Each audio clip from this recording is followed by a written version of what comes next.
When Gooey woke up, his mind was a mess. It was like being hung over, with no memory of the previous moments.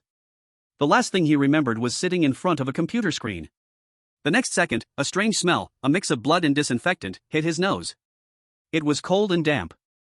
He shook his head and realized he was sitting in a dimly lit basement, wearing a dull gray, thick, one-piece suit that felt like a winter coat. There were a few emergency lights on the walls of the basement, their weak glow barely showing outlines of the space. In the corner, a few figures dressed in the same uniforms were busy, their tools scraping against the wall with a squeaking sound. Where was this? Filming a movie? While Gooey was still confused, a sharp kick landed on his butt. Intern, stop daydreaming. Do you think the blood moth sample on the wall will grow legs and run into the recycling bin on its own? A rough voice exploded in his ear. Gooey jumped, turned around, and saw a man about 50 years old, with a face full of meat and eyes that looked as if they wanted to eat him. On the man's chest, a name tag read Dust Purification Outsourcing Team 7 Wang Zhenghua. Old. Team Wang. Gooey instinctively called out this title. As soon as the words left his mouth, more fragments of memory flooded in like a tidal wave. His name was Gooey, and he was a traveler from another world. 30 years ago, this world experienced a disaster known as the Great Rupture, and the Strange had arrived. Now it was the 30th year of the new era.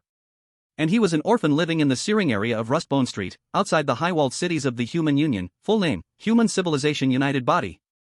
An outside resident without even a wall citizen ID. His current identity was an intern janitor at the Dust Purification Security Outsourcing Company. In simple terms, he worked as a supernatural sanitation worker for those in white coats inside the wall. Their workplace wasn't in the real wilderness outside the wall, a place so dangerous that even the official elite troops wouldn't dare to venture into. They mostly worked in abandoned buildings on the edge of the city, marked by the authorities as low risk.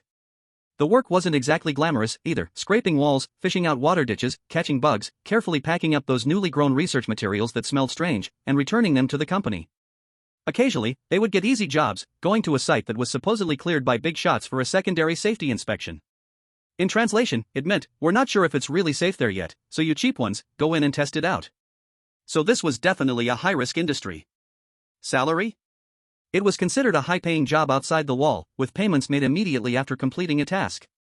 It was enough to afford rent in a beehive apartment in this poor area and still have some money left to grab a drink at the corner tavern and boast. What are you staring at?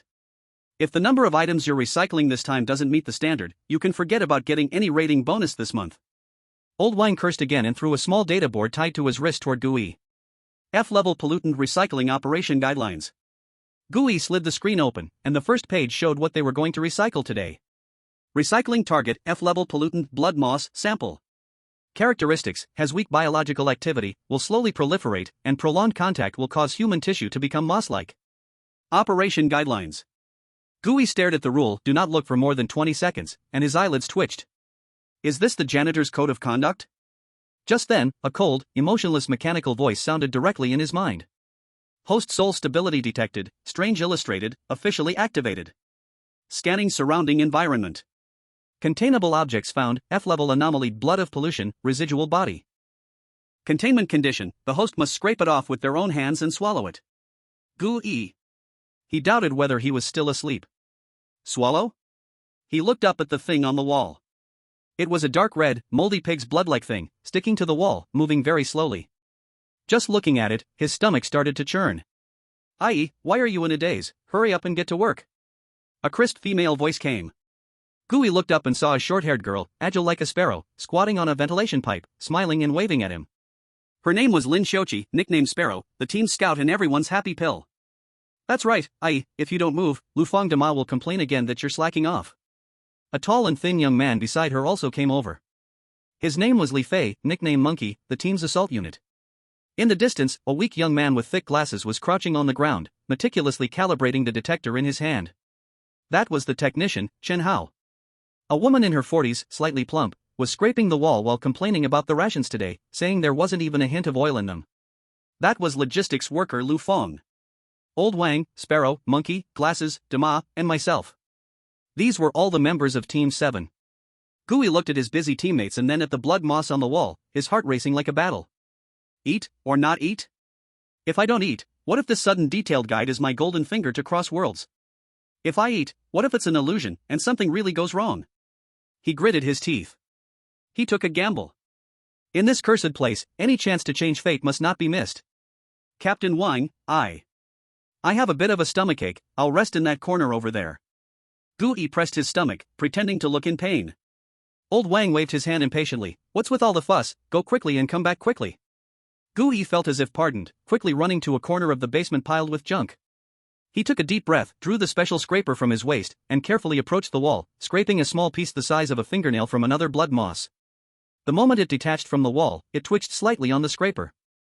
Gui's scalp tingled, but he gritted his teeth, closed his eyes, and directly shoved the scraper into his mouth, swiping and swallowing. A bizarre, cold, fishy, and foul taste exploded in his mouth in an instant. He fought the urge to vomit and swallowed the thing down. The next second, a cold energy, like countless small insects, crawled down his esophagus, into his limbs and bones. Containment successful. Detected that the contained entity is living, generating a form card. Acquired F-class anomaly, polluted blood. Ability, liquefaction, can turn the body into liquid form for a short time, immune to physical impact during liquefaction, and can pass through extremely small gaps. Note, you taste like a piece of rusty rotten mud. Dossier function unlocked, form synchronization. Tip, when the host undergoes a form card transformation, the non-living items worn by the host will be treated as extensions of the body and will undergo synchronized mutation. During transformation, items will merge into the new form. Once the transformation is undone, items will automatically return to their original state. It worked. And he had solved the embarrassing problem of clothes bursting during transformation. Gui felt a rush of joy in his heart. But immediately after, a wave of dizziness hit him.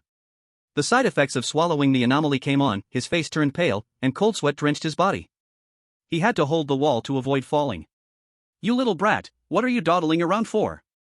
Old Wang's angry shout came. Gui looked up and saw Old Wang's face full of displeasure. You kid. Old Wang stared at Gui's pale face, his brows immediately furrowed.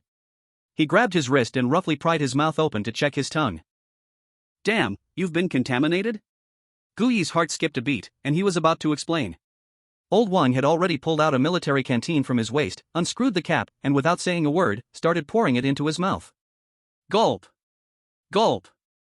A liquid, as harsh and bitter as toilet cleaner, rushed straight into Gui's throat. Cough.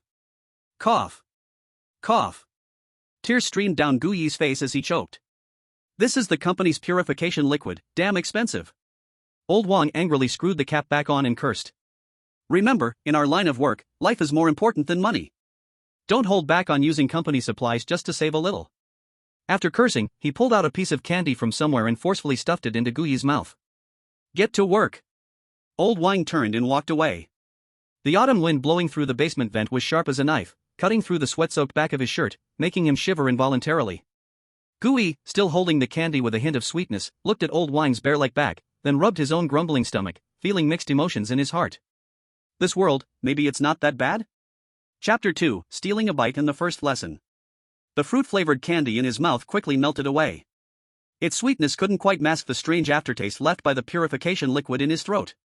Gui gagged twice, feeling a little better. The Pokédex interface was still in his mind.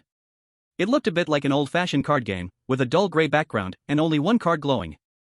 The card showed a patch of dark red liquid that was constantly wriggling, with a few lines of small text below. Strange, contaminated blood. Level, F. Ability, liquefy. Status, can transform. Description, a patch of mud with a mind of its own. Don't let it touch you, or it will crawl into your pores and turn you into the same rotten thing, inside and out. Gui used his mind to press the Can Transform button. Transforming will consume mental energy. Confirm? Mental energy?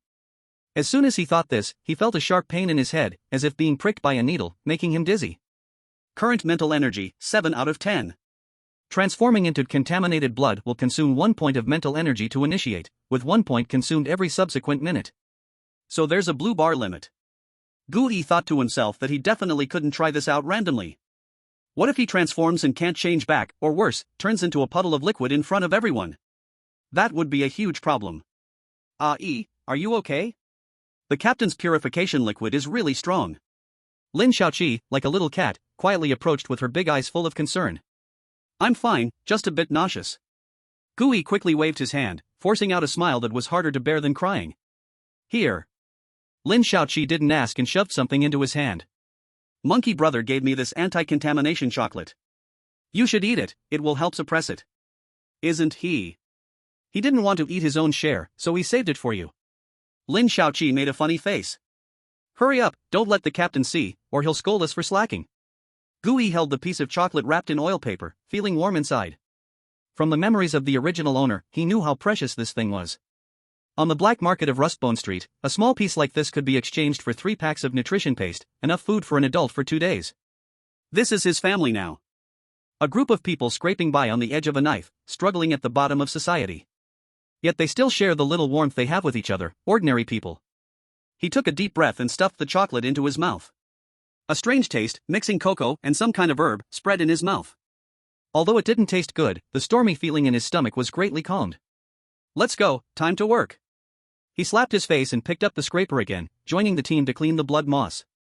Maybe to distract himself, he worked extra hard this time. The scraper scraped the wall again and again, collecting the wriggling dark red stuff into the sealed pollution recovery bag. The voice of the illustrated guide sounded again.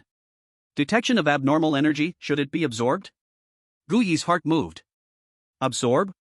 Absorption can be used to strengthen already contained abnormalities or replenish the host's mental power. Such a good thing?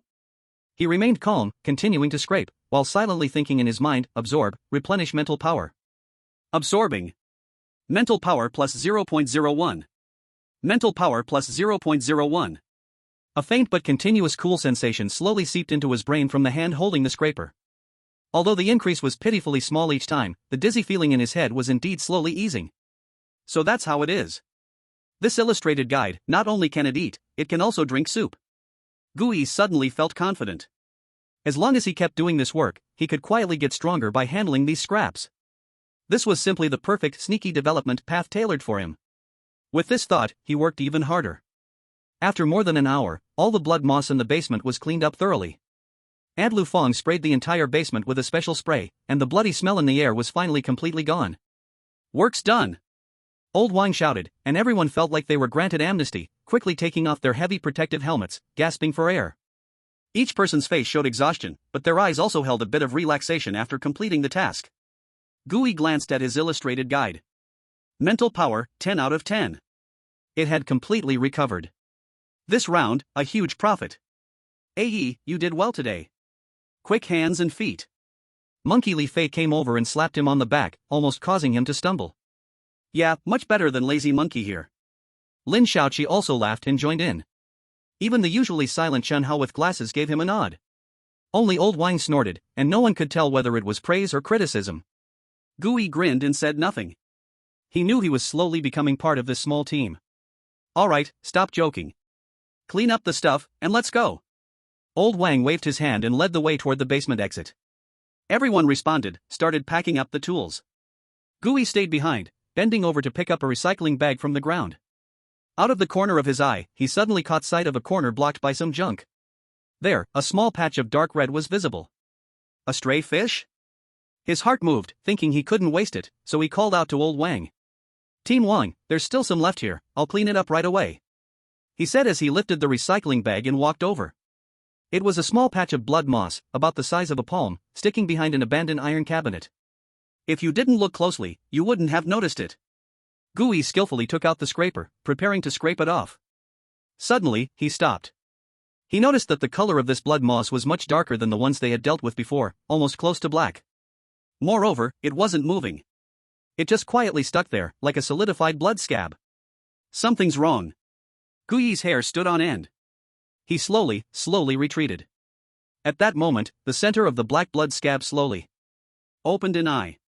An eye full of resentment and hunger, murky, bloodshot.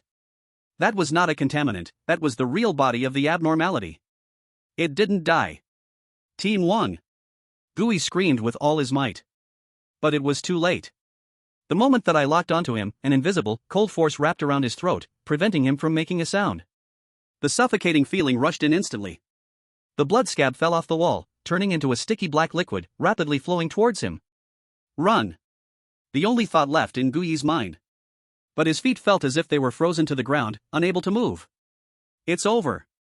Just after crossing over, is he going to die? At this critical moment, the illustrated guide's interface wildly flickered before his eyes. Fatal threat detected. Do you want to consume 1 mental power point? Transforming into polluted blood? Change. Gui screamed wildly in his mind. In the next second, he felt his bones, muscles, and skin melt away instantly. The feeling was indescribable, as if he had become a puddle of water spilled on the ground. His vision suddenly dropped to the ground. He saw his body turning into a dark red liquid, exactly the same as the blood muss he had swallowed earlier. And the force that had been choking his throat disappeared instantly, as it lost its physical target. Ah-ee! From a distance, old Wang and the teammates' cries came. But Gui could no longer pay attention to them. The black liquid had already flowed to him. He could feel the devouring desire it emitted. He must not let it touch him. Gui used his mind to control his puddle of water, desperately flowing towards a dusty air vent gap. The black liquid followed closely behind. Faster. Even faster. Finally, before being caught, he activated this bizarre innate ability, liquefaction. His entire body flowed into the narrow air vent grill. Boom! A loud crash, the black viscous liquid slammed into the iron grill, creating a dent. Hiding in the pipe, Gui finally breathed a sigh of relief. Surviving the calamity. For the first time, he clearly felt the terror of this world. Mental power, 9 out of 10. His mental power was rapidly depleting. He must change back quickly. Although he didn't know why the black monster outside didn't know how to liquefy and was still foolishly crashing into the air vent. But he knew this air vent wouldn't last long. What should he do? Chapter 3, Spoils of War. The air duct was dark and narrow, filled with dust that had accumulated for years, choking him and making him want to sneeze. Of course, Gui didn't have a nose now, just a puddle of liquid. He stuck to the cold iron, clearly feeling every impact from the thing outside. Bang! Bang! The sound grew louder with each hit, the air vent grill was severely deformed, and it looked like it couldn't hold on much longer. Mental power, 8 out of 10. The sound of the guidebook's prompt echoed in his head like a death knell. If he didn't come up with a plan, when his mental power was exhausted, he would be forcibly turned back into human form. At that time, a full-grown human would appear out of nowhere in this narrow pipe. The image was too beautiful for Gui to even imagine. Not to mention that there was a starving same kind outside, waiting for a snack. What should he do? Fighting head-on definitely wouldn't work. Even though he was now a puddle of liquid, his color was much lighter than the others, clearly malnourished. If he went out to wrestle with it, he would probably end up being sucked up like a jelly. Gui forced himself to calm down. Just then, it seemed to realize that this approach was stupid. Then, it was becoming thinner and more fluid. It remembered. Damn! Gui cursed silently in his mind.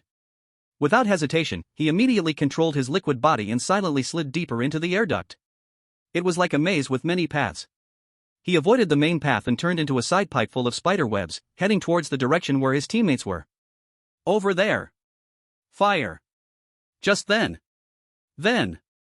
Gunshots and bright flashes of fire erupted instantly in the basement. The black liquid, which was about to flow into the air duct, was instantly interrupted by this sudden attack. It let out an angry hiss. It abandoned Gui in the duct. Instead, it rushed towards the direction where old Wang and the others were, where the firepower was denser. Gui knew. It was his teammates who had arrived. He did not hesitate at all and immediately increased his speed. Soon, he found another vent. This vent was at the other end of the basement, in a storage room full of discarded medical equipment, a very hidden location. He flowed out through the gap in the grill and quickly deactivated his transformation in the dark corner. Mental power, 7 out of 10. His head felt a slight, needle-like pain, but Gui didn't care. He quickly slipped out of the storage room. Without anyone noticing, he quietly returned to the back of the team, beside Lu Fang and Chen Hao. "AE? Where did you run off to? You scared me to death." Lu Fang saw him and grabbed him, pulling him behind cover. "When the situation wasn't right, I hid first." Gui lowered his voice and pretended to sound scared. "Good job." Surprisingly, Chen Hao spoke up. "Outsourced Personnel Safety Code, Article 7, when encountering active uncleared anomalies, the top priority is self-concealment, not causing trouble for the team." Gui nodded, but his mind was rapidly analyzing the battle situation. The battle in the hall had already begun, but it was completely different from the chaos he had imagined. "Monkey. Use a flashbang to disrupt its visual perception at point C." Lao Wang's voice echoed through the basement, steady as a rock. "Received." Li Fei, monkey, stuck out half his body from behind cover and threw a specially made flashbang. The dazzling white light exploded instantly, and the black polluted blood stagnated, its surface swirling wildly, clearly irritated by the intense light. "Shao Qi. It stopped. Attack from above, aim for its gel core." "Understood." Lin Shaoqi's voice came from the beams above them. She had somehow climbed up high, holding a small crossbow. The arrowhead was coated with a liquid that emitted a faint silver glow. Whoosh! The crossbow bolt shot through the air and precisely hit the red light spot that flickered in the black liquid. Scree! The monster let out an angry screech but did not suffer a fatal blow. Nice! Lao Wang praised and gave another command. Its main core isn't there. Glasses, report the energy location. It's 30 centimeters above the ground to the left, highest pollution reading. Chen Hao, holding his glasses, stared intently at the now normal detector in his hand. This was the battle strategy of Team 7. Monkey was responsible for harassing and attracting, Sparrow provided high-altitude suppression and probing, Glasses handled intelligence analysis and weak point identification, and the captain delivered the final blow. And at this moment, Gu Yi also found his position. Captain Wang. He suddenly spoke, his voice not loud but clear enough. It seems like it's about to liquefy. It's going to burrow underground. This judgment wasn't a guess. It was based on his earlier transformation into polluted blood, where he felt the same kind of strange reaction that occurred when his kind was injured. The instinctive response was to flee if it couldn't fight back. Almost as soon as he spoke, Lao Wang noticed the monster's movements. After being shot at the false core, the black liquid no longer rampaged but quickly began to seep into the ground, nearly disappearing into the floor's cracks. If it burrowed in, finding it again would be as difficult as climbing the sky. Damn it! Trying to run? Lao Wang cursed and immediately pulled out the precious purification bomb from his chest. Monkey. Shao Qi. Crossfire suppression, force it out. Don't let it burrow underground. If this thing escapes, we'll lose all our recovery commission this time. Li Fei and Lin Shaoqi immediately carried out the order, using a special driving bullet, a bullet that emits a sound wave and light that repels anomalies, to block all escape routes of the anomalous blood. The monster was forced to roll wildly in place, showing signs of extreme agitation. Everything was in place, just waiting for Lao Wang to fire the deadly purification bomb. However, at this very moment, an unexpected change occurred. Captain! No! Chen Hao's voice suddenly became filled with panic. Its energy fluctuations are increasing rapidly. It is autophagizing. It wants to detonate the core. Old Wang's face changed dramatically. He knew what this meant. Some strange creatures, when facing death, would choose to detonate the most core source of contamination inside them, causing a small-scale contamination explosion. The power wasn't great, but it would be enough to contaminate all the equipment here and ruin the blood moss samples they had just collected. The most critical part was that once it self-destructed, the most valuable primitive substance of this, polluted blood, would completely dissipate. That was a trophy that could be sold for at least 300 credit points in commission. No one wanted to let it all go to waste. They had to interrupt its autolysis process before it detonated. But during autolysis, its main core would be surrounded by chaotic energy, making it impossible for the purification bullet to hit precisely. Damn it, let's do this. Old Wang raised his gun, preparing for a gamble with no guarantee. Everyone's heart was in their throat. However, at this critical moment, Gu Yi, who had been hiding at the back, suddenly spoke up. His voice wasn't loud, but it was exceptionally calm and clear, reaching everyone's ears. Captain Wang, attack 15 centimeters to the right, directly above its body. That is its weak spot. Everyone was stunned. Including Old Wang. A weak spot? Does it have one? It was never mentioned in the manual. Kid, you. Old Wang instinctively wanted to curse. But when he saw Gu Yi's exceptionally calm and confident eyes, the curse word stuck in his throat. Forget it, it doesn't matter where I shoot. He subconsciously aimed at the place the intern pointed. Bang! The gunshot was no longer a purification bullet, but an ordinary repulsion bullet. The bullet accurately hit that spot. A miraculous scene occurred. The black liquid, which had been violently churning, seemed to have been paused. The violet energy that was about to explode was forcibly interrupted. During this process, the main core, which had been wrapped in chaotic energy, was clearly exposed. Now! Old Wang didn't need anyone to remind him. Bang! The second gunshot was like the judgment of death. The silver bullet passed through the time-stopped energy field, precisely embedding itself into the exposed core. The black liquid first violently twitched and boiled as if all the energy inside it was being purified and neutralized in an instant. Then, it rapidly contracted and solidified at a speed visible to the naked eye. Finally, it left a piece of black jelly-like solid the size of a human head on the ground. The battle was over. Phew! The entire basement was filled only with heavy breathing sounds. Well done. Li Fei was the first to jump out from behind the cover, his eyes gleaming as he looked at the trophy. Damn, we finally stopped it from self-destructing. Now our commission for the recovery items is guaranteed. Aunt Lu. Wang Zhenghua also let out a sigh of relief and immediately gave an order. Sample recovery box. Be careful, although it's dead, there's still slight contamination. Okay. And Lu Fang happily responded and took out a silver metal briefcase with the spiritual isolation symbol from the logistics bag. She put on thick spiritual isolation gloves, and with a long-handled sample clamp, carefully placed the still trembling black jelly into the briefcase, then click, locking it shut. Looking at the full briefcase of trophies, everyone's face showed genuine smiles. This trip wasn't in vain. How did you know? Li Fei then remembered and curiously asked. I don't know either. Gui gave an appropriately nervous and confused expression, scratching his head. Just now, I felt like something was off there. He certainly wouldn't say that the so-called weakness was the relay station he sensed from the perspective of the same kind when he transformed into pollution blood earlier, noticing the most vulnerable part of the other's energy cycle. This was a piece of information that could only be uncovered by his own strange perspective. Old Wang gave him a deep look, his eyes filled with contemplation.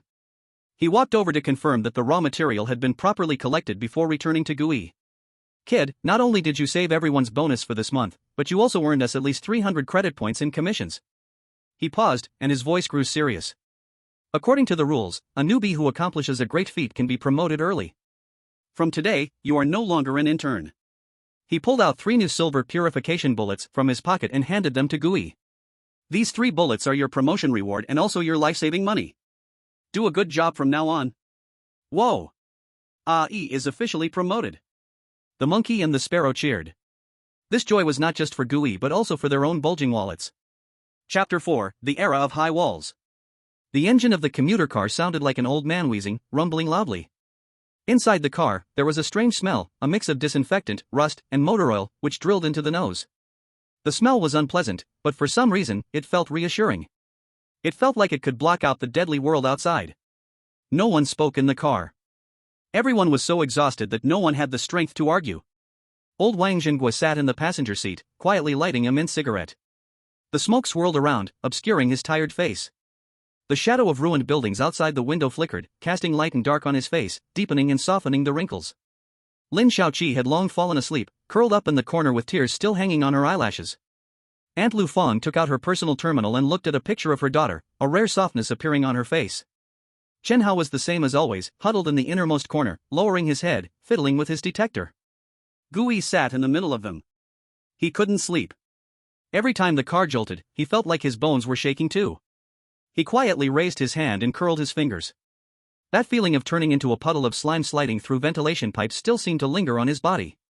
Cold and disgusting. But this standard-issue golden finger for a transmigrator gave him a little bit of confidence to survive in this hellish world and somewhat calmed his panicked heart. Now, he could finally use a brand new pair of eyes to observe this messed-up world. The car had already driven out of the abandoned industrial district. They were now on the road leading back to Si Ring District, the dilapidated road officially known as Route 7 Service Channel. On both sides of the road were abandoned suburban areas. The steel and concrete skeletons pierced the gray sky like the ribs of a giant beast. This was the area marked in yellow on the map as a low-intensity pollution zone. Damn it, it's blocked again. The driver, Li Fei, suddenly cursed, slowly bringing the car to a stop. Gui looked ahead and saw a few more old commuter cars, emblazoned with the logo of an outsourcing company, lined up across the road. Further ahead, several soldiers wearing the uniform of the city guard forces were setting up a cordon, seemingly handling some emergency situation. Probably some unlucky company's car broke down on the way back and attracted a roadside stall. Old Wang exhaled a smoke ring, his tone showing no sign of surprise. Roadside stall? Gui instinctively asked. Just some F-grade little things wandering along the road. Li Fei explained impatiently while honking the horn. These places are too close to the wall, so they're affected by the stability anchor field. Nothing big grows here. But these little things appear from time to time. They're a hassle for the guard forces. For us, sometimes it's extra money. His words had barely left his mouth when a gunshot and a brief screech came from not far away. The stability anchor in Li Fei's mouth, fully called the Reality Stability Anchor, was the cornerstone technology developed and promoted by the Real Security Cooperation Organization, RSCP, after the Great Rupture, which maintained the existence of human civilization. According to the official explanation in the Citizen Safety Code distributed during the basic education phase by the Human Alliance, the disaster that ended the old world was essentially a pollution of an unknown nature that could distort the laws of physics. The source of this pollution was named the Source by the Real Security Cooperation Organization. This code name was also adopted by the Human Alliance and written into textbooks. It represented the ultimate source of all abnormal phenomena, i.e., the bizarre, known to humanity. The role of the reality stability anchor was to continuously release a special force field that repelled the source pollution by bombarding a rare, inert isotope.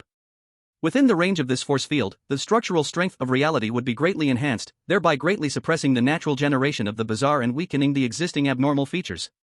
But the strength of this force field was not constant. It followed the strict energy decay law: the further away from the core stability anchor, the weaker the strength, and the weaker the effect of reinforcing reality.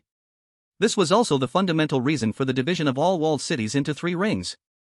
The A ring and B ring were within the strong coverage range of the force field, with reality structure being solid and the bizarre almost unable to form. The C ring, however, was located at the farthest edge of the force field's coverage. Here, the reality structure was relatively weak. Though it was already stabilized many times more than the pollution zone outside the wall, it still couldn't fully eliminate some small-scale, low-level reality leaks, the so-called F-level small stuff Li Fei mentioned. Soon, the warning line was removed. The convoy began to slowly move forward. As they passed the incident site, Gui saw several soldiers from the garrison dragging the body of a monster that resembled a hyena, but with rusty armor-like skin, onto a truck. "Did you see that?" Old Wang flicked the ash off his cigarette. "Probably some scavenger whose pollution level went over the limit. They couldn't afford the black water, so they ended up turning into a beast here." His tone was flat, as if saying, "The weather is nice today." Pollution level. The word immediately appeared in Gui's mind. This was the sharpest guillotine hanging over the heads of all the residents outside the wall. Once it exceeded the limit, one would no longer be human. In this dead silence, the commuter car drove for another 10 minutes. Finally, at the horizon's edge, a black outline appeared across the sky. That wall. That wall, which divided the world into inside and outside, standing tall and mighty as the high wall. Gui had seen it in the original owner's memory. But when he truly saw it, a feeling of insignificance, like an ant, rose from deep within his heart. The black alloy wall extended upwards, disappearing into the lead gray clouds. Huge searchlights and fierce automated gun turrets on the wall stood like emotionless eyes of a god, overlooking the mortal world. Their car was slowly driving toward that wall. As the vehicle entered the shadow of the high wall, the surrounding environment began to come alive. They entered the C ring. Although this place was outside the wall, it was already the outermost edge of the human alliance's protection. Instantly, it felt as if all the sounds in the world had returned. The hiss of steam. The loud cries of street vendors. The crackle of neon lights having bad contact. And the shouting between people. A mix of meat smells, cheap alcohol, and industrial fumes rushed toward them. This was their world. A dangerous, chaotic world. In this wild and brutal world full of vitality. Their car didn't stop on any street in the Searing area, but directly joined the traffic flow towards a steel fortress-like building at the foot of the high walls. On the building's wall hung a slightly faded sign, Changgung No. 2 Purification Station. People in the Searing area all call it the bathhouse. This is the only checkpoint that all wall workers must pass through before they can enter the beering area to report in. Their broken-down car slowly merged into a long line made up of several trucks and vans, moving forward slowly. "Hey! Old Wang! How's the harvest today?" From a truck next to them, a one-eyed driver poked his head out and shouted at Wang Xinghua. "Not bad. Picked up a whole pollution blood, we'll be able to trade it for 2 bottles of good liquor." Li Fei quickly answered, his face full of pride. "Damn! You guys are lucky. We ran into a tough one today, nearly had my car ripped apart." The one-eyed man cursed, his eyes showing a hint of envy. The queue was long and boring. But the teasing and boasting between different companies eased the fatigue from the mission. Finally, it was their turn.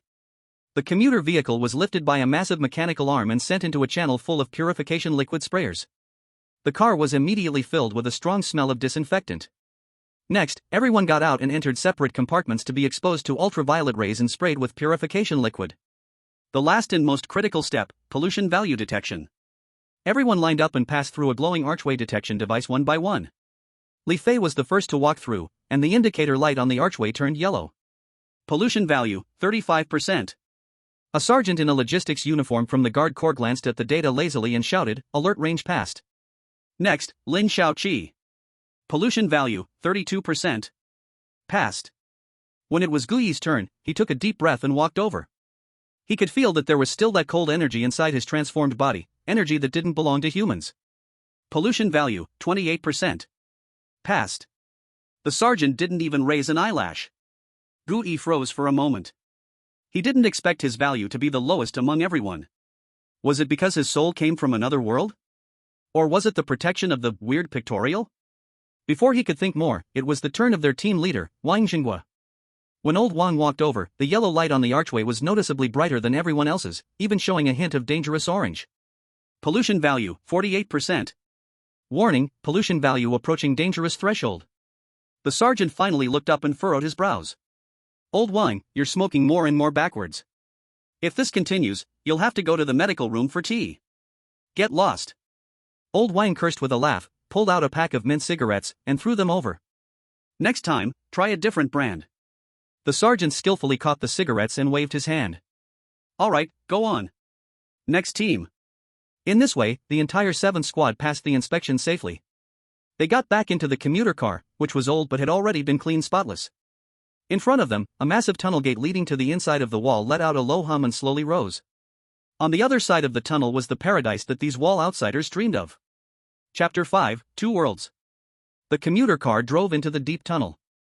The tunnel was long, and there was a dim yellow light every so often on the walls.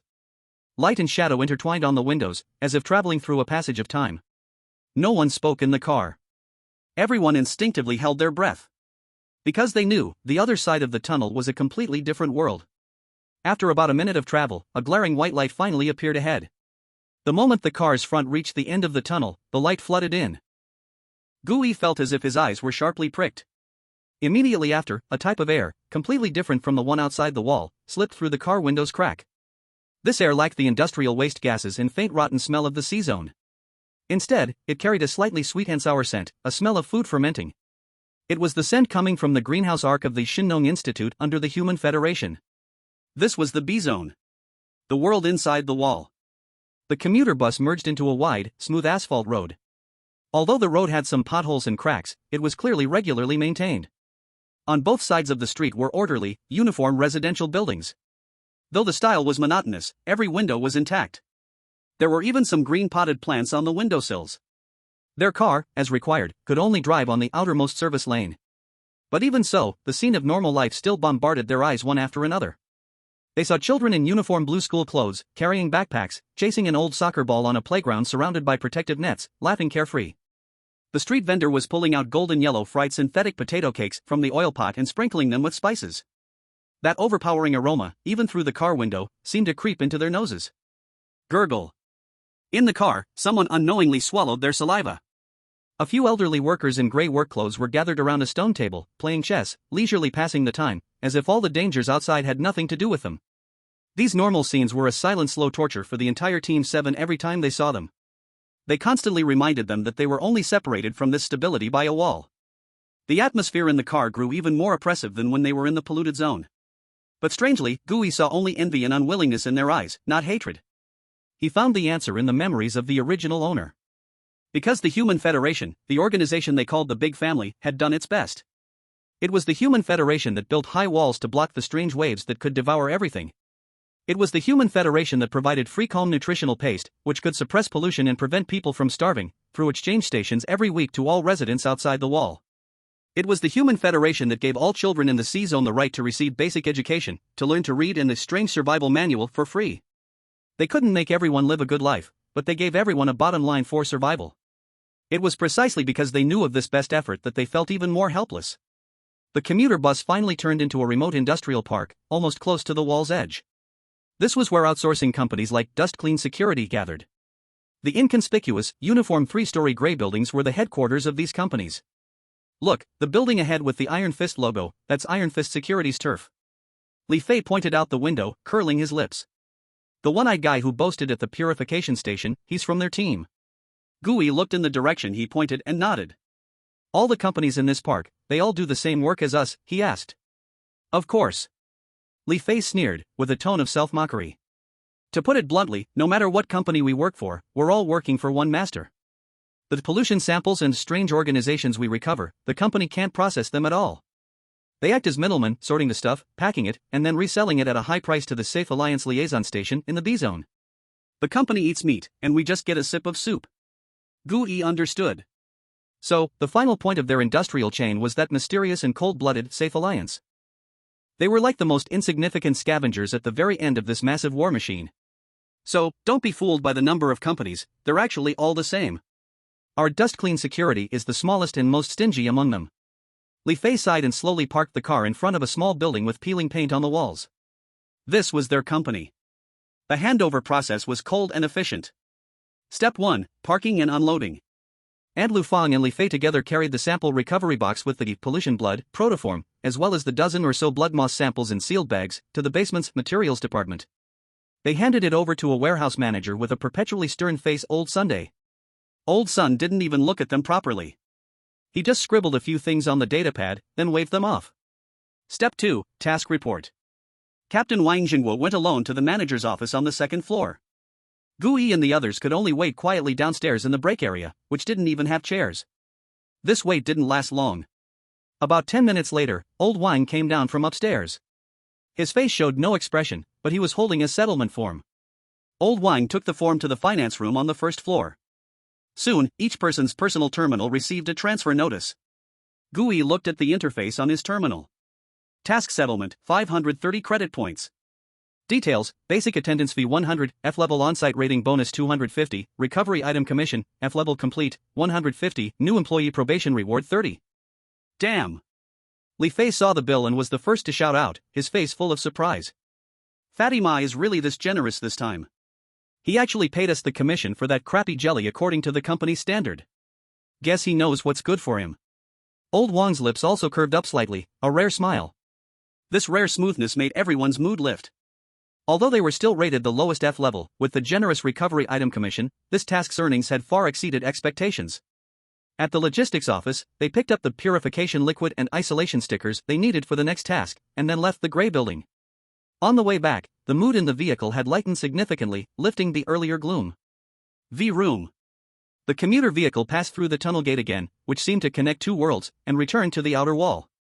As the familiar air, mixed with industrial waste gas and low-quality fuel smells, flooded into the car, everyone's body seemed to relax completely.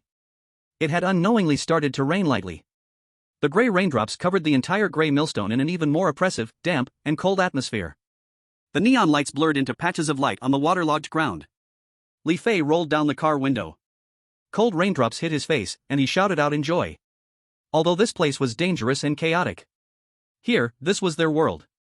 On both sides of the road were the relatively clean official buildings on the edge of the East District and some barracks belonging to the garrison forces. Occasionally, groups of armed soldiers passed by their vehicle. The car continued, and the road conditions worsened. The air grew more and more mixed in scent. They passed the southern edge of the district. This was the busiest and most chaotic heart of the entire Searing. The commuter vehicle had to slow down here, slowly weaving through the congested traffic and crowds. Finally, the commuter vehicle stopped in front of a building on a street called Rust Bone Street, deep in the area. The Hive Apartments. Hey, wake up! We're home! Wang Jingguo yelled out. Don't just freeze up. He turned from the driver's seat and looked at the others. A rare smile appeared on his face. Today's income is pretty good, and Ai got promoted, a double joy. I'll treat. We're not going to Old Man Barbecue anymore, that old bastard always cheats on the weight. We're going to Winding Orange. We'll drink the strongest black water and order the most expensive crispy fried deep-sea protein mustache. We won't leave until we're drunk. Oh wow. Going to Winding Orange. Long live the boss. Li Fei and Lin Shaoqi jumped up from their seats, all their exhaustion disappearing in an instant. Going to that place isn't cheap. Looks like old Wang is really happy this time. Chen Hao and Lu Fang's faces also showed smiles full of anticipation again. The car door creaked open. Gui followed the others out of the car, looking up at the hive-like building, which seemed to be nestled in the night. He took a deep breath. From the original owner's memory, he knew that he had arrived home. Arrived at a strange yet incredibly real new home. Chapter 6, The Alcohol of Winding Orange. Below the hive apartment building is Rustbone Street. This is the territory of the One-Eyed Trade Guild. The boss of the One-Eyed Trade Guild is not a single person, but behind him is a guild made up of all the respectable businessmen, information dealers, and senior hunters in the southern district. They make and uphold the iron laws of Rustbone Street. The first iron law: no unauthorized violence in the district. You can drink, trade, or brag inside, but if you dare to pull out a gun on the street, the one-eyed boss and his ruthless men will definitely chop you up and throw you to the butcher gang for disposal. Here, unless your fists are stronger than the rules of this place, you'd better behave. It's the last bit of order in this chaotic southern district. Wang Jingguo was in a really good mood today, leading a group of younger ones confidently towards the Winding Orange bar. Gui walked in the middle of the group, finally having the chance to observe this home street of his. On both sides of the road, there weren't any legitimate shops. All the stores grew wildly from the lower levels of the steel nest. They passed by an alley where a strong smell of engine oil filled the air. At the end of the alley, a man, shirtless, was using a sizzling mechanical arm to replace parts on a rifle. Gui's mind naturally brought up the name of the alley, Mechanics Alley. Half of the black guns and parts in the entire Searing district flow out of here. Chen Hao's eyes clearly lingered a bit longer in that direction. They walked past another corner, and a strange smell of herbs mixed with chemicals entered their noses. A neon sign hung at the door with a syringe dripping blood. Syringe Doctor's Clinic. Gui recalled the information from the original owner's memory about this place. A skilled doctor, but with corrupted medical ethics. He could pull you back from the gates of death, but for money, he would sell your kidney to the butcher gang. Lin Shaoqi wrinkled her nose, clearly not liking the smell there. At this moment, they passed by an even darker, wider alley. A strong smell of blood and decay, so intense it almost made people faint, wafted out from the depths of the alley. On the road at the entrance of the alley, there were even dried and dark bloodstains. Lu Feng subconsciously pulled Lin Shaoqi toward the other side of the street. "Pa, those damn butcher gang bastards, dumping blood on the street again," she muttered softly. Gui also instinctively held his breath. This was the entrance to the no man's land, the back street of the slaughterhouse. It was the kingdom of the butcher gang. As for what they were slaughtering in there, no one knew. Everyone knew that if you wanted something to eat besides the nutrition paste that only had a bit of grease from the human union, then the meat on your plate definitely came from that alley. From the cheapest, gray-white protein chunks that even scavengers despise, to the meat scraps favored by Aunt Lu Feng, the meticulous housewife, who loves buying them for stews. Then to the blood-red premium protein steaks that only the accomplished hunters in the One-Eye Tavern can afford, said to taste the most like real meat. Everything comes from the hands of the butcher gang. They monopolize almost every craving in the entire Searing zone. As for the source of that meat, no one dares to ask. No one cares. As long as it's edible, as long as it won't kill you, that's enough. They continue walking forward. Gui can even see, farther ahead, the brighter neon lights of the gambling zone, which have dyed half the night sky a luxurious pink. He can also hear the faint, desire-filled, and frantic noise coming from that direction. With every step, Gui feels like he's walking through the belly of a chaotic giant beast. Finally, they stop in front of a metal door with a sign of an orange gear eye. Clockwork Orange Bar. They push open the door, and a hot gust of air, mixed with the scent of strong liquor, tobacco, sweat, and cheap perfume, slaps them in the face, along with the deafening sound of heavy metal music. Inside the bar, workers just off their shifts, bloodthirsty bounty hunters, and some scantily dressed women fill the place. "Yo, old Juan, made some money today? Bringing so many little ones to show off?" Behind the bar, a woman with a fiery figure, holding a slender lady's cigarette, lazily lifts her eyelids. She's the boss here, a woman whose real name no one knows, and everyone calls her Sister Orange. "Stop talking nonsense." Old Wang finds a booth and pushes everyone down. "Bring me your most expensive crispy fried deep-sea protein whiskers. Black water, 1 bottle per person, bring it up first." "Got it." Sister Orange smiles and gives the bartender a look. Soon, 6 bottles of black water with large, coarse bubbles, and a huge plate of crispy fried, golden brown, still slightly twitching, octopus-like tentacles are brought up. "Here. No need to be polite today." Old Wang is the first to raise his bottle. "First drink, to us escaping with our lives. Second drink, to AI getting promoted. Third drink, damn it, to this shitty gray grinder. May we leave this hellhole soon. Cheers." Li Fei is the first to shout, raising his head and downing a big gulp. Gui follows their lead, lifting the bottle of black water and taking a big sip.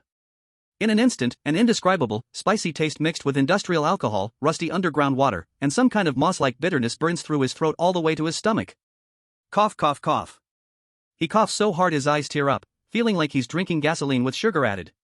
But strangely, after the burning sensation, a warm flow starts to spread from his stomach, gradually reaching his limbs and bones. The fatigue from the mission and the mental tension are actually eased by this warm flow. Detected that the host has ingested a moderate purifying substance, pollution value reduced by 0.1%. The prompt from the illustrated guide makes Gui pause for a moment. So this thing really can reduce pollution. Ha ha. Look at you, scaredy cat. Li Fei slaps the table and laughs loudly. Gui recovers and then looks at the plate of crispy fried deep-sea protein whiskers on the table. The tentacles are fried golden and crispy, sprinkled with a layer of red, unknown spice powder. The strangest part is, some of the tentacle tips are still twitching very slightly, in a nervous, neurotic way. He watches Lin Shaoqi, like chewing on a chicken leg, grab one and chew it with a crunch, her cheeks puffed out, and finally gathers the courage to imitate her and pick one up. He takes a bite. Unexpectedly, it's delicious. The outside is crispy, but the inside meat is unusually chewy. Chewy, a bit like top-tier squid, but with a hint of unique, crab-like sweetness. Paired with the spicy seasoning and the burning sensation of black water, it's simply a perfect match. "Great grinding mill?" he asked casually while eating. "Ha, you kid, it's been so long, and you still don't know our nickname here?" Li Fei chomped on an octopus tentacle and said indistinctly. "Look at that wall, it's gray and dull. Our city is just a giant, round grinding mill. Area A is the core, Area B is the inner plate, and our Area C is the outer circle, responsible for being crushed and ground, the gravel." His words carried a unique, world-weary self-deprecation of someone from Area C. "The official name is not this." Chen Hao, who had been silent, suddenly adjusted his glasses and spoke up. His voice was soft and slightly hoarse. "Our place is numbered as Safety Zone Number 13, officially named Wangchuan City." Wangchuan, gazing at that long-dried Wangchuan River. He laughed self-deprecatingly, took another swig of alcohol. "It sounds quite poetic." This was Gu Yi's first time hearing the name of this city. Wangchuan City, full of hope in the official mouth. A great grinding mill, in their own words, cursed yet so real. Who cares what it's called, it's all a cage anyway. Aunt Lu Fong rarely took a sip of wine, her face flushing. "My daughter wrote last time that her dorm in the technical college in Area B is bigger than our hive singles. Sigh, as long as she's doing well, I can accept rotting in this grinding mill for a lifetime." As she spoke, her eyes turned slightly red again. For a moment, the atmosphere became a bit heavy. Why talk about this? Lin Shaoqi noticed something was wrong, stood up immediately, pulled out some credits from her pocket, and ran to the holographic jukebox in the corner of the bar. "Today the captain is treating, I'll treat everyone to a song." She skillfully operated it, and soon the deafening heavy metal music in the bar stopped. In its place was a gentle folk song, rich with the essence of a bygone era. A clean female voice sang of long-lost sunshine, beaches, and love. The entire bar's noise seemed to be soothed a bit by this song. "Our little sparrow really knows how to handle things." Grandpa Wan laughed heartily, raising his bottle. "Cheers! Drink! Eat meat!" Li Fei also got excited, whistling at Lin Shaoqi and shouting, "Shaoqi is awesome!" Lin Shaoqi made a face at him and ran back to her seat. To the sound of music, everyone relaxed. They drank heartily and boasted loudly. Li Fei talked about his glorious story of single-handedly fighting a human-faced dog in the ruins of the North District Cemetery, though everyone knew he was bragging. Aunt Lu Fong started haggling with Sister Orange, asking if the octopus tentacle could be discounted. Gui chewed on the increasingly flavorful octopus tentacle, drinking the black water that could burn through his throat, listening to the gentle old-time songs and his teammates' meaningless banter. He looked at everything before him with the simplest thought, "Damn it. This wine is really awful. This meat is quite delicious. This world doesn't seem that hard to get by. At least I'm still alive today." Chapter 7, A Room and Two Lives.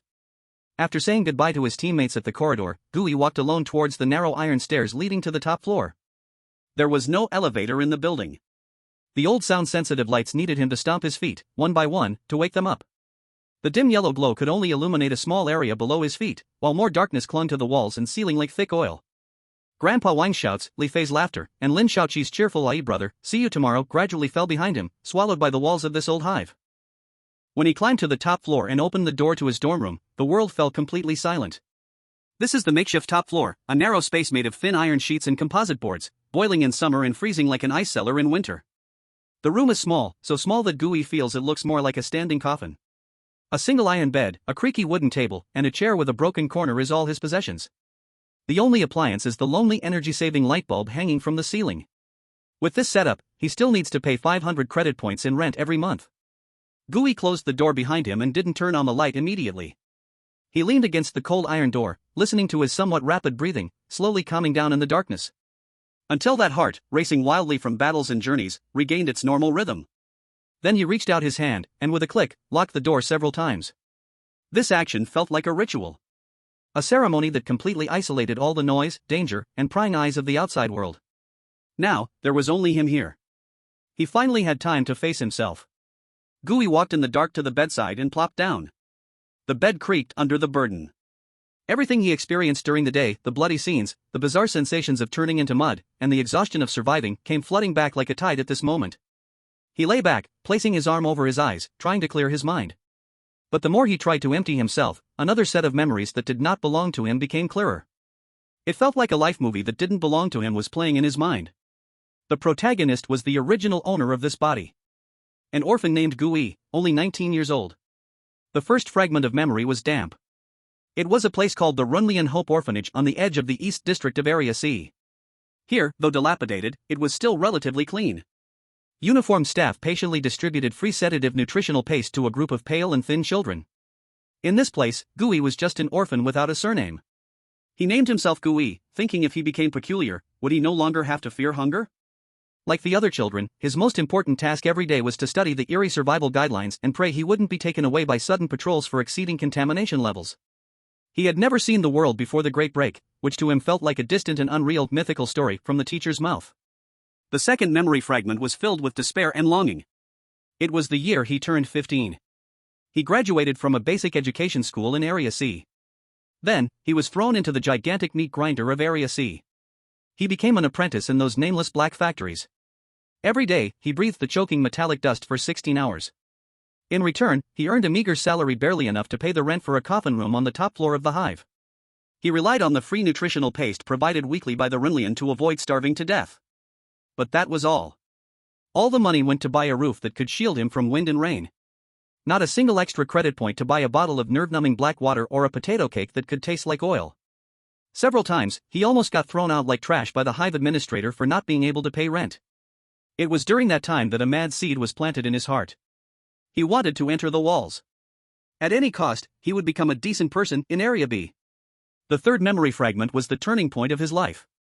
A month ago, it was the day when the security company from inside the walls came to Area C to recruit workers. This job was the only stepping stone he could see at that time to legally cross borders. He fought with all his might, passing the harsh physical and psychological tests among hundreds of young people like him. He was selected by Jingchen Security, and the person in charge of the final interview was Wang Zhenghua. He remembered that Grandpa Wang didn't ask too many questions. He just squeezed his arm, looked into his eyes that shone green with hunger and desire, and then threw him an internship contract. At that moment, he signed his name without hesitation. Thus, he became an intern in Team 7. These memories originally belonged to another person's file. But now, after Gui had personally experienced today's life and death, after he drank that bitter black water and ate that scalding protein strand, the fragments of memories belonging to the past began to have a wonderful chemical reaction with his now experiences. They were no longer someone else's story. They began to grow roots, sinking deep into Gui's soul. He realized that this cramped dormitory he was in, this chaotic Rustbone Street, this safety zone known as B7. However, just when Gui thought he had finished reading The Short Life of the Original Owner, he suddenly became aware of a fatal contradiction. Why? Why was his consciousness so blurred at the start of today's mission? It felt like just recovering from a serious illness, or perhaps just waking up from a nightmare? In the original owner's memory, there was actually a blank regarding how to get to the mission warehouse. With this question in mind, Gui began to actively dig deeper into those deliberately ignored memory fragments in his mind. The scene began with a conversation. It was a few nights ago in the deep of night. The location was a corner beneath the hive apartment, piled high with discarded bottles. The original owner Gui finally mustered the courage to find Wang Zhenghua, who was drinking alone, and asked the question he had hidden in his heart the longest. Captain Wang, if I work hard, successfully transition, will there be a day when I can get the citizen ID of Zone B? In the scene, Grandpa Wang was silent for a long time, just continuously gulping down black water. Finally, with a tone tinted with reluctance, he told him the cruel truth. Kid, don't dream. The external contracts of our outsourced company and the citizen ID are two lines that will never intersect. From the very beginning, we were never qualified to sit at that table. Grandpa Wang's words hit like a cold iron hammer, shattering the only dream in the original owner's heart. Thus, in despair, he completely broke down. The memory shifted to last night. The location was this narrow dormitory. The scene shook violently, accompanied by the original owner's heavy and suppressed gasping like a bellows. On the table was a half-burned candle giving off a strange sweet aroma. And in the candlelight, the original owner used a rusty small knife, trembling, to carve a strange, incomprehensible symbol on his chest. It was not any known letter or pattern. It looked more like a pupil. A pupil that violated the logic of space, as if trying to turn his chest into a peephole that could spy on something, a profane pupil like a keyhole. No blood flowed out. The wound acted like a greedy mouth, drinking every drop of blood that was about to flow out. YHANTHI, The original owner's voice, filled with crying pitch and out of tune, as if it were not a sound produced by human vocal cords, resonated with ancient malice and madness in Gui's mind. This memory showed that the original owner, seeing no hope of entering Zone B, had completely collapsed mentally. He bought an eerie ritual from a mysterious merchant known as the Guide on Rustbone Street. The merchant told him that with will and blood, activating this wish rune would allow him to convey his deepest obsession to an existence in the void, thus gaining the power to fulfill his wish. The price was merely a bit of pain and a strong desire. Now, he was performing the final step of the ritual. He lit the candle mixed with some unknown strange powder, pushing his spirit to the limit with pain and blood. Ah, ah. With his final scream, the rune on his chest suddenly blazed with an eerie blue light. At the same time, an indescribable, higher-dimensional information surged violently into the original owner's brain through that rune as a coordinate. It was not an energy shock, it was pure information pollution that transcended human understanding. The original owner's scream didn't even finish, it turned into a short, choked grunt. His eyes instantly lost all luster, his pupils dilated, staring blankly at the ceiling. And in that moment, Gui, a lost soul from another world, was randomly pulled through the tear made by that ritual and stuffed into this freshly lifeless, yet warm corpse. Then the memory abruptly stopped here. Next, a second segment of memory played, one that chilled Gui to the bone. It was a memory without thought. It felt like watching a first-person movie. He saw his body, after the soul died, did not fall down. Instead, like a wind-up puppet, it sat up straight in bed all night long. Morning came. Beep beep beep. The alarm clock at the bedside rang. His body mechanically raised a hand to turn off the alarm. Then, it got up, dressed, and washed up. All the actions were precise but rigid. Like a robot programmed to do these tasks, it walked out of the dormitory. Then in the common room, it bumped into Li Fei, who was eating breakfast. Damn, AE, did you not sleep well last night? You look like a zombie. In the memory, Li Fei's voice was distant, like it was separated by a thick layer of glass. And he did not answer, only expressionlessly nodded. Then, he followed old Wang onto that old commuter bus. All the way, no matter how Li Fei and Lin Xiaoqi joked, he merely stared silently out the window. That body was driving itself. A husk, emptied of its soul, yet alive. Until they entered that abandoned basement.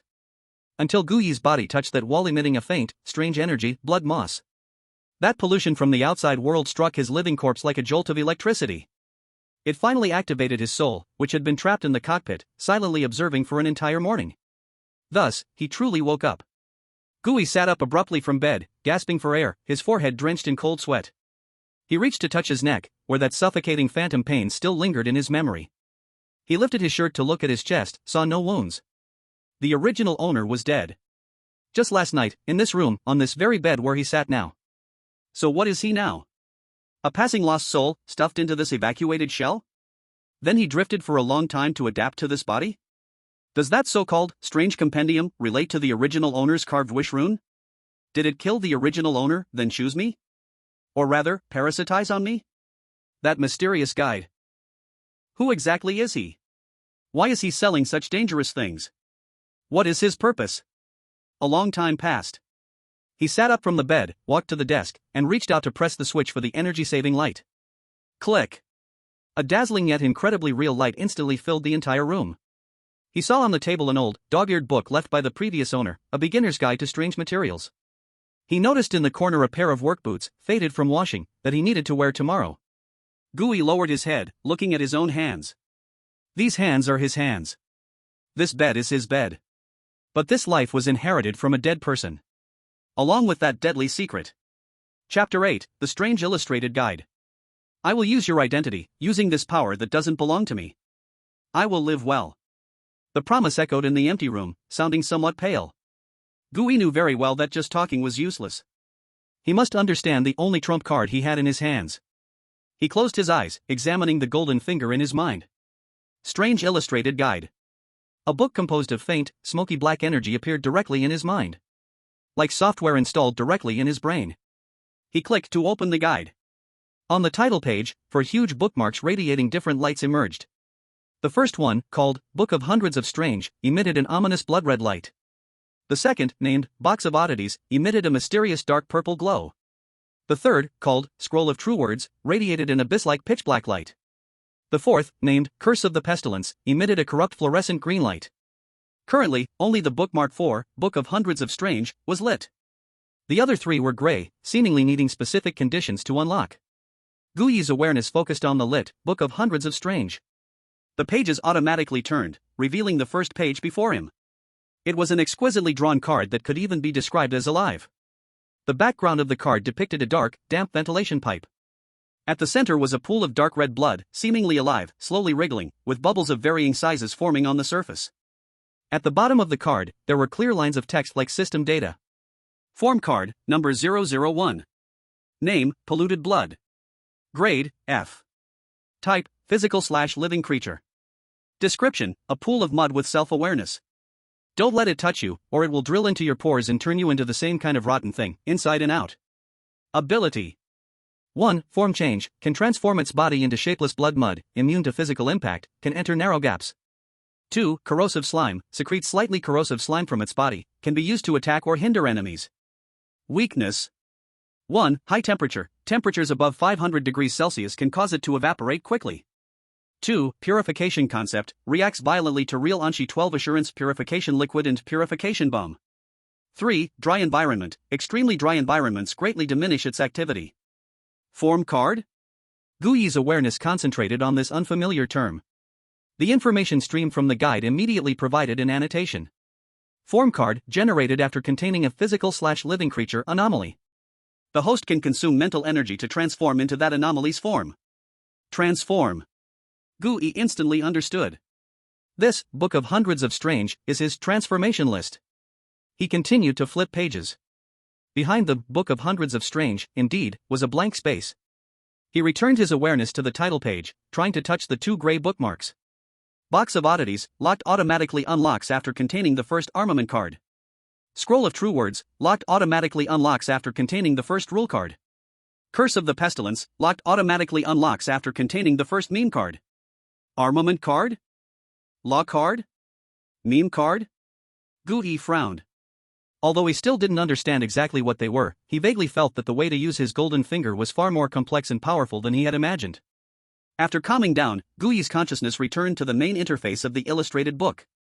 This time, he began to study the upgrade method of the illustrated book itself and some additional functions.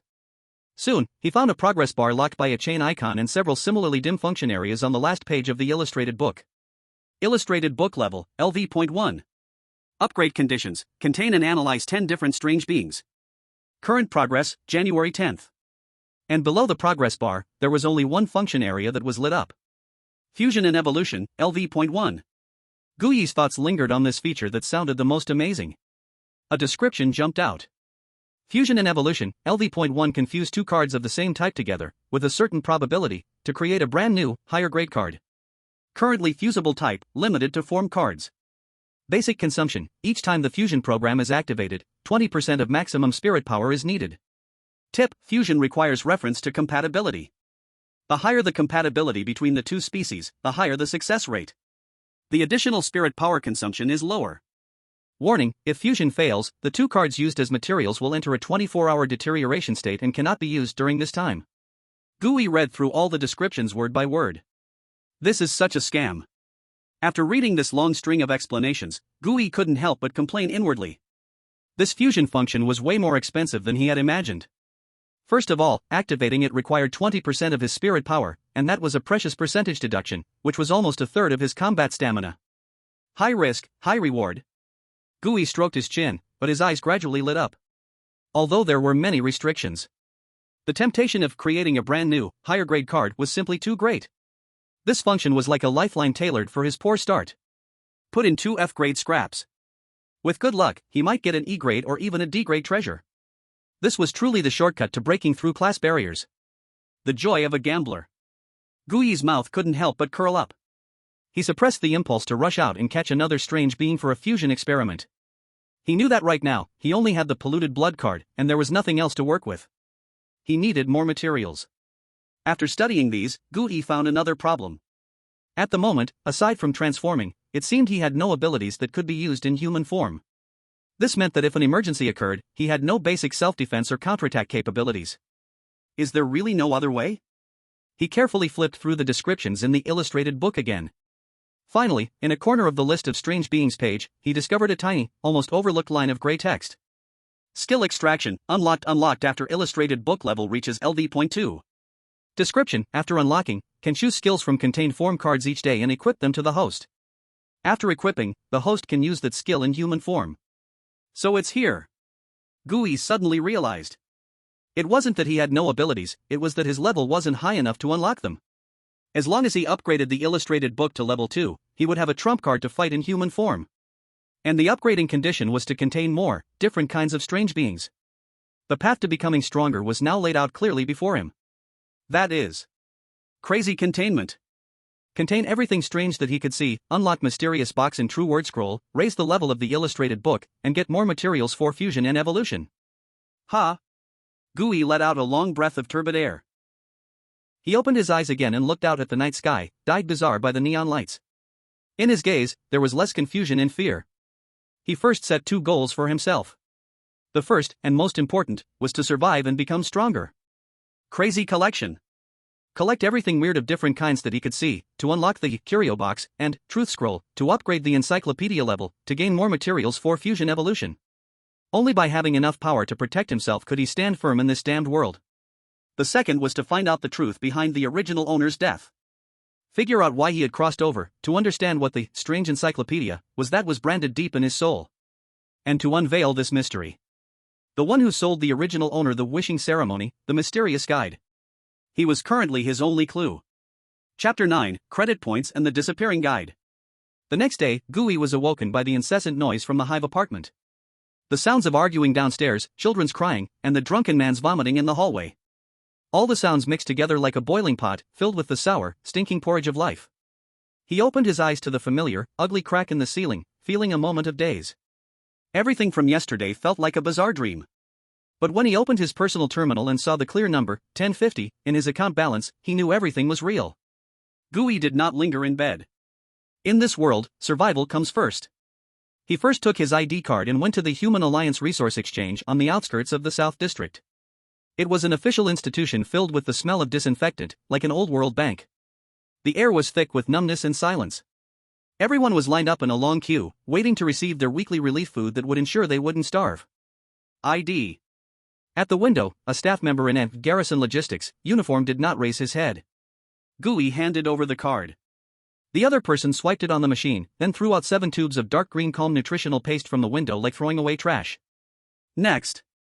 Gui stuffed the nutritional paste into his backpack and turned to leave that oppressive place, diving headfirst into the noisy, lively market of Rusty Bone Street. This was where life truly began. With an extra 530 credit points, Gui felt a bit more confident. He no longer walked with his head down in a hurry, as in the original owner's memories. He started to lift his head, observing and experiencing. He first spent 100 credit points on a booth with a gas mask sign to buy a brand new respirator with dual-layer activated carbon filters. The old one was long overdue for replacement. Putting on the new mask, the faint odor of decay in the air was significantly blocked out. Then, he was immediately drawn in by a strong, greasy smell. What a smart mask! Gui thought to himself. It was a small stall selling fried synthetic potato cakes. The stall owner was a one-armed man, skillfully tossing grayish-white potato cakes into a bubbling oil pot that was filled with who knows what kind of oil. Sizzle. The potato cakes quickly puffed up, turning golden and crispy. Boss, I'll have one. Gui said. 10 credit points. Gui paid and took the hot potato cake wrapped in oiled paper. He watched how others did it and sprinkled a layer of red, spicy seasoning powder on top. Taking a bite. The outside was crispy while the inside was hot and soft. Though it didn't taste much like potatoes, it provided a cheap satisfaction that was more a mix of starch and grease. But this warm texture and the damn oil flavor was 1,000 times better than that cold nutritional paste. Gui polished off this luxury item worth 10 credit points in just a few bites. He felt that his whole body was much more comfortable. After eating and drinking well, it was time to get down to serious business. Relying on the memories in the original owner's mind, he began to weave through the twisting, tangled little alleys in Rustbone Street, like capillaries. He was going to find the mysterious guide who sold him the wish runes. The route in his memory twisted and turned. The deeper he went, the darker it became, and the fewer people there were. On the walls of the alleys, strange symbols painted in various colors began to appear, incomprehensible. The air was thick with a damp, musty smell that seemed like it would never dissipate. This was the dark zone of Rustbone Street. It was a place where shady deals took place. Finally, Gui stopped at the end of the deepest, narrowest alley. In his memory, the guide's stall was right here. It was a stall always shrouded in shadow, with a tattered cloth as a door curtain. On the stall, there were always some oddities, said to be antiques dug up from the North District graveyard. For example, a doll that cried on its own, or dice made from dead fingers. The original owner had spent a full 1,500 credit points, saved over a whole year, to buy that deadly ritual. However, at this moment, in front of Gui, there was nothing. The stall in his memory had vanished. It wasn't just gone. There wasn't even a trace that anyone had ever set up a stall here. The walls were covered with the same filthy stains and moss as everywhere else. The ground was scattered with equally disgusting trash and puddles. It was as if there had never been a stall here at all. Gui's heart sank. No. This was too wrong. Normally, a place where things had been stored for a long time would leave a cleaner mark where it had been, due to the cover. But there was none here. He walked to a neighboring stall that sold second-hand electronic parts. The stall owner was an old man as thin as a monkey. Old man, Gui tried to make his voice sound casual. Can I ask if the antique seller next door hasn't set up today? The old man slowly lifted his head. With eyes murky like they were covered in grease, he looked at Gui curiously. It was as if he was looking at a madman spouting nonsense. Young man. He put down the circuit board in his hands and said with a puzzled tone. Did you make a mistake about the place? My stall has been here for almost a year. When did I ever have a neighbor? This place. He pointed at the empty wall corner next to him. Hasn't it always been a public toilet? After saying that, he ignored Gui any further. He lowered his head again, continuing to fiddle with his parts. It was as if he had just encountered a confused passerby. Gui's heart completely cooled. Not only had the physical traces been erased, even the memories of the surrounding people had been tampered with. If it weren't for Gui inheriting the original owner's memories, imprinted deep in the soul from the ritual, he might even start to doubt whether that guide ever really existed. Gui stood at the end of the empty alley, a chill surged from the soles of his feet straight to the top of his head. The original owner's death might not have been an accident. What he inherited by crossing over was not just a golden finger. He left that unsettling alley and returned to the main road of Rustbone Street, filled with the breath of life. The surroundings were still noisy, full of vitality. But this time, Gui always felt that beneath this clamoring, there hid a pair of eyes peering from the darkness. Chapter 10, The Value of the Black Market. Coming out of the alley where the guide had vanished, Gui felt a bit heavy-hearted. That invisible threat felt like a thorn stuck in his heart. But he thought for a moment, that guide had such great power. If he really wanted to do something for himself, he didn't have any good ideas, he could only take it one step at a time. The clue to the guide was cut off, where to go next? He remembered that he still had 3 purification grenades given by Captain Wine, but he didn't have a gun to fire them. In this damn world, guns are still very important. To be honest, he hadn't touched a gun before he crossed over, so now that he had the chance, he had to go take a look, right? I need to get a gun. This thought suddenly became incredibly clear in his mind. He followed his memory towards the black market firearms trading area of Rustbone Street in the Southern District, the territory of Wrench. As soon as he turned into the alley, a strong smell of machine oil and burning metal hit him. On both sides of the alley, shops big and small were crammed, and without exception, all had signs of wrenches and gears hanging at their doors. The harsh sound of grinding and the sizzling sound when welding rang non-stop. Here, half of the firearms trading in the whole Rustbone Street was taken care of. Gui's target was very clear, and he directly walked into the largest shop in the alley. This shop had no sign, only a wrench symbol made of scrap parts welded together hanging at the door. The shop was dimly lit, with disassembled gun parts and all kinds of unnameable mechanical prosthetics hanging on the walls. A burly man, bare-chested and covered in oil and burn scars, was facing away from the door, replacing the barrel of an exaggerated heavy machine gun with a mechanical arm that flickered with electric sparks. He was Wrench, the real master of this alley. What are you looking at? What do you want to buy? Wrench didn't turn around, his voice sounded like it came from an old metal speaker, dull and hard. I want to buy a handgun, Gui said. A newbie? Yes. Wrench stopped what he was doing and finally turned around. On his smoke-stained face, one eye was a mechanical prosthetic that emitted a red glow. He looked Gui up and down. Guns are banned in Zone B. Although no one manages Zone C, if caught by the garrison troops, they'd be confiscated as well. Have you thought it through? I've thought it through. Gui nodded. All right. Wrench walked to the corner, took out 3 differently shaped handguns from a greasy iron box, and tossed them onto the table. Look for yourself. Gui picked up the first one. It was an old police revolver from the old world, covered in scratches, with a worn-out rubber grip. Rustbone Street standard issue, Gravedigger revolver, 6 shots, sturdy, reliable, and hard to jam. The downside is its low power, whether you can hit a person from 50 meters away relies on faith. Wrench gave a brief explanation. How much? 3,000 credit points, no bargaining. Gui's heart sank. 3,000? His entire fortune was just over 1,000. He picked up the second one. It was a futuristic semi-automatic handgun assembled from various parts. Scavenger bone stock, the magazine holds 15 rounds. The advantage is strong firepower and fast firing speed. The downside is, the chance of an explosion is just as high as the chance of it jamming. How about this one? 5,000. Gooey silently put down the second gun and picked up the last one. It was a single-shot signal gun, simple enough in structure to look like a toy. Junkman's last friend, it can fire a purification grenade like a semi-indirect fire, hitting exactly where you aim within 30 meters. The downside is that after firing one shot, you have 3 seconds to contemplate your life. It should be cheaper, right? Gooey clung to the last bit of hope. Wrench's mechanical eye flickered. 1,005. Since you're a new face, I'll give you a friendly price of 1,450. Gooey. He gave up completely. With this little money, he couldn't even buy the most worthless self-defense weapon. If you don't have money, get lost, don't waste my time. Wrench saw his embarrassment and waved his hand impatiently. Gooey silently exited the shop. His heart was full of frustration. It seems that dealing with guns must be put on hold for now. He did not leave immediately, but walked into another, darker, and more smelly alley. This was the weird materials black market of Rustbone Street. On both sides of the alley, stalls displayed all sorts of disgusting items. Tentacles with eyeballs, soaking in formaldehyde-filled glass jars. Dried faces of man-dog, as hard as leather. And piles of black, rotten meat, emitting weak energy fluctuations, scraped from some strange creatures. Gooey suppressed his nausea and stopped in front of one stall. On the stall were several lumps of gelatinous solids, identical to the blood slime he had absorbed yesterday. "Boss, how much for this?" The stall owner was a skinny man, looking like a bamboo pole, lazily lifted his eyelids. Residual body of polluted blood, 1 for 150 credit points. It said that soaking it in black water can help you endure more pollution. "Kid, you look unwell, want to try one?"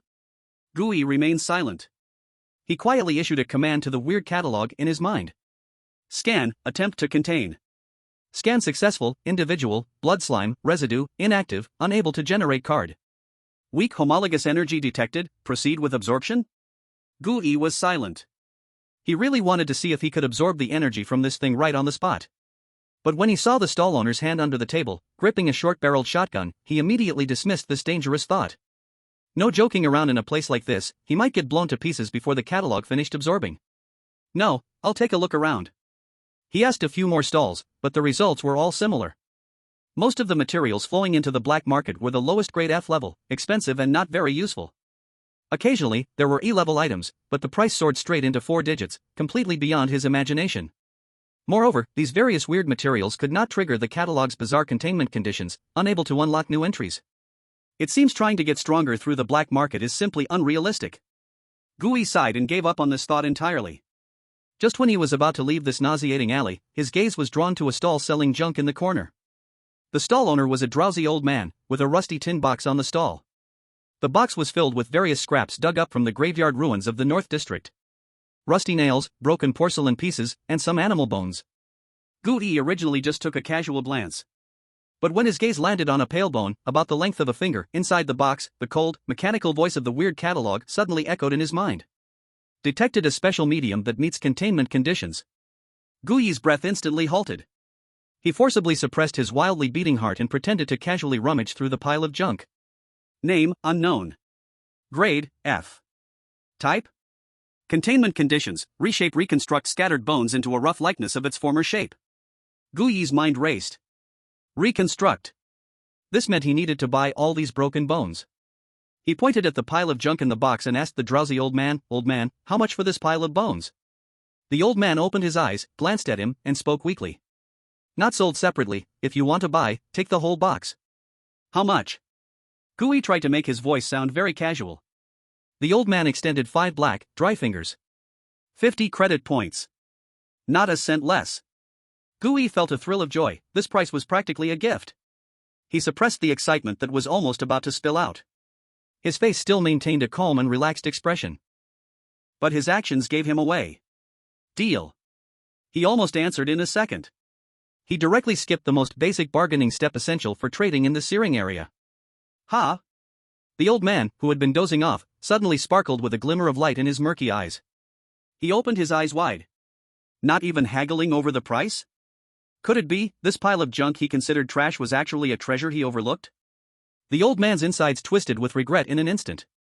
He immediately wanted to backtrack. He opened his mouth, just about to say that classic line, "Wait, I misremembered the price." But Guyi's movement was 1,000 times faster. The moment the old man opened his mouth. Ding! A clear, crisp electronic prompt indicating the transaction was complete rang from Guyi's personal terminal. Then, before the old man could react at all, he suddenly bent down. In one sweep, he picked up the dirty and heavy large wooden box. Then he turned and left without looking back. "Hey! You brat! Wait!" The old man finally reacted. He bounced up from the recliner, stretching out his hand to try to stop Guyi.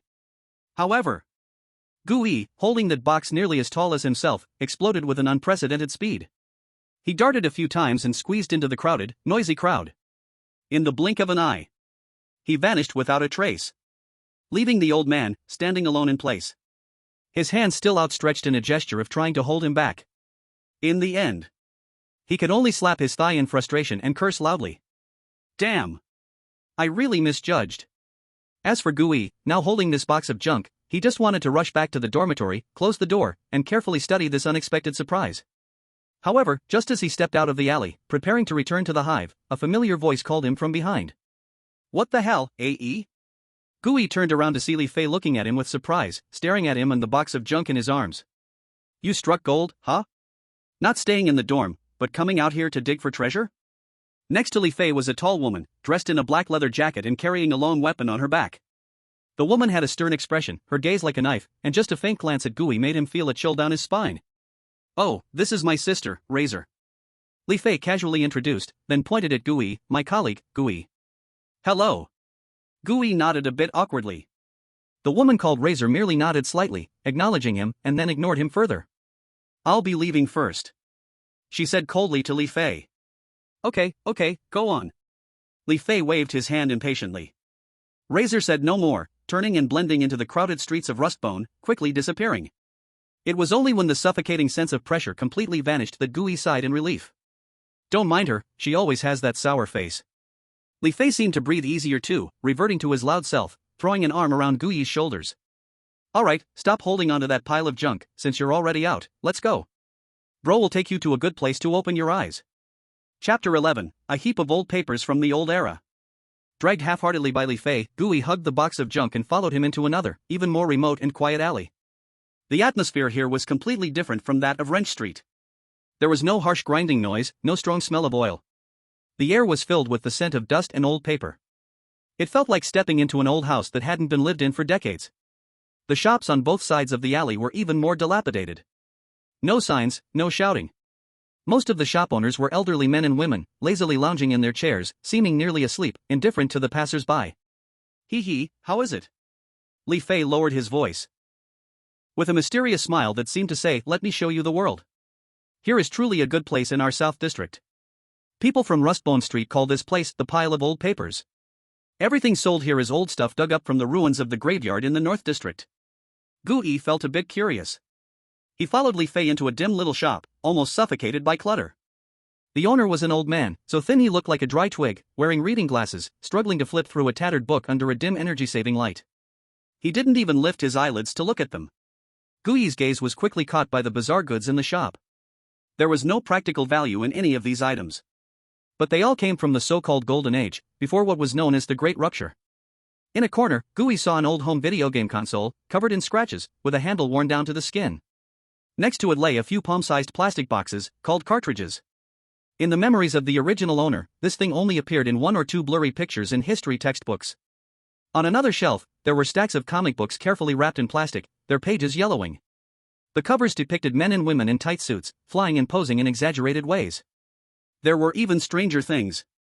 A ceramic doll with a missing arm, with two strange tear marks on its face. A rusty, square tin box for cookies, painted with a chubby foreign old man in a red dress. Guyi felt like he had walked into a small history museum made of junk. These items seemed so out of place in this struggling gray millstone.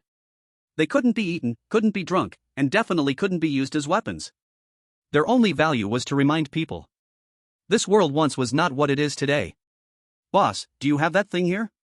Li Fei walked confidently to the counter and knocked on the table. The old man finally raised his head, adjusted his glasses, and said slowly, What's the rush, you little monkey? Every time you come, it's like you're pushing for a deadline. As he complained, he reluctantly pulled out a heavy box wrapped carefully in velvet cloth from under the counter. When the box opened, a yellow, palm-sized plastic square lay quietly inside. It had 2 small holes for earphones and a row of tiny buttons with worn-out markings.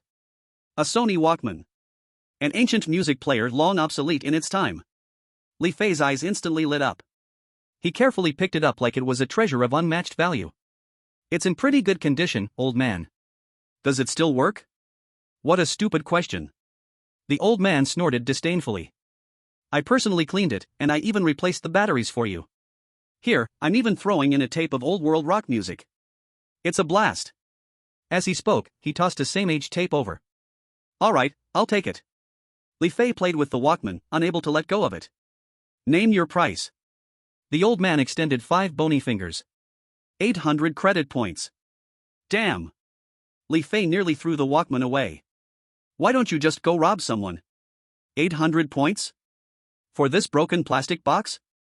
Last time I came, you sold it for 300. Last time was last time, this time is this time. The old man looked down at his book again and said slowly. This thing, in the whole pile of old papers, I'm the only one who has it left. Buy it if you want. You? Li Fei glared in anger. 800 credit points, this was almost all the wealth he could barely earn after 3 missions. Gui watched from the side, secretly amazed. He never expected that this electronic trash, which seemed worthless to him, could sell for an astronomical price comparable to half a gun here. 350. No more than that. Li Fei gritted his teeth and began to negotiate. 680. If you take off a single cent, you can put it back. 380. Old man, don't be so greedy. This thing might break any day. 650. This is art, kid. Art is priceless. To hell with your art. Li Fei pretended to be angry, slammed the Walkman onto the table, and pulled Gui to leave. Let's go, AE. We won't buy it. Let him keep it. They had just taken 2 steps when the old man's slow voice came from behind. 500. That's the lowest price. If it goes any lower, I will take it apart and sell the parts. Li Fei's footsteps stopped. He turned around and locked eyes with the old man for 3 seconds. Finally, he deflated like a balloon, cursing as he pulled a personal terminal from his pocket. Damn, you're tough. Payment successful, 500 credit points. Watching a large sum of money instantly evaporate from his account, Li Fei's face wrinkled like a bitter melon. He cautiously tucked the expensive Walkman and cassette into the most intimate spot in his clothing. As he walked out of the old paper pile, Li Fei still had a look of pain that made him want to cry. Gui finally couldn't help it and, holding the box of real trash that cost only 50 points, curiously asked. Monkey brother, you spent so much money just to buy this thing? This thing? Li Fei immediately became displeased upon hearing that, stopping in his tracks to glare at him. What the hell do you know? This is sentiment. This is romance. This is... He struggled for a long time but couldn't articulate what he meant. In the end, he scratched his head, and his nonchalant expression suddenly turned a bit awkward. He looked around to make sure no one was paying attention, then lowered his voice to Gui. Next week, isn't it coming soon? What's coming soon? Gui was taken aback. Li Fei's face actually turned a rare shade of red. Shao-Chi's birthday, you little rascal, forgot? He tucked the Walkman deeper into his clothes, his tone carrying a hint of the unique youthful pride and shy bragging of his age. Doesn't she love the old songs from A Clockwork Orange? I've heard her say it would be wonderful to have something to carry music in her pocket to listen to any time. So? He didn't finish, just started to chuckle foolishly. Gui looked at him, stunned. Suddenly, he felt that the box in his arms, costing only 50 credit points and possibly hiding a great secret, was in this moment far less valuable than the yellow plastic box in Li Fei's arms, which cost 500 credit points and could only play music. Chapter 12, The Rubbish and the Wretched Dog. After parting with Li Fei, Gui hurried back to the hive, clutching the heavy box of junk. He plunged into his single dorm room on the top floor and locked the flimsy metal door behind him. The smell of cheap disinfectant mixed with damp air still lingered in the room. But at this moment, it became his only laboratory. He carefully placed the newly purchased gas mask on the table, then eagerly emptied the contents of the metal box, spilling it all onto the cold concrete floor with a clatter. A smell mixed with dust, mold, and some unknown fishy odors spread out. Before Gui lay a pile of true trash. Rusty nails, broken beer bottles, a few shell casings from unknown firearms, and a large heap of scattered, pale, dried bones covered in dust. These bones were his true target. Gooey put on his work spiritual isolation gloves, squatted down, and embarked on his first and most peculiar craft class. Containment condition, reconstruction reassemble the scattered bones into their approximate pre-death form. It sounds simple. But when doing it, only then do you know how messed up it is. These bones are smashed to bits. The larger pieces are the size of a palm, the smaller ones are just the size of a fingernail. And all the bones are mixed together, making it impossible to tell which is which. Gooey first tried to match them like a puzzle, based on the broken parts of the bones. He spent a whole half hour, sweating profusely, but ended up piecing together a leg that looked like a front leg, all scattered. Moreover, there were several pieces left over that didn't match at all. Damn it! He cursed under his breath, anxiously scratching his hair. No way, at this rate, he wouldn't finish by tomorrow morning. He simply gave up on that scientific method. He closed his eyes, took a deep breath, and focused all his attention on his hands. He no longer looked with his eyes, but instead felt each bone with his heart, or rather, the vague perception of anomaly that the strange illustration gave him. He picked up a piece of rib. Then he picked up another piece. As the two pieces of bones came close together, he could feel a very faint, invisible flow of energy in the air, creating a slight resonance between them. This is the feeling. Gooey's eyes suddenly opened wide. He no longer cared if the damn notches matched perfectly. He only trusted his intuition. He moved like a drunken artist, placing one bone after another on the ground in a seemingly chaotic yet mysteriously patterned way. Click. Click. Time passed, second by second. The skeleton on the ground became more and more complete. It looked like some kind of canine. But its spine had abnormal, blade-like bone protrusions. Its skull was much larger than that of an ordinary dog, with 2 rows of dense, serrated teeth. When Gooey gently placed the last small piece, resembling the end of a tailbone, at the end of the skeleton. Buzz! All the pale white bones on the ground suddenly lit up with a ghostly blue light, like ghost fire. Containment conditions have been met. Detecting the containment entity as living, generating form card. In the cold notification sound of the illustration, the glowing bones began to slowly float up from the ground, ignoring physical laws. They automatically and seamlessly assembled into a complete, ominous beast skeleton in midair. Then, the entire skeleton rapidly shrank and folded in the light, ultimately transforming into a stream of light, fiercely imprinting itself into Gooey's forehead. Containment successful. Acquired F-level form card, Bonehound. Recorded on page 2 of 100 Ghosts record. At the moment this new card was documented in the illustration, a pure warm current rushed into his brain. That feeling was like forcibly injecting a clear spring into a nearly dried-up pond. His exhausted spirit from piecing together the bones was instantly replenished, and the entire pond seemed to expand a circle. New card recorded, soul capacity expanded. Mental power limit raised, 1015. Gooey's face was filled with joy. Not only did he gain a new transformation form, but even the fundamental mental power limit received a permanent boost. He immediately sank his consciousness into the illustration. Form card, number 002. Name, Bonehound. Grade, F. Type, physical. Description, a low-quality creation made of countless creatures' grudges and bones, pieced together in the polluted area graveyard. It does not know fatigue, fears no death, and is a natural hunting dog and cannon fodder. Don't expect it to be loyal, it just enjoys the thrill of biting. Abilities. 1. Silent stealth. After transforming, when he was on all fours, his footsteps would be absorbed by the special structure between his bones, achieving almost absolute silent movement. Sharp teeth, after transformation, his biting power was slightly enhanced, allowing his teeth to easily tear through leather and deal physical damage to the F-level peculiar spirit. Weakness/rules. Structural imbalance, the joints are extremely fragile and easy to dismember. Yet the remains still possess vitality. Bone collector's instinct, he would be attracted to unclaimed bones and prioritize recovery actions. Silent stealth. This ability is simply a divine skill tailored for ambush and reconnaissance. He couldn't wait to test the power of this new form. He looked around his cramped dorm room, which was hardly 10 square meters. The place was too small. But it was enough. Transform into bone mutt. In the next second, a feeling completely different from the transformation into polluted blood spread throughout his body. It was not melting, but rather shattering and reorganizing. Crack. Crack, crack. He heard the painful, crisp sounds of his bones. His body began to curl down uncontrollably, limbs elongating, spine protruding, skin and flesh seemingly retracting inward, pouring all power into the bones undergoing mutation. A heavy, overwhelming pressure ruthlessly squeezed in from all directions. That feeling was like an invisible gray giant, using its cold hand to grip him tightly. Heavy, oppressive, suffocating. Gui let out a muffled groan of pain. The transformation process was painfully stuck. He could feel that his form had become a grotesque mix of half-human and half-dog. But the external pressure felt like an invisible wall, firmly preventing him from completing the last step of transformation. This is... His mind flashed back to the moment when the commuter bus passed high walls. Reality stabilization anchor. It was the force field of the high wall. Here in Zone C, although outside the wall, he was still within the radiation range of the stabilization anchor force field, about 20% to 40%. This force field was crazily correcting his body, trying to revert his anomaly back into normal human form. Warning: high-intensity reality stabilization force field detected and suppressed. Transformation function suppressed by 50%. Mental energy consumption rate increased by 100%. The warning sound of the graphics panel blared crazily. Gui decided to stop pushing himself. No one knew if there would be higher-level monitoring alarms on the high wall. He made a quick decision and immediately terminated the transformation. Release.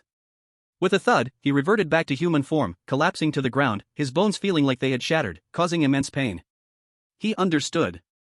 Under the shadow of this high wall, his greatest trump card had been shackled. The high wall used its absolute power of reality, constantly reminding him, "Here, you must be normal. Any abnormal thing will be corrected." He slowly got up from the ground and sat back down on the creaking bed. He began to think calmly about his current situation. The containment of 2 Eerie cards relied on luck once and bravery once. But such good fortune cannot happen every day. First, he couldn't always perform those strange containment actions under his teammates' noses. This time it was consuming and splicing, but next time, what if the graphics panel asked him to dance with the target for a while? He would eventually reveal himself. Secondly, and most critically, the company's tasks were too slow. As Li Fei said, the cleaners do not work every day. Most of the time, they were in the hive, waiting for the company's terminal to ring with a task notification, which could be at any time. Sometimes, they had to wait for 3 to 5 days. Moreover, the vast majority of tasks were safe tasks that had no ratings. Go clean up some contaminated residues in an abandoned warehouse, or collect some soil samples from a certain area. Safe, but it also meant that there was no chance to encounter the living bazaar, let alone earn any recycling commission. Only those occasional tasks with danger ratings were the dinner table for someone like him, a thief. But such tasks were rare and hard to come by. No. He couldn't keep waiting passively like this. To stake his growth on the company's charity and elusive luck was a sure path to disaster. He must find a way to actively and freely engage with the bazaar. And he must find a way to earn extra credit points on his own, free from the company. Gui's gaze pierced through the small window, looking toward the flickering neon lights deep in rusted Bone Street, a place always bustling with noise. There was the weapons shop of Wrench. There was the black clinic of Syringe. And there was a place he had only heard of in the original owner's memories, but had never stepped into, a paradise for rogues. Bounty Hunter Guild, Cyclops Tavern. Perhaps, it was time for him to take a look there. Chapter 13: Cyclops Tavern and the Executioner. This thought began to grow wildly in Gui's mind, like weeds. He could no longer wait. He didn't even have dinner, walking straight out of his top-floor dormitory. He followed the exposed zigzag stairs of the hive, all the way down. The wind on the top floor made the tin walls clatter. He passed the 5th and 4th floors, where Li Fei and Chen Hao, the old team members, lived. The noise and smell of food in the hall were much stronger than on the top floor. Finally, he stopped at the end of a relatively clean and quiet corridor on the 3rd floor. The door in front of him was completely different from the thin tin doors upstairs. This was a solid wood door, torn from some old-world building. The door had been reinforced with steel plates all around. There was even a functioning brass peephole next to the door. In this chaotic hive, such a door was a symbol of status and security. Gui took a deep breath, raised his hand, and knocked on the door. "Who is it? Damn it, are you rushing me?" The door creaked open, revealing Wang Laotsong's impatient face, reeking of alcohol. He wore a faded old vest and was holding half a bottle of black water. "One team, it's me," Gui said. "You kid? What's up?" Wang Zhenghua frowned upon seeing him. Gui said, "Sorry to bother you, but I have something to ask." His tone was respectful, with a hint of caution only shown when facing elders. Wang Zhenghua's expression softened a little. He looked Gui up and down, as if trying to read something from his face. "Come in, and close the door." Gui stepped into Wang Zhenghua's equally narrow but filled with the smell of tobacco and gunpowder room. "Sit down." Wang Laotsong pointed at a stool made out of an ammunition box, then sat back down on the bed. "Speak, what is it?" he asked hoarsely after taking a big gulp of black water. Gui didn't speak right away.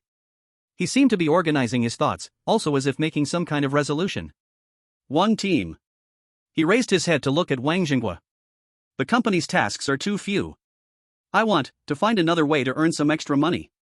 I heard that at Cyclops Tavern, you can register as a scavenger. When the words Cyclops Tavern slipped from Guyi's lips, Wang Jinghua's eyes instantly changed. Those eyes, which usually held a hint of murkiness and fatigue, suddenly became sharp. He didn't respond immediately but carefully scrutinized Guyi from head to toe again. As if he was meeting this person he had personally recruited for the first time. The silent young man. Then Wang Jinghua smiled. Extra money? Kid, do you know that every year, newcomers who took jobs from the One-Eyed never came back, enough to fill the murky river? I know. Guyi nodded, but I also know that if I keep waiting for company tasks, I might never afford even the crappiest gun in that tool shop. Wang Jinghua fell silent again.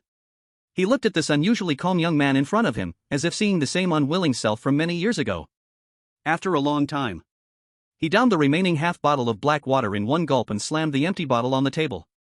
All right, he said. I'll take you there. But we agreed, just look, don't do. The rules there are 100 times darker than the company's damn contracts. I understand. Put on your thickest coat and cover your face well. Let's go. The rusty Bone Street at night was even more bustling than during the day. The two walked one in front of the other through the crowded people. Listen up, kid. Wang Jinghua lowered his voice as if imparting the oldest survival wisdom. Bounty hunters sound impressive, but they are just a pack of stray dogs with no one to manage them. Here, we have 3 levels.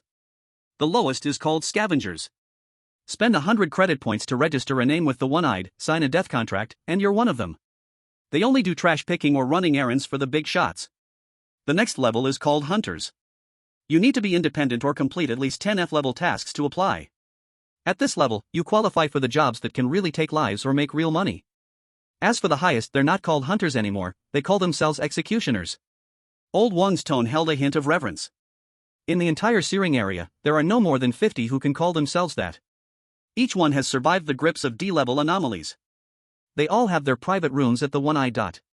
As they spoke, they arrived at the entrance of the One-Eyed Tavern. Unlike the relatively mild atmosphere of the Clockwork Orange, this place exuded a bloody vibe that warned strangers to stay away from the very entrance. Pushing open the heavy wooden door, Guyi felt as if he had stepped into a smoking battlefield. The first floor was an open tavern. The air was 10 times more intense than the Clockwork Orange, filled with the smell of low-quality alcohol, sweat, blood, and gunpowder. In every booth, there sat vigilant scavengers, weapons laid right beside them. No one spoke loudly, only suppressed whispers could be heard. Behind the bar stood a thin, one-eyed boss lazily cleaning a glass that was stained with dark red blood. His other eye was replaced by a rough mechanical eye made of brass and gears, flickering with a faint red light. He was the One-Eyed. Old Wang? What brings you here for a drink today?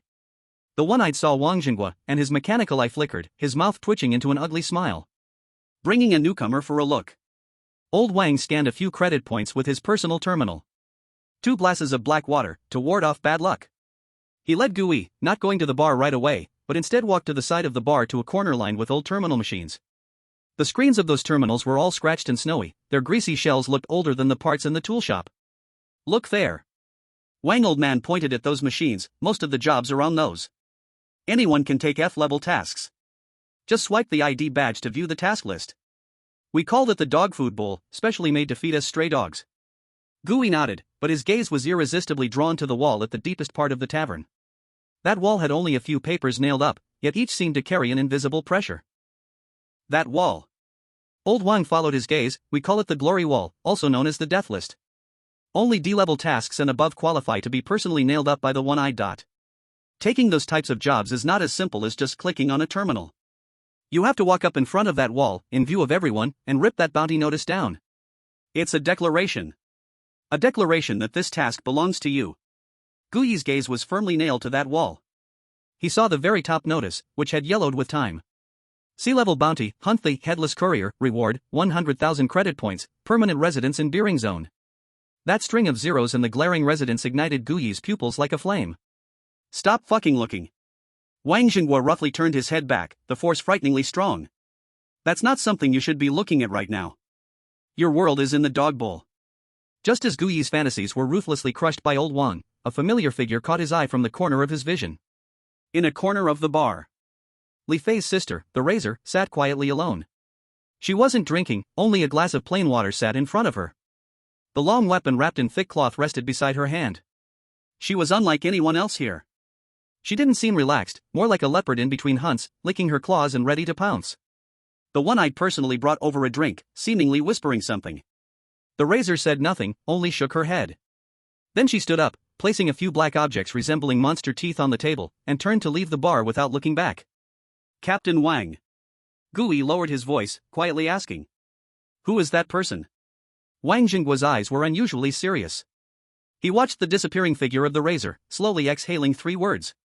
The executioner. He paused, as if pondering his words carefully. I told you before, the executioner. Gui's heart suddenly jolted. He didn't expect that he would see a living, breathing legend standing at the top of this underground world so soon. And she's the craziest and the strongest among the executioners. Us cleaners have to be on edge dealing with F-level anomalies. And she. Old Wang paused, took his drink, and chugged the spicy black liquid. She treats E-level anomalies as prey to hunt. Chapter 14. 2 paths and a contract for sale. Stepping out from the heavy wooden door of the One-Eyed Tavern, the bustling, lively night wind of Rust Bone Street hid Gui's face. But his heart was still immersed in the massive impact brought by the bounty notice and the razor's cold figure. He followed behind Wang Jingguo, walking silently. The aftertaste of that spicy black liquid began to surge, making his mind a bit dull but also a bit daring. Finally, at a relatively quiet alleyway, he couldn't help but speak up. Captain Wang. Wang Jingguo did not turn around. I just can't make sense of it. Gui organized his words. Li Fei's sister is so powerful. Why would Monkey Brothers still want to team up with us to do this? He had just bickered for half a day with that boss for 500 credit points. Gui added silently in his heart. Wang Jingguo's footsteps slowed down. He did not answer directly but walked into the shadows of the alley, pulling out a menthol cigarette and lighting it. The crimson glow flickered on his wrinkled face. Kid, what do you think about our job as cleaners? He suddenly countered. Dangerous, tiring. Gui answered honestly. Exactly. Old Wang took a deep breath of smoke and slowly exhaled. That's right. Old Wang nodded and added, but the pay is pretty good. Right? Gui paused for a moment, thinking about the 530 credit points he had earned, and nodded at Aunt Lu Feng and the others' monthly fixed salary. Compared to the memories of the original owner, being a cleaner in the searing area was indeed considered a high-paying job. That's right.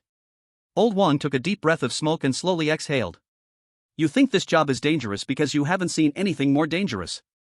He flicked the ash from his cigarette, his gaze becoming distant. Our job, no matter how dangerous it is, it's still a job. We have company contracts and work permits issued by Human Link. Every attendance credit is settled separately. The company also provides a fixed base salary each month. This is called protection. Wang Jingguo turned his head, his murky eyes shone brilliantly in the darkness. But executioners like the razor are different. What they do is playing with their lives. They have no contracts, no base salary, and certainly no insurance. Today, they might take away 10,000 or even 100,000 credit points from the One-Eyed.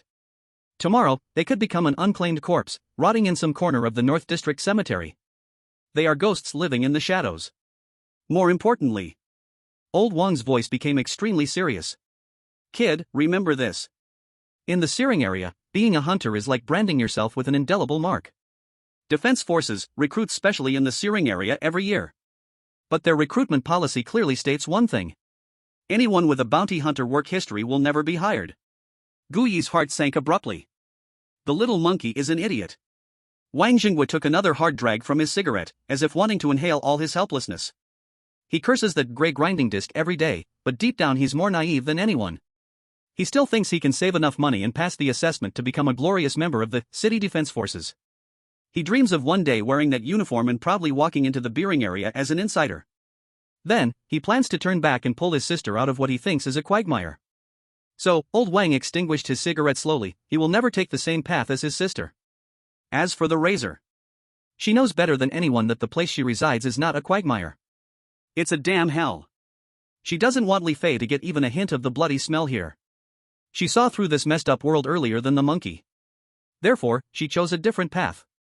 She doesn't help her brother, not because of a bad relationship. Quite the opposite, she is protecting him. Her circle is too filthy and too dangerous. A foolish kid like the monkey, just one day inside, wouldn't leave even a bone fragment behind. So, Old Wang threw the cigarette butt on the ground and crushed it fiercely with his toes. The two siblings are just two stubborn mules. One desperately tries to pull the other out of what they think is a quagmire, while the other is trying their best to keep the first from falling into the real hell they are in. That's their way of protecting each other. It's utterly foolish, but no one has the right to criticize. Gui listened in silence. He thought to himself, does Captain Wang know too much? Then, he came up with a more realistic question. Wang Captain. He couldn't help but ask. Since Li Fei's sister is in this line of work, she must have plenty of enemies, right? Hasn't anyone thought about using Li Fei to threaten her? Old Wang heard this. A glimmer of reminiscent light flashed in his murky eyes. Yes, he said slowly. How could there not be? 3 years ago, over at the slaughterhouse backstreet, a new gang emerged, blind to reality. They kidnapped Li Fei, trying to use her to threaten Razor, to make her their exclusive executioner. Old Wang lit another cigarette. Guess what happened? Gui remained silent, just listening quietly. That night, Old Wang's voice was lowered to an extreme. That gang isn't big, but there are 57 people. From their boss to the dog guarding the door. Not a single one survived. Later, the one-eyed man went in to collect the corpses. It is said that at the scene, only those 57 artworks remained, their flesh carved away until only complete skeletons were left. The name Razor truly echoed throughout the entire C-zone from that night on. Old Wang spoke slowly, in an almost warning tone. So now, everyone in C-zone who has a name knows. Li Fei is the reverse scale of the Razor, is her vital weakness. But if you want to touch this reverse scale, you must first be prepared for your whole family to be shaved down to the bones. Gui listened and fell into silence again. He couldn't hold back his thoughts and cursed inwardly. Damn. He silently scolded, after all this. This foolish boy Li Fei is actually the one with the hardest backing in our Team 7? This absurd yet real contrast made him see his own future path more clearly. The righteous path is too slow and too elusive. He did not share Li Fei's naive fantasies. He only believed in the power he held in his own hands. Captain Wang. Gui raised his head, his eyes unusually firm. I've made up my mind. Take me to register. Wang Jingguo looked at him, for a long, long time. Finally, with a sigh of resignation, he said. All right. Follow me. The two did not speak another word, turning around and re-entering the blood-soaked and alcohol-scented, one-eyed tavern. This time, Wang Jingguo did not take him to see the bounty board. Instead, he walked directly to the dangerous-looking bar counter. One-eyed. Old Wang tapped the bar. Register this kid as a scavenger. The one-eyed man's brass prosthetic eye scanned Gui back and forth, as if assessing a piece of merchandise. The old rule, 100 credit points. Before Wang Jingguo could say anything more, Gui stepped forward on his own and opened his personal terminal. Payment successful, 100 credit points. Watching his already limited balance shrink instantly, Gui felt a small pang in his heart. But he did not show any sign of regret. The one-eyed man glanced at him, twisting his mouth into an ugly smile, then dragged out an old data terminal covered in scratches from under the bar. He also threw over a dirty, scribbled electronic signature pad filled with disclaimers. Name. Gui. Number, 734. The one-eyed man typed a few words on the terminal. Sign this accidental death and property waiver agreement. Gui picked up the signature pad. The so-called agreement was shockingly simple and blunt with only 3 clauses. 1. I voluntarily become a bounty hunter. During the mission, all injuries and fatalities are unrelated to this tavern. 2. Upon my death, all remaining property will be processed by this tavern. 3. This tavern has the final explanation rights for all bounty tasks. This is a complete contract of servitude. But Gui thought about how if he were dead, would he still care about all this, so he didn't hesitate. He picked up the electronic pen and signed his name on the pad. Done. The one-eyed man confirmed the signature and pulled out a badge made of cheap stamped metal, like a dog tag, from under the bar, tossing it over. On the front of the badge, there was a mark of one-eyed. On the back, there was a line of cold engraving. Scavenger. Number, 734. Take this, and you will qualify to accept F-level bounties from now on. The one-eyed man put away the terminal and began to wipe his glass, as if nothing had just happened. One last piece of advice, kid. When you die outside, try to die decently. Don't let my people go through the trouble of digging your broken badge out of the pile of rotten meat. Gui held the cold, sharp-edged metal badge tightly and nodded vigorously. I understand. He and Wang Jingguo walked out of the tavern together. The night wind of Rust Bone Street blew cold on his face. Wang Jingguo didn't say anything more like be careful. He simply patted Gui's shoulder. The road is yours to choose. Whether dead or alive, it's up to your own skills. After that, he walked toward the hive without looking back. Gui stood in place, opening his hand. That metal plate engraved with 734 reflected the bizarre, cold light of the surrounding neon in his palm. This was his first ticket into this underground world. Chapter 15, Textbooks of the Abandoned Campus. The day after signing the indenture at the One-Eye Tavern, Gui was in the dormitory, studying the cold scavenger badge. Suddenly, the old company terminal in the common lounge beeped without warning. A task had arrived. Can't people get a breather? Li Fei jumped up first from the shabby sofa, cursing under his breath, but his body honestly began checking his gear. It's only been a day, and Fat Ma treats us like donkeys? Having work is good enough, stop complaining so much. Aunt Lu stuffed extra cleaning spray and batteries into her logistics bag.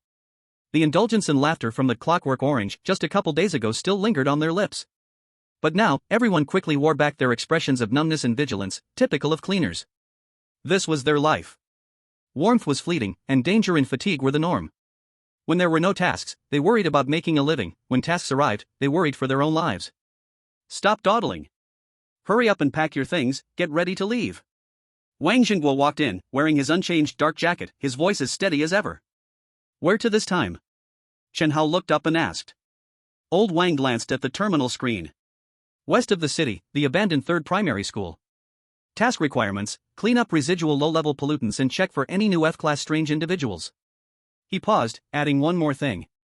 System assessment, risk level, low. Everyone, stay alert and don't make mistakes. Half an hour later, the old commuter bus drove out of Rust Bone Street once again. The abandoned third primary school was located in a gray area at the intersection of C-Ring Zone and the polluted zone. This had once been a thriving residential area, but was ruthlessly abandoned 10 years ago. The bus stopped in front of the school's rusty iron gate. On the iron gate, in careless red paint, was sprayed a warning sign from Human League, across bone and the words no entry. Monkey, glasses, you two are in charge of detecting pollution outside. Old Wang began issuing orders. Little Chi, after you go in, check for any movement on the second and third floors. Aunt Lu, you two are with me, responsible for cleaning and checking the first floor. Is that clear? Clear. Everyone replied in unison. Action. Li Fei and Chen Hao immediately took out their detectors to start working around the school area. Old Wang used a giant hydraulic pliers, with a crunch, cutting the chains off the door. Creak. The iron door, which hadn't been opened in at least 10 years, let out a spine-chilling groan and slowly opened. A mix of dust, mold, and rotting paper filled the air. Gui followed behind Old Wang, stepping into this campus forgotten by the world. The playground was overgrown with waist-high weeds. The rusty slide was entwined with vines, like an abandoned steel skeleton. A few dried-up, unidentified bird corpses lay scattered on the ground. The walls of the teaching building were covered with moss and cracks. Most of the windows were broken, dark holes like empty eyes. The entire campus was eerily silent. Only the sounds of their footsteps on the rubble and dead leaves echoed softly. Be careful, watch your step. Old Wang whispered, offering a reminder. The three walked into the lobby of the first-floor teaching building. The lobby was dim, with some faded and peeling children's drawings still visible on the walls. In the drawings, children used naive strokes to paint blue skies, white clouds, and a smiling, radiant sun. But this warm scene was marred by a huge, black mold stain spreading down from the ceiling. That mold stain, like an ugly scar, devoured the entire sun. Let's get to work. Old Wang pointed at those mold stains. Lu Feng, use the number 3 purification liquid. Come with me, we need to check the classrooms. Okay. Lu Feng skillfully took out a high-pressure sprayer from her logistics bag and began to clean the polluted residues. Gui followed Old Wang, pushing open the door to the first classroom in the corridor. It was a classroom for younger grades. The small desks and chairs were still arranged haphazardly. On the podium, the chalk had already broken into several pieces, scattered on the dust-covered lectern. The blackboard still retained the writing from the last class, the words now blurred beyond recognition. Everything felt frozen in time, like an afternoon from over a decade ago. Gui's gaze was quickly drawn to a poster on the wall. It was a cartoon-styled poster, specially made for children. In the picture, a little boy in a yellow raincoat stood with his back to a pale face wearing a strange smile. The eyes of the face were marked with big red crosses. At the bottom of the poster, in bold and colorful letters, was a line of slogans. Dear children, please remember, if you meet the smiling man, do not look directly into its eyes. Gui stared at that line of text, a chill creeping up his back. This feeling was too strange. It was like reading a description of a bloody, horrific murder scene in a fairy tale book. He suppressed his discomfort and walked over to a row of desks. On the tables lay scattered some textbooks. He casually picked one up, blowing off the dust on it. The cover had a colorful, cartoon-style title printed on it. F-Class Hazardous Species Illustrated Guide. New Era Primary School, Grade 2, Volume 1. He opened this textbook belonging to the new generation. The first page depicted a bat with wings and ears. The text beneath introduced it. Name, Echo Bat. Habits, likes to stay in absolute silence in closed spaces, attracted by sudden noises. Hazard, can shatter a human's eardrum with ultrasonic waves. Response method, remain silent or use continuous noise over 80 decibels to drive it away. On the second page was the very smiling man from the wall poster. Name, Smiling Man. Habits, mimics humans, enjoys observing from behind. Hazard, if you maintain eye contact for more than 3 seconds, it will appear behind you and snap your neck. Response method, absolutely do not look back at it. Page after page. Gu-E mechanically flipped through. This so-called textbook contained no tang poetry or song lyrics, no addition, subtraction, multiplication, or division. Instead, there were only survival rules, traded with blood and life. From the moment they learned to read, their lives forced them to learn how to coexist with these nightmares walking among humans. Gu-E closed the textbook, feeling a bit heavy-hearted. At this moment, a sudden urgent voice came from the intercom, Lin Xiaoqi's voice laced with repressed tension. Captain! Hurry to the second-floor science laboratory and take a look. Something doesn't seem right here. Old Wang's face turned serious instantly as he replied over the intercom. Understood, we're on our way. He glanced back at Gu-E, speaking in a low voice. Ah-ee, stay close to me. Aunt Lu, guard the stairway on the first floor, ready to assist at any moment. Okay. Wang Zhenghua and Gu-E made no further delays, rushing out of the classroom. Running up the dusty stairs to the second floor. The corridor on the second floor is darker than the first. The walls are covered with large patches of water stains and mold. A strong, piercing smell of chemicals mixed with decay fills the air. At the end of the corridor, a wooden door with a sign saying Science Laboratory is slightly ajar. Lin Xiaoqi's petite figure stands at the door, face serious as she waves them over. Captain, i.e., look at this. She points to the ground of the laboratory. Gu-E follows her finger and his pupils narrow slightly. At the entrance of the lab, a series of wet footprints, looking like they just crawled out of water, is clearly visible. The footprints are small, like those of a child. But the edges of each print carry an abnormal, rust-like dark red color. I didn't see this when I came up. Lin Xiaoqi lowers her voice, her face showing a hint of fear. I was scouting on the third floor and heard glass breaking from this direction, and when I came down, it looked like this. Wang Zhenghua's face is so dark it seems like water could drip from it. He slowly pulls out an old-fashioned revolver from his waist and signals Gu-E and Lin Xiaoqi with a caution gesture. Sparrow, you stay by the door, keep an eye on the corridor. I.e., come with me to take a look. Yes. Wang Zhenghua takes the lead, and Gu-E follows closely behind, both cautiously stepping into the ominous laboratory. The laboratory is in a state of chaos. Chairs and tables are flipped over, and various glass fragments from experimental tools cover the ground. The piercing chemical smell is even stronger here. Gu-E quickly scans the entire room. The floor of the laboratory is filled with those dark red, wet tiny footprints, disorderly, as if an invisible child just threw a tantrum here. In the far corner of the lab, a huge glass specimen cabinet has been violently smashed from the inside. Formalin liquid spills everywhere, emitting a sharp odor.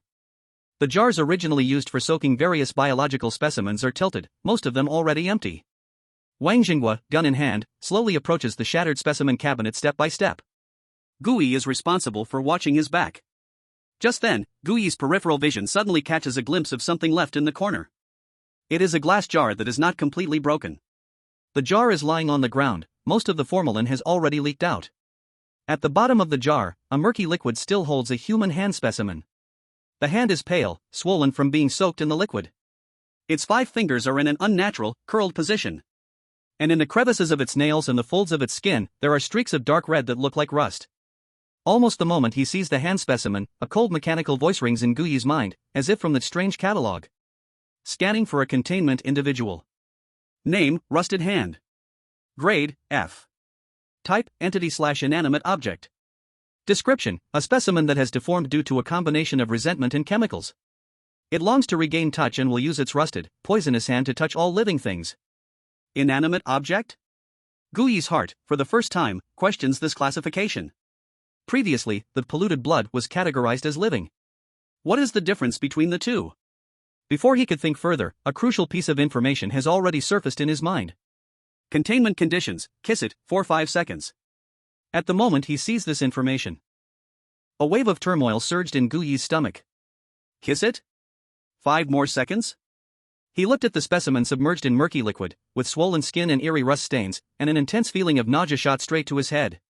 This was 100 times more disgusting than the last swallowing of blood moss. AE? Target spotted. At that moment, Wang Zhenggua's low roar cut through his thoughts. Guyi snapped his head up. He saw Wang Zhenghua crouching near the broken specimen cabinet, gun aimed at a dark corner beneath the cabinet. This guy crawled under the cabinet. He turned back, shooting a glance at Guyi. I'm going to lure it out. You find a way to attack its core from the side. Okay. Guyi immediately responded, but in his heart, he had a bolder and crazier plan. What Wang Lapa discovered must be that little monster running wild, created from other mutated specimens. And the rusty hand right in front of him seemed yet to be noticed by them. This was an opportunity. A grand chance to steal under the very noses of his teammates. But the risk was equally great. He had to divert Wang Lapa in a very short time and complete that incredibly disgusting containment condition. Guyi's brain raced. Captain. He suddenly spoke, his voice filled with just the right amount of tension. This thing doesn't seem to be just one. There seems to be movement under the cabinet on my side too. Wang Zhenggua's face changed upon hearing this. What direction?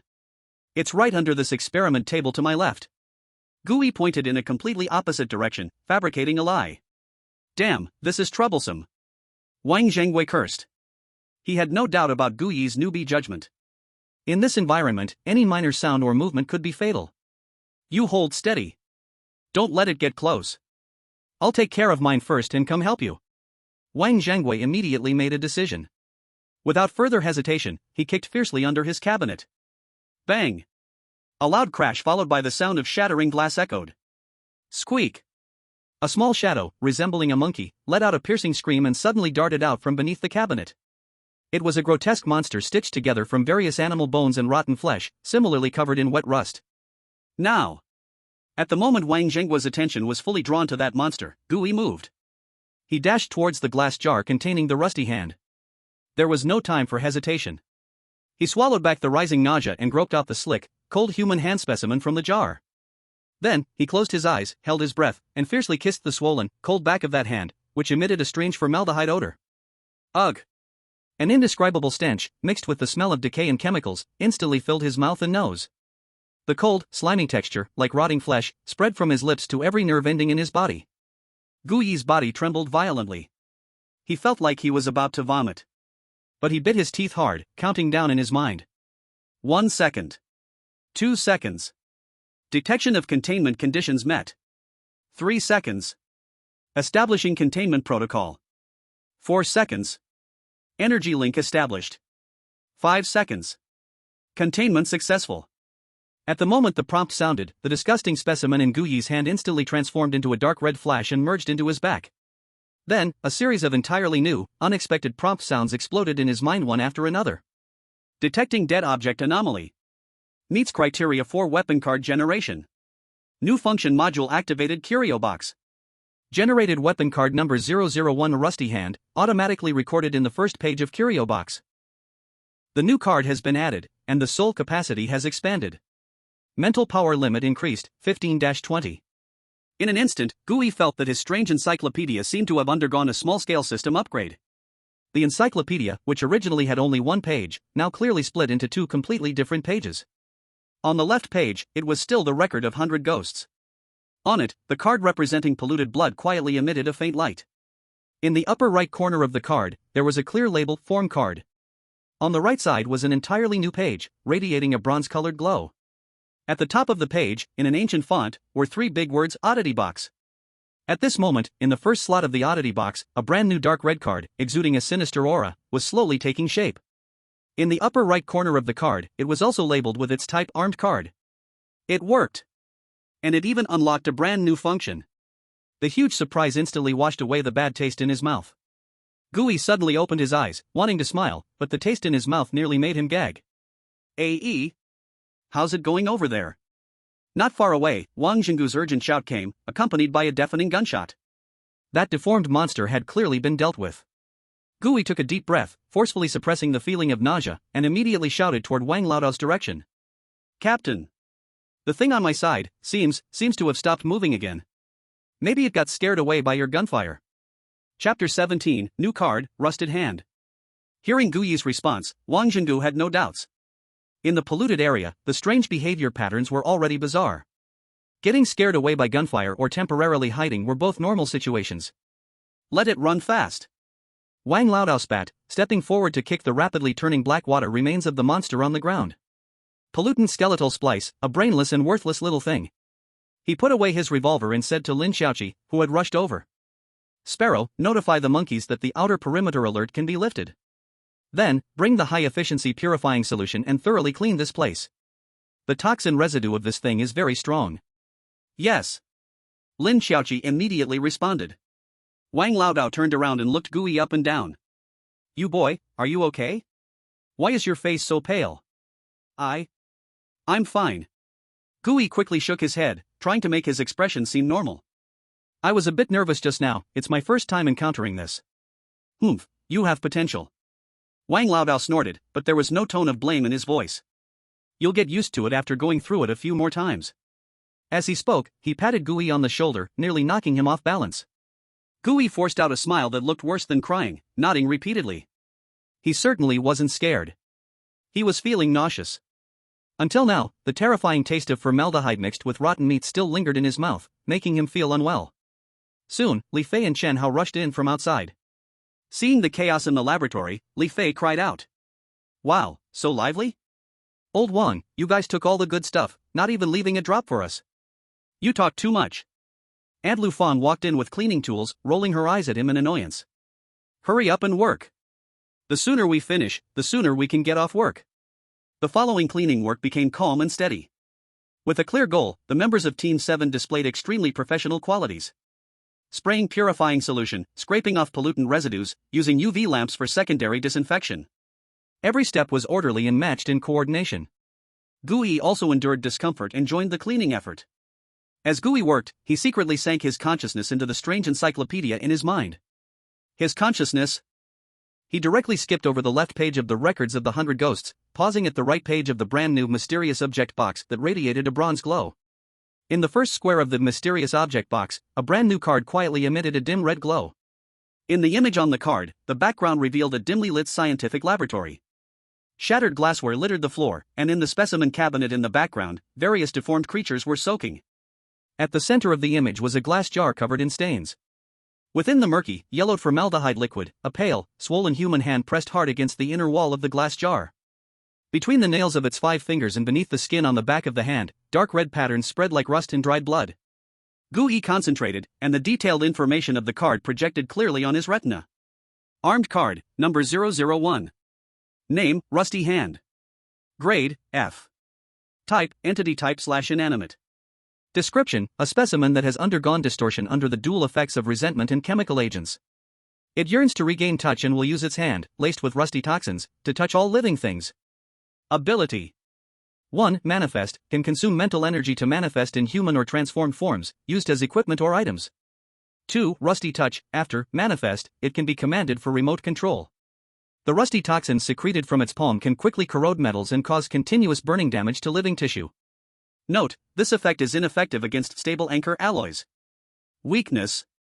1. Strong acid, strong acids with a concentration over 75% can quickly dissolve its surface rust layer, suppressing its activity.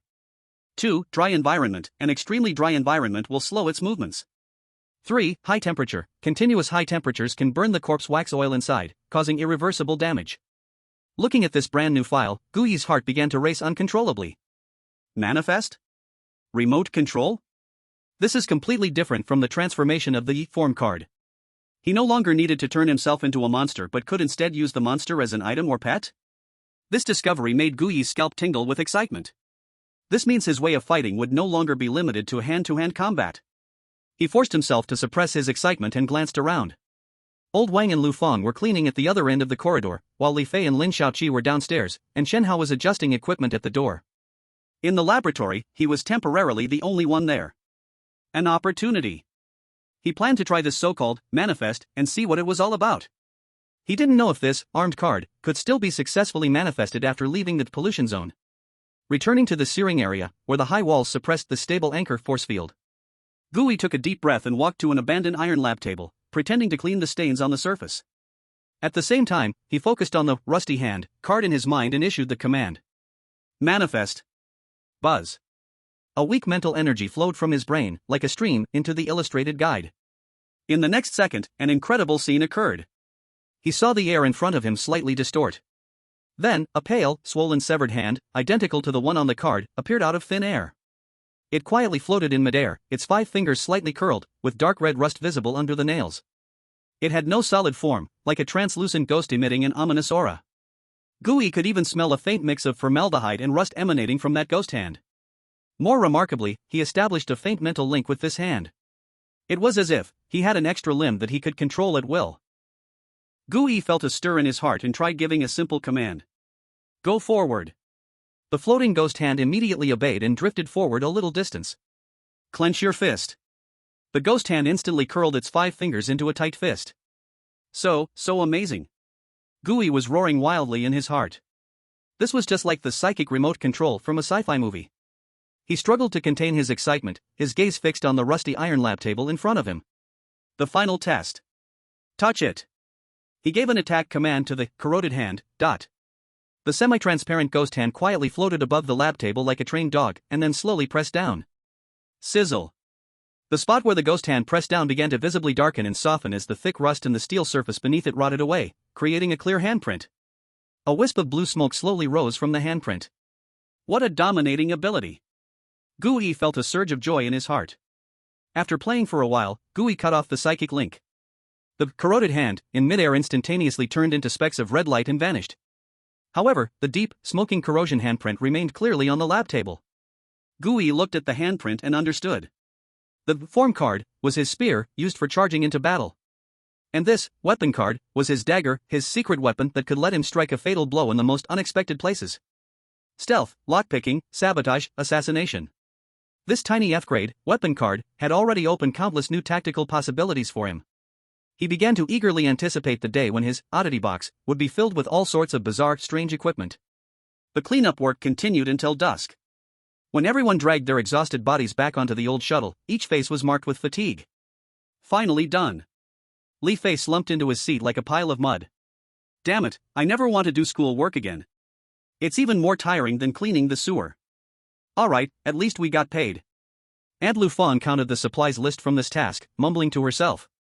We use 3 bottles of strong purifying liquid this time. When we go back to report, we can request more funding. Inside the car, the noise and relaxation that belonged to the end of a task returned. Gooey leaned by the window, watching the rapidly retreating ruins outside, but he couldn't relax at all. Because he had discovered a very deadly after effect. Just now, he felt thirsty. He took out his water bottle from his backpack, twisted off the lid, and took a big gulp.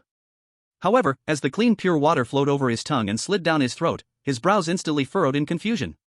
The taste of the water was off. The originally sweet clean water now had a strong, nauseating rusty taste. It felt like he was drinking rust soup steeped with nails instead of water. Tooey. Gooey couldn't hold back and spat all the water out. What the hell? AIE, what are you doing? Li Fei, sitting opposite him, jumped up immediately after getting sprayed all over. Sorry. I choked. Gooey quickly apologized, awkwardly wiping with a tissue. What's wrong with you? You've looked off since earlier. Li Fei wiped the water off his face and leaned in closer, suspiciously looking at him. Did something get to you inside? No, really not. Gooey waved his hands repeatedly. He couldn't just say that he had secretly kissed a severed hand soaking in formaldehyde, could he? That would definitely make him seem like a freak. Then why do you have this strong rusty taste in your mouth? Li Fei's nose was as sharp as a dog's. He leaned close to Gooey and sniffed, then stepped back in disgust. Damn, AIE, be honest, are you so hungry that you lost your mind, back in school just now? Did you secretly chew on the iron railing? His joke caused a burst of laughter in the carriage. Even Lin Shaoqi couldn't help but chuckle softly. Gooey's face instantly turned bright red. He could only awkwardly smile and wave his hands, saying it might be that he was a bit anemic. This matter was brushed off as a joke. But Gooey couldn't laugh at all in his heart. He knew very well that this wasn't anemia. This was the after effect left by the containment of the rusty hand. That disgusting kiss not only completed his containment but also seemed to temporarily pollute his taste buds with that hand's rusty attribute. He just didn't know how long this pollution would last. Gooey secretly pressed his lips together again. Yes, that strong rusty smell still stubbornly lingered on his tongue. Right now, everything he saw looked like a piece of rusty iron. The kettle looked like iron, the seat looked like iron, and even Li Fei's smirking face looked rusty. Damn it! Gooey cursed that damned rusty hand 100 times in his heart. It seemed that the containment from the anomalous compendium was not without cost. Every time he sneaked a bite, while gaining power, he also seemed to inevitably pick up some disgusting souvenirs from those filthy objects. He couldn't help but feel a sense of dread. This time it was taste. What about next time? If he contained an anomaly that required direct sight to complete the conditions, would his eyes only see a blood-red world for a whole day? If he contained an anomaly that needed listening, would his ears be filled with non-existent, crazy murmurs? Gooey shivered. At that moment, he had a deeper, more personal understanding of the polluting nature of anomalies. He had to be more careful and more cautious. Otherwise, one day, he would be completely assimilated by these filthy powers into a true monster. Chapter 18, Temporary Work in Tavern. After the task at the abandoned elementary school, Team 7 gained another day of rest. Gooey did not waste it. He locked himself in his dormitory, repeatedly familiarizing himself with how to use the new toy, the rusty hand, until his mental energy was exhausted, then fell into deep sleep. He was clearer than ever that if he wanted to grow stronger, he had to actively engage with more anomalies and absorb more nourishment. Relying solely on the company's safe missions that came every 3 to 5 days was like waiting to die. He had to make money, gather information, and find side jobs. The next morning, before dawn broke, Gooey left the hive. He didn't go to the One-Eyed Tavern right away. The risk of bounty missions was too high. He wanted to first see if there were more stable, quick-paying temporary jobs. Relying on memory, he arrived at the area where the southern and western districts met at the Dirty Pool. Here was the largest temporary labor market in the Searing district. The people of Rustbone Street called it the meat market. The meaning was clear: what was sold here was human life and strength. The sky was still hazy, but the place was already bustling with noise. Countless ragged men squashed together like a herd of livestock waiting to be picked. The air was filled with the smell of sweat, cheap mint cigarettes, the exhaust from low-quality fuel burning improperly, and a kind of invisible scent belonging to despair and anxiety. Burly foremen stood on top of their trucks, hoarsely shouting, competing for the day's supply of cheap labor. Dredging the dirty water river. 3 more needed. 80 points a day. Plus 1 meal of nutritional paste.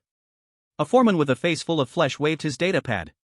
As soon as he finished speaking, more than a dozen strong men pounced like hungry wolves, nearly starting a fight over those 3 spots. Sorting the trash mountain in the Western District. Pay by the basket. Those who work fast can make 100 in a day. Come if you don't want to die. Another foreman, as thin as a monkey, spoke with a sharp voice. The number of people surrounding him had obviously decreased a lot. Everyone knew the garbage mountain was a place where the pollution level was terrifyingly high. After a day's work, they'd need to drink at least 2 bottles of black water to bring the pollution level down. In the end, they hardly earned anything at all. Suddenly, a massive and nauseating smell, accompanied by the roar of a truck engine, came from the direction of the West District. The crowd automatically split to make way. A huge heavy-duty truck, covered with thick canvas on its flatbed, slowly drove into the meat market. On the front of the truck, there was a bloody logo of a butcher's cleaver. The Butcher Gang. The largest gang force in the South District.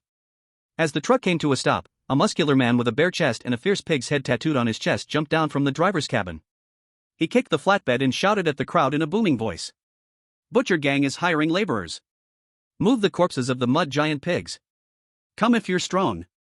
120 credits each. Pay on completion. As soon as he finished speaking, there was a suppressed commotion in the crowd, mixed with fear and greed. The mud giant pigs were the most disgusting specialty of the turbid river in the West District. A grotesque creature that grew by devouring industrial waste and garbage. It was said that their corpses were slippery, stinky, and slightly corrosive. If you weren't careful while handling them, your hands could end up with a layer of skin rotting away. But for these laborers, 120 credits a day was a deadly temptation. Gooey was pushed around in the crowd. He watched as men fought each other to bloody messes over a job that paid just a few dozen credits, feeling a coldness in his heart. His small frame had no competitiveness compared to the strong men surrounding him. Forget about snatching a job from the Butcher Gang, he couldn't even squeeze in front of the foreman for the safest dredging work. He quickly realized that this path was not feasible either. He wasn't cut out for physical labor. His only advantage was his brain and the secret hidden inside his body. It seemed, in the end, he still had to go to that place. Gooey sighed and squeezed out from the suffocating crowd of the meat market, turning around and walking towards the one-eyed tavern. Pushing open that heavy wooden door again, the tavern was still as oppressively quiet as ever. Since it was daytime, there were far fewer people than last time. Gooey ignored the scrutinizing gazes. Now he was a registered scavenger, qualified to stand here. He intentionally didn't look at the D-level bounty on the wall of honor and walked straight to the side of the bar, in front of a row of greasy public task terminals. He took out from his pocket a cold metal identity tag engraved with 734. Imitating the people next to him, he pressed the identity tag onto a scratched sensing area of the terminal. Ding! The screen flickered, snowflake dots vanished, and a very simple text interface appeared. Welcome, Scavenger 734. Permission level, F. Below was a scrolling list of F-level bounty tasks that only someone at his level could see. Gooey began to scroll through the screen, carefully browsing. Task: collect wailing moss from the outskirts of the North District's silent camp. Reward: 200 credits. Status: available. Task: map the terrain of the number 1 abandoned pump station downstream of the turbid river in the West District. Reward: 350 credits.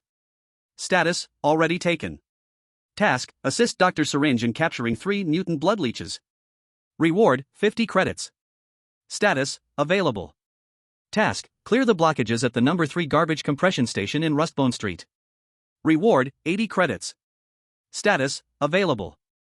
Task: test a new batch of black water liquor at the Wind-Up Orange Bar. Reward: 100 credits. That night, drinks were free. Task: collect metal fragments from the Loot Recycling Center sewage outlet in the East District. Reward: 20 credit points per kilogram. Status: available, long-term. Task: urge several designated nail households in the South District's water rat maze to pay their protection fees. Reward: 10% commission on the total amount collected. Status: accepted. Task: replace the rainproof cover on the black market roof of the South District's old paper heap. Reward: 60 credit points. Status: available. While he was focused, looking for his target among the colorful bounty notices, a suppressed argument from a nearby table caught his attention. I don't believe it. Old 3 couldn't have just gone crazy like that. One voice was filled with anger and unwillingness. Keep it down. Do you want to attract everyone? Another voice sounded gruffer and more exhausted. The G-Guard Corps, people just came to ask about it a few days ago, their conclusion is mental illness, he went out on his own. Bullshit. The angry voice was suppressed. Old 3 was fine last week. Just because he told me that there were always some indistinct tunes humming near his house at midnight. He also said that someone had scratched a small red circle on the wall by his door. And then? 2 days later, he was like he lost his soul. Humming that ghostly tune every day. Yesterday morning, he just jumped off the roof by himself. Shut up. The hoarse voice sternly interrupted him. Do you have any evidence for what you said? That red circle has long been scratched off. The singing? Who the hell heard it? Haven't there been enough strange things happening recently around the stomach pouch? That old Wang in the West District also kept saying he heard singing, then he jumped into the filthy river. There was no red circle in front of his house. This is not a coincidence at all. So what do you want to do? Tell One-Eyed or report to the Guard Corps? Tell them your friend committed suicide because he heard ghost stories? You think they won't catch you as the next lunatic? The argument stopped there. The One-Eyed behind the bar, with his brass eye, coldly glanced over. The 2 men at that table instantly shut their mouths, lifted their glasses, and drank deeply. Yet those few scattered words hooked into Gooey's heart like fishing hooks. Red circle. Singing. Mental illness. He quietly noted these words in his mind. He decided to find an opportunity to ask the well-informed old Wang. But now, urgent matters came first. He shifted his attention back to the bounty board. He needed money, needed power, needed to be capable of standing firm in this damn gray grindstone. His eyes carefully scanned those F-grade bounty notices from top to bottom. Collect wailing moss from the outskirts of the North District silent camp. Not possible, too far, and those madmen are very exclusive. Map the terrain of the abandoned pump station number 1 downstream of Filthy River in the West District. This one is good, but it requires professional surveying tools, and it has already been accepted. Assist Syringe Doctor to catch 3 mutated blood leeches. The reward is only 50 credit points, and I have to deal with that perverted doctor, so no. His fingers kept sliding down. Just when he was about to give up, his eyes were drawn to a somewhat gray and faded task at the bottom of the list, which looked like it had been posted for a long time. That task didn't even have a proper title. Task: recover a personal item left at the abandoned platform of Subway Line 3. Requirement: a silver lighter engraved with SY.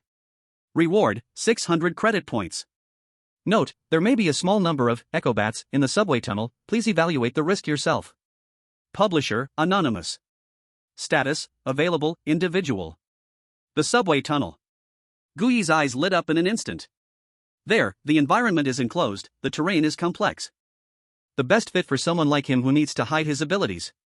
Moreover, the goal is clear and the reward is generous. The most crucial thing is that there is an echolocation bat inside. That is one of the most typical level F anomalies he had seen in his elementary school textbook. This means that with this task, he can not only earn money but also possibly unlock a brand new illustrated guide. This is simply a tailor-made beginner's task for him. He no longer hesitated for even a moment. He reached out his hand, and under the surprised gazes of several hunters, he heavily tapped the huge, pixel-style accept button on the screen. Buzz. The old terminal machine emitted a sound that made one's teeth ache. Then, slowly, it spat out a somewhat blurry printed voucher from a slot below. Chapter 19: Preparing for the Hunt. After coming out of the One-Eyed Tavern, Gui did not return home immediately. 600 credit points as a reward is a considerable sum for him right now. But he also knew that with high rewards come high risks. The One-Eyed Place is certainly not a charity organization. Since this task had been posted for a long time without anyone accepting it, it proved that it was definitely not as simple as it appeared on the surface. There might be a small number of echolocation bats inhabiting. This phrase, translated, means there are definitely echolocation bats in there, and the number and size depend entirely on your own luck. Gui was not a reckless person. He took a deep breath of the mixed air filled with various smells from Rusty Bone Street, forcing himself to calm down, then turned and walked towards a place he was most familiar with and trusted the most: Wang Jinghua's dormitory. Knock knock. Who is it? The door opened, revealing Wang Laopai's face, which was reeking of alcohol. When he saw Gui standing outside the door, holding a printed mission voucher from the One-Eyed Tavern, the drunken expression on his face instantly faded away by half.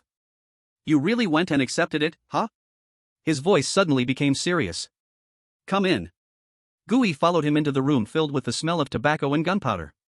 Wang Laopai did not curse him or try to persuade him. He simply took the mission voucher and, under the dim light, examined it carefully for a full 3 minutes. Subway line 3, this cursed place again. He put down the voucher, gulped down a mouthful of dark water, and stared at Gui with an extremely serious expression. Kid, tell me, what do you know about the echolocation bat? Gui was taken aback for a moment and replied, the school's illustrated guide says they like silence, are attracted by sound, attack using ultrasound, and their weakness is continuous noise. Don't recite those teachings to me. Wang Laopai interrupted him rudely. What the books say is not wrong, but use your brain. Who are they writing that for? It's for the ordinary citizens. It teaches them how to stay alive and wait for rescue if they accidentally encounter a lone bat. He pointed at Gui, speaking each word clearly. But what are you going to do now? You are actively going to a clearly warned wild area. He extended 3 rough fingers and waved them in front of Gui. If you don't want to die in there, remember these 3 points. First, although echolocation bats are blind. But in the darkness, their sonar is 100 times better than your eyes. Don't think hiding behind cover and staying quiet will keep you safe. Second, they are not attracted by sound, they hunt using sound. Any little noise you make to them is giving away your location. Third, and the most important point. Those beasts are social creatures. If you see one, it means that there are at least 20 hiding in places you can't see. And within a group, there will definitely be one larger Bat King with stronger ultrasonic abilities. Every word Wang Laopai spoke was like a heavy hammer, striking hard on Gui's heart. Cold sweat broke out on his back. Yes, the people who wrote the textbooks would never think that a child would actively run to the monster's den. This is not a textbook meant for scavengers like them. Old Wang looked at his somewhat pale face, and his gaze softened a bit. He knew that this kid had truly taken his words to heart. Do you think just randomly putting on some earplugs will do? I tell you, just the sound of one of those things is enough to make you suffer. It can turn you into a near-deaf person right on the spot. Your brain will feel like it's been hit with a blunt object, everything spinning, you won't even be able to stand. But that's just an appetizer. Old Wang's expression became extremely serious. Once you encounter a swarm, with dozens of them howling at you together, that's truly life-threatening. Their sound waves will overlap. At that point, it won't just shatter your eardrums, it'll pass through your bones, turning your miserable brain matter into a mush. He pointed outside the door. If you want to live, go to the Wrench Street, walk all the way inside, and find a little shop with the sign Cicada Exuvie. The owner is a lame guy named Old Jean. Go find him and buy a pair of special earplugs filled with Silent Cicada Exuvie powder. Silent Cicada Exuvie? This was the first time Gui heard this name. It's a type of weird F-grade insect shell that can only be found deep in the cemetery of the Northern District. Old Wang explained, that thing itself is useless, but its shell ground into powder has a property to absorb high-frequency sound waves. That stuff is extremely expensive, a pair will cost you at least 150 credit points. And it won't make you immune. It can only help you weaken the attack of a swarm of bats to the effect of just one bat howling next to your ear. You will feel dizzy, nauseous, and want to vomit. But at least your brain matter can still stay in your head. The choice is yours. Gu nodded vigorously, firmly engraving the 4 words silence cicada exuvi in his mind. 150 credit points. This was like cutting into his flesh. But he knew this was life-saving money, not a single point could be saved. Although he could transform into a weird creature, his current mental transformation time was still too short. To be safe, this money had to be spent. Is there any other question? Old Wang asked. No.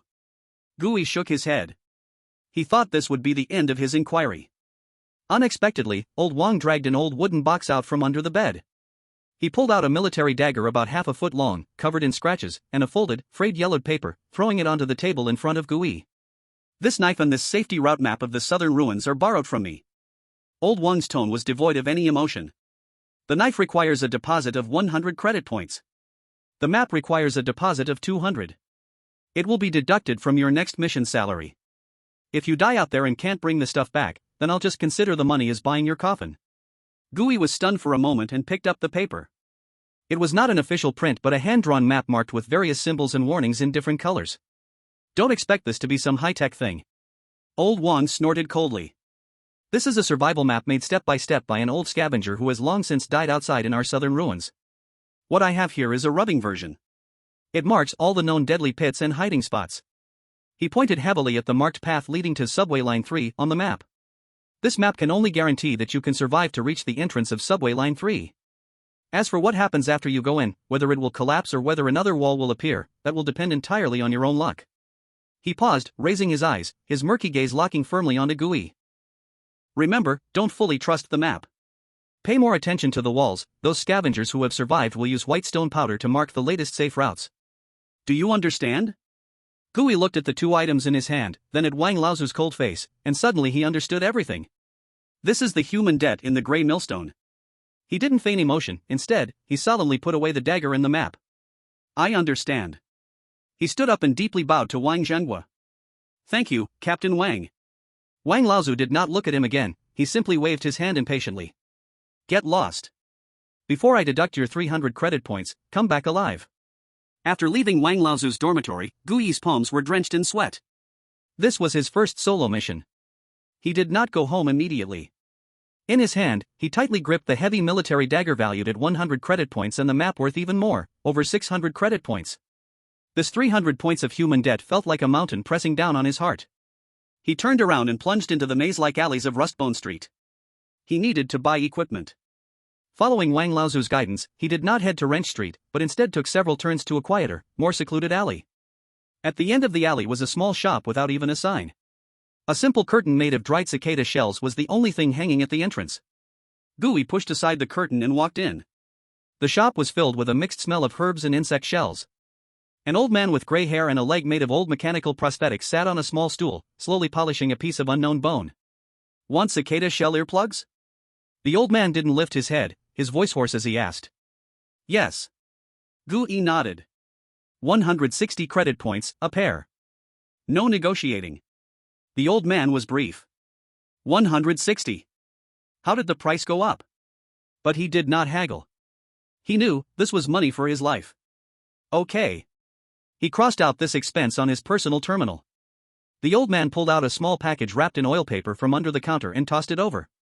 Save it, this thing can only be used 10 or 8 times. When it absorbs too many sound waves, it will be useless. Don't try to save money by buying cheap stuff made with the noiseworm slime from the butcher gang.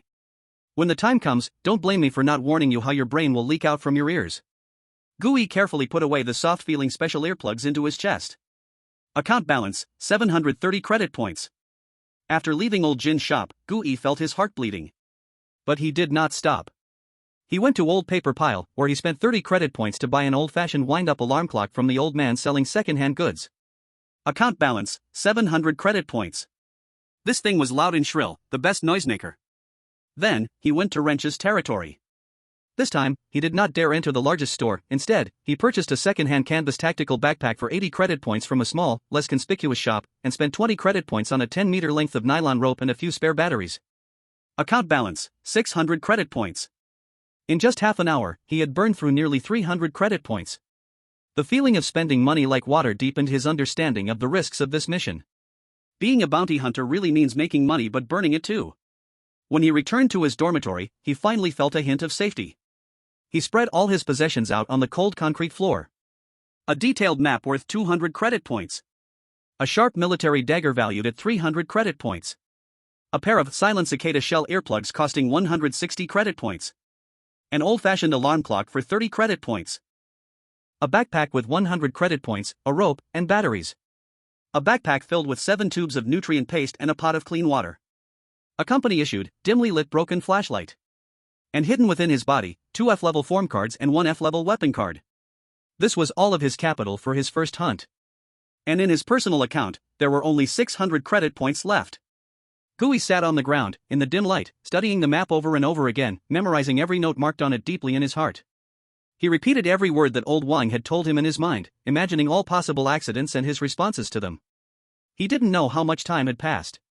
When outside, the noise of Rust Bone Street gradually faded, replaced by the dead silence before dawn, he slowly stood up from the ground. He hadn't slept all night. In the past, he would have felt dizzy by now. But strangely, apart from his slightly dry eyes, his mind was exceptionally clear and focused. He could feel that since his spiritual power limit had increased to 20 points, the benefits weren't just that the blue bar had grown longer. More importantly, his energy, attention, and thought speed had all received real enhancement. This might be the most precious and fundamental capital that the strange pictorial book had given him. He walked to the table and began to methodically pack all his gear into the backpack. His movements were steady, but his slightly trembling fingertips revealed his true emotions inside. He was not unafraid. On the contrary, when he inserted the cold military dagger into his waist and hung the ID tag number 734, which represented life and death self-burden, around his neck, a shuddering mix of excitement and fear surged from his spine to the top of his head like electric current. His heart was pounding fiercely in his chest. A layer of cold sweat formed in his palms. He was about to face those monsters he had only heard of in textbooks and from teammates, all by himself. Without old Wang shielding him in front, without Monkey and Xiao-Qi drawing fire for him. Only himself. He walked to the cracked mirror, putting on the newly bought gas mask that could block all strange odors. In the mirror, a young man in gray overalls, carrying a canvas backpack, with his face largely hidden by the mask, was quietly looking back at him. From the eyes reflected in the lenses, he saw tension, unease, and even a hint of deep-seated fear. But he did not shy away. He simply took a deep breath towards his reflection in the mirror. Then, slowly exhaled. When he lifted his head again, all the emotions in his eyes were forcefully suppressed. In their place was a cold, machine-like focus. He was not a born warrior. But this damned world was forcing him to learn how to fight. He pushed the door open and walked into the eternally dim corridor of the hive. Chapter 20, Southern Wasteland. Before dawn, the Southern District had already come to life. But unlike the chaotic excitement filled with alcohol and hormones during the night, the pre-dawn Southern District belonged to another kind of people. One by one, men and women with heavy burdens, alert eyes, and few words came out from the hive apartments in dark corners, merging into the street, swimming upstream like fish, heading in the same direction. The gate of the Southern District. They were scavengers and bounty hunters just like Gui. During the day, they belonged to the laborers selling their strength in the meat market and the black factories. At night, they belonged to the drunkards who squandered their lives in taverns. And this deepest darkness before dawn. They belong to those desperate souls who are to venture into the real polluted zone outside the wall, trading their lives for money. Gui blended into the crowd, remaining silent. He held his canvas backpack tightly, while his other hand never left the grip of the military knife at his waist.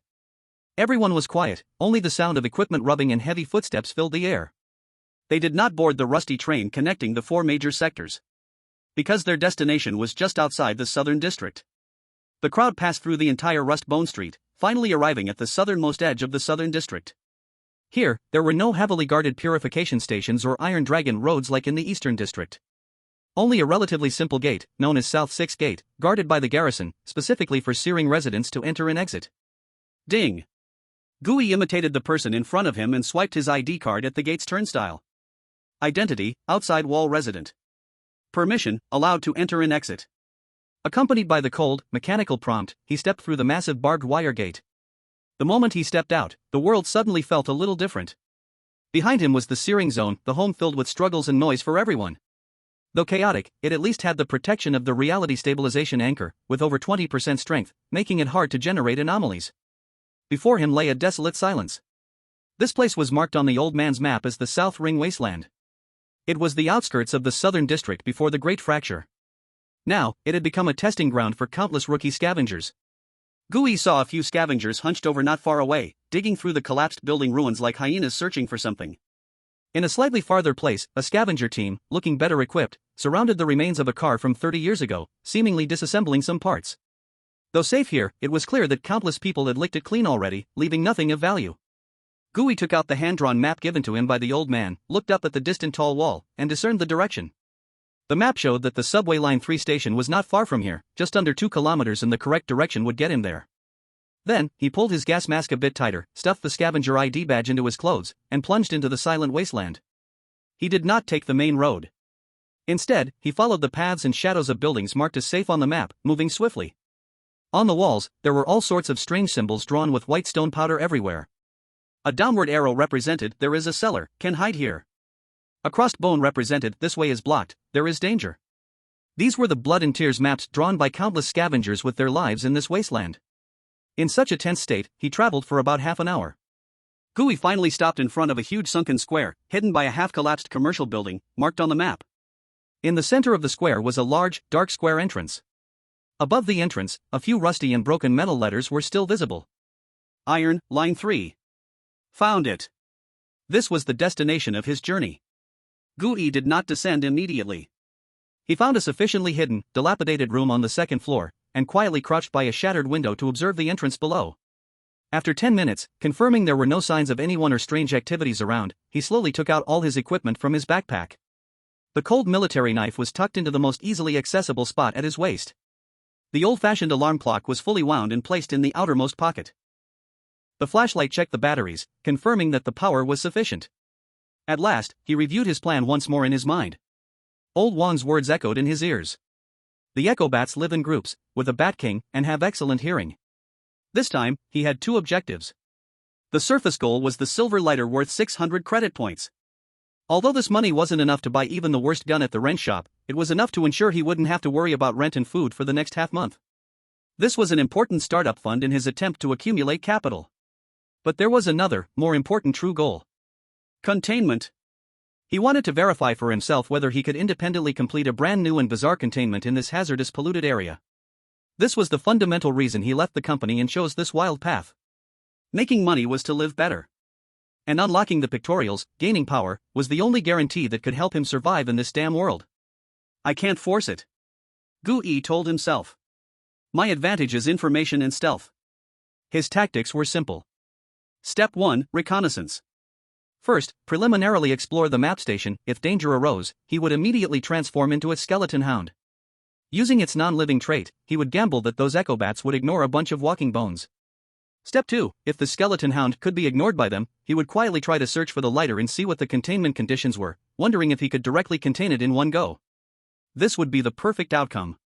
But if it was discovered, then he would immediately retreat, and this exploration plan would be declared bankrupt.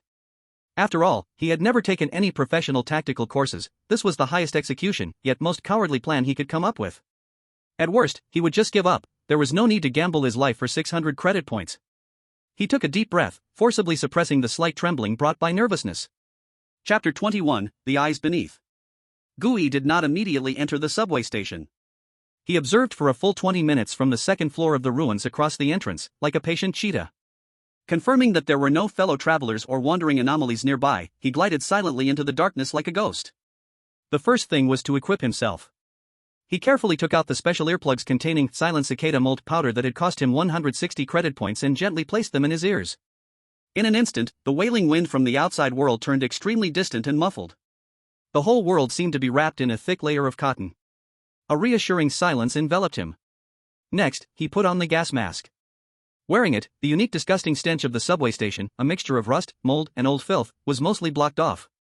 His hearing and sense of smell, the 2 senses most likely to trigger fear in the dark, were actively lowered to the minimum. Now, he could rely only on his eyes and the light emitted by the flashlight in his hand. He turned on the flashlight, and the cold beam instantly tore apart the darkness in front of him. What came into view was the ticketing hall of the old world. The floor was covered with thick dust and rotting paper. Several rows of cold metal turnstiles stood like rows of rusty soldiers, guarding this entrance long forgotten. On the walls, some faded advertisement posters could still be seen. In the picture, a sweet smiling woman was promoting the most popular lipstick from 30 years ago. But her face had been eroded beyond recognition by some black mold, making that smile incredibly eerie and horrifying. Gooey tightly gripped the military dagger at his waist. Step by step, carefully walking towards the depths of the platform. As expected, this place had long been visited countless times by scavengers. Everything that could be sold for money had been scavenged clean. The ticket booth's window was brutally smashed open with a crowbar, and inside, there was nothing left except spiderwebs. The vending machine in the corner had been violently dismantled, even the last coin inside had been pried out.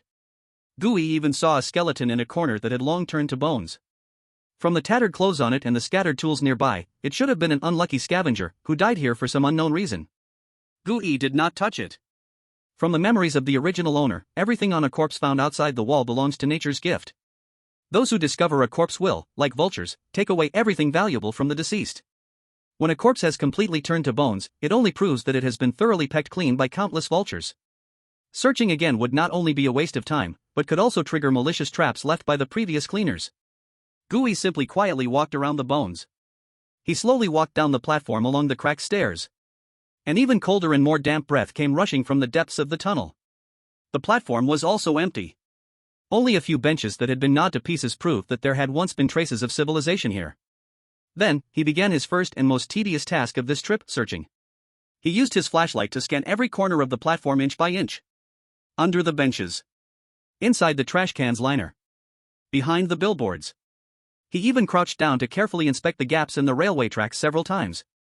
Time passed second by second. An hour later, Gooey straightened up, slightly annoyed as he pounded his aching back. Nothing. Absolutely nothing. Not even a lighter. He didn't find a single old world coin. This task that had been hanging for so long, with no one completing it, was likely a scam. That lighter either did not exist at all, or it had long been picked up as worthless junk by some scavenger. 600 credit points, it seemed to be going down the drain. Gooey felt a bit disappointed in his heart. But just when he was about to give up and turn to leave, his flashlight's beam accidentally swept across the back of a concrete pillar beside the tracks. There, he found a pile of black, sticky things. Gooey's heart jumped suddenly. He walked over and carefully shined his flashlight on it. That was feces.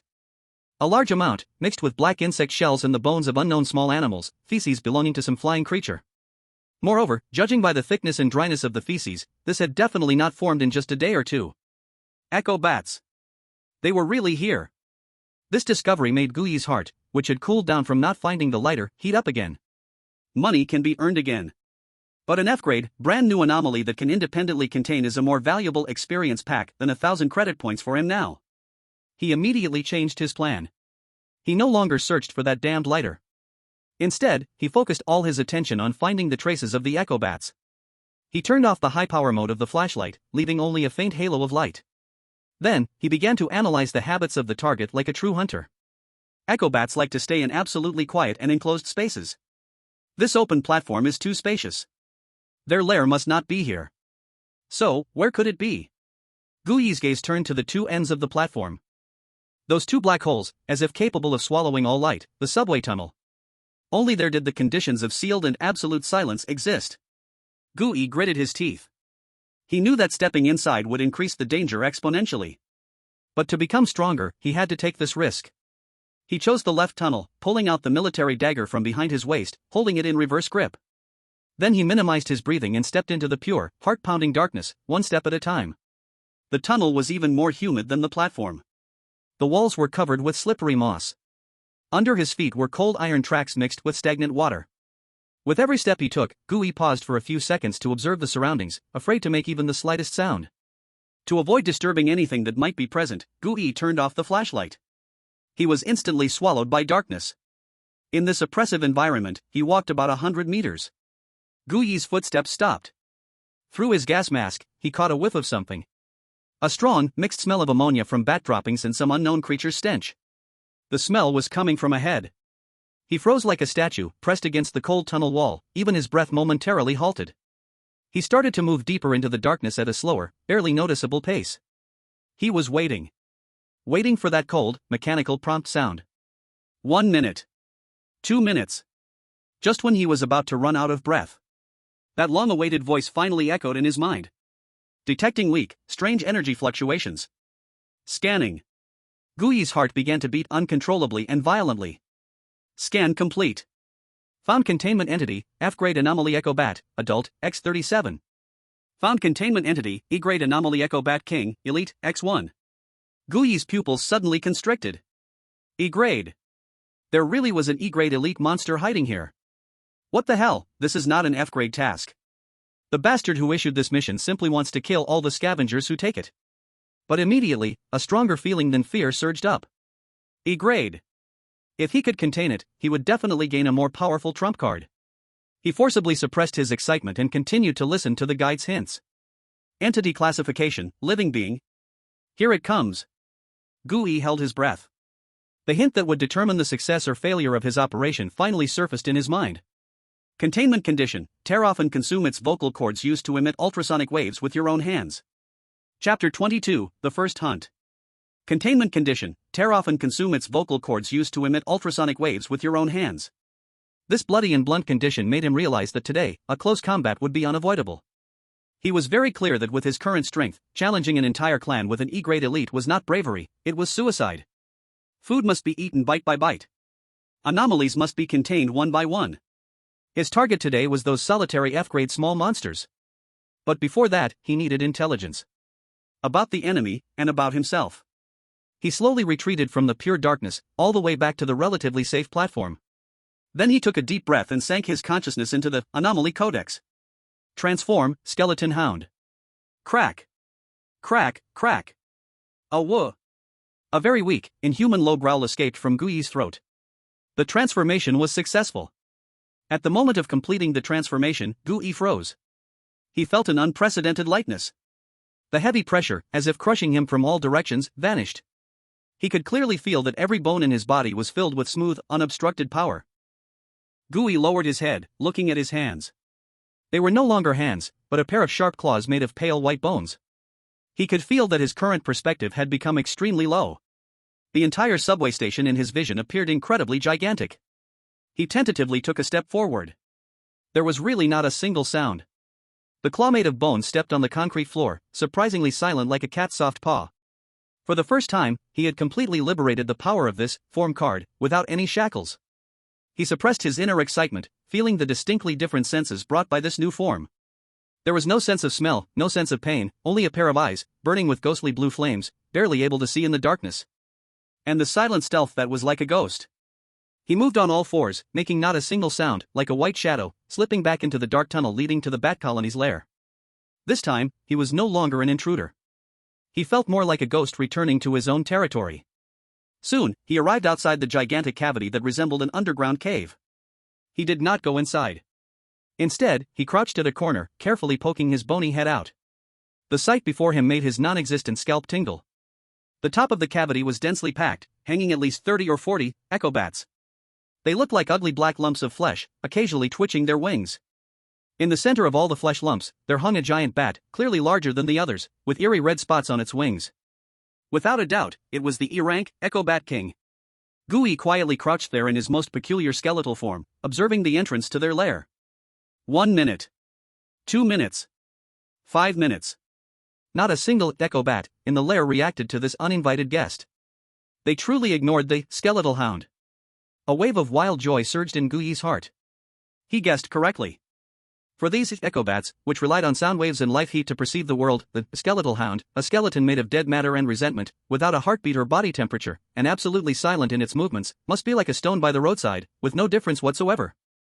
This was the most important trump card he had to complete this hunt. But just having a trump card was not enough.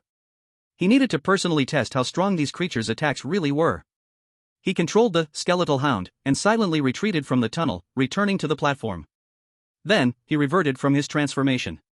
He turned back into human form, gasping for breath, feeling the fatigue of his mental power being drained away. But he did not rest. He simply checked the silent cicada skin earplugs in his ears once again, then tightened his grip on the military dagger in his hand, making a decision. He would be the bait. Slowly, he stepped back into that tunnel. This time, he did not deliberately hide his footsteps. Tap. Tap. Tap. The soles of his boots made sounds on the damp ground, echoing alarmingly in the silent tunnel. 1 step. 2 steps. 10 steps. When he was about 30 meters away from the entrance of the lair. Squeak! An extremely sharp, ear-piercing shriek suddenly exploded from deep within the cave. Immediately, an invisible, shockwave-like pressure slammed heavily against Gui's body. Buzz! Gui's brain went blank in an instant. The world spun around him. He felt as if he had been struck on the head with an invisible giant hammer. Nausea, dizziness, and intense vomiting sensation madly surged up. The silent cicada earplugs in his ears were crazily heating up, desperately absorbing the deadly sound waves. But just like old Wang said, it could only weaken, not become immune. At this moment, Gui finally experienced firsthand the terror of being roared at by an F-level anomaly, right next to his ear. He couldn't even stand straight, staggering back 2 steps and nearly falling to the ground. And this was merely a warning from a sentinel. Squeak, squeak, squeak. In the next second, the entire cave came alive. Countless echo bats opened their mouths simultaneously. Gui could even see the air ripple like water due to the terrifying sound waves about to resonate. Transform. Gui didn't dare to hesitate for even a moment. At the final moment before the sound waves struck, he used all his strength to roar out the command to transform. Crack, crack. At the moment those earth-shattering sound waves were about to completely engulf him, his body timely shattered into a skeletal frame without hearing or brain. The terrifying sound waves that could turn a brain into mush crashed violently against the bonehound. It only caused its pale bones to tremble slightly before passing through without any obstruction. Test complete. Gui didn't dare to linger. He immediately controlled the bonehound, escaping the death tunnel without looking back. On the platform, Gui deactivated the transformation and slumped to the ground, his face pale and drenched in cold sweat. That moment, though it lasted only a few seconds, left him shaken to the core, and he still felt a lingering fear. But he had also obtained all the information he wanted. First, the warning range of the echo bats is about 30 meters. Second, a single attack was enough to incapacitate him, even with special earplugs on. Third, if surrounded, he wouldn't even have a chance to transform. Conclusion, absolutely cannot engage them in a positional battle. Must lure them out, one by one to kill. Gui's brain raced, and a simple yet effective hunting plan quickly took shape. He took out an old-fashioned alarm clock from his backpack, fully wound. Then he carefully set the alarm for 5 minutes later. After that, he transformed back into the bonehound, holding the still-ticking clock in his mouth, silently slipping back into the tunnel like a white ghost. This time, he didn't approach the main nest. Instead, he found an abandoned maintenance room about 50 meters from the cave entrance. Using his bone claws, he pushed open the rickety iron door. Then, he gently placed the ticking clock in the innermost corner of the maintenance room. After doing all this, he hid in the shadows of another corner. He curled his body into a ball, making himself look more like a pile of unremarkable scattered bones. Then, he patiently began to wait. Waiting for the continuous, faint ticking sound to attract a curious, stray sentinel. Time passed, second by second. Every second was a torment for Gui. He had to endure the constant drain on his mental energy while fighting against the tension brought on by the unknown. Finally. Ding ding ding ding ding. The piercing mechanical alarm rang out without warning in the 30-year silent tunnel. The sound amplified, reflected, and overlapped infinitely in the narrow tunnel, creating a noise storm capable of unsettling any living thing. Squeak! Almost simultaneously, a massive, furious collective screech erupted from the huge nest deep within the tunnel. In the den, countless black shadows began to stir restlessly. Success! His dynamite had successfully angered this nest of bats completely. Soon, an unlucky echolocation bat detached from the group. It was clearly assigned to eliminate this annoying noise source as the sentinel. It made no sound, just spread its fleshy wings, like a black fallen leaf, gliding towards the maintenance room with unmasked killing intent. Closer. Even closer. The echolocation bat did not hesitate at the maintenance room door. It folded its wings and swiftly dove into the half-open iron door. It was going to tear apart that damn, still ringing alarm clock. Now's the time. In the moment it dove in, Gui moved. His skeleton, curled up, sprang up in an instant. He did not revert to human form. Instead, in the form of a skeleton hound, he sprang forward in a single step, and with his pale bone claws, slammed that rusty iron door shut with a loud bang. He then wedged a steel bar he had prepared long ago tightly against the doorknob. He succeeded. He had trapped a lone echolocation bat in here with him. Squeak! Inside the maintenance room, the echolocation bat, realizing it had been locked in, immediately reacted. It gave up on the alarm clock still ringing and aimed all its anger at Gooey, the uninvited guest. It opened its ugly mouth, and a sonic wave powerful enough to make an ordinary person bleed from all 7 orifices slammed into the skeleton hound. However, nothing happened. That terrifying sound wave only made the pale bones of the skeleton hound tremble slightly, before it passed through unaffected and hit the wall behind, sending a cloud of dust falling. Immune. Completely immune. The echolocation bat was obviously stunned. For the first time, unable to understand appeared in its simple, chaotic, murderous mind. Its strongest weapon, its very foundation for survival, had actually failed in front of this walking skeleton? In the moment of its daze, Gooey lunged fiercely at it. Chapter 23, The Real Hunt has just begun. With forepaws exerting force, he dashed forward like a flash of white lightning. The echolocation bat reacted and let out an angry howl, coming at him with its razor-like claws. Clang! Its claws struck against the ribs of the skeleton hound. But it only left a white scratch on it. Meanwhile, the jaw made up of countless sharp teeth had already bitten down on its wing. Crack! The sound of bones breaking was clear to hear. Squeak! The echolocation bat let out a painful wail, struggling wildly, leaving scratch after scratch on the skeleton hound with its other claw and teeth. But it was useless. Its enemy had no flesh and blood, nor any sense of pain. The skeleton hound was like a killing machine, allowing its opponent to frantically attack without retaliation. Its goal was only one: to pin the enemy down to the ground. Finally, after the price of a few broken ribs, the skeleton hound succeeded in pinning the now completely frenzied echolocation bat to the cold cement floor with its heavy body and sharp bone claws. The battle was over. The ringing of the alarm clock happened to stop at this moment. The whole world returned to silence. Only that echolocation bat, nailed to the ground, continued to emit unwilling squeak sounds. Gooey, or rather the skeleton hound, lowered its fierce head, burning with ghostly flames. It looked at the struggling prey beneath it. Then, it raised one of its forepaws, its 5 sharp claws made of pale finger bones, like daggers.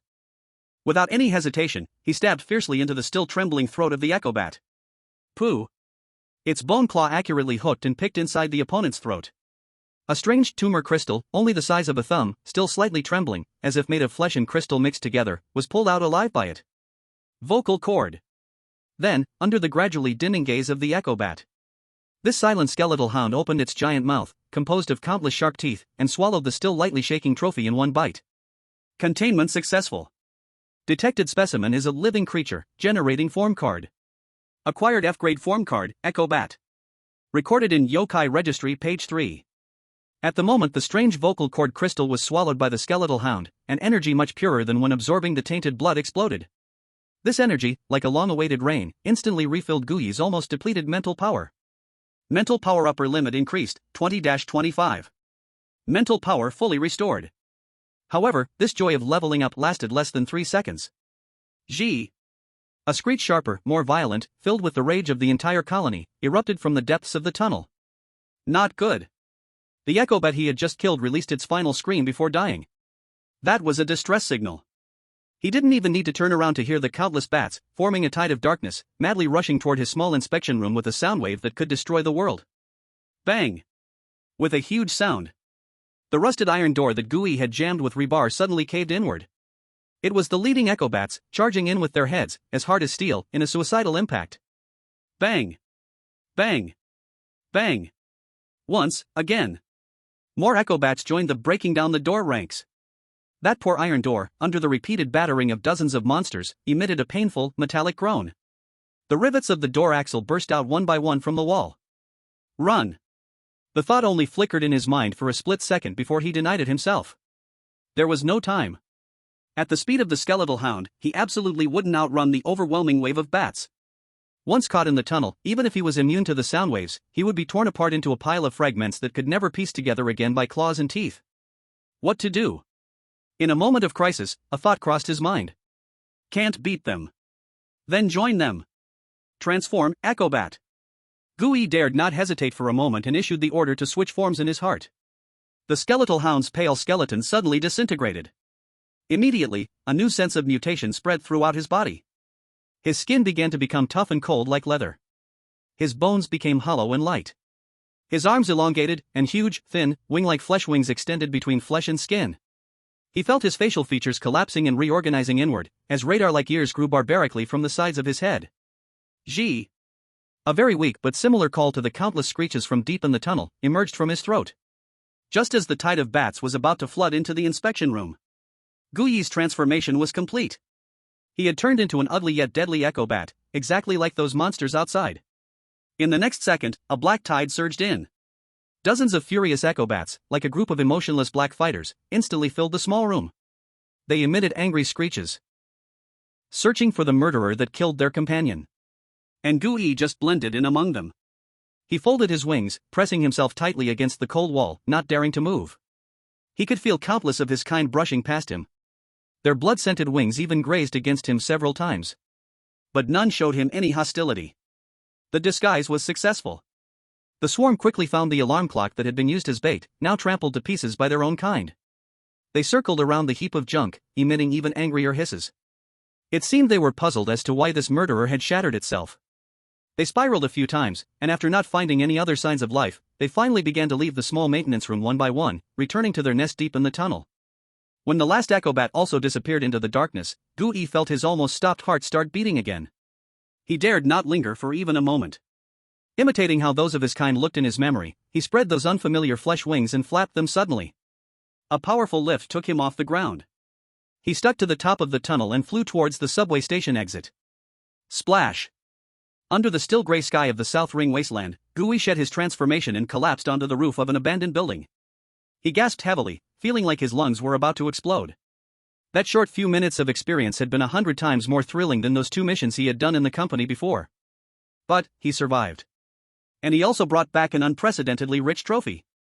Leaning against the cold wall, he tried to calm his breathing, then sank all his consciousness into the strange illustrated handbook.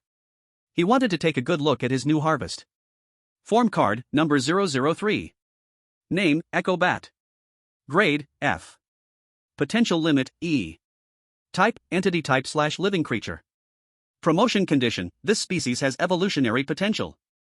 By continuously devouring the core organs of its kind, the sound bag, absorbing their original power, it can break through the current grade limit and be promoted to grade E after accumulating enough energy. Description, a gregarious hunter that resides in darkness.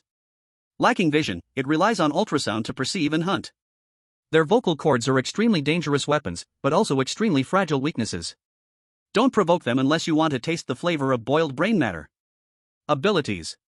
1. Ultrasound. After transformation, it can actively emit a fan-shaped ultrasound that can stun weak creatures and damage fragile items like glass.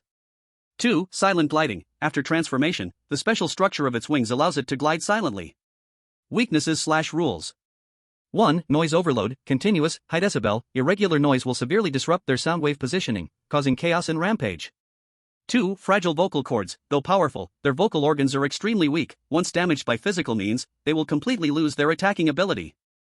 3. Negative phototropism. They are extremely averse to bright light. Intense, sudden flashes can temporarily blind them. Potential limit, E? Guyi's gaze locked tightly onto those 4 words. His brain raced with thoughts. F-grade ordinary Echo Bat. E-grade Echo Bat King.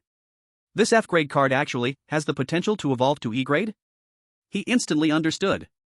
As long as he continuously used this card to devour the sound bags of other Echo Bats, that is, the energy of other Echo Bats, then it could potentially break through the grade limit, completing its evolution, and transform into a brand new, more powerful E-grade card, the Echo Bat King. This discovery made Guyi's breathing quicken. A wild, yet infinitely tempting thought. In his mind, it grew. He now had the skeleton dog, perfectly able to sneak and fight. He also had the Echo Bat, perfectly capable of disguise and escape. And the alarm clock, proven to be an extremely effective bait. There were as many as needed in Rusty Bone Street. A monster farming plan that could be repeated infinitely, with low risk and high rewards, instantly shaped in his mind. I need more alarm clocks. Chapter 24, Upgrade of Hunting and Task Completion, Big Chapter. Guyi did not stay long on the rooftop of the ruins. When the fatigue in his body and the fullness of his mental recovery reached a subtle balance, he immediately set off. He strictly followed the safe route marked on Old Wong's map, quickly returning to South Gate 6 in Zone C. An hour later, in Rusty Bone Street, Old Paper Pile Alley. The old man, selling old things from a bygone era, was as thin as dry firewood, leaning back in his rocking chair dozing. Suddenly, a figure blocked the dim yellow light in front of him. Boss. The old man reluctantly opened his eyes and saw Guyi, whose face was mostly covered by a gas mask. You again, the friend of that monkey? He clearly remembered Guyi. How, do you want to buy some artifacts again? No. Guyi shook his head and pointed to the box in the corner of the old man's shop, piled high with scrap metal. How many of your cheapest, working second-hand mechanical alarm clocks do you have? The old man was stunned for a moment, obviously not expecting that the kid who followed the monkey to buy a Walkman yesterday would come alone to buy this junk that was only loud and useless. That thing? He muttered, still getting up to rummage through the box. Just some discarded junk from the B-ring zone, fixed up. 15 credit points each. How many do you want? Gooey glanced at his personal terminal, checking the remaining 600 credit points balance. I'll take 20. He said. That's 300 points in total. Gooey did not hesitate at all, using his personal terminal to pay. Then, under the old man's looking at a fool gaze, he stuffed all the alarm clocks into his backpack, turned, and left without looking back. Another hour later, in the southern wasteland, at the entrance of Metro Line 3. Gooey was back. This time, his eyes no longer held the previous tension and doubt. He wound up all 20 alarm clocks. Then, he walked into the familiar darkness. The hunt began. The first step was still to transform into skeleton dog, carrying an alarm clock set to ring, silently sneaking into the tunnel. But this time, he did not place the alarm clock too close to the main nest in the maintenance room. He carried the alarm clock, stealthily arriving at another abandoned, narrower maintenance passage 200 meters away from the main nest. It was remote enough and quiet enough. Even if battles erupted inside, no noise would reach the main nest. He placed the alarm clock deep within the maintenance passage. Then he transformed back from skeleton dog to echo bat at that spot. After doing all this, he flapped his wings and flew back to the vicinity of the main nest, silently hanging in the deepest shadow of the tunnel like a fallen leaf. He was waiting. Waiting for the alarm clock to ring. Waiting for that unfortunate prey to take the bait. Ding ding ding ding ding. The harsh, frantic ringing of the alarm shattered the underground silence once again. But this time, because of the distance, the sound became extremely weak and fluttering by the time it reached the main nest. Squeak? Inside the nest, indeed only the outermost echo bat was startled by this strange noise. It flapped its wings in confusion, then left the group, flying solo like a dutiful patrolman towards the direction from which the noise came. Got the bait. He did not act immediately. He waited like the most patient hunter, quietly awaiting his moment. He watched until the unfortunate patrol completely vanished around the corner of the maintenance tunnel. Only then did he spread his wings and follow closely behind. When he arrived at the entrance of the maintenance tunnel, the poor echo bat was frantically attacking the still ringing alarm clock with its claws. It had no idea that another kindred spirit had appeared behind it. Gooey didn't give it any chance to react. He silently pounced from behind. He didn't use ultrasonic waves, because he knew that kind of attack had little effect on its kind. What he used was the oldest and most effective method of killing in this world. Claws and teeth. Thud. His sharp, razor-like claws stabbed fiercely into the soft back of its neck. Then, he opened his mouth and with his tooth-filled jaws, he bit through its neck in one swift motion. Squeak! The echo bat couldn't even let out a full mournful cry before it completely stopped struggling. Clean and swift. Gooey did not pause for a moment. He skillfully used his claws to slit its throat, pulling out the still faintly glowing vocal cords, and swallowed them whole, absorbing same-source bizarre energy. Then, he dragged the corpse and hid it deep in the darkness of the maintenance tunnel. The first fishing operation was a perfect success. Gooey felt neither pride nor excitement. He simply flew out of the maintenance tunnel, found a new fishing spot, and set down the second alarm clock. Then, he returned near his nest to continue waiting. Waiting for the next foolish, hooked prey. Time flew by in this cold, death-filled repetition. The second one. The third one. His movements became more and more skillful, more and more ruthless. From setting traps to luring, then to hunting, devouring, and disposing of the bodies. A complete process that flowed smoothly, filled with a cold aesthetic of efficiency. Finally, after successfully hunting the 16th echo bat, absorbing same-source bizarre energy, mental strength limit increased, 25-27. Mental strength fully restored. Gooey was taken aback. Had he broken through the mental strength limit? Perfect. After so long of hunting, his mental strength was close to a dangerous level. Form card, number 003. Name, Echo Bat. Grade, F. Potential limit, E. Type, physical/living creature. Description, a social hunter dwelling in darkness. Lacks vision, relies on ultrasonic waves to perceive and hunt. Their vocal cords are extremely dangerous weapons, yet also extremely fragile weaknesses. Don't provoke them unless you want to taste the sensation of brain matter boiling. Weaknesses/rules. 1. Noise overload, no change. 2. Vocal cords fragile, no change. 3. Negative phototropism, no change. Abilities. 1. Ultrasonic wave. Effect 1, shock after transformation, can actively emit a fan-shaped sound wave with physical impact. Can knock down creatures below grade F. Effect 2, detection range expanded to a radius of 100 meters, with a 300% increase in clarity of the model constructed by echoes, able to distinguish between metals, flesh, rocks, and other materials. Mental strength consumption reduced by 40%. 2. Silent gliding. Effect 1, silent, no change. Effect 2, new trait unlocked dive can perform a short distance, explosive dive acceleration while gliding, instantly increasing movement speed by 50%. Mental strength consumption reduced by 40%. A sense of unprecedented, powerful energy filled every inch of his being. He felt that the ultrasonic waves he emitted now were at least twice as powerful as before. However, just as he was preparing to set the next trap using the same technique, his radar-like large ears keenly caught a hint of something strange. In the main nest, the E-grade Echo Bat King, which had been resting like a king on the cave ceiling, had awakened. It seemed to have finally noticed that a third of its patrols were missing. Creak. A roar that was completely different from all ordinary echo bats, filled with anger and majesty, like that of a king, echoed throughout the underground space. Immediately after, the Echo Bat King spread its huge, red-speckled wings, emitting a series of extremely complex calls full of meaning as commands.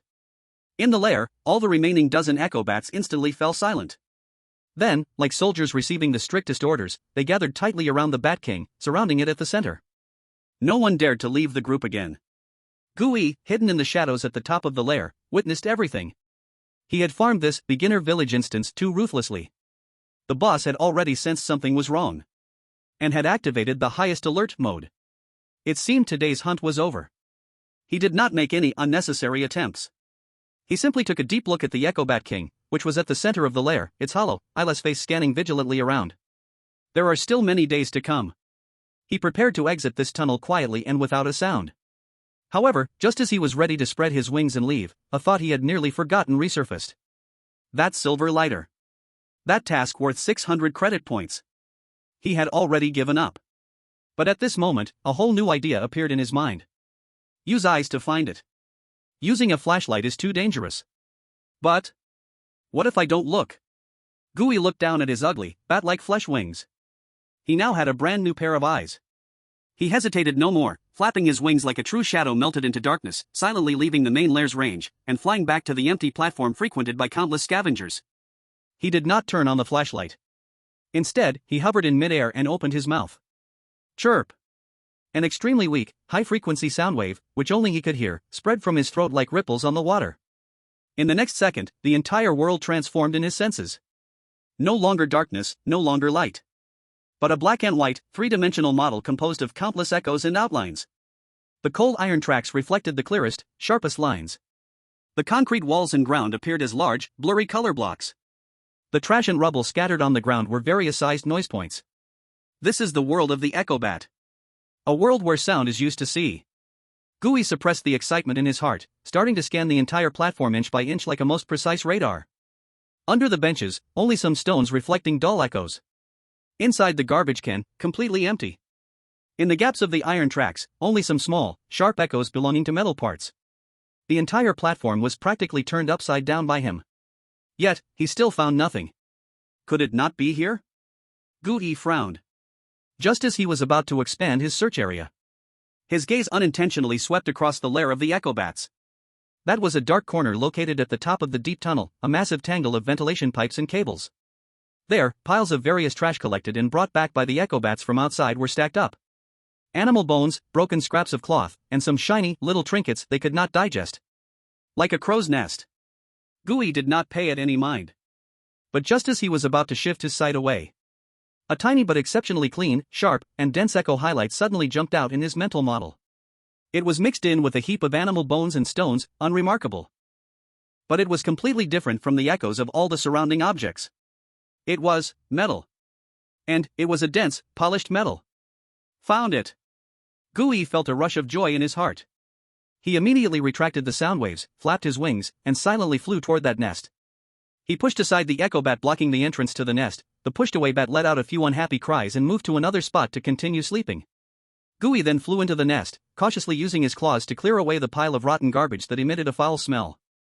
Soon, a small metal cube, covered in mud and excrement, lay quietly there. Gui hooked it up with his claw. Then he flew to an unoccupied corner to land. He transformed back into his human form. He turned on the flashlight and placed the small object in his palm. Carefully, he wiped away the dirt on it with his sleeve. Under the light of the flashlight, the familiar metallic sheen, belonging to the old era, and the two little letters that had been meticulously carved became clear to his eyes. S. Y. Mission complete. Gooey held the lighter, feeling the card of the Echo Bat in his collection. 600 credit points. An E-level potential card. This hunt was a big profit. He carefully tucked the lighter into his innermost pocket. Chapter 25, Getting Rich and Advice, Big Chapter. When Gooey returned to the South 6th Gate of Zone C, the sky was already close to dusk. He didn't go home. Instead, with the cold lighter carrying the hope of 600 credit points and a backpack full of stinking loot, he headed straight to the One-Eyed Tavern. He now needed the most direct way to turn today's loot into real power and capital. Evening at the One-Eyed Tavern. When Gooey pushed open the heavy wooden door, at least a dozen mixed gazes, filled with scrutiny, greed, and indifference, shone on him, the new face, like searchlights. Gooey paid no attention. He just adjusted his gas mask, lowered his hat brim, and walked directly to the bar, which always exuded an aura of danger. Behind the bar, the one-eyed man was cleaning an old-world double-barreled shotgun with a cloth that had lost its original color. "What do you want?" He didn't even look up, his voice sounded like it came from a rusty tin can. Gooey didn't waste words. He placed the silver lighter and the slightly crumpled mission receipt on the greasy bar. The one-eyed man stopped cleaning his gun. His mechanical eye, made of brass and gears, flickered, shooting out a faint red light that carefully scanned the lighter. S.Y. He let out an unintelligible murmur and then raised his head, looking at Gooey for the first time with his intact human eye. "Kid, you're quick." He picked up a terminal on the bar and operated it a few times. Payment successful, 600 credit points. Seeing the number on his personal terminal shoot up instantly, Gooey's heart raced fiercely. This money was almost equivalent to the fortune he had saved over a month of working at the company. He said nothing more, pocketed the mission receipt, and walked out of the tavern. Gooey's figure completely disappeared outside the door. Behind the bar. The one-eyed man stared at the still shimmering silver lighter on the bar. His brow tightened. He went to the independent office at the back of the tavern and opened an encrypted channel that only core members of the guild could access. "It's me. That Metro Lost Item mission hanging at F level was completed by someone." From the communicator, a similarly cold voice came through. "Oh? Completed? I thought there would be another material to collect." "It's a newcomer," the one-eyed man said slowly. "A scavenger who registered just yesterday." "A newcomer?" The voice on the other end showed a hint of surprise. "How is that possible? Did that group of Echo Bats fly away on their own?" "I don't know." The one-eyed man shook his head. "That's the strangest part." He picked up the lighter and weighed it in his hand. His gaze became incredibly deep. The so-called task of finding relics. It wasn't any kind of commission. It was a revenue-generating project that had lasted for years within their One-Eye Merchant Guild. A trap that only their own people knew about. The task was real. The lighter truly was at that location. But they played a classic word game in the task description. The target area may have a small number of Echo Bats active. What does small mean? 1 is small. 3 or 5 is also small. But they never told anyone. In that subway line 3, there was a population of Echo Bats.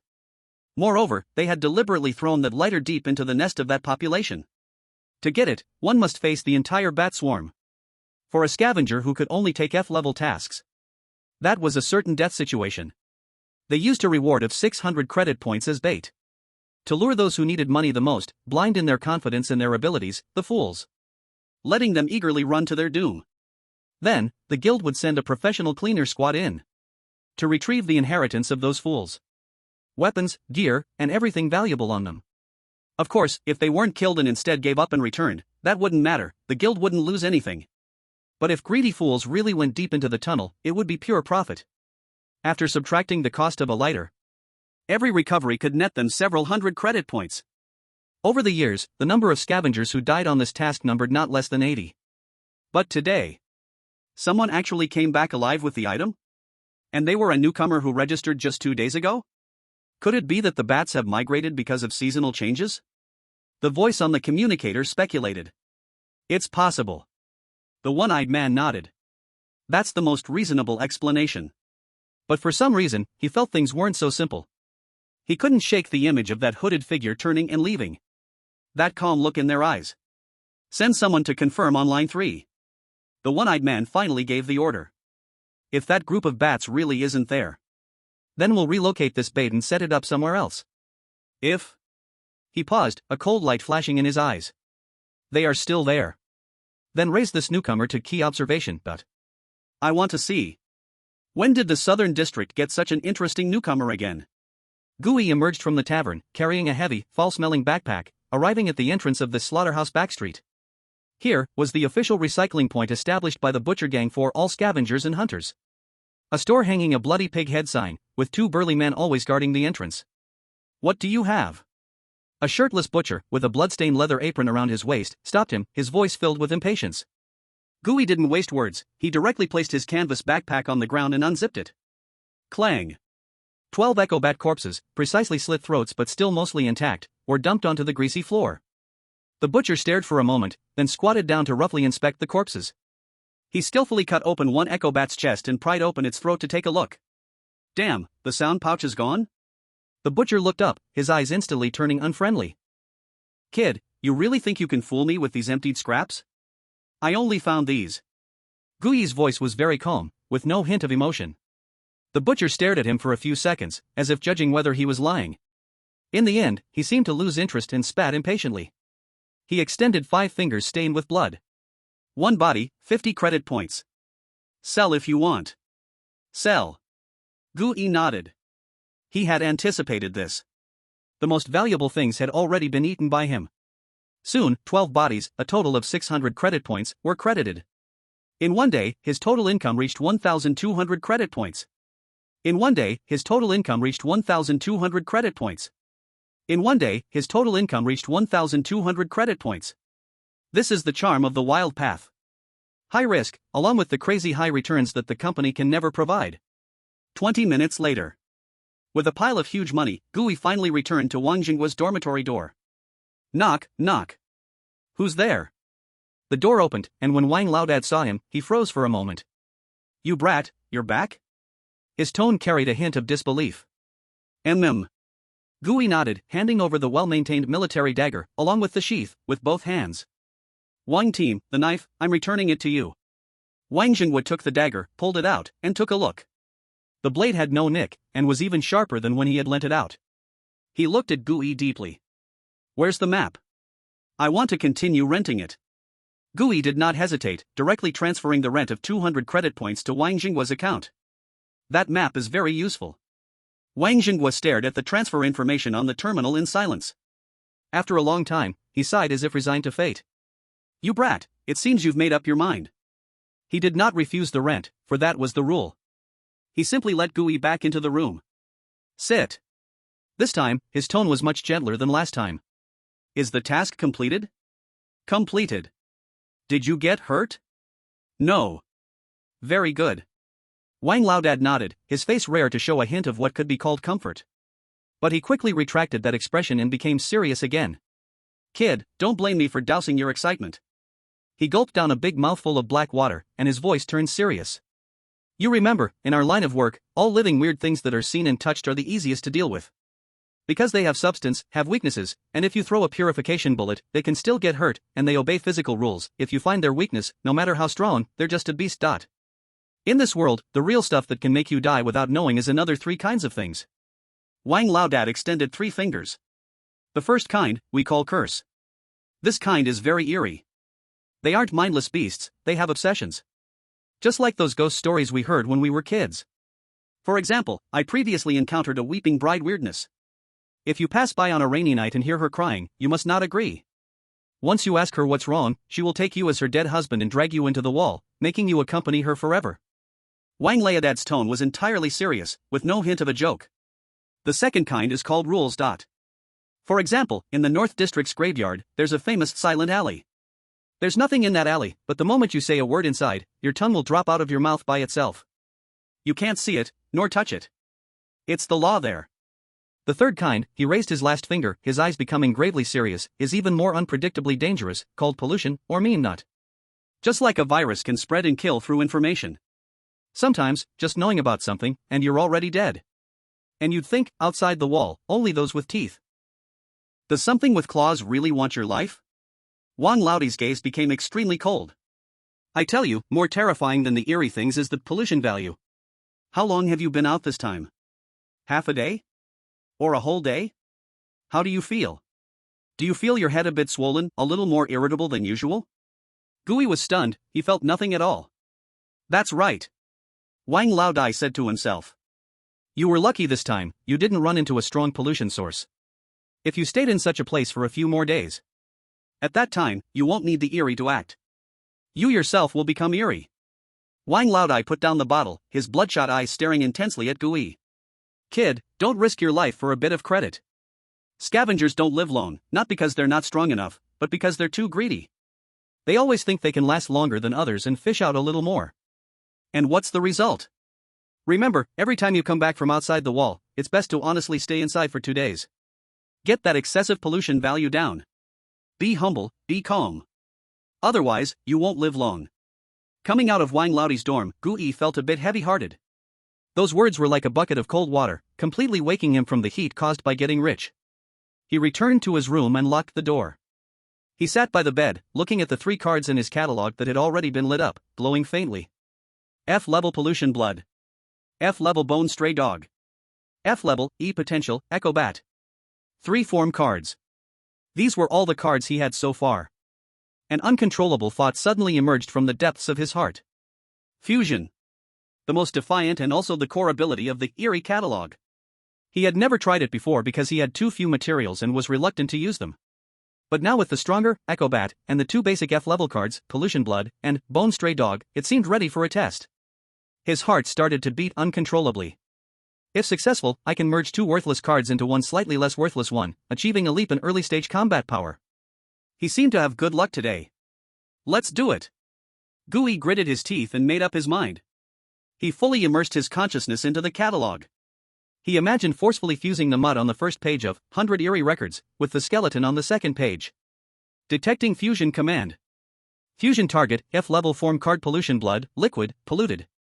Fusion target, F-level form card bone stray dog, solid, skeletal. Performing compatibility analysis. Warning. Target compatibility is extremely low.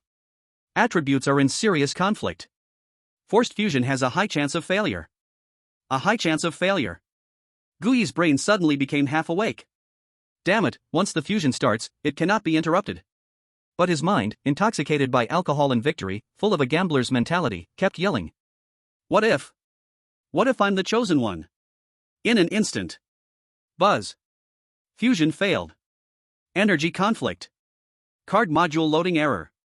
F-level form card pollution blood has entered sleep state and cannot be used for 24 hours.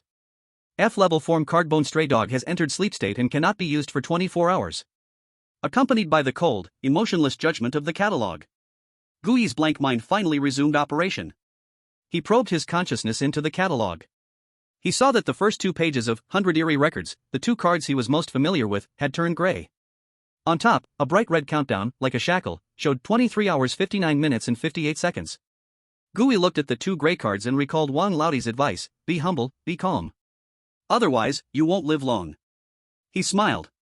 Never overestimate your luck. Chapter 26 New Side Hustle. The next day, Gui woke up to a sharp feeling of hunger. The aftereffects of fusion failure. Bigger than he imagined. Not just mental exhaustion, his body felt hollowed out, extremely weak. He struggled to sit up. The first thing he did was dive his consciousness into the mysterious compendium. The first 2 pages of the Record of Ghosts remained 2 pieces of dead gray. Now, he was left with only 1 Echo Bat card. His strength had dramatically decreased. Damn it. He cursed softly and crawled up from the bed. He first tore open a Calm brand nutritional paste he received yesterday, expressionless as he squeezed its cold, mud and menthol-flavored paste into his mouth. The taste was terrible, but as the energy went down, the burning hunger in his stomach was finally suppressed a bit. His body regained a bit of strength. He recalled old Wang's nearly roaring warning about the pollution value from last night. Do you feel like your head is a bit swollen, and your temper is a bit more irritable than usual? Gui carefully felt his body. It seemed, there was none. Except for weakness and hunger, his brain was unusually clear, not even a hint of a hangover headache. Could it be because my soul doesn't belong to this world? This thought flashed through his mind. But he didn't dare to take the risk. Old Wang's grim face and his words, soon, you'll become strange yourself, made him feel uneasy. He decided that he must verify it himself. He put on his coat and walked out of the hive. This time, his destination was the apothecary's corner. The alley, always filled with the mixed smell of herbs and chemicals, was darker than during the day.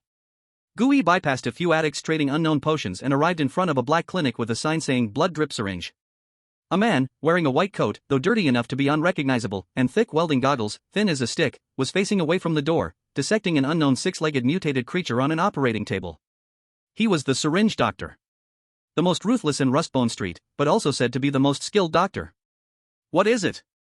The syringe doctor did not turn around. His voice was like two pieces of sandpaper rubbing together, harsh and impatient. "I want to check my pollution value," Gui said. The surgical knife in the syringe doctor's hand stopped. He slowly turned around, the huge goggles reflecting eerie green light in the dim light. "Check," he sneered. "Did the free nutritional paste from the Human Alliance mess you up?" "Just want to confirm." "Fine. 10 credit points." The syringe doctor pointed to the corner, where a rusted machine looked like it had been picked from a garbage heap. Connected to the machine was something resembling an old telephone receiver. "Stick that thing on your forehead, for 1 minute." Gui paid the money, picked up the cold receiver that smelled like disinfectant, and placed it on his forehead as instructed. Buzz. The machine emitted a painful, dying-like roar. 1 minute later, a small display above the machine, filled with snowflake dots, flashed a bright red number. 12%. The syringe doctor's eyes behind those huge goggles widened suddenly. 12%? He snatched the receiver from Gui's hand and stuck it on his own forehead. The number on the display jumped to 43%. Damn, the machine isn't broken. He took off his goggles, his bloodshot, hawk-like eyes staring intensely at Gui. "Kid, are you a young master who ran away from the B-Ring district?" "In the entire C-Ring district, besides newborn babies, I haven't seen anyone with a pollution value below 20%. Gui's heart sank, but his face remained expressionless. "Maybe. I'm just a bit special." "Special?" "Syringe," the doctor sneered, his gaze resembling that of someone looking at a rare specimen waiting to be dissected. But he seemed to lose interest as quickly as it sparked. "Get out of here, clean kid. Don't die at my door and dirty my ground." Gui didn't say another word, turned around, and quickly left the alley that made him feel uneasy all over. The first 2 times he went through the tests were still around 30%. 12%. An absolutely safe value, even lower than many residents in the Beering area. He finally confirmed it. His soul, or rather the strange pictorial, was his strongest firewall against the pollution. This discovery ignited a huge flame in his heart, a flame called ambition. Others need to worry about pollution, needing black water and mint smoke to sustain their lives. But he didn't need that. He possessed more robust capital than any scavenger. He could stay in the polluted area longer. He could get closer to those dangerous yet opportunity-filled preys than anyone else. Such a massive advantage didn't cloud Gui's mind. He was very clear that he was currently a cripple who had lost 2 key cards. The top priority was to use his anti-pollution advantage to find a new, safe, and quick way to make money. He wandered aimlessly through the labyrinth-like alleys of Bone Rust Street, his brain racing. He couldn't do the physical work at the meat market. The bounty from the one-eyed was too dangerous right now. What other options were there? Just when he was at a loss, he unknowingly walked into an alley filled with the smell of oil and burning metal. He saw, at a stall piled with old machine parts, a familiar, frail figure squatting there, meticulously sifting through a heap of discarded circuit boards. It was Chen Hao. Gui's heart stirred, and he walked over. "Brother Chen." Chen Hao looked up when he heard the voice, surprised to see him, but still nodded. "What's up?" His voice was as brief as always. "Nothing, just wandering around." Gui squatted beside him, looking at the wiring in his hand that was thinner than his own hair. "What are you looking for?" "Silver core." Chen Hao picked up a small chip glowing faintly to show Gui. "A thing from the old era, now discontinued. The wrench collects it per gram at a good price." Gui looked at his hands, calloused from various tools but surprisingly steady, and suddenly asked. "Brother Chen, your skills are so good, do you have any quick money-making side jobs?" Chen Hao stopped sifting the chips. He raised his head, looking at Gui through his thick black-framed glasses. "Are you short on money?" "Yes," Gui nodded, "very much." Chen Hao fell silent. He seemed to be thinking and assessing. After a long while, he pointed toward the depths of the alley, at a massive heap of scrap that looked like a mountain of garbage. "Do you see those things?" That was a pile of old industrial equipment modules phased out from the Beering.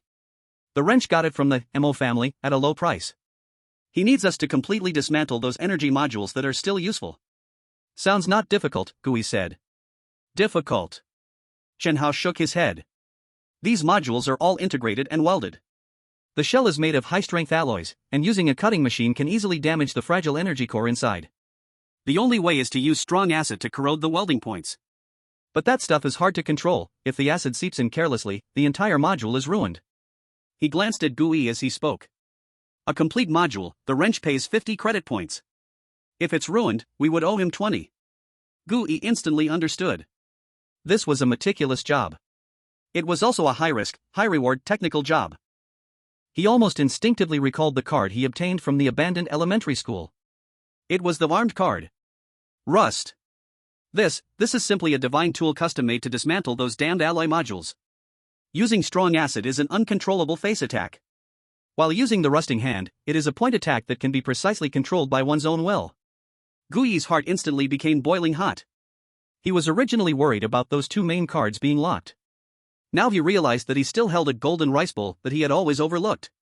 Perhaps I can give it a try. On Chen Hao's face, a hint of surprise appeared. But he did not ask further. This is the rule of Zone C. Everyone has their secrets. If you can do it, we can split the profits from the wrench. He simply said calmly. Okay. Gui extended his hand. Chen Hao paused for a moment, then also extended his hand and they shook lightly. Chapter 27, The Wonderful Use of Rusting Hand. Chen Hao did not say much. He just led Gui into the back of the wrench shop, to a wider and messier backyard workshop. This is the waste material processing center of the wrench. A mountain of scrap iron, made up of various discarded, rusty industrial modules and mechanical parts, stood 3 to 4 stories high, occupying most of the view. Several quiet technical laborers, like Chen Hao, were working hard like ants, using cutting machines and pry bars to dismantle those solid iron lumps on the mountain. The rule of the wrench is, if you want to work, go up the mountain to pick materials yourself. Chen Hao pointed to the scrap iron mountain and told Gui. Whether you can find a valuable energy module depends entirely on your vision and luck. Once you find it, go to the factory at the back to dismantle it. The core he collects at 50 points each. If you break it, it costs 20 points, deducted from your account. Gui nodded, indicating he understood. This is the exploitation art of the wrench. He only provides the venue and tools, all risks are taken by these lowest level workers. Wait for me here. After Chen Hao said this, he skillfully climbed up the rickety scrap iron mountain alone. Unlike others, he did not rummage around randomly. His eyes quickly scanned over those oddly shaped modules. He occasionally stopped to knock on the shell of a module with his hand, tilting his ear to carefully listen to the echo coming from inside. About 5 minutes later, he slid down with a cylindrical module, about half a person tall, that looked rather ordinary. This. He placed the module in front of Gui. An old pressure pump from the water circulation system in Zone B. The shell is made of 3 layers of composite steel, with welds at the bottom. The energy core is right in the center, very fragile. He traced the approximate position and size of the core on the module with his hand. Using a cutting machine, there's at least a 60% chance of damaging the core due to vibration and high temperature. He glanced at Gui as he said this. The number 3 factory behind is empty, and there's no one there. You can give it a try. If you can't do it, just pretend I never mentioned it. Gui understood, this was a test. He said no more, just picked up the heavy module and walked into the enclosed factory filled with the smell of rust. Bang. He closed the heavy iron door. The factory was dim, with only some daylight filtering through the dust-covered skylights. Gui placed the pressure pump flat on a huge, cold metal workbench. He did not touch the cutting machines and chainsaws that looked very dangerous in the corner. He simply extended his right hand. Manifest, equip rusting hand. He lowered his voice and issued the command in his heart. In the next second, his right hand began to undergo a bizarre change at a visible speed.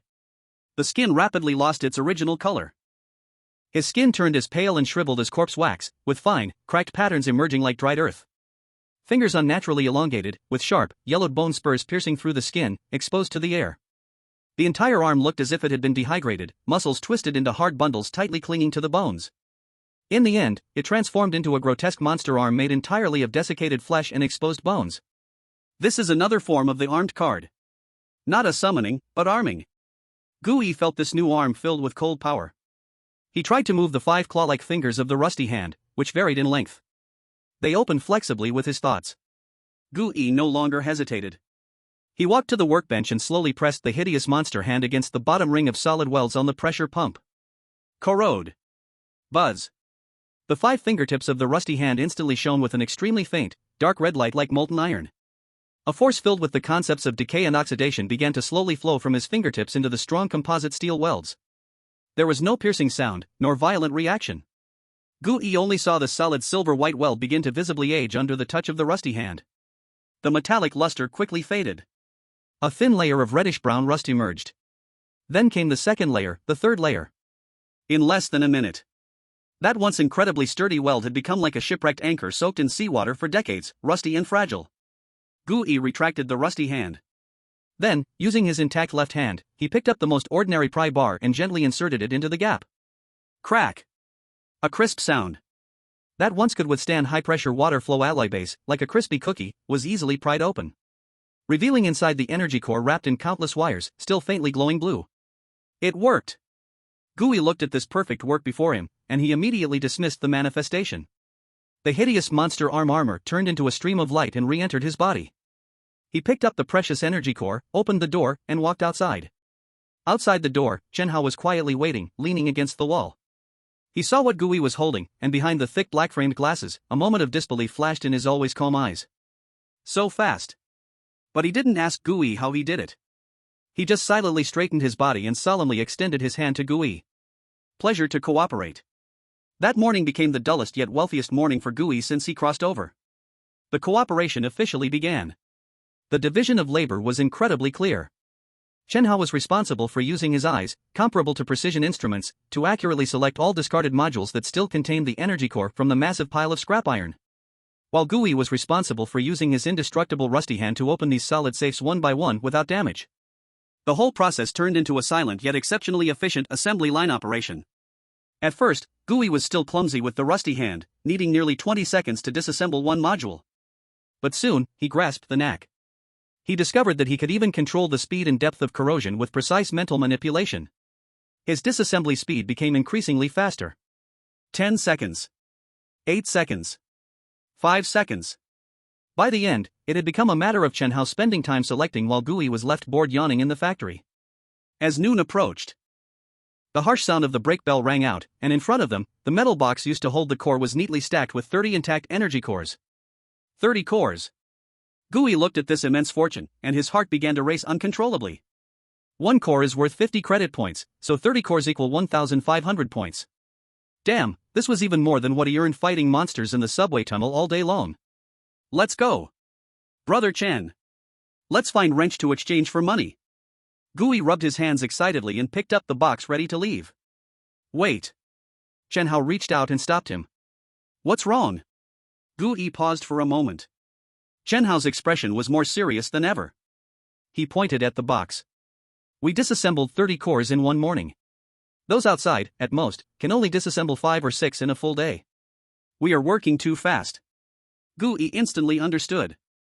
He was only thinking about making money but forgot that this was the Searing district. Here, efficiency could sometimes equal danger. So what should we do? In batches. Chen Hao's response was short and effective. Today, we'll only hand over 10. Just say we were lucky to come across a batch of easy-to-disassemble materials. The rest, we'll hide. In the future, we'll come to deliver every 2 days. Remember, in front of someone like Wrench, never let him think you're special. Gu-Yi instantly understood Chen Hao's meaning, but he quickly thought of a more practical problem. But how do we hide them? He lowered his voice and pointed at the exit of the workshop. Wrench wasn't an idiot. When he came through the back entrance, no one cared, but if he wanted to take something out, those guards at the door were not to be underestimated. Chen Hao did not answer. He just gave Gu-Yi a look that said you don't need to worry. Then, he silently counted out 10 cores from the 30 and put them into an empty box. Next, he picked up the remaining 20 cores and silently walked into the maze-like pile of scrap in the backyard workshop. Gu-Yi didn't follow. He knew this was Chen Hao's secret. Just as he wouldn't ask Gu-Yi how to efficiently extract the cores. About 3 minutes later, Chen Hao emerged empty-handed from the scrap pile. Let's go, we'll exchange for money first. Chen Hao picked up the box with only 10 cores and took Gu-Yi back into Wrench's shop, which was filled with oil and gunpowder smells. The trading process was simpler than expected. Wrench just used his red mechanical eye to glance at the items in the box, confirmed the quantity and quality, and then directly transferred 500 credit points to Chen Hao's personal terminal. He didn't say a word the entire time. Once outside the shop, returning to the relatively quiet corner of the backyard workshop, Chen Hao finally opened his personal terminal. Today, 500 points, he looked at Gui and said. Half for each, 250. Gui immediately replied. No. Chen Hao shook his head. 60-40. You take 60, I take 40. Gui was stunned. Why? Chen Hao pushed his glasses and looked at Gui with an extremely calm tone and said. My job is to observe. Your job is to disassemble. My observation is experience. Without me, you might spend the whole day finding 10 valuable modules. But your disassembly is technique. Without you, even if I found 30 modules, I could only disassemble less than 10. The rest would become waste, and I might even lose money. He looked at Gui, and for the first time, there was a hint of unique respect that technicians had for each other in his always calm eyes. I need your skills to maximize the value of my experience. So, it's reasonable for you to take 60%. After saying that, he didn't give Gui any chance to refuse, directly transferring 300 credit points to Guang Yi's account. Gui looked at the heavy number, 300, on the terminal, then glanced at the silent man in front of him. He suddenly understood. This was the true cooperation of the C-Ring Zone. Not based on feelings, not based on pity. But based on the absolute recognition of each other's value. Chapter 28, The Orphanage and a Pot of Stew, Combined Chapter. After agreeing with Chen how to continue working tomorrow, Gui left the backyard factory. The total income for this morning was as high as 900 credit points. And what he had given was just a few hours of work and some mental effort. This was the easiest and also the safest money he had earned since he crossed over. The rusty hand, the seemingly unremarkable F-level armed card, had turned into a real money printer. Feeling good lifted his spirits and made him hungry. With the huge amount he just got, he indulged for the first time. He didn't go to eat the pig food like nutritional paste, but walked straight into the cleanest-looking, most expensive noodle shop on Rustbone Street. He spent a full 30 credit points on a bowl of luxurious meat soup noodles, which supposedly used real pork bones from the walls and added 2 slices of precious synthetic meat. When that steaming bowl of noodles, emitting a rich meaty aroma, was served, Gui felt every cell in his body cheer. He didn't even care about the heat, and like the hunters around who came to improve their lives, he slurped the entire bowl down, broth and all. Satisfaction warmed his heart from his stomach. After eating his fill, he didn't rush home. He wanted to take advantage of the rare time that belonged to him in the afternoon to get more familiar with the South District. He wandered aimlessly through the winding alleys of Rustbone Street. Just as he strolled in front of a second-hand clothing stall, 2 familiar figures appeared in his view. It was Li Fei and Lin Xiaoqi. They weren't wearing the dusty cleaner uniforms. Li Fei had changed into a faded denim jacket, animatedly chatting with Lin Xiaoqi. Lin Xiaoqi wore a simple white t-shirt and carried a somewhat heavy canvas bag, her face adorned with a unique, sunny smile. Hey! A.E.? Li Fei spotted him and waved loudly. What are you doing wandering around alone? Just out for a walk. Gui walked over. Where are you two going? Taking Xiaoqi somewhere. Li Fei sounded very happy. A.E., if you have nothing to do, come along with us. Lin Xiaoqi smiled and made the invitation. Gui looked at them and nodded. Sure. Gui followed them south, gradually leaving the loudest and most chaotic core area of Rustbone Street. The surrounding buildings became more dilapidated, but also quieter. Eventually, they stopped in front of a 3-story-old building with peeling walls and windows reinforced with iron bars. At the building's entrance hung a crooked, handwritten wooden sign. Number 11 South District Orphanage. This was the place that Lin Xiaoqi and Li Fei spoke of. Before they could push the door open, a small boy about 5 or 6 years old playing in the mud spotted Lin Xiaoqi first. He froze for a moment and then, with all his might, let out a surprised, deafening scream. Sister Xiaoqi! This shout seemed like a signal. Instantly, the quiet building came alive like a disturbed beehive. Sister Xiaoqi is here. Sister Xiaoqi! And Brother Monkey. More than a dozen children, big and small, dressed in ill-fitting, faded clothes, swarmed out like sparrows returning to their nest. Screaming, they rushed out from the building in a swarm, surrounding Lin Xiaoqi. Slow down, slow down. Don't fall. Lin Xiaoqi's face bloomed with a smile. She skillfully crouched down, letting the children hang on her arms and neck like little monkeys. Sister Xiaoqi, I missed you so much. Sister Xiaoqi, did you go out to fight bad guys again? Sister Xiaoqi, look at the drawing I made. The children surrounded her, eagerly sharing their secrets. She laughed as she pulled out a big handful of colorful, cheap fruit candies from her canvas bag, like magic. Here, everyone gets some. Line up, one at a time. The children's cheers almost blew the roof off the shabby building. Li Fei stood aside, watching Lin Xiaoqi, overwhelmed by the kids, with a silly, genuine smile on his face. He turned to the startled Gui beside him and whispered, See? She is the goddess of these little brats. Every time she goes on a mission, at least 1/3 of her credits become these sweet candies. Gui looked at Lin Xiaoqi, surrounded by the children, patiently wiping a snotty little girl's face. It was hard for him to connect this nurturing angel filled with maternal blow to that sparrow who skillfully shot monsters from high up in battle. You all came from here too? Gui asked. Not really. Li Fei shook his head and pulled out a few candies from his pocket, handing them to a little one who was staring at him eagerly. But close enough. Our team, to put it honestly, is just an orphanage. He chuckled self-deprecatingly. Think about it, this cursed janitor job is so unstable, what family would let their kids do this? Li Fei didn't say more and joined the kids. He pretended to be stern and held the snack bag high. Want some? To get it, you have to defeat me, the monkey overlord. He made funny sounds while wrestling with the slightly older boys. Gui stood aside, watching this sunny and childlike scene that clashed with the whole gray millstone, feeling a little dazed. An old lady in a simple deep gray coat, with graying hair and a face full of wrinkles but gentle eyes, walked out of the stone building using a cane. She was the headmistress here. You've come. She smiled kindly at Lin Xiaoqi and Li Fei. Headmistress. Lin Xiaoqi called sweetly. Then she introduced Gui, headmistress, this is our new teammate, Gui, brothery. Hello, child. The headmistress nodded kindly at Gui. The entire afternoon, Gui stayed with them in this small orphanage. He watched as Lin Xiaoqi patiently taught younger kids how to read, telling them beautiful stories about the wall that she didn't even know were true or not. He watched as Li Fei was treated like a horse by a group of kids, running wildly with them on his back in the yard. He was even pulled into a game of house by a bold little girl for the entire afternoon. Until dusk painted the entire wasteland a warm orange-red, they reluctantly said goodbye to the children. When the three of them dragged their tired bodies back to the hive apartment, the sky had darkened. As soon as they stepped into the familiar dim corridor, a strong smell of rich greasy fragrance mixed with grain scent, something they had never smelled here before, rushed into their noses. Damn! Li Fei's eyes widened. In an instant, their eyes widened. What is that smell?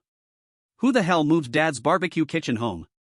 When they finally ran breathlessly to the public kitchen at the end of the hallway, the sight before them made them freeze in shock. At the kitchen door, the neighbors from their floor were packed inside and out. Everyone stretched their necks, greedily inhaling the heavenly aroma wafting from the kitchen, their eyes gleaming with excitement. Lu Feng. You hit the jackpot today? Oh my god, is that real protein chunks? And rice? It's really rice. In the very center of the crowd stood Aunt Lu Feng, looking like a victorious female general, hands on her hips, glowing with pride as she guarded her huge iron pot. Inside the pot, bubbling hot, was a golden-colored stew with chunks of meat rolling around. The strong aroma of meat was emanating right from this pot. What are you all staring at? Haven't you seen someone eat before? Lu Feng shouted at the crowd with all her might, but the upward curve of her lips couldn't be suppressed. Seeing Gu Yi and the others return, she immediately waved her hand. Where have you all been? Hurry up and help out. Li Fei and Lin Xiaoqi finally squeezed their way through the crowd, looking at the fist-sized chunks of meat in the pot with mouths watering. Aunt Lu! Did you rob the butcher's warehouse? Li Fei exclaimed dramatically. Go to hell! Lu Feng laughed and scolded, then lowered her voice, speaking quickly in a tone both proud and sympathetic. Today, when I went to the butcher's to deliver the material samples from our last task, I happened to catch them dismantling a big one they dragged back from the West Zone. I chatted a bit with the manager, and he was so happy that he gave me this big chunk of leftover core protein, half sold, half gifted. Hiss. Li Fei and Lin Xiaoqi couldn't help but gasp as they looked at the chunk of meat. This is true hard currency. And that's not all. Aunt Lu Feng's face revealed an even more mysterious smile. Like magic, she lifted the lid off another smaller pot beside it. A purer, warmer, slightly sweet fragrance of grains instantly filled the entire kitchen. Inside was a pot of white, distinct grains of rice. Rice, a luxury that only the big shots in the B-zone could occasionally enjoy. Aunt Lu. Did you spend our team's reserve fund for the month? Lin Xiaoqi looked at the pot of rice, her eyes sparkling but her tone full of concern. Go away. What nonsense are you talking about? Lu Feng poked her forehead with her finger. There's still some logistics budget left this month, it will clear by the end of the month. I thought it would just go to waste anyway, so I splurged and traded for this pot of fine rice on the black market. Today is also our Xiaoqi's birthday. Ha! I forgot. Aunt Lu, you still remembered. Xiaoqi was moved, hugging Lu Feng tightly. Stop messing around, I'm cooking. Lu Feng smiled and pushed Lin Xiaoqi out of the kitchen, then yelled at the neighbors gathering to watch. All right, stop staring. Seeing more and more people crowding at the door, Lu Feng picked up a large spoon and scooped several ladles of the top soup into a pre-prepared iron basin. A small ladle of soup for everyone. Just to taste. Now disperse. Don't delay our meal. The neighbors erupted in cheers, lining up to carefully scoop a little of the precious, meaty soup into their bowls, before happily dispersing. This is the rule of the hive. Here, you can shut your door and eat alone. But if you make such a big commotion, if you are still unwilling to share a little bit of soup, then tomorrow, there might be a pile of garbage at your doorstep that will never be cleaned up. Lu Fan looked at Li Fei, who was drooling over the meat soup, and tapped the back of his head. Stop staring. Go. Call old Wang and the glasses over here. Today, our Team 7 is having a meal. Finally, the kitchen was quiet. The coffee table in the public lounge was used as a dining table. Old Wang surprisingly pulled out a metal flask from his pocket and placed it on the table with a bang. It's all here. Old Wang's words were simple and to the point. Li Fei let out a cheer and quickly found several chipped enamel cups. The 6-member team rarely gathered together so neatly outside of missions. The meal was ready soon. A large pot of steaming, fragrant protein blocks stewed with potatoes was placed in the center of the table with a bang by Lu Feng. The potatoes were soft and absorbed the meat juices, showing an enticing sauce color. In front of everyone, there was a bowl of steaming, fragrant white rice. Just as Li Fei, the hungry ghost, was about to reach for his chopsticks first. Hey! Wait! Aunt Lu suddenly struck the back of his hand fiercely with her huge soup spoon. What are you in such a hurry for? Are you reborn or something? Li Fei retracted his hand in grievance, confused. He saw Aunt Lu wink at Old Wang across the table. Old Wang nodded in understanding. Then, Aunt Lu mysteriously pulled something out from her always stuffed logistics bag. Something wrapped in several layers of oil paper with care. As she peeled off the layers of oil paper, a palm-sized, somewhat shriveled synthetic potato cake, emanating an unusual sweet fragrance, appeared before everyone. Most importantly, in the center of the potato cake, there was a thin matchstick used as a candle, which came from who knows where. Aunt Lu? What is this? Li Fei was stunned. He had originally thought only he had prepared a surprise. But Aunt Lu ignored them. She looked at Lin Xiaoqi with an unprecedented gentle gaze. Then, she lit the small matchstick with her lighter. In the warm glow of the small flame, she smiled and said, Today is our little sparrow's 18th birthday. Come on, don't just stand there. She took the lead and gently began to sing with her slightly off-key voice. Happy birthday to you. Old Wang followed, humming softly with his hoarse, broken voice. Li Fei, Chen Hao, Gui. Everyone began to sing along. Happy birthday to you. Lin Xiaoqi watched the small, swaying flame in front of her, looked at the pot of steaming meat soup on the table, and observed these people who, though not related by blood, were closer than any family. Tears unknowingly filled her star-bright eyes. Make a wish, girl, Old Wang said. Lin Xiaoqi pressed her palms together and closed her eyes. No one knew what wish she made. Perhaps she hoped everyone would be safe and sound. Or perhaps she simply wished that next year, on this day, everyone could sit together for a steaming meal just like this. She blew out the small flame. Time to eat. With Lu Feng's command, everyone eagerly surrounded the table. The table was small, with 5 or 6 people squeezed together, shoulders touching shoulders. Old Wang poured a bit of his treasured inferior liquor into everyone's cups. Even Lin Xiaoqi didn't get spared. When it was Li Fei's turn, the guy, feeling a bit tipsy, had a red face, unsure if it was from the alcohol or nerves. Suddenly, he stood up and pulled out something carefully wrapped in cloth from his pocket. That. Xiaoqi. Li Fei stuttered, pushing the item in front of Lin Xiaoqi, avoiding her gaze. Isn't today your birthday? This is for you. The room instantly fell silent. Everyone's attention focused on the small cloth bag. Lin Xiaoqi was also stunned, her small face filled with surprise. Why are you spending money foolishly? As she spoke, she couldn't help but curiously reach out to open the cloth bag. When the silver, old-fashioned looking Walkman appeared before everyone, even old Wang couldn't help but raise an eyebrow. Wow! Monkey, where did you get the money? Old Wang was the first to speak. Not much money. Li Fei quickly waved his hands, his face turned even redder, struggling to speak clearly. I found it in the black market, just a broken item, not worth anything. I only spent 100 credit points. Yes, 100. He stubbornly mentioned a number that even he didn't believe. Gui watched his embarrassing look of putting on a brave face, feeling a mix of amusement and inexplicable warmth. Lin Xiaoqi held the player, flipping it over and over, her big eyes sparkling. Of course, she knew the value of this item. It's too precious, I can't take it. The girl's face turned red, flustered, she was about to return it to Li Fei. Hey, take it. Aunt Lu Fong, who had been silent, suddenly pressed down on Lin Shaoqi's hand. She shot Li Fei a glance, her eyes seeming to say, I can see through your little intentions, then turned to Lin Shaoqi with a smile, saying, Silly girl, it's a gift from Monkey, just take it. A young man like him doesn't need this thing. It's perfect for you to listen to music. Exactly. Li Fei quickly chimed in, pulling out earphones from his pocket, proudly plugging them in. I've tested it, it works. Come, have a listen. He hurriedly handed the earphones to Lin Shaoqi. The girl hesitated for a moment but succumbed to the urging of the others, her face red, putting the tiny earplugs in her ears. Li Fei pressed the play button. Instantly, Lin Shaoqi's eyes widened. Her body trembled slightly, as if she had heard something incredible. Everyone in the room fell silent, watching her. The girl's eyes gradually filled with tears. After a while, she suddenly took off the earphones, lifted her head, her face filled with a mix of excitement, joy, and disbelief. It's so beautiful. Her voice even carried a hint of sobbing. Really, I have never heard such pure music. She didn't look at anyone else but carefully held the player, as if cradling a rare treasure. Then she lifted her head, scanning everyone in the room, passing over Old Wang, Aunt Lu Fong, Chen Hao, Gui, and finally, with the brightest and most sincere smile, landing on Li Fei's face. Such a wonderful thing, I can't listen to it alone. The girl's eyes sparkled with a clever light. When I was at the orphanage, the teacher taught us a trick. She said, without hesitation, grabbing an empty enamel cup from the table, carefully placing the two tiny earplugs side by side at the bottom of the cup. Next, she turned the volume of the player to the maximum. An amazing thing happened.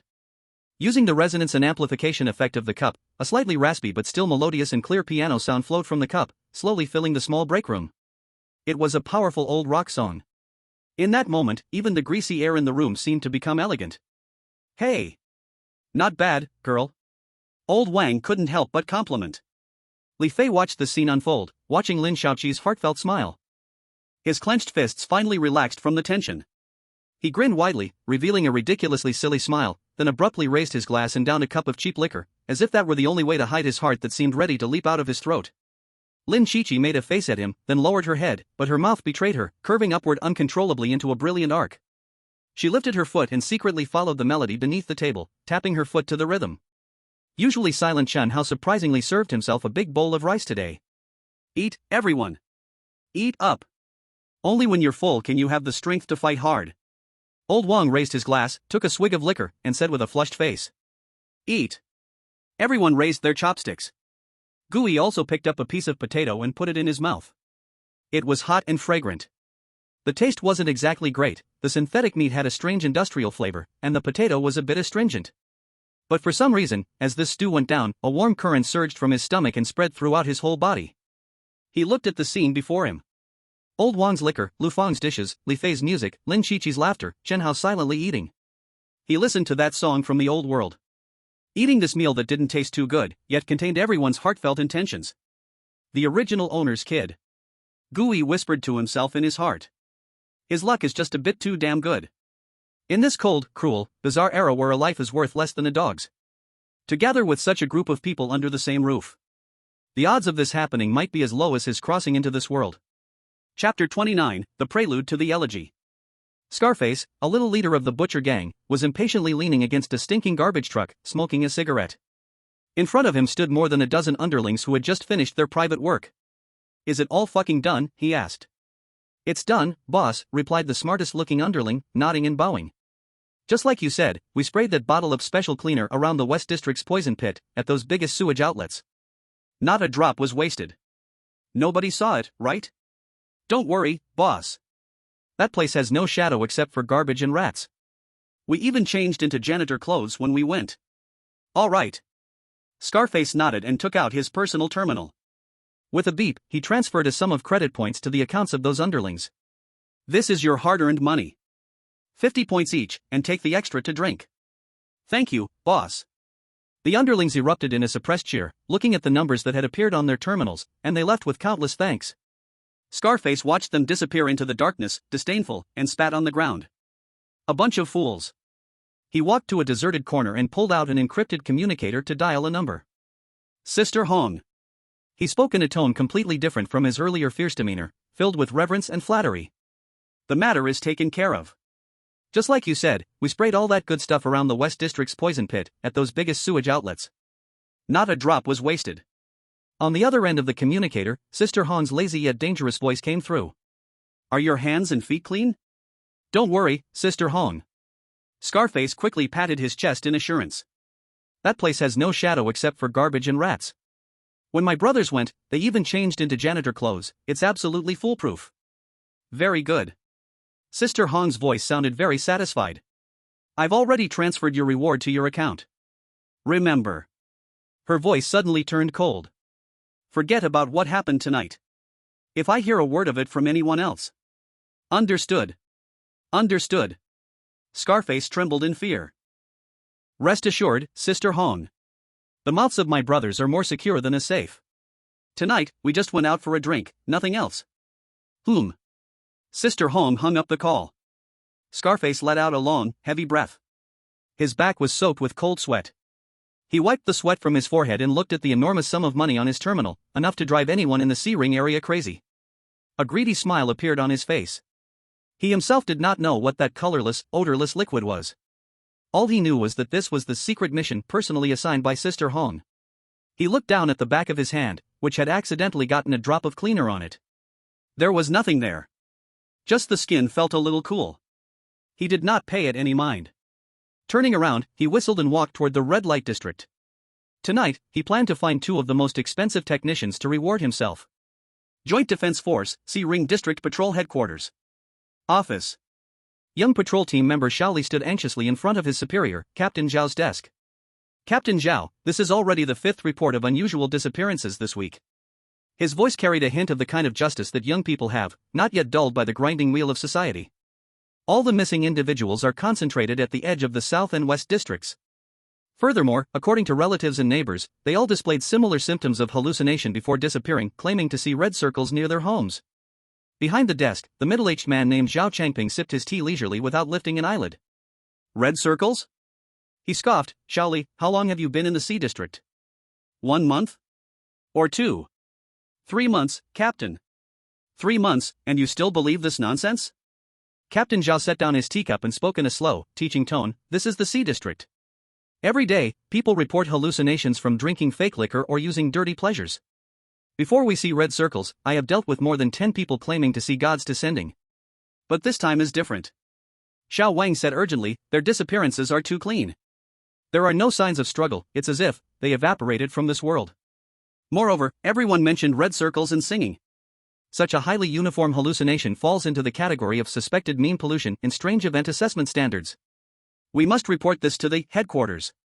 Let the intelligence agency get involved in the investigation. Report? Captain Zhao finally looked up, regarding him with the expression of someone looking at a fool. Shaoli, you are still too young. Headquarters is currently focusing all its energy on the real big guys outside the defensive wall. You want to bother them with a street ghost story that doesn't even have a corpse? Do you know how many departments are stirred up by a request for a cross-regional coordinated investigation? Our defense force is already short-handed. Instead of this energy, we might as well go to the meat market and catch a few brawlers. As he spoke, he took the report Shaoli handed over, didn't even glance at it, and directly tossed it into a nearby file bin labeled to be archived. All right, I understand this matter. I will keep an eye on it. You can go out and continue patrolling. But that's an order. Captain Zhao's tone turned cold. Shaoli wanted to say something more, but looking at Captain Zhao's dismissive eyes, he could only salute unwillingly. Yes. As the office door closed again, the bureaucratic expression on Captain Zhao's face instantly vanished, replaced by a kind of fanatic indifference, as if looking at a flock of lambs ready for slaughter. He walked over to the to-be-archived file bin and retrieved the report he had just tossed in. Then, he walked to a small shredder in the corner of the office. Zazila. The report recording 5 lives and a rescue alert was instantly reduced to the most insignificant black ash by a blue arc. Mouse is a scavenger. A nearly starving, desperate scavenger. Today, he dug through the garbage mountain all day, but only found a broken energy module worth 2 credit points. He was too hungry. Hungry to the point that he didn't even have the strength to stand up. He slumped on a pile of industrial waste, emitting a stench of chemicals, looking at the distant gray wall, which resembled a prison, his eyes filled with dead silence. Damn it! He squeezed out a dry curse from his throat. He hated this world. Hated this fucked up world that threw him away like garbage on this pile of trash. Just as he was completely submerged by this intense negative emotion called despair, he heard it. A song. A very distant, ethereal, yet incredibly clear voice, like a mother humming a lullaby. Aya, aya. Strangely, in this dead silence where only the sound of the wind and the rustling of garbage existed, the song felt so out of place. But it was sweeter. It was unlike the noisy rock music in A Clockwork Orange. It was gentle. Gentle like a hand, softly stroking his heart, which had already been battered and torn by life. The song seemed to be saying to him, I know you are tired. I know you are in pain. It's okay. Let it all out. Mouse's eyes unknowingly became moist. He thought of his wife who had already starved to death, thought of his daughter who had been lost during the Great Shatter. He remembered his life of living like a dog, without dignity, for decades.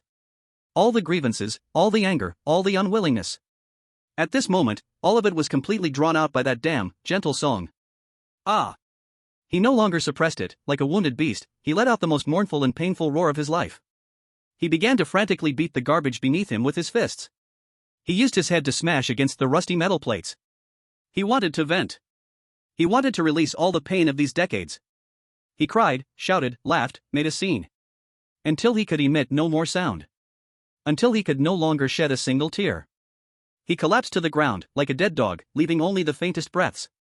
However, that damn lullaby was still playing. Aya, aya. It continued to gently entice him. Cry. Let all your tears flow out.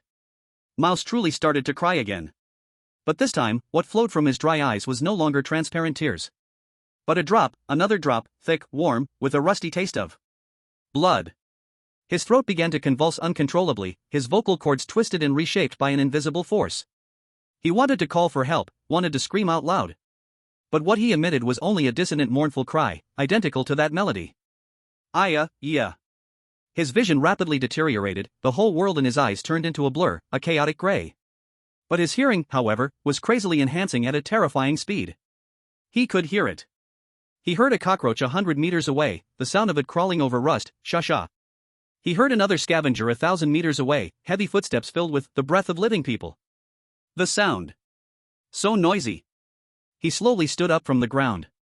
He was no longer Mouse. On his face, twisted by pain, were two shocking black bloodstains. He tilted his head, his hollow eyes that had lost their pupils gazed towards the direction of the footsteps 1,000 meters away. Then, he started to walk. Chapter 30, Preparations Before Winter. The next day, Gooey was awakened by a cold wind seeping in through the cracks of the window. It was already deep autumn in the year 30 of the new era. The air began to carry a chill unique to the onset of winter. For those living in the C-ring zone, winter was a more terrifying death knell than any F-grade anomaly.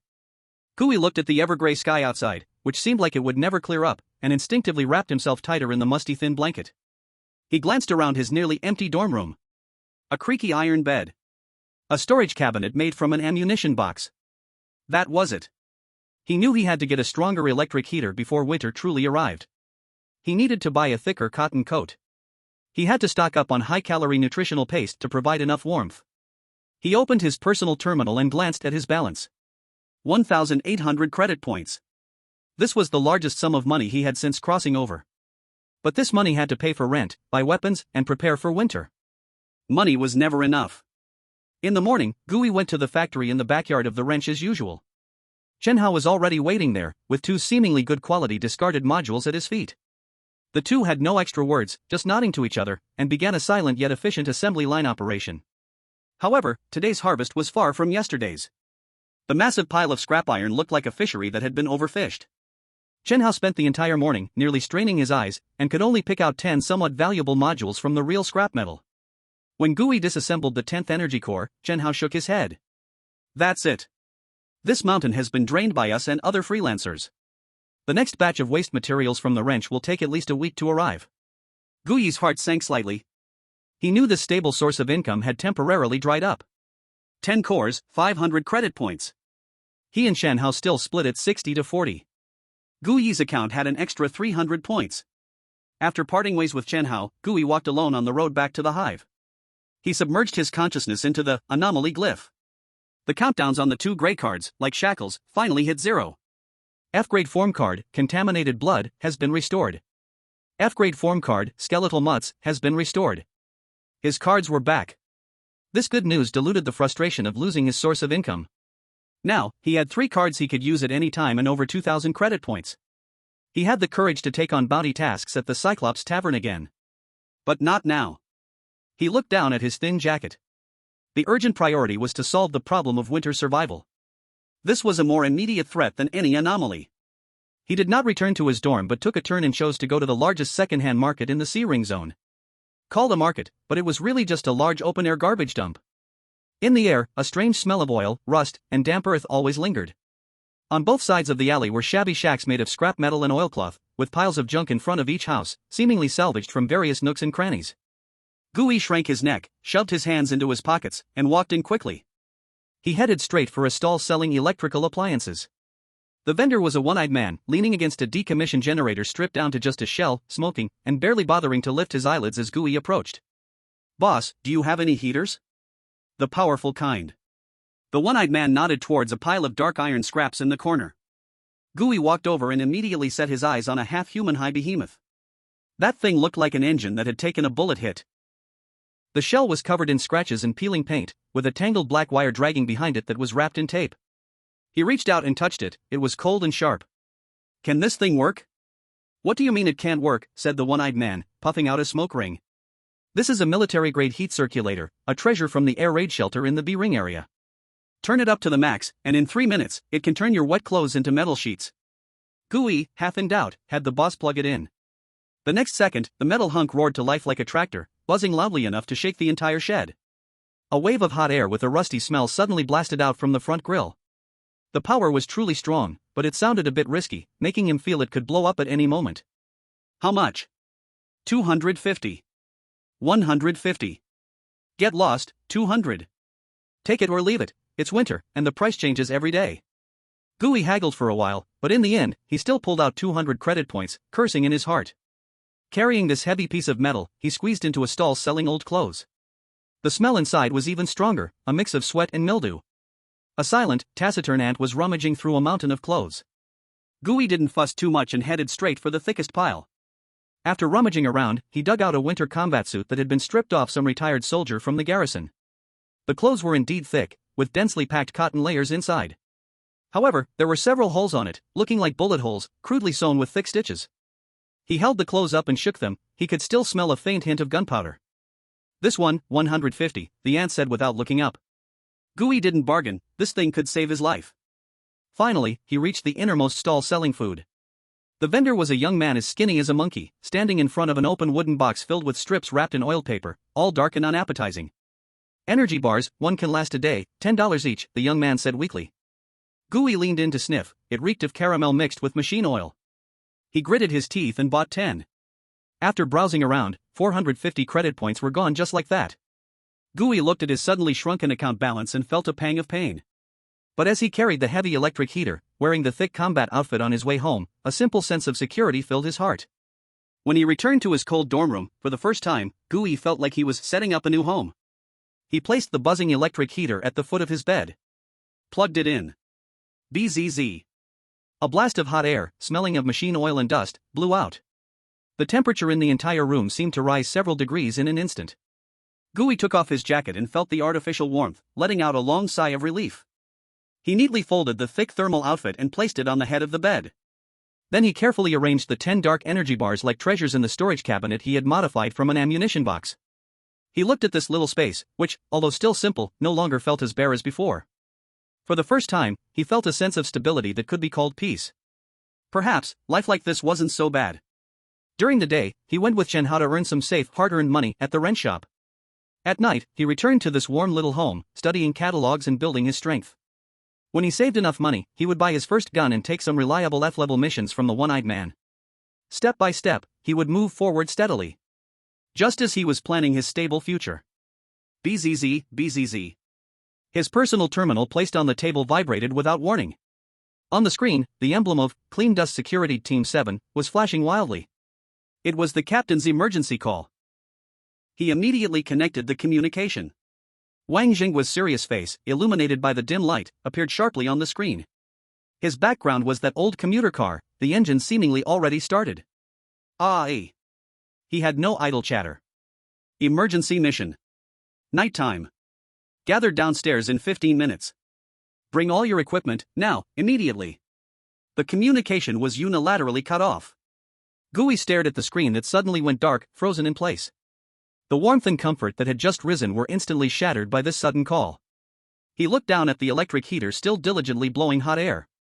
He raised his head to gaze out at the darkness outside, completely swallowed by the night, belonging to the gray grindstone. Stability has always been a luxury.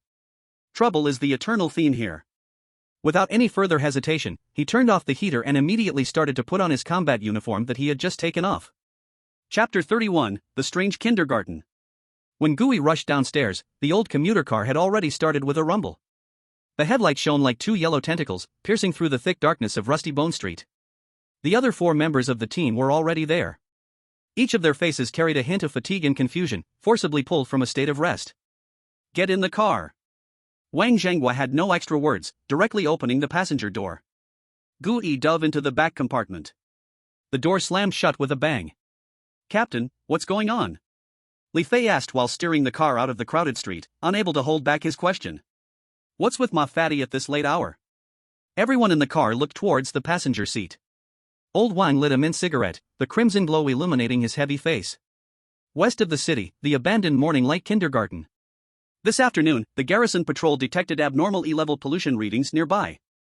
But when their people approached, the readings disappeared. E-level? These 2 words seemed to instantly lower the temperature in the entire compartment several degrees. Their team might not receive a few E-level missions in a year, mostly, they dealt with ungraded tasks, occasionally mixed with FF-level missions, and E-level missions were rare, hardly seen even once a year. Then, shouldn't this be handled by the garrison themselves? Lu Fang's voice trembled a bit. Ma Fatty said the garrison has already sent people in to check once. According to protocol, a second safety confirmation is needed. Ma Fatty took this job and outsourced it to us. Old Wang blew a smoke ring, his tone filled with undisguised sarcasm. He also said it's an easy job. As long as we go in, take a look around, confirm it's safe, and come back, we can get an E-level bonus. E-level bonus? Li Fei's eyes instantly lit up. That was a sum of money enough for them all to have a prosperous year ahead. But the others in the compartment did not feel happy about it. Everyone knew. In this messed up world, high rewards always meant one thing. High risk. Everyone stay alert. Old Wang extinguished the cigarette but pulled out his old revolver from its holster and placed it on his lap. Tonight might not be so easy. Half an hour later, the commuter car stopped in front of the abandoned kindergarten called Morning Light. Unlike the completely abandoned 3rd primary school last time, this place could be described as clean. The outer walls of the kindergarten, although a bit mottled, were not covered by vines and moss. The slide and swings on the playground, although rusty, still reflected a glimmer of shine under their headlights, as if they had been polished by someone. This is a place that has been abandoned for 30 years? Li Fei looked at the strange scene before him and instinctively swallowed.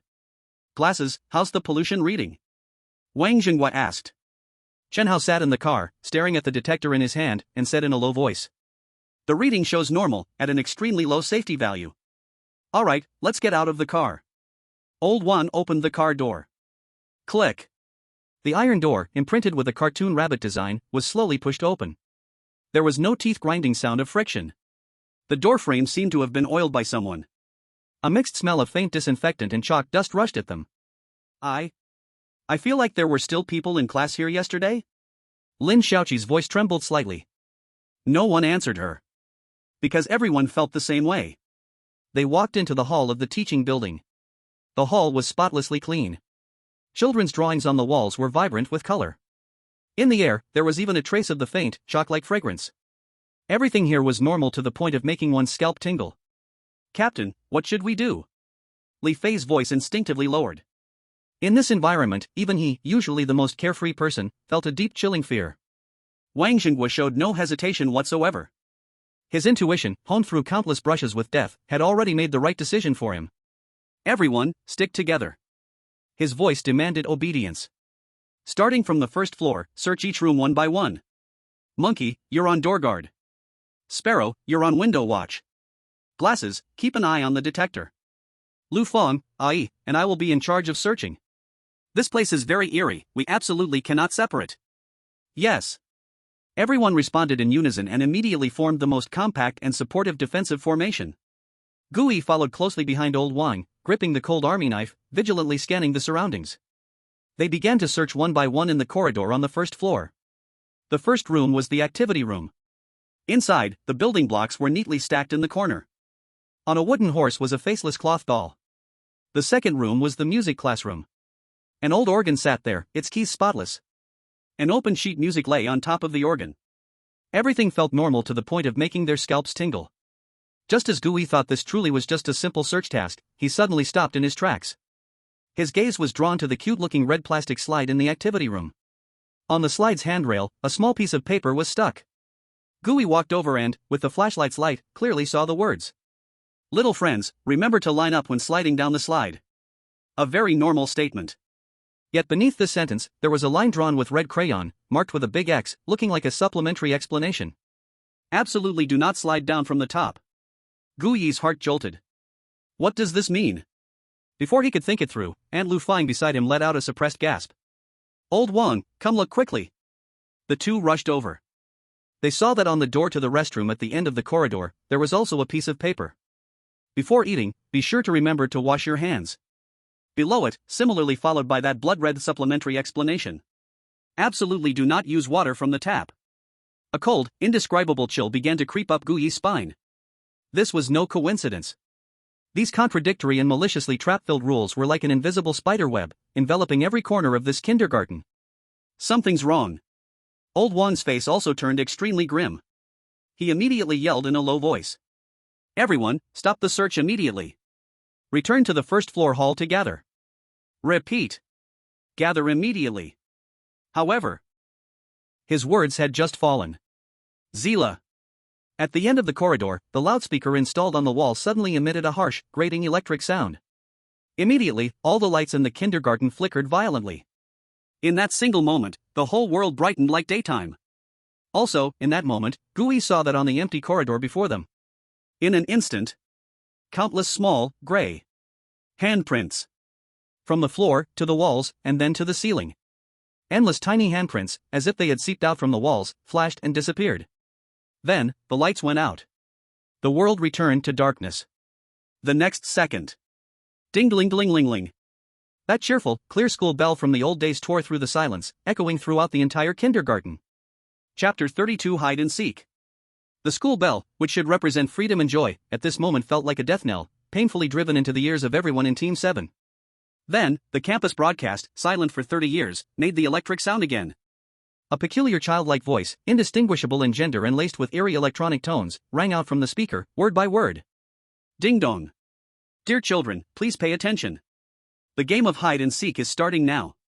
Please find your favorite hiding spot within 30 seconds. 30. The countdown has begun. Damn it. It's a rules type. Wang Zhengwei reacted first, letting out an angry roar. Without a second of hesitation, he pulled everyone close to him, forming a back-to-back defensive formation. Everyone. Follow me. Charge to the front door. He was like a furious lion, protecting everyone as he charged madly toward the door they had come through. However. Bang. A loud sound. The kindergarten door they had just entered seemed to be gripped tightly by an invisible giant hand, slamming shut heavy in front of them. Wang Laopao kicked the door, but the iron door did not budge, as solid as a wall of poured concrete. A few in the squad tried to climb over the wall but found themselves pushed back mysteriously. They couldn't get out. They were completely locked in this damned playground.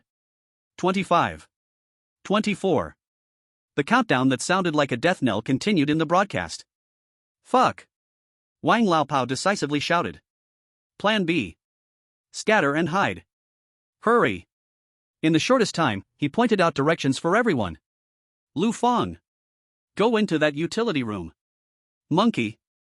Sparrow. You two are agile. Go to the second floor. Find a place to hide. Blasses. You go to the power room. It has a complex structure. 15. 14.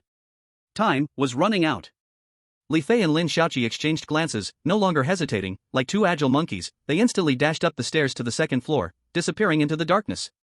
Chen Hao pushed up his glasses and dived into the power room at the end of the corridor. Aunt Lu Fang, under Wang Laopao's urging, rolled and crawled into the storage room piled high with abandoned desks and chairs. The large lobby on the first floor, in an instant, was left with only Wang Zhenghua and Gui. 10. 9. Wang Laopao looked around, and his gaze finally locked onto a small storage cabinet in the corner of the lobby, originally used for cleaning supplies. That place was too small, hardly big enough to hide two adults. But Wang Laopao did not hesitate. He roughly pushed Gu Yi towards it. "Kid. Get in. Curl up." Gu Yi didn't have time to think. Instinctively curling his body, he burrowed into the narrow, moldy cabinet. "Captain Wang. What about you?" he asked anxiously. "I have my own place to go." Wang Laopao glanced at the overhead pipe that ran through the entire lobby, a fierce look flashing in his eyes. "Don't talk so much. Just survive." After saying this, he slammed the locker door shut with a loud bang. 3, 2. Gu Yi was trapped in a suffocating darkness and narrowness. He could only nervously peek outside through the small vent slits on the locker door. Then he saw old Wang, like an aging but still agile cheetah, suddenly sprint a few steps. He kicked off the wall and, with an unimaginable burst of energy, leaped up to grab hold of the fire pipe that was at least 3 meters high. He was like a huge lizard, silently hiding his body completely between the shadows of the pipe and the ceiling. 1. In that instant, the cold and emotionless prompt sound from the mysterious codex exploded in his mind. Detected high concentration of rule-based eerie energy. Scan complete. E-class containment entity detected, hide and seek game. Entity classification, rule-based. Containment condition, last victor as the last human not found in the field, ring the true end bell. 0. Time's up. Now, it's our turn to find you. The eerie children's voice from the broadcast emitted a chilling giggle. Then the entire kindergarten fell completely silent. Gu Yi curled up in the narrow locker, not daring to even breathe. At first, there was nothing. But soon. Tap, tap, tap. That was an extremely faint sound, like nails scratching gently on the cement floor. No, it wasn't on the floor. That sound came from the wall beside him. Gu Yi immediately pressed his eyes against the tiny gap in the locker door to peek outside. Then, he saw a gray figure, about the size of a 6 or 7-year-old child, looking like a burned film. It was climbing on the corridor wall like a spider, using all its limbs to move quickly. Its body seemed weightless, moving in a way that completely ignored the laws of physics. It wore a tattered kindergarten uniform. It had a nose and a mouth, the gray mouth even seemed to curl up eerily, like it was smiling. But where its eyes should be, there was only smooth, even skin. It silently crawled on the wall. That eyeless face was directed at every corner of the hall. Soon, the second, third. More and more gray figures seeped out from the door cracks of various classrooms, from the corners of the ceiling, and even directly from the solid walls, like water. They were the ghosts that caught people in the game. Gu Yi's heart instantly went cold. There were too many. He watched those silent little figures hop past in front of his hiding place. Even one child stopped. Its eyeless face was less than 10 centimeters from Gu Yi's locker door. In that instant, Gu Yi's blood seemed to freeze. He dared not move, dared not breathe, not even dare to swallow. If the creature outside made any move, he would have to transform into an eerie being without caring about exposing his secret in front of Captain Wang. Time seemed to stand still at that moment. Gu Yi could even feel his body trembling involuntarily, his teeth chattering uncontrollably. But these physiological reactions were forced to be suppressed within a very small range. 1 second. 2 seconds. 5 seconds. Just when Gu Yi could no longer hold back and was about to transform on the spot. That child seemed to lose interest. It turned around and, like a real spider, crawled up the ceiling toward the second floor. Who? Gu Yi, until that figure completely disappeared, finally dared to slowly exhale the breath that had been stuck in his chest. He felt that he was completely soaked in cold sweat from head to toe. This game tests not how well you hide, but rather, your luck and your ability to withstand psychological pressure. Suddenly. Creak. The sound of a wooden door being pushed open came from the nearby storage room where Aunt Lu Fang was hiding.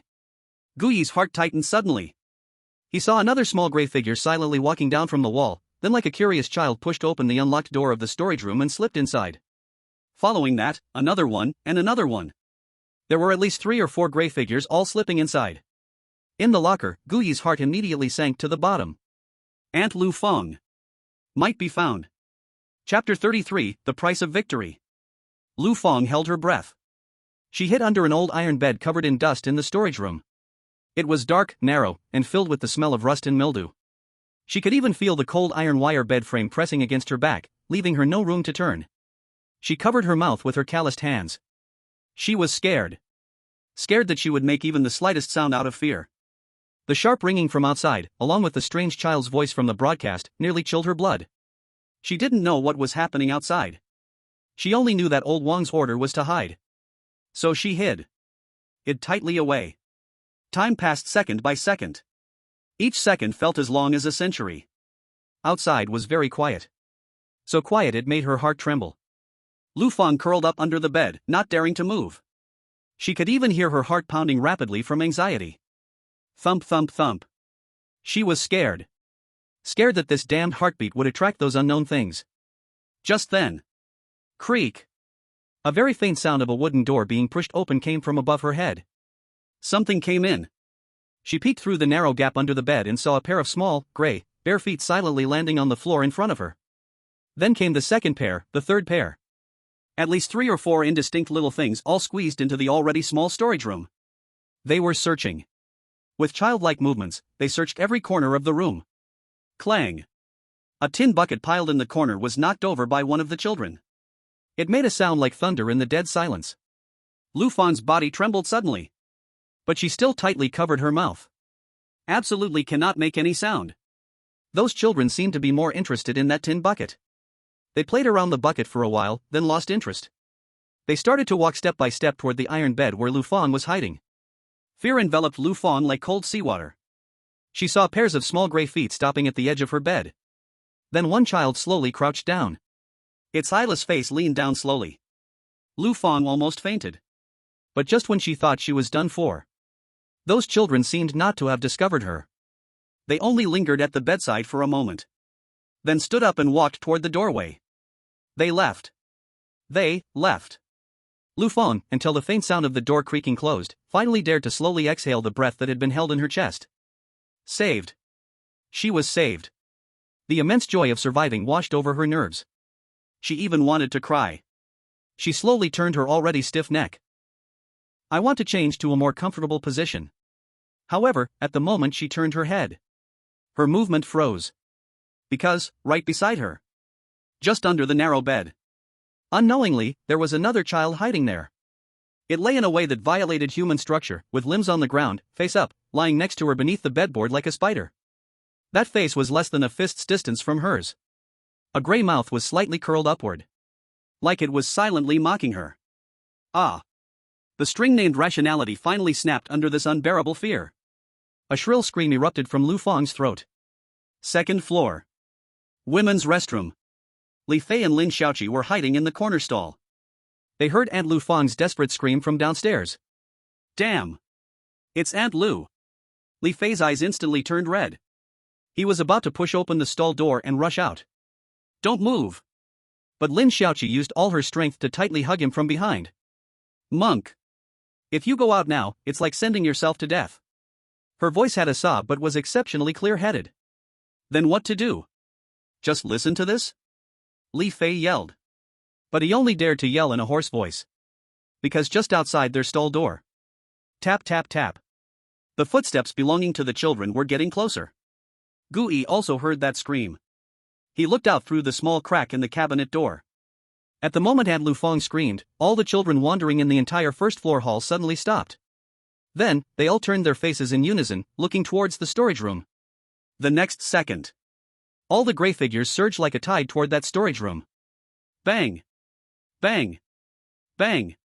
Let go of me! Help! Help me!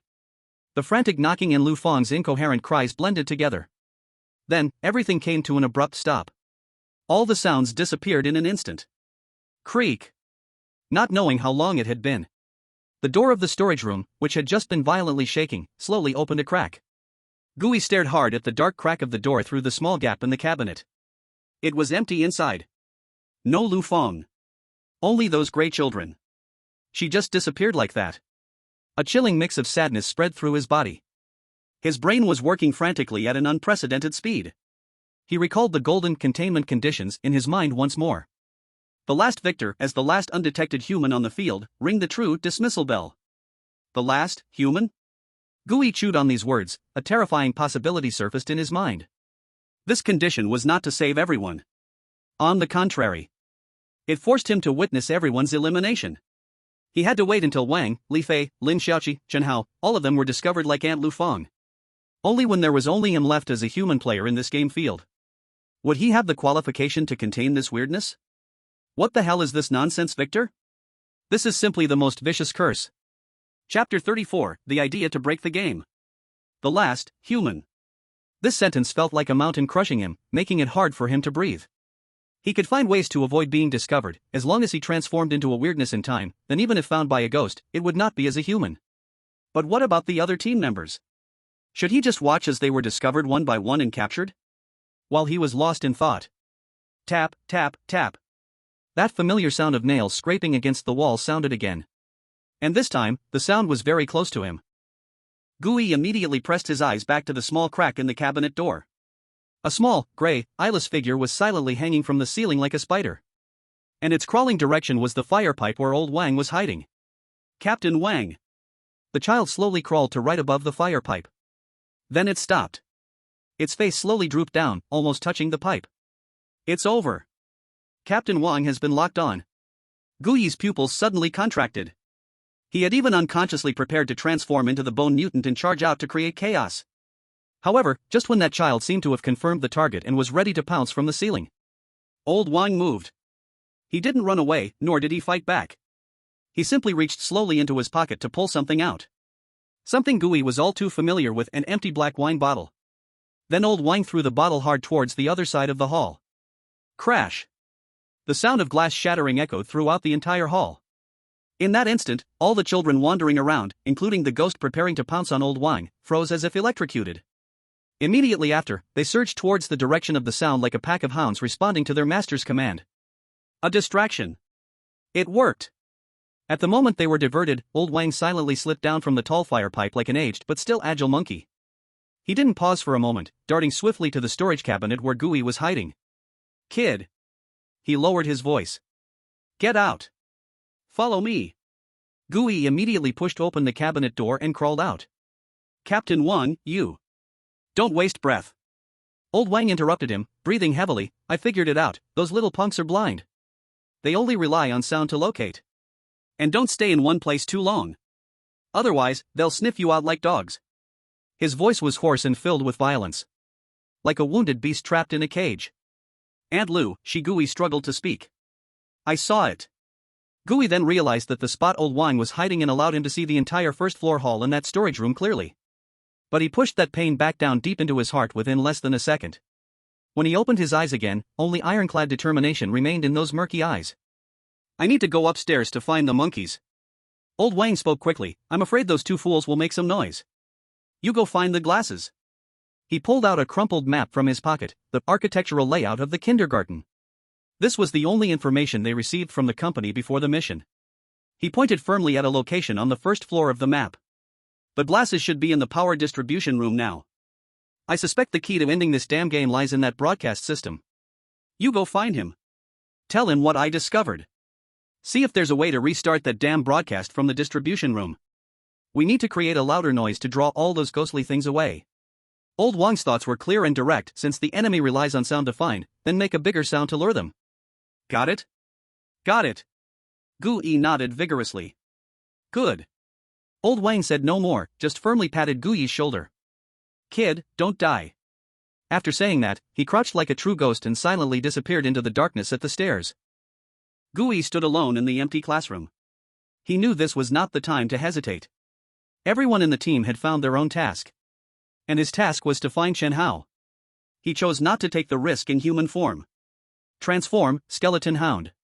Crack, crack. Accompanied by the sound of bones reorganizing, Gooey quickly curled into a white hunting dog. He made no pause, using his 4 legs to silently creep towards the room of the power distribution facility. Fortunately, he did not encounter any wandering children along the way. It seemed that most of the children had been led to the other end of the hall by old Wang's earlier incident. He arrived smoothly at the door of the power distribution room.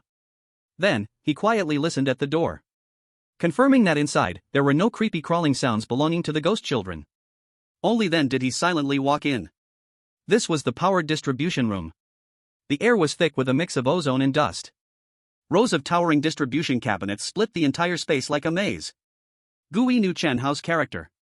In such an environment, he would definitely choose a place that could hide him and was closest to the power source and wires. That would give him the greatest sense of security.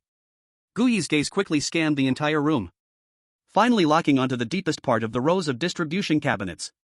A gap formed by two huge cabinets, extremely narrow, almost impossible to notice. He did not make a sound. Nor did he use a flashlight to shine. He simply slowly extended his finger on the cold metal cabinet. Using a rhythm that only the members of Team 7 understood. He lightly knocked 3 times. Tap, tap, tap. That was the simplest friend or foe identification signal taught to them by Old Wang. The pipes were dead silent. 1 second. 2 seconds. Just when Gui thought he had misjudged. From the depth of that gap came 2 responding knocks. Tap, tap. The code matched. Gui's tense nerves finally relaxed. He slowly approached that gap. Lowering his voice, he softly called, only loud enough for 2 people to hear. Ahau. A.E. A similarly suppressed voice came from inside. It was Chen Hao. Gui walked over and saw Chen Hao curled up in that extremely narrow gap. His face was covered in cold sweat, but his gaze was unusually calm. Lucky. Seeing Gui seemed to also ease Chen Hao's tension. Nothing has come in here after I got in. Captain Wang sent me to find you. Gui did not waste time, immediately succinctly telling him all of Old Wang's findings. Chen Hao, the usually taciturn tech expert, did not immediately make a judgment after hearing Gui's account. He simply adjusted his glasses and then turned on his flashlight, directing the beam towards the row of distribution cabinets beside him. You come take a look. His voice was calm, but contained an unhidden, strange seriousness. Gui walked over. Then, he froze. He saw that under the light of Chen Hao's flashlight, those distribution cabinets, which should have been covered in dust and rust, were actually spotless. The complex dashboards and wiring ports on them, though old in model, were well maintained, not even a single screw rusted. This place is off. Chen Hao gently ran his gloved hand over the metal casing of one distribution cabinet. Too new. It doesn't look like something that has been abandoned for 30 years. More like someone was here doing routine maintenance yesterday. He stood up and shone the flashlight on the ground. Look here, there's not a speck of dust. Gui's heart suddenly sank. A chill deeper and more unknown than those ghost children creeping in. It rose up from the soles of his feet. Wang's idea might be right. Chen Hao didn't dwell on this strange phenomenon anymore and quickly brought the topic back to breaking the deadlock. He pointed to one of the distribution cabinets that looked like a backup line. The school's broadcasting system and the main power system are semi-independent. And this distribution room is still functional. He walked to the distribution cabinet, opened a small maintenance hatch, and connected his personal terminal. The screen of the terminal instantly lit up with a mass of dense, incomprehensible circuit diagrams and data streams. I need a little time. Chen Hao's eyes were fixed on the screen. I need to find that one and only interface leading to the second-floor broadcasting room among these hundreds of lines. Then I'll figure out how to supply power to it separately. Chapter 35, Silent Hunter. I'm safe here for now. Chen Hao's gaze never left the terminal screen, his voice calm. You go up to meet with the captain and the others, then find the broadcasting room. Gui looked at the side of his face illuminated by the data stream, not responding immediately, instead asking a crucial question. Wait. Gui lowered his voice, can our terminal still work in here? Is the signal blocked? In a place where even physical rules could be distorted, hoping for electronic devices to work normally was akin to gambling. Chen Hao's fingers paused on the keyboard. It seemed he finally diverted a bit of energy from the massive data to think about this real issue. Not certain. He frowned, the energy field here is chaotic, with strong signal interference. He didn't look up but quickly typed a line of command on his terminal. Watch your terminal. Chen Hao said succinctly, I will send you a low-power handshake protocol. If you receive it, it means we can still establish the most basic point-to-point connection. Gui immediately looked down at the black tactical terminal on his wrist. 1 second. 2 seconds. 3 seconds. Just when Gui's heart tightened slightly. Buzz. A faint vibration came from the terminal. On the screen, a small green dot representing connection successful stubbornly lit up, flickering but ultimately not extinguishing. It works. Thank goodness, Chen Hao seemed relieved, typing even faster. Basic communication hasn't been entirely cut off, just unstable. That's enough. He finally looked up, his calm eyes fixed on Gui, completing the plan that had been interrupted. Once I succeed, I will send a signal of successful connection to all of your devices through the personal terminal. At that time, your task is to find a way to turn on the class bell in the broadcasting room. If the bell isn't the answer, we occupying the broadcasting room can also use the broadcast to stall them and buy time for us. Gui looked at his side illuminated by the data stream, focused intensely, and nodded heavily. I understand. He didn't say anything more and silently slipped out of the distribution room. The corridor was still dead silent. He hid in a dark corner, quickly switching forms. Transform into Echo Bat. With the sound of bones and flesh reshaping, Gui's figure instantly turned into an ugly bat. He spread his flesh wings and glided silently beneath the ceiling of the teaching building. Soon, he saw a small figure squatting at the end of the hallway, facing away and tilting its head. An opportunity. A surge of predatory impulse rushed to Gui's heart. He wanted to test his new claws and see if they were useful against these creatures. Without a moment's hesitation, he folded his wings and swooped down from the ceiling. At the same time, he opened his mouth. Squeak! A cone-shaped ultrasonic wave, compressed to the extreme, slammed into the back of that gray figure. That child didn't even have time to react. Its film-like body vibrated violently as if it had been hit by a stone in water, the moment it was attacked by the sound wave. Immediately after, Gui's razor-sharp claws arrived. Puff! A sound as if tearing wet newspaper rang out. The child's body was effortlessly torn in half. However, there was no blood, no scream. The ripped gray figure did not dissipate in mid-air. Instead, it melted and faded rapidly like two clouds of smoke blown by the wind, ultimately merging completely into the thick shadows everywhere around. It disappeared. Succeeded? A hint of joy just rose in Gui's heart. But the next second, his sonar sense caught a scene that made his scalp tingle. Just behind him, less than 10 meters away. In the shadow he had just flown over. A small gray outline was slowly squeezing out from the shadow. In just a few seconds, a whole and unscathed child reappeared in the corridor. It was immortal. These children were not truly strange entities. They were merely shadows projected by the rules of a game called hide and seek. As long as the game continues, as long as this rule has not been cracked, then, no matter how many times you kill them, they will infinitely respawn from any corner of this kindergarten. Attacking can only temporarily disperse them. But it is meaningless. It might even attract more children due to the sounds of battle. After repeating a few more experiments, Gui became more certain of his guess and stopped trying further. He flapped his wings sharply, ignoring those shadows aimlessly wandering on the ground and walls, and flew straight to the second floor. The scene on the second floor was much more chaotic than the first. As soon as Gui flew up to the corridor on the second floor, he saw three familiar figures struggling to run toward him from the other end of the corridor. It was Tin Wang, Li Fei, and Lin Xiaoqi. Not far behind them, dozens of small figures were following them slowly like a group of zombies smelling blood, moving with childlike steps. They weren't running. They maintained a fixed distance, as if playing a game of cat and mouse. Damn! These little bastards stick like a plaster, no matter how you shake them off. Li Fei cursed in a low voice while running. His face was covered in cold sweat, clearly having been chased for quite some time. Don't make a sound. Control your breathing. Old Wang gasped for breath, but his eyes remained sharp. They're not fast. As long as we don't get trapped in a room by them, we still have a chance. Lin Xiaoqi closely followed Old Wang, holding a small crossbow, occasionally shooting behind to scatter the ghostly children that were about to catch up. Gui saw ahead of the escape route of the three, in the shadow of a corner, two gray figures silently oozing out from the wall. They were trying to form a surround. If Tin Wang got caught between them both in front and behind, blocking them in this narrow corridor, it was likely to end up like Aunt Lu Feng. What to do? Fighting hard won't help. The ultrasonic wave would even affect everyone. At the critical moment, Gui's sonar sense scanned a fire alarm hanging from the ceiling of the first floor corridor. Here we go. He no longer had a trace of hesitation. He suddenly flapped his meat wings and swooped past. Then, with all his strength, he fiercely grabbed onto the dusty alarm. Clang! That metal-cased alarm was violently yanked down from the ceiling in an extremely savage manner. Then he hurled it ruthlessly into an empty classroom in the first floor corridor. The sound of shattering glass and metal hitting the ground erupted in the kindergarten. In that instant, all the gray figures chasing after Tin Wang suddenly seemed to hit a pause button and came to a halt. Then, like a group of children who found a new toy, they turned their eyeless faces in unison and surged toward the direction of the sound. The crisis was temporarily averted.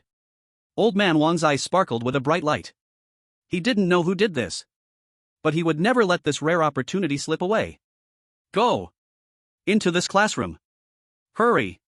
He grabbed the still-dazed Li Fei and Lin Xiaoqi and plunged into the nearby art classroom with its door still open.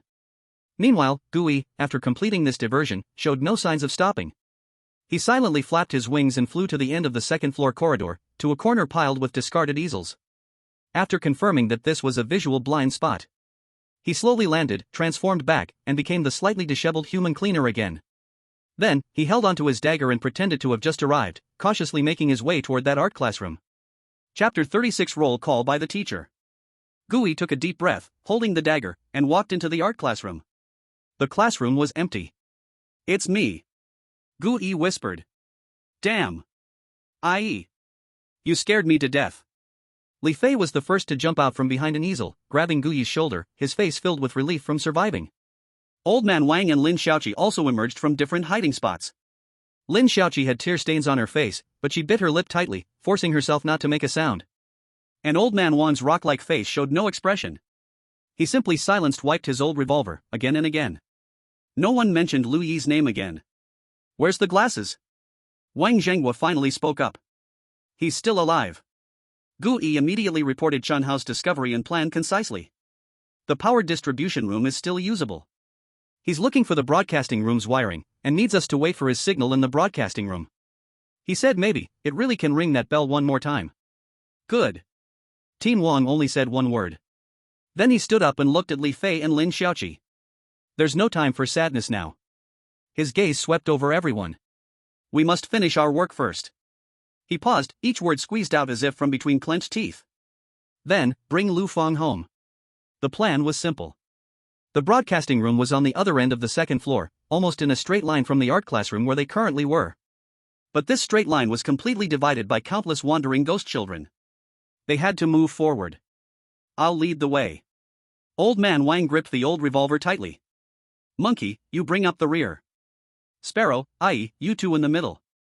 Remember, 3 meters between each position, absolutely do not make any unnecessary noise. Use hand signals to communicate. We'll creep through one classroom at a time." The 4 of them moved silently from the art classroom like a special forces team. They stepped onto this corridor leading to Hope. The corridor was very quiet.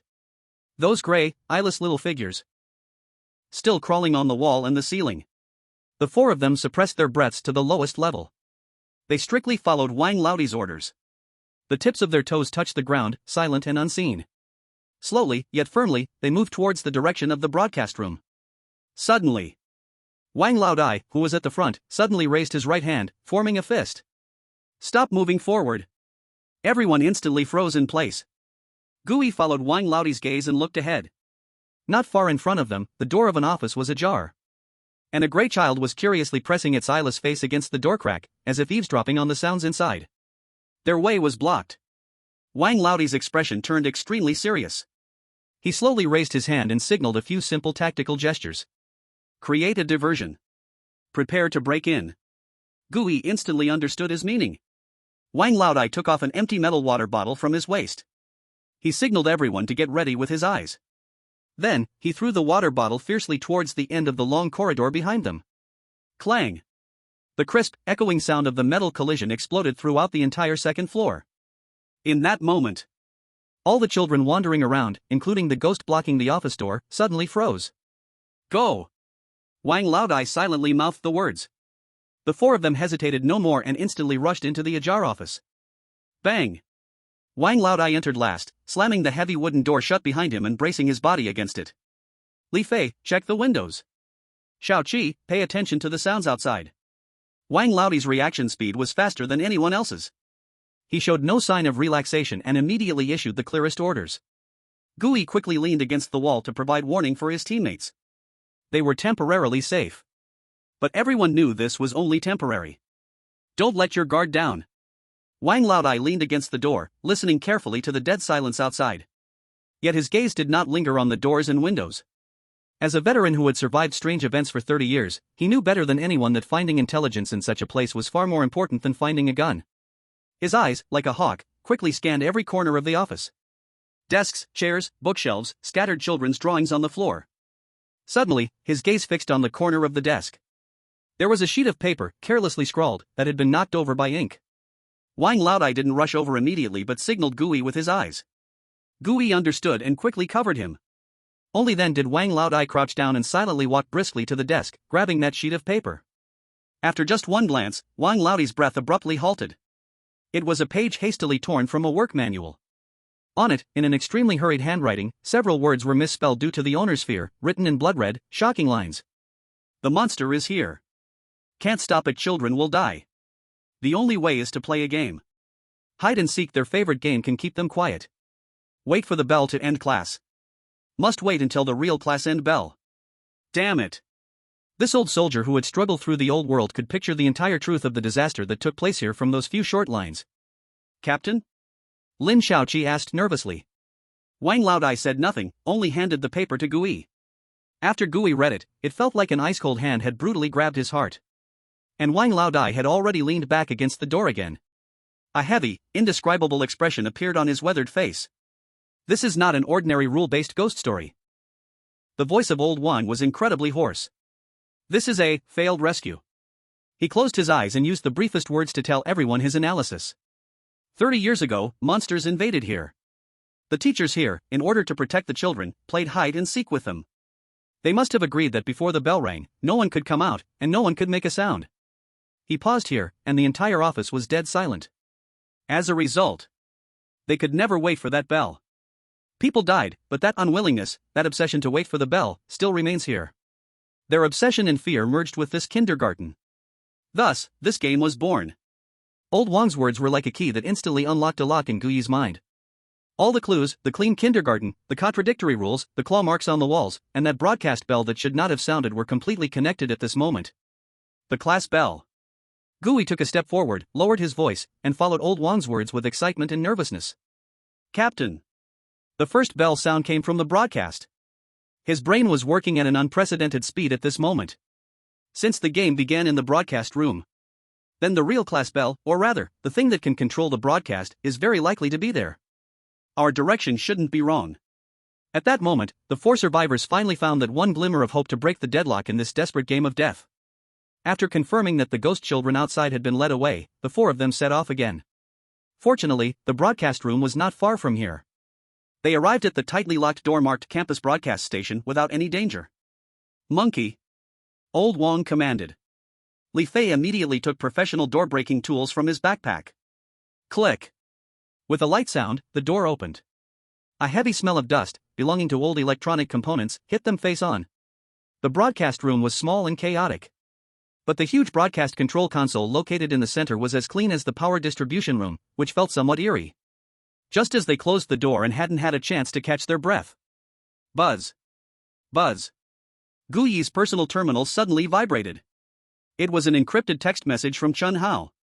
The content of the message was only one word. Pass. It worked. Old Wang's eyes brightened instantly. AE. Now's the time. Go. Ring that bell. Gui no longer hesitated, and rushed to the complex control console in a swift motion. He didn't understand those complicated buttons. But he saw that in the center of the console, there was a button protected by a glass cover with the words emergency broadcast on it. He lifted the glass cover. Then, he slammed his hand down on it. Zila. The entire broadcast room's equipment instantly lit up countless indicator lights. Then. Ding-dling-dling-ling-ling. A bell sound that was clearer, louder, and filled with hope than the earlier game start bell rang through the entire teaching building. It worked. Li Fei and Lin Shaoqi were so excited they could hardly contain their cheers.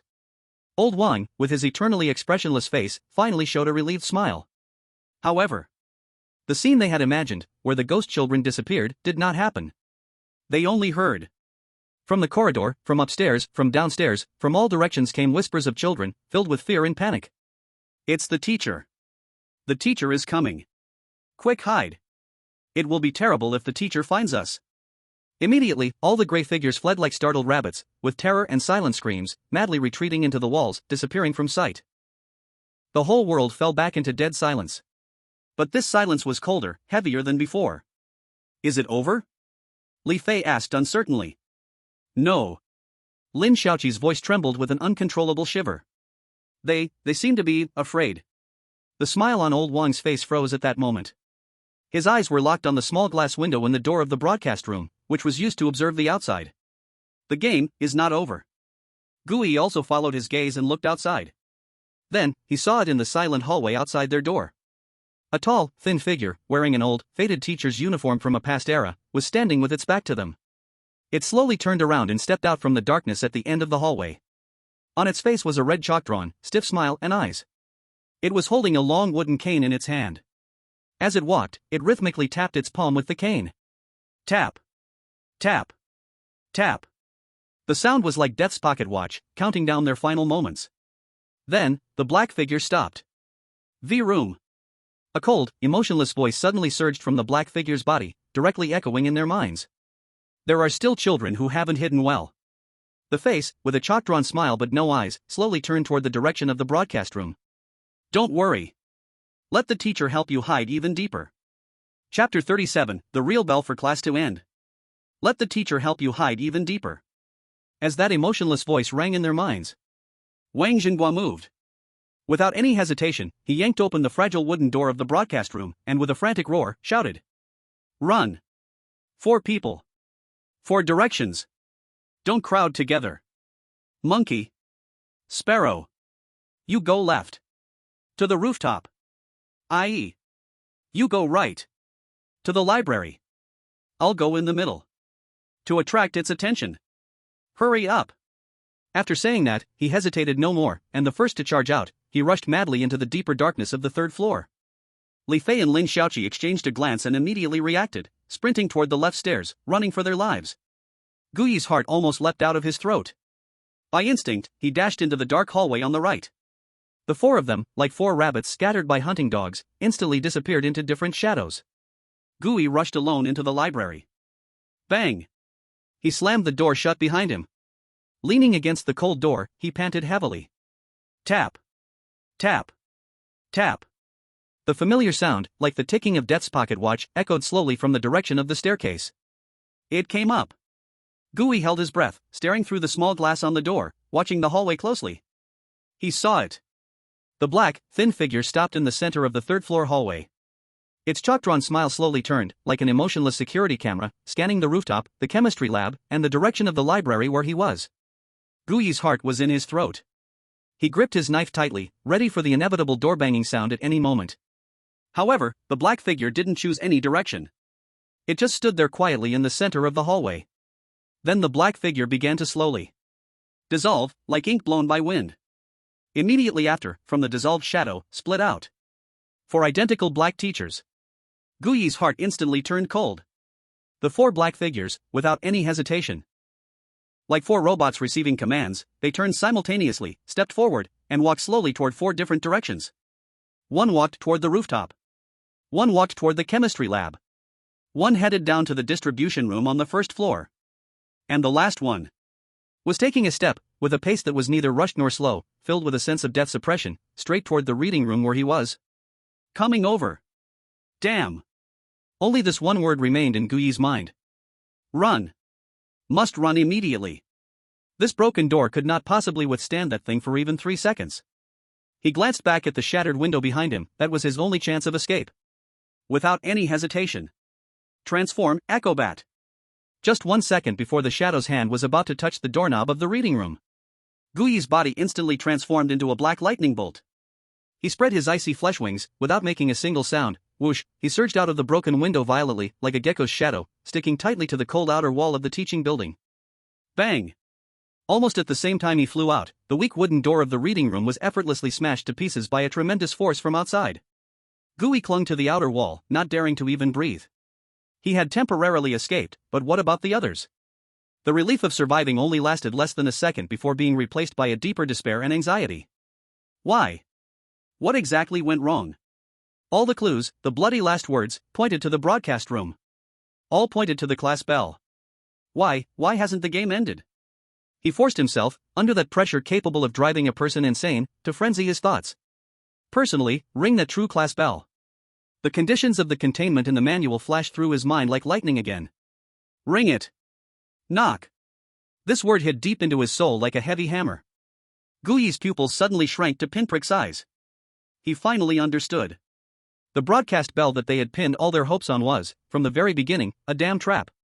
The true class bell was something that needed to be physically knocked. A physical existence. A bell. This discovery reignited a flicker of intense flame in Gu Yi's heart, which had almost sunk to the bottom. He no longer hesitated and immediately activated sonar. Squeak. Invisible, high-frequency sound waves radiated from him like ripples on water, sweeping through the entire dead silence of the teaching building. A black and white three-dimensional model, composed of countless echoes and outlines, quickly took shape in his mind.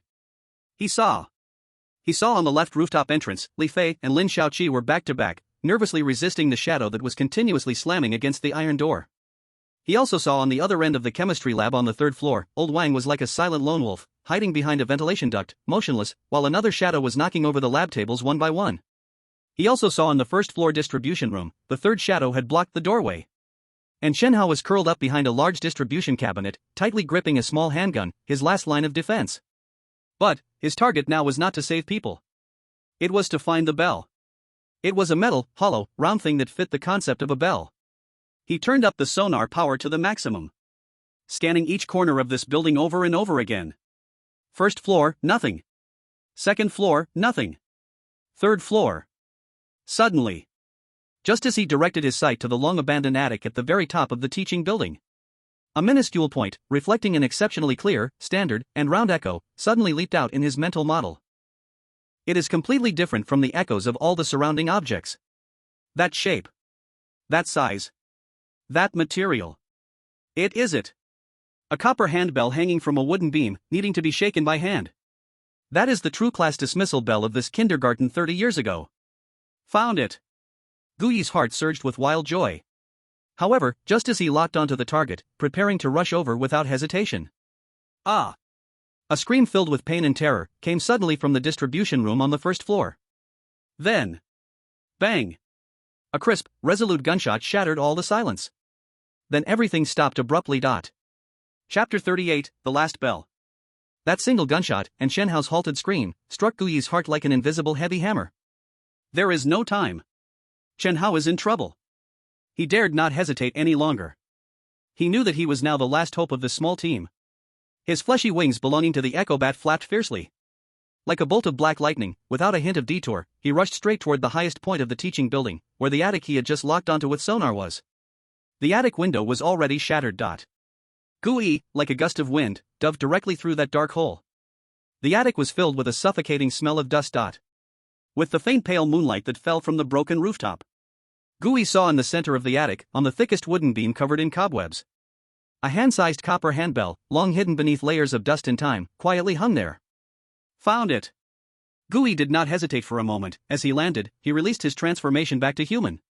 He dashed forward, leaping up, fiercely grasping the cold, heavy bell. Then, he shook it desperately. Ding-a-ling. Ding-a-ling. A clear sound completely different from the electronic synthesized ring playing on the broadcast rang out. The sound was not loud. But it spread like a droplet falling into a still lake, rippling out circles filled with finality. It echoed throughout the entire teaching building. It spread across the whole silent campus. In that moment, as the crisp bell rang out. In the first floor distribution room. Shen Hao had already been knocked unconscious by that tall black teacher figure. The small pistol in his hand had long been knocked aside. His frail body was effortlessly clasped under the arm of that teacher, like handling a disobedient doll. However, just as the shadow was about to leave the distribution room, its face, drawn with a smiling face in chalk, slowly lifted, as if listening to something. On the rooftop. The black figure that had already broken in and was ready to corner Li Fei and Lin Shaoqi also stopped all actions. Then. That black teacher began to grow transparent at a visible speed. Their blurry bodies, like sand paintings blown away by the wind, gradually peeled away and dispersed. The stiff smile drawn on their faces with red chalk also slowly faded. Replacing it was a smile filled with release, relief, and exhaustion. Class is dismissed. Children can go home.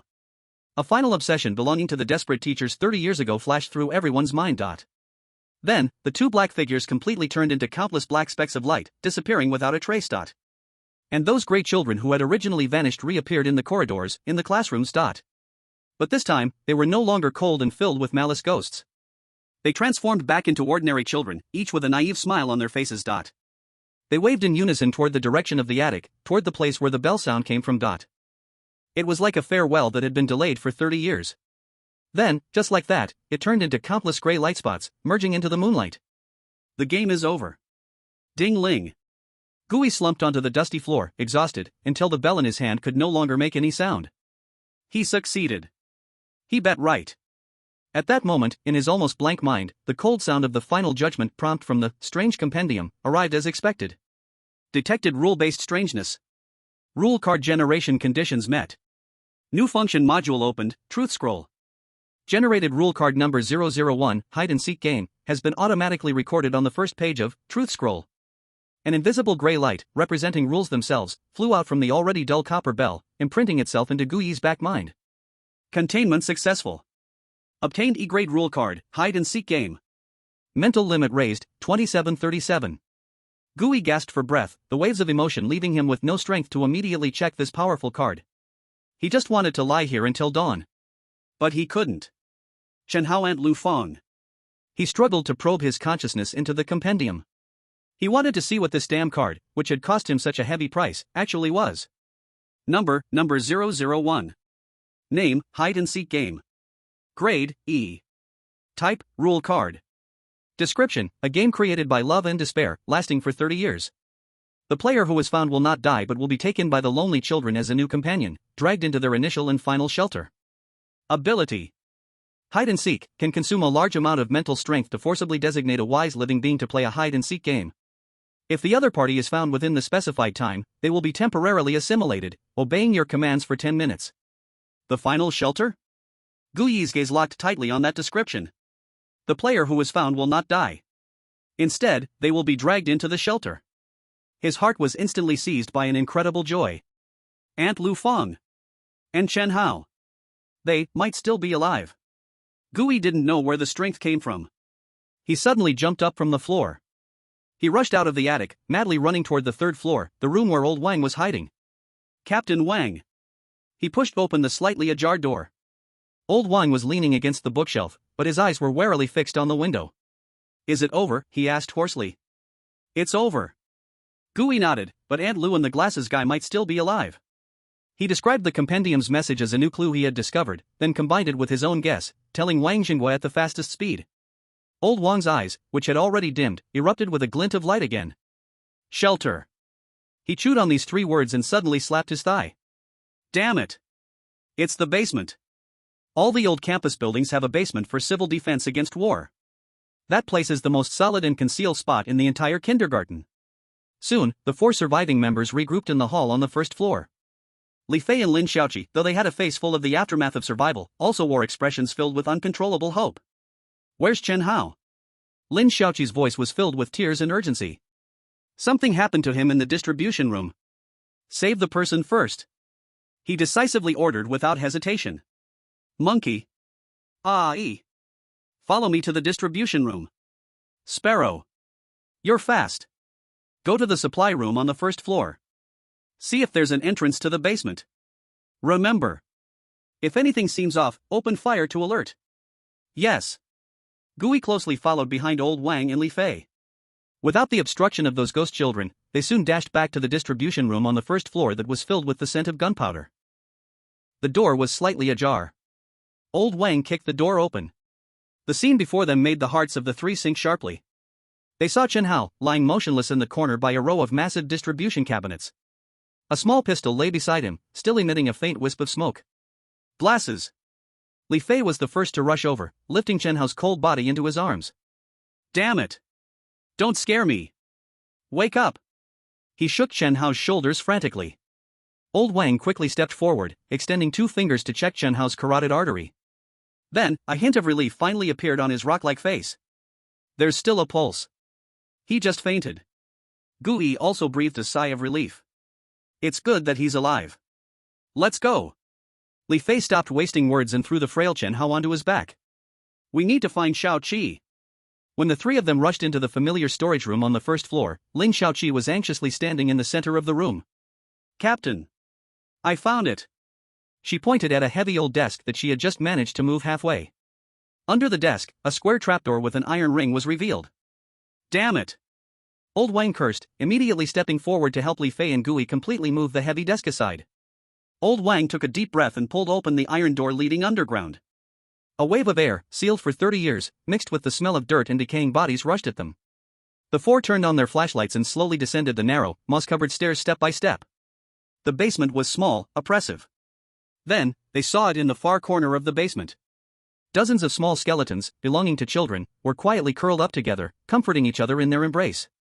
In the center of that heartbreaking pile of bones, Aunt Lu Feng lay there, motionless with her eyes tightly closed. Her face was pale, as if she had lost all color. But her chest was still barely rising and falling. She was alive. And Lu Fang was still alive. Home. Lin Shaoqi looked at those two familiar faces, unable to hold back any longer, and squatted down to cry out loud. This time, it was tears of joy. Chapter 39, The Bill and the Hypocritical Comfort. Still alive. Wang Jingguo's hoarse voice carried a tremor and uncontrollable joy. He was the first to rush down the stairs, reaching out to feel Lu Fang's breath. It was weak, but steady. Quick. Monkey. A.E. Lend me a hand. Get them both up. The immense joy of survival acted like a boost, giving the exhausted for a surge of strength. They hastily carried the two unconscious companions back to the commute vehicle.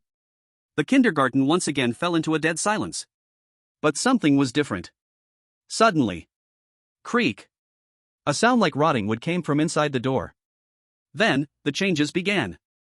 In the basement, the iron bed that had previously been relatively clean started to visibly rust, quickly crawling with dark red corrosion. Crash. On the wall, the blackboard painted with smiling faces suddenly cracked wide open in the middle. Large chunks of wall plaster mixed with chalk dust fell down like rain. The change spread like a silent plague from the basement to the entire teaching building. In the storage room where Aunt Lu Fang had been trapped, the neatly stacked cardboard boxes instantly appeared to have all their moisture sucked away, rapidly turning yellow, brittle, and collapsing, stirring up clouds of dust. On the second-floor corridor, those colorful children's drawings on the walls began to quickly fade and blur, eventually turning into dirty scraps of paper with unclear contents. In the distribution room where Chen Hao had fought until the end, the previously sparkling wires had completely gone dark, covered by a thick layer of black cobwebs. The brand-new swing on the playground creaked with a sickening squeak as its iron chains rusted to a deep brown, one of them even snapped with a crack. It had been less than 5 minutes. This kindergarten, once as clean as if classes had been held just yesterday, had fully returned to the state it was meant to be in. The game is over. The rule that upheld this entire illusion had finally welcomed its long-overdue death after 30 years. On the way back, the atmosphere in the commuting car was unprecedentedly oppressive and silent. No one mentioned the E-level bonus again. Relief from surviving quickly gave way to heavy worries about the future. The car did not head straight back to the hive. At the entrance of Rusty Bone Street, the car came to a stop. I will take them to the syringe. Li Fei's voice was low and lacked its usual vitality. Captain, the company over there. I will go alone. Wang Jingguo's face was as dark as iron on the verge of freezing. Moth must give me an explanation today. After saying this, he drove the empty commuting car alone towards the purification station leading inside the wall. Meanwhile, Gui and Lin Shaoqi helped Li Fei lift two unconscious companions off the car, quickly walking towards the dark alley filled with the smell of potions. The pharmacist's corner. The dark clinic. The clinic was much livelier than they had imagined. The syringe doctor, wearing his huge welding goggles, was treating a bounty hunter with blood-soaked arms. Behind him, 3 or 4 similarly injured scavengers were lined up, the entire small space filled with the smell of blood and a tense atmosphere. Get out and line up. He did not even turn around, his voice sounded like sandpaper rubbing together. The bounty hunter turned back and glared at them with a fierce, disturbed look. Doctor! Help! We'll pay more. Li Fei couldn't care less and directly transferred 50 credit points. The surgical knife in the syringe doctor's hand paused. He slowly turned around. His gaze first glanced at the increased credit points on the personal terminal before leisurely shifting to the unconscious Lu Fang and Chen Hao being carried in. Behind those huge goggles, there was not a hint of emotion in those eyes forever filled with profit and calculations. He simply used his uniquely harsh voice to tell the bounty hunter. Your routine treatment is over. If you want stitching, get back in line. What the hell did you say? The bounty hunter exploded immediately. He suddenly sat up from the operating table, his good hand reaching for the gun at his waist. I was here first. Exactly. Why should they cut in line?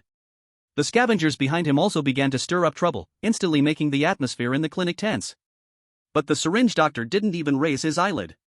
Then, in a tone that stated a fact, he said to everyone, you can also pay more. With this one sentence, the furious bounty hunter and all the shouting scavengers suddenly fell silent. They suddenly felt that waiting a moment was also acceptable.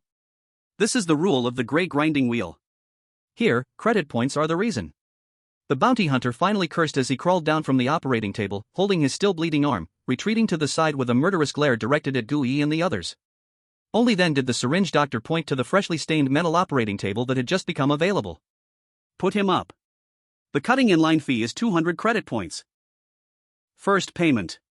Li Fei's face twitched. 200 credits. This is fucking robbery. But he didn't hesitate for a moment and immediately swiped over. The syringe doctor confirmed the transaction and then slowly walked over. He roughly checked Chunhao's condition. He pried open his eyelids and listened to his heartbeat. Then, like tossing a sack, he directly pushed Chunhao off the operating table. Kid. Catch. Gui instinctively caught Chunhao's limp body. He's fine.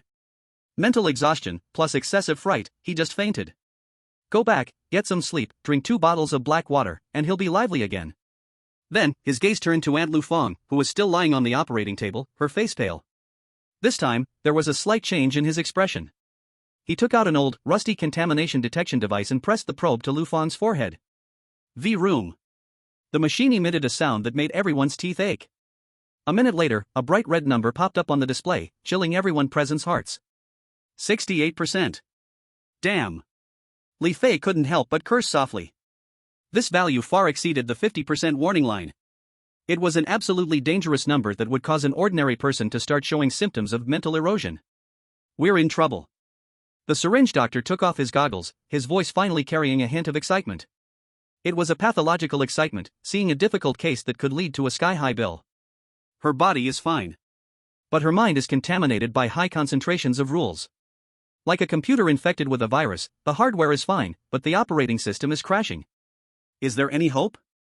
Lin Shaoqi asked, trembling. Yes. The syringe doctor nodded, then held up 5 fingers. 5,000 credits.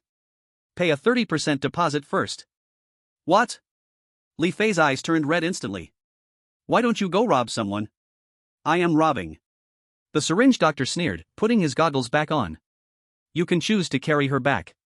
Let her turn into a drooling, self-attacking madman within half a month. Or, if you're luckier, she might directly transform into a brand new F-class monster worth only 50 credits. You. Li Fei was choked by his words, unable to say a single word. He knew the other party was speaking the truth. I'll pay. Gu Yi suddenly spoke up. He stepped forward and handed over his personal terminal. First, transfer 1,500. Cure her, then pay the remaining 3,500. The syringe doctor looked at him in surprise. It was the clean kid from last time.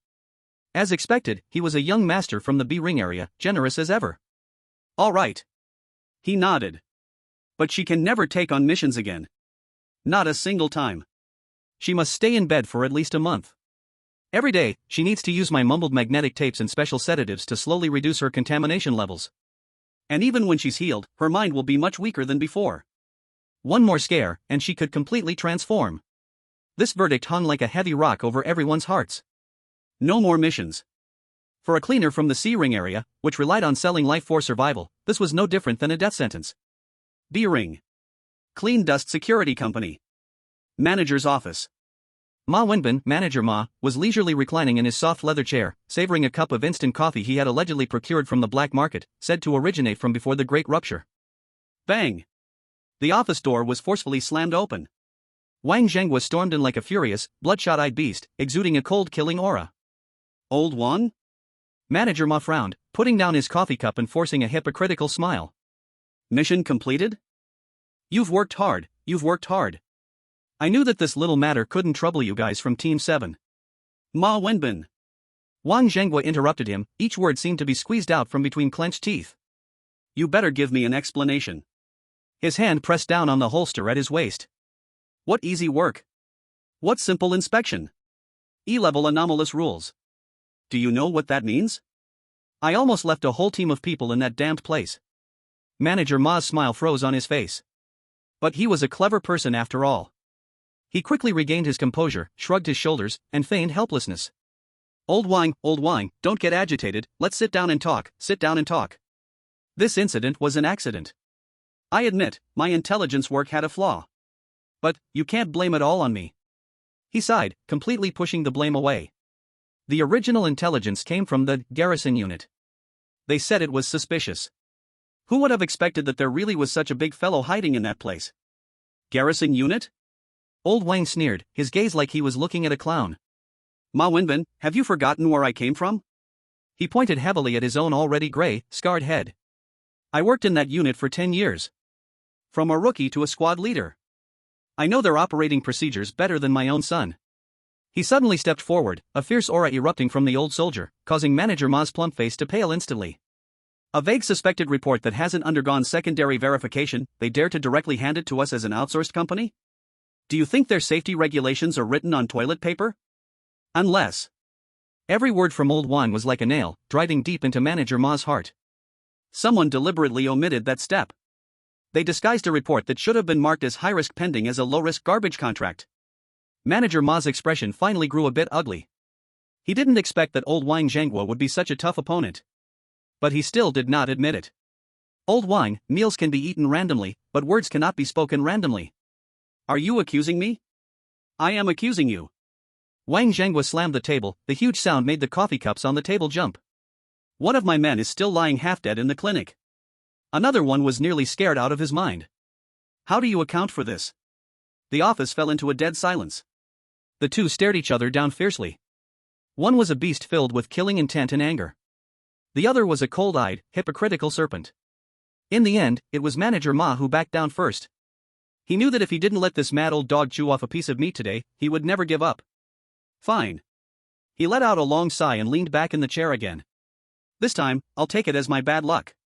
He opened the terminal and operated it a few times. The bonus for the E-level task will be doubled. A total of 12,000 credit points. Additionally, I will personally contribute another 10,000 as your work-related nutrition fee. This matter ends here. Continuing to quarrel won't benefit either of us. Wang Zhenghua looked at the amount rapidly credited to the terminal, a sum that would drive any family in Zone C crazy, and the killing intent that nearly burst from his eyes slowly subsided. He knew this was the best result he could fight for. He didn't say another word. Just deeply looked at Manager Ma for a moment. Then turned around and left the office that made him feel sick without looking back. Behind him, the hypocritical smile on Manager Ma's plump face slowly faded away. In its place. It is a cold look, like staring at a dead person. Chapter 40 A Kind Lie. In the dark clinic, Li Fei and Lin Xiaoqi silently watched Dan Lufeng, who was transferred to a hospital bed and remained in a coma, their eyes red. 5,000 credit points. This number weighed on each of their hearts like a mountain, neither too big nor too small, but heavy. It was a huge sum they had to save up for months without eating or drinking, risking their lives. Just then, the rickety door of the clinic creaked open. Wang Zhenghua walked in. His face was still terrifyingly gloomy. But when he saw the three young people in the room, though depressed, none missing, his tense eyes finally softened a bit. How is it? He asked hoarsely. Li Fei recounted the doctor's judgment word for word. When he heard 5,000 credit points, Wang Laoti's eyelids merely twitched slightly.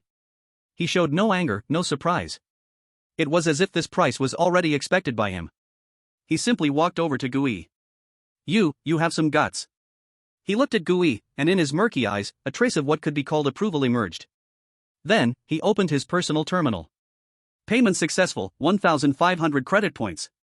I'll pay you back the money you advanced. The remaining medical expenses for Lu Feng, I just paid. After he finished the operation, he didn't even give Gui a chance to refuse. Captain Wang. This Li Fei was anxious.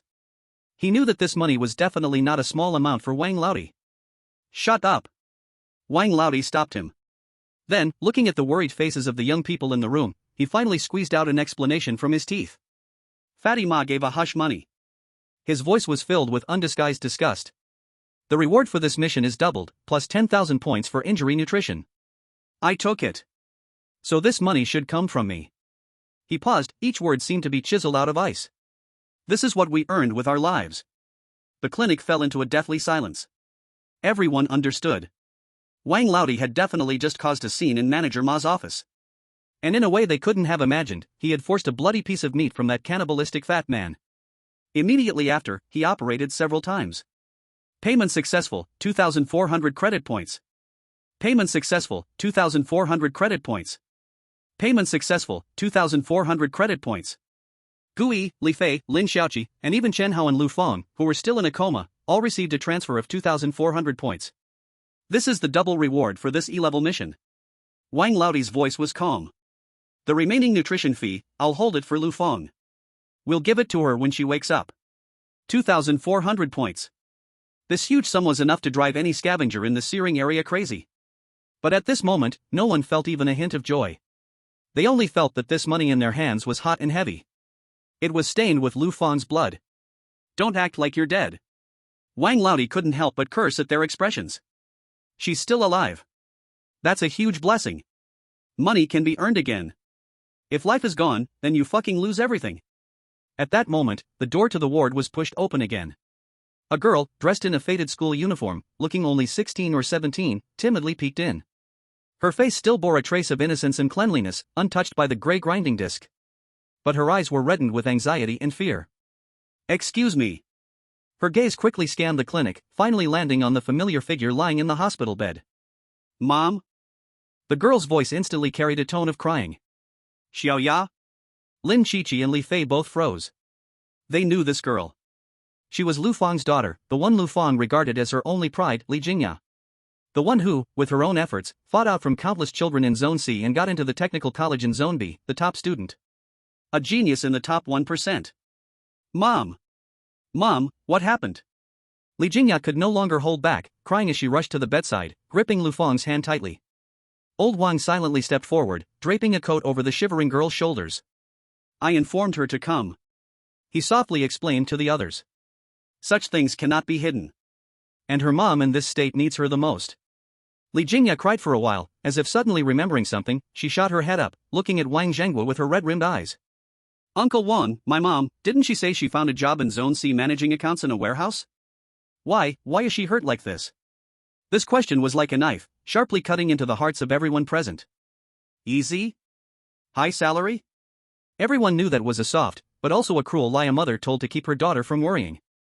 Aunt Lu only worked as a cleaner for a year. To those who fought out from Zone C and made it into the 1%, all tuition was waived, and they even received a monthly living allowance. But Lu Fang wanted her daughter to live a little better. She wanted her to have the confidence to dine with her classmates from Zone B, rather than just silently drinking free purified water at the side. She wanted her to wear a beautiful, new cotton coat in winter, instead of trembling in the ugly old school uniform provided by the school.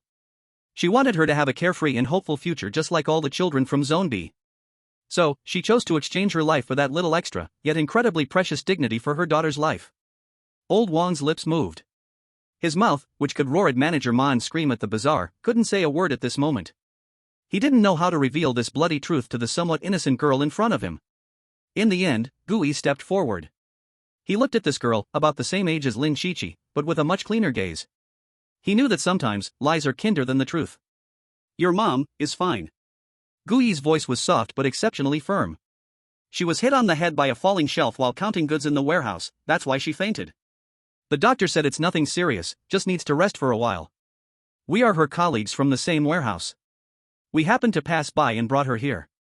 This flawed lie caused both Li Fei and Lin Qiqi to look at him with incredulous eyes. But surprisingly, the girl who was already in a daze actually believed it.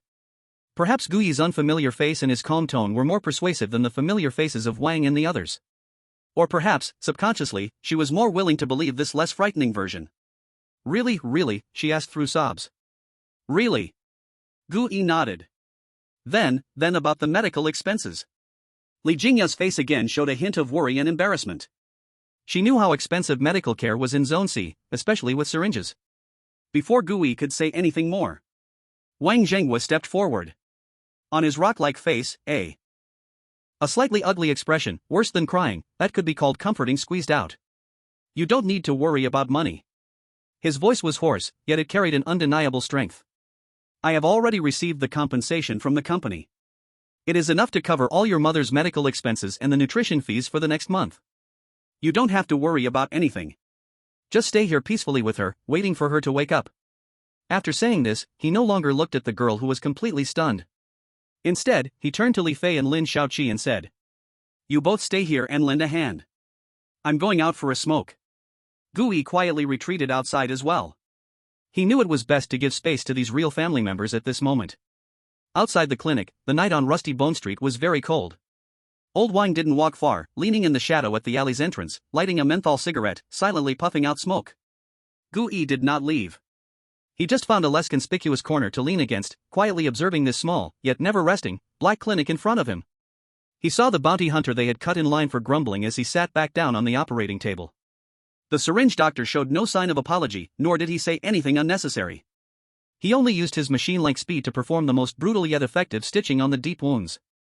No anesthesia. The bounty hunter, as big as a bear, was in agony, his muscles twitched all over, veins bulged on his forehead, yet he gritted his teeth and remained silent. Because he knew that in here, groaning costs extra.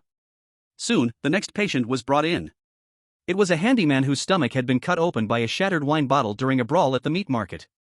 The next one was an addict who had hallucinated from smoking poor-quality drugs and ran into a wall. The injured were sent in, one after another, like parts on an assembly line.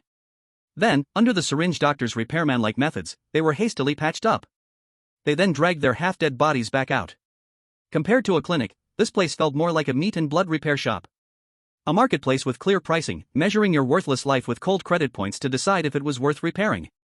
Gooey watched all this, and his previous sadness and anger faded away. He finally understood this damned grey mill more deeply. Here, injury was every day, death was normal. All the warmth and humanity felt like wild grass in the cracks, precious yet rare. And this small team 7 he was in. In this cold world, it was almost a miraculous existence. Chapter 41, Guns Are for Killing. The next day. When Gooey woke up, dawn had just broken. Last night, he, along with Captain Wang and Li Fei, brought the already conscious but still weak Chen Hao back from the Black Clinic to the hive. Lin Shaoqi insisted on staying at the clinic to help take care of Aunt Lu Feng, who was still in a coma, alongside Li Jingya. Gooey had hardly slept at all that night. But strangely, his brain was unusually clear, and he didn't feel the slightest bit of fatigue. He knew this was because his mental strength had surged to level 37, and it was in action. His soul, or his spirit, had begun to transcend the realm of ordinary people. He sat up in bed, looking at the always gray sky outside the window, starting to think about the path ahead. Aunt Lu Feng had collapsed. This meant the team would not be able to take on collective missions for a long time. And the garbage-picking business with Chen Hao had been temporarily interrupted due to the exhaustion of the scrap mountain. The stable source of income had been cut off. But Gooey felt no anxiety in his heart. Because it was a confidence born from his golden finger. He now owns 3 form cards, 1 weapon card, and 1 rule card. In terms of self-preservation and stealth abilities, he confidently considers himself among the best in the scavenger community. From the subway tunnels to the abandoned kindergarten. The truth proved one thing. As long as he can transform into weird forms. Then in this world, he possesses the strongest disguise and the most reliable talisman for survival. But all of that happens when he is in his non-human form. Once he turns back to his human body. He is still a defenseless, fragile, ordinary person who could be shot dead at any moment. Gooey feels he may need to strengthen his combat power in his human form. The first thing that comes to mind is to buy a gun. He currently has a balance of 4,500 credit points. This amount of money is a small fortune in Rustbone Street. But he doesn't know what to buy. When unsure, it's always right to consult team leader Wang. Gooey can't help but marvel that having an elder at home is like having a treasure is truly not wrong. Bang bang. Who is it? It's early morning, are you mourning? Old Wang's door was opened impatiently. His eye sockets were sunken and bloodshot, clearly a sign that he hadn't slept all night. Team leader Wang. Gooey got straight to the point. I want to go to Wrench's place to buy a gun. Then I'd like to ask you to teach me how to use it. Wang Xingguo's gaze swept over Gooey's exceptionally spirited face, energized by his mental strength. He was silent for a moment, then nodded. Come in. The room was filled with smoke. Old Wang took a big gulp of black water, seeming to use alcohol to drive away the damn fatigue. How much money do you have? He asked. 4,005. Old Wang's hand, which was reaching for a cigarette, paused. He looked deeply at Gooey, his expression very complicated. You kid, you're more capable of stirring things up than I thought. He snuffed out the cigarette and his voice grew serious again. Kid, I ask you, what do you want to practice shooting for? Weird. Gooey answered without hesitation. Wrong. Old Wang abruptly interrupted him. You're completely mistaken. Kid, do you think that having a gun means you can stand and trade blows with those ghostly things? I'll tell you, this thing in your hand is useless against most weird things. He pointed at Gooey, teaching the rookie lesson after bloody lesson with his own experience. He slammed the well-maintained, shiny revolver down on the table. This thing.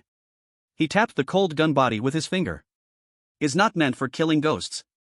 It's meant for killing people. Old Wang stood up and walked to the window, gazing out at the ever-gray and struggle-filled searing area. In this place, sometimes the biggest danger is not the weird, but your own kind. And a gun. He picked up the revolver again. It is a symbol of your identity. It tells everyone that you are not a soft persimmon that can be crushed casually. In searing area, in the wasteland beyond the walls. The weird want your life. But people, damn it, want your money, your equipment, your food, and then they want your life. To deal with the weird, you rely on your brains, on intelligence, on those messy, life-saving trump cards. But to deal with people. Old Wang slowly patted his old revolver. You rely on this. So, if you want to learn, I will teach you.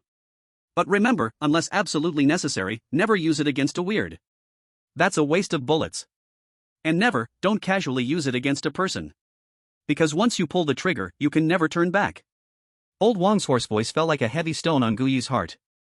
Gui remained silent for a long time, then solemnly nodded. I understand, Team Leader Wang. Thank you. He took out his personal terminal from his pocket. This tuition. What the hell tuition? Wang Jinggua's eyes bulged, like a cat whose tail had been stepped on. In an instant, it exploded. Am I supposed to teach my own team to use guns and still charge them? If this gets out, what will happen to my face? But Captain Wang, I understand the rules. Gui insisted further. In Zone C, knowledge, especially knowledge that can save lives, has never been free. Rules? Wang Jinggua's expression suddenly softened. He looked at Gui, and in his bloodshot eyes, there was a complex mix of fear and relief. Kid. He said in an unprecedented serious tone. Yesterday, you saved all our lives. I, Wang Jinghua, do not owe favors, especially not to juniors. This lesson, consider it my repayment to you. He paused for a moment, then returned to his impatient demeanor, waving his hand. This is settled. Don't you dare bring up money again, or I'll throw you out right now. In the end, Gui followed Wang Jinghua again to the greasy, gunpowder-scented shop of the mechanic. Back again, kid? The mechanic's red mechanical eye scanned Gui. So, have you saved enough money this time? He's buying. Wang Jinghua answered for him. The mechanic glanced at Wang Jinghua and said no more. Even this old guy needed to give some face. He dug out the 3 handguns from the greasy iron box and tossed them on the table. Pick one. This time, Gui didn't look at the flashy scavenger modded gun. His gaze landed directly on the oldest and least noticeable grave digger revolver. That one. Good eye. Old Wang nodded. Though it's ugly, it will never fail you when you need it. Gui nodded and looked at the mechanic. 3,000? 3,000. The mechanic's mechanical eye flashed. He glanced at Wang Jinghua beside him and seemed to give the old soldier a favor, adding one more thing. On account of old Wang, I'll throw in a holster and give you 6 of the cheapest lead bullets, so you can hear a bang. Gui's heart relaxed slightly. Wait. Just as Gui was about to nod, old Wang suddenly spoke up. He pointed at a box of loose, gray bullets in the corner. Mechanic, how much for your training bullets? The mechanic glanced at him, seeming a bit surprised. Old rule. 2 credit points per bullet, only makes a sound, won't kill anyone. Give him 100. Old Wang said to Gui. Then he turned back to the mechanic. Also give him 48 proper copper core bullets, and 2 alchemy bullets. Gui looked at old Wang's unyielding eyes and understood immediately. He was teaching him how to manage his resources, how to spend money wisely. Okay. Gui took a deep breath and handed over his personal terminal. Payment successful, 3,980 credit points. 3,000 for the gun plus 100 training bullets 200 plus 48 copper core bullets 480 plus 2 alchemy bullets 300. Gui felt a bitter pain as he watched his wallet bleed out. But when he held the heavy weapon that truly belonged to him, along with a huge bag of yellow and gray bullets that exuded the scent of death, an unprecedented excitement coursed through him. Whether in this life or the last, this was the first time he had truly touched a real gun. Wang Jinghua did not take him to any shooting range. He directly led Gui to the edge of a muddy pool in the West District, at a massive, completely abandoned garbage compression station. This was the noisiest place in the entire Zone C. It was also the best place to practice shooting. Watch closely. Old Wang did not teach him any fancy tricks. He simply demonstrated, in the most basic and direct way, how to load a bullet, how to chamber it, and how to aim. Hands steady. Heart calm. Don't act like those idiots in movies, showing off with one hand. Hold it tightly with both hands. Treat it like a part of your body. Then forget your shooting. You just want to make another hole in what your eyes see. He stuffed a revolver filled with the cheapest training bullets into Gui's hand. Shoot at that pile of scrap over there. Gui took a deep breath. He mimicked Wang Laojia, gripping the cold handle tightly with both hands. He aimed at a rusty oil barrel 100 meters away. Then he held his breath and slowly squeezed the trigger. Bang! The bullet flew who knows where. His ears rang from the huge roar. The smell of gunpowder choked him, making tears stream down his face. How does it feel? Wang Laojia's voice sounded in his ear. Very loud. Very numb. And very thrilling. Gu Yi grinned. That's right. Wang Laojia smiled too. Welcome to the world of adults, kid. Chapter 42, A New Bounty Mission. In the West District, Garbage Compression Station. Bang! Bang! Bang! Gu Yi mechanically squeezed the trigger, firing the last training bullet at the oil barrel that had already been turned into a sieve 100 meters away.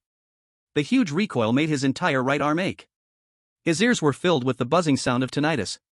All right. Wang Laojia's voice came from behind him. Feel like you got it? Kinda. Gu Yi put down the gun and let out a long breath that smelled of gunpowder. After feeding 100 bullets, he finally felt he had grasped the temperament of the thing. Wang Laojia stepped forward and patted his shoulder. Let's go, it's getting late. Time to see Lu Feng. The two didn't go directly to the clinic.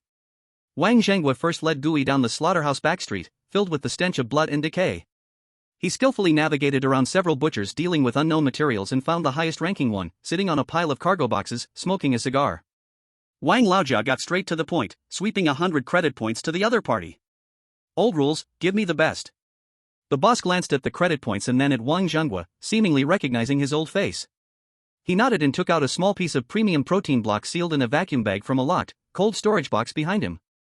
It even had a red label that stamped the words premium. You have a good eye. The boss threw the item over. Wang Laojia caught it and then went to another black market shop to exchange for a bag of relatively clean nutrient solution. He held those two items, considered luxuries in this gray grinding disc, and left this uncomfortable area with Gu Yi. On the way, he said to Gu Yi, Lu Feng needs this the most right now. Just relying on that guy's syringe as medicine, she can't hold on. The clinic was much quieter than yesterday. When they entered, they heard Li Jingya's muffled, quiet voice coming from the only space that could be called a patient room, separated by a curtain. Lin Xiaoqi was sitting on a bench outside, half asleep. Upon seeing Wang Zhenghua and Gu Yi, Lin Xiaoqi immediately stood up. Captain Wang, brother Ai. How's the situation? Wang Laojia asked. She's awake. Lin Xiaoqi's voice was still a bit hoarse. Syringe said she's stable now. But her spirit is still very weak, mostly asleep. At that moment, the curtain was drawn open. Li Jingya helped the pale, unsteady Lu Feng out. Old Wang? I.e.? When Lu Feng saw them, a glimmer of light finally appeared in her dull eyes. You guys, why did you come? Came to see you. Wang Laojia handed over the items he was holding. The company sent this to you, to help you regain your strength. Again, wasting money. Lu Feng looked at the bag of expensive protein bars, her eyes turned red immediately. She wanted to say something, but Li Jingya supported her and deeply bowed to Uncle Wang and the others. Uncle Wang, thank you all. Gu Yi did not go in to disturb them again. He just stood outside with old Wang for a while. Then he silently turned and left.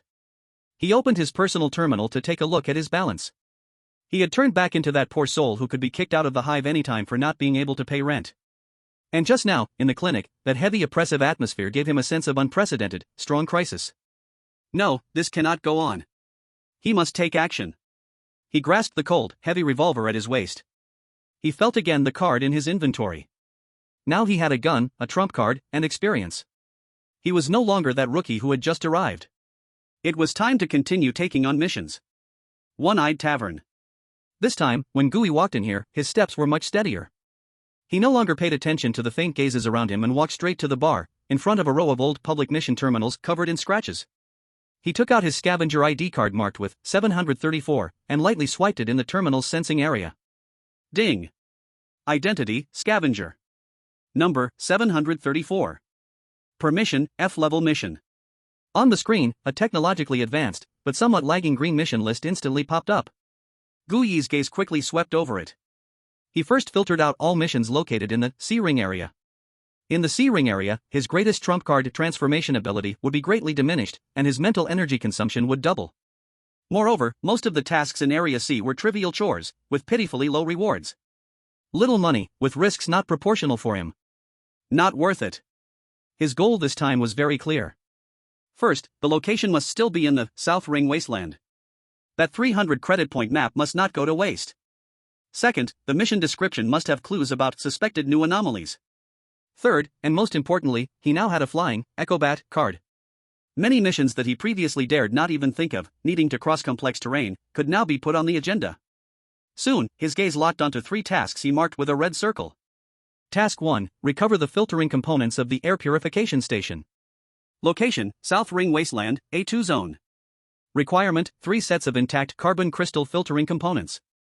Reward, 600 credit points. Note, recently, scavengers in the area reported being attacked by alive scrap metal. Task 2, investigate the abnormal growth at the top of ventilation tower number 2. Location, South Ring Wasteland, A5 zone. Requirement, collect samples and take photos. Reward, 700 credit points. Note, the tower is about 50 meters high, with no climbing path. Task 3, find a missing scavenger. Location, South Ring Wasteland, A4 zone, near the broken overpass. Requirement, find a living person or a dog tag. Gooey took out Uncle Juan's hand-drawn map and carefully compared it.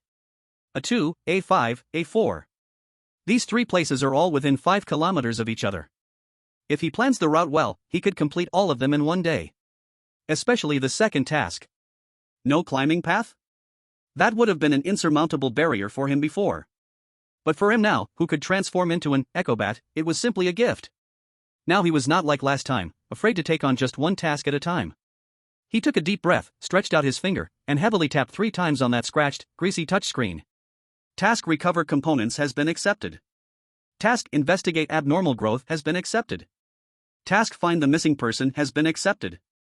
Accompanied by the terminal's click sound, like it's being loaded. Gooey turned around and walked straight out of the tavern. No one cared how many dangerous dirty jobs a scavenger like him had taken on today that might cost him his life. People disappear in this tavern every day. And every day, new, hungrier wild dogs come in to take their place. Chapter 43 Second entering the South Ring Wasteland. With 1 foot out of the tavern, the cold wind hit him, carrying the smell of rust and dust, and his mind instantly cleared. He didn't head straight to the wasteland outside the city. A hunter must check his claws and teeth before going out. Gooey first returned to the hive apartment. The room was still the same room, but it was no longer bare walls. In the corner was the second-hand electric heater he just found 2 days ago. Although its shell was dented, it still brought some warmth when plugged in with its dim yellow light. He spread all his belongings on the bed. He drew out the revolver at his waist, disassembled it, and carefully wiped it down with the cheapest lubricant. 3 purification rounds, 2 alchemy rounds, and 48 lead core rounds. He counted them 3 times. Finally, he carefully loaded 6 bullets into the chamber in the order of 3 lead, 1 alchemy, 1 lead, 1 purification.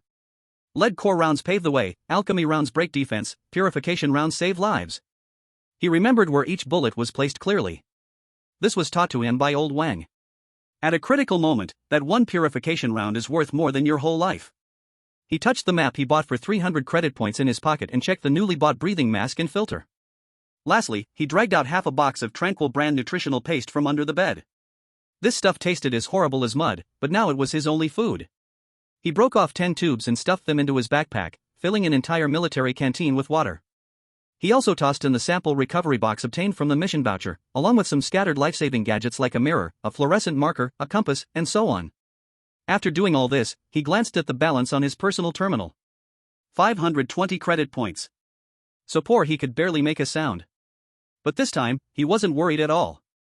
Half an hour later, Gooey stood in front of the South District's outermost South 6 Gate outpost. There was no noise of the Ring City Railway here, only the whoosh sound of the wind blowing through the barbed wire. The guards at the entrance were still the same 2 old hands. They only glanced at Gooey's scavenger ID card, marked with 734, and lazily waved their hands to let him pass. In their eyes, he was just another hapless newcomer who would probably become a new number on the missing list in a few days. Crossing that symbolic barbed wire. A smell unique to the wasteland, mixed with decay, wild grass, and damp dust, hit him in the face. Gooey pulled up his breathing mask. The world instantly became quiet.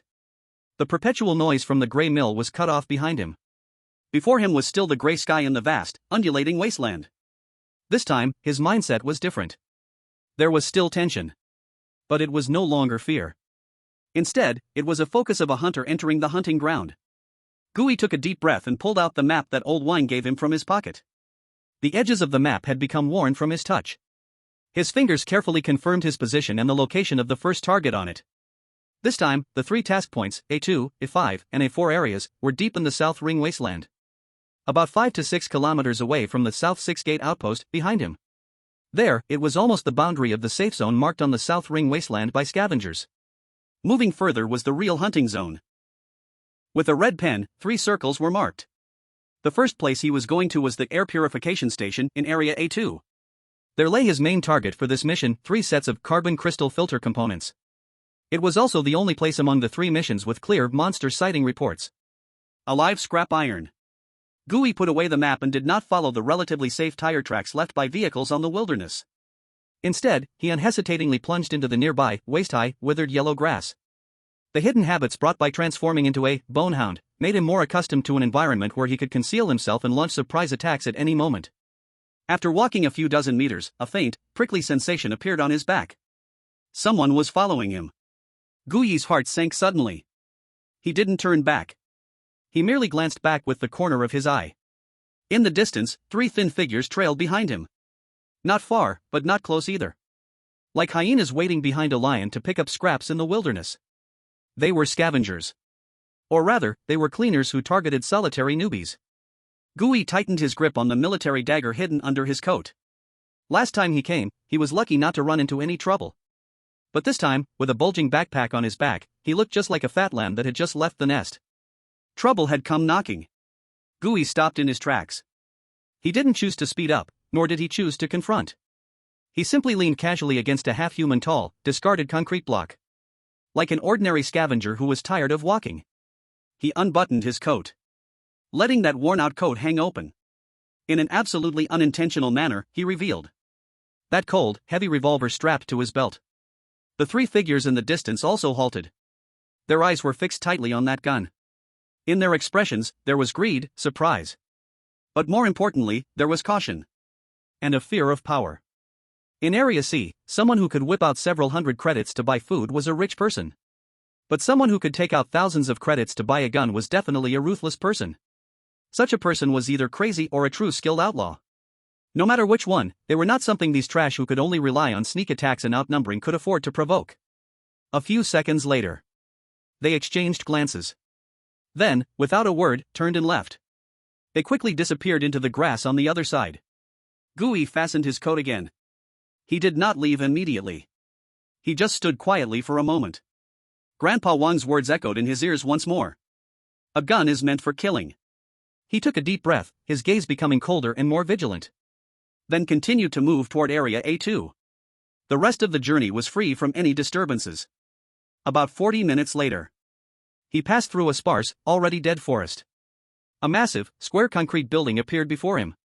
The exterior walls were covered in rust and dried moss. A gigantic, long-extinguished red fan symbol proved its past identity. Number 13 Safe Zone 2nd Air Purification Station. The main door was tightly locked, covered in deep claw marks, as if scratched by some enormous, sharp claws. Gooey did not force his way in. He walked around the building for a full circle. Soon, beneath a broken window on the side, he found a patch of dried dark brown blood. Next to the blood, a trampled tool bag lay scattered. Gooey crouched down and gently scraped the blood with his dagger. The toolbook showed no response. It was not strange blood. It was human blood. It seemed that the scavenger who was attacked had escaped from here. Gooey tightened his grip on the dagger and climbed in through the broken window. Inside was a pitch-black corridor. A strong, sharp smell of rust filled the air. Gooey opened his tactical flashlight, and a beam of light pierced through the darkness. The walls on both sides of the corridor were also covered with those gruesome claw marks, and the ground was littered with torn metal sheets and parts. He walked slowly and steadily, step by step. His ears, under the influence of the Echo Bat card, became overly sensitive, capturing any abnormal sound in this dead silence. Tick tick. It was the sound of water leaking from pipes. Whoosh whoosh. It was the sound of wind coming through broken windows. And then, crack. A faint sound, like a metal part being crushed underfoot, came from the machine room at the end of the corridor. Gooey's pupils suddenly contracted. He immediately turned off the flashlight and pressed himself instantly into the adjacent shadows. He did not draw his gun. He slowly crouched down. Transform into the bone mutt. In an instant, the living person that was standing there had vanished. In its place was a creature made entirely of pale white bones, with 2 points of ghostly blue fire burning in its eye sockets. The bone mutt. In this form, there was no breath, no heartbeat. It was a perfect stalker. Gooey lowered his body, all fours on the ground. The bones in his feet adjusted angles cleverly, not making a sound on the scattered gravel below. Like a streak of white shadow, he silently lurked by the machine room's door. Then, from the shadow of the doorframe, half of a head made of skulls poked out. The 2 points of ghostly blue fire gazed toward the source of the sound. What he saw made Gooey gasp. In the machine room, there was something. Not one, but a group. They looked like some giant, deformed metallic worms, clinging to the huge turbine generator in the center of the machine room. Their bodies were made up of countless rusty wires, rebar, nuts, and bearings, haphazardly stitched together. They had no heads or feet. Only sharp iron arms like limbs, with edges that were like knives. They were gnawing away at the generator, tearing off chunks of the metal casing and stuffing them into their squirming bodies made up of countless parts, producing a squeaking sound that made one's teeth ache. At that moment, one of the metal worms closest to the door seemed to sense something. Its body, made of countless parts, paused for a moment. Then it suddenly looked toward the direction where Gooey was hiding. Chapter 44, Metal Worms. The creature made of scrap metal stared at him intently. Gooey's muscles tensed instantly. 1 second. 2 seconds. 3 seconds. Time seemed to stretch like thick syrup. Just when Gooey thought that thing would leap at him like the last time with the polluted blood, it slowly turned back again. It continued to tear at the generator's casing with its blade-like limbs, producing a sound that made one's teeth ache. In that brief moment, he truly thought he had been exposed. Was it a coincidence? Or was its look completely different from a human's look? As thoughts raced through his mind, the mysterious bestiary in his mind flickered slightly. A line of cold, metallic information flowed out. Scanning the surrounding environment. Discovery of containment object, F-class anomaly, metalworms. Containment conditions, the host must personally detach the initial core from within it. Gooey's ghostly fire-like eyes flickered. Core? He looked at the dozen wriggling metal monsters in the machine room. Their bodies were all composed of countless parts. Which piece was the so-called core? He needed a way. A way to lure one of them out alone. His gaze fell on the spot on his waist where his human form kept a military dagger. It was made of metal. A bold plan quickly formed in his mind. He needed a hunter that could go unnoticed. And a bait that could be precisely perceived. And these two things? He just happened to have them. As the bonehound, he was the perfect stalker. And that dagger was the perfect bait. Gooey first retreated to a safe distance and transformed back. Then, he focused his mind intensely. The invisible armed card, Rusty Hand, was manifested. This pale hand silently grasped the hilt of the dagger. Then it pulled it out from Gooey's waist. The entire process was silent. The dagger floated in the air just like that. Then Gooey controlled the Rusty Hand to drift towards the factory with the metalworms, holding the dagger. At the moment the dagger appeared at the doorway. Inside the control room, all the metalworms seemed to be zapped by electricity. Dozens of monsters suddenly paused their gnawing actions. They all turned towards the doorway. They saw a delicious, alluring piece of moving steel. Gooey was not flustered. He resolutely transformed back into the bonehound. At the same time, he controlled the Rusty Hand to deliberately scratch the dagger lightly on the cement floor. Sizzle. A faint but clear noise rang out. The closest metalworm moved. Its body, made of countless parts, began to squirm. It left the generator and crawled towards the doorway. It's hooked. Gooey felt joy in his heart. He immediately controlled the Rusty Hand, holding the dagger, like a swimming fish, quickly retreating along the wall into the depths of the corridor. And the metalworm, without hesitation, followed closely behind. Crack! Crack! Its sharp metal limbs carved white marks on the cement floor. Gooey was very patient. He manipulated the dagger, slowly dangling ahead, leading that solitary monster to the other end of the corridor. Far away from the control room, far away from its kind. Here was the hunting ground he chose. The time had come. Just when that metalworm was about to catch up to the dagger, a white flash of lightning suddenly pounced out from the darkness nearby. The bonehound launched its ambush. Its speed was astonishing. Almost in an instant, it collided with that metalworm. Clang! A huge roar. The metalworm was knocked over by this tremendous impact. Countless tiny parts scattered from its body. Opportunity. A murderous intent flashed in Gooey's ghostly eyes. He did not pause at all. Opening his terrifying bone mouth, he bit down fiercely at the creature's body. He wanted to tear open its defenses with his bony teeth. However, creak! A sound of grating metal, piercing to the extreme, exploded. Gui felt as if he had bitten a high-speed rotating alloy drill. A massive recoil force spread from his teeth throughout his skull. The monster jerked violently. All the parts on the surface of its body began to spin rapidly in reverse. What was once simply a hard shell, instantly transformed into a living, blade-covered and gear-filled steel meat grinder. Not good. Gui's heart rang alarm bells. He wanted to loosen his bite and retreat, but it was too late. Crack. Crack. The ear-piercing scratching sounds were relentless. He could clearly hear his sturdy skull and foreclaws being crazily cut and polished by the spinning parts. Deep grooves were carved on his bony claws. Even a few tiny bone fragments were forcibly shattered out. Damn it! This thing was too hard. Physical attacks were completely useless against it. If this continued, within a minute, his proudly constructed bony frame would be ground into dust. In a flash of lightning, Gui made a decision. Not only did he not let go, he used all his strength to press his entire body down. With his bones, he temporarily jammed the spinning parts. At the same time, he pinned all his hopes on that one and only trump card. Rusty hand. He controlled the pale severed hand floating beside him without hesitation. Aimed at the metal worm body that he was pressing down on, he pressed down hard. The ability activated. A wave of invisible power, representing decay and decline, instantly erupted from the pale palm. ZZ. The previously indestructible metalworm seemed to be splashed with strong acid the moment it came into contact with this power. Its struggling force suddenly intensified several times. It emitted a silent, violent wail. But it was only the last madness. The power of decay was its natural enemy. The fast spinning parts visibly slowed down, becoming weak. On the surface, large patches of reddish-brown rust, spreading like a plague, emerged. Effective. Gui's spirit soared. While tightly pressing with his broken bone claw, he fully activated the power of the rusty hand to sense the position of the core. Soon, he saw. In the very center of the monster's body, a bearing, already rusted almost beyond recognition, reacted most strongly to the decay power. That was the core. Now is the time. Gui no longer gave it any chance.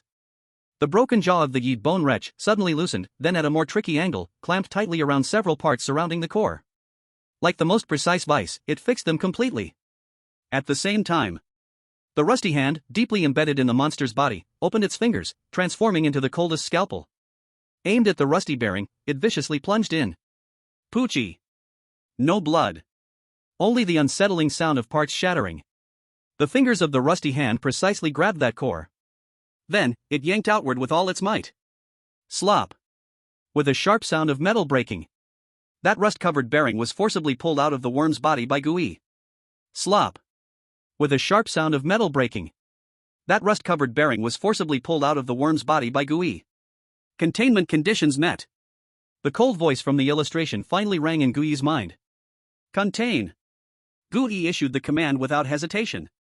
The metal worm, having lost its core, instantly collapsed. The huge body quickly disintegrated and dissolved in that light. In the end, it turned into a pure, metallic-colored stream of light. With a whoosh, it entered Gui's body.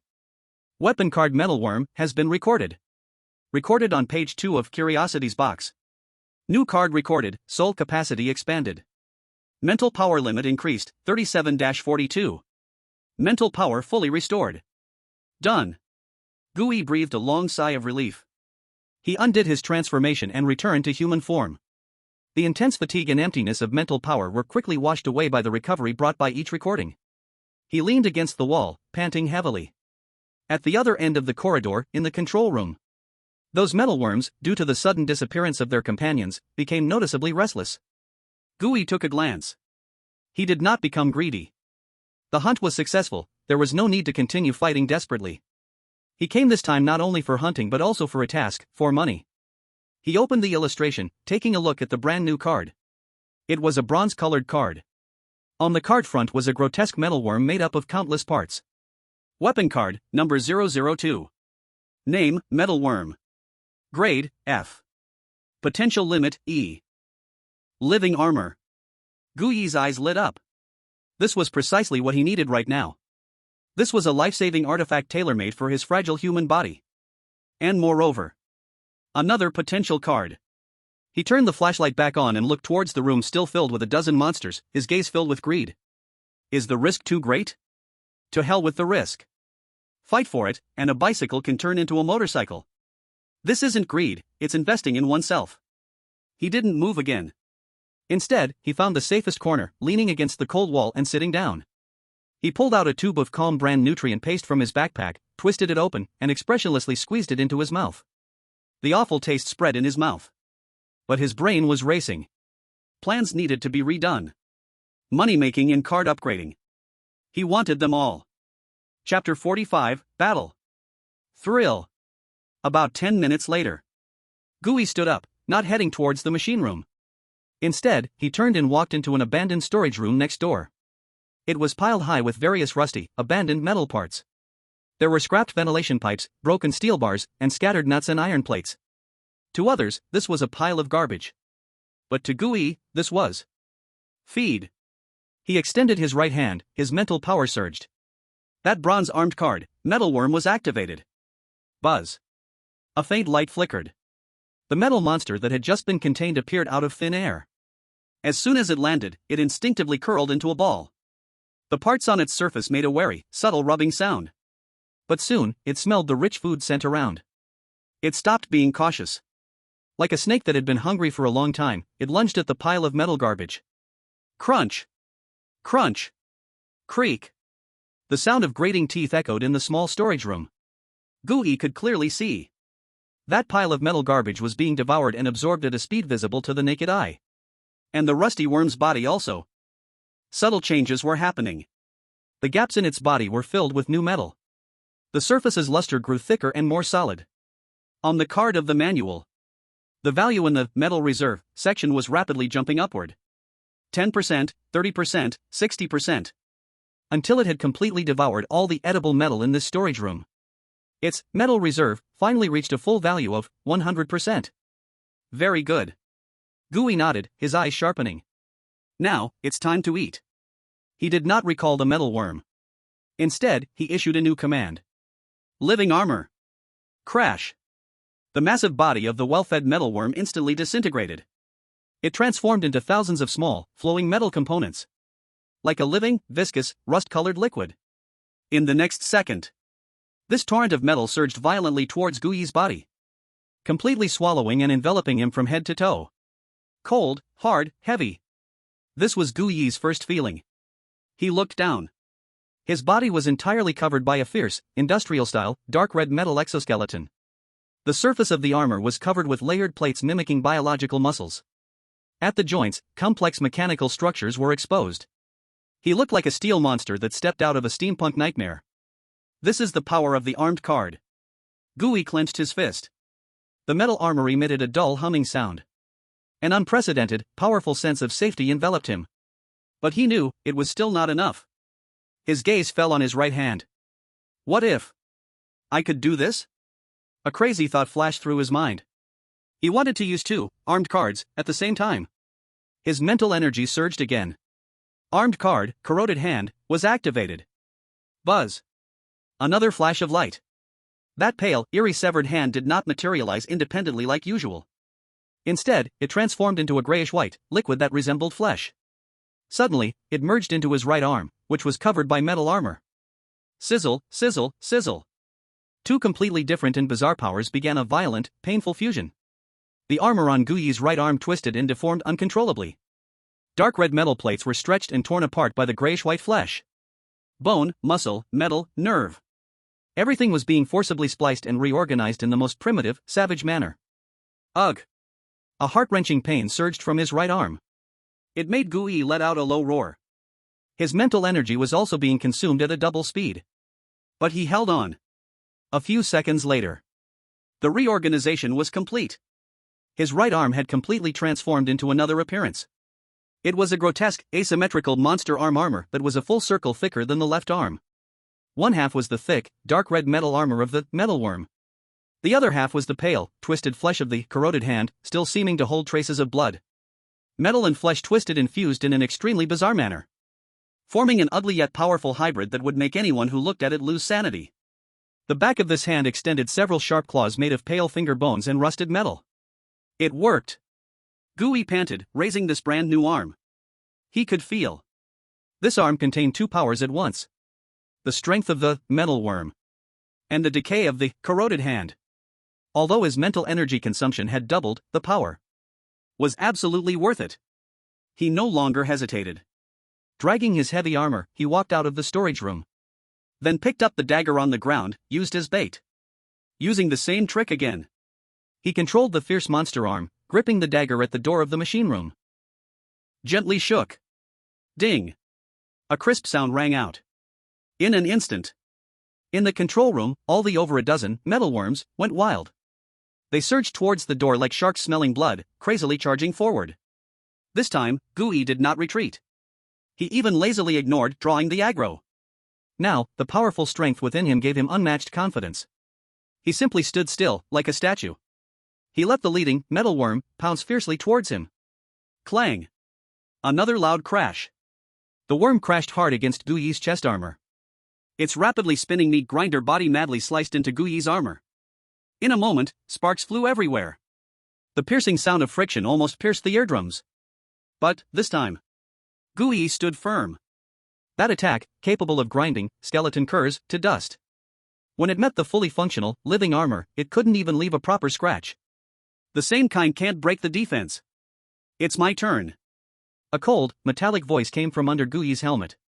He suddenly extended his terrifying, asymmetrical monster right arm. Ignoring the splashing sparks and spinning blades, he thrust it fiercely into the body of that metalworm. Puff! Decay powers erupted instantly. That solid metal body was as weak as tofu in front of this monster armored arm. Gui didn't even need to look for it deliberately. The moment his right hand pierced in, he instinctively sensed the strongest core breath. His fingers came together. He gripped hard. Then he forcefully yanked outwards. Rip! A rusted bearing was forcibly pulled out along with a large chunk of broken parts from the worm's body. The worm instantly went limp. But Gui didn't stop. He pressed down on the paralyzed worm's corpse with his left hand. The living armor's metal absorption ability activated. Crash!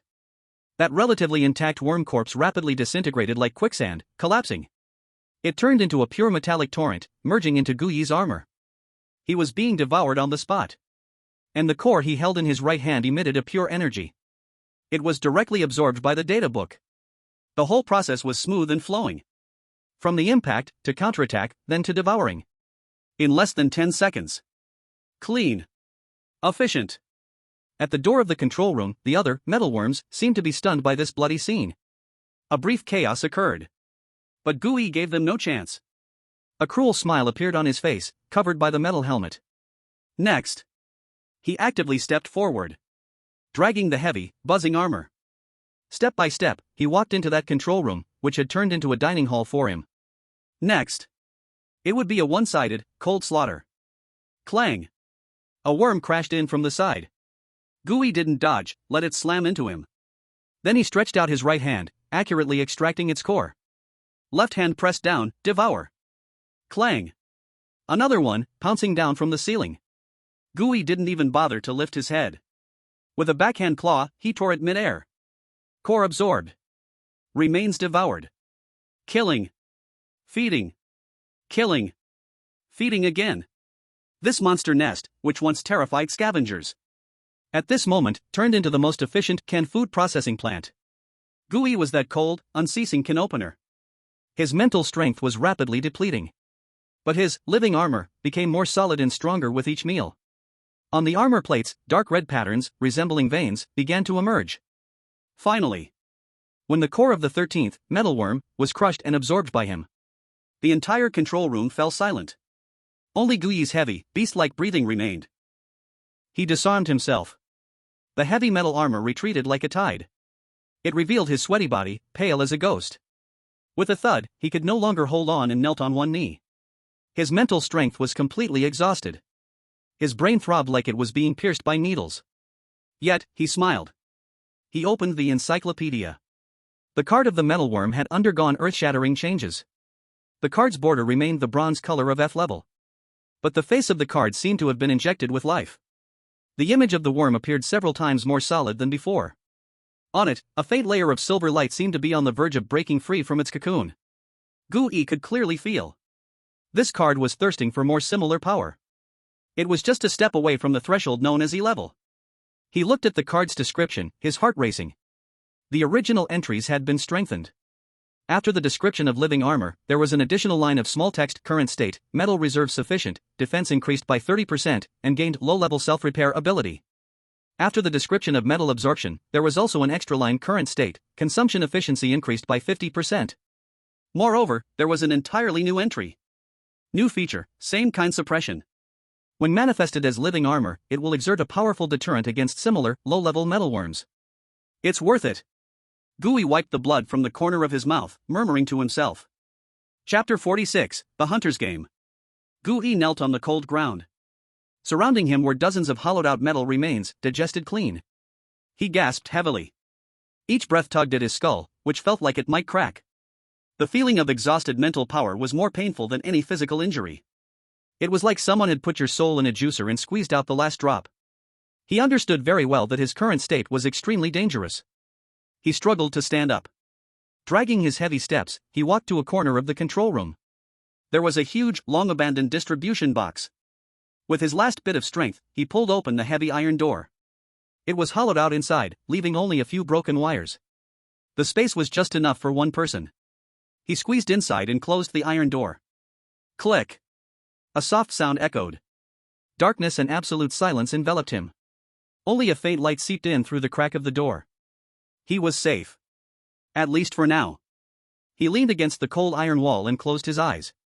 He began to enter a state close to hibernation. Time flowed second by second. In this dead, silent wasteland, time was the cheapest yet most luxurious thing. No one knew how long had passed. Gooey slowly opened his eyes.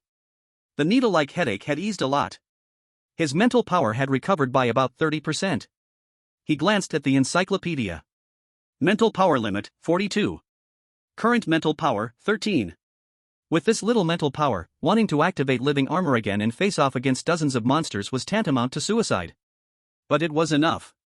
Time to get down to business. Gooey pushed open the door of the distribution box and stepped out. He hesitated not for a moment and activated his transformation. His body rapidly shrank and twisted. His skin turned into a black membrane, and his bones became hollow. He transformed into the Echo Bat, which consumed the least mental power. Buzz.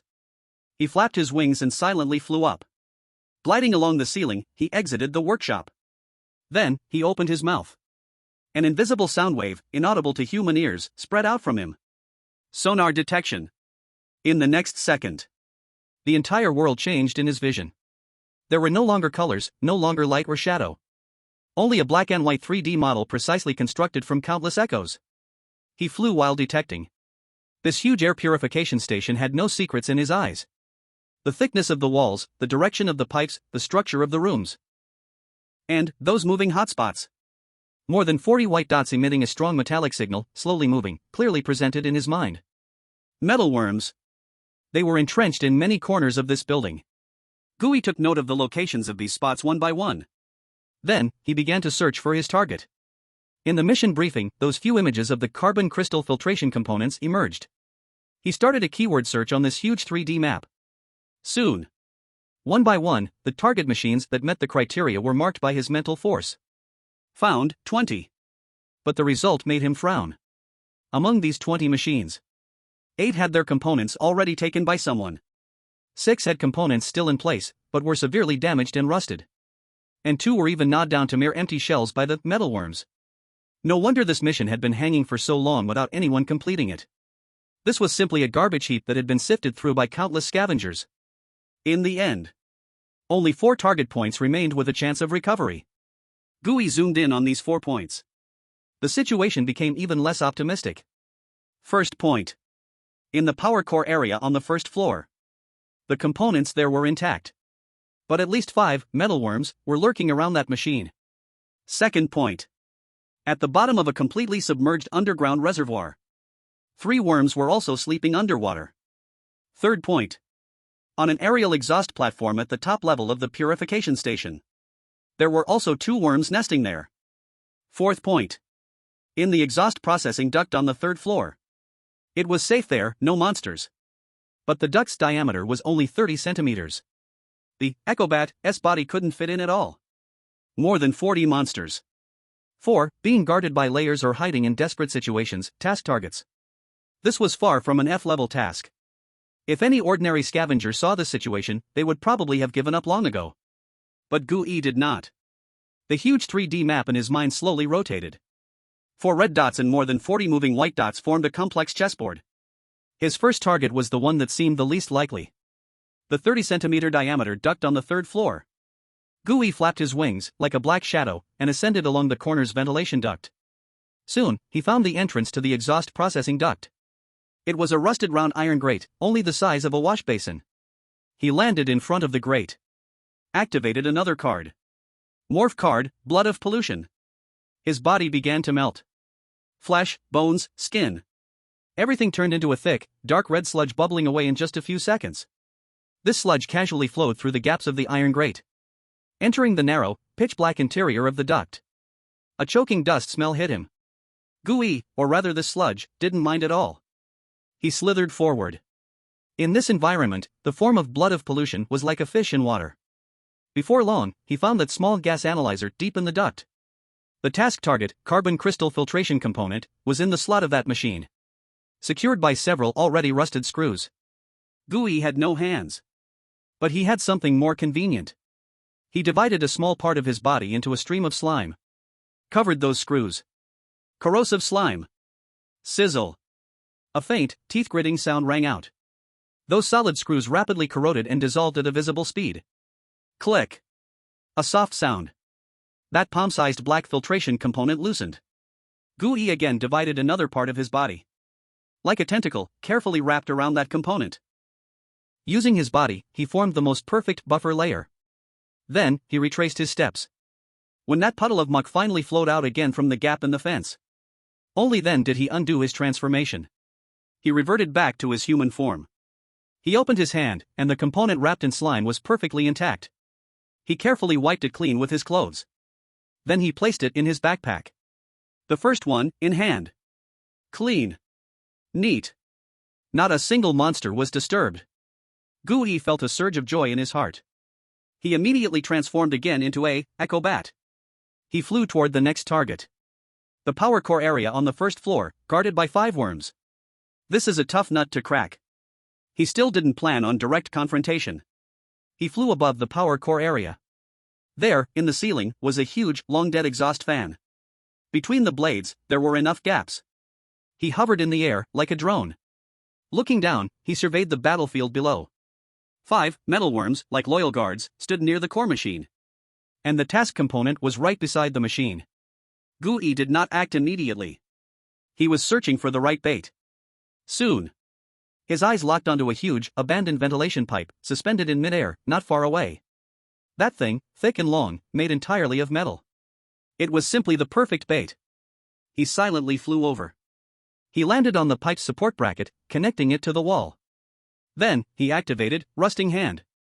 A pale hand materialized. It made no sound. It simply, gently, pressed against the rusted metal bracket. The power of decay began. Crack, crack. The internal structure of the bracket silently collapsed. Gu was very patient. He corroded it, bit by bit, until the whole bracket was left with only the thinnest outer layer of iron sheets still connected. Only then did he retract his rusted hand. Then, he flew back above the power core area. He waited. He waited for an opportunity that would allow him to catch all the prey at once. He began using sonar to carefully observe the movement patterns of the 5 worms. They were not stationary. Instead, they slowly patrolled around the core machine. Occasionally, 2 or 3 would pass each other. But rarely did all 5 gather together at the same time. Gu narrowed his non-existent eyes. He needed a target. A target that could draw all the worms together. He thought of the military dagger. So, he briefly flew to a safe place and temporarily undid his transformation. Using Rusting Hand, he grabbed the dagger. Then he returned to the exhaust fan's location. He took a deep breath. He calculated the distance and speed of the 5 worms. Now. He released his hand. The dagger, like a precision-guided bomb, fell from the sky. Ding! A crisp, enticing sound. The dagger landed precisely on the ground, directly beneath the core machine. In an instant, the 5 rust worms, like iron shavings attracted by a magnet. All of them abandoned their patrols. They rushed madly toward the dagger. They piled up together. pushing and shoving each other, fighting for this little snack that fell from the sky. The perfect target appeared. Now. Gooey hesitated no more. He controlled his rusting hand to corrode and break the bracket. Creak. The huge metal bracket could no longer hold. It snapped suddenly. Boom. That long, heavy ventilation pipe lost its support. Like a wild horse that had broken free, it crashed down from the ceiling with the force of a thunderbolt. It hit the ground dozens of meters away with a tremendous crash. Boom. The entire purification station seemed to tremble. The ground was smashed into a giant pit. Dust and smoke filled the air. The 5 rustworms didn't even have a chance to react. It was crushed completely by the siege hammer that fell from the sky. Some were smashed into iron discs on the spot. Some had their bodies broken and couldn't move. Others were stuck tightly between the pipes and the ground, struggling crazily but to no avail. One strike, total annihilation. Gooey looked at the tragic scene below, and a cold smile flashed in his ghostly eyes. He did not hesitate at all. He suddenly swooped down from the gap of the exhaust fan. Like a black lightning bolt. His first target was extremely clear. It was that core machine that was completely unguarded. He flew past at high speed. The rusty hand activated simultaneously. The decaying power transformed into sharp claws. It fiercely grasped that filtering component. Crack. The slot, along with the component, was forcefully yanked off by him. Task item obtained. He did not leave immediately. Instead, he carefully placed the component on a clean platform beside him. Then, he slowly turned around. His gaze fell upon the ruins that were still wriggling and struggling. In his illustrated guide, the cart of the metalworm was emitting an unprecedented, scorching hunger. Task items and upgrade materials. He wanted them all. Gooey landed on the huge ventilation duct. He looked down at the prey beneath him that had completely lost the ability to resist. Then, he extended that pale scalpel. The rusty hand aimed at the first worm, which had half of its body crushed. It fiercely stabbed in. It precisely found that core. Then, he twisted and pulled. Stripped away. Absorbed. Next, the second one. The third one. After the 5th core was absorbed by the illustrated guide, he could clearly feel. The cart of the rusty worm became even more hungry. It was craving more. Gooey did not pause. He put the intact filtering component along with the previous one into his backpack. Then he transformed into the Echo Bat. He took off again. His goal was the next task point. The submerged underground reservoir. He flew to the entrance of the reservoir. It was a rusty iron ladder leading to deep darkness. He did not go down.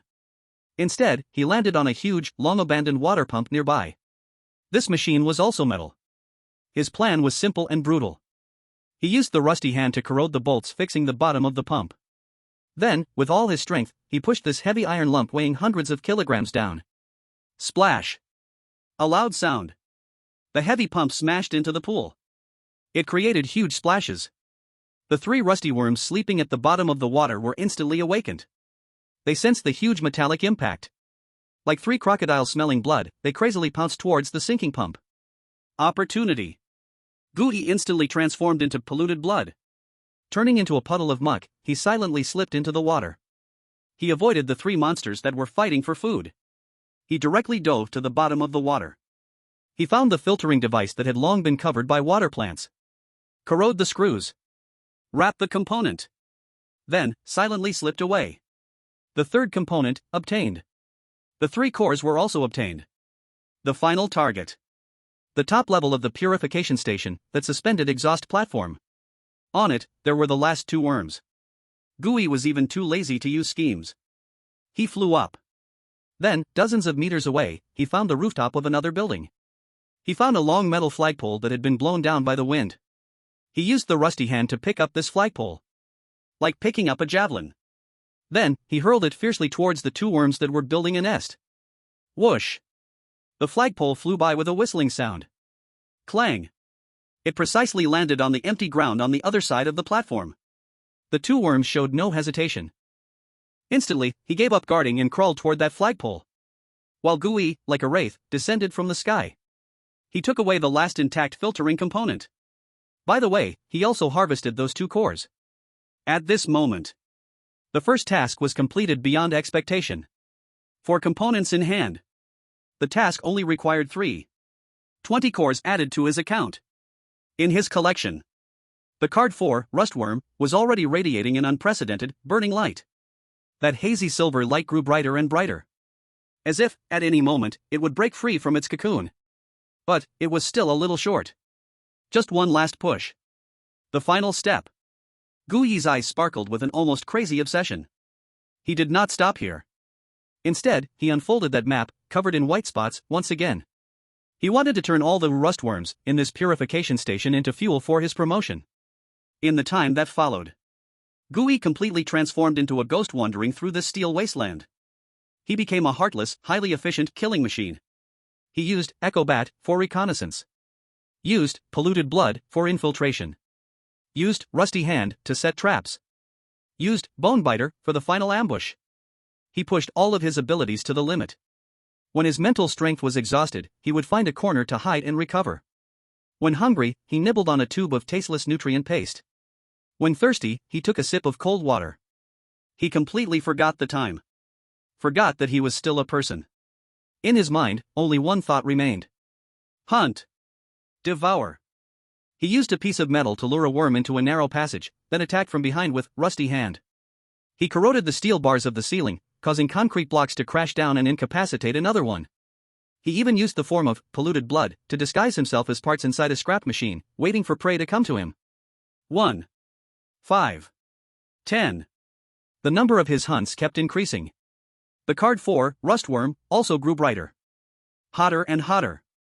Finally, when he pulled the core out from the 30th Rustworm, using Rusty Hand, a change occurred. Buzz. A torrent of energy, dozens of times stronger than before, erupted from that core. Madly, it surged into his collection. The card 4, Rustworm, could no longer withstand this tremendous energy. Crack. A sound like breaking eggshells echoed. The bronze glow on the surface of the card completely shattered. What replaced it was a deeper, denser, black iron luster representing E-level. A brand new piece of information was etched into the depths of Guyi's soul like a seal. Armed card number 002 has met the promotion conditions. Asterisk. F-level Rustworm has evolved into E-level unfettered iron mass. At the same time, Guyi felt as though his mental world had expanded. A vastly larger mental strength flowed back from the collection, nurturing his already withered soul. Mental strength limit increased. 42, 45, 48, 52. Ha! Guyi let out a long breath of turbid air. He didn't rush to stand up but instead focused his mind, looking at that brand new card that had been completely transformed. It was a card that radiated a cold black iron color. On the card surface, there was no longer just a single worm. Instead, it was a mass formed by countless metal components and grotesque limbs, slowly writhing as if it were a living steel fortress. Just looking at it gave a sense of unshakable heaviness. Armed card, number 002. Name, Unfettered Iron Mass. Grade, E. Type, physical/inanimate. Description, hunger birthed its existence, while devouring, it endowed it with will. It was no longer a pile of loose sand, a chaotic aggregate. The fusion of countless cores birthed the most primal hive mind. It learned how to combine more efficiently. How to kill more perfectly. It is no longer a simple worm, but a large-scale, collective-willed, insatiable, steel legion. It is a living fortress, a walking furnace. Abilities. 1. Manifestation, no change, can consume mental energy, and in human or transformed form, can manifest it as an equipment or tool for use. 2. Living armor. Shape reshaping, after manifestation, it is no longer a single heavy armor form. The host can, through thought, freely mobilize the armor's metal reserves to reshape its form. For example, weakening overall body defense to concentrate all the metal in the right arm, forming a giant tower shield that can withstand heavy impacts, or concentrating the metal in the legs to form a power skeleton that can perform a short burst dash. Active self-healing, as long as the metal reserve is not empty, the armor will slowly and continuously perform self-repair on the damage received. 3. Swarm predation, evolution of metal absorption. Devouring efficiency, the speed of devouring ordinary metal is increased by 100%. Remote absorption, no longer requires complete contact.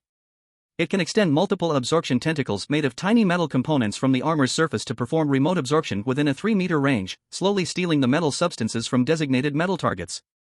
4. Myriad weapons, E-level unlocks new ability.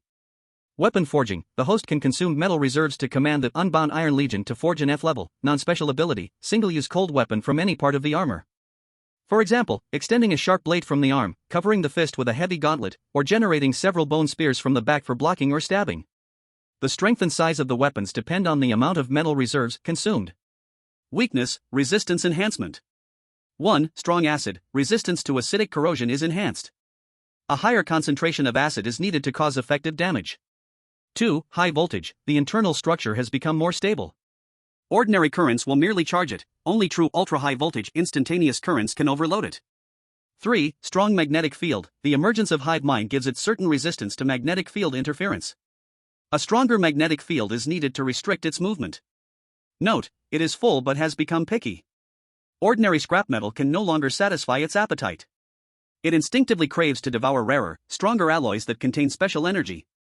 Remember, never let a legion go hungry. Damn.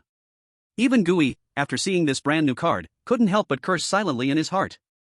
This is no longer an upgrade. This is a shotgun to cannon transformation. Shape reshaping, remote absorption. And that most twisted myriad weapons. This means, as long as his metal reserves are sufficient, he can, anytime and anywhere in battle, become a moving arsenal. This is how E-level armament should look. He finally snapped back to reality. Only then did he notice. It was already completely dark outside the window. A broken moon, emanating a strange red glow, hung in the sky. Is it night? He was stunned. This is the first time he has spent the night alone outside the safe zone. In the past, he would have already been scared to find a crack in the ground to hide in. But now. He looked down at his brand new ace card, radiating a cold black iron sheen. He also felt the abundant mental power within him. In his heart, there was not a hint of fear. Instead, there arose an uncontrollable excitement. He walked to the window. Looking at the desolate land, made more eerie and strange under the crimson moonlight. The world at night. What will it be like compared to the day? He licked his dry, cracked lips. There were still 2 unfinished tasks in his backpack. Perhaps tonight is a good opportunity. Chapter 48, the first lesson of the night. Gooey knelt on one knee in the chaotic control room. His face still bore a faint, unhealthy flush that had not completely faded. That was the aftereffect of extreme mental exhaustion, forcibly refilled. Yet, his eyes shone with a terrifying brightness. He looked at the card in the illustration, radiating with a cold, black iron glow. E-level unfettered iron core. An uncontrollable impulse surged from the depths of his heart. He wanted to experience it firsthand.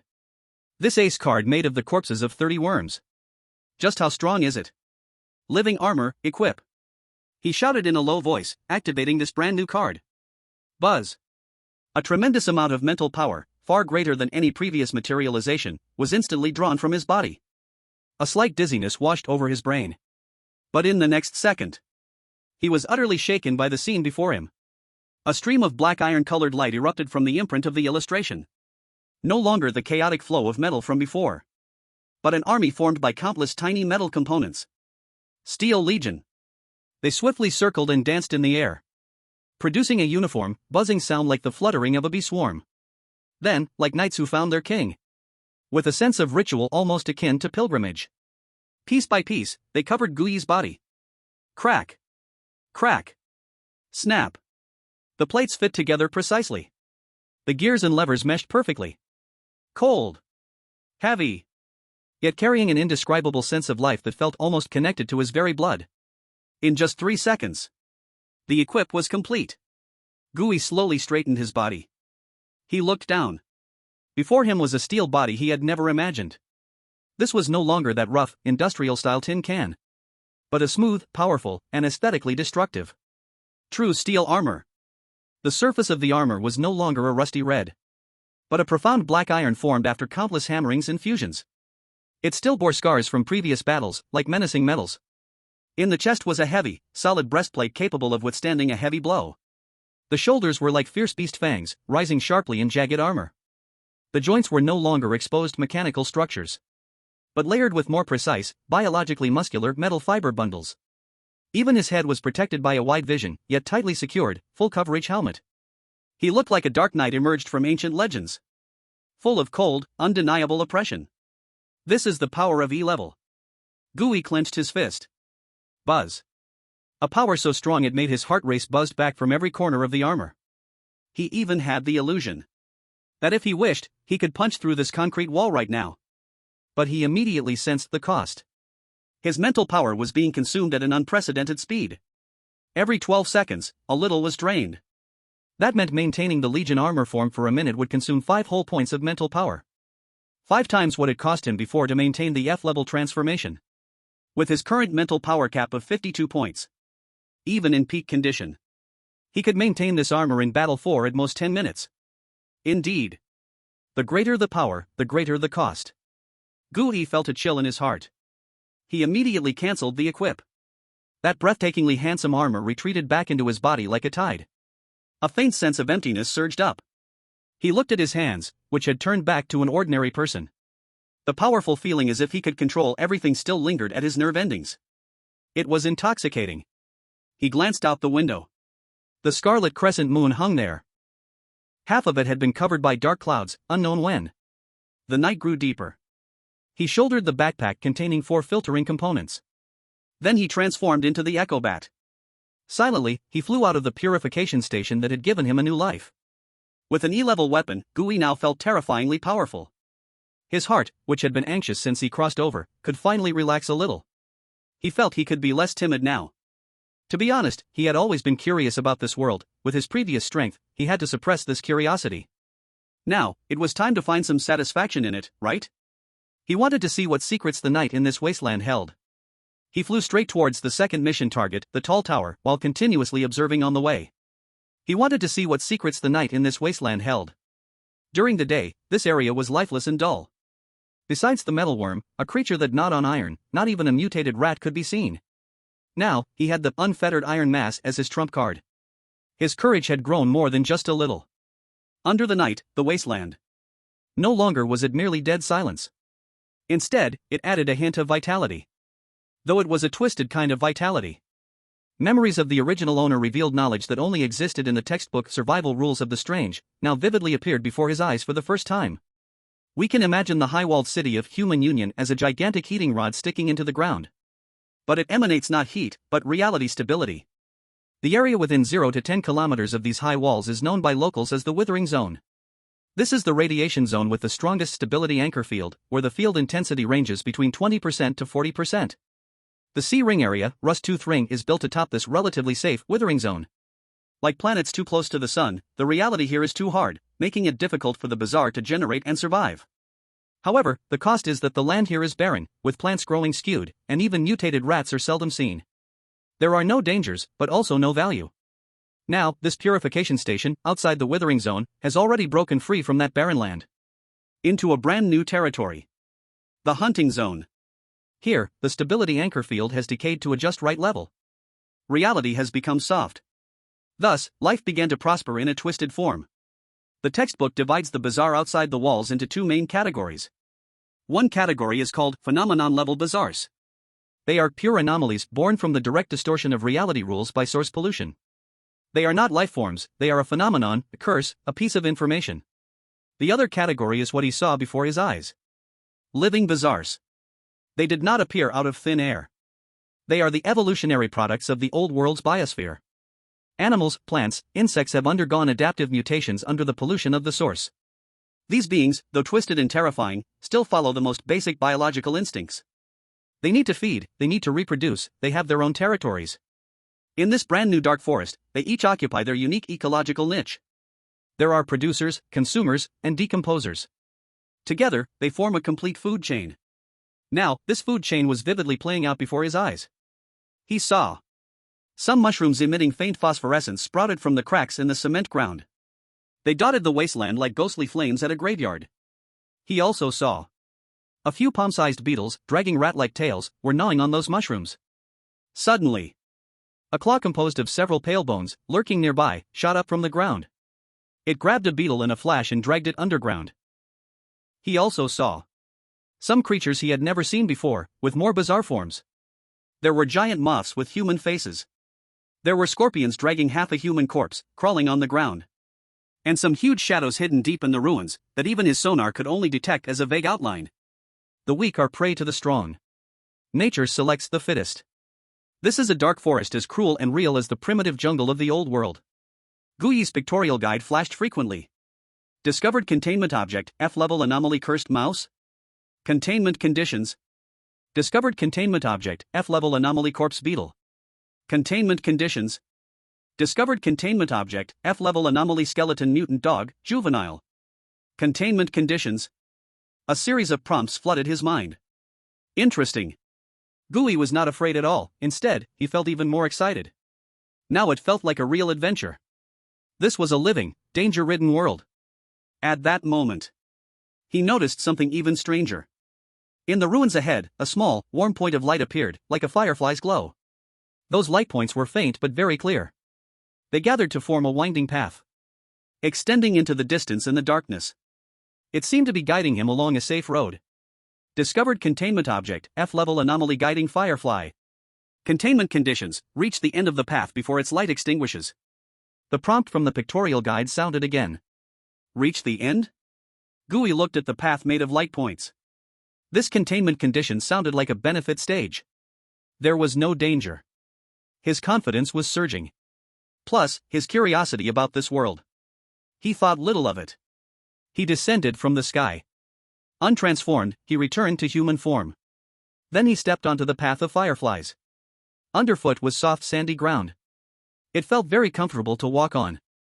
Following the guidance of the light points, he took one step after another. The surrounding area was very quiet. Only those warm fireflies flew quietly around him. The atmosphere was even a bit peaceful.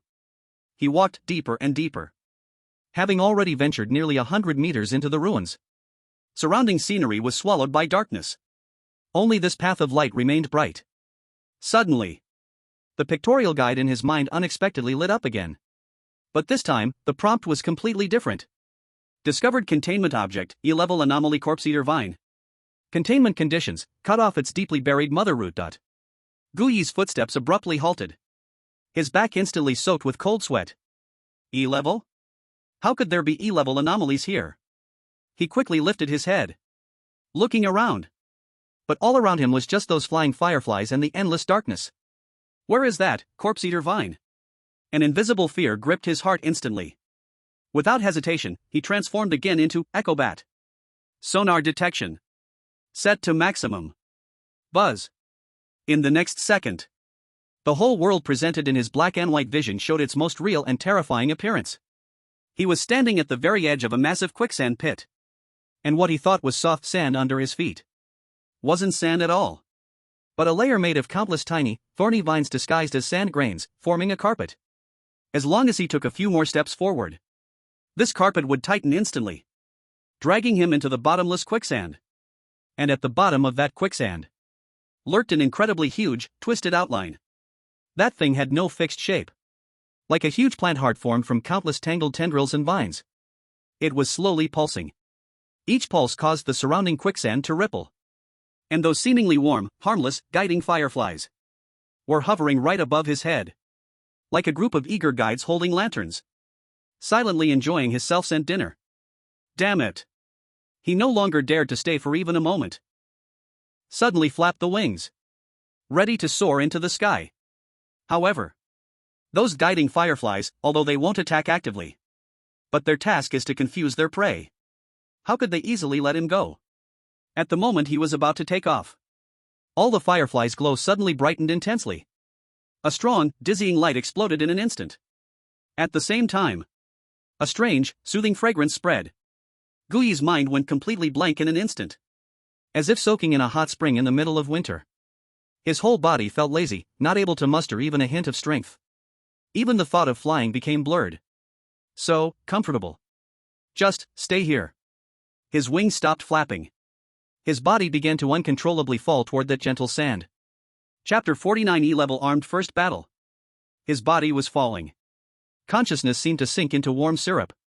Lazy, comfortable, not wanting to wake up. But deep in that gentle land, a cold sting suddenly exploded. That was Gooey's own far superior spiritual power. It was like a steel needle piercing deep into his soul. It was desperately resisting the deadly warmth. Wake up for me. Gooey let out a silent roar within his own soul.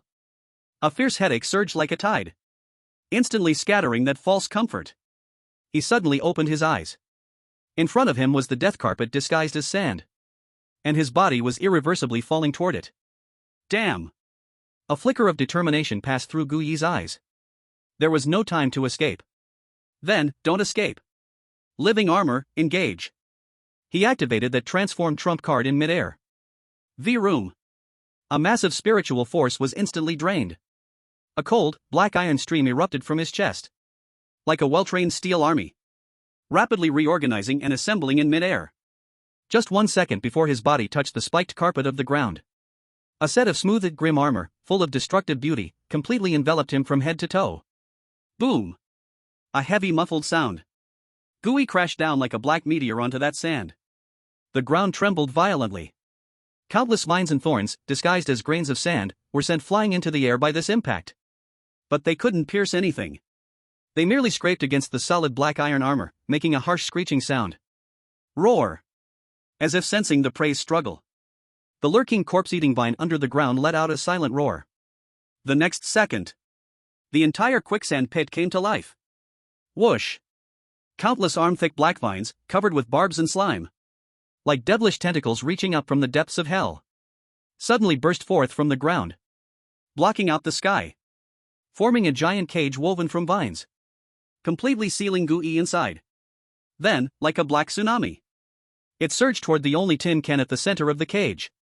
Whipping, entwining, tearing, piercing, clang, clang, clang, clang. For a moment. In this ruin, only the frantic clash of vines and steel remained, a dense, hammering sound. Gooey stood at the center of the cage, his legs planted like nails in the ground. He felt the impact from the armor, like a heavy hammer, continuously pounding. Each hit cracked the ground beneath him deeper. His whole body was shaken by that enormous force. But that was all.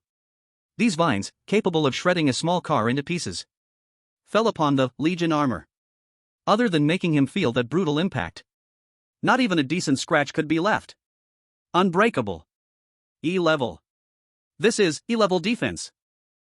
Gooey felt this powerful sense of security. The fighting spirit in his heart was completely ignited. He no longer wanted to passively take hits. Myriad arms. He let out a low roar. The armor on his chest began to rapidly wriggle and transform. A large number of metal components surged toward his right arm. In the blink of an eye, a 2-meter-long, hideous black iron arm blade, with a blade that shimmered with a cold light, was forged on the spot. Break for me. Gooey swung this weapon that extended from his own body. He fiercely slashed at the vines that surged toward him like a tsunami. Rip! The black blade light flashed by. A dozen incredibly tough vines snapped with a response. A thick, stinking black liquid splattered out. It fell on his armor, making a hissing corrosive sound. But the metal components on the surface of the armor only glowed slightly. Those corrosion marks quickly healed back to normal under the ability of active self-healing. Effective. Gooey's spirit soared.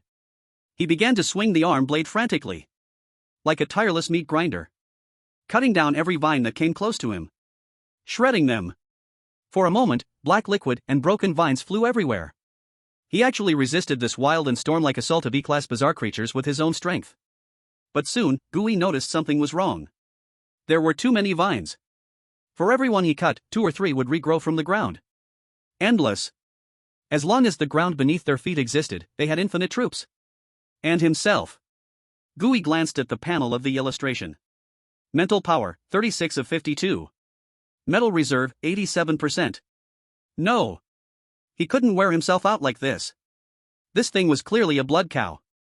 It was using its nearly infinite health to drain his limited blue bar and armor value. If this continued, he would definitely lose. Also in E-class, he couldn't take it down in 10 minutes. He needed a way to break through. A hint of resolution flashed in Gooey's eyes. He no longer struggled with those vines. Instead, he activated morphological restructuring. The armor covering his legs quickly extended backward, forming a pair of explosive power skeletons. At the same time, the arm blade on his left arm quickly dissolved. It turned into an incredibly heavy black iron tower shield. Clear the way for me. He let out a furious roar. His left hand raised the shield, pushing it forward. His leg suddenly exerted force. Boom! He shot forward like a cannonball, slamming into the cage wall woven from vines. Bang! Bang! Bang! Countless vines were violently broken by his charge. But more vines crazily wrapped around him like a python smelling blood. They severely restrained his movement. making him deeply trapped, unable to move. Damn it! Guyi's heart sank little by little. Metal reserve, 79%. Mental power, 27 of 52. At this rate, in less than 3 minutes, he would be drained to death here. Just as he was about to break through at any cost, a change occurred. Hiss. A very faint sound, like a snake's hiss, rang out from the shadows not far away. The next second, a huge black shadow silently sprang out from that darkness. It was a giant lizard, the size of a small truck, covered in black scales.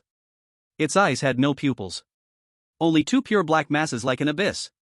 Guyi's illustration lit up instantly. Discovered containable E-class bizarre shadowborn stalker. Containment conditions. Guyi's heart sank heavily. Another E-class? What kind of dragon's den and tiger's lair was this damn place? He was prepared for the worst, facing two E-class monsters at once.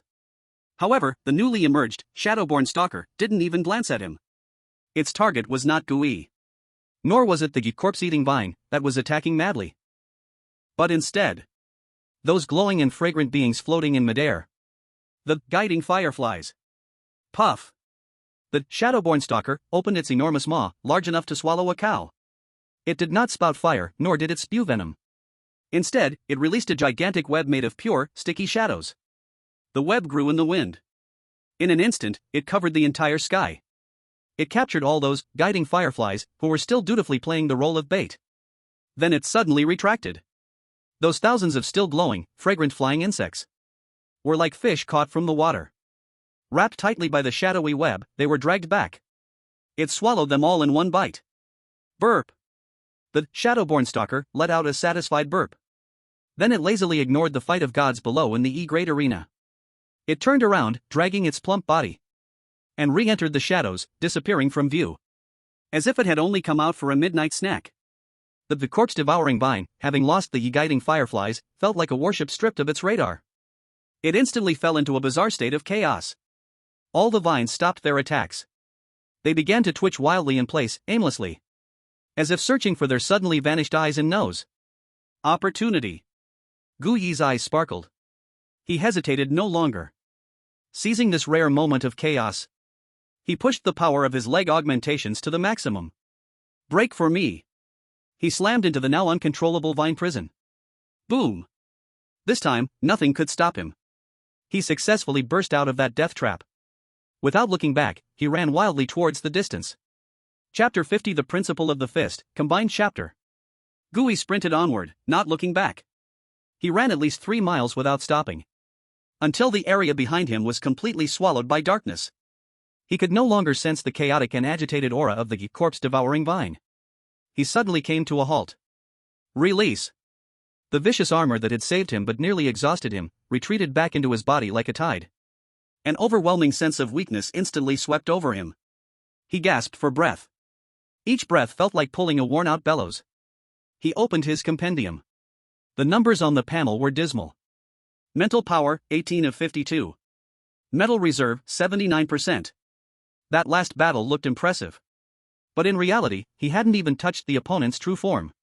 He had lost nearly half of his mental power and 1/5 of his armor value.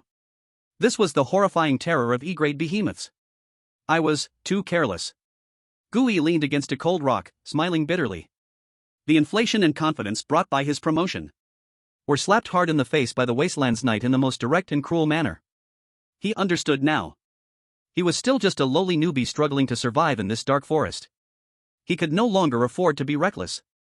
He glanced at the red moon completely shrouded by dark clouds.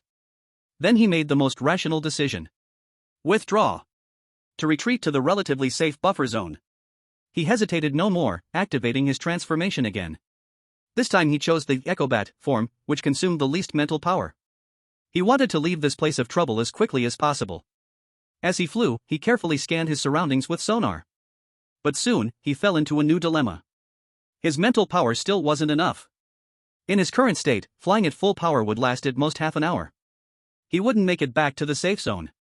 If he ran out of mental power midway and fell from the sky, the consequences would be unimaginable. What to do? Find a place to hide and recover slowly? No. This hunting ground was 10 times more dangerous at night than during the day. Who knew what lurked in the cracks of the stones? Hidden inside was a sixth like the Shadowborn Stalker. just when he was anxiously restless. He suddenly froze. I truly am an idiot. He scolded himself fiercely in his mind. He fell into a blind spot of thinking. In the searing area, the bazaar was a rare resource. Every containment was an encounter that was hard to come by. So, he subconsciously regarded containment as a big deal requiring luck. But, where is this? This is the hunting zone. Here, what is most abundant is the bazaar. Why was he still waiting for it to slowly recover? He could directly find the weakest, easiest to contain F-grade soft persimmon. Eat it as a blood pack. Using the mechanism of the identification book, he could instantly fill up his state, right? Realizing this, Gooey felt enlightened in an instant. His gaze began to scan the ruins below like a radar. He was searching for a suitable blood pack.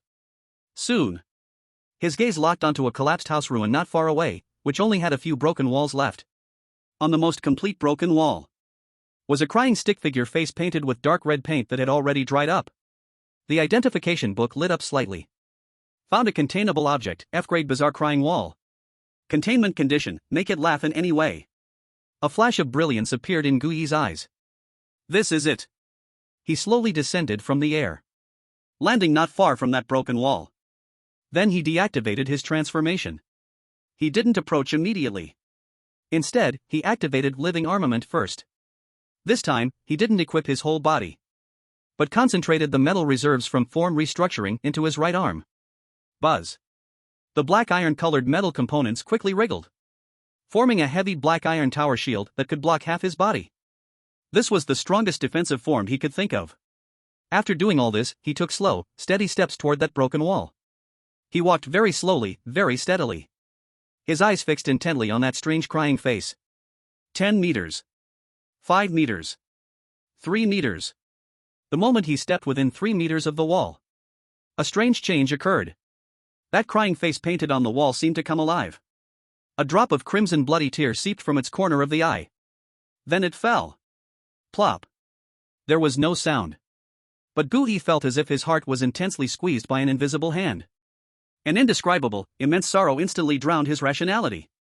That sorrow was like a rusty key, forcibly prying open the locked box at the very depths of his soul, which he had deliberately avoided touching. Inside that box were his parents from his previous life. 2 smiling, warm faces. That stable life belonging to humans that he could never return to. And now, there was only this damned ghost place, worse than a dog's life. Only that extreme fear, as if he would die the next second. And that feeling of unfairness and anxiety, with nowhere to appeal. He didn't want to die. He just wanted to live like a person, properly. Why was it so difficult? Tears uncontrollably slipped from the corners of his eyes. He wanted to cry. He wanted to kneel on the ground and howl. Not good. It was a mental attack. Gooey suddenly bit down on his tongue tip. The sharp pain instantly brought him back to awareness. Without hesitation, he raised the tower shield of his left arm to protect himself. Then he lifted his right arm. 10,000 armaments. Buzz. The armor on his right arm wriggled rapidly, instantly covering his fist with an incredibly heavy black iron fist armor full of fierce horns. I'll make you stop crying. Gooey let out a suppressed roar. The muscles of his right arm bulged fiercely. His fist, as large as a sandpot, brought the sound of tearing air, and slammed down hard on that wall that was still constantly dripping bloody tears. Boom! A deafening roar. The whole broken wall trembled violently. He smashed a huge pit in the wall that looked like a spider web. That crying face twisted for a moment. The wails grew even more mournful. Still crying? Gooey gave it no chance at all. One punch. Another punch. Bang. Bang. Bang. He was like an unyielding piledriver. He poured all his anger, repression, and grudges against this damned world into that cursed wall. His armored fists collided crazily with the wall. Each impact created a visible shockwave. Rubble flew. Dust filled the air. He used no technique. Just the purest, most primal, unreasonable violence. Finally, at the moment before the wall was about to be completely smashed through by him, the twisted crying face on the wall seemed to be terrified, subdued by the beating. The corner of its eyes, flowing with blood tears, stopped crying. And that mouth, which had been smashed nearly out of shape, trembled violently. In an extremely human way, it made a grimace that looked worse than crying. It was a bitter smile filled with fear, humiliation, and appeasement. Containment conditions met. Armed card crying wall, recorded. Mental strength limit increased. 52-54.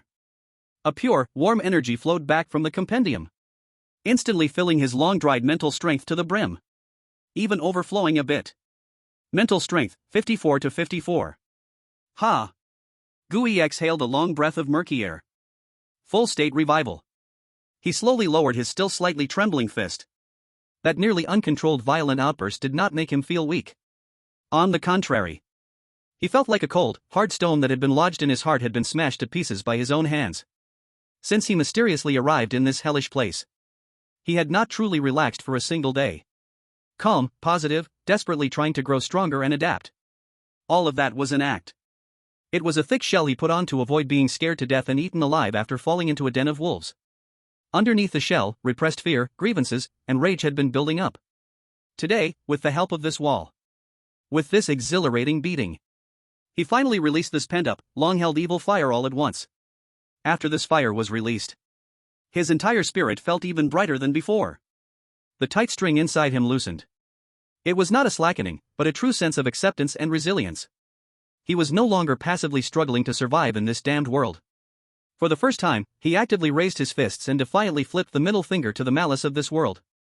He focused and opened the compendium, looking at this new friend he had just comforted in the most brutal way. A grayish-white card lay quietly in the curious box. The card showed a wall full of cracks, on which the face he had transformed, crying and laughing, looked incredibly strange. Armed card, number 003. Name, Crying Wall. Grade, F. Type, physical/inanimate.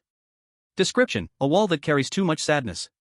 It has heard too many cries and witnessed too many farewells, until one day, it forgot it was a wall, only remembering to cry. It longs for companionship and hates everything that can make a laughing sound. Abilities. 1. Sadness projection. After the embodiment, it forms a movable, semi-transparent wall of sorrow in front of the host, used to block physical attacks. Meanwhile, the host can actively trigger it to unleash a mental shock in a forward fan-shaped area, causing enemies within the area to fall into a brief state of sadness, making their movements sluggish. 2. Despair resonance, long-term embodiment of the crying wall. The host will also be affected by its sadness, slowly losing mental strength, and has a certain chance of falling into a depressed state. Weakness. 1. Strong positive emotions. Extreme positive emotions like joy and rage can effectively resist its mental attack. 2. Mental protection. Any form of mental protection tool or ability can greatly reduce its effect. 3. Physical destruction. After all, it is a wall. A powerful attack that exceeds its defensive limit can directly destroy it. Note, it does not like to fight, it just wants to quietly cry for a while. Don't bother it. A shield, with mind control included? Gui looked at the attributes of this card, and his eyes lit up. This is simply timely help in the snow. What he lacked the most right now was defensive and control methods. Although, living armed, is strong, it is a trump card used to exchange blood and consumes a lot. And this, Crying Wall, just happens to make up for his shortcomings in regular combat, lacking blocking and soft control. Even though the side effect of despair resonance seems a bit troublesome. But if used well, it can definitely be a trump card. He felt the power in his body recharge. He glanced again at the illustration, that card, the Wandering Iron Core, that combines offense and defense, and this card, the Crying Wall, that can serve as a shield. The confidence that he had suppressed returned. He looked back at the path he came from. He also looked at the 2 incomplete mission targets on the map. Going back like this, that would be too much of a loss. He licked his lips, his gaze sharpening again. He transformed once more into the Echo Bat, flying towards the towering ventilation tower in District A5. With the near-death experience from before, he became more cautious. He avoided any place that looked abnormal from a distance.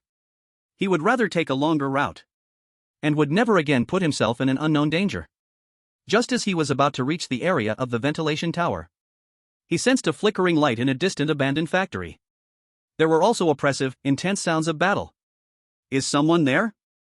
Gui was taken aback. He immediately stopped.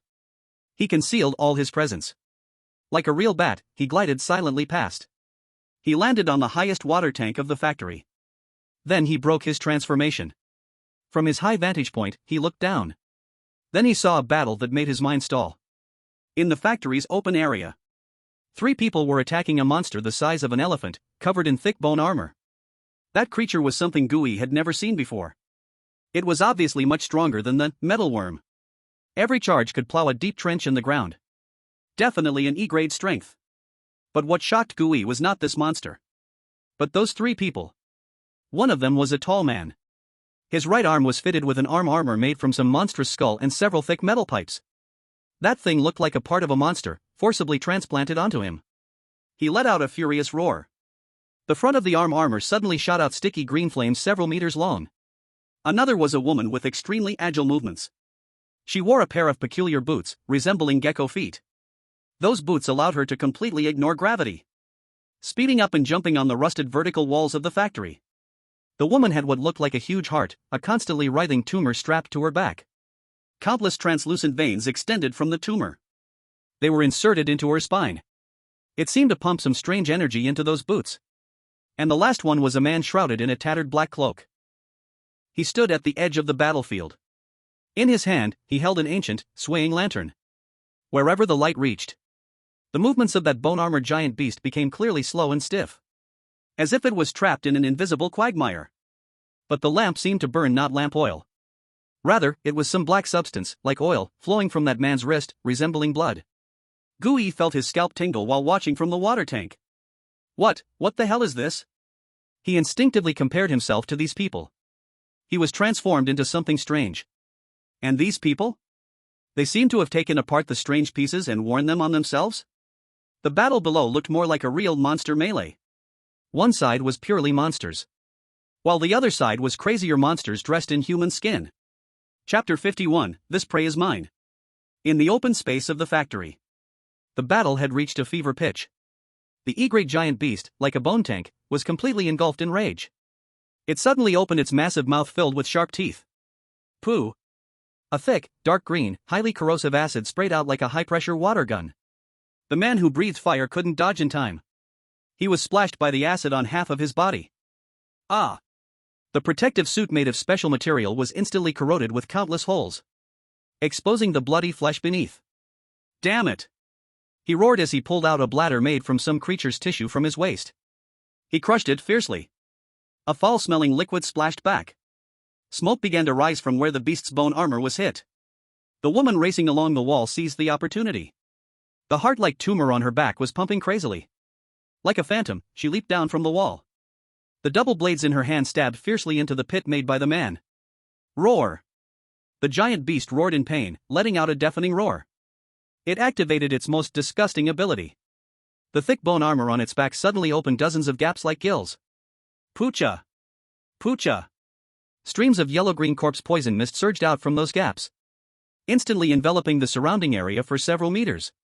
The woman's face changed drastically. She was in the center of the poisonous mist. Her speed visibly slowed down. Her exposed skin began to show small patches of corpse spots. Boom! The giant beast seized this opportunity. Its massive body crashed towards her. The woman tried to dodge, but her body affected by the poisonous mist couldn't keep up with her reactions. Pooh! She flew out like a kite with a broken string, spraying blood. She crashed harshly onto the ground several meters away. Cough, cough, cough. She struggled to get up, but one leg was unnaturally twisted. It was clearly broken.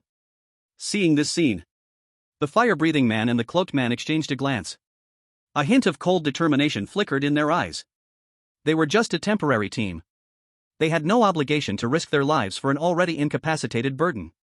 As the giant beast was distracted by the woman, they ran towards another exit of the factory without looking back. Bastards! The woman watched the two figures disappear into the darkness. With anger, she spat another mouthful of blood. She screamed and cursed in despair. But it was all meaningless. The injured giant beast had already turned around. Its eyes, filled with brutality, locked onto her tightly. This lone remaining prey in the field. The woman struggled to back away, but the broken bone in her leg sent sharp, excruciating pain with every movement. She knew she was doomed. She slowly closed her eyes, waiting for the impending end, a fate of being ground into meat paste.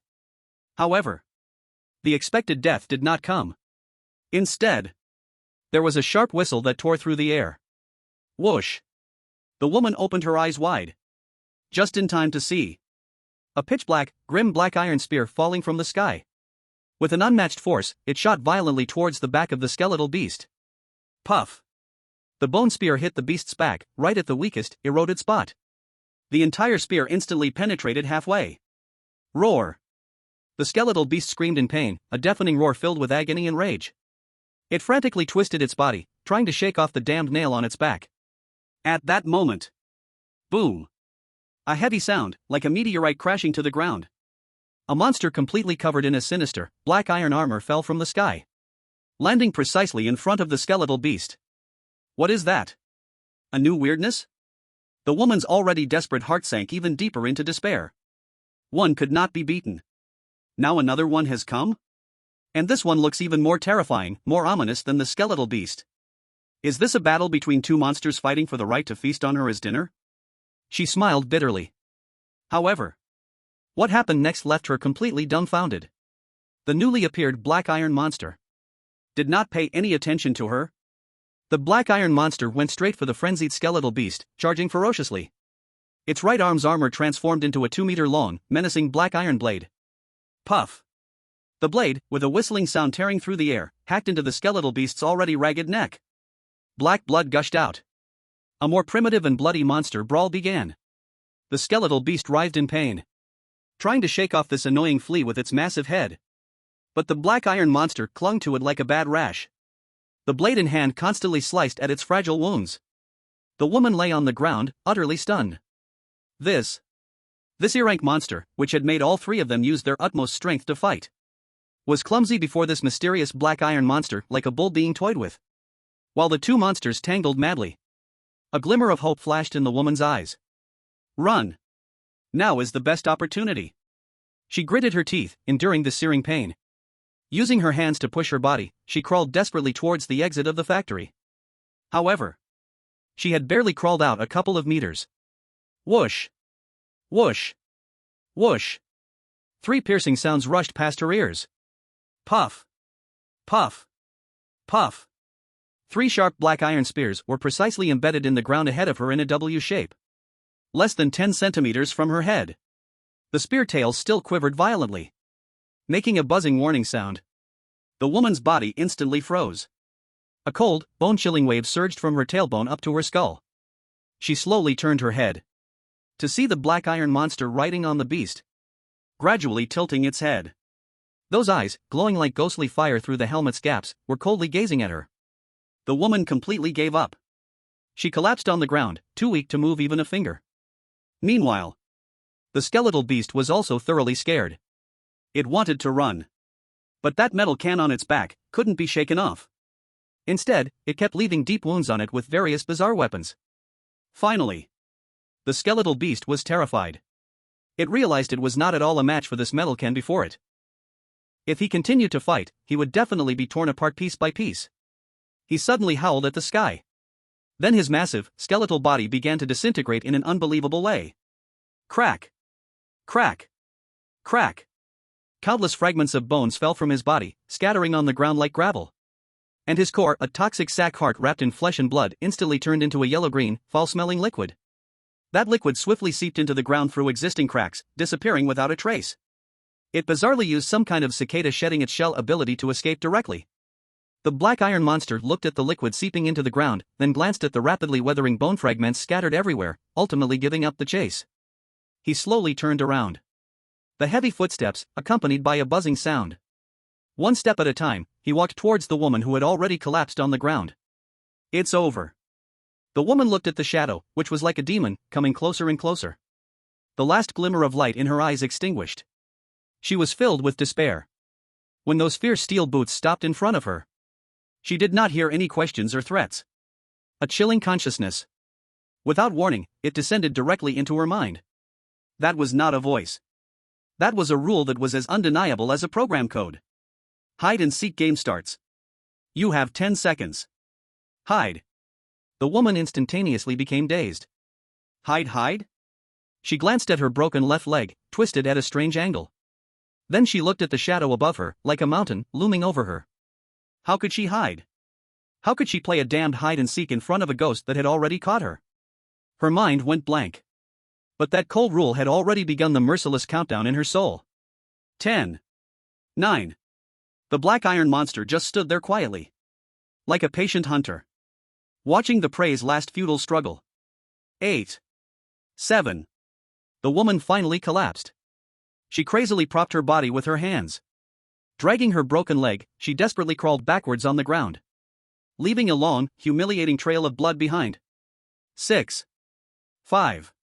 4. She crawled slowly, very slowly. And the footsteps of the black iron monster were like the tolling of death spell. They kept pace slowly behind her. 3. 2. She finally crawled to a giant concrete pillar. Using all her strength, she curled herself up. As if just by not seeing the monster wouldn't see her. 1. A cold, fearsome steel hand made of black iron gently rested on her shoulder. I found you. The woman's pupils suddenly dilated. Then her consciousness sank completely into darkness. Chapter 52, The Crazy Survival Rules of the Bounty Hunter. Merged chapter. The factory was dead silent. Only Guyi's armor emitted a heavy breathing sound like a beast. He looked down at the woman who had completely fainted. Then he glanced in the direction where the skeletal giant beast had disappeared. The strange compendium slowly surfaced in his mind. A line of cold gray text with a sense of failure appeared. Containment failed. Target, carapace rot beast, E-level. Containment condition, shatters toxic sac core. Failure reason, target has escaped through liquid cryptic escape, unable to track. It really ran fast. Guyi looked at the line of description, slowly disarming himself. Swish. The fearsome black iron armor retreated like a tide, revealing his combat suit, which was already soaked with sweat. Huff. He let out a long, deep breath. A high-intensity battle, combined with a forcibly activated rule card, left him with more than half of his spiritual power already consumed. Although he did not succeed in capturing the E-level anomaly, at least he saved one live person. He knelt down beside the woman. His gaze fell on the strange heart tumor on her back that had stopped beating, and on the pair of oddly shaped gecko boots on her feet, along with the arm blade made from insect exoskeletons hanging from her waist. What on earth are these things? Why can humans use them? What is the cost? These are the most pressing pieces of information he wants to know right now. He is not a kind-hearted hero. He saves people, not out of some bullshit sense of justice. One reason is to see if he can take the chance to capture the injured E-level anomaly. The other is that he needs an information source that can help him unlock the tip of the iceberg of this new world. There are many ways to obtain information, but Guyi is troubled by his lack of relevant experience. How can he get her to speak? And how can he ensure she is telling the truth? Intimidation and temptation? He doesn't have that ability. Torture? He is even less suited for that. Discerning the lies of a bounty hunter struggling in the wasteland? That is harder than fighting an E-level anomaly. So he focused on his only rule card. Rule card, the game of hide and seek. Ability, forcefully designate a sentient being to play a hide and seek game. If they are found within the time limit, they will be temporarily assimilated, obeying your commands for 10 minutes. Guyi looked at this description, and a bold idea sprang to his mind. This thing sounds so much like hypnosis? Or a more domineering form of mental control based on rules? It's worth a try. But the woman's reaction was a bit strange. He remembered what had just happened. He had only activated this card in his mind. And the woman had crawled on the ground for her life, dragging a broken leg. This left Guyi dumbfounded. The fear and despair in her eyes were more intense than when he faced that bone-armored beast. Was it that scary? I am your savior, after all. Guyi scratched his head, feeling puzzled. He felt that the woman seemed to have misunderstood something. Forget it. As long as the result is good. He did not approach immediately. Instead, he made all necessary preparations. He took out the newly bought full-coverage breathing mask from his backpack and put it on his face. He then pulled up the hood of his combat suit, covering his hair and half of his face tightly. He was uncertain. Would this rules-based control leave any memory afterward? But being cautious is never wrong. He must ensure that this woman never knows who he is. After doing all this, he slowly walked forward. He gently patted the woman's shoulder. An invisible force of rules surged into her. All right. Now, it's time to ask questions. He cleared his throat. In as calm a voice as possible, he asked, "What is your name?" The woman slowly opened her eyes. In her eyes that were once filled with fear and despair, there was now emptiness and numbness. As if she were a puppet stripped of its soul. She replied in a flat, emotionless tone. I have no name. The organization that raised me gave me the codename Mantis. Organization? Guyi sharply caught this word. What organization? I don't know. Mantis numbly shook her head.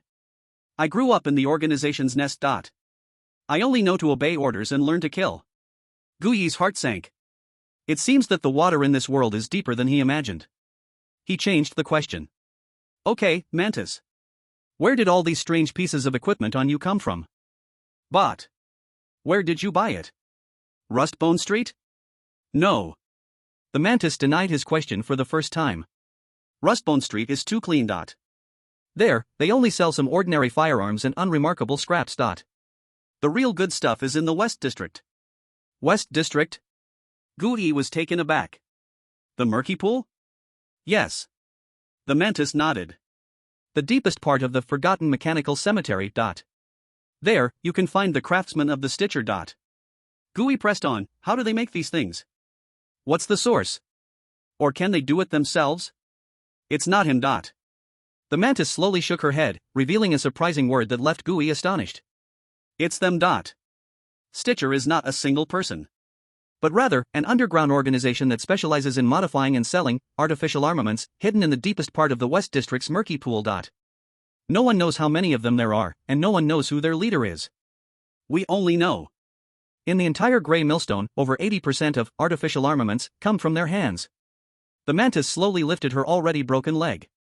These adhesive wall boots have a core made of 3 pairs of adhesive lizard paws. The Stitchers separated them and implanted them into these boots in a special way. And the power source of the boots, she pointed to the writhing tumor behind her, is another living, blood-providing worm. It parasitizes my spine, providing energy for these boots. Guyi felt a chill run down his spine. Living and eerie. Parasitizing on the spine. Is this eerie item? Guyi recalled this term he had only heard rumors about. No. The Mantis shook her head. Eerie items refer to those naturally formed, possessing eerie characteristics objects. Like that black blood lantern in the cloakman's hand just now. That thing was scraped from a oil painting vengeful spirit. It's very powerful, but the side effects are equally enormous and entirely uncontrollable. Today, it may just take a little bit of your blood. Tomorrow, it may directly consume your soul as lamp oil. She paused and continued. And this kind of thing, artificially created by the Stitcher.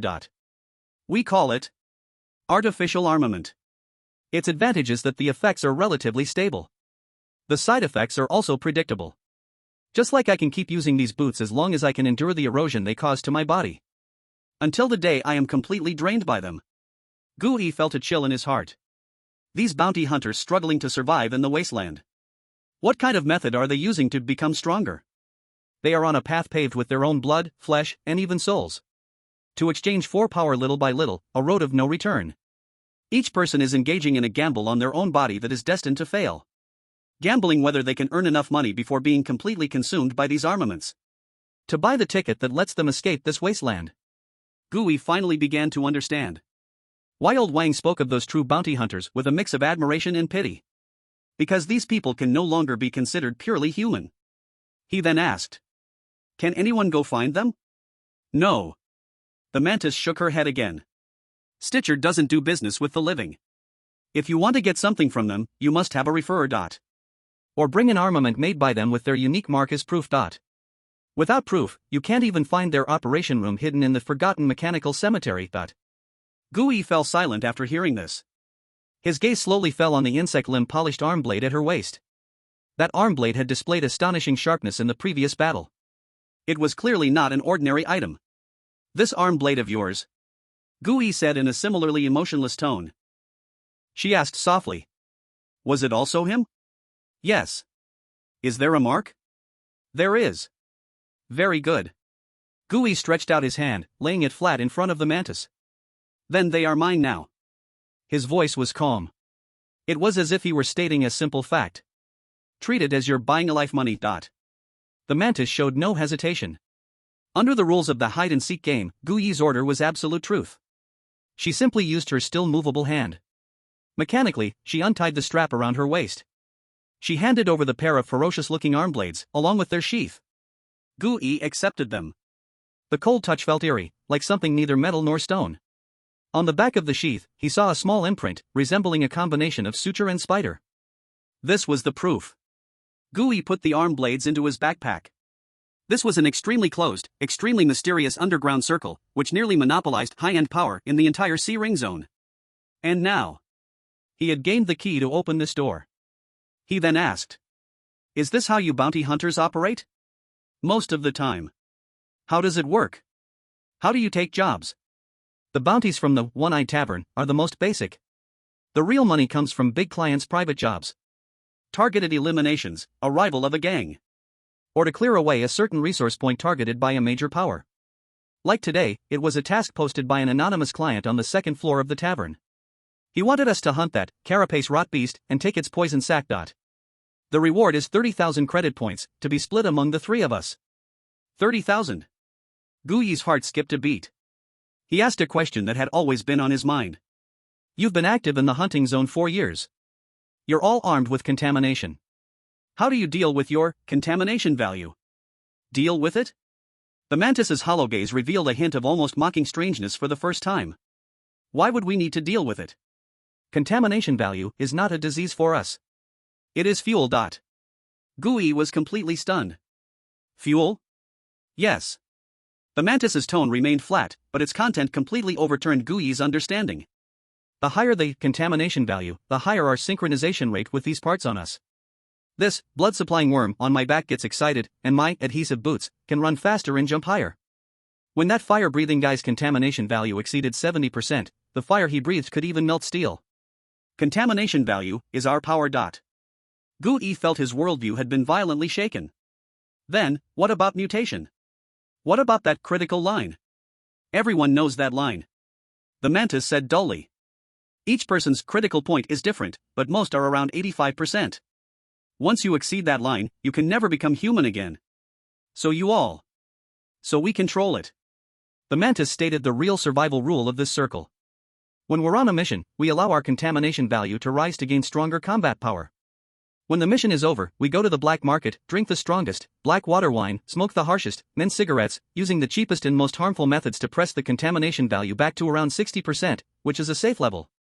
Isn't there a more effective way? For example, is there any special medicine sold at the syringe doctor? Gooey asked tentatively. Syringe? The mantis's lips curled into a barely noticeable, numb sarcasm. He is just a second-hand dealer collecting corpses for the poor and the dead. The real good stuff, he can't even touch. Only at the sewers can you find the drugs that can buy life. But we call that retirement fund. Retirement fund? Yes. The mantis's voice grew somewhat distant. You only touch that thing in 2 situations. The first is when you've messed up, a foot already stepping into the threshold of mutation, and you will do anything to pull that foot back. The second. It's you, earning enough money, wanting to wash your hands clean, retire. You will be the one, going bankrupt, to exchange for those few needles, that can give you a few more years of comfort. Then, find a place, safely, waiting to die. Waiting for the day, when those, accumulated pollutants in your soul, and nightmares, completely swallow you. Gooey fell completely silent. These bounty hunters are not fighting against pollution. They are dancing crazily on a tightrope called alienation. Each mission is a step intentionally closer to the abyss. Each suppression is a painful crawl back from the edge of the abyss. Again and again. Until the day they can no longer crawl. Do you usually live in the C-ring zone? Yes. How do you hide these things? Very simple. The mantis tone had no waves of emotion. Grey Grindstone is not just a place to imprison people. It is also a cage that holds these things on us. Gooey was taken aback for a moment. The stable anchor force field of the high walls is equally effective against these parts on us. The mantis explained. Here, they will become very obedient, very lazy. As long as you do not actively wake them, they are mostly asleep. So, we cover up the cost with our clothes. The mantis pointed to his own clothes. Wear long sleeves, long pants, and a hood. Then, like a mouse, hide from all places marked with the human link sign. Especially, the official exchange office. Because the detection doors there will alert. As for those guards, a hint of barely perceptible sarcasm flashed in the mantis' hollow eyes. They actually know everything. They are just pretending to be blind. Why? Gooey asked. Because they need us. The mantis' voice lowered further. They need us, the madmen willing to reach into the sewage pit. To deal with those garbage they cannot or do not want to touch. This is a dirty understanding. We help them maintain the order in the shadows. They, in turn, turn a blind eye to us, the walking pollution sources. As long as we do not provoke them. And adhere to the last rule, which is the most important. What rule? The mantis slowly raised his head. Those numb eyes looked at Gui. Don't let any ordinary sea ring zone resident see your cost. Don't scare those who still naively think they live in a safe world. Sheep. Gui fell silent for a moment. He glanced at the woman's completely deformed broken leg. Then looked at the game manual, where the hide-and-seek game had less than 2 minutes of control time left. He asked his last question. Is there a way to save yourself like this now? Yes. The mantis numbly nodded. In my backpack, there is a tube of suturer special regeneration gel. It is made from scraps of meat mountain. Single use, very expensive.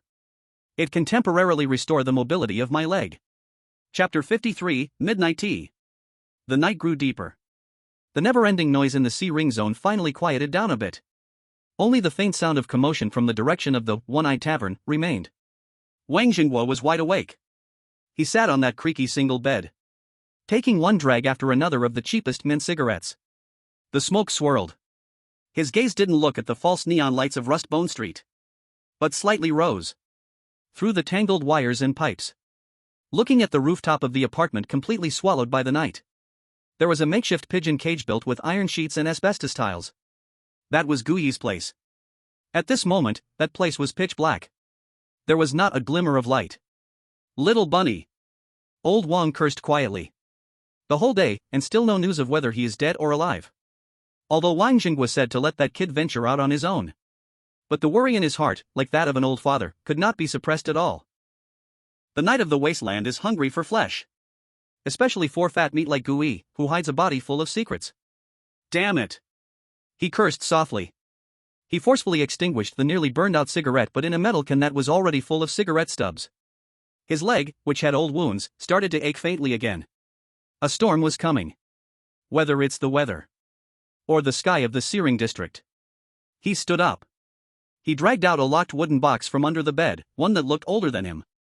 Opening the box. Inside, there was nothing valuable. Only a neatly folded set of faded old military uniform from the Great Wall travel. And a military dagger that was kept shining and well-oiled. He didn't touch those things. Instead, he took out a plain-looking commuter car key from the box's interlayer. The key was attached to a small whistle made from a bullet shell. He picked up the key and walked out of the room. His footsteps were light. The old commuter car rumbled like a wheezing old cow. It left Rust Bone Street. Not heading to any lively place, but driving east, towards the most desolate edge of the Searing district. Finally, the car stopped by an abandoned, solitary guard post. This used to be one of the main roads leading to the graveyard in the northern district. Later, because the danger level of the graveyard rose higher and higher, this road was completely abandoned. Old Wang got out of the car. The cold wind made his thin work clothes rustle. He dragged out a tattered canvas bag from under the car seat. From inside, he took out an extremely simple outdoor tea set. A small alcohol stove. A blackened tin water jug. And 2 enamel tea mugs with chipped paint. He lit the alcohol stove. The blue flame flickered in the cold wind. It cast a dim light on his wrinkled face, illuminating it intermittently. The water soon boiled. He tossed a small pinch of tea leaves, which he didn't know where he got them from, into both tea mugs. Then he poured the boiling water in. A faint tea fragrance mixed with the taste of dust from the wasteland spread in the air. He didn't drink first. Instead, he placed one tea mug on a stone across from him. Then he held the other tea mug, leaning against the cold front of the commuter car. He sipped slowly, as if waiting for a long overdue old friend. Time passed second by second. The wind grew colder. Just as the alcohol in the stove was about to run out, a ghostly figure emerged from the shadows behind the guard post. It was a man in a crisp People's Union Guard Force officer's uniform, looking tired and travel-worn. He wore a faintly visible weariness on his face, but his eyes were sharp like a hawk's. He walked straight to old Wang's front. Familiar with the surroundings, he picked up that cup of tea, which was not that hot anymore. He drank it all in one gulp, then let out a long breath of warmth. Damn it, your wild tea is still strong enough. Old Wang glanced at him and snorted from his nose. He didn't stand up or salute. He just spoke in a tone as bland as chatting about family, saying, "So, the guys in the General Bureau finally remembered this rusty nail of mine? The officer gave a bitter smile. He took out a document sealed in a waterproof bag from his chest. He handed it to old Wang. Nail, if all rusted. Then we people inside the wall would have rotted long ago. Old Wang took the document. It was an official report about the kindergarten incident submitted by Jingchen Security. He glanced at it and tossed it aside. Nonsense. He cursed. A bunch of bureaucrats who haven't even been to the site wrote this. The officer was not angry. He simply poured himself another cup of tea. That's why I came to listen to the nutrition. Old Wang drank the last sip of tea in his cup. Then he took out a pack of mint cigarettes from his pocket. He lit one for himself. But he did not offer one to the other.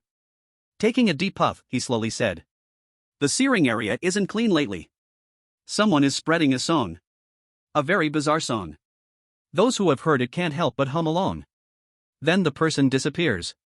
He took another puff and continued. And then there's the red circle. Recently, some kids in the underground black market have been secretly asking about the red circle. It's said to be some red circles drawn on walls and on the ground. As long as you sing that song inside the circle, something good will happen. The officer's expression gradually turned somber. What about the source? Cannot be traced. Old Wang shook his head. Like it just appeared out of nowhere. But the last time my people heard the song was near the back street of the slaughterhouse in the South District. He paused and looked up. In his murky eyes, a sharpness flashed that was completely inconsistent with his old exterior. This is not an ordinary bizarre outbreak. It's too purposeful. And the way it's spreading is too clean. I suspect it's a meme pollution. As soon as he spoke the words meme pollution, the air around felt like it froze. The slight relaxation on his face from seeing an old friend had vanished without a trace. In its place was a heavy seriousness. That's not even the worst part. Old Wang kicked the report he had thrown aside. The worst part is this. An E-level rule-based anomaly appeared less than 5 kilometers from the searing area. According to the disaster response regulations, this level requires an elite team from the garrison forces to intervene. And the result? It was treated as a normal F-level cleanup task, given to an outsourced cleaning company that doesn't even have heavy firepower. He stared at the officer. In this situation, if there's no trickery, I, Wang Jinghua, will twist my head off to use as your night pot. The officer was silent. He held the teacup and didn't speak for a long time. Finally, he nodded. I understand. I will personally investigate this matter. Anyone who dares to treat the lives of hundreds of thousands in the searing area as a joke, I will personally nail him to the wall. Stop telling me this bureaucratic nonsense. Old Wang waved his hand impatiently. Just say what you plan to do. I have already dispatched 3 secret investigation teams from the mole troop. The officer said in a deep voice. They will infiltrate the searing area under different identities within 48 hours. To secretly investigate the slaughterhouse and all areas related to the red circle. Chapter 54, The disguise card is ready. Gui crouched in front of the unconscious woman, glancing at the countdown approaching 0 on the guidebook for hide and seek. He did not waste any more time. Take out your regeneration gel. He issued his final command with the muffled voice filtered through the mask. Then treat your own wounds. After that, find a place to hide. The woman named Mantis still had vacant eyes. From her blood-stained backpack, she took out a metal syringe. Inside was a dark green, glue-like thick liquid. She rolled up her pant leg, revealing a leg that was already a bloody mess with exposed bones. Then, expressionless, she stabbed the tube of regeneration gel deep into it. Sizzle, sizzle, sizzle. A light sound like roasting meat. The dark green gel seemed to have life, transforming into countless tiny flesh buds, writhing and entangling frantically. The scene was enough to make even Gui's teeth ache. He didn't look again. Turning into Echobat, he silently flew into the shadows at the top of the factory, silently observing. A few minutes later, the game of hide and seek has ended. The mantis on the ground suddenly shivered. Her eyes regained clarity. At first, she looked around in confusion, then suddenly looked down. She saw her leg, though still covered in terrible flesh buds, could barely move. Her face instantly filled with the relief of surviving a disaster and deep confusion. She could not remember what had happened. She only remembered being caught by that black iron monster. Then she remembered nothing. Did that monster save her? Or, she dared not think further. She cautiously looked around. after confirming that the two terrifying monsters had left. She limped to pick up her dropped weapon. Then, without looking back, she vanished into the darkness. From beginning to end. She had not noticed. Just tens of meters away in the shadows. An inconspicuous bat quietly watched everything. Don't remember? Gooey looked at the retreating figure of the mantis, lost in thought. It seems that the game of hide-and-seek, based on rules, does not leave related memories after it ends. This is great news for him. It means this card is a truly perfect interrogation tool. He did not linger. Flapping his wings, he flew towards the towering ventilation tower in Zone A5. The number 2 ventilation tower was easy to find. It was a 50-meter high steel giant. Under the crimson moonlight, it looked like a silent, rusty giant. Gooey encountered no obstacles. He transformed into the Echo Bat and easily flew to the top of the tower. The platform at the top was covered with a layer of slimy, slightly writhing abnormal growths emitting a faint green glow. He scanned with sonar. The identification device had no response. It seems this thing, although strange, does not belong to the weird category. He took out a prepared sample collection box from his backpack. Carefully, he scraped enough samples from the moss with tweezers. Then immediately sealed it and placed it back in his backpack. The second task of the bounty was successfully completed. He took a look at his now depleted mental strength. He decided to replenish a bit. He once again opened his sonar. He started searching for suitable prey nearby. Soon, he found an F-level energy signal in a pile of shadowy debris at the bottom of the ventilation tower. The signal was strange. Sometimes it appeared as a dead object, motionless. At other times, it would erupt with an extremely brief, brutal living signal.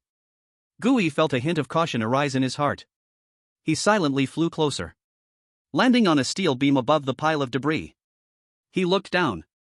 It was a mountain made of countless discarded mannequins stacked together. Most of the mannequins were incomplete. Some were missing arms, others had no heads. The source of that energy signal came from the center of this pile of dummies. The identification device slightly lit up. Discovered containable object, F-level weirdness, thousand-faced mannequin. Containment condition, smash its face at the moment it mimics you. Mimic? Gooey frowned. This condition sounded a bit confusing. He did not act hastily.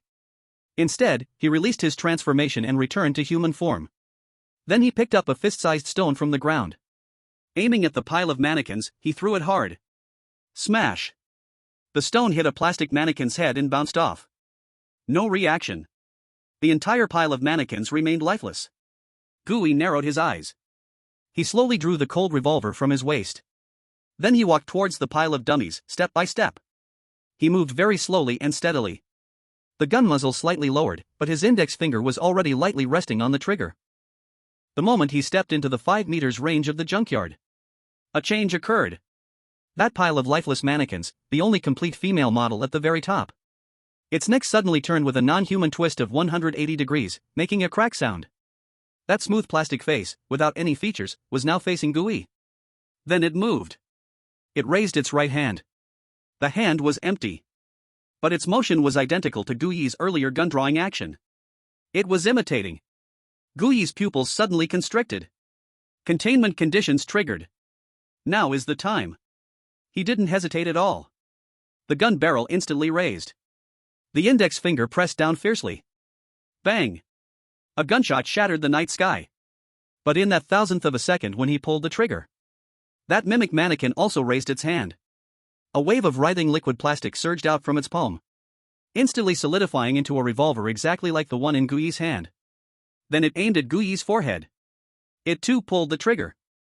Bang! Another gunshot. A bullet instantly solidified from high-density plastic, spinning towards Gooey's head with the power comparable to a real bullet. Fast. So fast. From its imitated action to it firing a shot.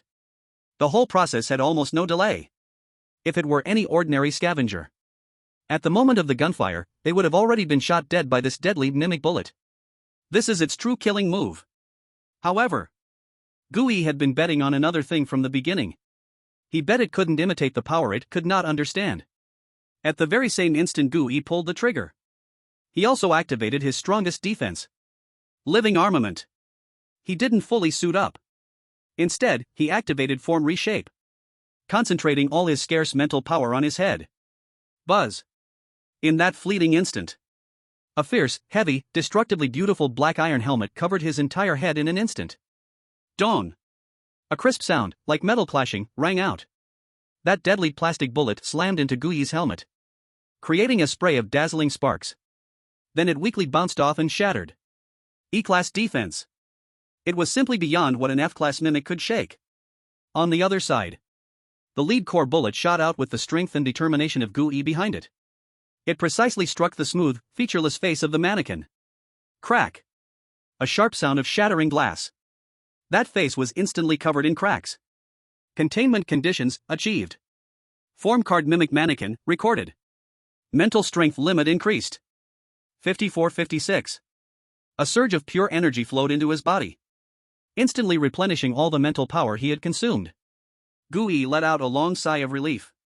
He slowly removed the helmet, feeling his forehead. A layer of cold sweat. That seeming 1-second confrontation. The danger level was even greater than his battle with the corpse-eating vine. If his judgment had had even the slightest mistake, or if his reaction had been even a tenth of a second slower, now, lying on the ground would be him. He immediately opened the guide to check on this form card that nearly caused him to turn over. A white card quietly lay in the 100 ghost records. The card front depicted a faceless, body-twisting human silhouette. Form card in number 004. Name, Mimic Mannequin. Grade, F. Type, Entity type / living organism. Description, it was born in an abandoned clothing store. It has seen too many flashy clothes and all sorts of passers-by. It longs to have the same form and face as them, so it learned to imitate. Ability 1. Faceless disguise. After transforming into a memetic mannequin, it can consume a small amount of mental energy. Disguising its face and body features, it can transform into any humanoid being that the host has previously come into close contact with. This disguise only works for sight, unable to mimic sound and breath. Malleable body. In this form, the body possesses a plastic-like flexibility. It can twist and fold in non-human ways, immune to regular blunt damage. Weakness 1. Fire. High temperatures can cause its body to melt, leading to irreversible damage. 2. Core damage. Its face is its only core and weakness. Disguise and cartilage skill? Gui looked at the attributes of this card, his eyes lighting up. Although the skeleton hound could also sneak, it was ultimately beast-shaped, and the target was too large. But this chameleon model, not only is it humanoid, but it can also disguise itself. Although it's just a low-end, visual disguise. But if used well, it's absolutely a godly skill for deception, setting traps, and escape. He was satisfied as he put away the guidebook. Then he hurriedly flew toward the last mission location. A 4-zone, broken interchange. Chapter 55, Meme Contamination in Captain Wang's Warning. A 4-zone, broken interchange. The interchange lay like a steel giant dragon, cut in the middle, silently spanning across the wilderness. Gui soon found the camp of the missing scavenger under the bridge supports. The camp was in disarray, but there were no signs of a fight.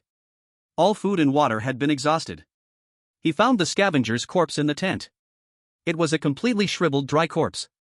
Its face wore an extremely strange and serene smile. Next to the corpse lay a small recording pen. Gui put on gloves and pressed the play button. Shoo shh.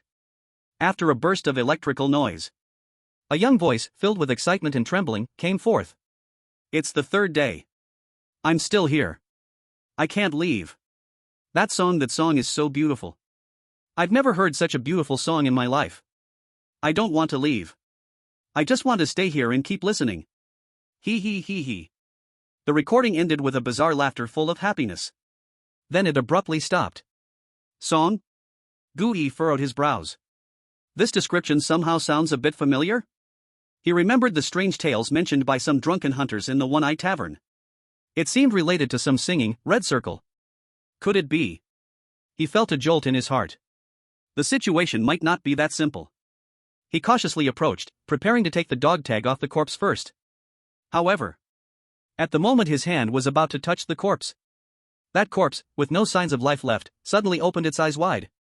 Its mouth opened at an unnatural angle. A strange, non-human alluring melody floated from its throat. That was a sound no human could make. It was a lullaby that seemed to directly probe into the cracks of your soul. Warning! Unknown meme contamination detected. This unit is a meme derivative product and cannot be contained. The guidebook issued an unprecedented, urgent alarm. Cannot contain? Gui was startled. This was the first time he encountered something explicitly marked as unknowable in the guide. Although the song sounded gentle, it carried an irresistible magic. Gui felt his eyelids growing heavy. A strong, overwhelming sleepiness swept over him. Not good. Without hesitation, he activated the Legion armor. He wanted to use physical means to silence this sound. However, just as he was about to swing his arm blade, the corpse, still singing, suddenly came to life. It stood up in an extremely stiff posture, then turned and lunged at Gui. Its movements were slow, but its eyes were filled with a fervent defense, as if Gui was disturbing its listening to the holy sound. Damn heresy! Gui looked at the derivative that was too lazy to even provide containment conditions for the illustrated guide. Since it could not be contained, then it had no value at all. Living weapon. Black iron-colored metal components instantly covered his right arm. Thousands of arms. A fierce black iron arm blade was forged on the spot. In the next second, he moved. His entire body was like an arrow released from a bow. In an instant, he crossed more than 10 meters. He appeared in front of that dry corpse. That singer seemed to sense the threat. It stopped singing and opened its dry, chicken claw-like hand to grab Gui. But its movements were too slow. In Gui's eyes, it was like slow-motion playback. Rip! The black blade light flashed by. The corpse, along with the arm it had just raised, was sliced in half by the indestructible arm blade. The singing stopped abruptly. The broken corpse swayed. Finally, with a thud, it fell to the ground. It returned to being an ordinary corpse. He walked to the corpse. He tore off a metal dog tag engraved with a number from its already decayed collar. Scavenger number, 439. This was the last trace this poor unfortunate left in this world. Gui put the dog tag in his pocket. He turned around and left this ominous broken bridge. He transformed into the Echo Bat. He flew back toward the gray city outline that had already revealed a hint of dawn on the horizon. The sky was about to brighten. The One-Eyed Tavern was still brightly lit. Tired gamblers who had stayed up all night mixed with hunters who had just returned from the wasteland. The air was filled with the smell of alcohol, sweat, and a faint trace of blood. When Gui pushed open the heavy wooden door, it did not attract much attention. People disappeared here every day.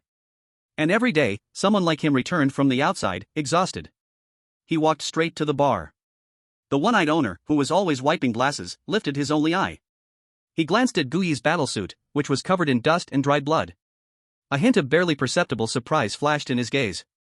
Back already? His voice was as hoarse and flat as always. Gui nodded. He placed the collection box containing that abnormal proliferation sample and the dog tag engraved with 439 on the bar. Mission completed. The one-eyed owner did not immediately touch those things. He just looked deeply at Gui. Then he took out a small, portable scanner from under the bar. He scanned the two items. Beep. Mission investigation of proliferation has been confirmed completed. Mission find missing persons has been confirmed completed. He pointed to Gui's backpack. What about the other one? The one from the purification station. Gui paused for a moment. He brought back 4 components this time. One more than the task required. He did not take them all out. Instead, he only took out 3 intact carbon crystal filtration components from the backpack. He placed them on the bar. It's done too. The one-eyed owner nodded. He picked up the scanner and scanned again. Beep. Mission recycled components has been confirmed completed. After confirming all tasks, the one-eyed owner did not immediately settle the bounty. He just picked up the sampling box containing the proliferation. He looked closely at it under the light. Then he picked up the dog tag. He rubbed the cold number on it with his fingers. He remained silent for a long time. Long enough for Gui to think he had fallen asleep. Finally, he slowly spoke. Kid. Do you know why all 3 of these tasks are rated F? But the bounty is twice as high as those jobs of killing a few vengeful mice? Gui said nothing. Because out of 10 scavengers going to the purification station, 8 will be eaten by metalworm as canned food. The Cyclops set down the sampling box. Even if someone can climb up to the ventilation tower, they might rot half of their body from touching that stuff. He picked up the dog tag again. As for this, the dead one is already the 3rd. He lifted his head. The one-eyed gaze scrutinized Gui intensely. You did it alone. In one night. You finished all 3 jobs that even many hunter veterans found tricky. And He glanced at Gui's body, which could almost be described as unscathed. Looks like you even had it easy? Gui's heart suddenly raced. He knew. He had been too conspicuous. But his face remained calm. He only hoarsely said, "Luck." "Luck?" The one-eyed man chuckled. "Kid, in this wasteland, luck is the cheapest thing there is. I only believe in strength." He didn't press further. He only operated his terminal for a while. Ding. Gui's personal terminal emitted a crisp notification sound. Credit point credited, 1,800 points. Next time you want to take on a job, you can come directly to the second floor. Scavenger's pool is too shallow. It can't support big fish like you. Gui looked at him deeply. He said nothing more. Taking the money, he turned and left. He knew he had caught the eye of this local tyrant. This may not be a bad thing. But it was certainly not a good thing. Dragging his weary body out of the tavern. The faint light of dawn pierced his eyes, making them hard to open. He was about to return to the hive to sleep like a rock. But the bizarre lullaby and the cold warning from the pictorial couldn't help but resurface in his mind. Meme contamination. This word pricked at his heart like a thorn. He hesitated for a moment. Finally, he turned around. Bang! Bang! Bang! Gui knocked on old Wang's door. The one who opened the door was a groggy Li Fei. "Damn it, AE? Where the hell have you been all night? Where's old Wang?" "Inside." Gui walked in. He saw old Wang sitting at the table, drinking the worst quality synthetic rice porridge with a plate of pickles. Seeing Gui, he was stunned for a moment. "You're back?" "Yeah." Gui pulled out a chair and sat down. He was too tired. And too hungry. He picked up another bowl on the table and served himself a big bowl of porridge. Without caring about the heat, he slurped it down. Old Wang watched his ravenous manner, like a starving ghost reborn. He frowned but asked no further questions. He simply pushed the only plate of pickles in front of him. After downing a bowl of porridge, Gui felt like he had come back to life. He wiped his mouth. Looking at old Wang, he pretended to casually ask, "Old Wang, do you know about Red Circle horror stories?" As soon as he spoke, old Wang's movement suddenly froze. The air in the room appeared to drop to freezing point at that moment. Old Wang slowly put down the bowl in his hand. He lifted his head. Instead of answering Gui's question, he spoke in an unprecedentedly stern tone. "From now on, don't mention this to anyone again. Don't seek any news related to it. And don't go near any places rumored to have red circles or singing." He stared hard at Gui, speaking each word with emphasis.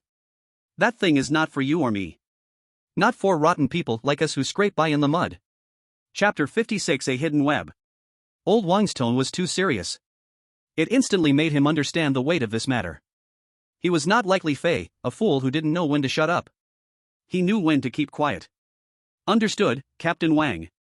He nodded, not asking further. Instead, he picked up the bowl and continued drinking the porridge. As if the taboo topic had never been mentioned. The atmosphere in the room remained somewhat oppressive. To break this awkwardness, Gui turned to the side and casually asked Li Fei, "Why didn't you hang out with your sister today? Came to your dad's place to grab breakfast?" Li Fei scratched his head, a hint of an awkward smile on his face. My sister has her own things to do. I came to ask Uncle Wang about something." "Oh?" Gui raised an eyebrow. "What is it?" "Next month, isn't the garrison force holding a special recruitment assessment in C-Ring area?"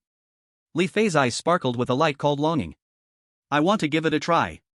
Uncle Wang has experience from when he was a soldier. I'm here to see if he can give me a little extra help." Wang Laodai's cold expression softened slightly upon hearing this. He glared at Li Fei and scolded.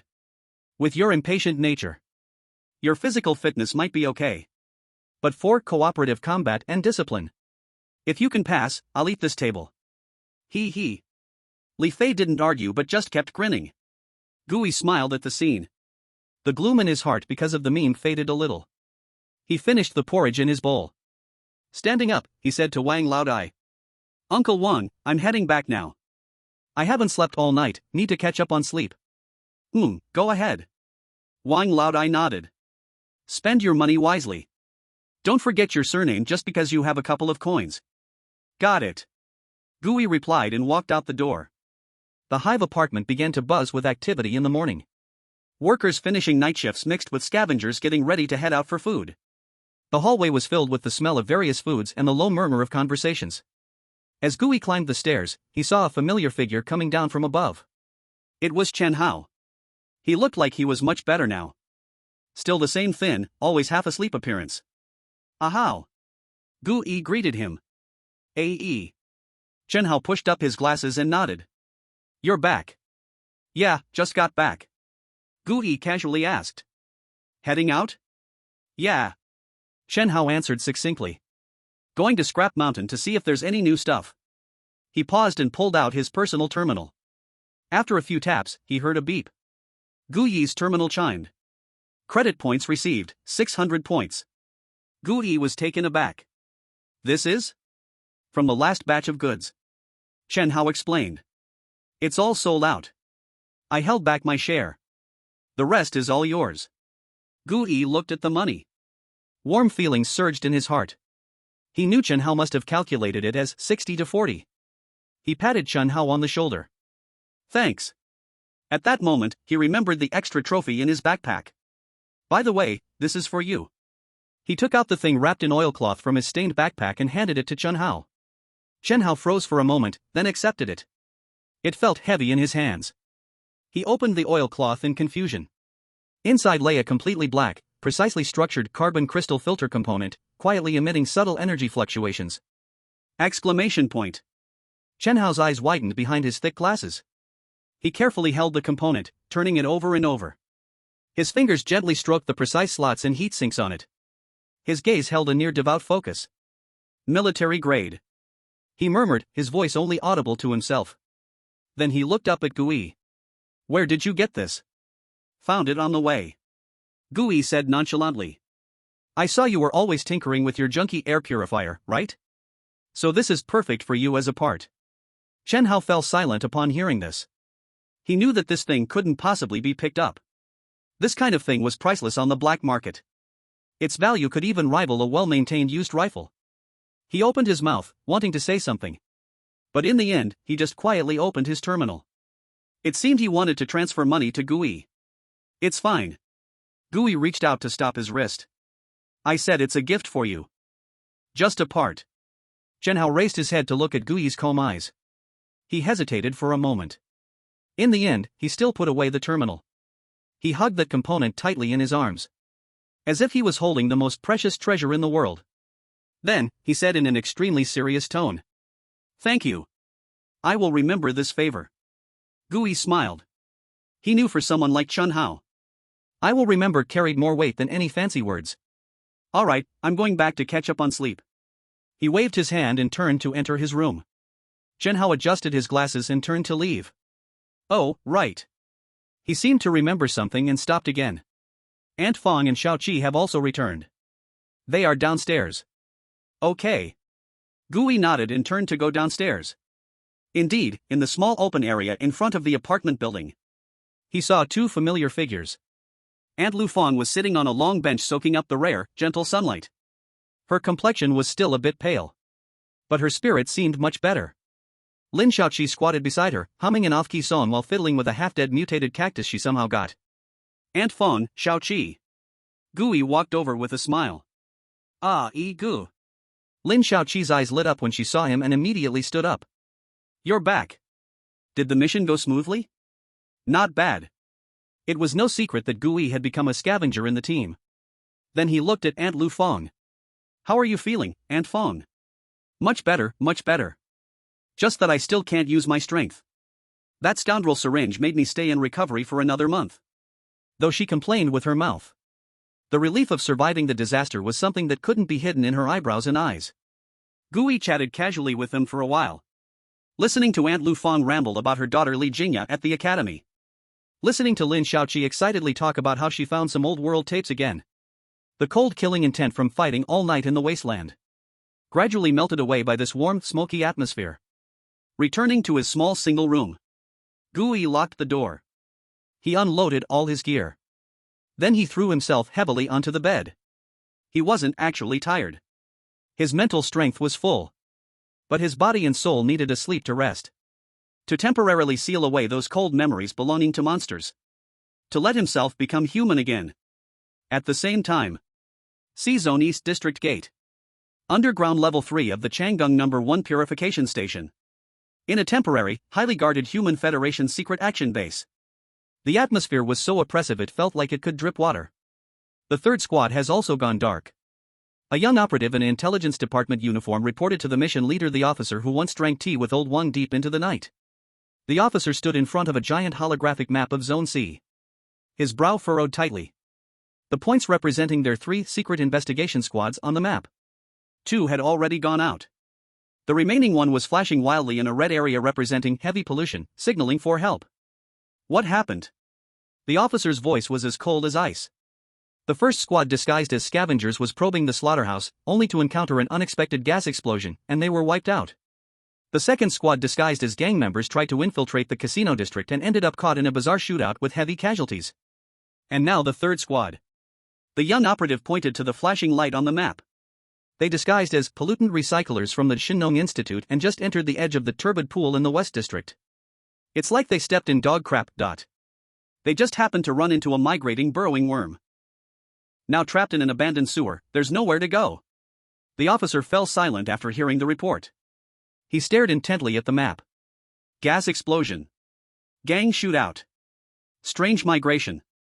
Each of these events could happen every day in Area C, just ordinary accidents. But when they occur one after another so coincidentally to his elite 3 teams, it is definitely no longer an accident. It felt more like an invisible net. A huge net that had already calculated the movements of all of them. And they were like a group of self-righteous moths, flying headlong into it. There's a mole. The officer squeezed out these 3 words through gritted teeth. His eyes turned extremely cold. Chapter 57, Mole Action. There's a mole. Commander Lin squeezed out these 3 words. This was not a question, but a conclusion. Commander. The young operator pointed to the still flickering light with a hint of pleading in his voice. The third team is still holding on. We immediately contact the garrison's front post, Commander Lin said, his eyes sharp as a knife. Order them to send a rapid response team with heavy firepower to the coordinates of the third team. Yes. The young operator perked up. Tell them, Commander Lin spoke quickly, his orders extremely clear. The mission objective is not to hunt that burrowing worm, but to create chaos. Use your firepower to attract that beast's attention, and tear open a way for the third team to retreat. I don't care how you do it, my people must come back alive. Understood. At the same time, Commander Lin's gaze swept over everyone in the command room. Announced that this preliminary investigation of the Red Circle is immediately terminated due to severe intelligence errors. All dispatched personnel are to withdraw secretly in batches and via multiple routes. Remember, it's termination, not suspension. This order stunned everyone present for a moment. But they quickly regained their composure. Go execute it. Commander Lin waved his hand, exhaustion written all over his face. Yes.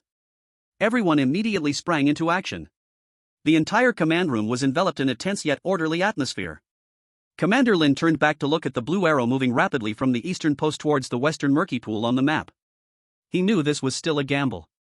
But he had no choice. He had to bring his people home. As the rescue operation stirred up a storm of blood and chaos underground in Area C, Commander Lin walked alone into a secure communication room at the innermost part of the command center. He sat down, put on the headphones, and typed a line of instructions on the keyboard with an extremely complicated finger pattern. Mole, wake up. Sender, Lin. Authorization level, highest. Meanwhile, in the stomach of the South District, the most chaotic and dirtiest area, separated from the eastern gate by a gray millstone. In a slum deep within the water rat maze, a place even the butcher's gang could not be bothered to manage. In a dark underground room less than 5 square meters, rarely seeing sunlight, constantly filled with the smell of rust and dampness. A man hunched over, repairing an old radio, suddenly stopped his movements. He looked ordinary. In his 30s, of average height and plain appearance, the kind you would lose in a crowd.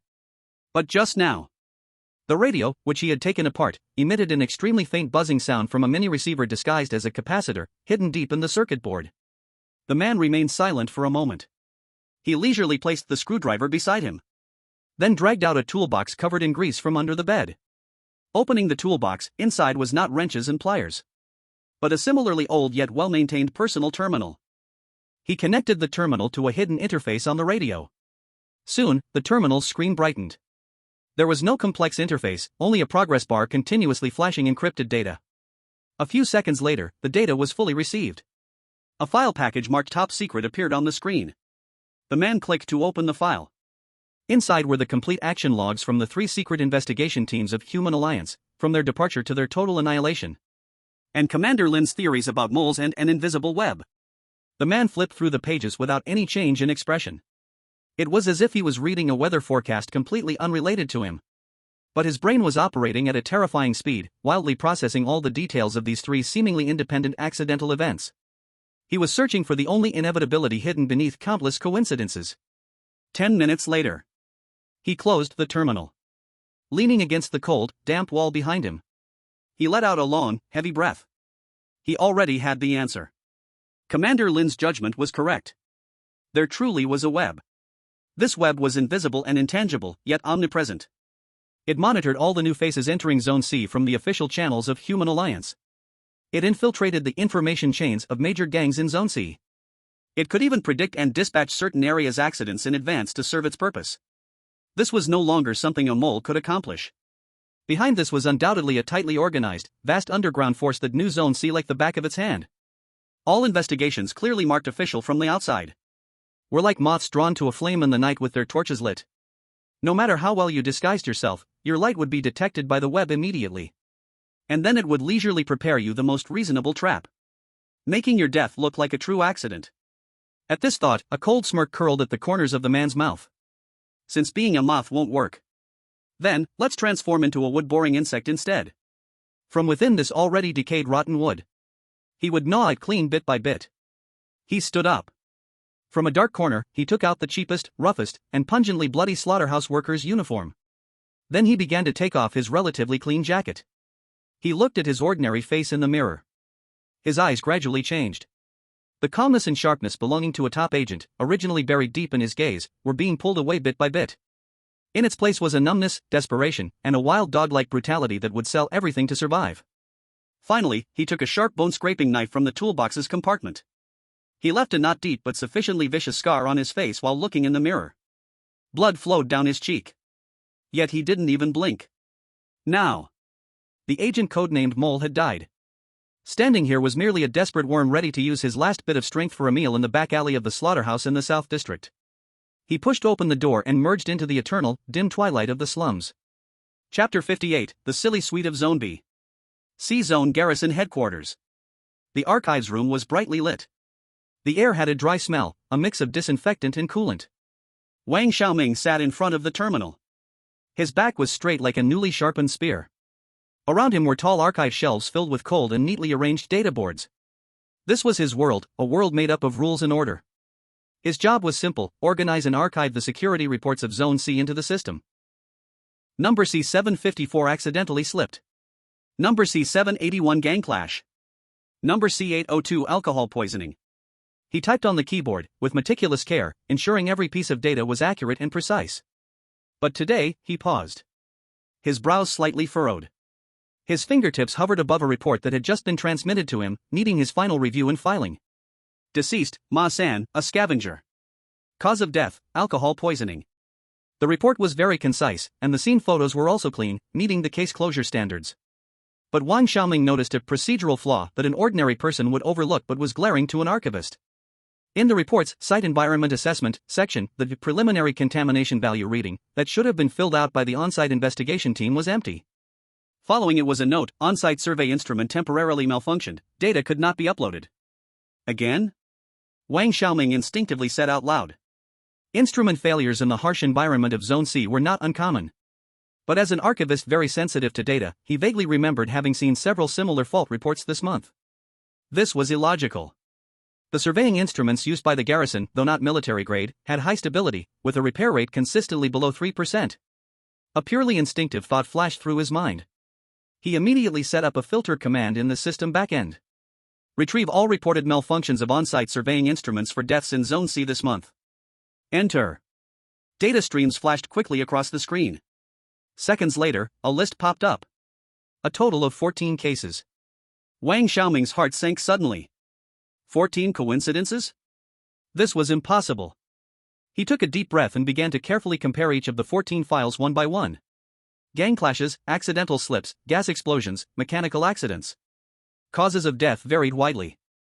The identities of the deceased showed no correlation.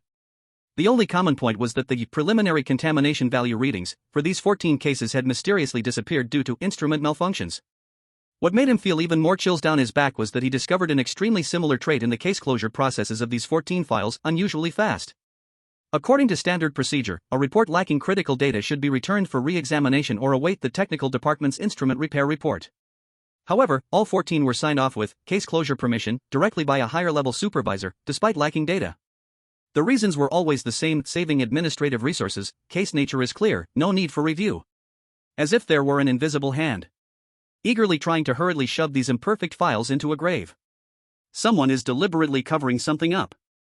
He stood up, took the organized data analysis with him, and walked into his captain's office. "Captain." He stood at attention, saluting. "Xiao Wang?" The middle-aged captain, who was drinking tea, raised his eyelids. "What's the rush?" Wang Xiaoming placed the data board on the table, pointing to the malfunction list and case closure signatures marked in red. "Captain, look. 14 cases with the same instrument malfunction and the same irregular case closures. I believe someone is intentionally erasing contamination data related to some unknown threat within the system. I request." "Stop." The captain interrupted him. He picked up the data board. When he saw the repeated electronic signatures authorizing the case closures, his pupils subtly contracted. He remained silent for a full half-minute. Then he put down the board and picked up his teacup, blowing on the steam. "Xiao Wang," he said slowly, "you can look at this report, but that's enough. Delete it." "Why?"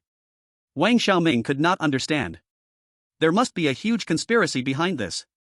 Because the people issuing these orders, the captain lifted his head, his expression became incredibly grave. "Their ranks are much higher than either yours or mine. This is not something we should touch. Put away your curiosity. Focus on your own tasks. This is both a command and advice." Wang Xiaoming stood frozen in place. He looked at the captain's serious eyes, which were not joking at all. A cold chill, the kind that comes from the highest levels of power, crawled up his spine. He opened his mouth but ultimately didn't say a word. "Yes." He saluted and turned to leave the office. But in his eyes, that flame named Ideal had not extinguished. Instead, it burned even brighter. That afternoon, in the southern area of C-Zone, Stomach Sack, a figure walked out from the purification passage. He was wearing a gray, shabby jacket. It looked a bit old. But it was incredibly clean. Clean as if it had been bought from a store just yesterday. His steps were steady. His back was straight. His gaze scanned the surroundings warily. Like a Siberian husky that had wandered into a wolf pack. This person was Wang Xiaoming. He took advantage of his vacation to come here alone. Since Order couldn't give him answers, he would personally come to this chaotic place to search for answers. He took a deep breath. Immediately, he coughed twice from the mixed air that choked him. Rust, machine oil, cheap alcohol. And the sour smell of some rotten object. All the smells mixed together, forming a unique scent of C-Zone. He frowned and took out a brand new breathing mask from his pocket. This action immediately attracted several malicious glances from those around. He was unaware. He walked up to a stall selling fried synthetic meat pies. He asked in an extremely standard tone. "Hello, may I ask? Do you know where I can find some information?" The stall owner was a one-eyed fat man. He raised his eyes and glanced at Wang Xiaoming. His gaze was like he was looking at an idiot. "Finding information? That depends on what information you want to know. And what price you can offer." Wang Xiaoming was taken aback. Then he pulled out a well-packaged synthetic protein bar from his pocket. This was the hard currency of B-Zone. "Is this enough?" The fat man looked at the protein bar. His eyes lit up for a moment. Then it was replaced by a deeper disdain. He snatched the protein bar, stuffed it into his greasy pocket, then pointed casually in a direction. "Go ask at the One-Eyed Tavern. That's where the best information is." "Thank you." Wang Xiaoming politely expressed his thanks. He turned and walked in that direction. He didn't see. Behind him, that one-eyed fat man showed a silly smile like he was looking at a fool. Then made a fat sheep gesture to a man smoking at the corner. Wang Xiaoming navigated through this chaotic district. His behavior, out of place with the surroundings, was like a firefly in the night. So distinct. So outstanding. He would instinctively avoid the sewage on the ground. He would say sorry to the drunken man who bumped into him. He even gave a little girl begging on the street half of a compressed cookie he didn't even want to eat. All of this was being watched by countless eyes in the dark. In the eyes of those locals who had long lost their innocence due to the grey grind. This young man was not kind. He was foolish. A kind of fatal foolishness that could cost him his life before nightfall. A few members of the butcher gang leaned against the wall, doing nothing. Exchanged glances. One of them, a bald man with a face full of meat, extinguished his cigarette. A self-satisfied friendly smile spread across his face. He walked towards Wang Xiaoming. Chapter 59, Fatal Kindness. Wang Xiaoming felt very frustrated. He turned in Rusty Bone Street for almost an hour. Like a headless fly. He tried to gather information at the One-Eyed Tavern. But as soon as he pushed the door, he was forcefully pushed back out by the mixed waves of alcohol, sweat, and blood odor from inside. The one-eyed boss behind the bar just gave him a cold glance. That gaze made him feel like he had fallen into an ice cave. He dared not go in. He tried to find those street vendors who didn't look so fierce. He used credit points from the B-ring area, exchanging them for synthetic protein bars he wouldn't even dare to eat himself, to obtain information. But the items were taken. What he got in return was a heap of nonsense that didn't match at all. Looking for something? Go to the garbage mountain in the West District, there are plenty of treasures there. Someone died? Hey, who doesn't die every day? You can still see someone who died yesterday if you turn left at the intersection up ahead. These people looked at him, their eyes filled with mockery and derision, as if they were watching a lost clown in a circus. Wang Xiaoming leaned against the wall, listening to the piercing heavy metal music coming from afar, smelling the foul stench that never dissipated in the air. For the first time, he began to doubt his decision. This was not the B-ring area. There were no rules, no order here. Only the primal law of survival of the fittest. He felt like a fool in a clean tuxedo. Yet he had plunged into a cesspool. Out of place. At that moment, that bald man from the butcher gang walked up to him, with a warmly beaming smile on his face. Brother, are you in trouble? Wang Xiaoming looked up, watching him warily. Nothing. Hey! Don't be so distant. The bald man squatted down, pulled out a pack of cheap mint cigarettes from his pocket, handed one over. Want one? I don't smoke. Wang Xiaoming shook his head. The bald man didn't mind. He lit one up and took a deep puff. The smoke he exhaled had a choking smell. I'm a Biao. He introduced himself. I see you're sweating a lot. Are you looking for something or someone? Wang Xiaoming hesitated. He didn't know whether to trust this person before him. His rational mind told him to leave immediately. But he was already at his wit's end. This was the first person who willing to talk to him. I'm investigating a few cases. He spoke vaguely. Oh? Cases? A Biao's eyes lit up. What cases? Tell me about it. It's about some accidental deaths. Wang Xiaoming chose his words carefully. The deceased had nothing in common. But the crime scenes were all very cleaned out. Clean? A Biao scratched his bald head, looking confused. Yes, at the scene, some data would disappear. Wang Xiaoming could only explain in a way the other might understand. A Biao fell silent after hearing this. He took a sudden deep puff of his cigarette. His brows furrowed tightly, as if trying hard to recall something. After a long while, he suddenly slapped his thigh. Damn! Now that you mention it, I remembered something. Wang Xiaoming's heart started pounding. Clue. This was the first real clue he had received since entering the C-ring area. So, where is that place? His voice even trembled a bit. Right inside there. A Biao pointed to the dark alley behind him, like the mouth of a giant beast. But that place is a bit chaotic. You go alone, I worry you might not find it. He stood up and dusted off his pants. A generous smile appeared on his face. Let's go. I also need to go back and report. I'll take you there to have a look. This is too much trouble for you. Wang Xiaoming was a bit flattered. Hey! It's no problem. A Biao waved his hand. People from the C-ring area are just that loyal. More friends, more paths. Looking at A Biao's sincere eyes, Wang Xiaoming's last shred of vigilance in his heart was also completely put down. He thought he had finally met a good person. Someone who could help him uncover the darkness as a local guide. Then, thank you so much. He stood up excitedly. He followed behind Biao, walking into the unfathomable darkness. Gui leaned against a stall selling second-hand cybernetic parts. He had gone out of the city early that morning to check the previous subway station, hoping to kill that Echobat King, to let his Echobat absorb and evolve. Unfortunately, the opponent was not there this time, so he could only hunt a few Echobats to consume their sound sacs. Now, he returned with a few Echobats' wings. He dealt them to the stall owner at a cabbage price of 10 credit points a pair.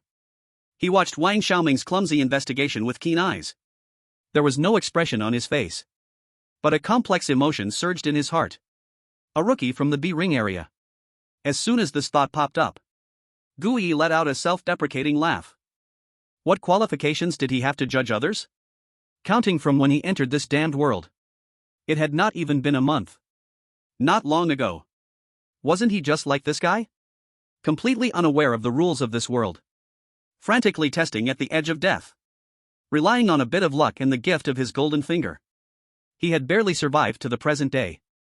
This person in front of him, named Wang Xiaoming. Although he seemed naively laughable. But he had something about him. Something Gui had almost forgotten. A kind of cleanliness that came from the bones. And an almost foolish persistence. He, in this dirty, chaotic, and morally flexible C-ring area, stood out so starkly. Gui even saw a hint of his past self in him. That naive young man living in peaceful times. It felt both distant and ridiculous. He hadn't planned to care. He was no longer the person he used to be. Such things happened every day in the C-ring area. He was not a savior, couldn't manage everything.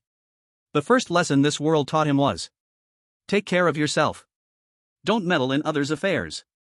But when he saw Biao leading Wang Xiaoming, turning into the dead-end street leading to the slaughterhouse backstreet, called Meat Mixing Alley, he sensed an unusual smell. Robbery? Extortion? No. If that was the case, Biao had many simpler, more direct methods. There was no need to put on such a show. And even bring him into his lair. This felt more like a kidnapping. Or rather, a capture. Gui squinted his eyes. He wasn't interested in saving that naive fool. But he was very interested in why the Butcher gang would capture a rookie from the B-ring area this way. These local tyrants from the South District were a threat he would eventually face in the C-ring area. Being able to understand their methods in advance. And some unspeakable secrets.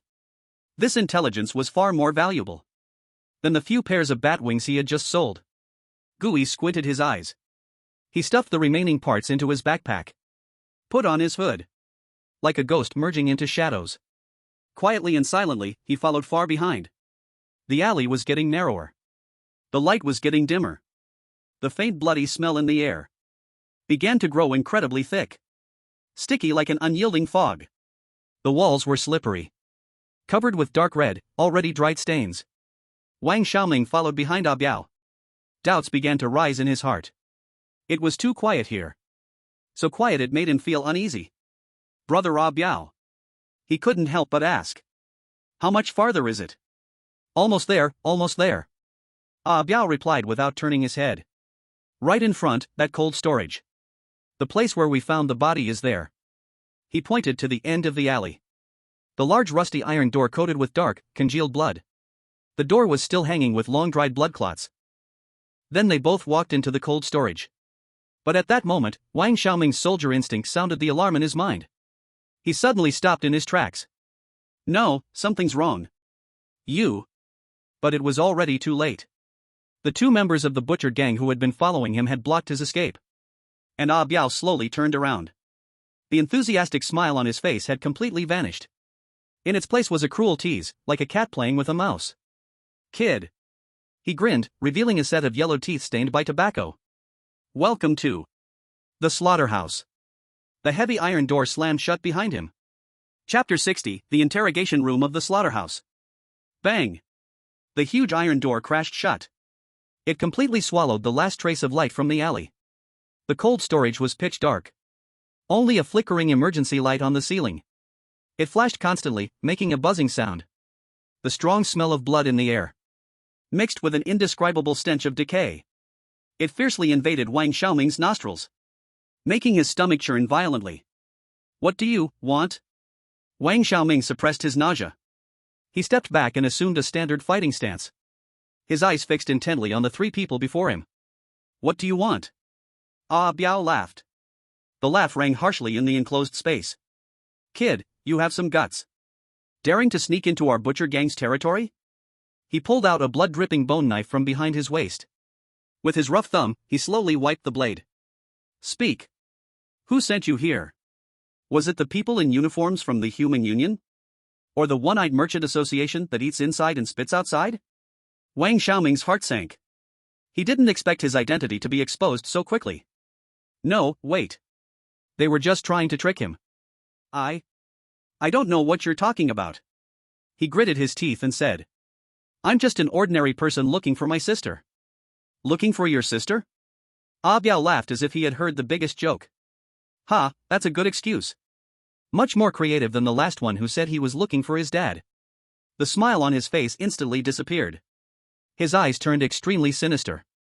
Looks like you won't shed a tear until you see the coffin. He gave a signal to the two subordinates behind him. Hold him down for me. First, let's break his tendons. Yes, Biao Gu. The two men grinned wickedly and approached from both sides. Wang Xiaoming was, after all, a trained soldier. Facing this type of street thug fighting style, he took a deep breath and charged forward instead of backing down. A clean side kick landed right in the man's abdomen on the left. The man screamed like a shrimp, bending over and falling down. Then, Wang Xiaoming executed a standard joint lock, twisting the wrist of the man on the right with force. Crack! The clear sound of bones breaking echoed. Ah! Another scream like a slaughtered pig. The entire process was quick and fierce. In less than 3 seconds, the two strong members of the butcher gang completely lost their fighting ability. Ah Biao's expression froze. He stared at Wang Xiaoming. For the first time, a hint of surprise appeared in his eyes. Well, kid. You're quite skilled. Looks like we've hooked a big fish today. He stopped wasting words. Holding the bone knife, he let out a low growl and charged fiercely. Wang Xiaoming's expression grew serious. Facing a desperate man armed with a sharp blade empty-handed, he had no chance of winning. He could only dodge awkwardly, using the iron hooks and counters hanging in the cold storage to keep maneuvering. Swish! The sharp blade sliced through his arm. A string of blood droplets followed. The sharp pain made him gasp for air. Ah Biao, emboldened by his success, became even more aggressive. Each strike targeted Wang Xiaoming's vital points. Die, cop! He roared, stabbing towards Wang Xiaoming's heart. Wang Xiaoming's pupils dilated. He could no longer evade. Just at that moment. Bang! A dull, thunderous sound. It came from an unremarkable iron door on the side of the cold storage. That door, which should have been locked from the outside, was kicked open with an incredibly terrifying force. The door hinge broke. The whole door flew in like a cannonball. It slammed heavily against Ah Biao's back. Put! Ah Biao spat out a mouthful of fresh blood. His body flew out like a broken sack. He crashed hard against the wall across from him. Then, he slid down to the ground and fainted. This sudden scene left everyone present stunned, including Wang Xiaoming. He stared blankly at the kicked-open door, only to see a figure slowly walking in. This was an ordinary-looking middle-aged man. He was slightly plump, with average looks, and even a bit bald, wearing an outfit smeared with oil, as if from a laborer. His face was covered by a cheap gray dust mask, obscuring all but a pair of calm eyes. He was the kind of passerby face that wouldn't attract a second glance even if thrown into Rustbone Street. He entered the cold storage and with a bang, closed the deformed iron door behind him. Then, he slowly turned to the people in the cold storage. His gaze was very calm. Calm like a stagnant pond. Yet it sent an inexplicable chill down the spines of the two injured members of the butcher gang. Wang Xiaoming opened his mouth but hadn't had the chance to speak. The butcher he had kicked down had already reacted. He clutched his stomach and struggled to pull a handgun from his waist. Damn it! Where did this scum come from?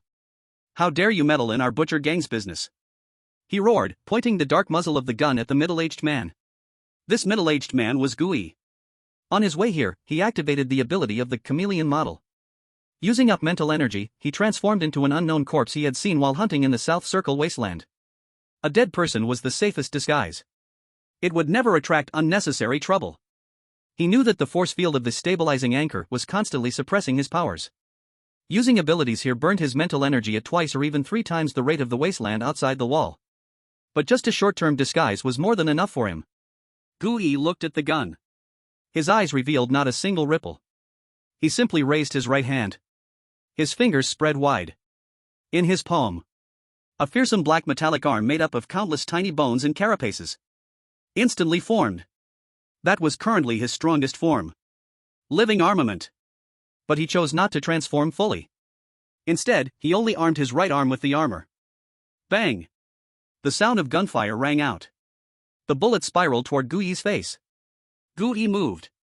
His right arm was as fast as a black lightning bolt. It accurately blocked the bullet's path. Clang! A crisp sound of metal clashing echoed. That bullet, which could pierce steel plates, was repelled by the thin layer of black armor. It left a shallow pit in the wall. The butcher who fired the shot had a look of complete shock on his face. His eyes were filled with pure terror, as if he had seen an incomprehensible monster. Monster.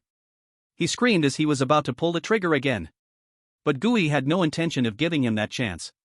His figure instantly vanished from the spot. The next second, he appeared right in front of that butcher. The hand covered in armor moved like a shadow. With precision, a chop struck the back of the man's neck. Ugh! That butcher didn't even make a sound.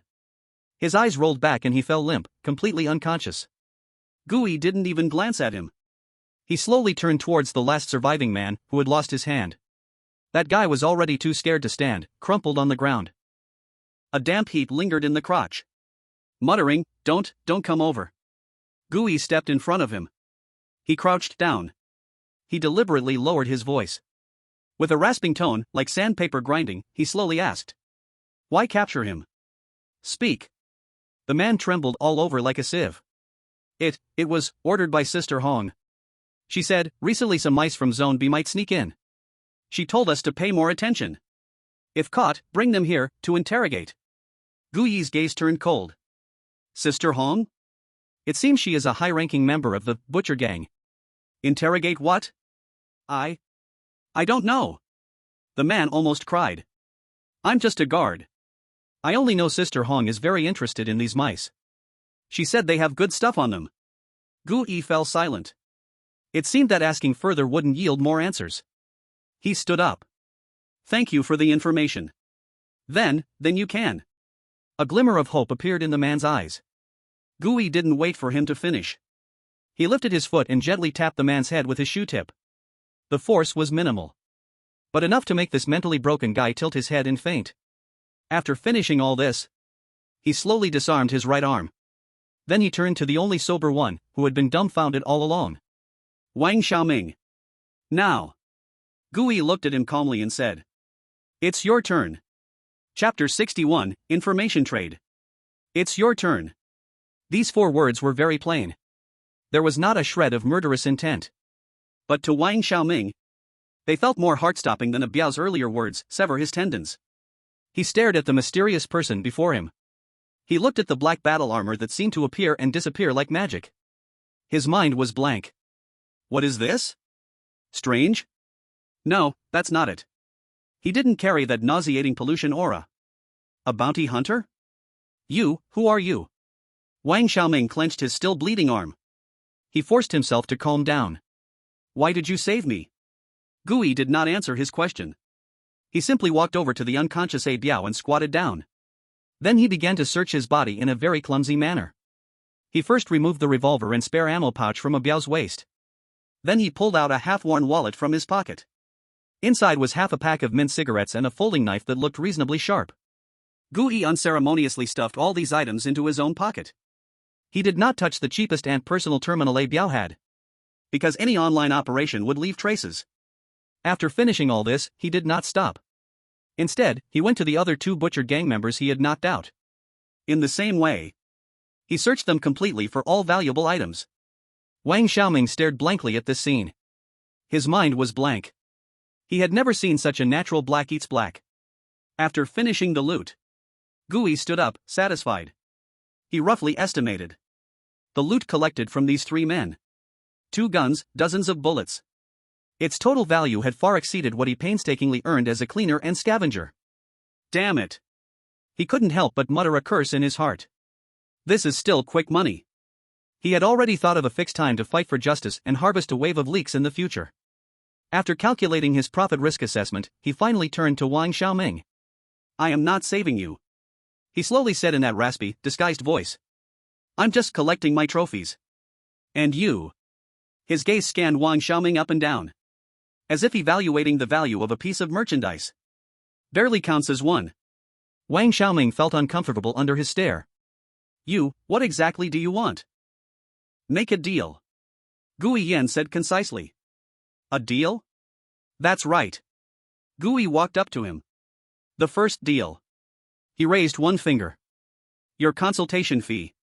Consultation fee? Wang Xiaoming was stunned. I got rid of these 3 useless people. Gui nodded toward the 3 fallen butchers on the ground. You avoided a painful beating and even saved your life. I am not a philanthropist. When I take action, I charge a fee. Gui said lightly. My price is very fair. Wang Xiaoming opened his mouth to argue but found himself unable to say a word. Because what the other person said seemed quite reasonable. How much do you want? In the end, he could only grit his teeth and ask. No credit points. Gui's gaze fell on his tactical backpack. Give me your backpack. Wang Xiaoming fell silent. His own backpack held all the capital for this mission. High-purity purified water, high-energy compressed protein bars, and 2 military nutritional supplements that could quickly restore stamina. These things were hard currency in the black market of Zone C. Their total value even exceeded 1,000 credit points. He gritted his teeth and handed over his backpack. Gui straightforwardly stepped forward and took the backpack. His face showed no extra expression. As if he was just taking back something that belonged to him. Very good. Gui nodded in satisfaction. Now let's talk about the second deal. He raised a second finger. Aren't you investigating some clean cases? I am very interested in this. Tell me all the information you know. In exchange. He paused. I will let you leave here alive. Wang Xiaoming was stunned. So the first deal couldn't buy his life? He originally thought he had encountered a great benefactor. But unexpectedly, he had just escaped from a tiger's mouth and fell into a wolf's den. And this wolf in front of him was far more dangerous and mysterious than those previous hyenas. Why should I trust you? Who knows how many deals you have? Wang Xiaoming gritted his teeth and asked. You have no choice. Gui said lightly. You can choose not to speak. Then I will break your legs. And throw you here with these 3 useless people. When they wake up. He didn't finish his sentence. But the unspoken threat made the temperature in the cold storage drop several degrees. Wang Xiaoming fell silent. He knew the other party was telling the truth.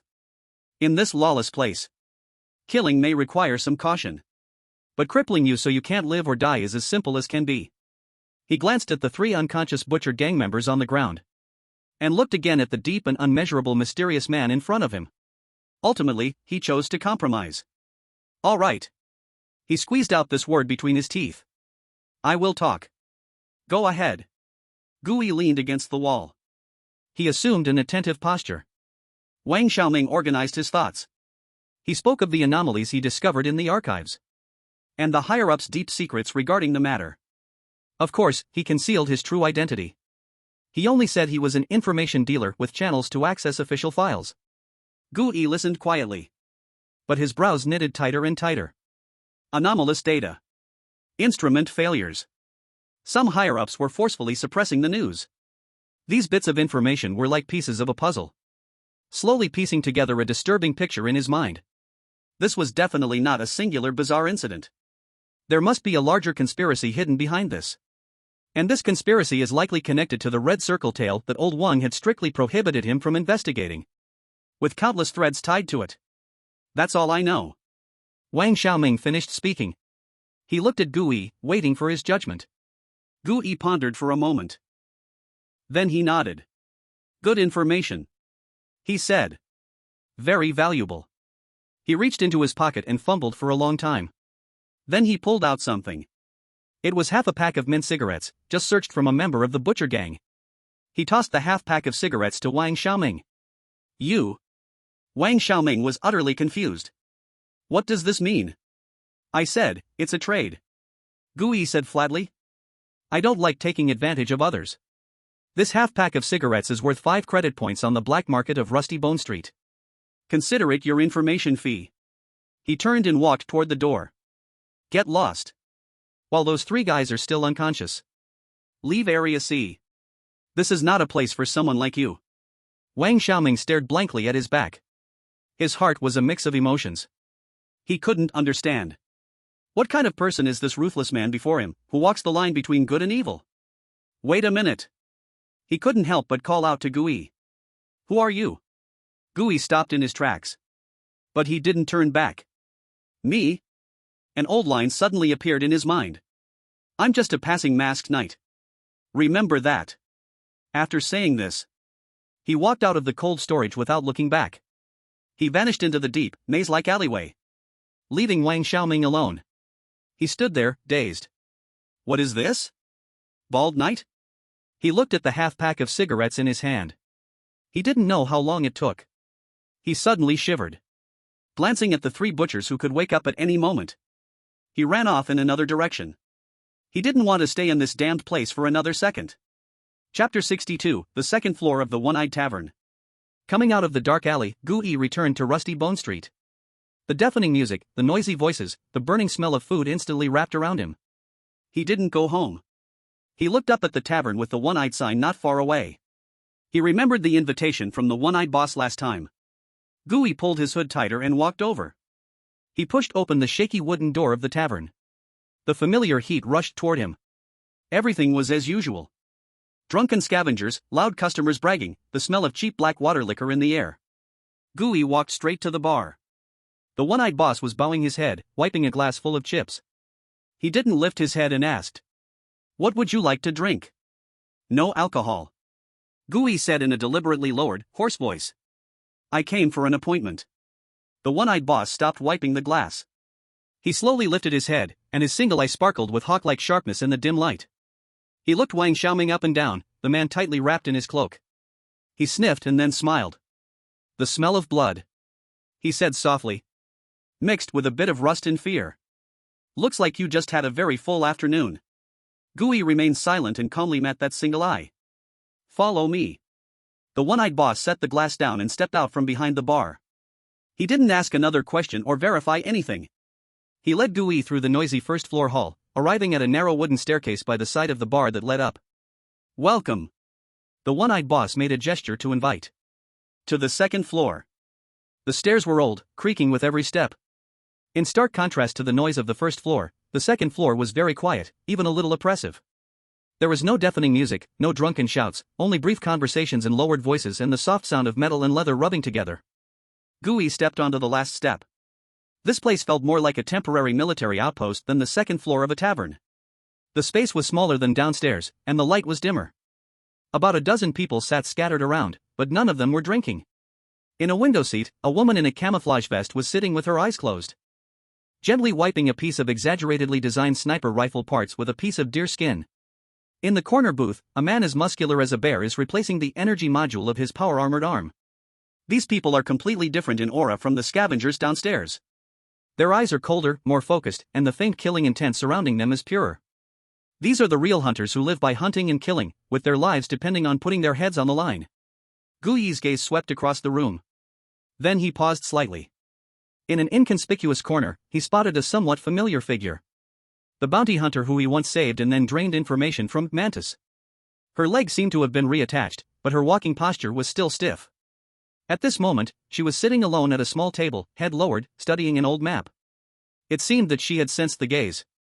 Mantis suddenly looked up, cautiously glancing toward the stairs. Her eyes lingered on Gui for 2 seconds. A hint of confusion flashed in her eyes. She felt that the new hooded person was looking at her strangely. Though the gaze was well hidden, just a fleeting glance. But that feeling of being observed as if he knew her inside out made her feel an inexplicable sense of familiarity and unease. But she couldn't recall where she had seen him before. In the end, she just frowned and lowered her head again. Gui withdrew his gaze. He silently passed this silent interview. "How does it feel?" The one-eyed boss smiled. "It's all right." Gui answered indifferently. "This way, please." The one-eyed boss led him to the deepest part of the second floor. There was no liquor cabinet, only a wall made of a single thick piece of armored steel. On the wall hung several data panels, faintly glowing. This was the second floor's bounty notice board. Gooey glanced over and immediately noticed the difference. The bounties downstairs were all F-level tasks, like finding cats, delivering letters, or cleaning mutant rats. But here, E-level hunting task, exterminate the Echo Bat clan along the turbid water river. Reward, 8,000 credit points or equivalent Human Alliance contribution points. D-level exploration task, map the deep area of the North District Old City No. 3 subway line. Reward, 25,000 credit points.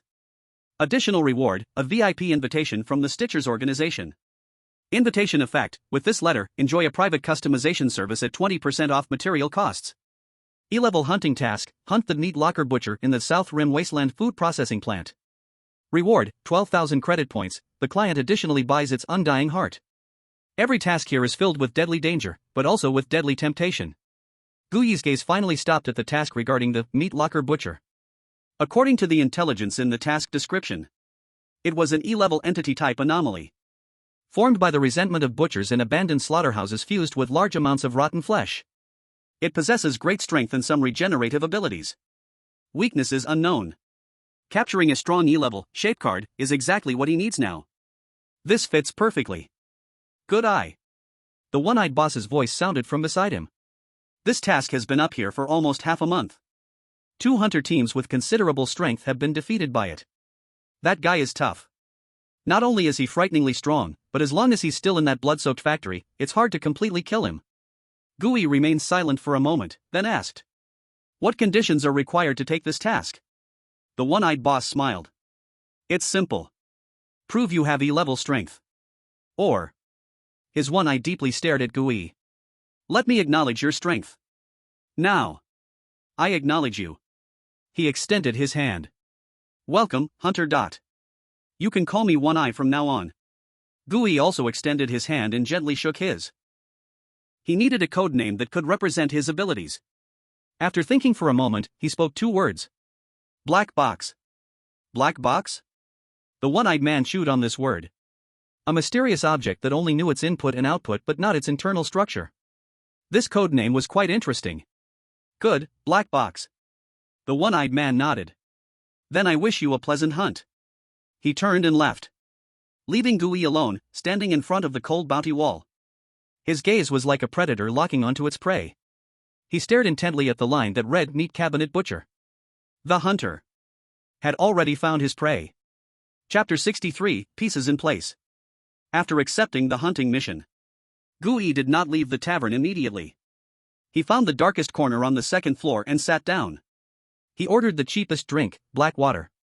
Then he began to quietly observe the ecosystem here, listening to the hints of information that the hunters casually revealed during their conversations. The old city in the northern district has been getting dirty again. I heard several people died at the Silent Ones camp. Stitcher released a new material list again.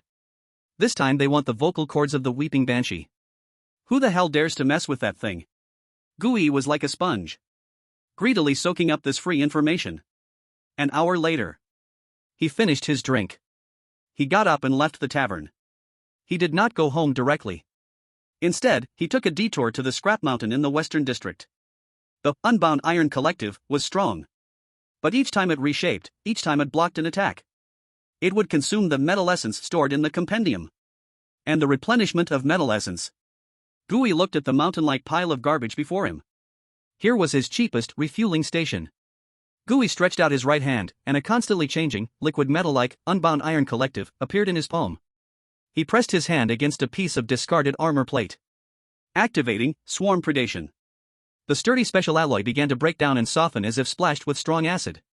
At a visible speed, it transformed into streams of silver light, all sucked into Gooey's palm. Watching the slowly growing metal reserve progress bar on the compendium interface, Gooey felt a faint sense of safety. In the Beering District Garrison Dormitory, Wang Xiaoming sat on the edge of his bed, staring blankly at the already bandaged wound on his arm. The wound was not deep, but it hurt a lot. Yet this physical pain could not compare to the turmoil of shame and fear within him. Reckless, naive, foolish. He couldn't find better words to describe his actions today. He thought he was a hero standing up for justice. But in reality, he was like a fool awaiting slaughter. He almost died in the slaughterhouse of a third-rate gang. If it weren't for that mysterious bald middle-aged man. Just thinking of that man made Wang Xiaoming feel a chill. The black armor covering his arm, like a living creature. The terrifying power that could deflect bullets with bare hands. That calm, emotionless gaze. That person, absolutely was not good. But he saved himself. Why? Wang Xiaoming couldn't understand. But the only thing he was sure of was. He owed that person a life. Knock knock.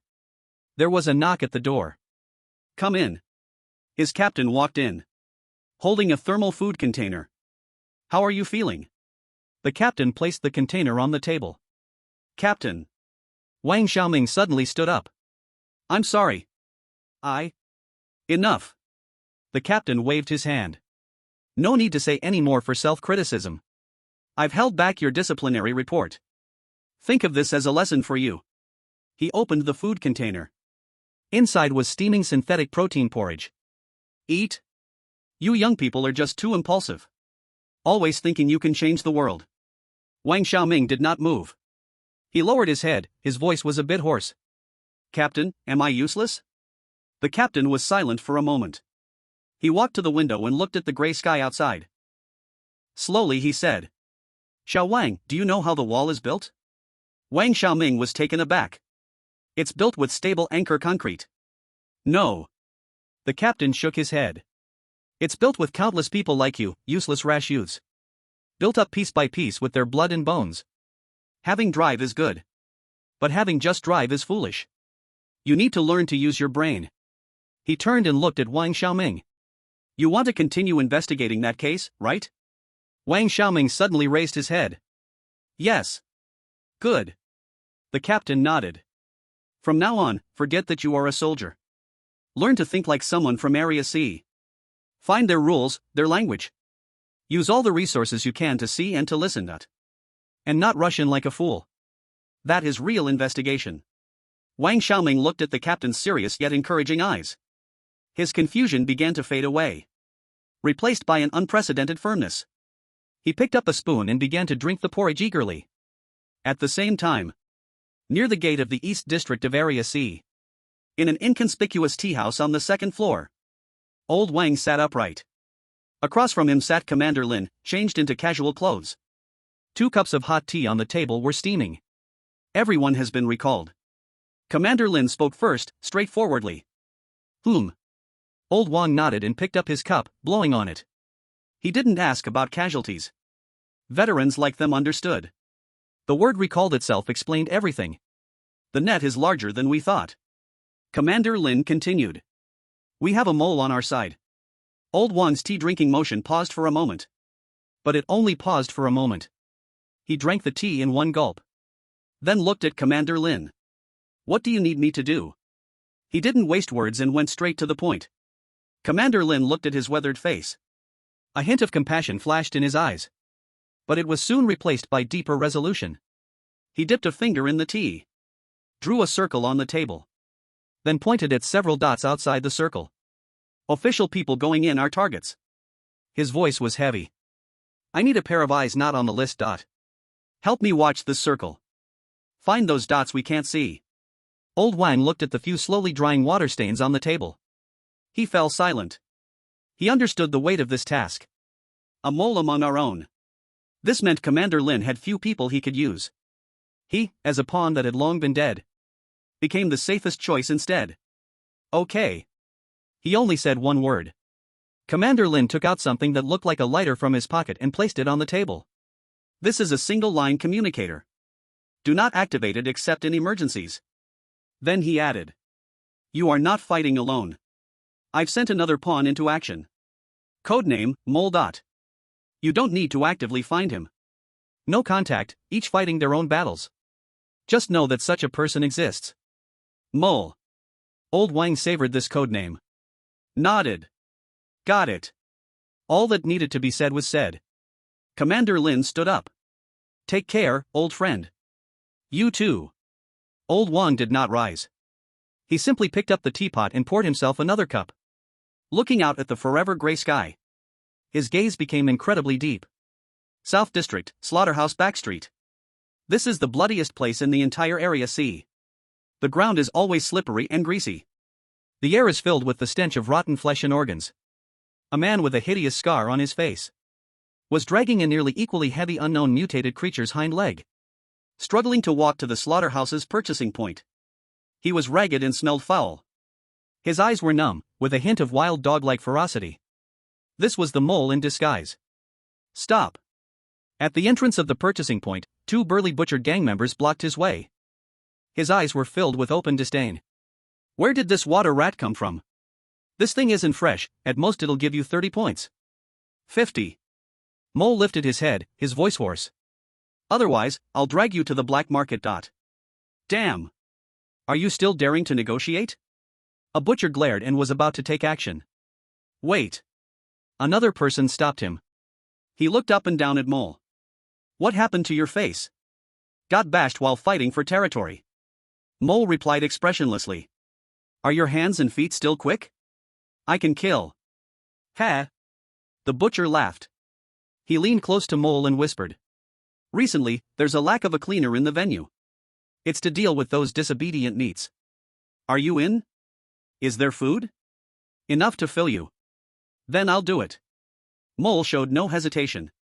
He threw down the beast's leg, as if getting rid of his last past. He followed the butcher into the deeper, darker depths of the slaughterhouse. Chapter 64, Eve of the Hunt. Part 1. Returning from the scrap mountain in the West District, Gui felt an unprecedented sense of fulfillment. On the interface of the oddity illustrated, the progress bar representing metal reserves was nearly full. He could feel that every piece of the Legion armor was becoming more solid and even more hungry. It seemed ready to respond to his will and shape itself into the most deadly form at any moment. This was the greatest confidence he had to dare hunt E-level oddities alone. After returning to the Hive apartment, he did not rest. Instead, he went straight to Chunhao's maintenance room. Hunting relied not only on brute strength. More importantly, it was on intelligence and targeted tactics. Ah Hao, help me out. He placed the bounty on the meat locker butcher on the table. This is my next target. Chen Hao picked up the note and looked at it carefully. The blue light from the data board reflected on his glasses. E-level entity. High physical attack, high regeneration ability. Location, South Ring Ruins, 3rd food processing plant. He stayed silent for a moment and asked. Alone? Yeah. Gui nodded. Chen Hao did not dissuade him. He just laid the note down and looked at Gui. What do you need? This was why Gui liked dealing with Chen Hao.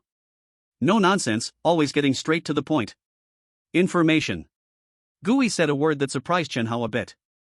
I need more detailed information about this food processing plant. Like its internal structure diagram, the distribution of ventilation ducts, and the detailed battle reports of the previous 2 failed hunter teams. These things can all be bought from One Eye, but they're too expensive and not necessarily genuine. Chen Hao understood. He nodded. There should be a local network in the C-Ring district. Most blueprints of abandoned buildings can be found. As for battle reports, he paused. I can try hacking into One Eye's first floor server, but the risk is high and it might not succeed. Just do your best. Gui patted his shoulder. And this. Gui took out something wrapped in a sample box, still slightly wriggling, from his backpack. Opening it revealed a piece of semi-transparent, pungently smelly odd biological tissue. This was the core of an F-level oddity, corrosive slime mold, that he had casually dealt with in the polluted ditch at the edge of Scrap Mountain. I need something that can suppress biological regeneration for a short time. Gui thought clearly.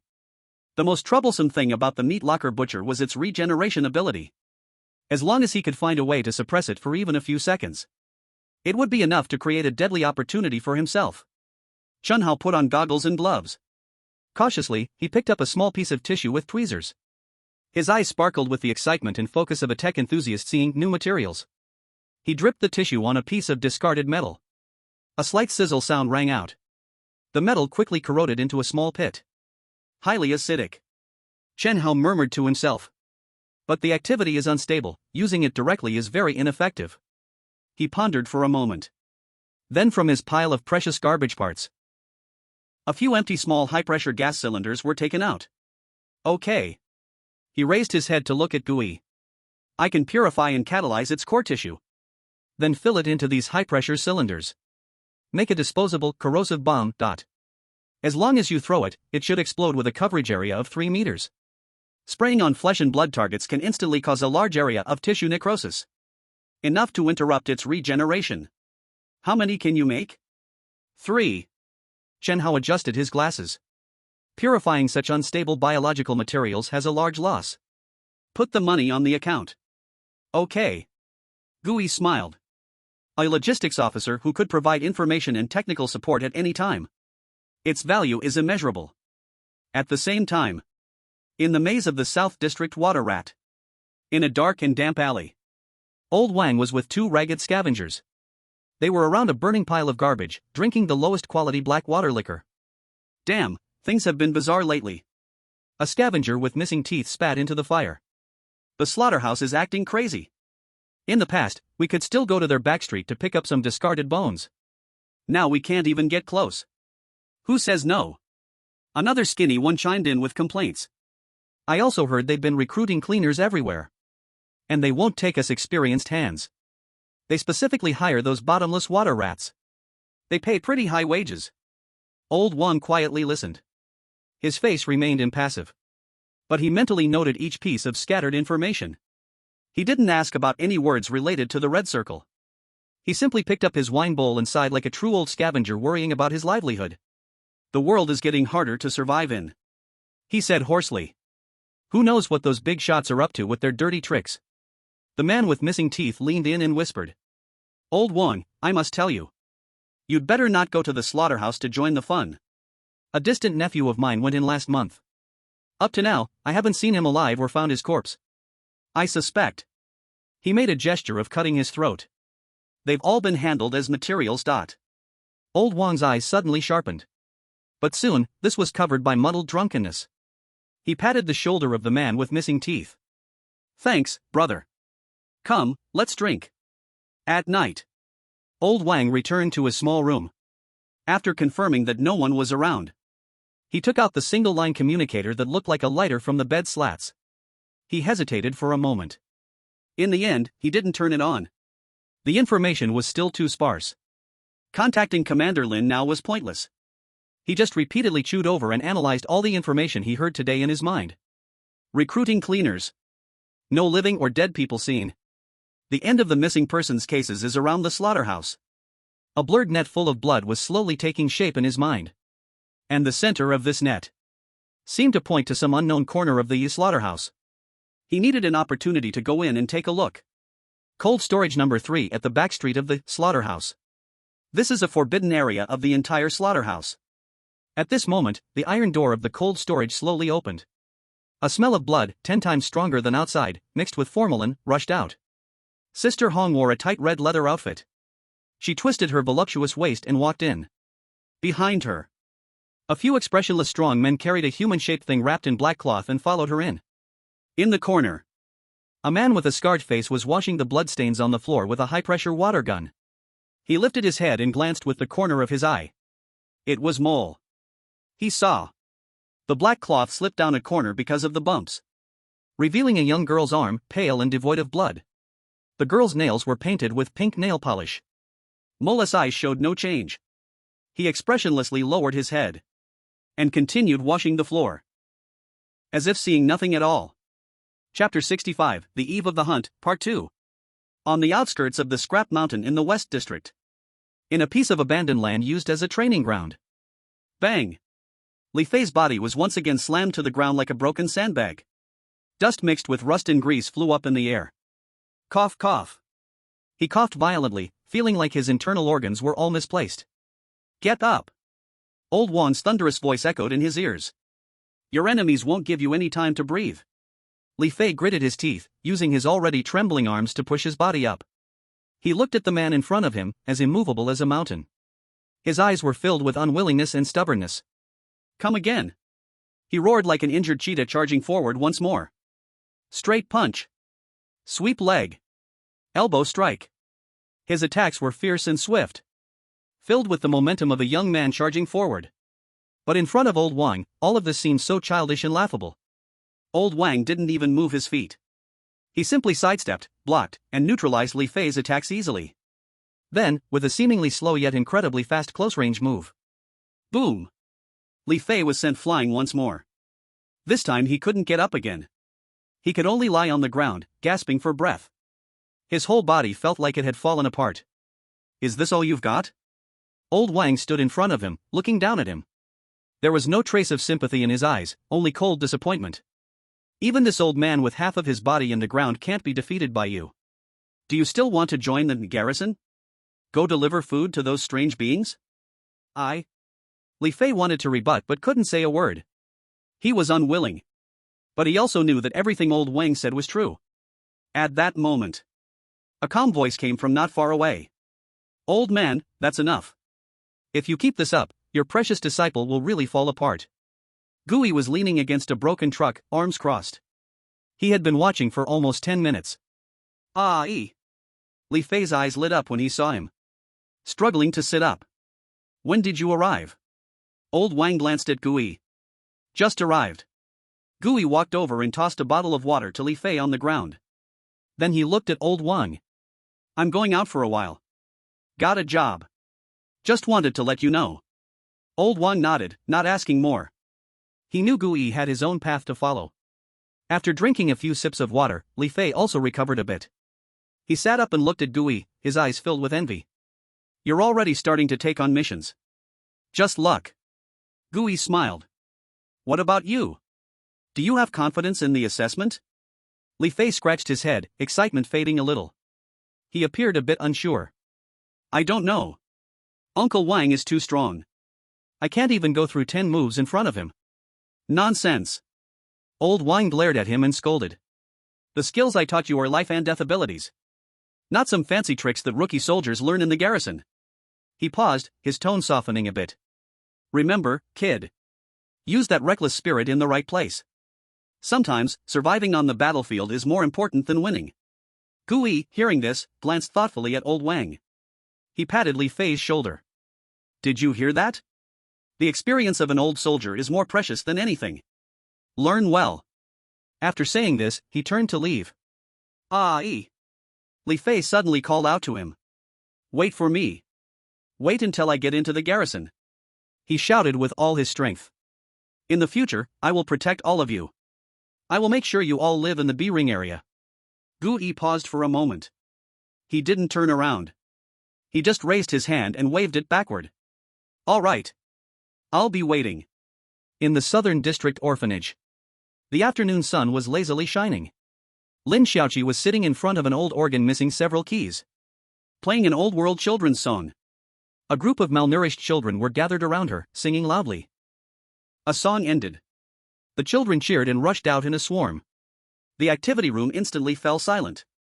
Lin Xiaoqi looked at the happy backs of the children. A gentle smile appeared on her face. But soon, her brows furrowed slightly again. She stood up and walked to the corner of the activity room. There was a wall used as a graffiti wall. It was covered with the children's wild and imaginative drawings. But in recent days, the children suddenly started drawing strange things on the wall. Some incomplete circles drawn with red crayons. All crooked and misshapen. At first, Lin Xiaoqi didn't pay much attention. But today she noticed. There were even more of these red circle doodles. And it wasn't just on the graffiti wall. Similar patterns appeared in the corners of the hallway and on the backs of tables. It was like the children suddenly started a strange game. What made her even more concerned was, she recently always heard the children humming a nursery rhyme she had never heard before. The song had no lyrics. Only a very short, very simple melody. But the tune was indescribably odd. Like a music box that was out of tune. Listening for too long would make one feel inexplicably anxious. She asked the children where they learned it. The children giggled and said they heard it in their dreams. Am I overthinking? Lin Xiaoqi reached out her hand and gently touched the cold red circle on the wall. Her fingertips felt an uncomfortable, waxy stickiness. She comforted herself this way. But that inexplicable unease was like dark clouds on a gloomy day. It quietly settled in her heart. It was impossible to shake off. At the C-Zone Patrol Headquarters data center, Wang Xiaoming sat at his workstation. He was focused. His gaze no longer carried the confusion and impulse from before. Instead, it was a calm determination. He no longer touched those encrypted, missing person files. That would only raise alarms. He remembered the captain's lessons clearly. Learn to think like a person from the C-zone. What do people in the C-zone care about? They don't care about justice. They only care about where their next meal is coming from. And how to survive the night.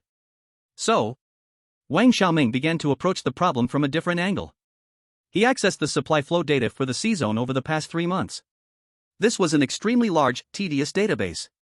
It recorded everything from a carload of nutritional paste to a box of purification shells supplies. All the official material flow. He placed himself in the role of a gang leader in the C-zone. If I need to support a large number of followers, if I need to engage in some secret activity that requires massive consumption, then what do I need most? Food? Weapons? Medicine? No. Wang Xiaoming's fingers flew across the keyboard. One word was set as the highest priority search keyword. Calmative. A highly concentrated drug strictly controlled by the military, used to suppress the surge of pollution levels. This stuff is more precious than bullets. It is hard currency for all the blood on the knife's edge folks who operate for years in the polluted areas. Soon, a series of seemingly normal loss records were filtered out. 3 boxes of calmative lost in an accident during transport at the East District outpost. 5 boxes of calmative lost in a fire due to aging wiring at the West District Supply Station warehouse. 2 boxes of calmative lost in a burglary at the South District medical point. These reports all had formal closing statements. They appeared flawless.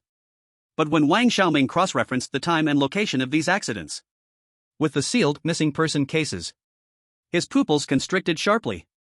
All the locations where the accidents occurred were alarmingly close to the missing person cases. And the times matched shockingly well. This is not coincidence. This is organized, systematic. Embezzlement. Someone is abusing their power. They are secretly transporting strategic materials that should belong to the human alliance. One batch after another is being sold to an underground force in the C-zone. And this force. Wang Xiaoming looked at the final direction of the data stream. All accidental radiation ranges pointed to the same place. South District, back street of the slaughterhouse. He leaned back in his chair. He let out a long breath. His eyes were cold yet filled with a suppressed excitement. He finally found the first thread that could be pulled on that invisible net. Chapter 66, The Hunt Begins. Target, the meat cabinet butcher. 2 days later. Dusk. Gui obtained what he needed. Chen Hao hacked into the one-eyed server. Although it lasted less than 30 seconds. It was enough for him to download 2 encrypted battle reports. And a not too clear but usable structural blueprint for the food processing plant. Their firewall is tougher than I expected.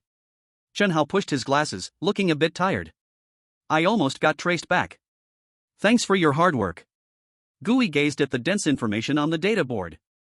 I'll remember this favor. We don't need to mention this between us. Chen Hao handed over a palm-sized bottle, modified from a glass container, filled with a thick, dark green liquid. The bottle was wrapped with several coils of seemingly unstable fuses. Your secret weapon. He cautiously explained. If thrown, it should cover an explosion range of about 3 meters. Sprayed on a flesh target can instantly cause extensive tissue necrosis. It should be able to restrain that thing's regeneration. Gui took the item that looked like a homemade grenade. Feeling the extremely unstable energy inside the bottle. This thing was simply a deadly poison tailored for the meat cabinet butcher. I'll transfer the money to you. No need. Chen Hao shook his head. The materials were provided by you. I just did the work. And. He paused, his eyes a bit complicated. I also want to see what can be achieved using the things I made to hunt the weird. Gui looked at his mixed expression of anticipation and worry. He nodded. Don't worry. I will tell you. That night. South Ring Wasteland. The moon was covered by thick, gray clouds. Only a few pale rays of light struggled to shine down on the earth, making this vast wasteland look more like a cold, dead graveyard. Gui moved like a ghost, wandering among those rusted, steel tombstones. He did not take the main road. Instead, relying on the hand-drawn map given by Wang Laupa and his own memory of the terrain, he chose the most remote and safest route. An hour later, a huge and silent building outline appeared on the horizon. Wanchuan City's 3rd food processing plant. This used to be the heart supplying canned and fast food products to the entire city. And now, it was just a cold, abandoned steel corpse. And a nest for E-grade weirdness. Gui did not approach immediately. He hid behind a half-collapsed low wall, taking out a compact, military-grade binoculars from his backpack. This was something he bought with the bounty from hunting the echo bat last time. Obtained at a high price from Wrench. He carefully observed every corner of the factory. Broken windows, open cargo doors, and that giant smokestack pointing straight to the sky. Everything matched exactly with what was marked on the blueprint. Silence. Dead silence. Not even a single common grudge mouse could be seen here. This itself was the most dangerous signal. It indicated that all low-level weirdness in this area had been devoured by the Lord here. Gooey put down the binoculars. He did not choose to rush in through the front door. That would be the most foolish move. He circled to the side of the factory. There is a row of tall windows used for ventilation. The glass of the windows has long since shattered. Only twisted steel bars and the howling night wind remain. Gooey took a deep breath. His mental power flowed slowly within him. Morph card Echo Bat activated. His body began to shrink and change shape. A pair of wide, black-furred bat wings suddenly spread out from his back. His legs curled up and transformed into sharp hooks. His ears became long and sharp, highly sensitive. A few seconds later, a grotesque Echo Bat, far larger than ordinary peers, silently grasped the wall. Then with a flap of its wings, it quietly flew into that broken window. The inside of the factory is a vast, high-ceilinged workshop. The air is filled with a foul, indescribable stench. It mingles machine oil, blood, and rotten fat. The ground is covered with a thick, dark red sticky substance. It looks like dried plasma.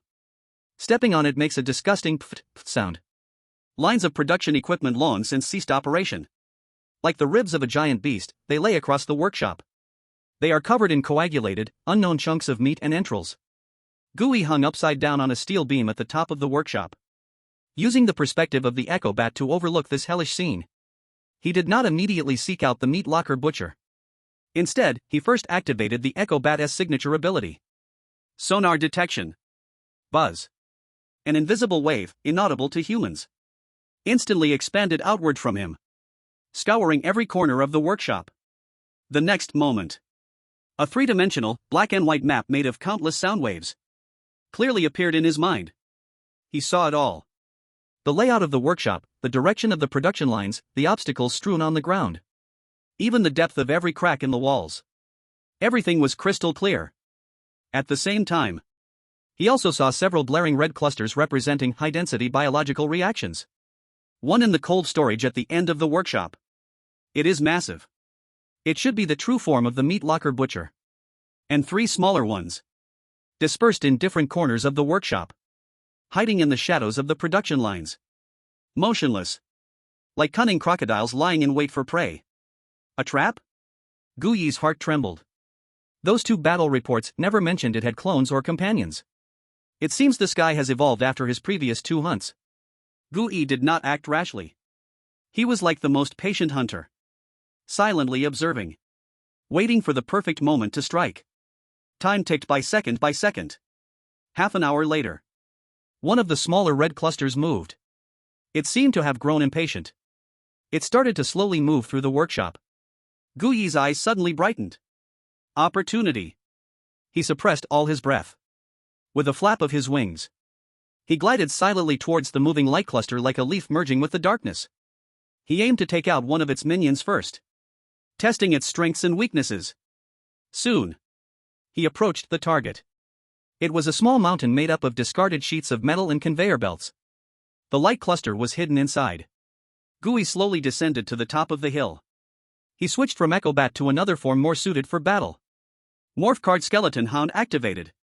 His body twisted and transformed silently in midair. A thin, skeletal frame resembling a skeleton. Sharp claws capable of tearing through metal sheets. And the nearly undetectable, perfect stealth ability hidden in the darkness. A skeleton hound, more agile and deadly than before, quietly took shape. He peeled away a layer of oily metal and looked down. There lay a writhing meatball composed of many swollen arms, thighs, and head sewn together. The surface of the meatball was still breathing, rising and falling. It was disgusting, but not as strong as imagined. Gooey's eyes, burning with a pale white soul fire, locked on instantly. Now is the time. His skeletal body shot down like an arrow released from a bow, silently plummeting from above. The sharp bone claws were aimed precisely at the center of that meatball. Chapter 67 The First Clash. Poochie. The sound of claws piercing flesh. Dull and tooth-aching. Gooey transformed into the skeletal foulhound. Falling from the sky. For bone claws, sharp as razors. Accurately stabbed into the inside of the meatball. Gee. That meatball let out a sharp cry that was not human. Countless arms that made up its body seemed to come alive in an instant. Like a frightened swarm of snakes. They wildly reached out to grab Gooey. Tearing. Entwining. Cramping. But Gooey didn't give it that chance at all. The fighting style of skeletal foulhound was never about wrestling, but the most primitive, most efficient. Tearing apart. Roar. A low roar came from the depths of his soul. Gooey exerted strength from his waist and abdomen. The bones in his limbs suddenly pushed outward. Chilla. That meatball that looked incredibly tough actually tore open a huge gash like a piece of rag. Green, foul-smelling pus and tissue exploded out everywhere. That heart-wrenching scream suddenly stopped. All the limbs that made up the meatball went limp, as if it had lost all vitality in an instant. Dead? Gooey felt not a bit of relaxation in his heart. He jumped down from that pile of rotten flesh, maintaining his stance ready to attack at any moment, staring hard at the corpse before him. Sure enough, in the next second, a sudden change occurred. That pile of rotting flesh that should be dead began to wriggle violently, as if there was an invisible hand kneading this clay of flesh. Those torn wounds were healing at a speed visible to the naked eye.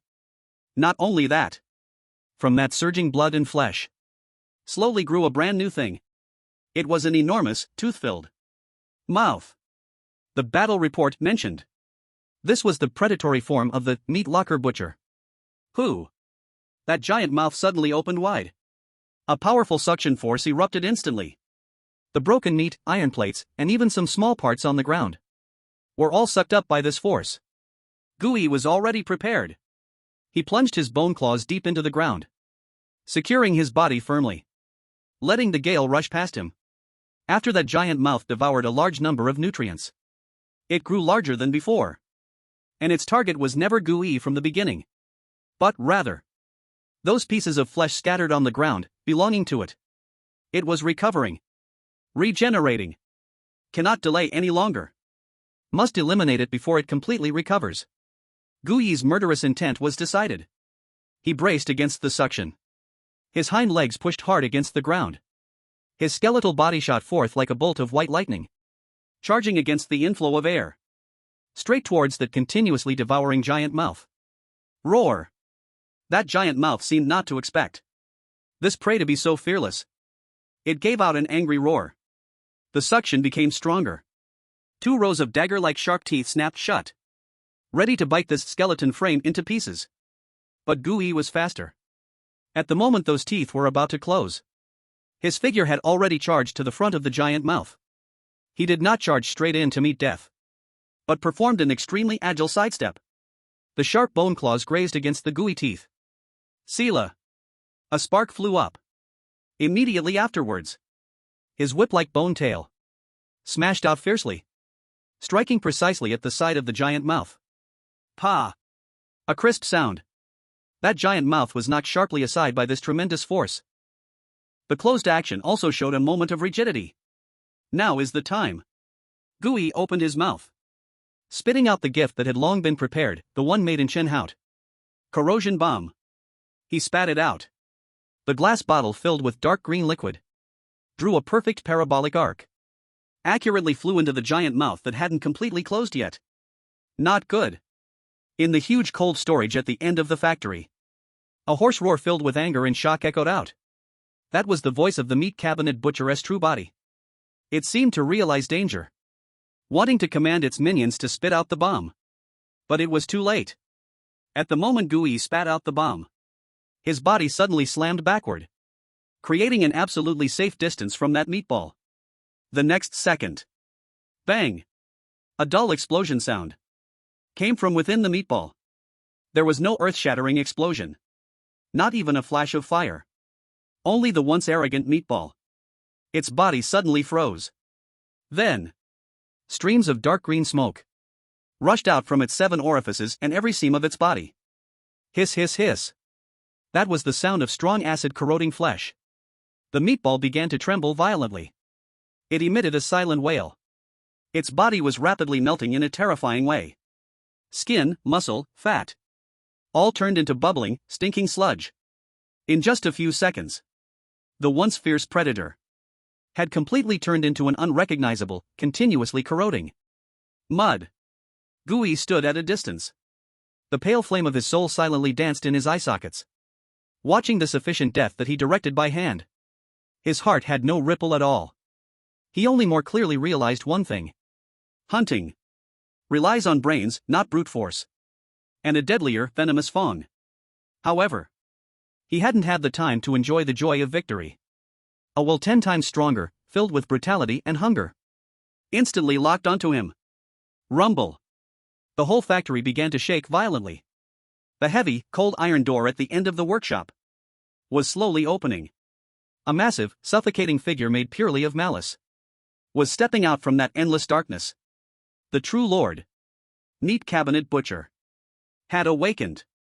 Chapter 68 Meat Cabinet Butcher. Rumble. The cold storage door made of thick steel plates was slammed open by a violent force from inside. A huge figure slowly walked out from the darkness, like the mouth of an abyss. Gooey instantly held his breath. It was an indescribable, pure horror conglomerate. The lower body was made up of countless swollen, bruised human thighs stitched together into a mountain of flesh. The upper body was a headless giant over 4 meters tall, with bulging muscles. Its left arm was a bone blade made of bones and iron hooks, while its right arm was an enormous, blood-dripping slaughter knife. E-class abnormality Meat Cabinet Butcher. At the moment it appeared, Gooey's mind was shaken violently by the abnormality pictorial. A line of cold text appeared. Scanning collection target, Meat Cabinet Butcher. Containment condition, find and destroy the uncorrupted heart. Uncorrupted heart. Gooey quickly calculated in his mind. The heart is the vital point of all living beings. But this guy is so huge, where would that heart be hidden? You killed my child. A dull thought filled with wrath reverberated in Gooey's mind. It had no eyes, but Gooey felt a cold, murderous gaze locking onto him. Locked itself tightly. The skeleton hound, transformed from Gooey, slowly arched its back, entering a battle stance. You also want to become my part. The meat locker butcher roared, and the meat mountain base made of countless thighs began to crawl, moving toward Gooey with an unmatched speed for its size. Bang! Bang! Bang! Each step it took on the ground made the entire workshop tremble violently. Gooey's gaze sharpened, he didn't choose to flee. Playing a chase game on the ground with a monster of this size? That would be suicide. A thought flickered in his mind. Form card Echo Bat, activate. The form of the skeleton hound was instantly released, and a pair of wide bat wings abruptly unfolded from his back. He kicked off with his legs, and his whole body shot up into the sky, narrowly avoiding the crushing impact that felt like a mountain pressing down. Boom! The meat locker butcher crashed into the production line behind Gooey, and the steel conveyor belt shattered as if made of paper. Howl! Seeing the prey flying into the sky, the meat locker butcher let out a confused roar. It clearly had no ability to attack from the air. Gooey circled in the air, using sonar to look down at the monster below, which resembled a moving fortress, his brain racing. Where would the heart of immortality be hidden? In the mouth on his chest? Or deep within the meat mountain? He had to test it out. He didn't dive directly down, but switched to another ability. Armed card Rusty Hand, materialize. A hand made of pale, dead bone silently appeared in midair. Then, like a living spider, it quietly crawled up the ventilation ducts at the top of the workshop. Gooey continued to circle in the air in the form of the Echo Bat, drawing the meat locker butcher's attention. The giant became increasingly agitated by Gooey high above. It swung its huge slaughtering knife, wildly hacking at the surrounding production lines, venting its fury.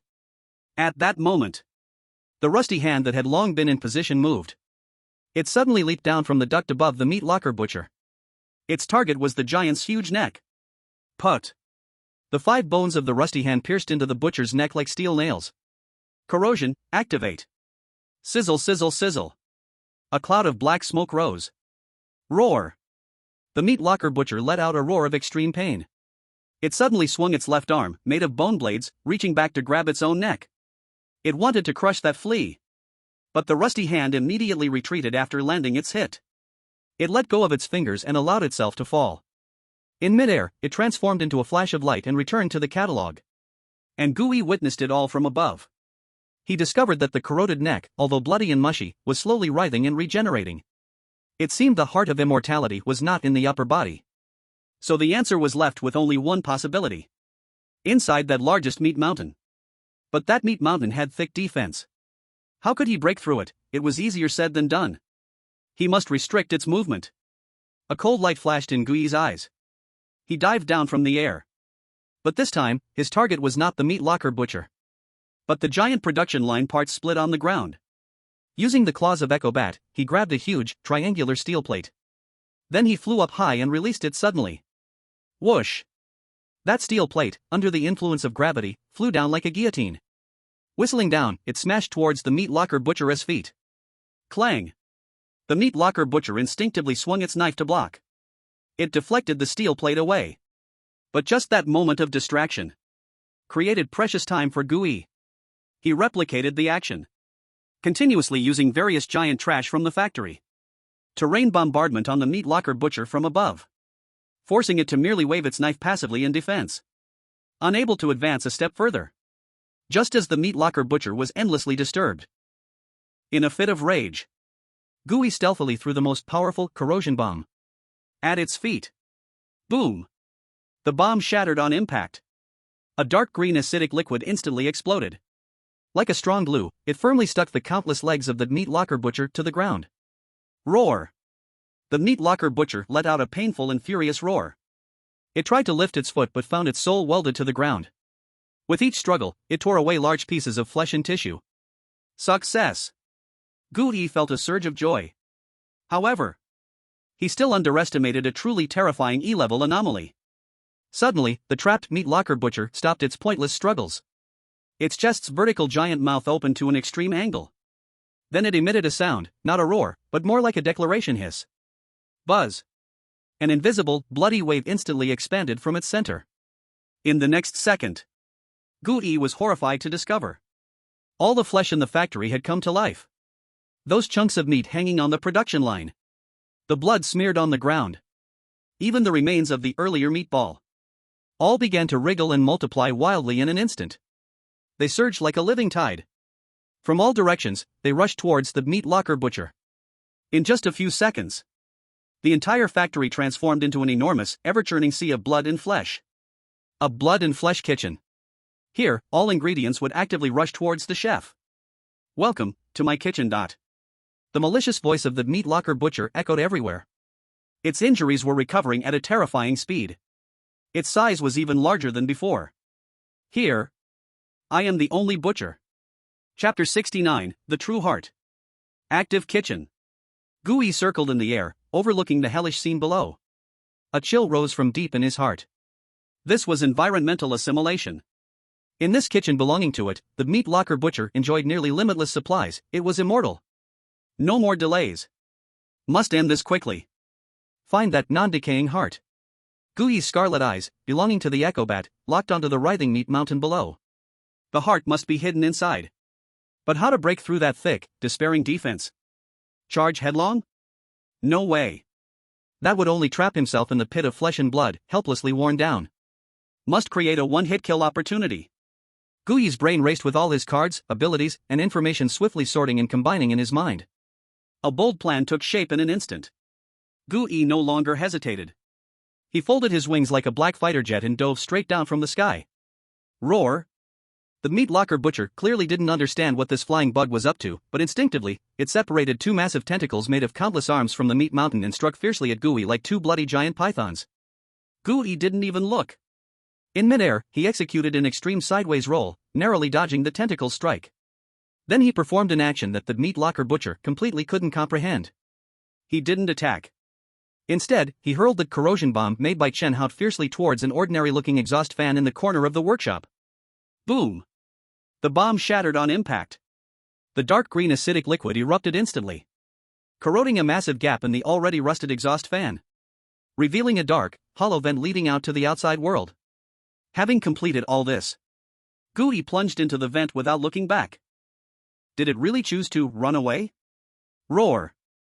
The meat cabinet butcher let out a furious roar, pushed to the brink of rage from being toyed with. Was the ingredient that was almost in its mouth trying to escape? Its mountain of meat, made up of countless thighs, was writhing wildly. It charged toward the ventilation duct, crashing through everything in its path. It wanted to crush the duct along with the flying insect inside it to pieces.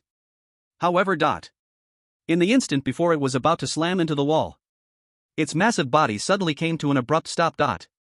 Because a far more deadly threat came from behind it. The flying insect, which should have already escaped into the duct, quietly flew out from another vent at some unknown time. And it transformed into the living armament form, resembling a black reaper. Its right arm had been reshaped into a 2-meter-long, gleaming spiral bone spear. And its target was the massive back of the meat cabinet butcher, exposed as it turned to chase, feint and strike. This was Gu Yi's true plan. All his feints, retreats, and harassment were all to create this one unique moment for a full-force attack from behind. The ultimate killing opportunity. Break for me. Gu Yi roared crazily in his heart. He poured all his mental power and will into this last-ditch strike. Put. That thick flesh defense, capable of stopping bullets, was as fragile as a thin sheet of paper before the bone spear that contained all Gu Yi's strength. The spiral bone spear sank deep into the mountain of meat without obstruction. All the way through. Roar. The meat cabinet butcher let out the most heartbreaking, painful roar in history. Its body shook violently. The active kitchen, shrouding the entire factory, started to become extremely unstable. All the flesh stopped writhing. However, Gu Yi furrowed his brow tightly. Something was wrong. The feel was wrong. He penetrated that mountain of meat. But he hadn't hit anything hard like a core or heart. What came from the spear tip was only the gooey resistance of piercing layer upon layer of fat and muscle. Inside, it was empty. The heart of no decay was not inside it at all. This was a trap. A bait created by its own massive body. Boom. In the moment of Gu Yi's shock, the meat cabinet butcher moved. Its enormous slaughtering knife swept through with the force to annihilate everything. It came slashing hard toward Gu Yi, who was still half embedded in its body. Retreat. There was no time. Gu Yi made the fastest and cruelest judgment. He chose not to pull out the bone spear and retreat, but to detonate. He abandoned the spiral bone spear made from form reshaping, using it as a one-time bomb. He detonated all the remaining metallic energy stored in the armor in an instant. Boom. An unprecedented bone explosion roared within the meat cabinet butcher. Countless sharp bone fragments mixed with furious energy blasted a shocking, enormous hole in its massive mountain of meat body from the inside out. The meat cabinet butcher was forced to retreat repeatedly by the sudden self-explosion, letting out tortured howls. And Gu Yi, relying on the explosive force, like a bullet fired from a cannon, instantly distanced himself from the meat cabinet butcher. Meanwhile, in midair, he had switched back to the most agile echobat form. With a flap of its wings, he steadied his figure. He glanced at the mountain of meat below that was frantically regenerating. His expression became unprecedentedly serious. No heart was on it. Where could it be? This active kitchen was its source of supply. So its core must not be too far away. It has to be in some corner of this factory. A bright spark flashed in Gu Yi's mind. He activated the signature ability of the echobat once more. Sonar detection. Buzz. A stronger and more concentrated invisible sound wave than before. It swept through the entire factory, centered on him. This time, he was no longer detecting the terrain. Instead, he was detecting energy. In the next moment, a brand new map unfolded in his mind. On this map, the meat mountain below was a huge and violent red energy source. And all around the factory were countless tiny, faint light points representing flesh and blood remains. These light points surged toward the meat mountain like streams flowing into the sea. But Gu Yi keenly noticed, all the energy was not flowing directly to the meat mountain. They all first gathered at a nondescript intersection of pipes on the workshop ceiling. There, a transfer took place. Only then was the energy delivered into the body of the meat mountain. That transfer station. Gu Yi suddenly raised his head. His gaze pierced through the complex steel beams. It accurately locked onto a corner perfectly hidden by shadows and pipes. There hung a huge flesh cocoon, wrapped in countless flesh tendons and blood vessels, like a tumor. Thud. Thud. Thud. The flesh cocoon throbbed slowly like a heart. It was the energy core of the entire active kitchen. It was the true heart of corruption. Found it. A glint of ecstasy flashed in Gu Yi's eyes. The meat mountain below, which had already regenerated more than half, seemed to sense Gu Yi's intentions. It let out a roar filled with rage and horror. Countless fleshy tentacles shot out from its body. Like a vast web, they surged toward Gooey on the ceiling. It wanted to stop this insect that had uncovered its secret from getting close to its heart. But Gooey only smiled coldly. It was the kind of cold smile a hunter has when seeing its prey has exposed its weakness. Now the game is over. Chapter 70, Successful Containment. The game is over. Gooey's voice echoed in the empty workshop. Although in the form of a sonic bat. The coldness and confidence in his tone made the massive meat mountain below feel a trace of instinctual fear for the first time. Roar! It let out an even more violent roar. The web made of countless fleshy tentacles blocked all of Gooey's possible escape routes. It intended to use pure violence to crush this insect that had glimpsed its secrets into dust. However, faced with this attack that could make any hunter feel despair, Gooey made a move that no one expected. He did not retreat. Instead, he retracted his wings, letting his body fall like a black meteor straight down into the ocean of flesh. Boom! The meat cabinet butcher had not anticipated this move. All its tentacles were too late to retract. It could only watch Gooey plunge headfirst into the ground composed of countless flesh and blood remains, instantly swallowed by the surging flesh. Dead? No. The meat cabinet butcher felt no relief whatsoever. Instead, it became even more anxious. It lost its target. The insect's breath vanished, as if it had evaporated into thin air. It frantically manipulated the active kitchen, flipping everything on the ground upside down, trying to find that damned intruder. But found nothing. Just as the meat cabinet butcher fell into a momentary daze, a swift, white lightning-like figure burst forth from a pile of solidified fat behind it. Form cardbone abomination. At the moment of landing, Gooey switched to his most adept stealth form, using the surging flesh of the active kitchen as perfect cover, silently sneaking to a position it would never expect. And this position was directly underneath its massive meat mountain, an area supported by countless thick thighs. Huge, like a cave. The blind spot of vision. Roar! When the meat cabinet butcher finally reacted, everything was already too late. Gooey's limbs, made of skeletons, exploded with unprecedented power.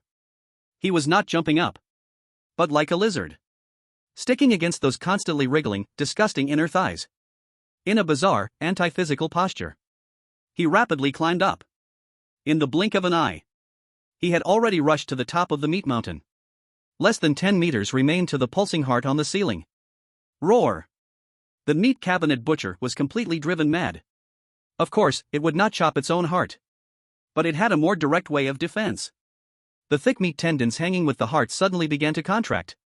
It wanted to pull its heart into the ceiling's pipe space to hide. At the same time, its huge slaughtering knife swept forward with the might to slash armies. It swung down hard towards Gooey, who was climbing up, before the heart completely hid away. To chop this damned flea in half. So fast. Whether it was the heart's retraction speed or the slaughtering knife's strike speed, both were at their utmost limit. Gooey had almost no time to think. But he was waiting for this moment. Just as the massive slaughtering knife was about to strike before him, he unleashed his prepared backhand. Armed card, Wall of Tears. A semi-transparent gray wall made of countless painful faces, instantly manifested in mid-air. It precisely blocked the path of the slaughtering knife. Clang! A deafening loud sound. The slaughtering knife struck hard against the Wall of Tears. The wall instantly filled with cracks. But ultimately, it still endured this fatal blow. And those painful faces on the wall let out a silent wail. A wave of sadness and despair surged into the mind of the meat cabinet butcher. Its movements froze for 0.5 seconds. A freeze. 0.5 seconds was enough to decide everything. The movement of that undying heart stopped as well. Gooey used the recoil from the Wall of Tears before it shattered. His body shot out like a cannonball, instantly crossing that final distance. His vicious metal claws, already switched to living armament, stabbed fiercely into that still pulsating meat cocoon. But this time he was not absorbing, but rather destruction. He condensed energy into a point. The tips of his claws glowed with a glaring, destructive white light. Break for me. Put. The claws pierced through the meat cocoon's outer shell without resistance. Then the destructive energy contained within erupted explosively. No. The meat cabinet butcher let out its last roar filled with unwillingness and despair. Then that huge undying heart, like a balloon filled with high-pressure air, suddenly expanded to the limit. Then, bang! It exploded violently, turning into a shower of bloody meat fragments. At the moment the heart burst, the massive meat mountain below, also like a machine losing signal, instantly stopped all movement, then began to disintegrate and dissipate at a terrifying speed, turning into pools of the most primitive, rotting blood water. A few seconds later, the entire factory returned to silence. Only Gu-Yi remained, silently hanging in mid-air, like a cold doctor who had just completed surgery. In his mind, the strange pictorial emitted a cold prompt sound. Containment conditions met. Target undying heart destroyed, capturing dissipated energy. Would you like to proceed with containment? Gu-Yi glanced at the shower of blood and flesh fragments, and thought of the bounty notice saying additional purchase of undying heart. Now the heart was gone. Naturally, the credits were also gone. But Gu-Yi felt the pictorial that was about to form. A brand new E-level form card. A cold curve formed at the corner of his mouth. An E-level bizarre new powerful form. Its value. How could it be measured by just a few thousand credit points? Contain. He issued the order without hesitation. He came here not just for money. Chapter 71, The Underground Operating Room. As Gu-Yi's thoughts were delivered, the blood and flesh fragments drifting through the factory, and the pool of blood dissipating on the ground, seemed to have been pressed the rewind button, instantly transformed into countless scarlet light dots, like fireflies called upon, madly converging towards Gu-Yi in midair, finally forming a brilliant, blood-red torrent, all submerged into the pictorial imprint on his chest. The bizarre pictorial shook violently. A brand new card, radiating E-level energy fluctuations, was slowly condensing into shape. Mental power upper limit increased. 56, 66. A stream of pure energy surged into his body, instantly replenishing all his consumed mental power. Gu-Yi slowly descended from mid-air. He stood steadily on a spotless ground. That earlier active kitchen like hell had now vanished without a trace, as if it had never existed. Only the still rich smell of blood in the air, and the large impact marks on the factory walls, proved the brutality of that earlier hunt. Gu-Yi exhaled a long breath of stale air.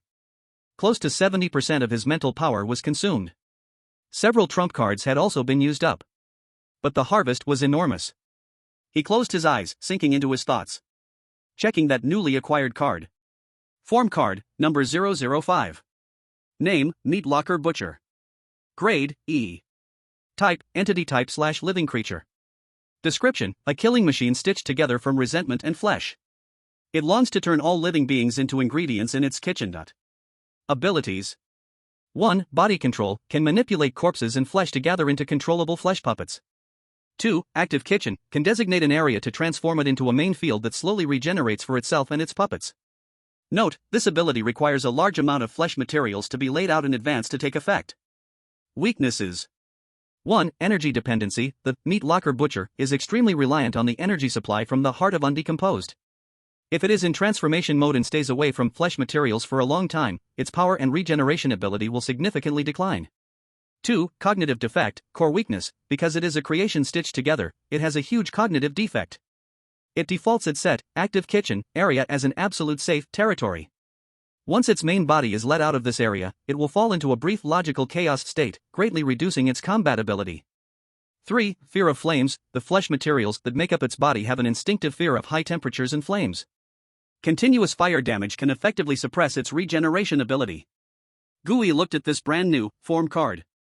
Although that, active kitchen, has huge limitations, there is no doubt this card has already become his second trump card after Wuji Iron Group. Gu-Yi suppressed the excitement in his heart. He did not forget another thing. That which he discovered at the last moment. Heart. Why would a bizarre core be hidden so far away from its main body? This is illogical. More like, designed by someone. Gu-Yi switched back to Echobat form. Once again activated sonar detection. This time the focus of his detection was the position where that heart was previously hanging. the complicated conduit layer on the ceiling. Soon, he found something was off. In that area, there was a hollow pipe disguised as an exhaust pipe extending downwards. It passed through the entire workshop, ultimately leading to underground. Guyi's gaze grew cold. He followed that pipe and flew to a corner of the workshop. There were some discarded packaging boxes piled up. He moved the boxes aside. A dark door covered with thick steel plates appeared in front of his eyes. The dark door had no lock. It was just stuck in a very special way. Guyi transformed back into his human form, switching to the claws of living armament. He easily pried open the steel plate. A stench, more intense than in the workshop, mixed with formaldehyde and the smell of blood, rushed towards him. Guyi frowned and did not immediately go down. He unhooked an empty nutrient paste tube from his waist. Then he threw it into the dark entrance. He quietly waited for a full half hour. He heard no unusual sounds. He saw no signs of corrosion or mutation, confirming that there were no residual toxic gases or traps below.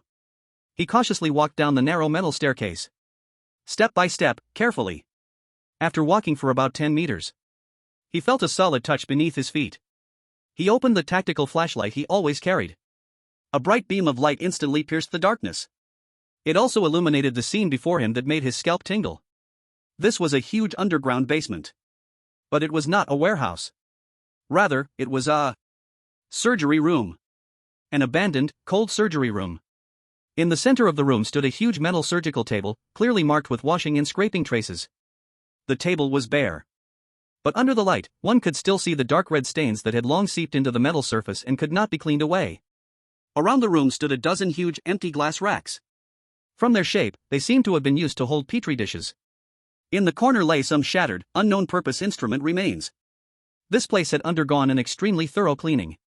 All valuable items that could prove the purpose of this place had almost been taken away.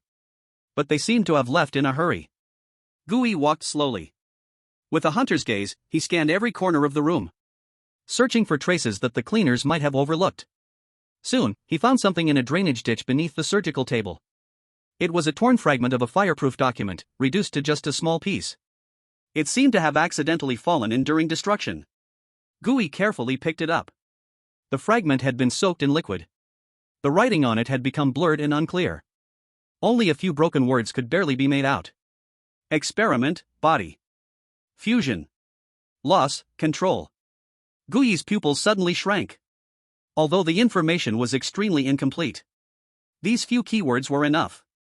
Experiment, body, fusion, loss of control. He connected all the clues together. From the hidden, undecaying heart, to this underground surgical room full of artificial traces, then to this fragment of paper recording failure. The meat cabinet butcher might not be a wild anomaly at all. Its birth was filled with human factors from the very beginning. It was very likely a product of some unknown organization or individual, conducting a certain taboo fusion experiment here. The product went out of control. He became someone else's janitor. He glanced at this cold laboratory. Without touching anything else, he turned to leave this nauseating place. But before leaving, he casually picked up a seemingly unremarkable energy conduction chip. It was covered with intricate circuits. He believed that Chen Hao would definitely be very interested in this junk. Chapter 72, Fusion Successful. Skeletal Butcher. Back at the Hive apartment. It was already late at night. Guyi locked the door to his room. He heavily threw himself onto the bed. He didn't even have the energy to wash up. Although his mental strength was replenished due to containment, his soul, however, felt like a sponge twisted dry repeatedly. Exhausted and empty, he quickly fell asleep. But this sleep was not peaceful. He had a long, long dream. In the dream, he turned into a huge, headless butcher, standing in an endless kitchen made of blood and flesh. Around him were mountains of ingredients, various twisted, wailing creatures. A forceful, uncontrollable hunger emanating from his very soul, ravaging his sanity madly. Eat. Devour them. Make them all a part of himself. This thought roared like a demon in his mind. He wielded the butcher's knife. He began to cut and consume wildly. Who? Guyi suddenly sat up in bed, his body soaked in cold sweat. Outside the window, the sky was already slightly bright. He gasped heavily. His heart pounded like a drum. Damn it! He cursed in a low voice. The guide could not show the pollution value, but he knew with a thought that his current state was definitely not good. This won't do. Gui forced himself to calm down. There will be problems sooner or later. As he brutally shoved all his rations, 3 tubes of nutrient paste and half a pack of compressed biscuits, into his stomach, he rapidly thought of a solution in his mind. Go to the syringe doctor for a purification shot?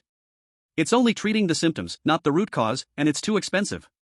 Rely on calming nutrient paste to bear it? That's just a drop in the bucket. The source of the pollution is not external, but within himself.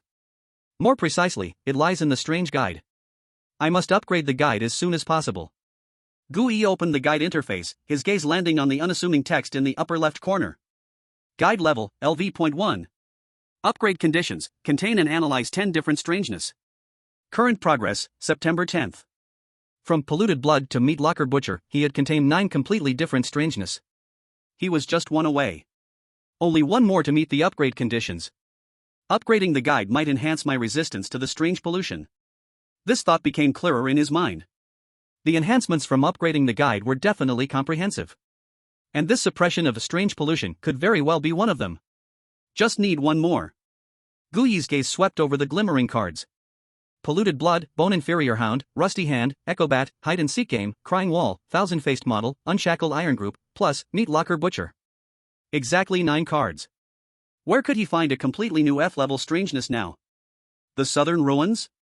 Too far. At that moment, his gaze finally fell on the option of fusion and evolution. An extremely bold idea emerged. What if a completely new card was fused? Doesn't that count as a different strangeness? This thought struck through his chaotic mind like a lightning bolt. Yes. The guide's judgment standard is different. So then, a new species created through fusion. In the guide system judgment, it must definitely be a brand new strangeness. Before, he had too few cards in hand. Every card was a precious combat power. If fusion failed, both cards would be unusable for a short time. He couldn't afford that risk. But now it was different. His card pool already had a certain depth. Last time, I was too greedy. Gui murmured to himself. Forcibly mixing 2 completely incompatible types of strangeness together. It was a miracle it didn't fail. But now, his gaze slowly swept through the guide's 100 Ghosts record. What if he chose strangeness with similar attributes? For example, his gaze finally settled on 2 cards. One was the freshly acquired, brutal emanating, meat locker butcher. The other had accompanied him the longest, representing pure slaughter and hunting, the bone inferior hound. Flesh and bones. Butcher and hunting dog. They all belong to the entity type. Both are filled with a thirst for prey. Their affinity is absolutely the highest among all cards right now. This plan is clear and feasible. Gui, no longer hesitating. He focused his mental strength and selected those 2 cards in the catalog interface with his mind. Then, he pressed the button that represented fusion. Buzz. The entire catalog interface lit up instantly. There was no painful scream, nor chaotic images. The whole process was like the most precise factory assembly line. Inferior bone dog and meat locker butcher transformed into 2 data streams, one red and one white. They were dragged into a high-speed rotating fusion field made of countless runes. Fusion starting. Detected materials, inferior bone dog, F grade, meat locker butcher, E grade. Material affinity judgment, highly compatible. Calculating fusion path. Calculation finished, optimal path selected. Removing bones concept. Reorganizing flesh structure. Injecting killing instinct. Fusion progress, 30%, 70%, 100%. Fusion successful. The glow of the catalog gradually converged. A brand new card, burning with E-grade energy flames at the edges, quietly hovered in the center of the catalog. On the card, a terrifying creature with a basic skeleton made of eerie white bones, covered with a layer of dark red muscle fibers like an exoskeleton, slowly raised its head. Its left hand had sharp bone claws. Its right hand held an enormous bone slaughter knife made of vertebrae and ribs. Gui let out a long breath. He had guessed correctly. He eagerly clicked on the detailed information of the new card. Form card, Bone Butcher. Grade, E. Type, Entity type / living creature. Description: when the cold killing instinct drives endless devouring desire, a more efficient and deadlier predator is born. Ability 1: Flesh and bone body, transform into bone butcher form. This form perfectly merges the toughness of bones and the power of flesh, possessing high physical resistance and explosive power. Ability 2 Slaughter Technique, after transforming, can skillfully use the bone slaughter knife in battle. Attacking flesh-based targets will inflict serious injury, uncontrollable bleeding, effect. Ability 3 Hunger for Prey, passive after successfully killing a target, can slightly restore its own injuries and mental strength by devouring its flesh and blood. Mental power limit increased. 76. Strong. Gooey looked at this brand new card, a surge of ecstasy rising in his heart. This was the powerful form he had always wanted, capable of facing challenges head-on. Unbound iron formation was powerful, but it relied too much on metal reserves, and its sustainability was a problem. But this Bone Butcher, with its built-in healing passive, was simply born for prolonged battles. Especially with its feature against flesh targets, it was an unparalleled weapon against both the bizarre and humans. He had another powerful trump card. At this moment, the bizarre catalog trembled once again. This time, it was not due to fusion, but a violent tremor, unprecedented, like its system upgrade. A new line of text, radiating golden light, slowly floated at the top of the catalog. Detected the 10th different bizarre has been resolved. Upgrade conditions have been met. Catalog is about to enter upgrade status, estimated time, 24 hours. During the upgrade period, all catalog functions will be locked. Please choose the right time to upgrade. Do you want to start the upgrade now? Chapter 73, Start Investigating the Butcher Gang. In the morning, Gooey woke up from the fusion filled with flesh and bones. He did not delay, calmly washed up and changed into his cleanest clothes. Then he tucked his well-maintained revolver into the holster behind his waist, donned a hood and a black cloth. Finally, he took out an evidence bag from his backpack. Inside were some pieces peeled off from the gigantic slaughter knife of the meat locker butcher. The core bone fragments. The heart has been destroyed, this is the only token. 10 o'clock in the morning. The One-Eyed Tavern. The tavern felt a bit desolate during the day. Gooey walked straight to the bar. The one-eyed boss was leaning back in his chair, resting with his eyes closed, and slowly opened them upon hearing footsteps. Back already? Yeah. Gooey nodded and placed the evidence bag containing the bone fragments on the bar. The mission is complete. The one-eyed man's gaze landed on the fragments, and he could feel the lingering, brutal aura belonging to the E-class anomaly. He smiled. Looks like you dismantled that guy thoroughly. Gooey said nothing. The mission order said, Gooey said calmly, the client also wanted to purchase the uncorrupted heart. But I shattered it during the fight. It doesn't matter. The one-eyed boss waved his hand, clearly unconcerned. For tasks above E-class, the guild needs to send someone for on-site verification. To confirm that the target has been completely eliminated and to assess your professionalism in the mission. The assessment result will affect your bounty. Gooey understood this was the rule of the bounty hunter world. How long will it take? As fast as 12 hours, the one-eyed man said, as slow as a day.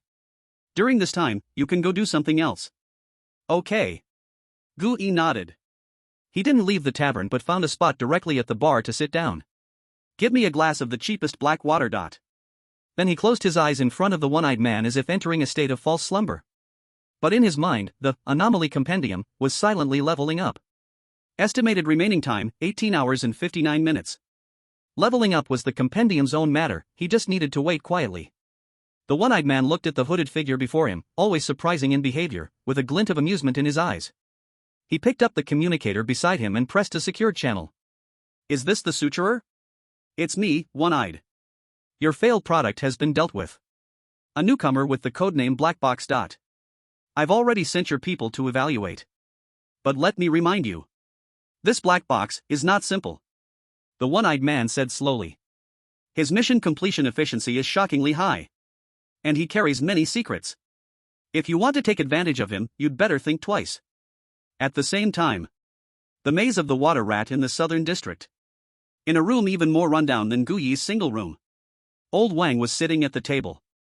On the table lay a simple map of Rustbone Street, with 7 or 8 crosses drawn in red ink, each representing a recently missing scavenger. This was the information he had exchanged for countless cups of inferior black water at the low-end taverns over the past 2 days. He looked at the map, his brows knitting into a frown. These missing person cases seemed unrelated, scattered in location, with no patterns in timing. Knock knock. A series of rhythmic knocks sounded, 3 long and 2 short, an agreed signal. Old Wang immediately folded the map and opened the door. Standing outside was the toothless scavenger. He looked terrified and was trembling all over. Old Wang. As he entered, he lowered his voice and spoke urgently. Something big has happened. Don't rush, take your time. Old Wang handed him a bowl of water and closed the door. Do you remember that lame? Lamely, the scavenger drank a gulp of water, his voice still trembling. The one who went missing last week? Yeah. That's him. I just saw him by the murky river. Old Wang's eyes suddenly sharpened. Wasn't he missing? It's a corpse. The butcher gang is throwing bodies into the river. The toothless man looked as if he might cry. Not just lamely. There are several others. All recently missing. Those bodies, something's not right. As if recalling some terrifying image, he trembled even harder. Their bodies looked like they'd been drained dry. Each one shriveled like dried orange peels. Their faces also had dried bloodstains on them. Just like the blood and tears that have flowed. Mouths wide open, as if silently screaming before death. Old Wang fell silent. In his weathered eyes, there was no fear, only a cold, heavy seriousness. He had been a soldier all his life and had seen countless ways of dying. But hearing about a death so described, like waste, made him catch a scent more evil than any strange occurrence. I just glanced for a moment and was spotted by the patrolling men of the butcher gang. His toothless voice carried a sob. Without a word, they wanted to kill me to silence me. I ran for my life to get back. Old Wang, this place is no longer safe. The butcher gang has gone insane. They are using us water rats for some kind of wicked experiment. Old Wang stood up and patted his trembling shoulder. I understand. His voice was steady and strong.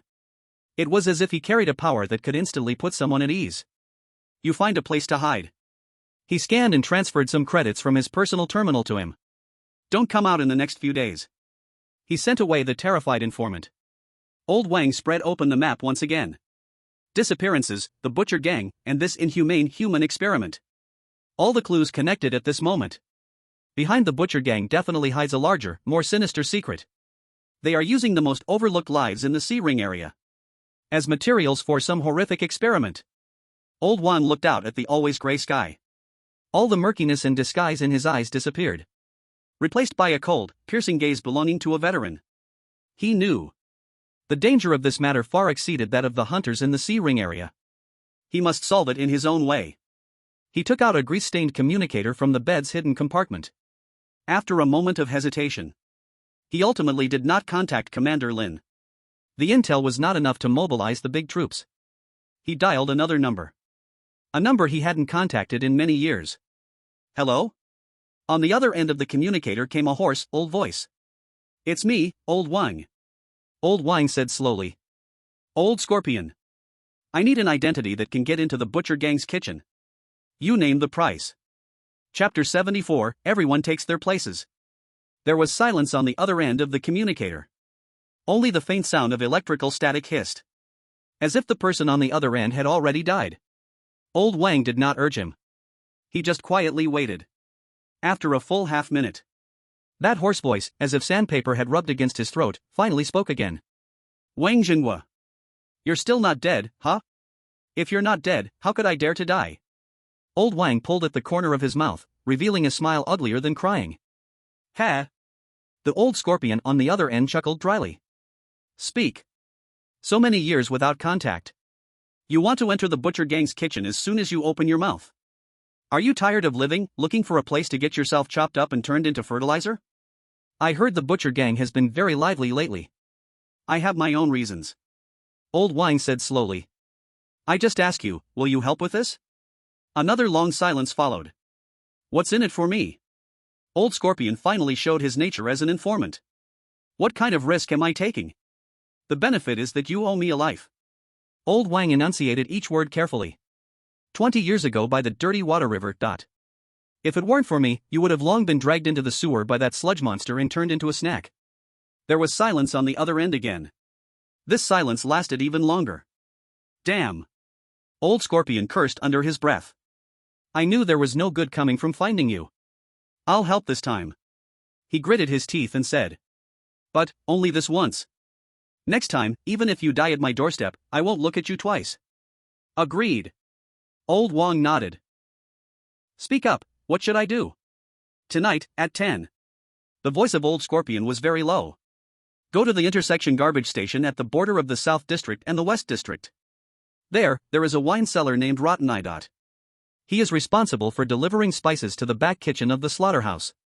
I will give you a heads up. Just say you are delivering for his sick nephew. He will give you a set of clothes and a cart. Remember. Old Scorpion's voice became extremely serious. I can only get you through that back door. Whether you can come out alive. It's all up to your own skills. Thanks. Old Wang finished and hung up the communication. He walked to the window, looking at the gradually sinking night outside. His gaze was calm yet resolute.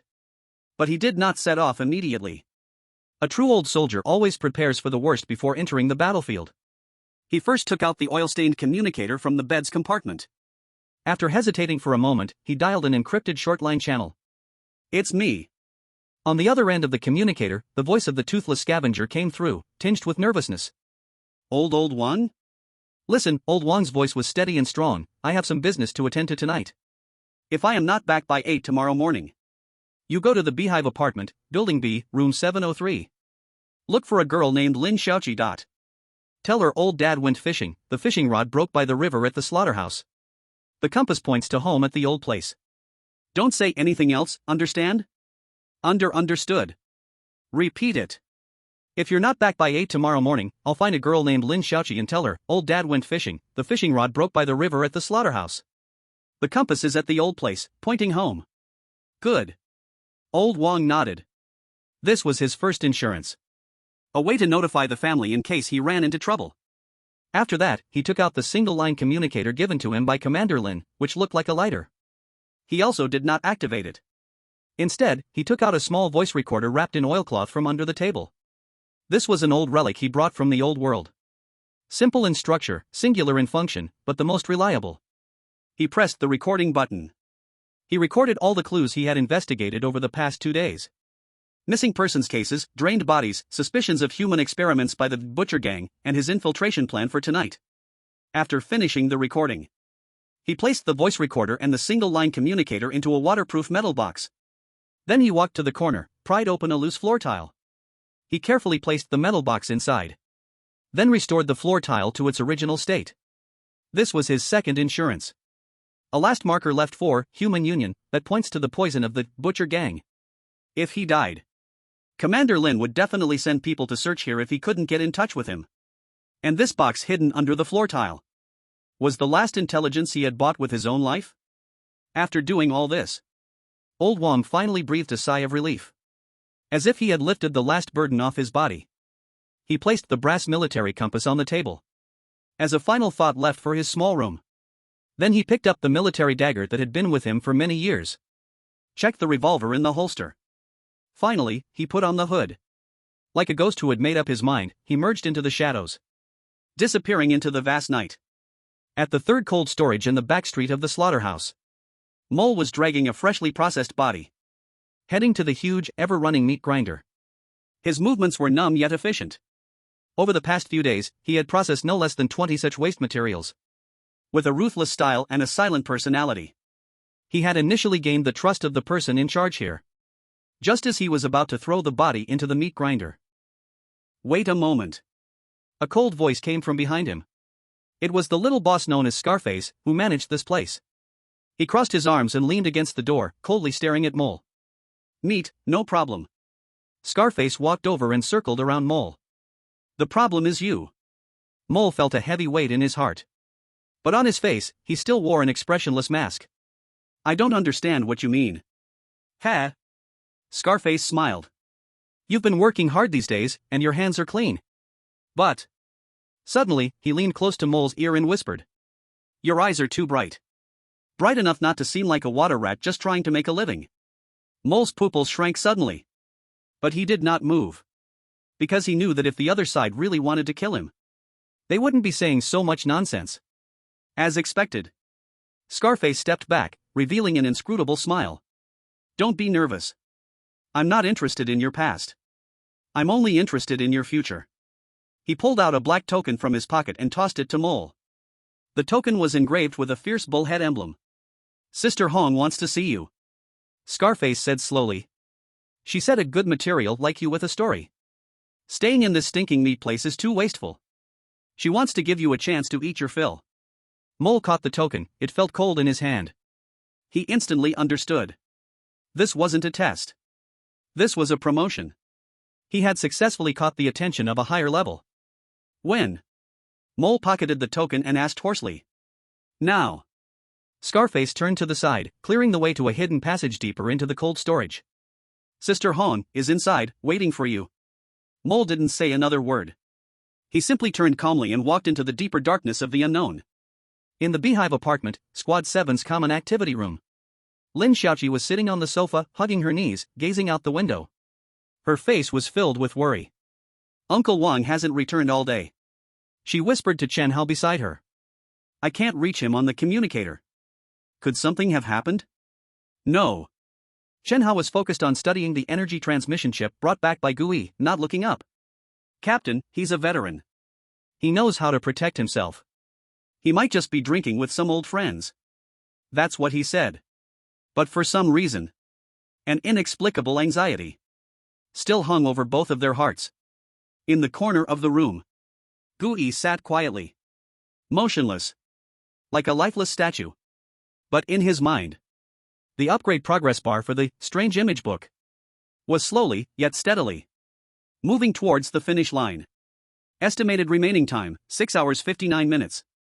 Chapter 75, Successful Infiltration and Promotion by Sister Hong. Late at night, at 10 o'clock. At the junction of the South District and the West District. In a trash station at a three-way intersection. This was the most chaotic and lawless no-man's land of the entire Sea Ring area. The air was always filled with the sour rotten smell of garbage and the pungent scent of chemical waste. Old Wang, dressed in the most inconspicuous gray jacket, wearing a hood, stood behind a massive garbage compactor. Like a stone that blended into the shadows. He had been waiting here for 10 minutes. Soon. The sound of creaking wheels scraping against the ground came from the other end of the alley. A stooped man, his face covered in thick gauze, revealing only one murky, rotten eye, pushed a dilapidated cart filled with wooden barrels, slowly coming over. He was Rotten Eye, a liquor dealer who specialized in trading spices in the black market. He was also the key for Old Wang's infiltration this time. Old Wang stepped out from the shadows. Rotten Eye visibly trembled at the sight of him. His eyes filled with fear and reverence. Clearly, Old Scorpion had already given him a heads up. Is it the king? His voice sounded like a leaky bellows. Where's the stuff? Old Wang didn't say much. Blind Eye nervously dragged out a burlap sack from under the cart. He handed it to Old Wang. Clothes, the clothes are inside. The cart is yours. My nephew is sick, I have to go back to take care of him. After saying this, he pushed the cart in front of Old Wang. Then, without looking back, he limped away into the dark alley. Old Wang opened the burlap sack. Inside was a set of uniforms, stained with grease and smelling of spices, worn by a butcher shop's kitchen worker. He quickly changed into the clothes. Then he pushed the heavy cart. He walked towards the brightly lit back street of the slaughterhouse, like the mouth of a giant beast. The cart was heavy. The wheels made a jarring sound as they rolled over the waterlogged ground. Around him, ruthless-looking members of the butcher gang came and went. They merely glanced at this seemingly ordinary delivery worker. Then they lost interest in their eyes. This kind of lowly worker selling their strength for a living was no different from the garbage on the roadside. Old Wang lowered his head and pushed the cart. He perfectly hid his gaze in the shadow of his hood. Following the route given by the Old Scorpion, he bypassed the noisy main street. He passed through several dark alleys, filled with the smell of blood. Finally, he arrived at the back door of the slaughterhouse. A freight passage specifically for receiving ingredients and supplies. At the door stood two guards, guns holstered on their hips. They stopped Old Wang. What do you want? Delivering spices. Old Wang answered in a hoarse, somewhat pleasing tone. From Blind Eye. One guard frowned. Why is it you? Where's Blind Eye's limping nephew? Sick, vomiting and diarrhea. Old Wang took out a crumpled pack of mint cigarettes from his pocket and handed it over. Big brother, smoke one. I'm his distant relative, just here to help out, to earn some food. The guard took the cigarette, sniffed it below his nose. Then he scrutinized Old Wang up and down, confirming he was just an ordinary, bent-over person crushed by life. He then waved his hand impatiently. All right. Hurry up and get inside, don't make a fuss here. Okay. Old Wang nodded and bowed, pushing the cart through that back door leading to hell. He succeeded. The first step had already been taken. Meanwhile, in the slaughterhouse, 3 floors underground, in a secret passage hidden behind cold storage number 3, Mole was silently following Scarface. The environment here was completely different from the filthy slaughterhouse above. The walls were made of cold alloy, the ground spotless, and the air carried only a faint mix of formaldehyde and disinfectant. It felt more like a secret laboratory.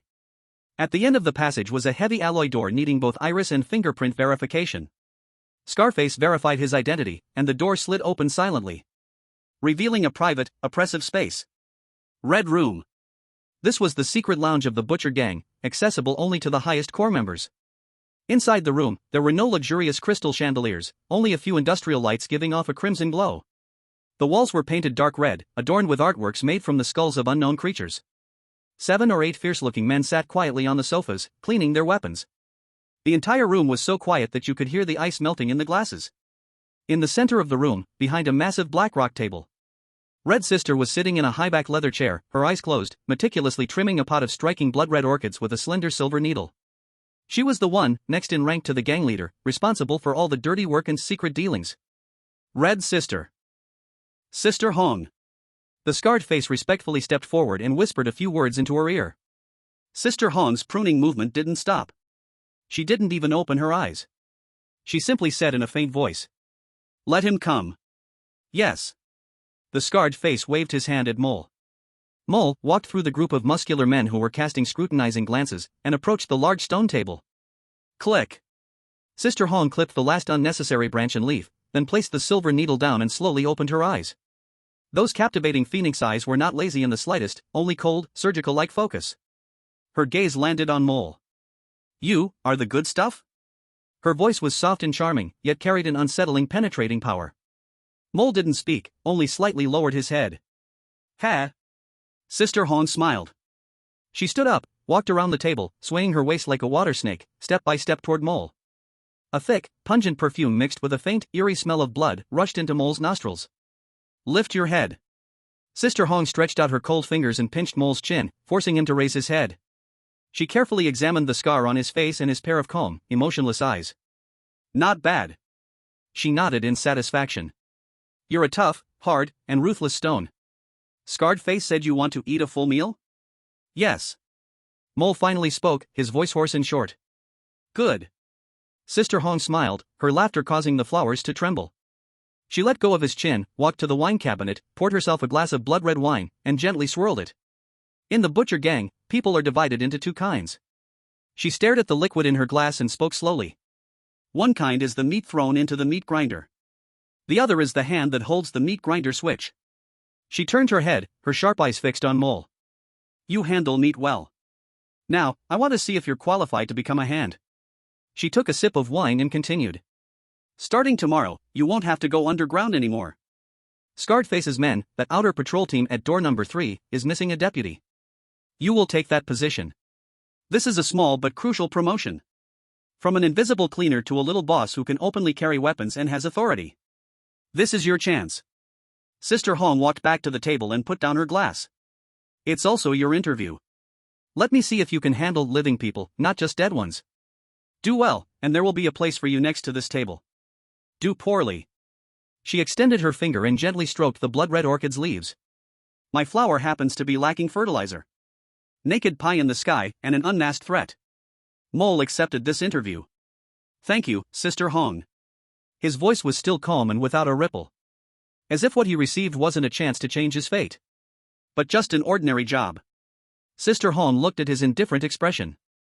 A glimmer of even greater interest flashed in her eyes. "Get lost." She waved her hand. "Tonight, rest well. Tomorrow, don't disappoint me." "Yes." Mole bowed slightly. Then he calmly turned around. Step by step, he walked out of this suffocating red room. Chapter 76, The Shocking Conspiracy. The Old Soldier's Lonely Deadlock. Late at night, 11:30. The back kitchen area of the slaughterhouse had gradually quieted down. Most of the laborers had already finished work. Only a few guards on duty were lazily smoking. No one noticed. In the complex, oil-stained ventilation ducts in the kitchen ceiling. A black shadow was silently crawling like a gecko. It was Old Wang. He had blended in with the delivery truck an hour ago. Then, using his rich stealth experience and the internal map he bought at a high price from Old Scorpion, he moved on. He unknowingly evaded all surveillance and patrols. He infiltrated the area he had locked onto as the core. He had no clear goal. He only trusted the internal map in his hand, and his instinct developed from a lifetime as a soldier. His instinct told him that the more heavily guarded places, marked as forbidden zones on the map, were more likely to hide the answers he sought. He pressed against the cold pipe wall, carefully adjusting his breathing to lower his signs of life to the bare minimum. Soon, he navigated through the pipe to the main channel above the third underground floor. He peered down through a dusty exhaust grill. Below was a corridor made of cold alloy, spotless and starkly different from the filthy slaughterhouse above. This place resembled a secret military base. At the end of the corridor stood a heavy alloy door, guarded by two sentinels. One was the Scarface and the other was the scarred newbie. Old Man Wang did not act rashly, lying still like a true stone in the pipe, waiting. He did not know how much time passed when he heard faint footsteps approaching. Old Man Wang instantly held his breath. He saw a woman in a fiery red dress walking out with a chubby man in a suit, wearing gold-rimmed glasses, from another corridor. When Old Man Wang saw the chubby man's face, his pupils instantly shrank to the size of a needle tip. Ma Wenbin. The fat manager from the Jingchen Security Company, full of greasy thoughts. How did he end up here? A great storm surged in Old Man Wang's heart, but he gritted his teeth and made not a sound. He watched as the woman personally verified the iris and fingerprint, and the heavy alloy door silently slid open, revealing an even more luxurious and secretive space inside. Manager Ma, please go in. The woman respectfully gestured with her hand. Ma Wenbin nodded, straightening his tie, his face showing a zeal that was completely inconsistent with his identity as he walked in first. The woman followed closely behind. The alloy door closed silently again, locking away all the secrets inside. Old Man Wang lay in the pipe. He knew that behind that door must be the answers he was looking for. Without hesitation, he immediately began to search for a path leading above that room according to the map's instructions in the maze-like pipes. The pipes were dark and narrow, filled with all sorts of sharp, aging parts. Yet Old Man Wang moved like a boneless raccoon, silent and swift. 10 minutes later, he finally located the exact spot directly above that room. He cautiously looked down through a similarly dusty Venetian blind grille. The room was extremely luxurious. Ma Wenbin and the woman were sitting on a soft sofa, 2 glasses of red wine on the table. How did everything go? Ma Wenbin asked leisurely, crossing his legs. The voice came through the pipe, muffled. You can rest assured. The woman answered with a playful smile.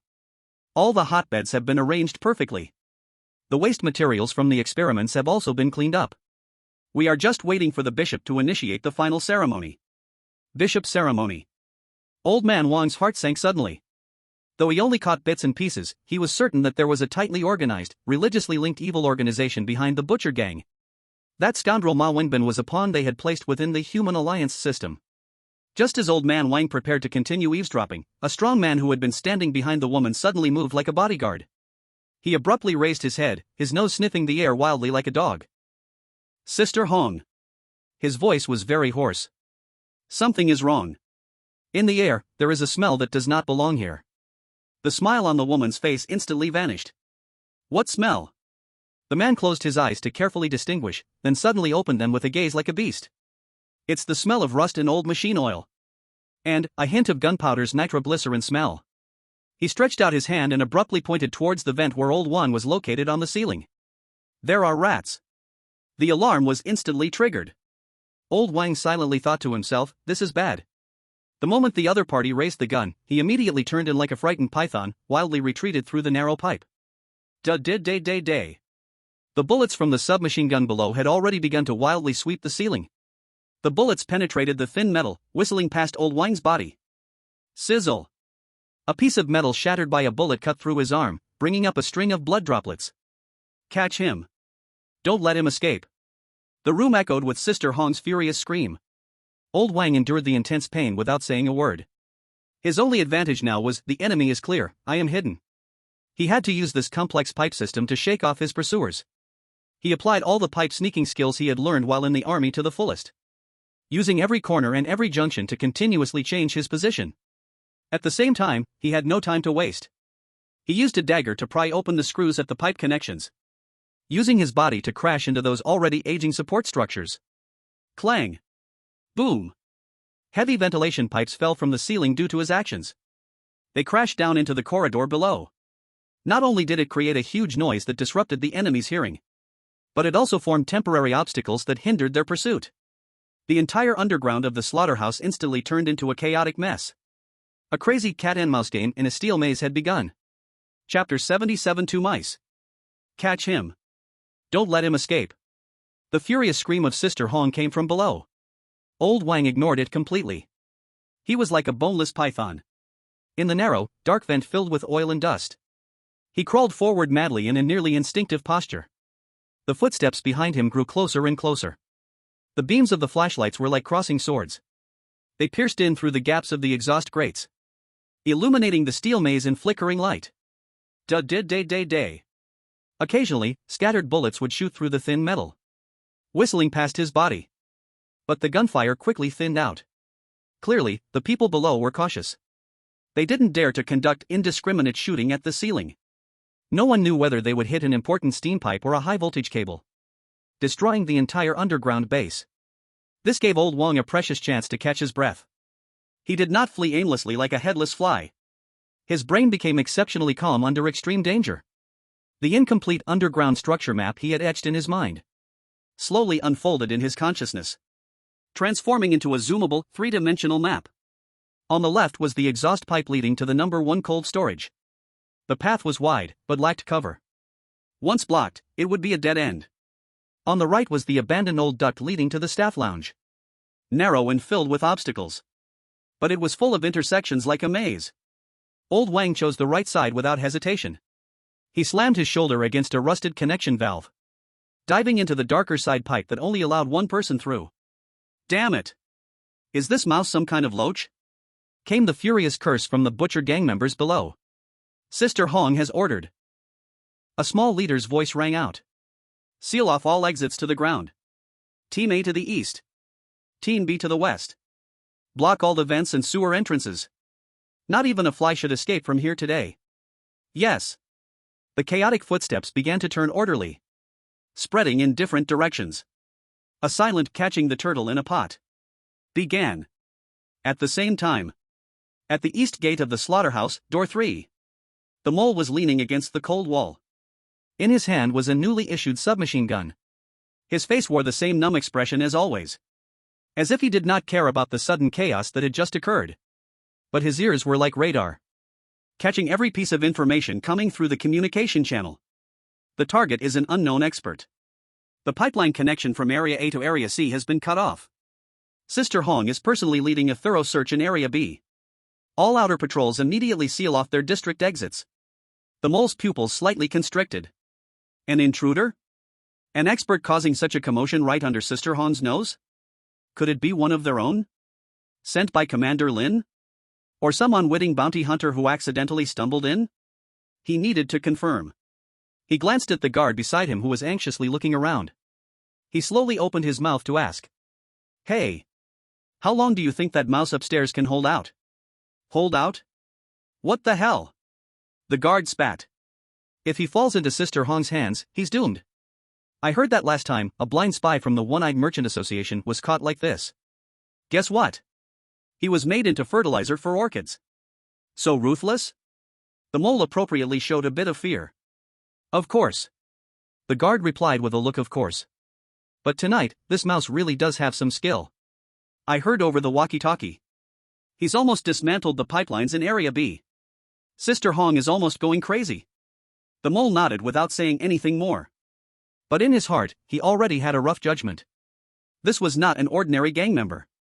The tactics of using the environment, creating chaos, and feigning one thing while doing another. Absolutely trained rigorously. Commander Lin had said. He had also sent another piece into the game. Could it be? It's him? The mole's eyes flickered. He had to find a way to contact the other side. Even if it was just a distant glance. Confirm the identity of the other party. He patted the shoulder of the guard beside him. I'm going to take a piss. Go quick and come back. Don't run around. Got it. The mole nodded, turning to disappear down a darker side path. He didn't go to the restroom, but, relying on the terrain he had become very familiar with over the past few days, he circled around to an abandoned maintenance station that monitored the entire eastern pipeline system. He pried open the door lock and slipped inside. The maintenance station was filled with dust. But the few screens displaying the internal structure of the pipelines actually still lit up. Although most cameras were already broken, 3 or 4 were still stubbornly working. The mole sat down. He pushed his brain, comparable to a professional intelligence officer, to the limit. Based on the constantly incoming latest positions of the pursuers from the communication channel, combined with these scattered monitoring images, he began to rapidly simulate the most likely escape route of the intruder. In the 7th layer of the pipeline in Area B, this was a small, abandoned space between 2 main pipes, used for maintenance. Dark and filled with the smell of rust. Old Man Juan was curled up inside, motionless, like an old lone wolf licking its wounds. His left arm had a deep wound visible to the bone, grazed by a bullet, although it was simply bandaged with cloth strips. Blood continued to seep outward. Excessive blood loss made his lips a bit pale. Physical strength was rapidly draining away. But he remained calm. He knew he was temporarily safe. He had intentionally created a lot of noise and destruction in the pipeline earlier. This had drawn most of his pursuers in the opposite direction. Then he quietly hid in this most inconspicuous, easily overlooked corner. It was dark under the light. This was the simplest and most effective tactic. He leaned against the cold pipe wall, breathing slowly. Then he made the most instinctive response. He tried to contact the outside world. He took out his modified personal terminal from his pocket. It was his only tool to communicate with the outside. He pressed the quick dial for emergency contacts. However, on the terminal screen, the bar representing signal strength was a glaring gray. No signal. Wang Laopa's brow furrowed. He restarted the terminal. The result was still the same. Searching for signal. Search failed. His heart slowly sank. The signal in C-ring area was poor. But it shouldn't be this bad. Especially since he was still in the southern district. Unless there was a signal jamming device here. And it was a military-grade, high-power signal jammer. The Butcher Gang, an underground organization in the C-ring area. How could they have something like this? Unless they were not guarding against mice like him. They were guarding against the Human Alliance. Ensuring that everything they did here would not leak any information to the outside. The secrets hidden here were far greater and more dangerous than he had imagined. He slowly put away that useless scrap metal. His expression became extremely serious. Fortunately, he had kept a backup. He recalled the metal box he had hidden under the tiles. He knew he had completely fallen into an isolated island cut off from the world. No reinforcements at all. He could only rely on himself. He took out a hard compression biscuit from his pocket. Expressionless, he stuffed it in his mouth and chewed slowly, replenishing the little strength he had left. He was waiting. Waiting for the search outside to lessen. Waiting for a chance to break out of the steel cage. He slowly closed his eyes, concentrating all his attention on his hearing. Distant footsteps, shouts, sounds of metal clashing. All the sounds converged into a dynamic sound map. It clearly appeared in his mind. However, he did not notice that just 5 meters above his head, a dust-covered pinhole camera hidden in the shadow of the pipes was faithfully documenting his curled-up figure and transmitting it to a distant abandoned maintenance station. Found him. Mole looked at the familiar and aging figure on the screen. His pupils suddenly contracted, then instantly returned to calm. He confirmed. It was an allied force. And it was someone he absolutely never expected. An old acquaintance. Chapter 78, Darkness Under the Light. Found him. Mole looked at the figure curled up in the pipeline space on the screen. His pupils suddenly contracted. Wang Jinhua. This old soldier, who should have died in that disaster 30 years ago, was actually still alive. And he had single-handedly infiltrated the heart of the Butcher Gang. A huge wave surged in Mole's heart. But his face remained expressionless. He knew this was not the time for shock. His teammate was exposed. Although he had temporarily hidden using the darkness under the light tactic. But with the Butcher Gang's carpet-style search, that space would be discovered in at most 20 minutes. By then, in his current state, it would definitely be a dead end. Escape? Impossible. Mole knew better than anyone. At this moment, every exit of the slaughterhouse had at least 3 people guarding it. A fly can't fly out. The only way out. Not outside, but deeper inside. A bold plan instantly formed in the mole's mind. He didn't hesitate for a moment. He immediately rummaged through the maintenance station. Soon he found an unused main switch for the internal communication system. This is it. He put on insulating gloves, his eyes became incredibly focused. He didn't directly pull the switch. That would only raise more suspicion. He pried open the switch's outer case with a small knife he carried. Looking at the dense wires inside, like a spider web. His brain was racing. Calculating voltage, current, and the distribution of different area lines. A few seconds later, he found the few wires he needed. The lines responsible for the entire B area's lighting and monitoring system. He took a deep breath. With the tip of the knife, he precisely made a small cut on those core wires. Crackle! A dazzling spark of electricity flashed out, instantly illuminating his cold face. At the same time, in the 7th pipeline layer of Area B, Old Juan was silently recovering his strength with his eyes closed. Suddenly, all the lights in the area where he was, and the noisy sounds of the intercom from the corridor below, were completely extinguished at the same time. The entire area B instantly fell into dead silence and darkness. Damn! What happened? Power outage? What about the backup power? Hurry up and start it! Shouts of panic came from the Butcher gang members below. Old Wang suddenly opened his eyes. There was no panic in his gaze, but a sharp light flashed. This wasn't an accident. This is a signal. Someone is telling him in this way. I'm helping you. Get ready to move. Who could it be? He had no time to think. Because the opportunity was only once. He immediately crawled out from the narrow layer. Like a leopard merging with the darkness. Silently weaving between the broken pipes and steel beams. His target was no longer the exit leading to the ground, but to go in the opposite direction. Sneaking toward the deeper parts of this underground maze. The B area power system has short-circuited. Where's the maintenance team? Damn, where did they go? Hong Jie's furious voice rang in everyone's communicator. All personnel in Area B stay put. Turn on your tactical flashlights and hold your positions. The rest of the teams immediately converge and surround Area B. That rat will definitely take the chance to run out. Block him in Area B.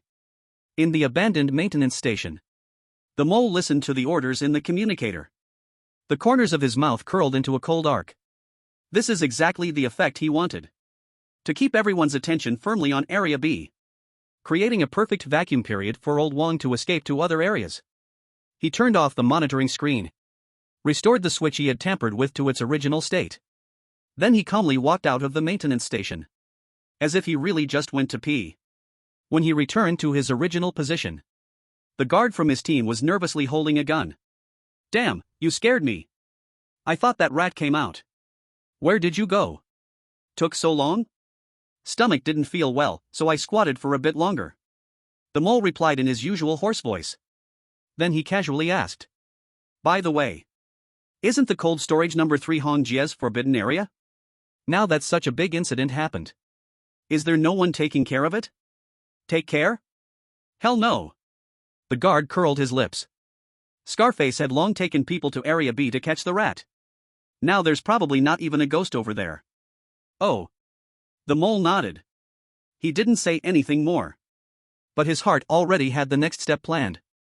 With the perfect power outage, Old Wang successfully shook off all the pursuers behind him.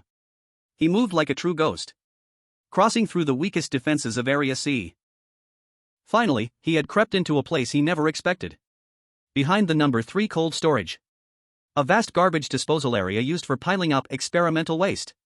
Here, the stench was overwhelming, filled with all kinds of unknown, rotting biological tissues and broken medical instruments.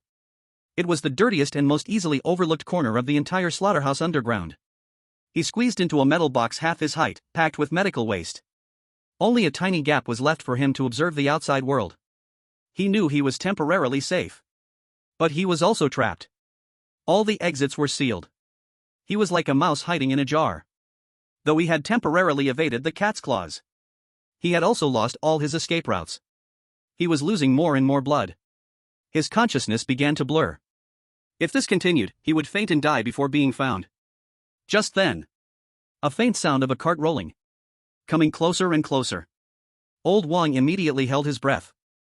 Through the gap, he saw a man with a scarred face, wearing a cleaner uniform. He was pushing a cart full of new waste, slowly approaching him. It was the enemy. Old Wang instinctively tightened his grip on the dagger. He was ready to make his last stand. However, the man's next action took him by surprise. The man stopped the cart next to the garbage box. Then, as if casually, he bent down. He picked up a piece of fallen gauze from the ground. In that moment, as he bent down, his left hand, facing all the surveillance blind spots, quickly made an extremely standard and ancient Human Alliance tactical sign language of the Army Special Reconnaissance Unit. The sign meant, "Friendly forces. Don't move. Follow my command." Old Wang trembled violently. It was that friendly force. He found me. That man was naturally Mole. He tossed away the gauze and stood up. Then he began to throw those stinky bags of waste from the cart, one by one, into the adjacent incinerator. His movements appeared normal, but his lips were silently moving with a very small amplitude. That was the lip language used by agents to convey confidential information. "Old Senior, don't make a sound. I am from Commander Lin's team. You're seriously injured and can't get out. Now listen to me. I will take care of you," Mole said as he picked up the last bag of waste.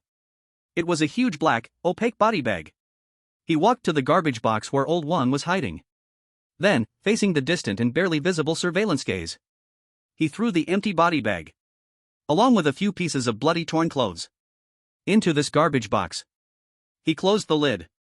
After doing all this, he pushed the empty cart and turned to leave, as if he had just completed the most ordinary garbage dumping job. In the garbage box, Old Wang looked at the body bag, which exuded a strong smell of formaldehyde. In an instant, he understood Mole's plan. A hidden plan, dark under the lamp. He did not hesitate at all. Using the last bit of strength he had, he crawled into that cold body bag, then pulled up the zipper. He disguised himself as a body about to be processed. Chapter 79, A Fight for Survival. The Clash of Top Agents. Inside the body bag, it was pitch black. The pungent smell of formaldehyde mixed with the stench of blood and sweat wildly irritated Old Wang's nerves. He lay in the cold heap of garbage, adjusting his breathing to a near-turtle breath state. He could feel his vitality gradually fading away with the blood leaking from his wounds. But he remained absolutely calm. He was betting. Betting that the friendly force he had never met could take him out of this cage of death. Time passed by second, each second felt as long as a century.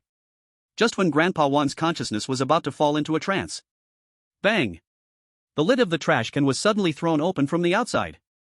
Next, two strong hands grabbed the trash can. They recklessly shoved the body bag along with a pile of mixed bloodied medical waste and torn rags into a larger, deeper double-decker cart. The lower level of the cart was where he was. The upper level was piled high with actual, stinking garbage. "Damn, another cart's come." A strange, disgust-filled voice sounded from outside. "Why is there so much waste these days? Red-haired sister's experiment must be at a critical stage. Less talk, hurry up and process it." Another voice urged. "If Boss Scarface sees us slacking off, we'll get scolded again." Grandpa Wang felt the cart begin to jolt as it moved. He didn't move, like a real corpse, letting them handle him. Soon the cart came to a stop. A wave of scorching heat wafted in through layers of garbage. The incinerator. They were going to push him into the incinerator along with this trash. Grandpa Wang's heart sank suddenly. Could it be, the friendly plan failed? "Hey!" At that moment, a hoarse, cold voice rang out. It was Mole. "What are you two pushing?" "Biao." "Biao, brother?" The two cleaners were clearly startled. "And, nothing, just a cart of waste cleared out from Area B." Mole had officially taken over the position of the knocked-out Biao by Gui, becoming the deputy patrolman of this area. "Waste?" Mole sneered and walked over to the cart. He didn't bother to dig into the body bags below that would expose him. He simply used the butt of his gun to casually poke at the top layer of garbage. Then, as if smelling something, he suddenly frowned. "Not right." His voice turned extremely chilling in an instant. "This cart of garbage has the smell of nitroglycerin." Nitroglycerin? The two men turned as pale as a sheet. They certainly knew that it was the smell of gunpowder. "Boss Scarface just ordered," Mole said nonchalantly without changing his expression. "He said that tonight's mouse is a dynamite expert. It's very likely that he hid tricks while escaping. We must strictly check everything coming out of Area B. Do you want to set off the whole incinerator as fireworks?" Don't, Biao brother." The two were so scared their legs went weak, they couldn't bear this responsibility. What should we do now? What to do? Mole kicked the cart. What else can we do? Of course, we isolate and investigate. He pointed to a nearby locked alloy storage room used for temporarily storing high-risk experimental products. Shove this cart in there untouched. No one is allowed to approach without my order. Wait until we catch that mouse and confirm safety before processing it. Yes. Yes. Yao brother is wise. The two men were like they had been granted a pardon, hurriedly pushing the heavy cart. They rolled it into the cold storage room and then click, the lock fell into place. All right, scram. Mole waved his hand. Go patrol elsewhere. Keep your eyes open. Yes. The two nodded and bowed, leaving. The entire garbage disposal area once again returned to silence. Mole glanced at the tightly closed storage room door. Then he turned and melted into the darkness. He knew he had bought Grandpa Wang the most precious thing, time. Though that storage room was a cage, it was also the safest shelter for now. Half an hour later. As the patrolling guards changed shifts, Mole appeared like a true ghost, silently reappearing at the door of the storage room. He didn't use a key. Instead, he easily pried open the lock with a piece of prepared iron wire. He slipped inside. The storeroom was pitch black. Old Senior. He lowered his voice. It's me. A slight rustling sound came from under the cart. Old Wang struggled to crawl out from the pile of stinking garbage. Well done, kid. He leaned against the wall, gasping for breath. Mole did not waste words. He stepped forward and pulled out a first aid kit from his pocket. Inside were not only the powerful coagulant hidden in his teeth, but also the bandages and disinfectants he had just taken from the slaughterhouse's medical room. He handed the syringe to Old Wang, then tore open the bandage and began to treat the deep wound, visible to the bone. His movements were professional and efficient. How did you find me? Old Wang asked hoarsely while injecting himself. That power outage was my doing. Mole answered without looking up. I damaged the circuit in Area B, creating chaos. The purpose was to force you to make a choice. Old Wang was stunned for a moment. Choice? Yes. Mole said in a deep voice. A true veteran has only two choices in that situation. Either take the opportunity to break out and rush to the nearest exit. Or. He raised his head, his eyes hidden in the shadows seeming to see through everything. Go against the tide. Use everyone's expectation that you would run outside. Instead, delve deeper into the base. Look for a complete black hole blind spot to hide.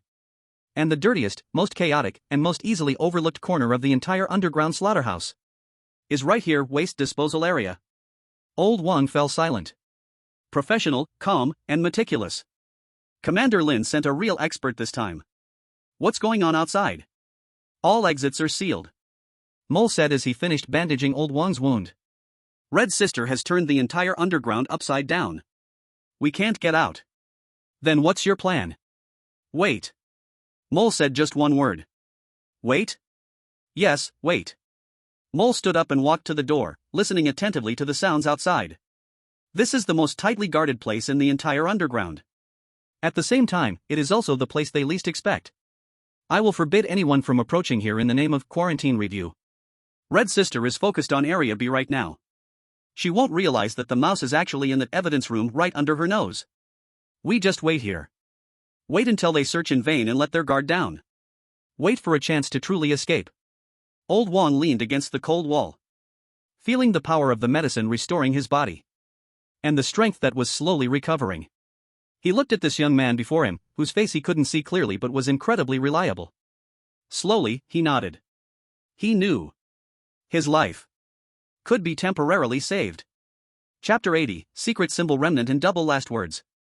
The next day, at 8 o'clock and 1 minute in the morning. Hive Apartment Building B, Room 703. In the common activity room of Team 7. The atmosphere was so oppressive it felt like it could drip with water. Lin Xiaoqi was hugging her legs on the sofa, her eyes red. Chen Hao was sitting at the table, trying again and again to call Old Wang's communicator, but all he received was the cold, busy tone. Li Fei was pacing irritably back and forth in the room. No. I have to go out and look for him. He suddenly stopped. Uncle Wang must have gotten into trouble. Where are you going to look? Chen Hao raised his head with a rough voice. The entire C-ring area is so big, are you going to run around like a headless fly? That's better than waiting here doing nothing. Everyone stopped shouting. Lin Xiaoqi cried out with a sobbing tone. Just then. Knock knock. A rapid knocking sound rang out.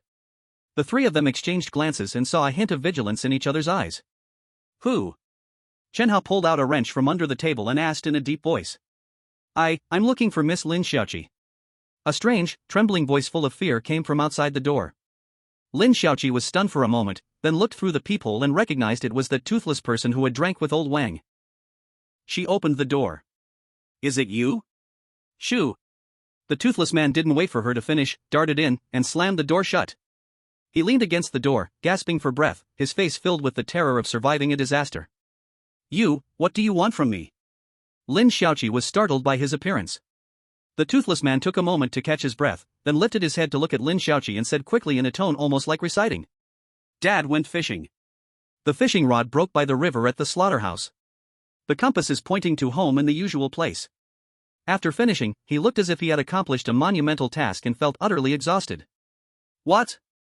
Lin Xiaoqi and Li Fei were completely confused. Wait. Chen Hao, who had been silent, suddenly spoke. His face turned extremely serious.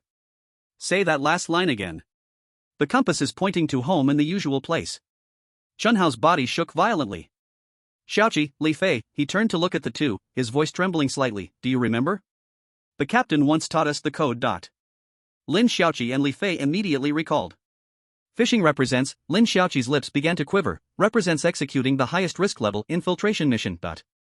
Fishing rod represents, Li Fei took over, his face deathly pale, represents himself. Then, the fishing rod broke. Chen Hao's voice was extremely hoarse. The three exchanged glances and saw the nearly overflowing fear in each other's eyes. The captain is in trouble. And it's serious. The location is at the slaughterhouse. Then, what about the last line? Li Fei asked urgently, what does the compass is pointing to home mean? The usual place refers to the safe house of the captain in Water Rat Maze. Chen Hao explained quickly. The compass should be that brass compass of his. Home, in our code, home refers to. He paused, his voice dropping even lower. Refers to the place to hide something. He is telling us to go to his safe house to find that compass. In an instant, a glimmer of hope ignited in the hearts of the three. The captain still left a backup plan. Half an hour later. In the dilapidated little house of old man Wang in the Water Rat Maze. Gu Yi also arrived. He was called over by Chen Hao using an emergency communication on his way back to the apartment. At this moment, the four gathered around the worn table in the center of the little house. On the table lay the brass military compass quietly. The needle was not pointing south. Instead, it was fixed in a special way by old man Wang. It pointed to a corner of the room covered with a worn carpet. The four of them worked together to lift the carpet and pry open the floor tile. A cold, waterproof metal box appeared before their eyes. Inside the box lay an old recording pen and a strangely shaped lighter they had never seen before. Chen Hao pressed the play button on the recording pen. Old man Wang's steady, hoarse voice, filled with fatigue, slowly echoed in the silent room. Children, by the time you hear this recording, I may not come back. Listen carefully, this matter ends here. No investigation, and definitely no thoughts of revenge. Just pretend this old bone of mine fell into the dirty river while drunk and fed the fish. Forget me, and live well like before. This is my final order to you as your captain. The recording paused at this point. Then old man Wang's voice sounded again, but this time it was deeper and more serious. The following words are not for you. If you still recognize me as your captain, then activate that lighter in the box. It will automatically contact someone you cannot afford to mess with. Hand this recording pen to him. Let him listen to the rest of the content. He will take care of the rest for us. Take care, children. The recording abruptly ended. The entire room fell into a deathly silence. Lin Xiaoqi could no longer hold back and squatted on the ground, crying suppressed sobs. Li Fei then smashed his fist hard against the wall, his knuckles instantly bloodied. Bastard! He gritted his teeth, his eyes red. What do you mean forget you? What do you mean live well? What the hell do you think we are? Chen Hao also stood there in a daze, tightly gripping the voice recorder in his hand, his knuckles turning white. Only Gu Yi remained silent. A long, long time passed. He took the voice recorder from Chen Hao's hand, moved the progress bar slightly forward, and continued playing. A brand new report, deliberately lowered in volume and filled with military terms, came out. Report to superiors, codename veteran calling command. After initial investigation, recent missing persons cases in Area C are all related to the slaughterhouse. The target organization is strictly disciplined, uses brutal methods, and is suspected of conducting some kind of human experimentation. There is likely a larger, religiously oriented secret organization behind it. According to intelligence, there will be an important internal gathering tonight related to a certain ritual. I will infiltrate alone to gather the specifics of the ritual and attempt to locate its upper-level personnel. The mission is of the highest risk. This recording is the last insurance. If I sacrifice, please use this as evidence to immediately raise the threat level of the slaughterhouse and launch further investigations. End.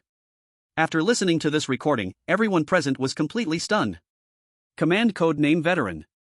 It turns out that the man who protected them all like a father, Old Wine, was actually a secret agent of the Human Alliance? And now, he went alone to the most dangerous place to stop a horrifying conspiracy. And he never returned. Gui turned off the recording. He raised his head to look at the team members, who were already dazed by shock and sadness. Don't tell Aunt Fong over there for now. He first thought of Lu Fong, who was still recovering. She can't handle this shock. Chen Hao and Li Fei instinctively nodded. So what do we do now? Li Fei raised his still bleeding fist and hoarsely asked. Are we really going to listen to the captain and do nothing? No. Lin Shaoqi suddenly lifted her head, dried her tears, and her eyes shone with unprecedented determination. The captain went to stop those bad guys. We can't just watch him go to his death alone. I agree. Chen Hao pushed up his glasses, a cold glint flashing beneath the lenses. The captain's order was for us to stay alive. But he didn't say we couldn't use our own way to bring him back. He pointed at the lighter. To activate it and report to the Human Alliance is the safest way. But by the time they react and send someone down, the captain might have already. He didn't finish his sentence. But everyone understood his meaning. I will go to the slaughterhouse. Gui finally spoke. He looked at the crowd and slowly said. I will bring him back. Then he added. His voice was cold and undeniable. Alive, we must see the person. Dead, we must see the corpse. Chapter 81, The First Confrontation. Alive, we must see the person. Dead, we must see the corpse. Gui's cold and resolute voice echoed in the silent small room. We will go with you. Li Fei was the first to react, grabbing the steel pipe in the corner, his eyes red like an angry young lion. Right. Lin Shaoqi also wiped her tears and stood up, her eyes full of determination. Chen Hao didn't speak, but his action of quietly packing the tools into his backpack already showed his attitude. Looking at the resolute expressions of the three, Gui felt a warm wave rise in his heart. But he knew this was not the time for recklessness. Taking these three to storm the slaughterhouse? That was not a rescue, it was an annihilation. But how could he make them stay here safely? To reason? Useless. These guys were currently filled with thoughts of family and revenge. The only way is to let them see that they have the capital to go alone. To see the power of the monster world, a force they cannot understand. Gui took a deep breath. He knew that some secrets needed to be revealed. No. Gui shook his head. You going will only become my burden. Yi, what are you talking about? Li Fei was anxious. Quiet. Gui's voice was not loud, but it carried an undeniable tone, instantly choking Li Fei up. He looked at the three of them and said slowly. We will act separately. He placed the cold, lighter-like, human connection device and the recording pen on the table. These two things left by the captain are our trump cards. Sending information to human connection and going to rescue people must occur simultaneously. He looked at Chen Hao. Aha, this task can only be done by you. Once we return to the hive, you will immediately try to activate this device according to the recording. This is a technical job, and the most important task. Chen Hao immediately understood Gui's meaning. His emotions quickly calmed down as he pushed up his glasses and nodded. I understand. Then, Gui looked at Li Fei and Lin Shaoqi. You two are responsible for assisting Ahao in preparing all the weapons and first aid supplies. Once Ahao contacts human connection, you must be ready for support at any time. But Li Fei was still unwilling. What about you? You're going alone? Yes. No way. Li Fei's stubborn temper flared up. I disagree. Uncle Wang. Li Fei. Gui interrupted him. He raised his head, and his eyes hidden in the shadows of the hood quietly looked at Li Fei. Do you think I'm going to die? Before the words fell, he slowly lifted his right hand in front of the three of them. Ka, ka, ka. A faint sound, like ceramics cracking, came from his hand. In the moment that froze the gazes of the three, His right hand transformed from skin to nail into a pale, smooth, model-like human hand without any fingerprints or pores. Then, that model hand began to squirm and change shape. Muscle fibers, skin textures, bone structures. Quickly reconstructing in a way that defied the laws of physics. A few seconds later, a hand identical to Li Fei's right hand appeared on Gui's arm. Size, skin color, even the fresh wound left from smashing the wall were perfectly replicated. The whole room fell into dead silence. Lin Xiaoqi instinctively took a step back, covering her mouth with one hand. In her big eyes, the hand that did not belong to Gui reflected an incomprehensible shock. Li Fei seemed to be frozen in place, staring blankly at the hand and then slowly raising his gaze to look at Gui. There was no fear in his eyes. Instead, there was a mix of realization and intense worry. He thought of his sister, of the bloody legends about weird props and manufactured arms. Those things could turn a person into a monster. Only Chen Hao. After the initial shock, he suddenly pushed up his glasses with a jolt. A sharp glint flashed in his usually placid eyes behind the lenses. He had already guessed that Gui had secrets. From the unbelievable ability at Iron Scrap Mountain, he knew that Gui was not an ordinary person. You. Li Fei's voice was incredibly dry, like sandpaper scraping against his throat. You also merged with that thing? This matter is very complicated. Gui slowly retracted his power, and his hand returned to its normal state. He looked at the three of them, each with distinctly different yet equally impactful gazes. Calmly, he said. Wait until I bring the captain back. I will tell you everything. Now. He picked up the map on the table. Let's proceed according to plan. At this moment, no one rebutted anymore.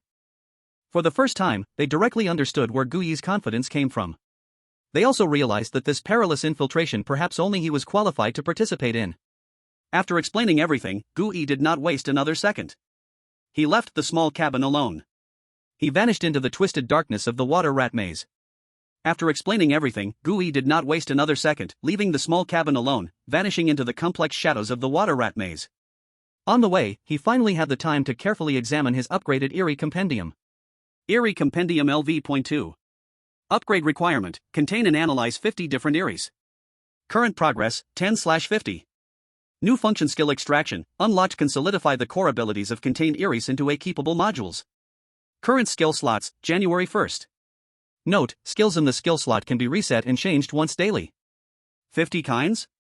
Gui looked at the new upgrade requirements and couldn't help but click his tongue. It seemed that reaching level 3 of the compendium was still far off. But the boost brought by LV.2 was tremendous. Containment limits skyrocketed. And a new function, skill extraction, was unlocked.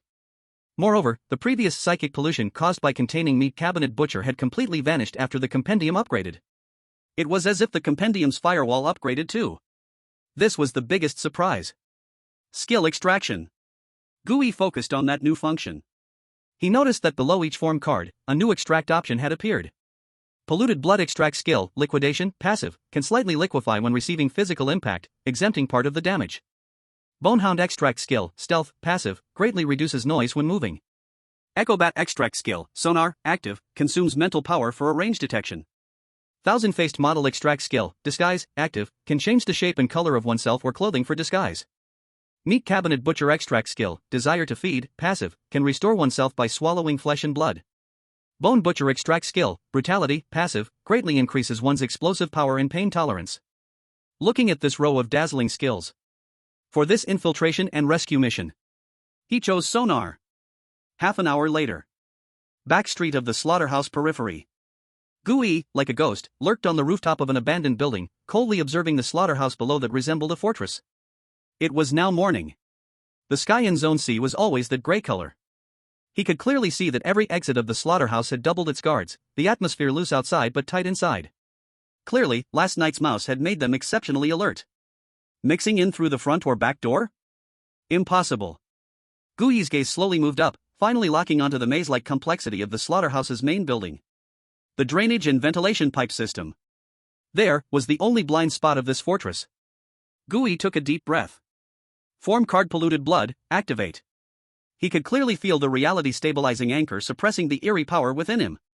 But after this period of hunting and devouring, his mental power had expanded considerably. Although the suppression still made him uncomfortable, he could clearly sense that it was much better than before, probably equivalent to consuming 200% of his mental power, now reduced to 150%. This level of consumption, he could still afford now. His body instantly liquefied, turning into an inconspicuous, dark red viscous liquid. Then, he silently flowed down the drainage pipe along the wall. Although Acrobat could fly, it was too large of a target and could easily expose him.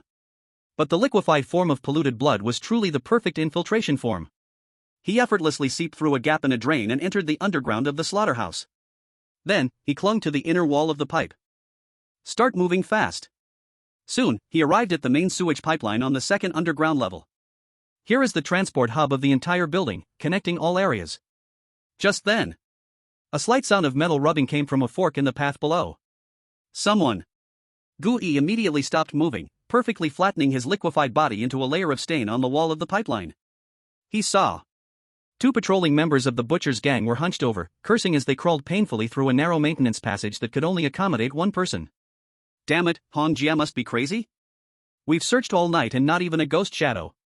Still making us crawl through this godforsaken pipe. Who can argue with that? Another person complained. I heard that the mouse has long vanished down the sewer.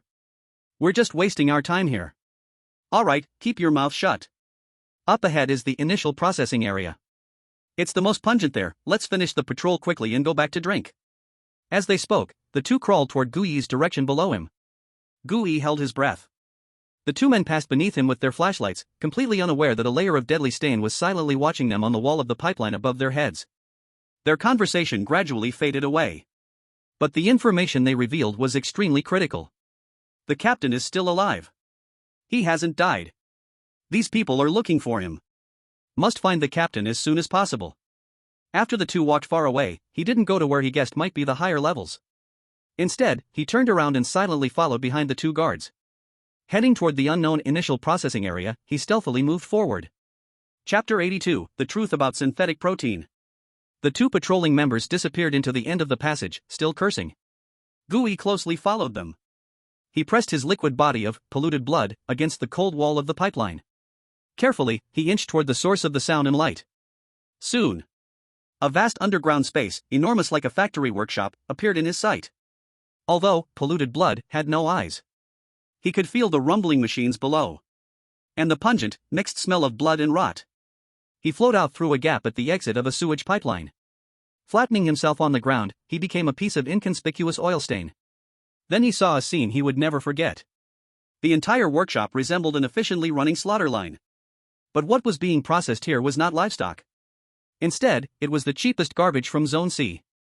Truckload after truckload of raw materials were pushed over by cleaners wearing thick masks. Then, expressionless, they dumped it all into a massive, blender-like machine located in the center of the workshop.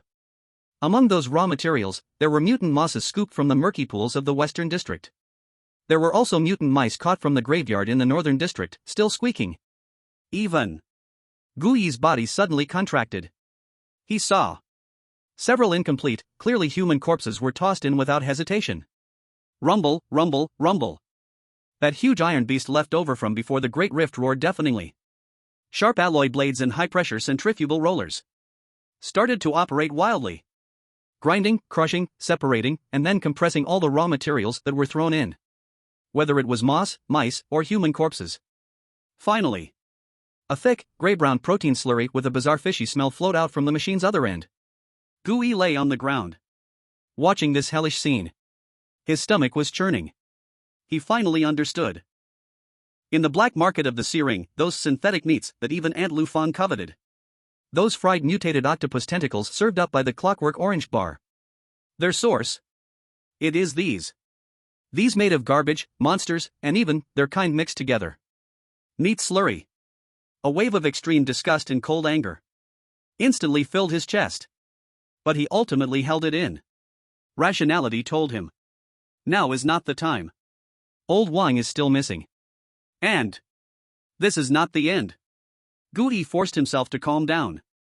He saw the raw slurry flowing out was not being directly packaged. Instead, it flowed along the grooves, gathering in a corner of the workshop. Then through a hidden, extremely thick pipeline underground. Being drawn away by a powerful suction. Unknown to where. Gui's heart raced faster and faster. He had an extremely strong premonition. Team Wang in the most core secret of the slaughterhouse may be at the end of that pipeline. He no longer hesitated. controlling his polluted blood liquid body. Like a dark red shadow, he silently glided toward that corner. Then in that murky, smelly, neat slurry flood, he found an inconspicuous whirlpool entrance. Without any pause, he completely submerged into it. Inside the pipeline, it was pitch black. The thick meat slurry wrapped around him, like icy hands belonging to the dead, constantly touching his body. Gu-yi could feel. These meat slurries contained residues of the obsessions belonging to those dead. Pain, fear, unwillingness, and endless despair. If an ordinary hunter were in such an environment, just the mental shock alone would be enough to drive him completely insane. But Gu-yi wasn't afraid, because he was now weird. He could even draw a trace of weak nourishment from these negative emotions to replenish his consumed mental energy. He did not go with the flow, but switched to a more suitable sonar bat form. Although in this thick liquid, he couldn't fly, but he could still activate sonar. Buzz. An invisible sound wave spread through the pipeline, although hindered by the liquid. But it was enough for him to outline the general direction of this food pipeline. Downward. It extended all the way down, crossing 3 underground layers, ultimately leading to an extremely spacious, huge, underground 4th layer. Spherical space. Gu-yi retracted the sonar. He transformed back into his polluted blood form, letting that powerful suction pull him toward the unknown end. Unsure how much time had passed, a faint light finally appeared ahead. It was the exit. Splash. Accompanied by a sound like a waterfall. Gu-yi, along with the thick meat slurry, poured out from the end of the pipeline, instinctively falling into a larger, more terrifying stomach. He quickly attached himself to a huge meat pillar resembling a stalagmite, raised his head, looked toward this so-called end. Then, he was completely stunned by the scene before him. Here was an enormous space, like an underground cave. The size of the space was almost equivalent to a hive apartment. On the dome of the cave, countless unknown fungi emitting a sickly green glow were embedded, illuminating the entire space like a ghostly realm. And in the center of the cave stood a gigantic shrine built of countless bones and steel, resembling some kind of evil god's altar. All the meat slurry waterfalls pouring down from the pipeline above ultimately converged here, then flowed into the deep, bottomless feeding hole in the center of the shrine.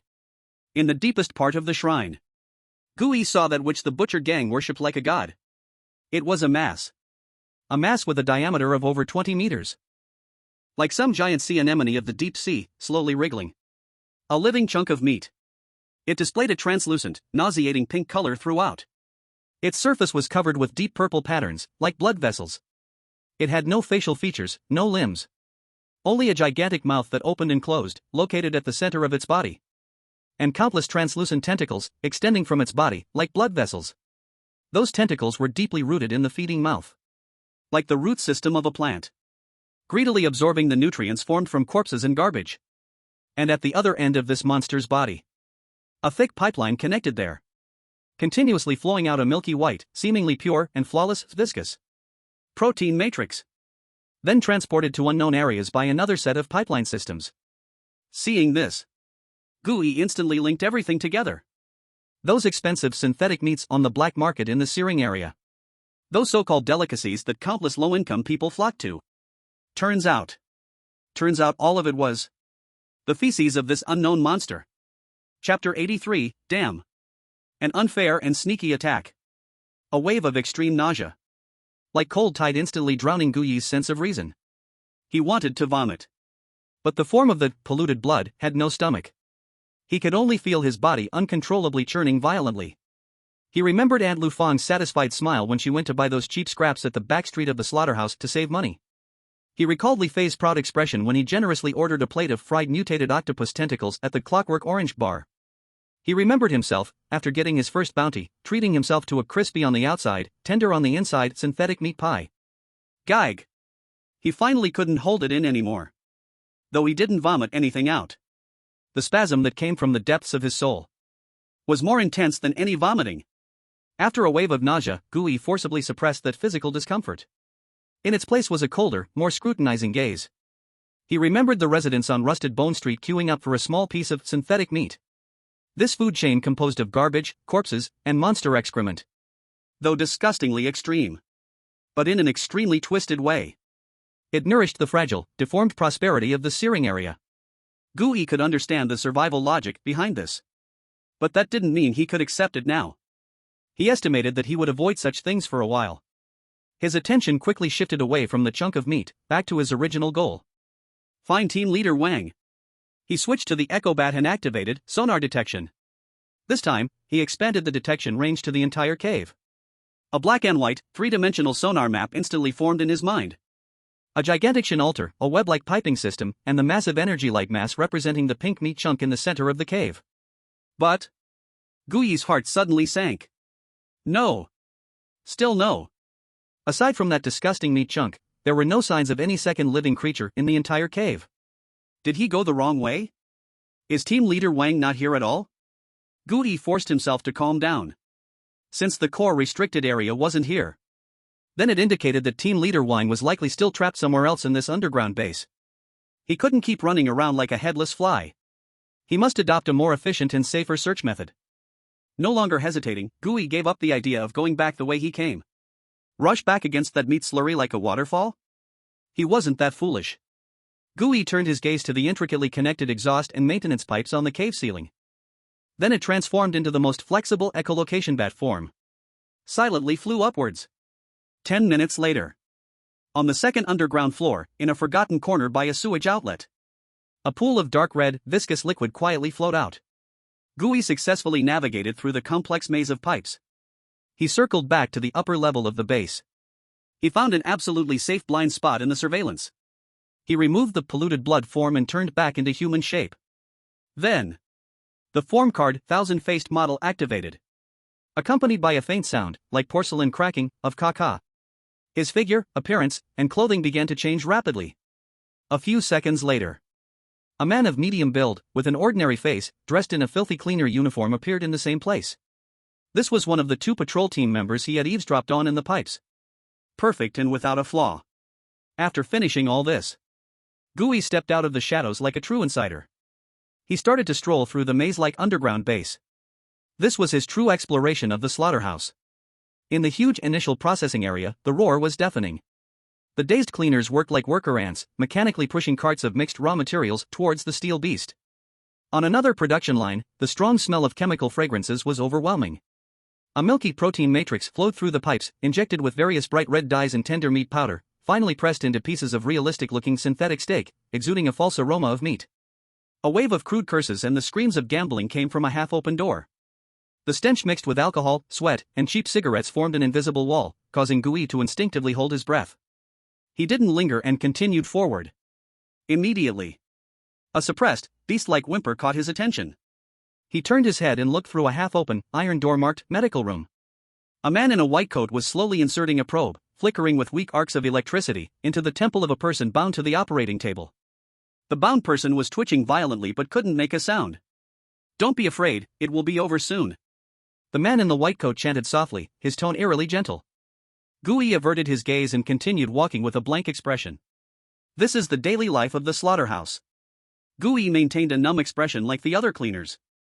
But his brain was like a precise radar, continuously activating the sonar. Again and again. He scanned every room and every passage he passed through in a small range. He was searching. Searching for that unique, life signal belonging to Uncle Wang. Underground second floor no. Underground first floor no. Employee dormitory area no. Just as Gui was almost ready to turn the entire base upside down, his sonar finally detected a faint yet incredibly familiar life echo in a corner he least expected. It was in the underground first floor, in the most remote, dirtiest waste disposal area. In a locked alloy storage room used to temporarily store high-risk experimental subjects. Found it.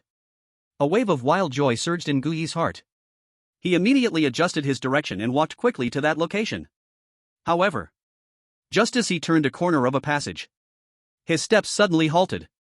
Not far ahead, a muscular man with a beast-like gaze was leaning against the wall, smoking. Behind him were two subordinates. Gui's heart leaped to his throat. He didn't know this person, but he could feel the cold, inhuman aura emanating from this man. It was completely different from all the butcher gang members he had encountered before. It was a kind of aura that was almost similar, belonging to a monster. Gui immediately lowered his head and stepped aside. He acted humble, not daring to look his superior in the eye. He wanted to pass unnoticed. The man seemed not to notice him. He continued to talk softly with his subordinates. Gooey held his breath and stepped past him, one step at a time. 10 meters. 5 meters. 1 meter. Just as he was about to brush past the man's boastful voice suddenly stopped. Gooey's heart skipped a beat. He did not stop, still maintaining his speed forward. Stop. A hoarse, oppressive voice rang out from behind him. Gooey's body tensed instantly. He slowly turned around. Still keeping his head down. Boss, what can I do for you? He asked humbly in the most standard cleaner tone. The man did not answer. He just walked over, step by step. He stopped right in front of Gooey, staring at him intently. Gooey could feel that gaze, as solid as substance, sweeping across him. As if it wanted to see through him, inside and out. Look up. The man said slowly. Gooey hesitated for a second. But he still slowly raised his head, revealing the face of the disguised cleaner. The man's brow furrowed. His eyes filled with confusion. No, something felt off. The strange core inside him was sending alarms. It warned him that this man before him was an extremely dangerous anomaly. But he couldn't see any flaws in his eyes. What is your name? The man asked in a deep voice. This was the final test. However, he never intended to wait for Gooey's answer. Just as he opened his mouth to attract Gooey's attention, he moved. That right hand which had been in his pocket. Like a venomous snake emerging from its hole. Fast as a bolt of black lightning. Without hesitation, it lunged at Gooey's heart, striking fiercely. Swish! His 5 fingers completely transformed at the moment of the strike.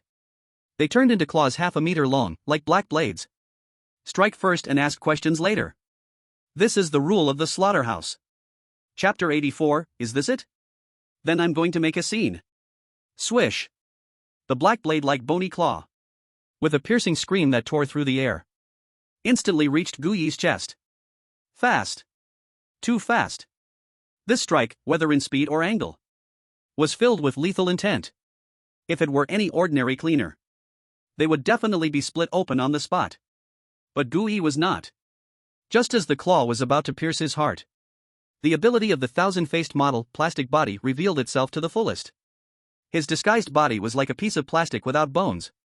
He abruptly leaned back, in a strange posture that no human could replicate, like a back bridge. He narrowly avoided this deadly strike. The sharp claw tip almost grazed the tip of his nose. The rush of wind made the black cloth on his face flutter loudly. Oh!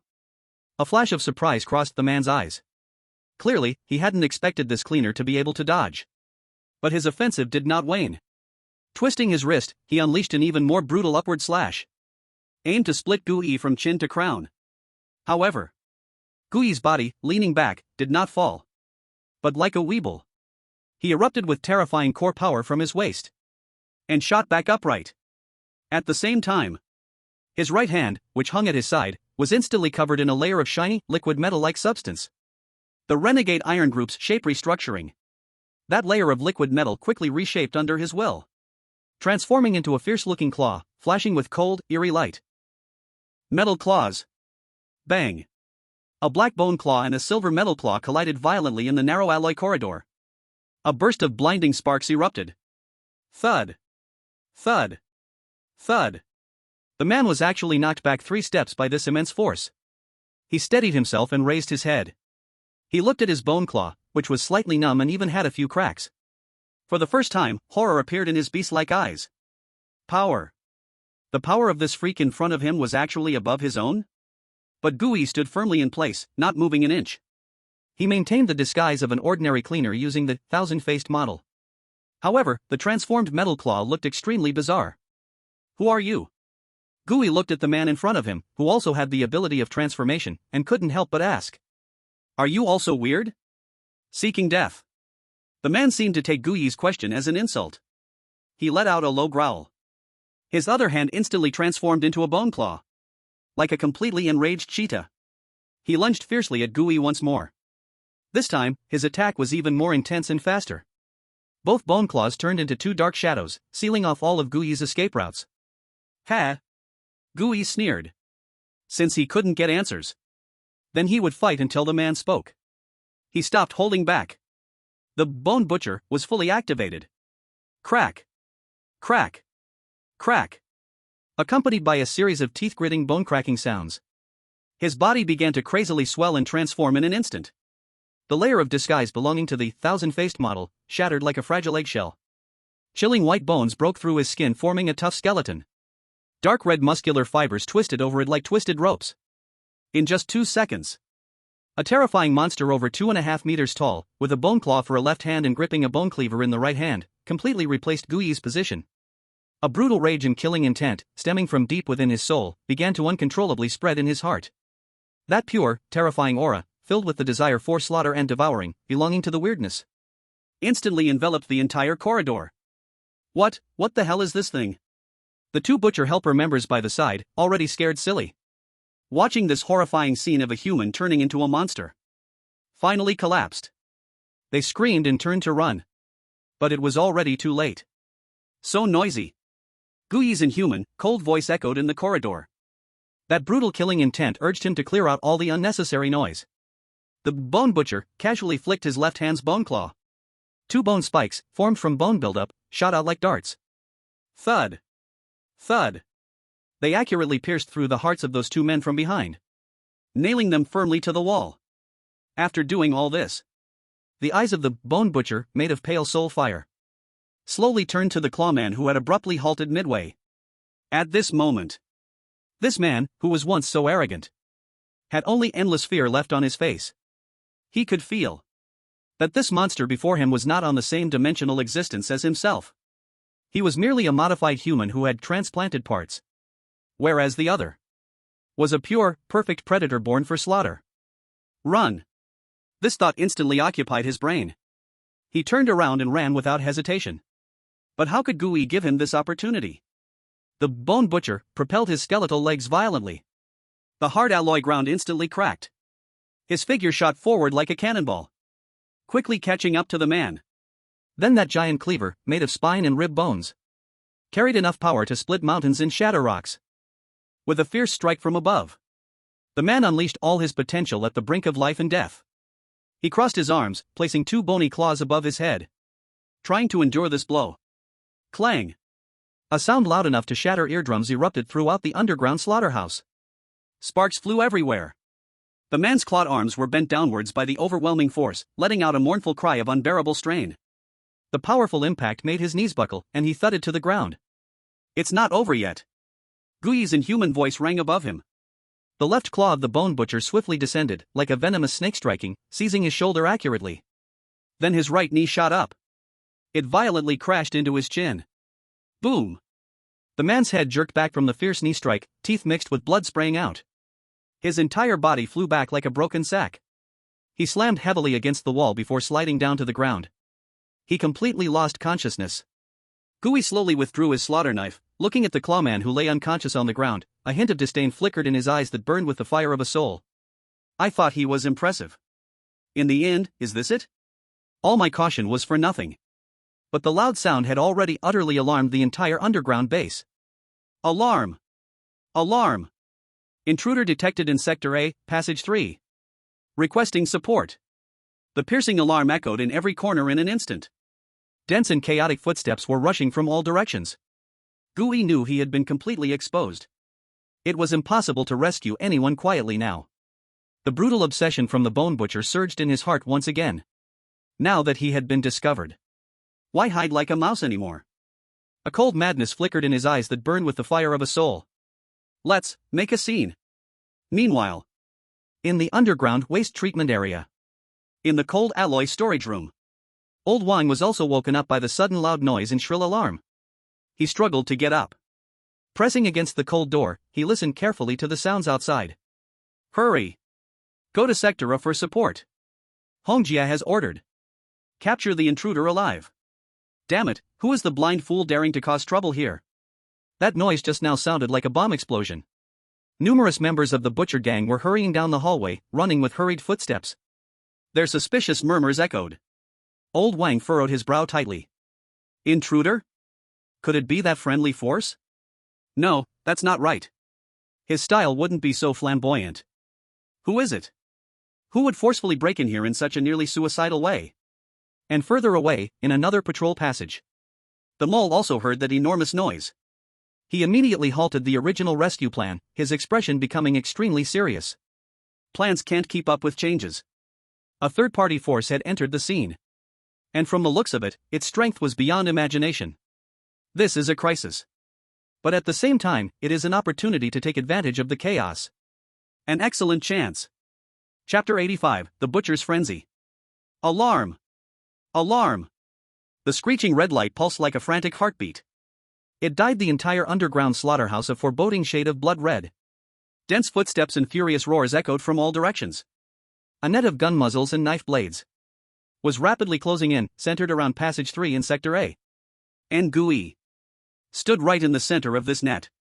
His vast and ghastly figure, made of bone butcher, in the flickering alarm lights, looked like a killing demon crawling out of hell. The brutal obsession that originated deep in the soul belonged to the butcher.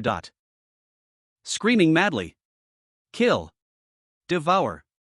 He hadn't felt this excited in a long time. Over there. Fire. The first to arrive was a group of 7 or 8 ordinary members of the butcher gang. As soon as they turned the corner of the hallway, they saw the huge monster blocking the way, and the 2 bodies nailed to the wall, and the bone claw boss who had passed out at the monster's feet, unaware of his fate. They were terrified by this horrific sight. But the strict gang rules made them too afraid to retreat. They could only instinctively pull the trigger in their hands. Tat tat tat tat tat. The raging metal storm instantly swept through the entire hallway. Countless orange-yellow shells clattered in the air. Bullets poured down like a torrential rain. They slammed heavily against the bone butcher. Poo poo poo poo. The high-speed rotating bullets tore through the tough muscle fibers and plunged into his body. Although most bullets were stuck in his hard bones, a few still dug deep, lifting sprays of dark red mist. Intense pain instantly spread throughout his body. Ha! However, Gui smiled. It was a smile full of brutality and madness, inhuman in nature. The pain did not scare him, instead, it stirred up a more primal, more ferocious hunger. It's my turn. His inhuman voice rose above the storm of bullets. In the next second, his figure vanished from the spot. Fast. Faster than the limits of anyone's vision. His massive body. In this narrow corridor. It was like a flash of white lightning. In an instant, he charged into the group of gunmen who were already stunned with fear. Then, a one-sided, bloody slaughter. Poochie. The bone knife made of spine swept past. A gunman's upper body flew out. Blood and guts gushed out like a broken fire hydrant. No. Another gunman, in terror, tried to back away, but was caught by the bone butcher's left-hand claw, grabbing his head. Crack. Like crushing a ripe tomato. Red and white splattered everywhere. Gui bathed in this warm rain of blood. Feeling the rich scent of blood hitting him, he felt no discomfort at all. Instead, there was a feeling of almost ecstasy. The hunger from deep within his soul surged again. He grabbed a gunman who wasn't dead yet, pushing the man's face, twisted with extreme fear, close to his own. He opened his tooth-filled, inhuman mouth, ready to bite into the man's neck without hesitation. Yes, just like that. A cold, deep, demon-like whisper suddenly echoed in his heart. It was the voice of the bone butcher. Eat him. Eat it all. Feel the power. Feel the joy. This is your true form. Gui's actions suddenly froze. He looked at the man in his hands, who was already so scared that he had wet himself, his eyes filled with pure terror. The fear in those eyes was like 2 sharpest daggers. In an instant, they pierced through his monster shell. What am I doing? Am I going to eat a person? Gui's consciousness screamed madly, resisting violently. Shut up. You coward. That voice suddenly became incredibly brutal and sharp. Without this power. Without a golden finger. What are you? Now you're here, pretending to show your pitiful, worthless compassion? Look at them. Look at those gun muzzles. If you didn't have this power, now, the one lying on the ground would be you. The one treated like garbage would be you. That cold voice cut through all his hypocritical weakness like a knife. Do you want to save that old man? Have you forgotten your purpose? These words struck him like a thunderbolt. In an instant, all of Gui's struggles and confusion shattered. Yes. I am here to save people. I am here to bring team leader Wang back. If you want to blame someone, blame yourselves for choosing to oppose me. If you want to kill me, be prepared to be devoured. In his eyes, burning with the fire of the soul, the struggle belonging to humanity slowly faded away. The madness belonging to the bone butcher surged up again. Just as he was about to be completely consumed by the beast within him. Another voice. A hoarse yet unwavering voice. Echoed suddenly in his mind. It was something old Wang had said to warn him a long time ago. Kid, remember. Some lines, once crossed. You can never turn back. Cannot turn back. Cannot turn back. These 4 words were like a thunderbolt crossing time and space, instantly extinguishing the rising flames of madness in his heart. Yes. The bottom line. One needs to have a bottom line. Even if this bottom line is low or ridiculous. It must exist. Otherwise, what is the difference from those beasts? Get lost. Gui roared in his heart with all his strength. That brutal obsession belonging to the bone butcher, which had been whispering in his ear, was surprisingly silenced by this stubborn will of humanity. Gui slowly loosened his grip. He threw the gunman, who had already fainted from fear, onto the ground. Then with one knife, he ended the other's life. He slowly raised his head. In his eyes, burning with the fire of the soul, a hint of rationality returned. This time, he had defeated his inner demon. Yet he also knew. He did not have many choices. Since he could not consume. Then, he would change to a more efficient way of handling it. He would no longer maintain the form of the bone butcher. Instead, with a thought, he switched to the form he had just contained, filled with devouring and regeneration rules. Morph card, meat cabinet butcher. Boom. An even larger, more bloated mountain of flesh giant instantly took the place of the bone butcher. Then, he reached out with countless arms forming tendrils. Active kitchen, activate. Those corpses that should have died suddenly began to thrash, change, and reorganize as if infused with life. Bones were forcibly broken. Flesh was brutally torn apart. Then, under a more advanced, more bizarre rule, they were stitched together, reassembled. In just a few seconds, 7 or 8 blood and flesh puppets, made of mismatched limbs and shattered organs, were hastily put together. And they staggeringly stood up from the sticky pool of blood. They had no reason, no pain. Only the most primal attack command given by the meat cabinet butcher. Go. Gui's deep voice echoed in the corridor. He commanded this cannon fodder legion he had created himself. Towards the increasingly approaching figures at the end of the corridor. Launched a counteroffensive. At the same time. In the underground waste disposal area. In the cold alloy storage room. Old Wang and the mole were startled by the sudden alarm and the distant loud noises. What happened? Old Wang leaned against the wall and stood up. His injuries had stabilized for the time being. I don't know. The mole pressed against the door, listening attentively to the commotion outside. It seems like there's a fight in Area A, and it's quite intense. Just then. Attention all patrol teams. Attention all patrol teams. The broadcast outside the storage room suddenly blared. It was the angry voice of the scar-faced man. Immediately abandon your posts. Everyone go to Area A, Passage 3 for assembly. Red Sister has ordered. No matter what, block that monster. The broadcast abruptly ended, followed by a more chaotic sound of footsteps rushing towards Area A. Opportunity. Old Wang and the mole exchanged a glance. They both saw the same message in each other's eyes. No matter who that monster is, he has created a rare opportunity for them. A vacuum period of defense. Go. The mole no longer hesitated. He peered outside to confirm no one was there, then immediately helped the still somewhat weak Old Wang out. Where are we going? Old Wang gasped. Upward. All the exits have been sealed. The mole spoke quickly and calmly. The only way to survive is below. Below? Yes. The mole's eyes sparkled with wisdom. All the wastewater and blood from the entire underground base eventually converge in one place, the sewage main valve on the 4th underground level.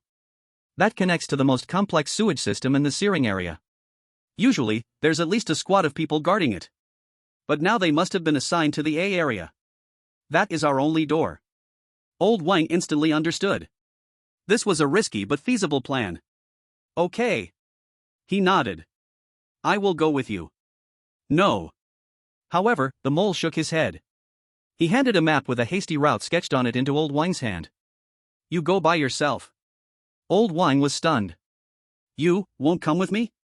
My mission is to lie low. The mole spoke very calmly. I am a nail driven in here. I won't go anywhere unless ordered to evacuate. He pulled out a small, disposable signal jammer from his pocket. And a high-energy nutritional bar. He handed them both to Old Wang. There are 3 surveillance points from here to the sewage main valve. The jammer can help you block them for 10 seconds. The nutritional bar can help you regain some strength. The rest of the journey will depend on you, old veteran. Old Wang looked at this young man, whose face he could barely see. He felt an indescribable, complex emotion rising within his once calm heart. There was admiration. There was respect. And a trace of comfort belonging to a veteran, like a legacy. He did not say another word. He simply patted the mole's shoulder heavily. Then took the items and turned, like a true ghost, vanishing into the only path to deeper darkness. The mole watched Old Wang's figure disappear. Then turned calmly. He picked up a discarded submachine gun from the ground. And walked towards the A area, where shouts and killings echoed. He was going to play his role well. An assistant to the patrol team going to support, loyal and devoted. Chapter 86, I Want to Fight 10. Big chapter. Everyone back the hell off. Back off. The communication channel rang with Red Sister's shocked and furious scream. Those ordinary gang members, already scared to death, felt pardoned and scrambled backward. The narrow corridor was now covered with a writhing carpet made of twisted flesh and severed limbs. More than a dozen companions, who had just been alive moments ago, had now become fearless flesh puppets. In the center of those puppets, a giant mountain of flesh, over 4 meters tall, composed of countless swollen limbs, slowly turned its headless body. Waste. In the monitoring room, Red Sister trembled with rage as she stared at the devil-like figure on the screen.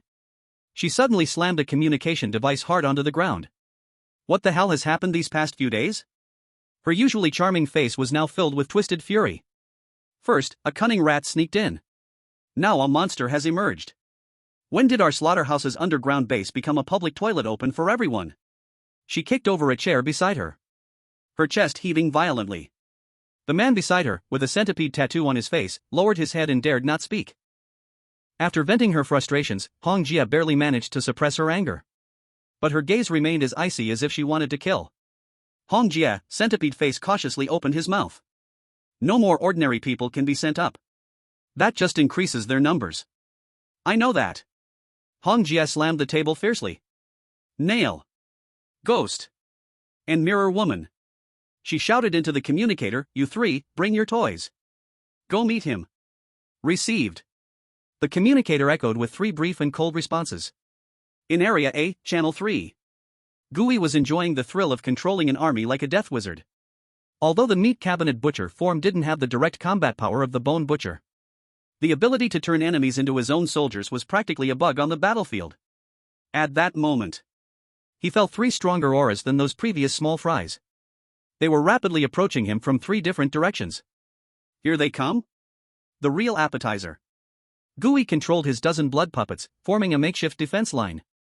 And he retreated behind the defense line. Whoosh! Without any warning, a dark shadow, like a poisonous snake, shot out from the corner of the left wall. It did not attack Gui's body. Instead, it instantly pierced through the core, the controlled heart, of 3 blood puppets. Those 3 puppets merely twitched once, then collapsed, turning back into a puddle of flesh. At the same time, in the corner of the right passage, a figure wrapped in a gray cloak silently emerged. He opened the pocket watch in his hand. Buzz! An invisible wave instantly enveloped a woman dressed in a tattered dress, holding a life-sized mirror beside him. The mirror woman, whose body was moving slowly, instantly turned into an afterimage, holding that strange life-sized mirror. With an almost imperceptible speed, she dashed to the front line of the battlefield. Then she aimed the mirror at the remaining 10 blood puppets of Gui. Kaleidoscope. She coldly uttered 3 words. The mirror's surface instantly split into countless small diamond-shaped fragments. Each piece reflected the figure of a blood puppet. Immediately after, those fragments began to rotate, replicate, and overlap wildly. And those 10 blood puppets, which should have followed Gui's commands, actually began to spin wildly in place as if they were drunk. They even started attacking each other. Their mental link was completely disturbed and distorted. Clear. Accelerate. Control. The 3 of them only took an instant to coordinate and utterly dismantled Gui's seemingly numerous cannon fodder army. After dealing with the cannon fodder, the 3 elites immediately locked all their attack targets on him. Nail's shadow spikes crazily burst from all the shadows beneath his feet, restricting his movement. The ghost's pocket watch opened again, and this time, it was delay. And Mirror Woman aimed the mirror that had returned to its original state at him. Gooey immediately controlled the massive body of the neat cabinet butcher, attempting to dodge and counterattack. But soon he discovered the biggest weakness of this form. Too slow. And too fragile. Its defense could not compare to the unfettered Iron Brigade, or Bone Butcher. Put. A shadow spike that emerged from a blind spot easily tore open one of his thighs on the meat mountain, spraying blood and flesh. Although it would soon regenerate in the active kitchen, the feeling of constantly bleeding was extremely unpleasant to Gooey. He swung the massive butcher knife, wanting to chop down on the ghost that was darting around. But under the influence of the delay field, every attack of his felt like slow motion, easily dodged by the opponent. Damn it! Gooey cursed inwardly. He knew that if he continued in this form, he would only be kite flyered to death. Since the mage couldn't play anymore. Then, let's bring the warrior on stage. Roar! An even more violent and colder roar exploded from within the meat mountain. Gooey no longer hesitated. He directly switched forms. Form card, Bone Butcher, activate. The bloated and massive meat mountain quickly deflated and shrank like a punctured ball. Replaced by was a skeletal war god made of ominous bones, covered in dark red muscle fibers, filled with explosive power. He can still transform? This scene stunned the three elites for a moment.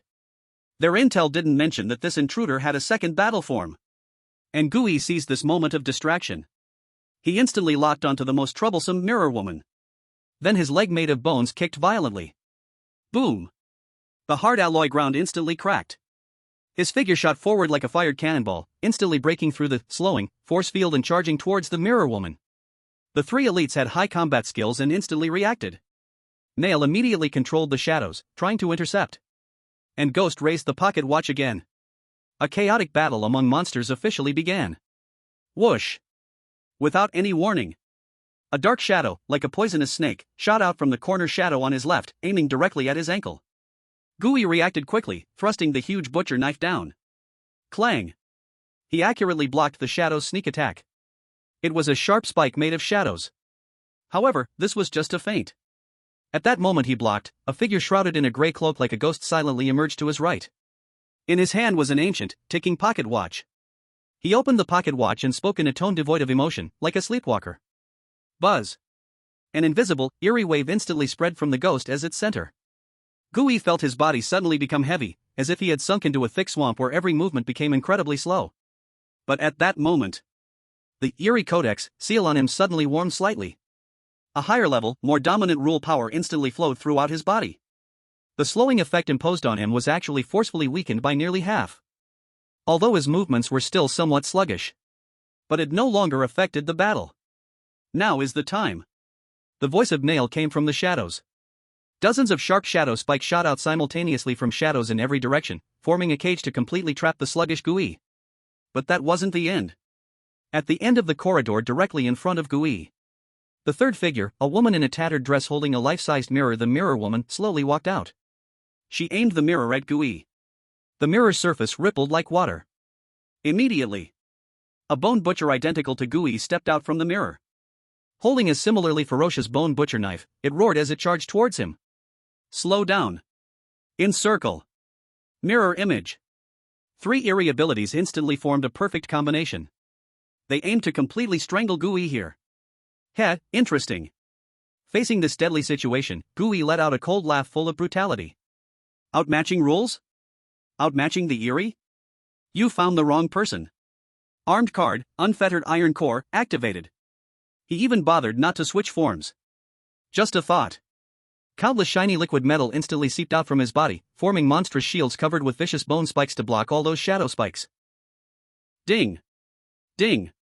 Ding! Ding! Ding! Suddenly, facing the rushing mirror butcher, Gooey advanced instead of retreating. His right hand's bone cleaver smashed down. Ding! Two giant bone blades clashed violently, sparking blinding flames. The power of the mirror was unexpectedly on par with the real thing. Got you. At that moment, the cold voice of the Mirror Woman echoed. Her mirror released a brilliant light, and a powerful suction force came, trying to drag Gooey's body into the mirrored world. But she miscalculated one thing. Gooey's ability was far from fully revealed. Armed card corroded hand activated. Gui's left hand's bone claws suddenly opened wide. A pale, decaying phantom of a severed hand instantly emerged from the catalogue. Then, like a living creature, it directly covered the grim bone claws of the bone butcher. Crack! Crack! Crack! The two differently shaped claws perfectly merged in an instant. They formed a brand new, even more terrifying monster arm. That arm had the savage skeleton of the bone butcher and was covered on the surface with a layer of pale skin that constantly emitted black mist, like the corroded hand. Its 5 fingertips turned pitch black as if they could drip with venom. Compound armed grip of decay. Gui slammed that newly born arm, full of decay and death power. He pressed it hard against the nearby alloy wall. Sizzle! The incredibly sturdy wall was instantly corroded, like ice under the blazing sun, forming a huge gap, revealing numerous circuits and pipes. Then Gui grinned. That giant bone cleaver whipped hard and struck that exposed, extremely thick, high-pressure steam pipe. Hiss! The scorching, white steam, hot enough to instantly burn a person, gushed out like a flooded dam from the gap. In the blink of an eye, the entire passage transformed into a hot sauna room where one could not see their own hand. Ah! My eyes! Damn! My vision is blocked. The 3 elites were instantly thrown into chaos. The ghost staggered backwards from the scalding steam. The nail couldn't activate its ability due to the loss of light and shadow. And the mirror woman's mimicry mirror was also obstructed by the visual barrier, causing the mirror butcher to become stunned and then dissipate into nothingness. It's over. Gui's voice echoed in the white steam like the call of a reaper. His eyes, burning with the fire of the soul, shone like 2 bright ghostly lanterns, clearly locking onto the already disoriented prey. However, just as he was about to unleash his fury, the ghost suddenly crushed the pocket watch in his hand. Time shattered. Boom! A more violent force of rules exploded instantly. Not slow, but teleport. His body became illusory, vanishing from the spot. On the other side, the nail let out a low growl, completely merging into a small shadow on the ground, breathless. Only that mirror woman was the slowest, letting out a scream as Gui's blade sliced her back. But her body shattered into countless pieces of glass at the moment of being struck.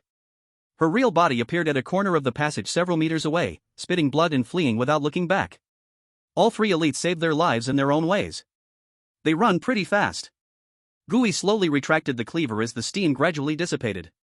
Although he couldn't keep them. But this battle also gave him a better understanding of these so-called elites. In the monitoring room, Hongjia watched the screen, where the 3 were fleeing in a sorry state, 1 seriously injured and 2 unable to fight again. Her face had turned extremely pale. Trash! She bit her lip, a look of extreme reluctance and pain flashing in her eyes.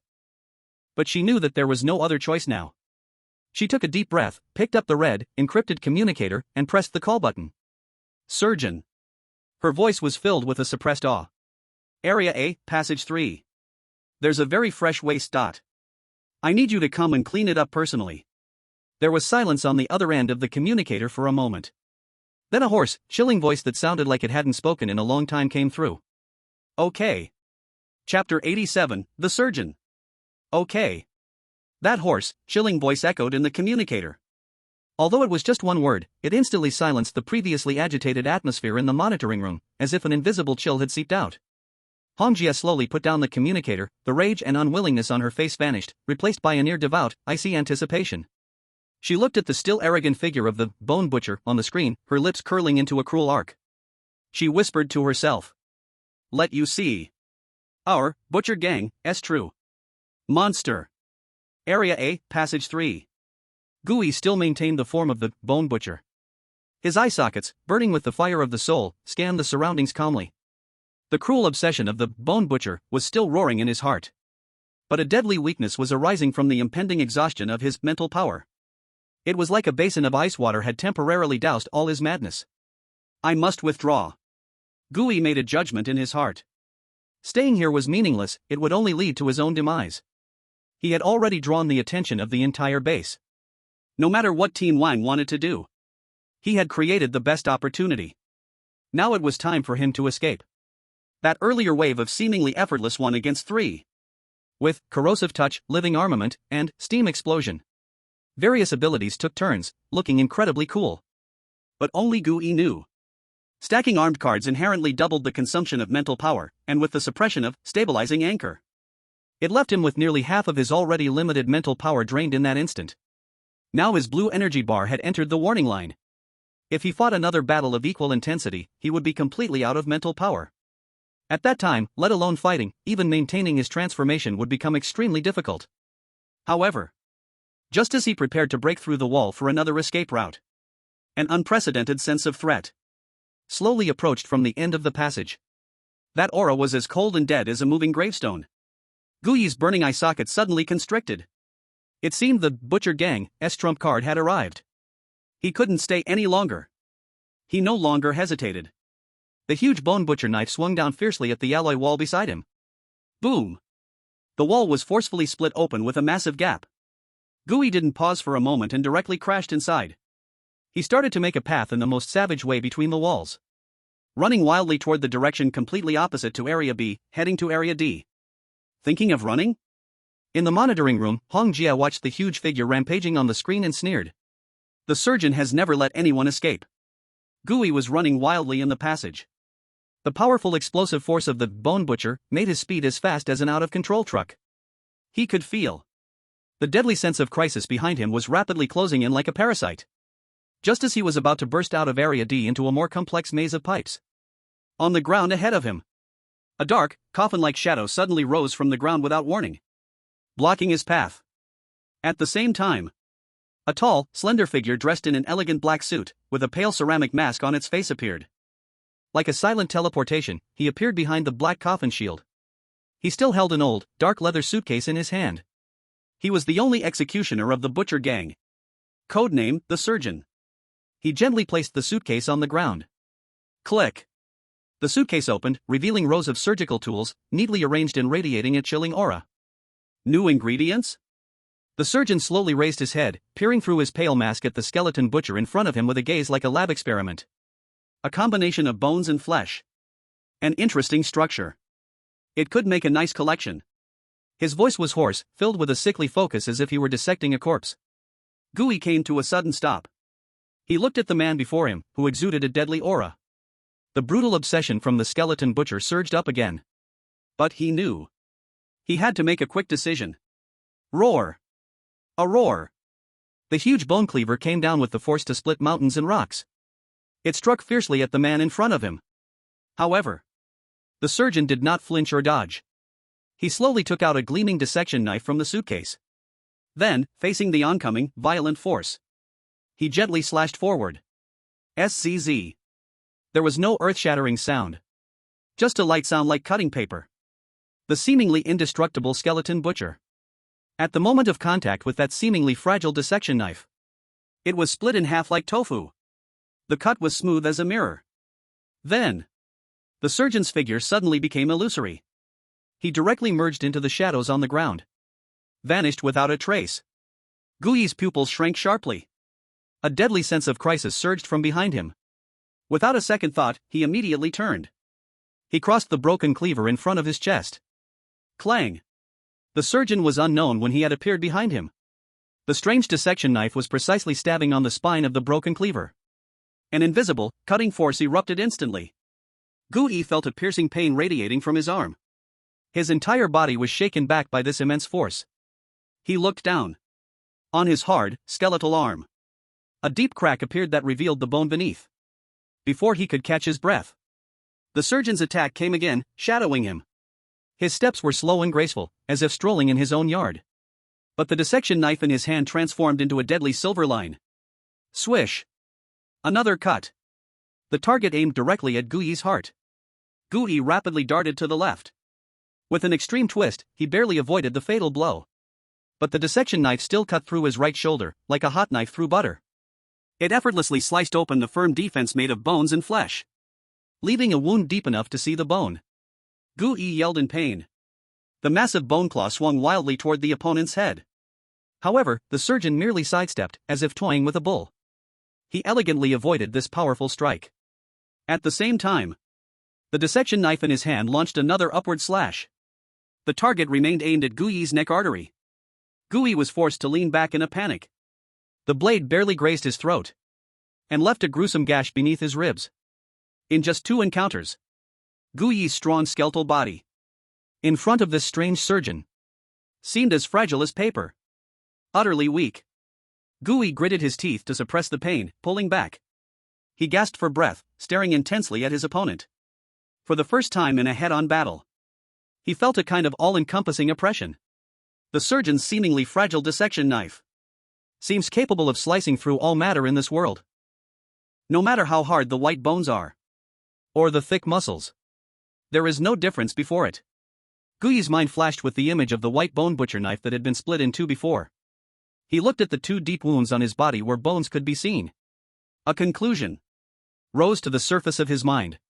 This guy's strange ability is ignore defense? Chapter 88, didn't expect this, did you? This is my escape route. Ignore defense? This thought struck Guyi's mind like a cold lightning bolt. He looked at the crack on his arm that was still throbbing with pain. He looked across at the surgeon who had melted back into the shadows like a ghost. A long-lost sense of crisis instantly enveloped his body. He couldn't defeat him. Guyi immediately made a judgment. Whether it was the ability to move through shadows like a ghost, or that strange cutting power that could ignore defense, both had surpassed the range he could currently counter directly. Worse still, he could feel the mental power within him. His blue bar wouldn't last much longer. If he kept fighting, it would lead to his doom. He had to run. Guyi no longer hesitated. He violently threw the half-broken knife toward the position where the surgeon might appear. Then he turned and ran. However, he had just run less than 10 meters. A pitch-black shadow silently grew from the ground ahead of him. The surgeon stood like an unscalable black mountain, silently blocking his way. The surgery isn't over yet. His emotionless voice slowly rang out. The ingredients can't run away from the operating table. As he said this, he raised the gleaming scalpel once more. Guyi stopped in his tracks. His back was already soaked with cold sweat. He knew he couldn't escape. The opponent's speed was far beyond his own. No matter which direction he ran, he would be easily intercepted using that strange shadow transit. He couldn't win in a direct fight. He couldn't escape. This was a perfect deadlock. Ha ha ha. However, in this desperate situation, suddenly, a deep and hoarse laughter erupted from the huge head of his bone butcher. The surgeon's movement to attack slightly halted. His brows furrowed beneath the mask. He didn't understand what this prey forced into a desperate situation was laughing about. Do you know? Guyi slowly turned around. His eye sockets, burning with the fire of the soul, stared intensely at the cleaner. There was no fear in his gaze, only a crazed look of a gambler. What I hate the most is when others point a knife at me. Because everyone who has pointed a knife at me has already died. Before his words fell, a completely different, eerie aura filled with mockery and twisted rules suddenly erupted from Guyi's body. He actually took the initiative to release the bone butcher form. He transformed back into the guise of the cleaner, wearing a gray jacket, a hood, and black cloth. Then, he poured the little remaining mental power into the mysterious card in the strange compendium that he had only used once. Rule card, the game of hide and seek, activated. Buzz. An invisible wave of malicious rules instantly locked onto the cleaner opposite him. The surgeon's body suddenly stiffened. In his calm mind, without warning, a playful yet eerily sinister child's voice rang out. The game is about to begin. If you're found, you'll have to accept the punishment. 10. 9. What is this? For the first time, a trace of horror appeared on the surgeon's eternally icy face. He didn't know what the rules of this game were. He also didn't know what the so-called punishment was. But his eerily grafted hands were frantically sending him a dangerous signal. Danger. Deadly danger. 8. The countdown in the mind continues. What did you do? The cleaner stared hard at Guyi, and for the first time, there was a hint of fear. Just a game. Guyi smiled. He smiled like a devil inviting others to hell. He slowly raised his right hand, pointing at the surgeon. Then, now it's my turn to be the ghost. 7. As he spoke, he switched to his fastest form. Unbound iron group living armor. He did not transform into a heavy giant form. Instead, he concentrated all the metallic material in his legs. Crack. Crack. Crack. Silver liquid metal instantly covered his legs. And under his will, it rapidly reshaped and transformed, forming a sleek, beautiful exoskeleton with faint energy currents shooting from the joints. 6. Guyi took a starting position like a sprinter. His legs, wrapped in power skeleton, instantly tightened. An explosive power was crazily accumulating. The corners of his mouth hidden under the black cloth curled into a mad arc. It seemed that in the next second, he would turn into a silver lightning bolt, charging forward to slam that countdown hand onto the surgeon's face. 5. Faced with this unknown and threatening rule attack, the surgeon made the most instinctive and correct choice. Create distance.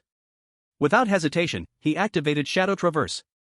His figure instantly merged into the shadows and appeared 50 meters away, maintaining what he considered an absolute safe distance from Gui. However, he waited for a second. That madman in the sprinting position did not rush over. He still crouched in place. That mocking smile on his face seemed even more pronounced. Not good. He was outsmarted. The surgeon instantly reacted. But it was too late. 4. Goodbye, Gui said softly. Then the power skeleton that had stored all its strength exploded. Boom! The alloy floor beneath his feet instantly cracked like a spider web. And his figure transformed into a silver lightning bolt almost invisible to the naked eye. But the direction was not forward, but toward the back. He sprinted toward the nearest sewage pipe entrance he had secretly planned using sonar with a speed beyond human limits. How dare you! The surgeon roared in rage. He was played. Completely toyed with by a prey in his eyes. He immediately activated Shadow Traverse to pursue. But Gui's explosive speed was simply too fast. 50 meters. In the blink of an eye. Just as the surgeon was about to emerge from the shadows, Gui had already reached the dark and deep sewer entrance. He did not slow down at all. In midair, he cancelled living armor form. Then activated his most perfect life-saving form. Form card polluted blood. Splash. His body completely liquefied as he hit the ground, turning into an unnoticeable, dark red viscous liquid, quietly flowing into the sewage-filled entrance, completely disappearing into the dark, labyrinthine sewer. The surgeon appeared next to the sewer entrance. He looked at the unfathomable darkness and the strange, weak aura that had long merged with the filth. In the end, he still did not chase after it. He slowly straightened up. The cursed childlike countdown in his mind finally disappeared. He looked down at his empty hands, then glanced at the smashed passageway in the distance. In his cold eyes behind the mask, for the first time, a trace of emotion called interest appeared. Interesting mouse.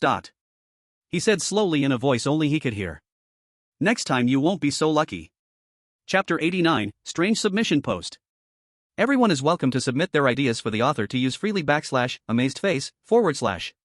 Even the author's inspiration can run dry during creation. Readers who love this book are welcome to submit their own strange ideas according to the book settings with the following.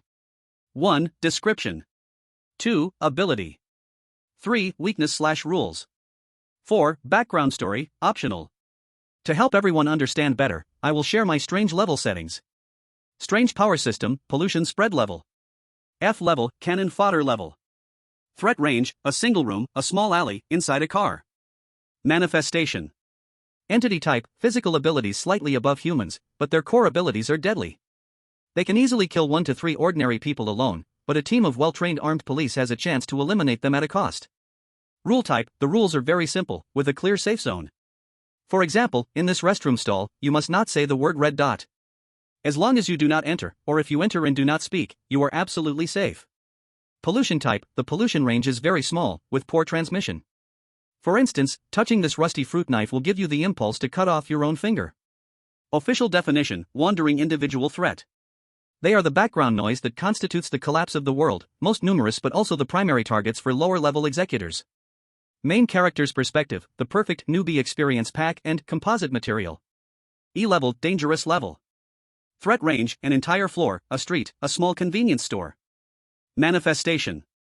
Entity type, physical fitness far exceeds humans, starting to show special abilities. For example, the Shadow Stalker that can teleport in the dark, requiring an armed squad with special equipment to counter. Rule type, rules start to become mandatory and complicated. For example, in this apartment building, after midnight, any sound you hear must be mimicked, otherwise it will come to find you. You cannot avoid it by simply not participating. Pollution type has active transmission ability. For example, a ghost call ringtone that spreads through text messages, anyone who hears it uncontrollably calls the next person in their contact list. Official definition, regional fixed threat. Requires the deployment of formal executor teams, 3 to 5 people, for handling or containment. Main character's perspective, a formidable enemy that must be taken seriously in the early stages, capturing it grants core skills. D level, disaster level. Threat range, an entire residential building, a school, a subway station. Manifestation. Entity type, has regeneration abilities or various attack forms. Ordinary firearms are completely ineffective. For example, the Waterborne Collective, composed of countless drowned souls in a school pool, can regenerate infinitely as long as there is water. Rule type, forms a rule-closed loop, creating a small, distortion zone. For example, a never-ending movie theater, where people entering are forced to play movie characters, following a twisted script to death, resetting after each round, eternally. Pollution type, pollution begins to affect cognition. For example, a forbidden book that constantly self-replicates, those who read it will firmly believe the world is fake and begin attacking those around them to help them break free. Official definition, minor disaster event. Once it occurs, surrounding neighborhoods must be evacuated immediately, and a strike team composed of experienced executors is dispatched to handle it, with a very high casualty rate. Main character's perspective, the boss guarding the path of growth in the midterm, capturing it can reshape its core combat power dramatically. C level, city collapse level. Threat range, a large shopping mall, a community, an urban area. Manifestation. Entity type, giant size or capable of affecting the environment. For example, a ruined city giant, towering several dozen meters, composed of rebar, concrete, and corpses, causing small earthquakes with each step. Rule type, distorts reality, creating a stable domain. Foggy town. The whole town is covered by thick fog, the internal spatial structure is completely chaotic, and it has given birth to its own unique rules of survival. Pollution type, the pollution begins to have a meme characteristic, it can kill through information transmission. For example, do not think of the red butterfly. Once you imagine its form in your mind, it will crawl out from your brain. Official definition, major disaster event.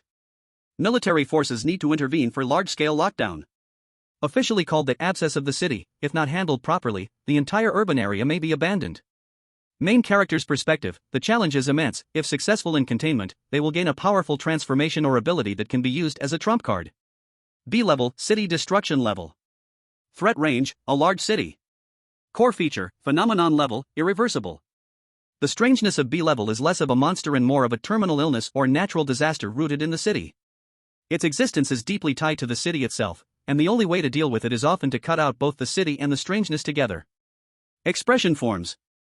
B level strangeness is no longer a monster or a rule, it is a phenomenon, a natural disaster. Entity type, mother of thousands of offspring, a massive flesh mass that occupies the underground of the city. It does not actively attack, but it continuously produces thousands of D-level and C-level anomalies, gradually digesting the entire city from within. Rule type, eternal sunset, locks an area as a domain, plunging the entire city into eternal darkness, enhancing all anomaly powers by more than 10 times. Pollution type, aphasia plague, a pollution that spreads through the air. All who inhale it will gradually lose their language ability, ultimately forgetting even the thought of thinking, becoming mindless husks. Official definition, highest level containment protocol. Conventional methods are meaningless. The only thing to do is to sacrifice the entire city before it fully erupts, employing strategic weapons, like cloud exploders, thermobaric bombs, or more mysterious anomalous containment objects to attempt to completely format it. Bystander perspective, a legendary existence. A level, national disaster level. Threat range, a province, a region, or even a small country's moving domain. Core feature, mobile natural disaster, unable to contain. If B level is a fixed urban terminal illness, then A level is a walking super plague. It is no longer limited to one location but moves and expands, and its very existence constitutes a strategic level threat to the core of a nation. Conventional lockdowns and isolations are useless against it. Expression forms. Entity type, King of Patrol. A giant silhouette composed of shadows and thunderstorms, towering over a kilometer high.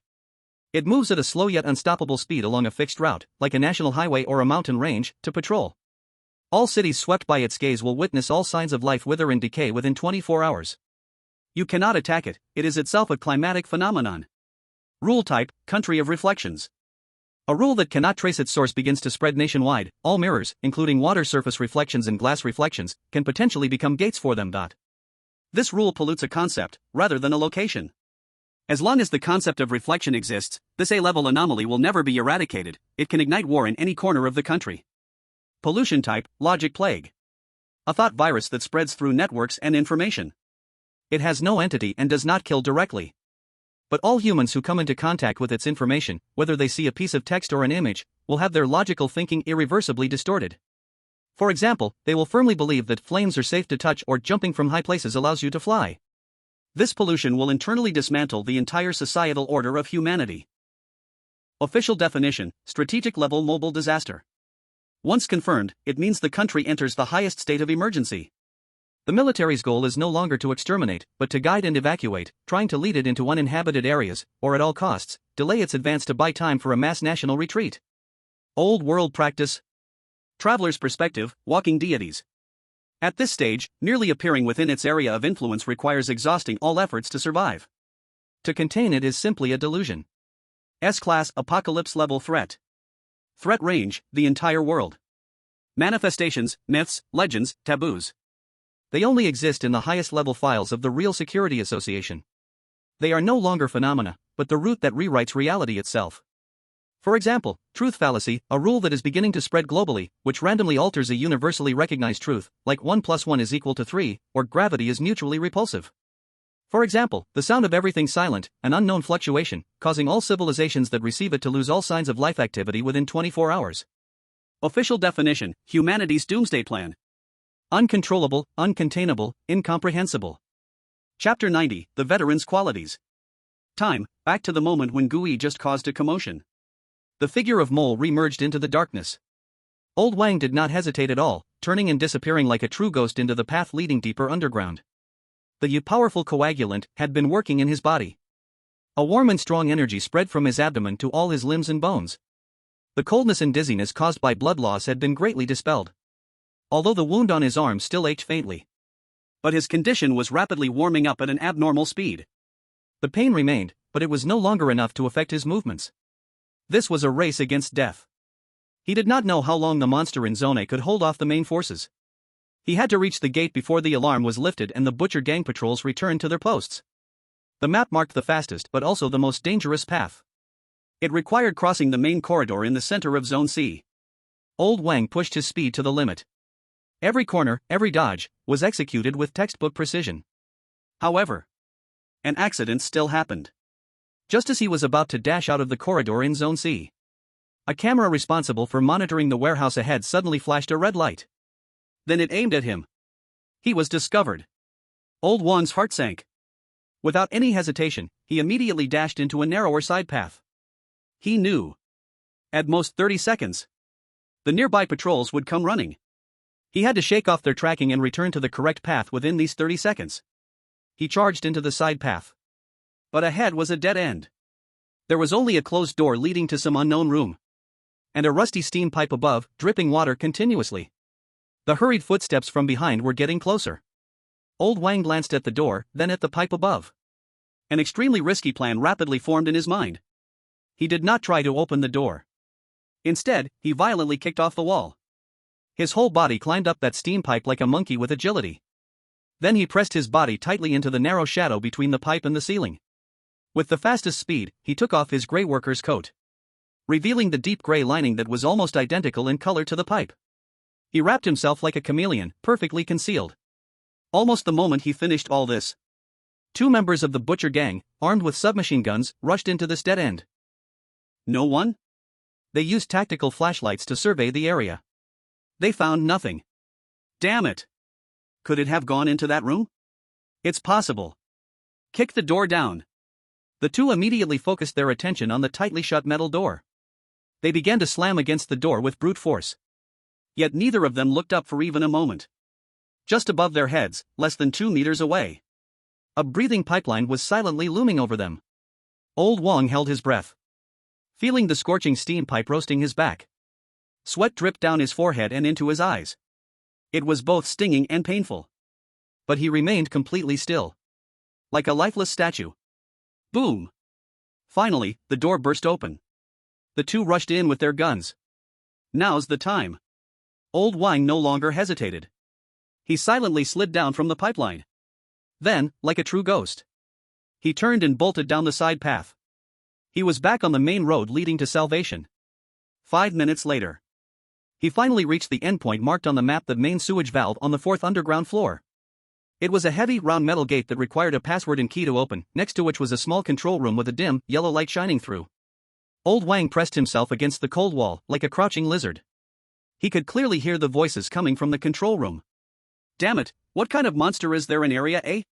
I heard over the intercom that Nail and Ghost met and were all sent back. Who knows? Anyway, it has nothing to do with us. We just need to guard this door. That's true, let's have a drink. The 2 guards remaining behind were members of the Butcher Gang. Old Wang's heart sank. It seemed the intelligence from the mole was a bit off. The chaos in Area A had not left this place defenseless. A hard assault? Against 2 armed guards in his current state, the risk was too great. He had to outsmart them. Old Wang scanned his surroundings. The damp ground, exposed wires, and a steam pipe dripping condensation from above. A bold plan, testing timing, and luck, instantly formed in his mind. He no longer hesitated.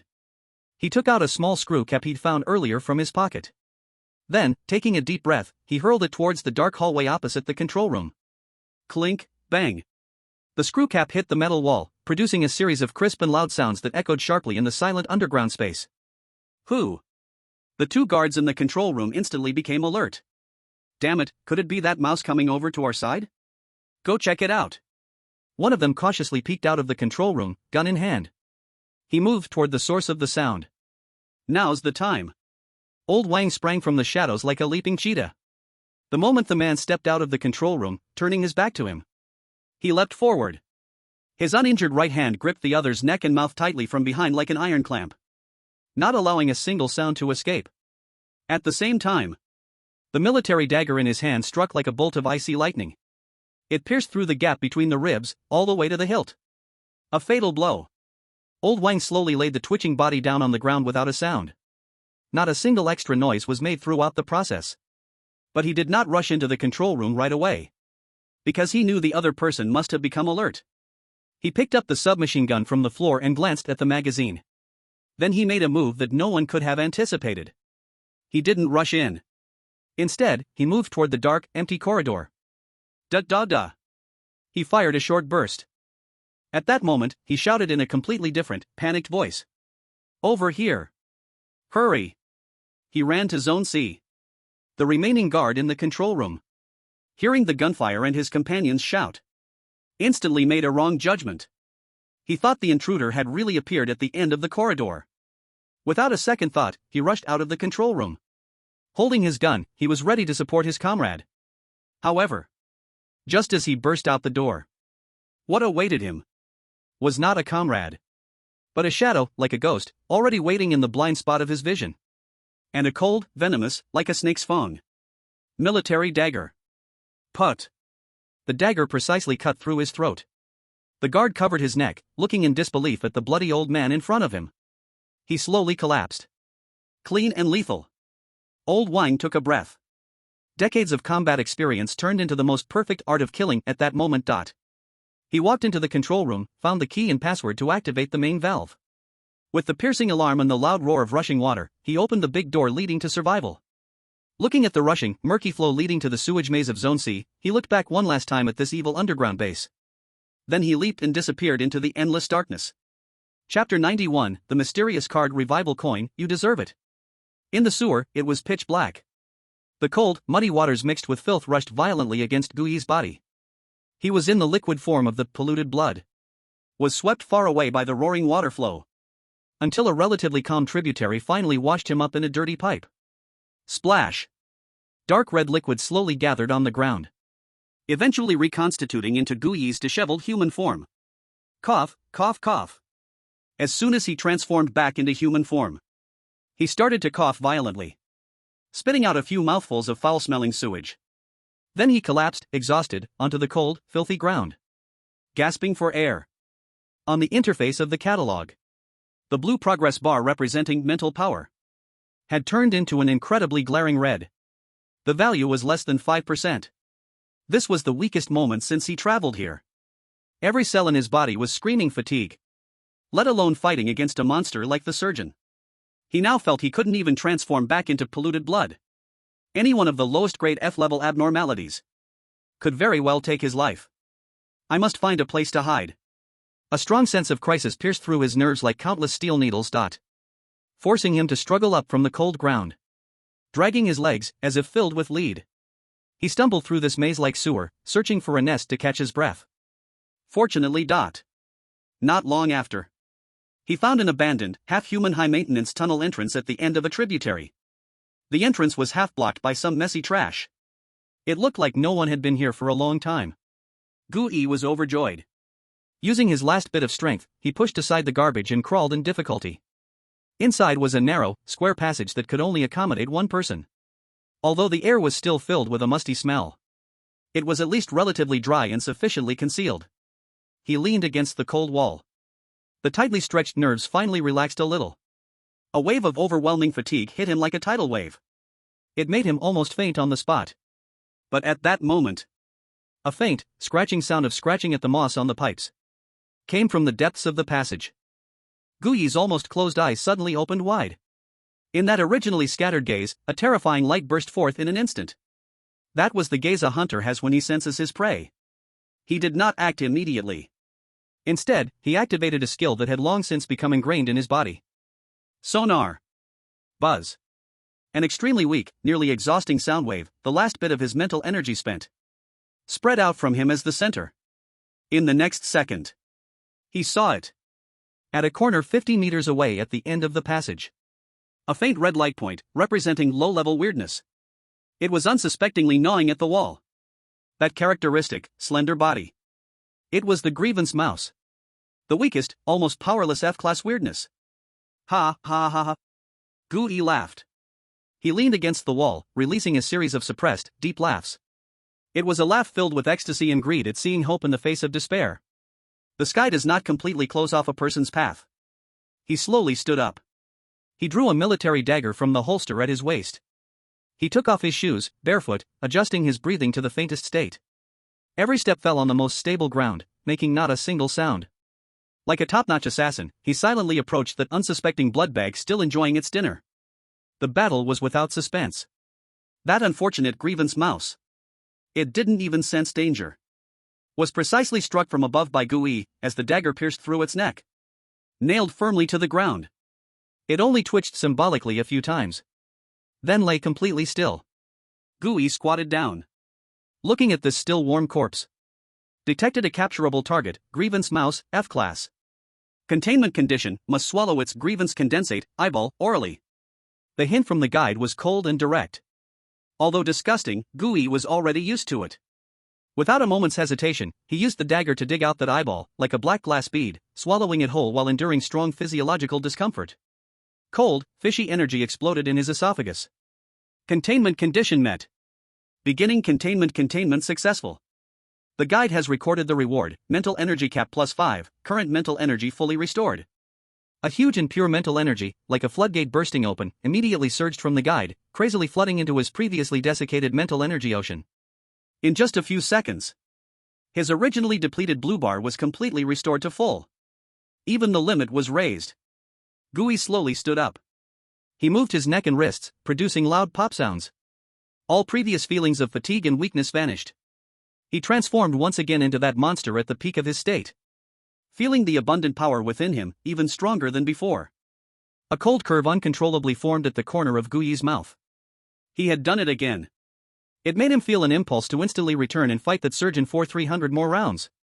However, just as he was about to be ruled by this inflated emotion, another cold image suddenly surfaced from deep within his memory. In the night of the hunting zone. How he had underestimated the E-class corpse-eating vine and had been dragged into a death trap. How he had escaped in a panic like a stray dog. Damn. Gui suddenly raised his hand and gave himself a resounding slap.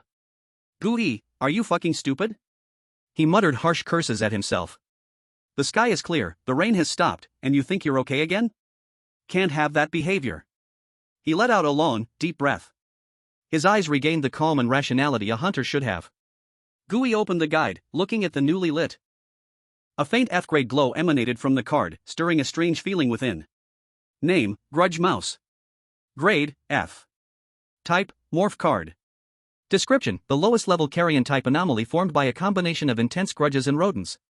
Timid and afraid of light, it prefers to gnaw on all organic matter in dark corners. Ability 1 Dark Vision, after transforming, it can see in complete darkness. Ability 2 Gnawing, passive, after transforming, it possesses strong biting power, allowing it to gnaw on most organic matter and extract a small amount of energy to restore stamina. Weaknesses. 1. Bright light. Extremely afraid of bright light, high-intensity illumination can make it fall into a temporary state of blindness and panic. 2. Cleanliness. Cannot survive for long in a clean, dry environment, or its body will rapidly weaken. This ability is really convenient. Gooey closed the card interface. A bold, even somewhat crazy thought appeared in his mind. Can I catch a few of these brainless F-grade anomalies in the future? Break their legs and raise them. When I run out of mental power, I can just take one out to eat. Doesn't that mean I could carry several single-use revival coins with me? He seriously committed this thought to memory. This was an extremely effective trump card that could instantly restore status in dire situations. But now was not the time to think about this. The urgent task was still to find Captain Wang. He straightened up. He poured all his fully restored, vast mental power without reservation into the sonar skill. Maximum range full power detection. V-room. An invisible sound wave, stronger than before by countless times, surged out like a silent tsunami. It instantly swept out in all directions from him, the center, across the entire sewer maze. Chapter 92, Surprised? Unexpected? V-room. The invisible sound wave hit like a massive stone thrown into a calm lake. The ripples instantly spread across hundreds of meters of the underground world. In the next second, an unprecedented, incredibly clear, black and white three-dimensional map unfolded explosively in Gui's mind. This was the full activation of sonar. Its detection range and accuracy were vastly stronger than before. He saw the direction of every pipeline in this maze-like sewer. He saw the speed of the water, the thickness of the sludge. Even the unknown mold slowly wriggling on the pipe walls appeared clearly. At the same time, he also saw several faint red dots representing grudge mouse or corpse shellbug. They were all keeping their distance from him, clearly scared away by that blatant hunting aura from before. Gui temporarily ignored these snacks. He focused all his attention on the edge of the map, carefully searching for the signal he wanted to find the most. Soon, his heart suddenly leaped. He found it. About 500 meters northeast of him, in a wider main pipe. A distinct, bright green dot, representing friendly forces, appeared like a marker on a game map in his mind's 3D map. It was Captain Wang. He didn't move any further. Was he resting? Or had his injuries worsened? Gui's heart instantly tightened. Without a moment of hesitation, he immediately activated his most suitable form for quick movement in this environment. Morph card chameleon model. He did not change into someone else's appearance. Instead, he used the plasticity of chameleon model to alter his body into the most suitable shape for quickly moving through the pipes, a slim and agile form. His hands and feet stretched a little longer, making it easier to climb and jump. Then, he concentrated the power of Unbound Iron Group in his legs. The exoskeleton-style power armor covered him again. Double reinforcement. Whoosh! He was like an arrow released from a bow. In that dark, complex labyrinth of pipes, he left a silver-gray shadow behind, rushing toward that green light. 500 meters disappeared in an instant. Gui slowly slowed down. Finally, he stopped 50 meters from the corner. He released the power armor from his legs, keeping only the disguise of the thousand-faced model. Then he quietly approached the corner step by step. He could see Team Leader Wang was leaning against the pipe at the corner. Although his life signal was steady, it was very weak. Clearly, he was resting. A relieved smile appeared at the corner of Gui's mouth. Team Leader Wang was okay. He had even begun to think about what to say when they met later. Meanwhile, 500 meters to the northeast, in a relatively wide, abandoned sewage pipeline, Old Wang was leaning against a thick, non-operational pipe, breathing heavily. He had followed the flow of water and his instincts in this damned, maze-like sewer for almost half an hour. The effect of the enhanced coagulant was slowly wearing off. Blood loss and prolonged high tension and activity made his already aging body feel waves of dizziness and weakness. He knew he couldn't walk anymore. If he continued, he might faint here from exhaustion. Even if there were no pursuers, just those small creatures living in the sewer would be enough to eat him down to the bone. He had to rest for a moment to regain his strength. By the way, confirm his position. He carefully took something out of his pocket. An old, waterproof camouflaged military compass. This was not the one he left in the little house, but another one he really carried with him. An old buddy that had accompanied him for decades.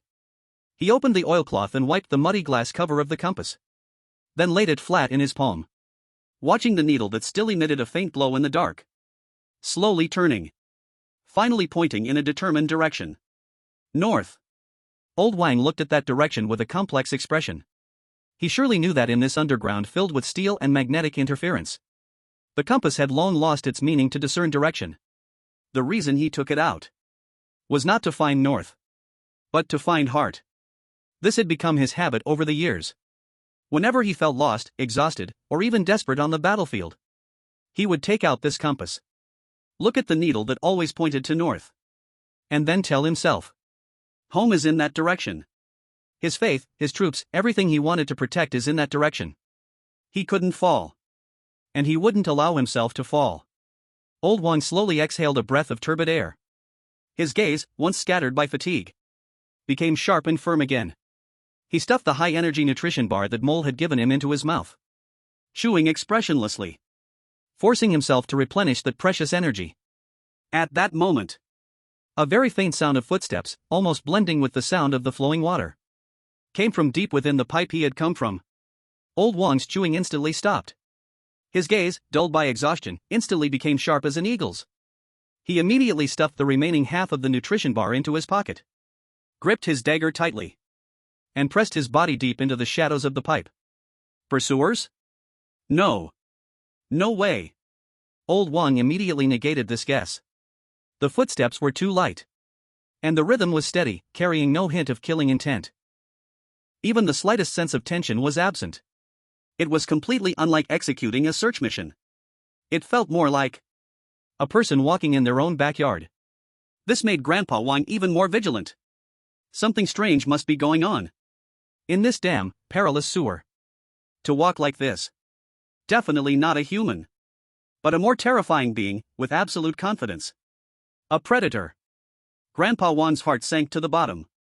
He gritted his teeth fiercely, his murky eyes showing no fear, only the final resolve of a veteran. Come on, beast.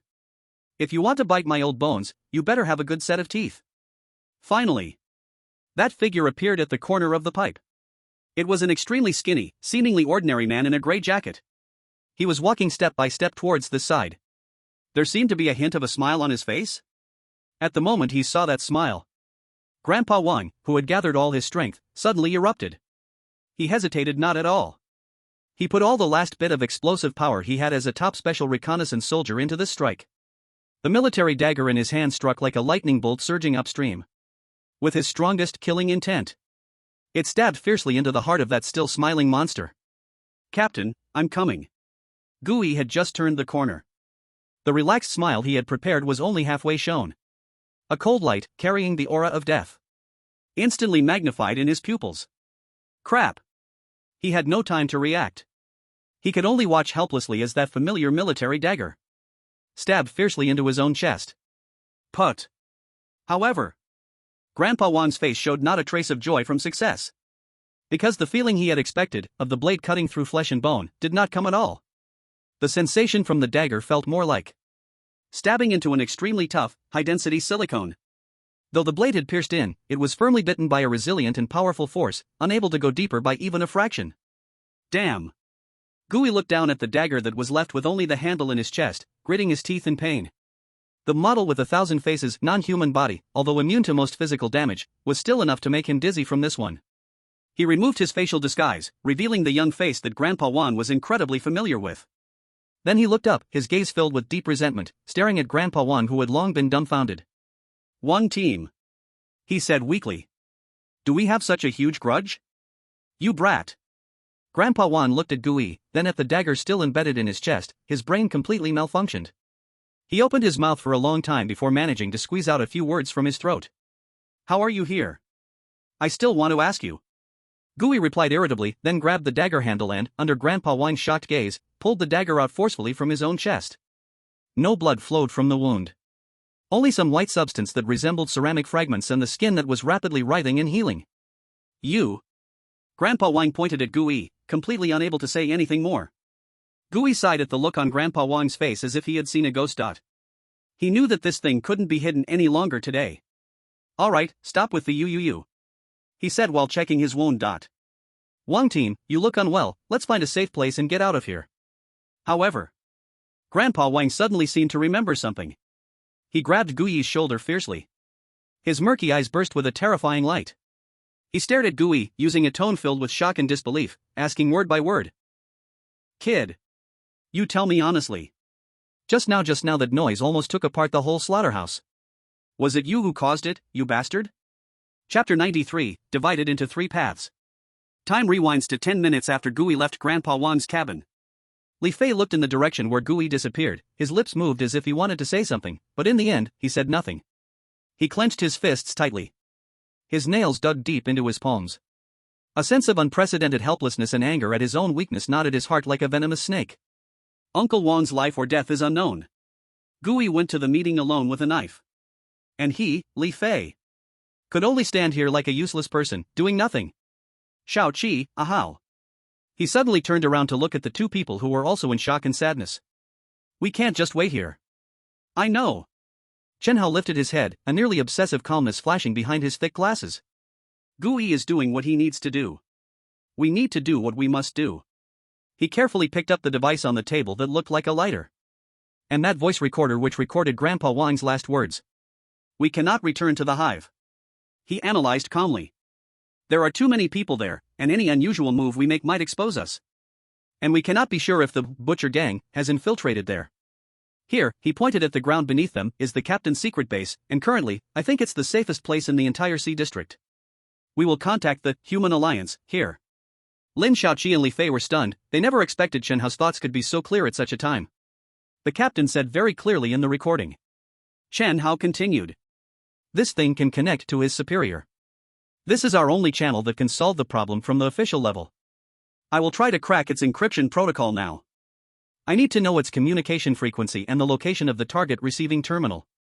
Chen Hao's speech was rapid, under extreme pressure, his tech-savvy brain was functioning at its peak. What can I help you with? Lin Shaoqi wiped her tears. I need tools. Chen Hao said immediately, I need a high-power signal amplifier, a spectrum analyzer, and my universal connector. These things are in the hive in my room. He looked at Lin Shaoqi. Shaoqi, you are most familiar with the routes of the water rat maze, and it's less likely to raise suspicion. Go back and bring these things. Okay. Lin Shaoqi no longer hesitated, nodding instantly, I'll go right away. After that, she disappeared out the door like a nimble cat. Chen Hao immediately began to set up a temporary cracking platform using the old shortwave radio in the cabin. Li Fei watched the 2, who were quickly entering work mode. The anxiety and helplessness in his heart grew stronger. He didn't understand this. He was just a surplus person here. No. It can't go on like this. He couldn't go to the front line. He couldn't help with technical support. But he still had one last trump card. A card he never wanted to play but now had to use as an ace. Ahow. He suddenly stood up and grabbed his coat. Leave this to you. I'll leave the contact with the Human Alliance to you. He took a deep breath, a trace of determination flashing in his eyes. I'm going out for a while. Chen Hao lifted his head and looked at Li Fei's eyes, filled with a fanatical flame, and instantly understood what he wanted to do. It's useless, Li Fei. He said calmly, your sister has her own rules. She will. Li Fei interrupted him. In his bloodshot eyes burned an undeniable belief. She must. Because that person is Uncle Wang. After finishing, he no longer gave Chen Hao any chance to persuade him and rushed out the door without looking back. Disappeared under the forever gray and gloomy sunlight of Zone C. 3 roads. 3 different directions. Gui is like the sharpest pointed knife stabbing into the heart of the enemy. Chen Hao and Lin Shaoqi are like engineers building a gun position in the rear, trying to call for the strongest support from outside. And Li Fei is going to find a wild, uncontrollable ace. Team 7, which has always been protected under Old Wine's wings, after losing the parent, for the first time used their still somewhat immature way to launch a counterattack on this cruel world. On the back street of the One-Eyed Tavern in the Southern District. There is no hustle and bustle of the main road of Rustbone Street. Only a few sparse shops selling second-hand parts. And the air always carries a smell of engine oil. But in this corner forgotten by most people, a small black 3-story building transformed from 3 huge shipping containers stands out remarkably. The small building has no windows. Only a heavy alloy door. There are no signs at the entrance. But everyone in the Southern District knows. This is the lair of one of the top executioners in Zone C. Razor. At this moment, on the top floor of the attic, Razor stands barefoot on a carpet made of countless weapon parts. There are no beds or sofas in the room. only rows of towering metal weapon racks. And a server running at a high speed. This is her home, her armory. She invests most of the bounty she earns from her missions into her few hobbies. At this moment, she is wearing a black battle vest, revealing her solid arms that are full of streamlined muscles like a female leopard. In front of her lies a long weapon wrapped in thick black linen. That is her dining tool. A menacing saber longer than 1.5 meters.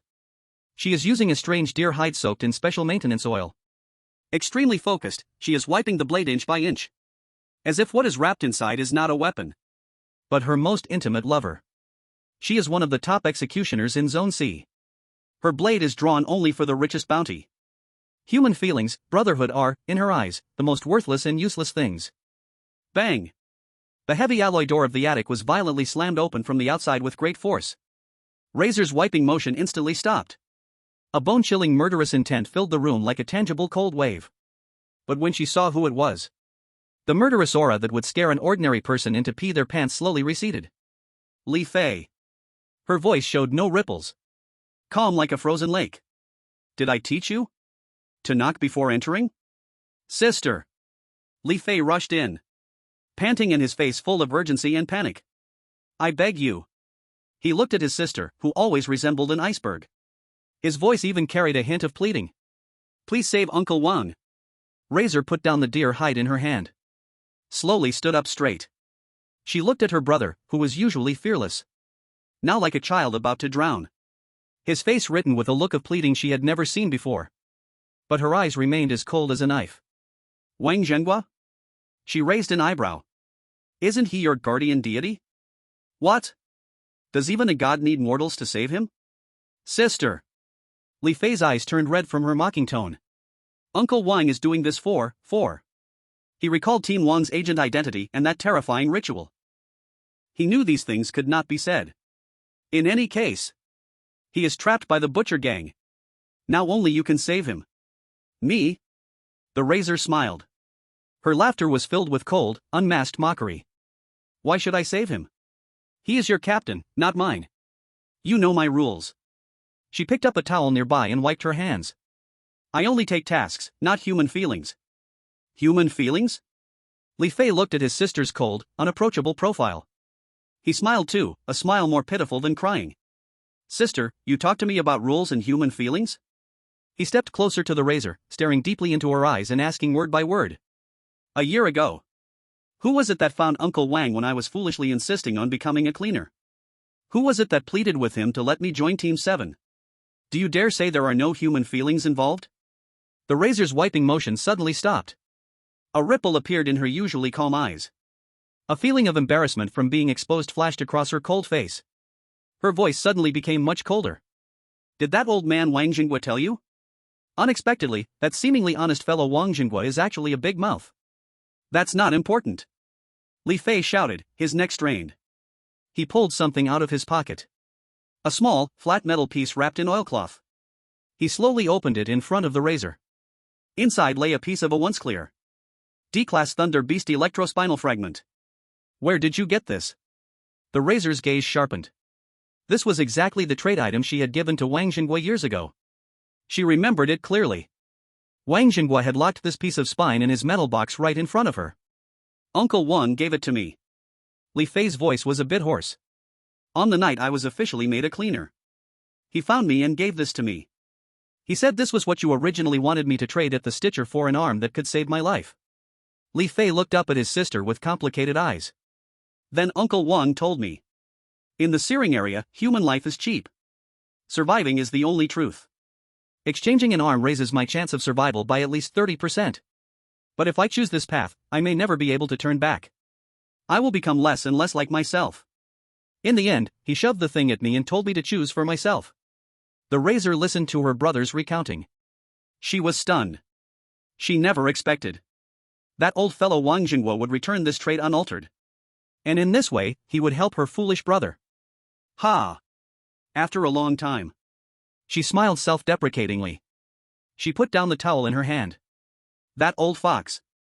The rising anger slowly extinguished, replaced by a more complicated and helpless emotion. She looked at her clueless brother. She sighed. You think being a cleaner is a very dangerous job, right? Of course. Li Fei replied naturally. No. The razor shook her head. Being a cleaner is actually not that dangerous. But most cleaners in the searing area don't last long. Either they die, or they get injured, or they get scared away. Very few people can last a full year. The razor stood up and walked to the window, looking at the eternally gray sky outside. I know Uncle Wang is powerful. Li Fei said defiantly, his team's death rate is the lowest. People want to join his team from Rust Bone Street to the One-Eye Tavern. But do you know, the razor turned to look at him, how long this power has lasted? I don't know. 10 years. The razor's voice was firm. That old guy has done it for a full 10 years.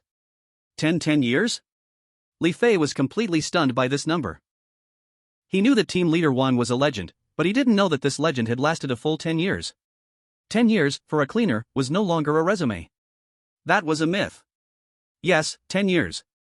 Razor turned around to look at him. He has worked in every security company in Zone C. He is the golden captain that all companies scramble to have. Because wherever he leads a team, no matter how inexperienced the members are, his team's death rate is always the lowest of all teams. He's like a damn shepherd. He can always smell danger before the wolves bite. And then he brings his foolish team members home without a scratch. Team 7 hasn't had a single death in a whole year. Did you think it was because of your good luck? No, it's because your captain's name is Wang Jinghua. Razor walked back to Li Fei, her eyes becoming incredibly sharp. She seemed to deliberately use a colder tone to regain her earlier composure. The reason I sought him out back then was not to beg him, but to make a deal with him. I gave him something. Something that still holds the rules of life, a sensing spine. That thing is enough to make those lunatics fight over in the black market. I traded it for a promise from Wang Jinghua. As long as you are alive in Team 7 for a single day, he must guarantee that this idiot will stay alive too. So, Razor slowly said, do you think a old fox like Wang Jinghua, a monster who can survive in the position of a cleaner for 10 years, could be easily taken down by those idiots in the slaughterhouse who only know how to play with flesh and blood? Li Fei instinctively shook his head. I don't believe it either. Razor sneered coldly. But? She changed her tone, her cold eyes fixed firmly on Li Fei. I asked him to protect you, but he protected you too well. So well that after following him for a year, you are still so naive and foolish. You can't even tell when to ask for help and when to use your brain. What I need is a real hunter brother who can survive alone in Zone C. Not a pet that just wags its tail and begs after others. Every word was like a knife, stabbing fiercely in Li Fei's heart. So, she turned away, not looking at Li Fei again. I need to personally ask him. Ask this golden shepherd. How he is fulfilling our deal. After saying this, she didn't look at Li Fei again. She grabbed the huge machete wrapped in thick linen cloth. Then equipped herself with a lineup of ferocious-looking, specially made weapons. Finally, she put on a metal mask that covered half her face, sharp as a razor. That cold, almost tangible killing intent belonging to the top executors of Zone C instantly enveloped the entire room. Slaughterhouse. She turned, leaving only a cold, deathly silhouette behind. That is the territory of the butcher. Tell your friends. This is not rescue, this is accountability. Chapter 95, Butcher Gang, another one? South District, on the outskirts of Slaughterhouse Backstreet. At the top of an abandoned, 15-story unfinished building. Under the eternally gray, dirty rag-like sky of Zone C, the cold wind howled, making the steel bars on the roof wail like ghosts. Li Fei lay at the edge of the rooftop, a flame of anxiousness burning his insides. He stared hard at the slaughterhouse below, which looked like a war fortress. Time passed second by second. Each second felt like a century to him. He couldn't help but look back at the dark figure that blended into the darkness behind him. His lips moved. In the end, he spoke in a nearly pleading, cautious tone. Sister. How much longer do we need to wait? Uncle Wang, he's still in there, I'm scared. He didn't dare to continue. He feared to utter that most unlucky word from his own mouth. The razor didn't look back. But that cold voice slowly began to rise. Are you anxious? A bit. Li Fei answered honestly. Are you afraid your divine team leader can't hold on? I'm also worried about you. Li Fei's voice became even lower. After all, this is the slaughterhouse. The razor's body, which had been as still as a statue, paused slightly. But it was only a moment. Put away your cheap worries. Her voice still held not a trace of ripples. Another long 5 minutes passed. The razor finally lowered the binoculars. She slowly stood up. Her tall and athletic figure, under the gray sky, cast a sharp outline like a blade. Fool. She commented mercilessly, her tone laced with disappointment. Then she explained nothing. She simply pointed with her gloved hand at the guarded exits below. The main gate, back door, ventilation shaft, sewer. Then she pointed at her own temple, making a gesture of think about it. Li Fei was stunned.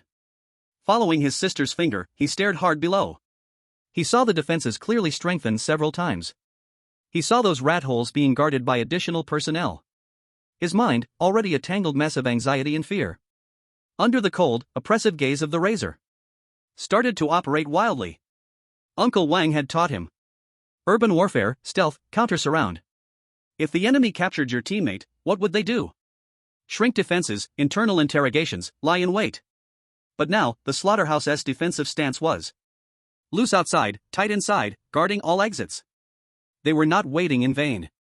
They were closing the door to catch the thief. A hopeful conclusion suddenly appeared in his mind. Uncle Wang, he hasn't been caught? Li Fei shouted out. The razor looked at her brother, who had finally not said something completely foolish. Beneath the cold mask, her eyes softened just a bit.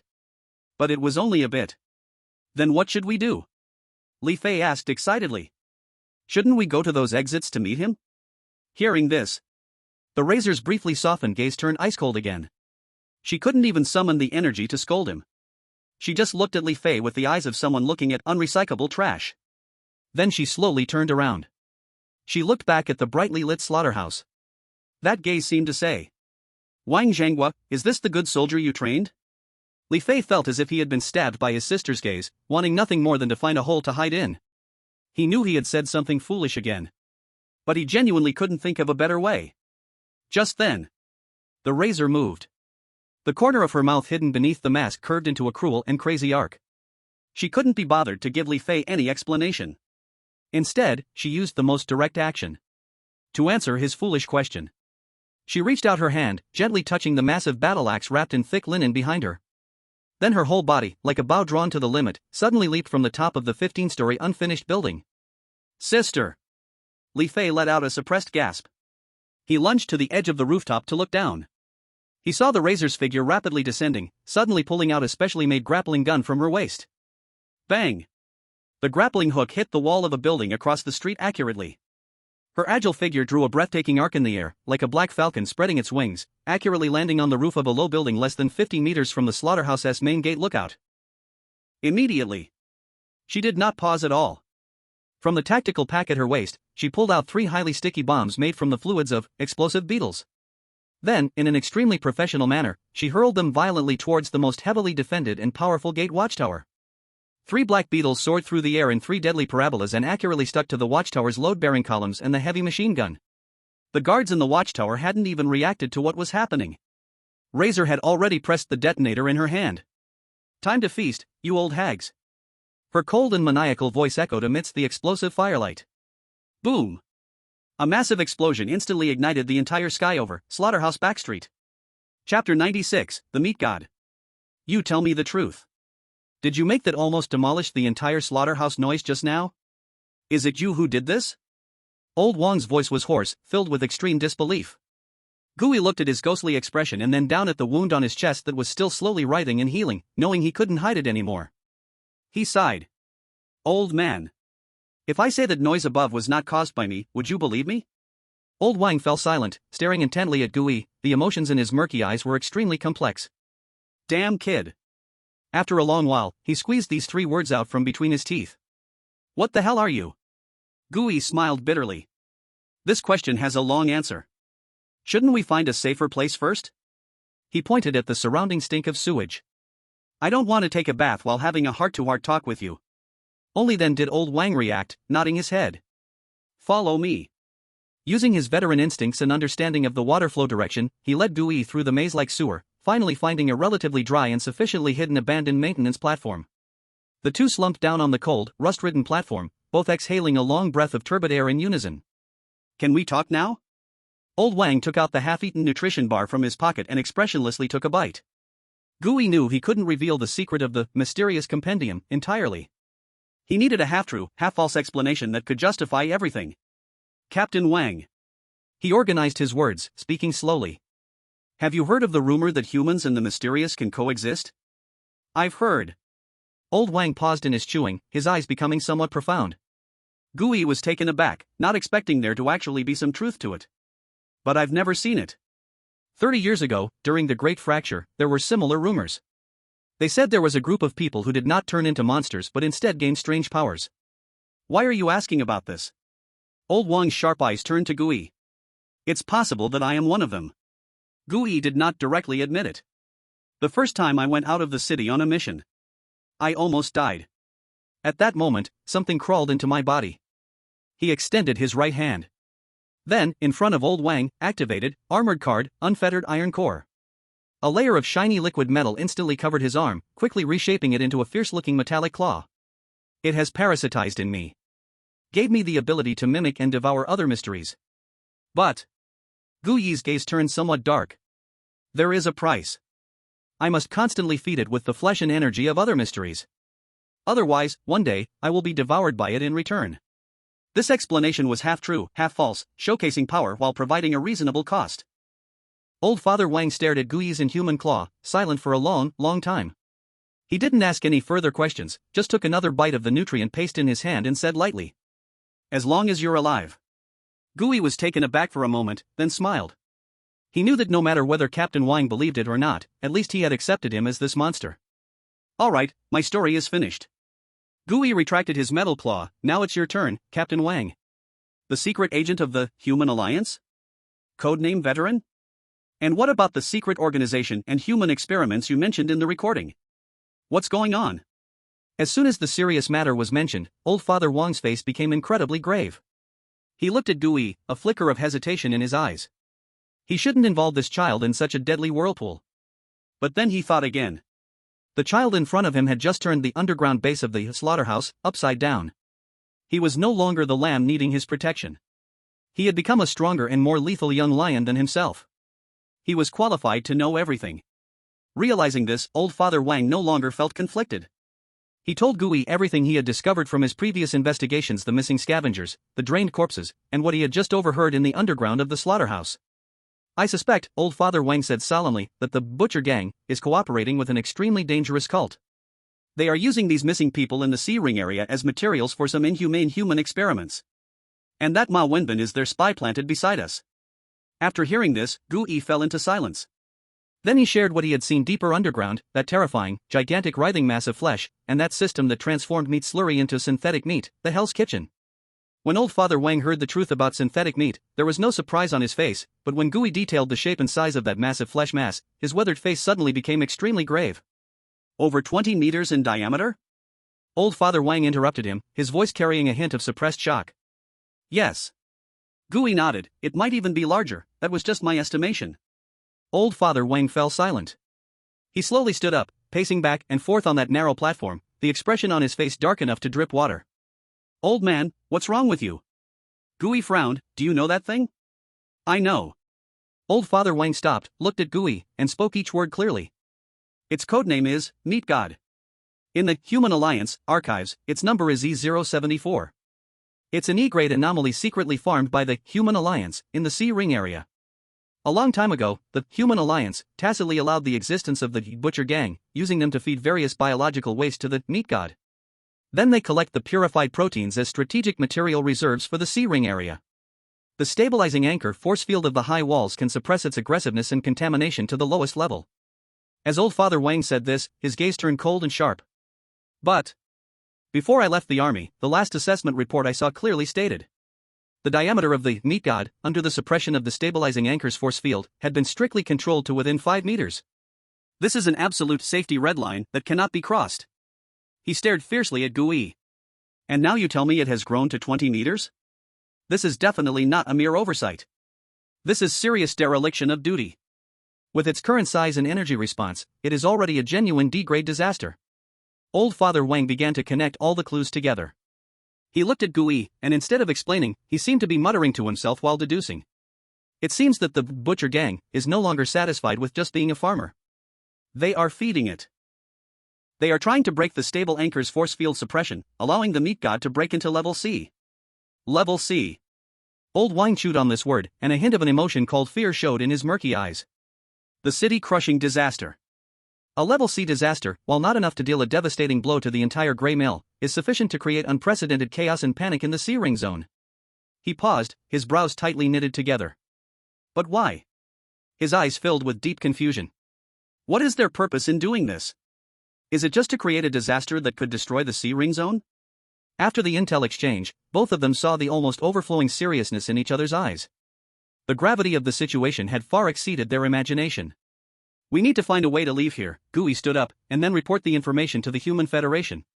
He activated the sonar once again, a clearer map of the sewer unfolded in his mind. Found it. He quickly locked onto the most likely exit. Follow this main pipe and head northeast. About a kilometer away, there's a drainage outlet that leads to the surface. Let's go. Old Wang no longer hesitated, the urgent matter was to report the information. The two no longer lingered, starting toward that only path to survival. On the way, Old Wang looked at Gui's radar-like precise detection ability and remembered his previous display of terrifying armed form and almost instant healing wounds, filling his heart with indescribable shock. This kid's symbiotic anomaly. He silently thought, what exactly is it? Able to devour, able to fight, able to mimic, able to detect, and able to self-repair. The side effects seem to be minimal? Chapter 97, Butcher Gang, set up by the anomaly. Near a long-abandoned canning factory on the edge of the South District. Accompanied by a harsh sound of metal scraping. A rusty round drainage grate was bent and torn apart with brute force from the inside. Two figures, covered in filth and foul stench, crawled out of that dark hole one after the other. It was Gui and Old Wang. As soon as they emerged, they quickly found cover, cautiously looking around. This place was very remote. Surrounded by collapsed factories and towering piles of waste. There were hardly any signs of living people. After confirming there were no potential threats, they both let out a long sigh of relief. They were safe. For now. Finally out. Old Wang leaned against the broken wall, the nauseating stench from the sewer made him wrinkle his brow. He glanced southeast at the eternally gray sky. He identified the way back. However, at that moment, a burst of extremely dense gunfire, like popping beans, suddenly came from that direction. Next. Boom. A dull yet penetrating violent explosion sound made the ground beneath them tremble slightly. A huge fireball mixed with black smoke shot up from that direction, dyeing half the sky an ominous dark red. What's happening? Gui frowned, instantly entering battle mode. That direction. If he remembered correctly, it was the area where the butchery street was located. Old Wang's face also instantly became extremely serious. Follow me. Let's see from a higher place. The two sped into the tallest building next to them, one after the other. Rushing up the stairs, which had already collapsed halfway. When they finally burst onto the rooftop, they were stunned by the sight before them. They saw that on the rooftop of this building. And on all the surrounding high places with open views. There were actually people crowding around, whether standing or sitting. Those people were all locals from Area C. There were scavengers, members of small gangs, and even a few bold prostitutes. Each of them held a bottle of black water liquor or a pack of cheap cigarettes. It felt like watching a grand, outdoor fireworks show. Their faces were filled with excitement and schadenfreude. Damn! Another one just blew up. That crazy woman with the razor, did she eat dynamite today? Who says not? This is already the third watchtower, right? The Butcher Gang is about to get humiliated. It serves them right. They've been so arrogant. It would be best if someone could blow up their broken meat grinder too. Gui and Old Wang exchanged a glance. From each other's eyes, they saw a tinge of absurdity that made them both want to laugh and cry. After all this time, this place was actually a VIP viewing area for the onlookers? The two of them silently made their way toward the crowd. Before they could get closer, the scavengers, who had been crowded together watching the show, scattered like they had seen a ghost, pinching their noses, parting to give the two a broad avenue. Oh my! Did these two just crawl out of a sewer? Stay away. Stay away. I'm going to suffocate. No way, I'm going to vomit, ugh. Gui and Old Wang, amidst the crowd's disdainful gazes, walked unobstructed to the edge of the best view of the rooftop. Then, they too were stunned by the scene below. The outskirts of the slaughterhouse backstreet had completely turned into a battlefield. 3 iconic watchtowers had transformed into 3 burning torches. Countless members of the butcher gang swarmed out from various buildings, like hornets that had been poked at. They were pouring out with guns, trying in vain to suppress fire at the center of the battlefield. And in the heart of the gunfire, a small figure, like Black Lightning, was wielding a massive cleaver that was completely disproportionate to her size. Every swing created waves of gray energy. It shattered bullets aimed at her and tore apart the enemies rushing toward her. At times, she would draw out her twin pistols for precise shooting, taking out hidden firing points high above. At other times, she would throw a few bugs that clung to the buildings. Then, they would trigger even more violent explosions. With her alone, she fiercely held back the armed forces of over 100 members of the butcher gang right at their doorstep. Who else could it be but Razor? This crazy woman, what's got into her today? A scavenger, happily munching on fried mutated cockroach legs, spoke to old Wang. Although she had a conflict with the butcher gang before, she never directly attacked them like this today. Old Wang dug out a crumpled pack of mint cigarettes soaked in sewage from his pocket. He handed one over and asked in a hoarse voice, "Brother, how long has she been causing this fuss?" "Hey, maybe half an hour." The scavenger didn't mind their smell and took the cigarette happily, lighting it up. The conversation flowed freely. Just a moment ago, she suddenly charged over. Without saying a word, she blew up a watchtower, then took a swing at their large gates. She cleaved their solid steel doors right in half. The butcher gang, people naturally couldn't stand it and rushed out to fight her. And guess what? The more they fought, the more aggressive this crazy woman became. Look at her knife. It didn't start out this big. Now the blade is glowing red, getting fiercer with every blow. You see? It's almost as big as a door now. Old Wang and Gui listened, exchanging glances once again. Then they both saw a shared name in each other's eyes. Li Fei. No one else could make Razor act so insane. That idiot. Gui cursed softly, but his tone held a hint of warmth. He immediately activated the sonar. He began searching among the dense crowd of onlookers. He was looking for that familiar figure. Soon, he found it. About 200 meters away, on the roof of another taller unfinished building. A figure was pacing back and forth in anxiety, heart burning with worry. It was none other than Li Fei. Captain Wang. Gui nudged Old Man Wang's arm. I found him. Let's go. Old Man Wang nodded. The two quietly slipped out of the viewing area. They made their way toward Li Fei's location. Sister. Sister. Be careful. Li Fei lay at the edge of the rooftop. He looked down at his sister, who was charging through a hail of bullets below. His heart felt like it was about to leap out of his throat. He couldn't help in any way. He could only watch helplessly. With each explosion lighting up the sky, his heart would tighten painfully. He even started to regret it. Regret being too impulsive. Pulling his only family member into this damn quagmire. Just when he was lost in his thoughts, two big hands pressed down on his shoulders, one on each side. Who? Li Fei jumped in fright. He turned around suddenly.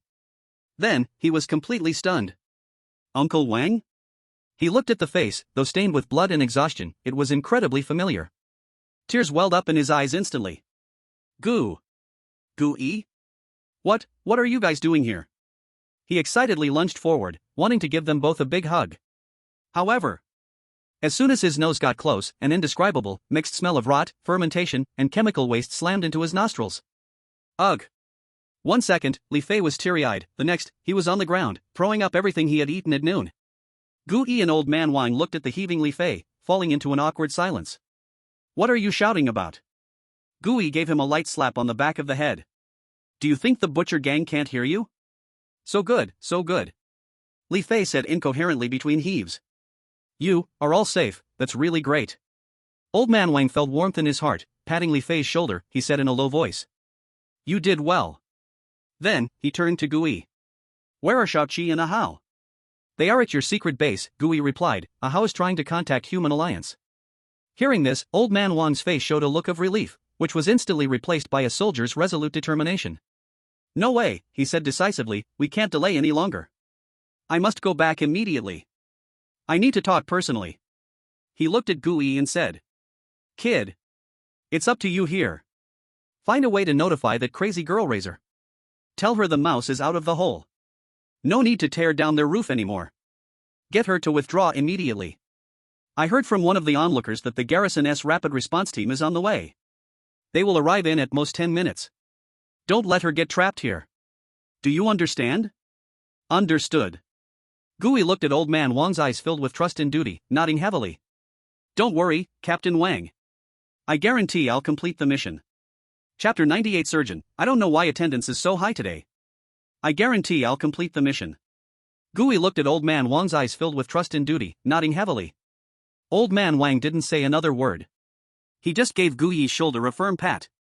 Then turned and stealthily made his way toward the secret base leading to the water rat maze. His steps still felt a bit unsteady. But his back remained as strong and upright as a pine tree. Gui watched him leave. Until that figure completely disappeared around the corner. He then turned to look at Li Fei, who was already on the verge of exploding with anxiety. Gui! My sister she. Gui interrupted him. What was the retreat signal you agreed on with her? There is. Li Fei suddenly awakened and quickly pulled something out of his old backpack. It was a thing that also looked like a signaling device. But it was clearly made with much better craftsmanship. It even had a razor's blade edge symbol engraved on it. My sister said that as long as she sees this signal, she will disengage from the fight within 3 minutes. Good, very good. Gui nodded. He glanced at the distant battlefield filled with flames. Then, he estimated how long it had been since Wang Laoj left. Then he said to Li Fei. Wait another 5 minutes. After 5 minutes, you will shoot the signal into the sky from here. Why wait? Li Fei was a bit confused. To let team leader Wang run a little farther. Gui explained succinctly. Once the signal goes off, the razor will retreat. The pressure from the butcher gang will instantly lessen. At that time, they will definitely divide their forces to search this area. We must give old Wang enough time to completely leave this troublesome place. Li Fei instantly understood. He nodded heavily. Okay. I will listen to you. Remember. Gui finally reminded him. Immediately after sending the signal, follow me back the way we came. Don't waste a single second. Do you understand? Understood. 5 minutes later. A dazzling flash signal shot up into the sky from the rooftop of this unfinished building. Like the brightest star in the night.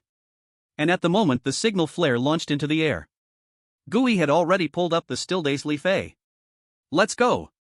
The two no longer hesitated, like two agile raccoons speeding away into the shadows of the rooftop. Meanwhile, in the labyrinth of Watermouse, Wang Laoj's secret base, Chen Hao was sitting in front of that old terminal.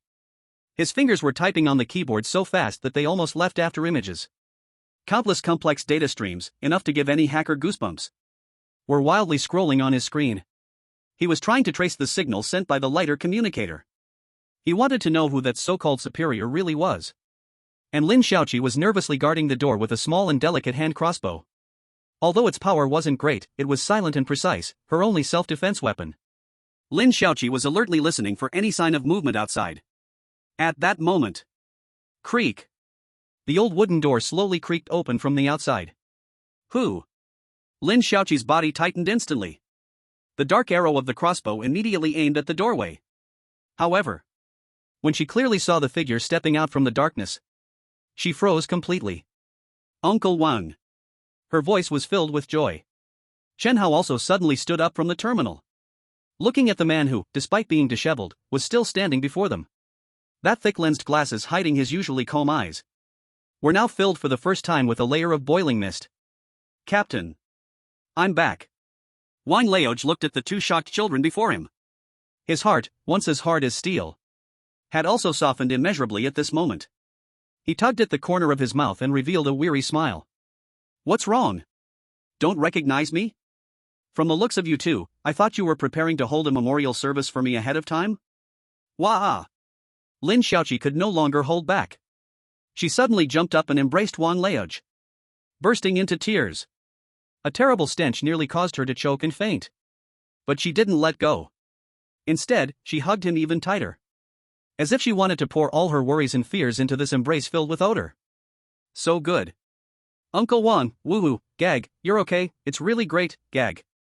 She cried while desperately holding back the nausea rising to her head. Her expression was both heart-wrenching and a bit comical. All right. Old Man Wang was both amused and helpless by her appearance as he awkwardly patted her on the back. How old are you? Still crying like a baby. Let go, or else your Uncle Wan will faint from the stink. Chen Hao did not laugh. He just quietly stepped forward. He took out clean bandages and disinfectant from the first aid kit that Lin Xiaoqi brought. Then, without a word, he began to tend to the still bleeding wounds of Old Man Wang.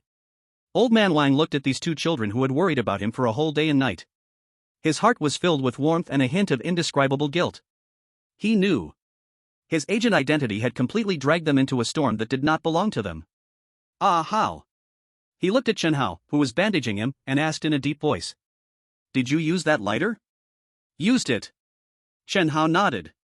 It was just half an hour ago. Activated according to your audio instructions. It is not instant communication, but rather sent to an encrypted channel we cannot trace.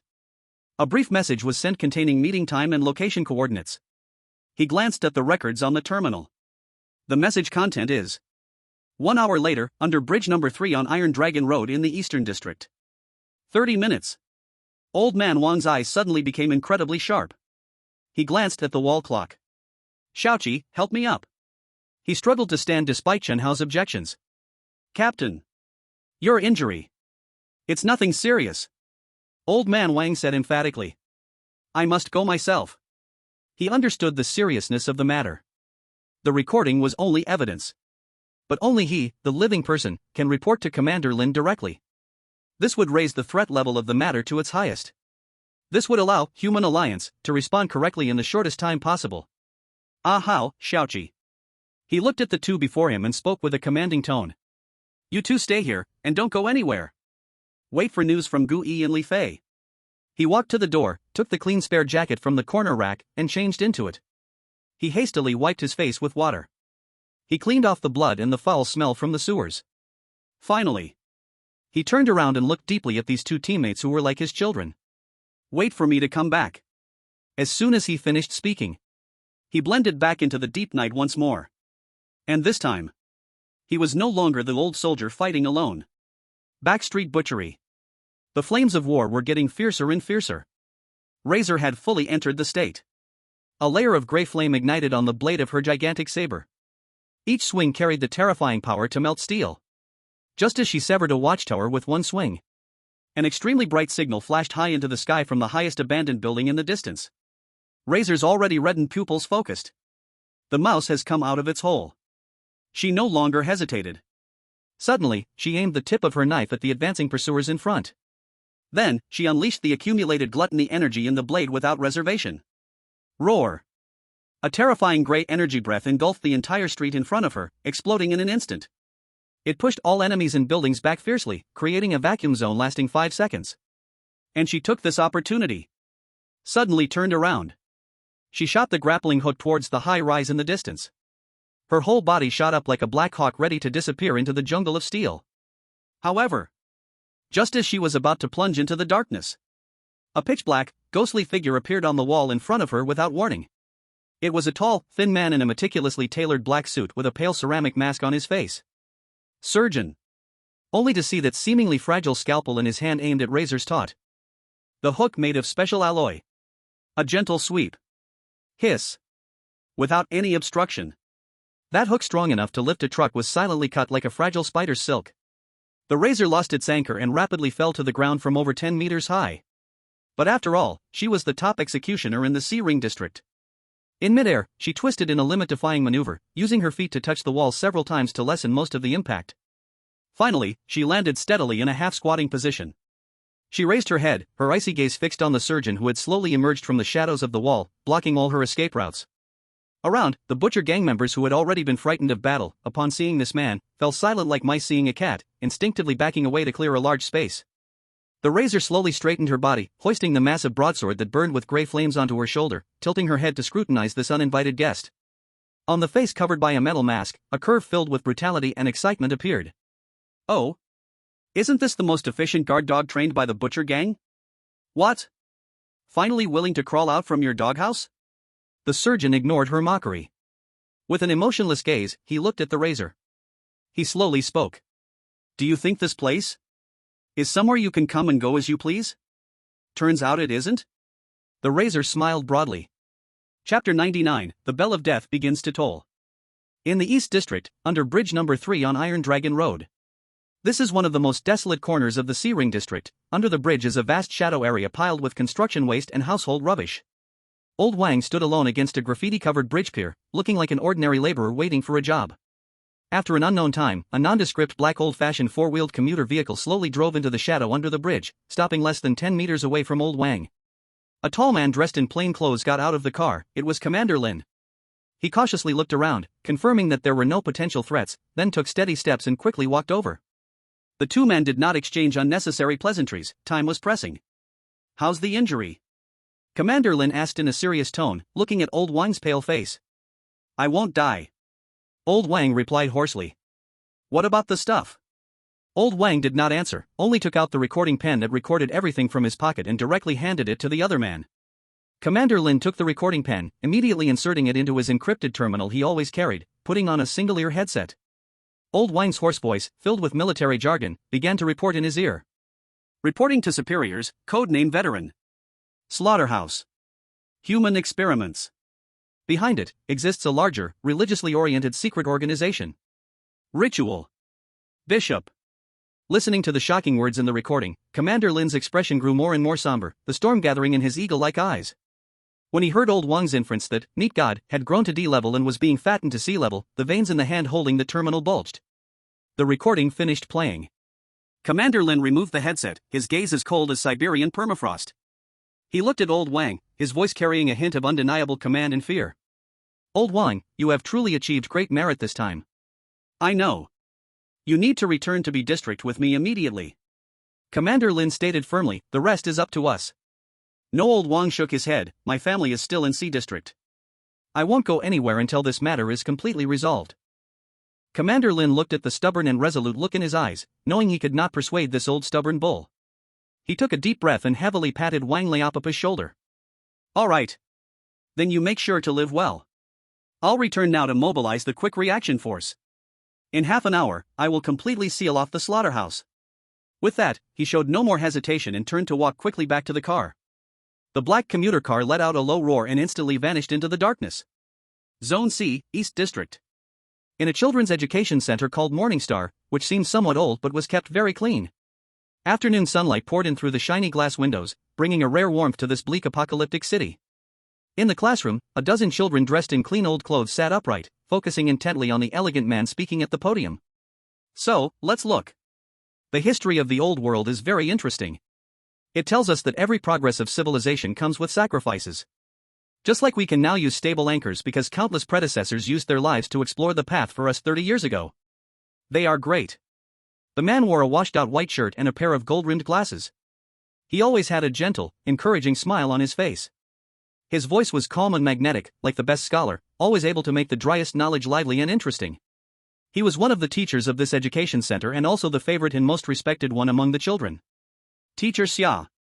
"All right." Teacher Xia smiled and closed the book. "Let's stop here for today. Everyone take a break and prepare for the next craft class." "Okay." The children responded with cheerful shouts. Teacher Xia looked at the innocent, bright smiles on the children's faces and his smile became even more tender. He slowly walked out of the classroom and into the office at the end of the corridor. He closed the door, and the smile on his face showed no signs of changing. He took something out from his pocket. It was a vividly carved black cicada made of the chitinous shell of an unknown creature. He placed the black cicada on the table and rhythmically tapped its wings gently with his finger. It made no sound. But a wave of spiritual energy only kindred could receive spread out in an instant. A few seconds later, he received a reply. A similarly silent wave of spiritual energy, filled with anxiety and warning, came from the distant Zone B. The wings of the black cicada trembled slightly. Teacher Xia, the bishop, silently decoded that piece of information. "Human Alliance, the troops have been dispatched. Target, slaughterhouse. Plan B has been exposed." The bishop's fingers tapping the cicada wings stopped. His smile remained gentle, but his brow furrowed slightly, almost imperceptibly. "Exposed?" He was a bit surprised.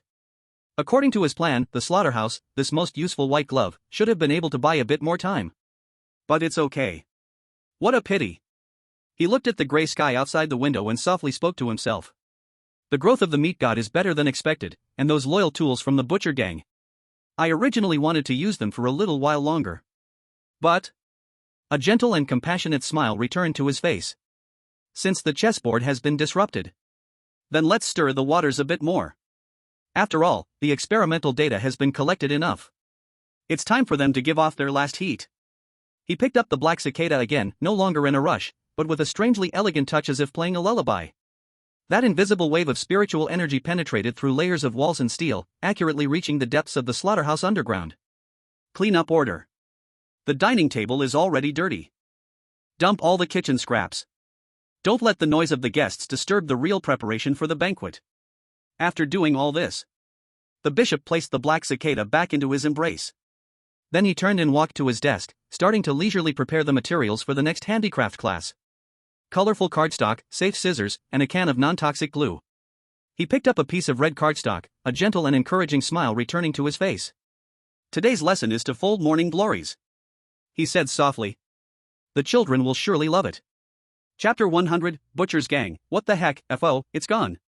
Big chapter. Slaughterhouse, 4 underground floors. In the cave dedicated to the meat god, a man in a white coat stood in an independent control room. He is the biological bishop, a madman who has long offered his soul to evolution. Just now, he received the gospel from the archbishop. Dump all the kitchen scraps. As you wish, my archbishop. He bowed respectfully to the air, a sickly excitement on his face. He looked at the enormous chunk of meat in the center of the cave. His eyes glimmered as if he were looking at a piece of art. What a pity, he murmured with some regret. Give it another month. It might really break through the sea level barrier. When that time comes, we will collect even more precious evolution data. But his smile became even more insane. Since it is the archbishop's decree, then let's have a more grand and splendid fireworks display for the upcoming banquet. He no longer hesitated. He pulled out a black flute, shaped like a polished spine of some creature, from his pocket. He placed the bone flute to his lips and blew a silent tune. A strange thought instantly spread out. Buzz. The entire cave trembled. The massive meat god on the altar shuddered violently. Then, like a type of balloon, it began to swell out of control. Bang! Bang! Bang! The steel chains and the bone altar that bound it. The iron chains holding it snapped like ropes. In seconds, that thing grew from 20 meters to over 50 meters. And it was still getting bigger. Roar! A roar erupted from it that sounded nothing like a living creature, filled with hunger. Its massive jaws at the center of its body opened to a terrifying angle. An immense suction force erupted instantly. No longer passively absorbing the meat paste from the pipes, but actively began to devour everything around it. Walls, pipes, iron frames, even those Butcher's Gang members still running around underground, were swallowed whole. No! Help! Ah! The screams faded away quickly. Countless cries of agony echoed in every corner of the underground base. But soon they were drowned out by the even more horrifying sound of flesh being torn apart and devoured. The Butcher's Gang, this underground kingdom that had bullied others for nearly 10 years in the searing area. In front of the deity they themselves had fed. They didn't even have the right to struggle. They were treated as a delicious appetizer. And the biological bishop, who triggered all this, had long activated a one-time space leap device and vanished from the spot, leaving behind his ecstatic and sickly laughter, slowly echoing in this crumbling underground world. Enjoy it, mortals. This is the salvation granted to you by the gods. Slaughterhouse, underground 3 floors. In the secret room that could only be entered from the highest level. The atmosphere was not as solemn as usual, but instead carried a hint of flattering slickness. A giant nearly 2 meters tall, muscles like iron lumps, was personally pouring wine for a fat man in a suit. He is the unquestionable king of the Butcher's Gang. In the C-Zone, all the masters of meat control. Butcher. And the fat man whom he treated with such respect was, of course, Manager Ma Wenbin. Manager Ma, rest assured. The butcher respectfully handed over a glass of old-world liquor worth thousands of credit points. His voice sounded like 2 grinding stones rubbing together, buzzing loudly. That rat won't escape. I've already let the surgeon take action. In another 10 minutes at most, I will definitely twist his head off for you to use as an ashtray. Ma Wenbin snorted coldly, took the glass, but did not drink. Although he was just an outer member of the organization, his long dealings with such people had given him an air of superiority. Butcher. He began slowly, his tone filled with a sense of warning. The bishop cares a lot about this ceremony. He personally promised me, as long as this ceremony goes smoothly, he will recommend me to join the inner ring, becoming a true chosen one. He glanced at the giant man beside him, revealing a meaningful smile. Of course, you will also get your benefits. At that time, the entire underground world of C-Zone will be under your control. Greed instantly erupted in the butcher's eyes. Thank you, Manager Ma, for your support. Thank you, Your Excellency. He quickly bent his bear-like back. But just as Ma Wenbin was still painting a picture of an elusive future, a terrifying tremor that made their souls shudder suddenly came from beneath their feet. Buzz. The entire room shook violently. The wine glass on the table fell and shattered on the floor with a bang. What's happening? Ma Wenbin's pampered body was thrown off the sofa. His face revealed a look of panic. Is it an earthquake? No. That's not right. The butcher's face turned pale instantly. He knew better than anyone else. The source of this tremor was right beneath them. In that place they were most familiar with and most fearful of. The god altar. Roar. A roar filled with extreme hunger. Pierced through layers of metal and rock. Like an invisible giant hammer, it slammed hard on the hearts of both men. Puff. Ma Wenbin immediately spat out a mouthful of blood. His entire body slumped to the ground like a pile of rotten mud. And the butcher was no better off. He knelt on one knee, his eyes like hungry wolves, filled only with endless fear. And no. It can't be. He mumbled, his face full of disbelief. Your Excellency, why does it have to? Before he could finish his sentence. Boom, boom, boom, boom. A more terrifying, earth-shattering roar came from below. The solid metal floor beneath them began to crack like fragile cookies. Countless grotesque, hellish tentacles burst wildly from the crevices. One grabbed and bound the already terrified Ma Wenbin. No! Save me! Butcher! Save me! Ma Wenbin shrieked like a dying pig. But the butcher could barely save himself. He was also tightly bound by several thicker tentacles. The two men were like bugs stuck in spiderwebs. With a crunching sound of bones breaking painfully, they were dragged into the ever-expanding, bottomless crevice. Boom, boom, boom, boom. The ground began to shake wildly. It felt like an earthquake. Behind the slaughterhouse, those who were still watching the commotion were utterly dumbfounded. Is it an earthquake? Run! The crowd instantly erupted. Screams, cries, and curses blared together. Countless people rolled and crawled outside, fearing the ground would open and swallow them. Those who had just recovered from the razor attack were still trying to figure out what happened, when they were horrified to see the solid concrete ground beneath their feet cracked like fragile cookies, inch by inch. Deep, bottomless fissures crazily spread outwards. And at the center of the battlefield, the surgeon, pressed down by the razor, suddenly stopped. The ground beneath him was rising and cracking like waves.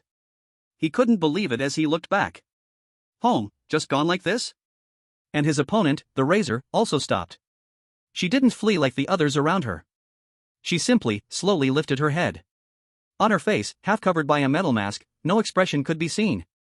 But her eyes, which had always been cold as blades, were now shockingly bright. Like two embers ignited in the night. She no longer glanced at the surgeon. All her attention was drawn to the center of the collapsing ruins. An overwhelming, pure scent of flesh and blood surged into the sky from there. That scent was the end of the world for ordinary people. But for her and the magic knife she held, called Hungry Ghost, it was an unprecedented feast. Buzz. The huge broadsword in her hand began to emit a deep, beastly hum. The dark red patterns on the blade, lit up due to long, continuous battle, started to become hot like a branding iron. A layer of gray, mist-like aura boiled from the blade. It burned and distorted the surrounding air slightly. The shape of the sword was visibly changing. The originally straight spine of the sword began to slowly grow a row of vicious backward hooks, resembling shark teeth. The entire sword became larger and more ferocious. And the razor, living in harmony with it, was undergoing the same terrifying transformation. The exposed skin on her body started to show dark red patterns identical to those on the sword. In the area covered by the metal mask on her forehead, something seemed to be pressing upwards, changing the contour of the mask. Even her breath carried a hint of hot, gray mist. With a gaze of admiring delicacy, she stared fixedly at the massive creature about to break through the ground. Then she slowly uttered two words. Dinner time. Right after that, in the eyes of everyone filled with fear and despair, the huge slaughterhouse building, serving as the headquarters of the butcher gang. With a thunderous collapse, it began to fall from its foundation. Then, in the eyes of everyone who looked like they had seen a ghost, A massive living flesh mountain, mixed with rotten meat, broken iron pipes, and countless faces in agony, emerged from the ground. Like a gigantic, bloody tumor appearing under the sky of the sea ring area. A dirty and hungry terrifying aura instantly surged in all directions. It was forcefully squeezed out from the ground. Completely exposed under the gray sky of the sea ring area. Sea ring area, the patrol headquarters of the garrison troops, top floor office. Zhao Chengping stood in front of the window with his hands behind his back. He didn't look at the apocalyptic scene in the distance, but lowered his head to watch the patrol cars below, which were in chaos. Just moments ago, the B-Zone Command Center had sent a notice for the Rapid Response Unit to cross and eliminate the slaughterhouse. He knew that the Butcher Gang had already been noticed, and part of the plan had been exposed. So, he calmly reported all this to the bishop. At this moment, looking at the blood-soaked spectacle rising into the sky in the distance, there was no hint of surprise on his square face. Only a kind of nearly fanatical calmness, as if he was looking at a work of art. As if the countless lives being devoured were merely pain sacrificed for the birth of this great art. At the same time, within the high walls of the Human Alliance, in the B-Ring area, Garrison Troops, Command Center. The alarm, representing a high threat level, instantly echoed throughout the entire building. Alarm! Alarm! Detected, in the south area, slaughterhouse, a super high-intensity pollution source reaction. Energy readings are climbing exponentially. Surpassed D-level threshold. Approaching sea level. Repeat.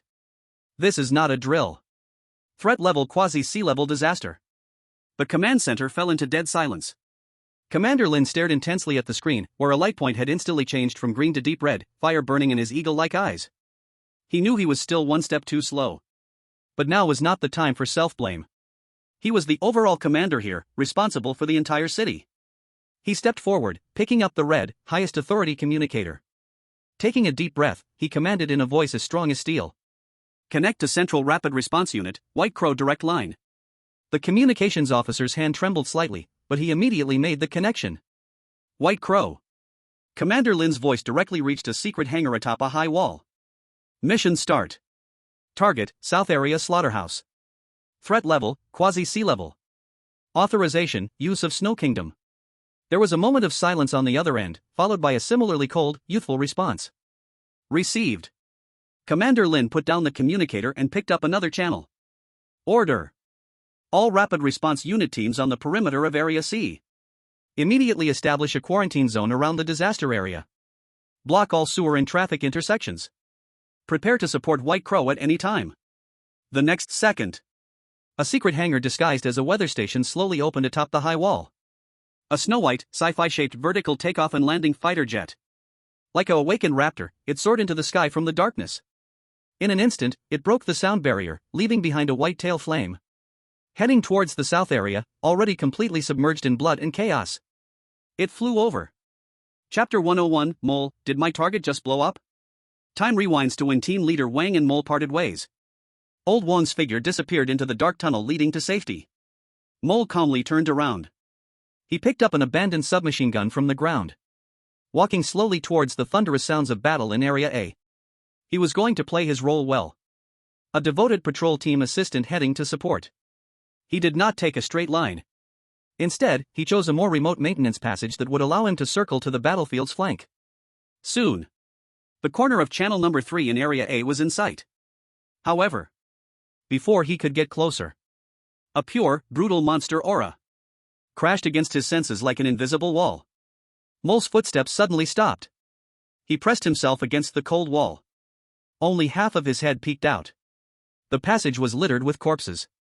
And in the center of that sea of corpses and blood, a monster over 2.5 meters tall, made of eerie white bones and dark red muscle fibers, wielding a bone slaughter knife, was bathing in the alarm's red light, nailing a still twitching enemy to the wall with its huge bone knife, then letting the gushing blood splatter all over its body.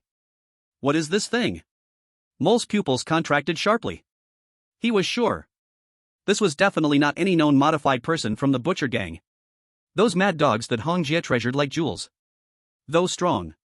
But compared to this one, they were like unweaned puppies. This was a purely wild, strange creature born for slaughter. He immediately understood. The invader that had stirred the entire slaughterhouse tonight was not human. But this monster whose origin was unknown. Crazy. Mole silently assessed in his heart. A monster among old soldiers. A true monster. Did we poke a monster's nest tonight? He unhesitatingly made the most correct judgment. Run, this level of divine beings fighting is no longer something this mortal can interfere with. Forcing oneself to approach will only get ripped apart by the monster. He immediately turned around. With a speed faster than his arrival, he silently retraced his steps. Then, in a tone filled with fear and afterthought, he reported over the communication channel. Report to Scarface boss. Area A can't hold on any longer. That's a real monster. The brothers are all dead. I'm injured. Requesting withdrawal to the outskirts to reorganize. On the other end of the communicator, chaos ensued, and no one paid attention to this coward. This was exactly what Mole wanted. He legitimately distanced himself from the most dangerous heart of the battlefield. He returned to his most familiar post. East Gate Number 3, the most remote watchtower responsible for monitoring the cargo passage. Here, the view was wide and far from the battlefield. It was the perfect observation point. Mole leaned against the wall, lit a cigarette, and the expression on his face returned to numbness. It was as if the bloody encounter just now was nothing but an illusion. But his brain was racing, analyzing the intelligence he had just received. That monster came from outside. And coincidentally, it arrived on the second day after Wang Jingguo was trapped. So could he and Wang Jingguo be in cahoots? Just as he was pondering this. Boom! A sound more violent than the previous explosion underground echoed from the front door of the slaughterhouse. The entire watchtower shook violently. Damn! What now? Mole furrowed his brow tightly. He immediately grabbed the high-powered binoculars in the watchtower and looked in that direction. Then, he saw an incredibly tricky madwoman. Razor. She was like a black female leopard, causing destruction on the outskirts of the slaughterhouse. Mole instantly understood. Another third-party force had entered the scene. And it seemed to be targeting the butcher gang as well. But after observing for a while, he quickly noticed something was off. Razor's attacks were crazy and violent. But she hardly took the initiative to attack the already terrified ordinary gang members. Her targets were strikingly clear. Watchtower, generator, surveillance cameras, armory. Everything that could cause maximum damage to the butcher gang's defense system. She was dismantling the place. She is drawing attention. Mole immediately saw through Razor's tactical intention. A bold guess appeared in his mind. At this moment, the same chaos-creating action pattern. Could this crazy woman, the skeleton monster underground, and Wang Jingguo, could they be in cahoots? He couldn't be sure. But that didn't stop him from making the most beneficial judgment for himself. The enemy of my enemy is my friend. Whether they are in cahoots or not. At least on this matter of bringing down the slaughterhouse. Their goals aligned. Since someone was openly turning the table. Then this hidden mouse wouldn't follow along, just wouldn't make sense. Thinking of this, a glimmer of a smile flashed in Mole's eyes. He quietly left the watchtower. No longer moving towards the battlefield's heart. But like a real shadow. He circled to the side of the slaughterhouse. That was where the building's power core was located, the backup generator room. He knew that in order to cope with the extremely unstable power supply in the C-ring area, the slaughterhouse had equipped 3 high-powered diesel generators underground. And this generator room on the surface was their fuel tank. There were not only complex control lines inside, but also stored tons of highly flammable diesel. He did not choose to sneak in. The risk was too high. He only hid in a ruin 100 meters away. He took out something from his pocket. A disposable magnetically triggered remote detonator.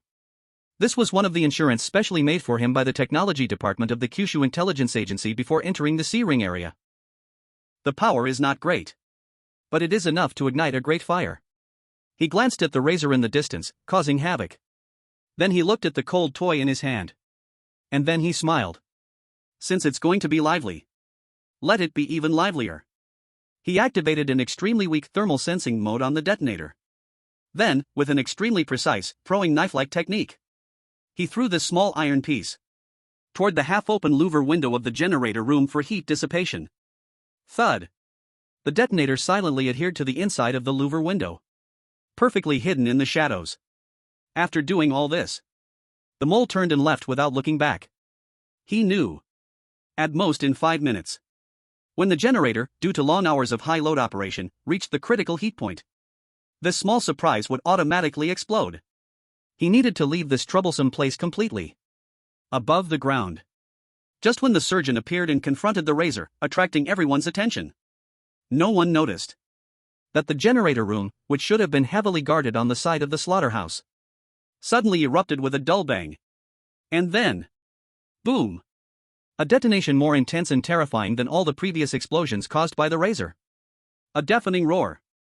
A massive fireball bloomed like a death lotus on the ground, instantly engulfing half of the generator room and the connected fuel depot. Black thick smoke mixed with scorching flames shot into the sky, forming a towering, doomsday-like signal fire. The mole stood in the shadow of the butcher's gang, watching his masterpiece and nodded with satisfaction. Then, he silently left this chaotic and messy place. He felt that tonight's events carried a strange sense of loss of control.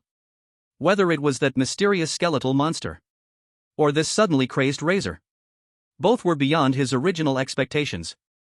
He needed to find a safe place immediately, to organize all the information he had collected over the past few days, including the cleaner working content, Sister Hong's red room, those drained corpses, and the suspicious behavior of his gang members who would go out at night with spraying devices, and then report it to Commander Lin.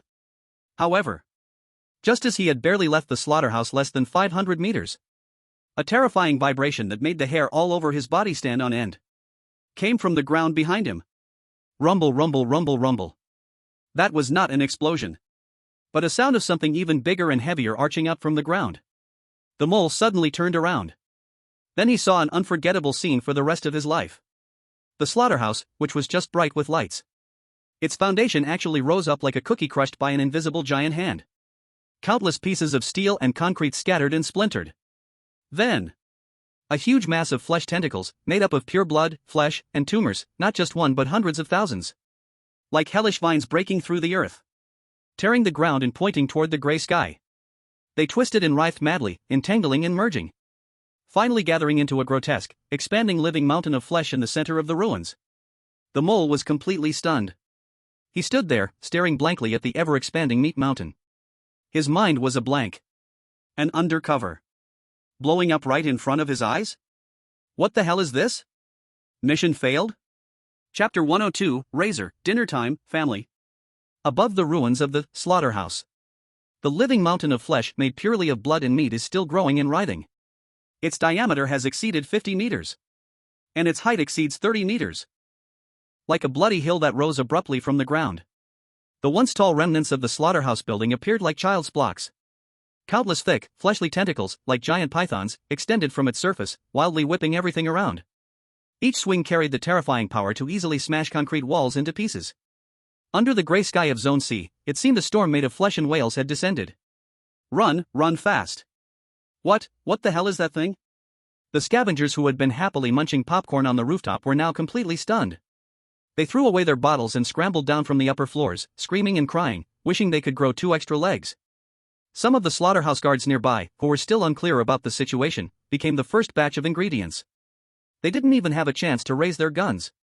They were instantaneously ensnared by the blood-soaked tentacles that fell from the sky. Then, with a bone-crushing sound that made one's teeth ache, they were forcibly dragged into the body of that meat mountain, disappearing without a trace. Panic spread like an epidemic throughout the back area of the slaughterhouse.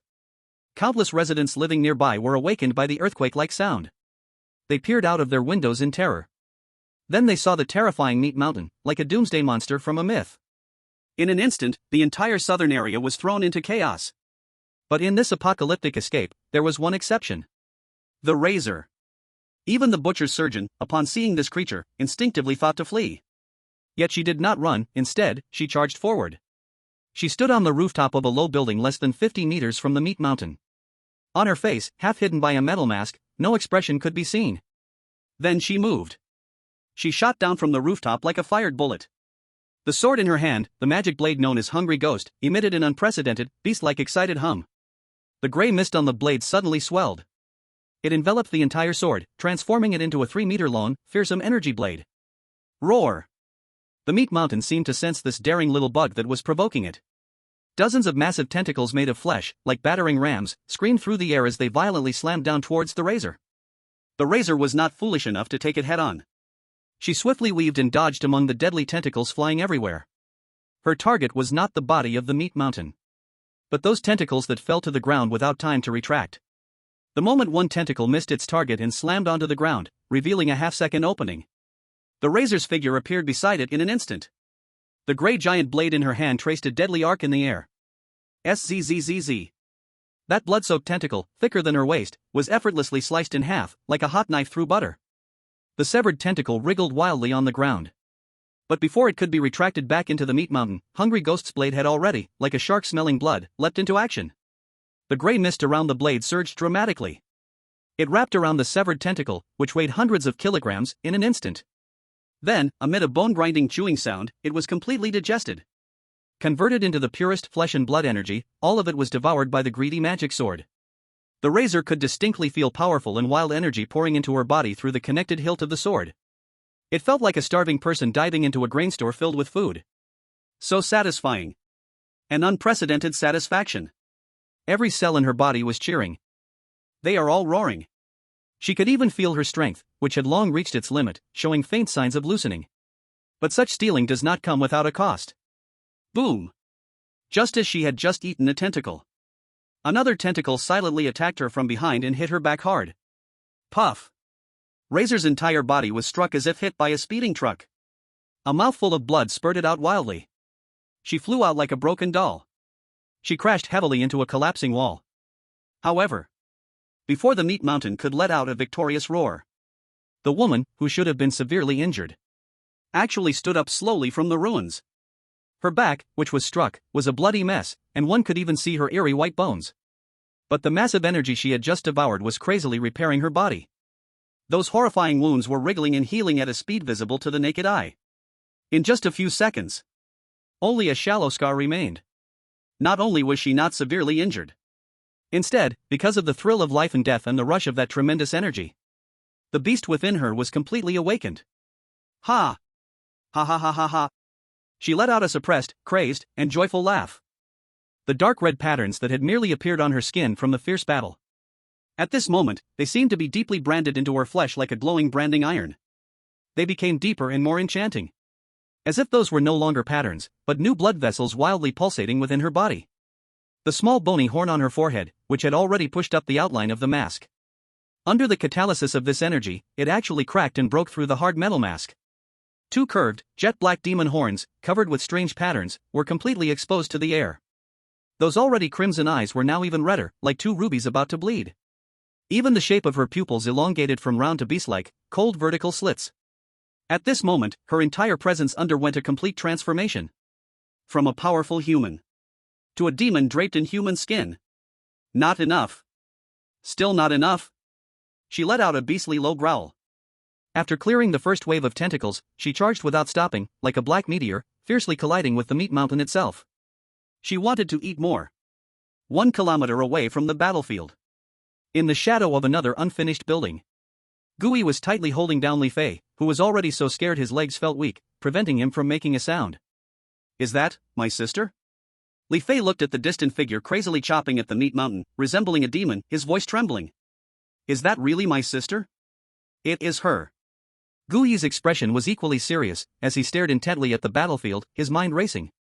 Time rewound slightly to 20 minutes earlier. After firing the signal flare, he and Li Fei immediately evacuated from that building. But they did not run far. Because they soon realized that Razor had received the signal but did not retreat immediately. Instead, she confronted the suddenly appearing surgeon. The two hid in another building, observing from a distance. They witnessed the brief and intense clash. Also witnessing the explosion triggered by the mole in the dark. What the hell? Did the slaughterhouse blow up by itself? Li Fei was dumbfounded at the time. But Gui keenly sensed that the location and timing of the explosion were too coincidental. Coincidental, like someone was doing it on purpose. Then came the unexpected arrival of the meat mountain. At that moment, Gui understood. The butcher gang was finished. Go! As soon as he saw the appearance of the meat mountain, Gui immediately made the most correct judgment. He forcibly lifted the stunned Li Fei and rushed away in the direction away from the battlefield. This is not a battle they can get involved in. That thing emitted an aura that far exceeded the E-level range. It is a true natural disaster. But my sister. She can run by herself. Gui shouted lowly, staying here will only become a burden to her. Although Li Fei was anxious, he also knew Gui was speaking the truth. He could only grit his teeth and follow him to escape. And now, watching the sister who not only didn't run but instead rushed up to start eating. Li Fei's worldview shattered completely. Has my sister gone crazy? No, she hasn't gone crazy. Gui shook his head slowly, looking at the increasingly violent figure in the distance, and the increasingly hideous giant blade. After observing for so long, he instantly understood the razor's intent. The bizarre machete on the razor's side had the ability to devour and enhance, and as the battle progressed, the aura around the razor grew stronger. The razor was gaining experience. She wanted to treat this rampaging disaster as her and that magical knife's upgrade package. The direct attack ability of the meat god itself is not top-notch. As long as one does not get caught in its core, they can carry out guerrilla warfare along its edges, fighting while eating. For the razor, a berserker with super mobility and recovery ability, this was simply a once-in-a-lifetime feast. Let's leave first. Gui made the decision. Go find Ahao and Xiaoqi to meet up with them. Your sister is much smarter and stronger than we think. She knows what she is doing. After saying that, he did not give Li Fei any chance to refute, half-dragging and half-pulling him completely away from this chaotic area. He knew. The razor did not need him to save her. She was happily eating now. Chapter 103, White Crow. All units, attention. All units, attention. This is the frontline command. Order change. Abandon the blockade task for the slaughterhouse. Repeat. Abandon blockade. All teams immediately expand 500 meters outward with Meat Mountain as the center. Establish a level 1 isolation zone. Task objective, evacuate all civilians. Suppress the expansion of Meat Mountain. Wait for the Sentinel to arrive. In every corner of Area C.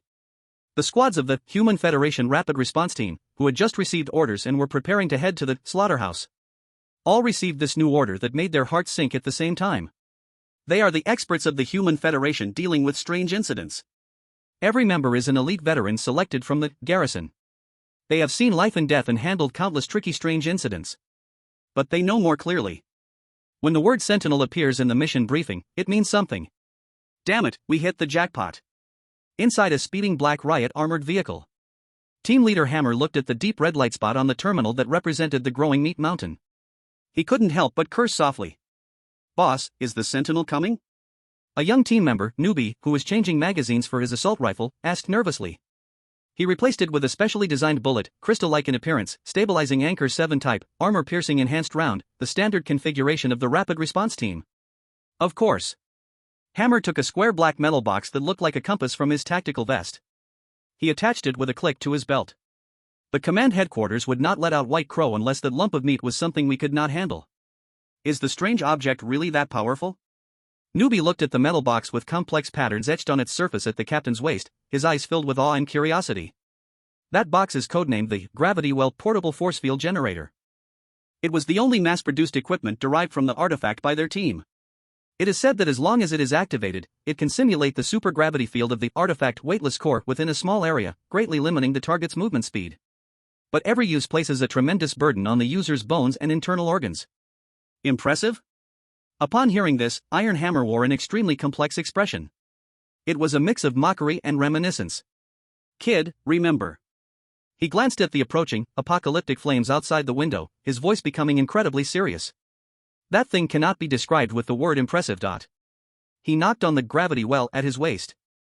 You can just think of this thing as a switch. A switch that can temporarily make a small area's gravity as heavy as that on Jupiter. You press it, and it takes effect. This is the rule.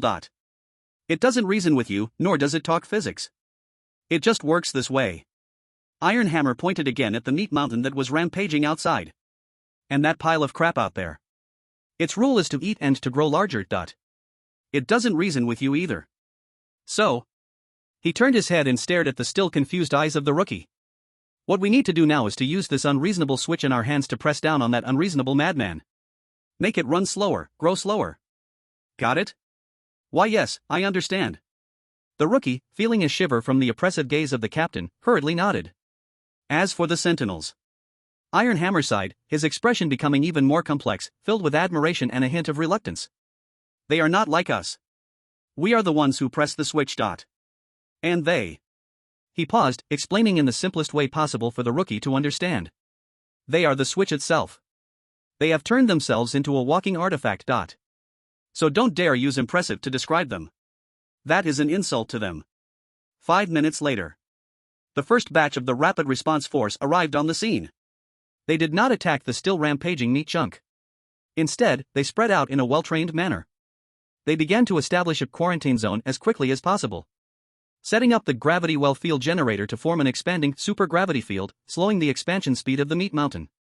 Launching grenades loaded with webweaver's threads, another product derived from the artifact, they built an unbreakable web wall between buildings to intercept the flying debris and flesh.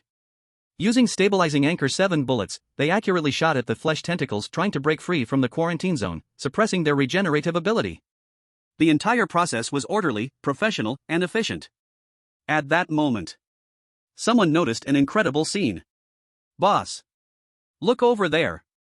The rookie pointed at the center of the quarantine zone at the foot of the meat mountain, exclaiming in surprise. "What is that?" Iron Hammer raised the binoculars. Then he was stunned.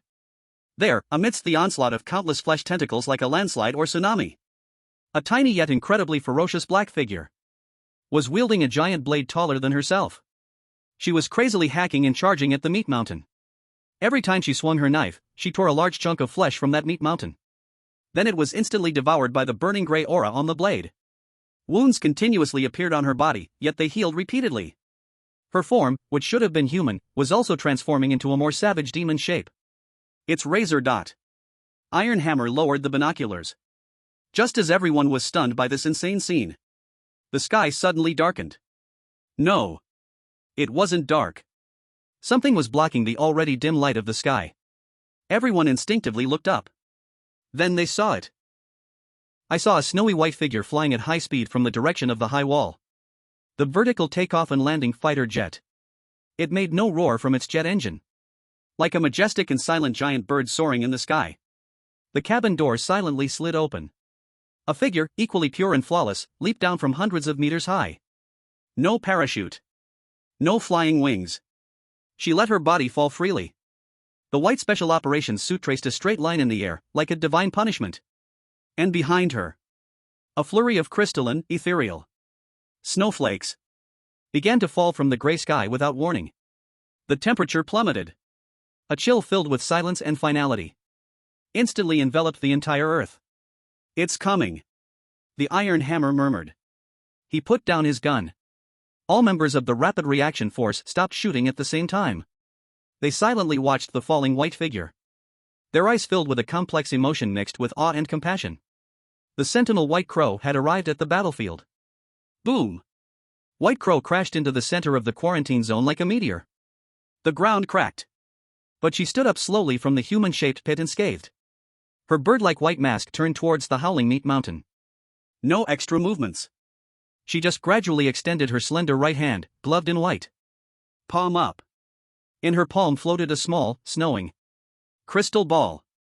The oddity B43, Silent Snow Country. Unfold. Her voice, cold and ethereal like ice crystals, rang out. In the next second, the world lost all sound. The gluttonous blade suddenly halted its movements. For the first time, a displeased expression appeared on her nearly ghostified face. She could feel an irresistible, overwhelmingly rule was forcefully covering this area. The meat mountain that was still writhing and multiplying. Like it had been pressed on the slow motion button, its movements became incredibly slow. The deafening roar also disappeared. The entire world was left with a deathly silence. And the falling, icy heavy snow. The blade lifted her head, looking at the pure white figure slowly walking towards the meat mountain. She clicked her tongue in displeasure. The dove of the human alliance came quite fast. She glanced at her magical knife that had just evolved halfway. And the nearby all-you-can-eat buffet. Her eyes filled with pain and extreme annoyance at having her meal interrupted. Still not full. But she knew. The feast was already over. White Crow ignored the guest radiating an ominous aura. She walked step by step to the massive meat mass that was already completely subdued by the low temperature and silence rule.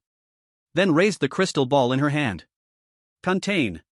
The small crystal ball emitted a brilliant light. An irresistible suction came from within. That mountain-like enormous meat god began to shatter bit by bit. Turning into the most primitive, crimson energy. Was entirely drawn into the small crystal ball. A few seconds later, the snow stopped. The sound returned. Only the meat mountain that once loomed over the ruins had disappeared without a trace. Replaced by a crystal ball held in White Crow's palm, like a scarlet amber. White Crow put away the amber. Her bird-like mask turned towards the woman below, who carried a giant blade and radiated a gluttonous aura. The two exchanged stares from 100 meters apart. In the end, neither spoke a word. White Crow turned around, her toes barely touching the ground as she shot up like a feather into the sky, and was picked up by the fighter jet that had long been hovering in the air. The Razor looked at the devastated battlefield and the already restored normal form of the magic knife. It licked its lips, still unsatisfied, then turned around and disappeared into the intricate shadows of the city after a few leaps. All evidence was completely buried with this natural disaster. But some people were feasting full to the brim during this calamity. Chapter 104, Promotion and Raise. Night fell. When the sun sank below the horizon, the backstreet of the slaughterhouse no longer belonged to the slaughterhouse. Dozens of pitch-black, steel beast-like Human Alliance anti-riot armored vehicles completely sealed off all entrances and exits of this area. The rotating red warning lights on the vehicle roofs illuminated the faces of every scavenger trying to approach, turning them pale. The air was filled with the strong smell of disinfectant mixed with burnt protein. Today's catastrophic mountain of meat falling and the white angels descending from the sky like divine punishment had already become the hottest topic in all the taverns of the searing area. But at this moment, no one dared to approach this place designated as a Level 1 restricted zone by the Human Alliance. They could only watch from afar. They watched those heavily protected Human Alliance researchers, dressed in bulky white protective suits, coming and going in that vast ruin resembling a meteorite impact site. They scanned every inch of the land stained with blood and flesh using high-precision pollution detectors, using portable cutting machines to slice open the distorted steel and concrete, trying to find a hint of useful clues from the wreckage of this disaster. In the temporary command center of the Devouring area garrison, Commander Lin looked expressionlessly at the almost blank scene report just handed to him by his subordinate. His fingers rhythmically tapped gently on the table. His gaze was as cold as a knife about to be drawn. Nothing? He slowly spoke. Yes, sir. The young officer responsible for the report wiped the cold sweat from his forehead. The pollution residue at the scene is very strange. The energy spectrum does not match any of the known anomalies. And apart from some corpses of the outer members of the Butcher Gang, we found no trace of any core personnel. Whether it's Sister Hong or the Butcher. Neither alive nor dead. It's as if they vanished along with that mountain of meat. Vanished? Commander Lin snorted coldly. Nothing in this world just vanishes out of thin air.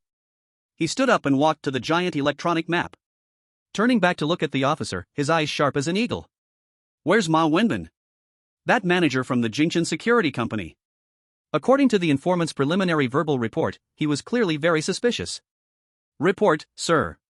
The young officer immediately brought up another file, his face a bit pale. We haven't found Ma Wenbin. Not found? Commander Lin's brow instantly furrowed, swallowed?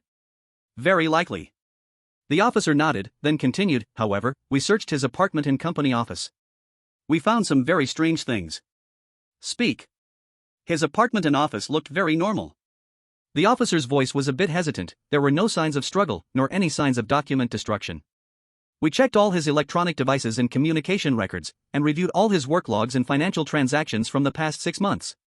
The result is... Found nothing? Commander Lin's gaze turned colder. No, sir. The officer shook his head, his face becoming even more peculiar, it's too normal. Normal to perfection. He is like the most dedicated, most ordinary, even slightly petty middle manager. All records are flawless. There are no suspicious financial transactions. No illogical travel arrangements. Even the reason he reported on the itinerary for last night's visit to the slaughterhouse was to engage in business negotiations with the largest supplier in the Sea Ring area to secure better prices for raw materials. On paper, he was practically a model employee. A manager capable of conducting business negotiations at a place like the slaughterhouse. A manager who happened to be on site just as the natural disaster struck. How could all his records be as clean as a blank sheet of paper? This is simply not normal. This indicates that there is an extremely skilled manipulator who had long before tailored a perfect disguise for Ma Wenbin, making him appear to be the most harmless and inconspicuous ordinary person in the Human Alliance system. If it weren't for Commander Lin's relative trust in the intel provided by Team Wang, one might suspect that the informant had made a mistake and that this person was merely an unfortunate bystander caught up in the incident. Abandon the vehicle to protect the leader. After a long while, the 4 cold words floated into Commander Lin's mind. He looked out at the gray sky and felt that an invisible, malicious, and crazed net had quietly enveloped the entire gray millstone. And the slaughterhouse, along with Ma Wenbin, who had likely already been treated as a sacrificial piece, buried beneath the ruins. They were just two insignificant strings that had been cut from this net by them. The next morning. The same old place. Under bridge number 3 on Iron Dragon Road in the East District. Old Wang leaned against a graffiti-covered bridge pier. Soon, the casually dressed Commander Lin walked over quickly. Commander Lin got straight to the point. Ma Wenbin has disappeared. The slaughterhouse has also turned into a blank space. All leads have been cut off again. Old Wang fell silent. An organization capable of creating such a big commotion. Its methods and ruthlessness exceeded imagination. But there's still not completely no clues. Commander Lin suddenly said as he looked at him. At the very least, your intel has proven one thing for us. There is indeed a larger and more dangerous shadow hiding behind the slaughterhouse. You have preemptively detonated this bomb for us. Avoiding a greater disaster. He pulled out a velvet box from his pocket, and inside lay a metal made of alloy, its edge engraved with gears and wheat ears. The second-level Pioneer Metal. 30 years ago, when the Great Wall disbanded, everyone's records were sealed. Commander Lin's voice carried a hint of indescribable complexity. According to regulations, you are already considered a sacrificed person, and I cannot restore your military status. This second-level Pioneer Medal is the highest honor I can apply for you in the name of a civilian for special contributions. It represents that the Human Alliance has never forgotten you nameless heroes who built the first Great Wall for us. Old Wang looked at the medal, and a violent wave of emotion appeared in his calm eyes. He extended his gnarled, scarred hand, hesitated for a moment, and ultimately accepted it, gripping it tightly in his palm. Now, let's talk business. Commander Lin put away that rare display of warmth and regained the decisive demeanor unique to a soldier. With Ma Wenbin gone, Clean Dust Security is now the best cover. I need the most reliable eyes and a solid nail to continue hammering away at the C-ring area. Old Wang looked up at him. What do you want me to do? The higher-ups have already approved my plan. Commander Lin said clearly. From today, you, Wang Jinghua, will officially take over Ma Wenbin's position. Become the new regional manager of Clean Dust Security. Chapter 105, The Hard-Earned Spring. In the southern wasteland, deep within the subway line 3 tunnel. The air was filled with a thick stench of blood and char. Dozens of corpses resembling vulture-like echo bats. Scattered in disarray on both sides of the railway. And in the middle of the tunnel. A nearly 2-meter-tall, humanoid monster made entirely of shiny silver metal. Is quietly standing there. It is Gui. Beneath his feet. A 3-meter-long spiral bone spear extends from his arm. Is tightly pinning a giant beast nearly 5 times larger than an ordinary echo bat to the ground. It is the Echo Bat King. The only E-level lord in this area. At this moment, its resilient wings have been torn apart. Its body riddled with holes from the bone spear. Only its pair of scarlet eyes still flickers with a faint, unwilling light. Damn it! Gui's voice, hidden beneath the metal face mask, is filled with excitement after achieving his goal. Finally caught you. Every time before this was a damn waste. I ran around for nothing. He grumbled as he ruthlessly increased the power in the spear. Put. The Echo Bat King's last chance at life was completely crushed. Gui finally let out a sigh of relief. He released the form of the unfettered Iron Corp and returned to his human shape. He walked over to the Echo Bat King's corpse and crouched down. Then switched to a form more suitable for feeding, the Bone Butcher form. With sharp bone claws, he precisely cut open the chest cavity of the Bat King. From within, he took out a still slightly trembling, black crystal-like ultrasound sound pouch. This was his true purpose for this trip. Without hesitation, he stuffed the sound pouch into his tooth-filled mouth. Crunch. Crunch. Like chewing on the hardest gem. A pure energy, filled with concepts of sound waves in flight, instantly exploded within him. The strange codex shone brilliantly. The F-level card belonging to the Echo Bat began to tremble violently, reorganizing. Detected core of the same origin. Beginning absorption and evolution. Evolution successful. A brand new card, its edges burning with E-level energy flames, slowly took shape. Form card, Echo Bat King. Grade, E. Type, entity/live creature. Description, the Echo Bat King hunts in darkness and sound. It no longer satisfies simple echolocation but has learned to turn sound into its sharpest fangs. Ability 1 High Altitude Cruise, transforms into the Echo Bat King form, gaining faster flight speed and stronger hovering ability. Ability 2 High Pitched Impact, can emit a highly compressed ultrasound shockwave from its mouth, causing physical damage and mental intimidation to the target. Ability 3 Precise Targeting, passive the range and precision of sonar detection are greatly enhanced, allowing it to mark and track multiple targets even in complex environments. Ability 4 Lord of Bats, in areas with other echobats present, it can exert a certain degree of leadership and control over them using sound waves. Weaknesses. 1. Bright environments. Strong light greatly disrupts its vision and sonar systems, causing its combat power to drop significantly. 2. Absolute silence. In completely soundless environments, its proud sonar will completely fail. 3. High-frequency interference. Strong noise at specific frequencies can throw it into chaos or even temporarily render it deaf. Not bad. Gui nodded in satisfaction. Not only did he gain a powerful E-level card. More importantly, he acquired the Lord of Bat's ability. This would allow him to experience the joy of having little brothers in future battles. He stood up. Picked up a large burlap bag he had specially brought along. He began to stuff the still relatively intact echo-bat corpses on the ground. One by one, into the bag. Although these were just F-level trash. But a mosquito, no matter how small, is still meat. Though the slaughterhouse is gone, the small workshops in Rustbone Street that collect materials are still there. These are enough for him to exchange for a decent amount of credit points. If that doesn't work, he can keep them as emergency rations for the bone butcher. He skillfully packed up the spoils. 2 days ago, his thoughts drifted back. That day, he brought back a nearly stunned Li Fei. They returned to Old Wang's secret base. When Chen Hao and Lin Xiaoqi saw the two of them safely back, the joy of surviving a disaster was indescribable. Of course, it was inevitably followed by a questioning full of fear. Gui did not hide anything. He used almost the same words as he did with Old Wang. Living strange props symbiosis. He attributed his incredible ability to a non-existent parasite. He thought he would face 3 pairs of shocked, fearful, even rejecting eyes. However, he was wrong. After a brief shock, Lin Xiaoqi walked up to him with red eyes and softly asked, "So, will it hurt a lot?" Chen Hao pushed up his glasses and looked at him. "Is this symbiosis stable? Is there any irreversible damage to the host's mind?" As for Li Fei, the young man who witnessed his sister's ghost transformation, his acceptance was surprisingly the highest. He even reached out enviously, carefully touching Gui's arm, which had just returned to human form, still retaining a metallic texture. "Damn it, AE. You are so damn cool?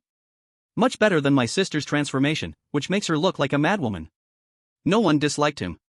No one regarded him as a monster. They simply expressed their clumsy yet sincere concern for family. At that moment, Gui's heart, which had grown colder from constant killings and mergers, felt a touch of warmth. The time came to noon the next day. Captain Wang returned early. What he brought back was a news that left everyone dumbfounded. Wang Xinghua became the new manager of Jingchen Security. And their whole Team 7 would gain a formal position and legal work status in Zone B. In that instant, the whole small room exploded with excitement. Wow! Li Fei was the first to let out a beast-like howl. He hugged Old Wang's leg, and then Chen Hao, Lin Xiaoqi, and even Gui were infected by this ecstatic atmosphere and rushed over together. The 4 of them together launched Old Wang, this old bone, like a hero, tossing him into the air again and again. "You little rascals! You've gone too far." Old Wang laughed and scolded in the air, "Quickly put me down. My bones are going to fall apart." That night, the Clockwork Orange bar was rented out by Team 7. Even the still recuperating Aunt Lu Fang was brought over. Everyone drank until they were completely drunk. They sang out-of-tune songs. They laughed and talked about unrealistic dreams for the future, as if they wanted to spit out all the oppression, fear, and despair from the past year, along with the spicy black water liquor. Phew! Gui tied up the last burlap sack, pulling himself back from memories. He slung the heavy sacks onto his shoulder and strode out of the tunnel. Back in Zone C, he quickly dealt with these materials to the black market vendors, exchanging for nearly 1,000 credit points. Although the market for materials was somewhat chaotic recently due to the destruction of the slaughterhouse, this most basic biomass always had buyers. After finishing all this, he dragged his bloody scent back to the hive apartment. As soon as he pushed open the activity room door, he saw Li Fei, Chen Hao, and Lin Xiaoqi already dressed neatly, standing like 3 wooden stakes at the door. Their faces were filled with anxiety. "AE? You finally came back." Li Fei was the first to greet him, almost pulling him away. "What are you waiting for?" Gui was somewhat puzzled. "Of course, to report to our new unit," Lin Xiaoqi said, her tone full of impatience and a hint of excitement. "Look at what time it is now. Are you going to be late on your first day at work?" "Work?" Gui paused for a moment before reacting. He had been so caught up in leveling up that he almost forgot about this. "Where's the captain and Aunt Fong?" he asked. "They left a long time ago." Chen Hao pushed up his glasses and explained concisely. "The captain is now the manager. He was called in early this morning to hand over at a meeting. Aunt Fong went to the logistics department to get familiar with the environment. The captain specifically told me before he left," Li Fei said, imitating Wang Laodi's rough voice, "you better move your asses. Don't embarrass me on the first day." And he also said, Lin Xiaoqi added, "The company shuttle is waiting for us outside the Changgung purification station. If we're late, we'll have to run there ourselves." All right, I got it." Gu Yi felt a headache coming on from their chatter. He looked at their sparkling eyes filled with the excitement of new students. He couldn't help but be infected by this hopeful atmosphere. "Give me 5 minutes." He turned and walked back to his room. "I'll change my clothes." 1 hour later. As the brand new company shuttle of Jingchen Security drove into Zone B. Looking at the clean streets and the children in uniforms chasing and playing outside, Li Fei couldn't help but exclaim. "It's really nice. From now on, we can say we are half-wall people." "Yeah," Lin Xiaoqi replied, leaning by the window, her eyes sparkling like stars. "Though we still have to return to the hive at night, at least during the day at work, we no longer have to worry about anything crawling out from the corners." Chen Hao didn't speak, but the tight corners of his mouth slightly lifted. Gui looked at them and felt a wave of emotion in his heart. Life seemed to finally be on the right track, entering a realm they had never dared to dream of. Heaven. Chapter 106, Team 7 disbands on the spot. Jingchen Security Company Headquarters. Still that 3-story gray building on the edge of Zone B, with peeling paint. But today, the atmosphere here was completely different. Gone was the cold and oppressive capitalist air. In its place was a lively buzz of excitement. The company's briefing room was packed with people. Besides a few internal staff from the logistics, archives, and maintenance departments. The rest were the team leaders from all the field teams under Jingchen Security. From Team 1 to Team 6. 6 fierce men with weathered faces and determined gazes. They were all seasoned veterans, just like Wang Laodai, who had been licking blood at the knife's edge for years. At this moment, they all turned their attention to the familiar figure standing at the podium. Wang Zhanghua.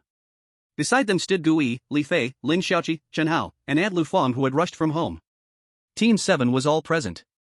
As the direct affiliates of the new manager, they stood at the front, enjoying envious and warm glances from around. Ahem. Old Wang cleared his throat. He was still wearing that old jacket, washed to an off-white color. It looked like it had nothing to do with the word manager. But just him standing there.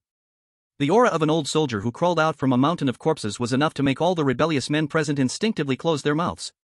"Everyone, I won't say too many polite words." Old Wang scanned the crowd, his voice still hoarse yet powerful. "That bastard Ma Wenbin has absconded with the funds. The People's Alliance has asked me, this old guy, to temporarily take his place. From now on, you can still call me Old Wang as before." Laughter erupted from the audience. That stingy and mean fat man Ma Wenbin had long been notorious in the company. His escape was a great joy for everyone. In the entire Sea Ring area, Wang Zhanghua was famous among the outsourced cleaning workers as a legend.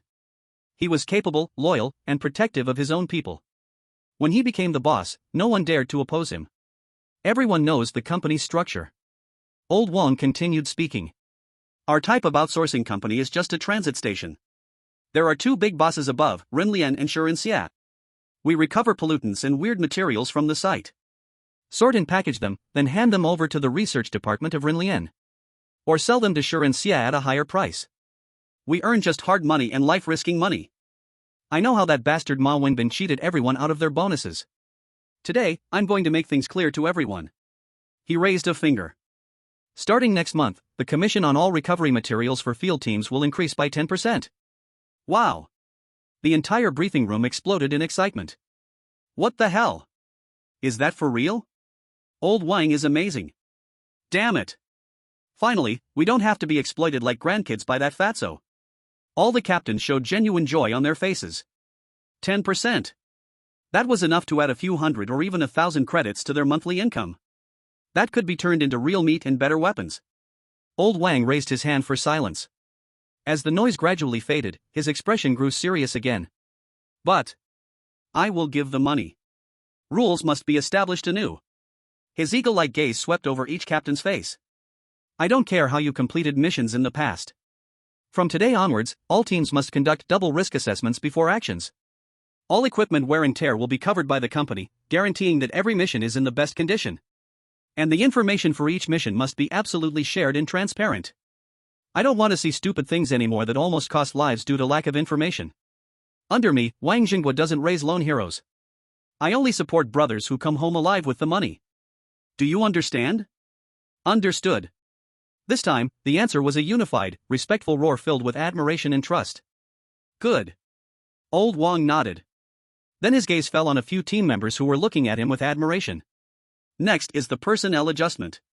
The former 17, due to frequent severe injuries among members in recent missions, and pollution levels being at warning levels, is unsuitable for high-risk tasks.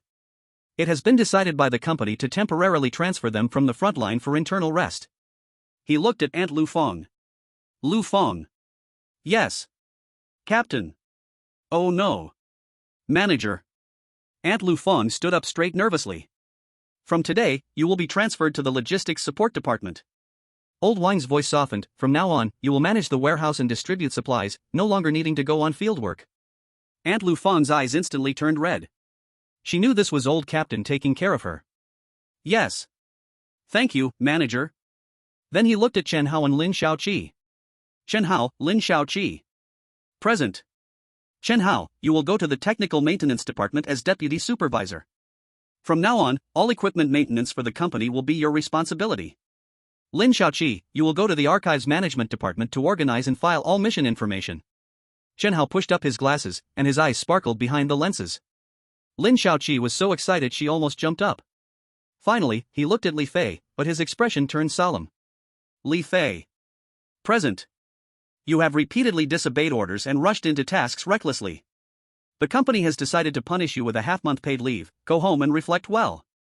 Next time, you'll be kicked out. Yes. Manager. Li Fei stood tall and shouted louder than anyone else. After arranging everything, the meeting ended.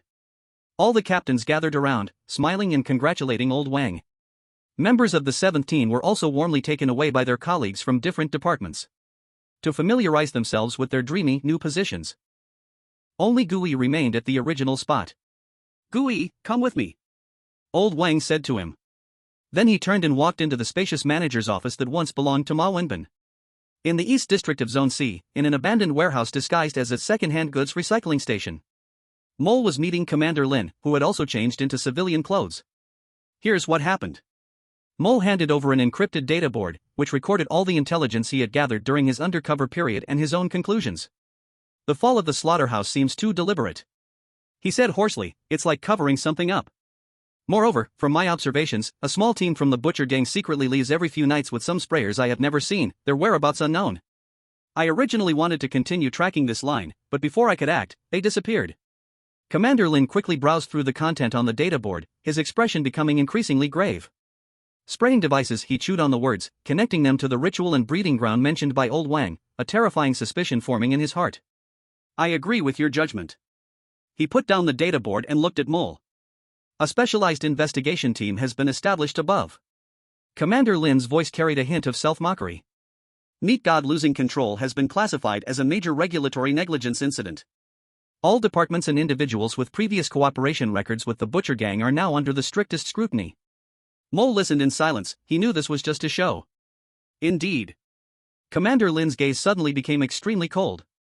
But you and I both know. Such routine inspections cannot uncover the fox hiding the deepest. The other party can react the moment the information is received, decisively cutting off the tail to survive. This indicates that there is definitely a traitor with a high position among us. Especially in Zone C. Commander Lin's fist unconsciously tightened. With such a commotion at the slaughterhouse, the Public Security Patrol headquarters in Zone C received no early warning and reacted unreasonably slowly. This itself is the biggest doubt. So, Commander Lin raised his head, his eagle-like eyes fixed on Mole. I need you to change the battlefield. He handed over a brand new file bag. Zhao Changping, the head of the People's Union, Zone C Public Security Patrol headquarters. I have applied to him for a batch of newcomers transferred from Zone B in the name of strengthening grassroots security forces. And you, he paused, are one of them. Your new identity is retired Sergeant Chun Mo from the garrison. You have only one new mission. Commander Lin stared at him intently. Start the investigation from the Zone C Public Security Patrol headquarters. Find out the traitor hiding in our own ranks. Understood.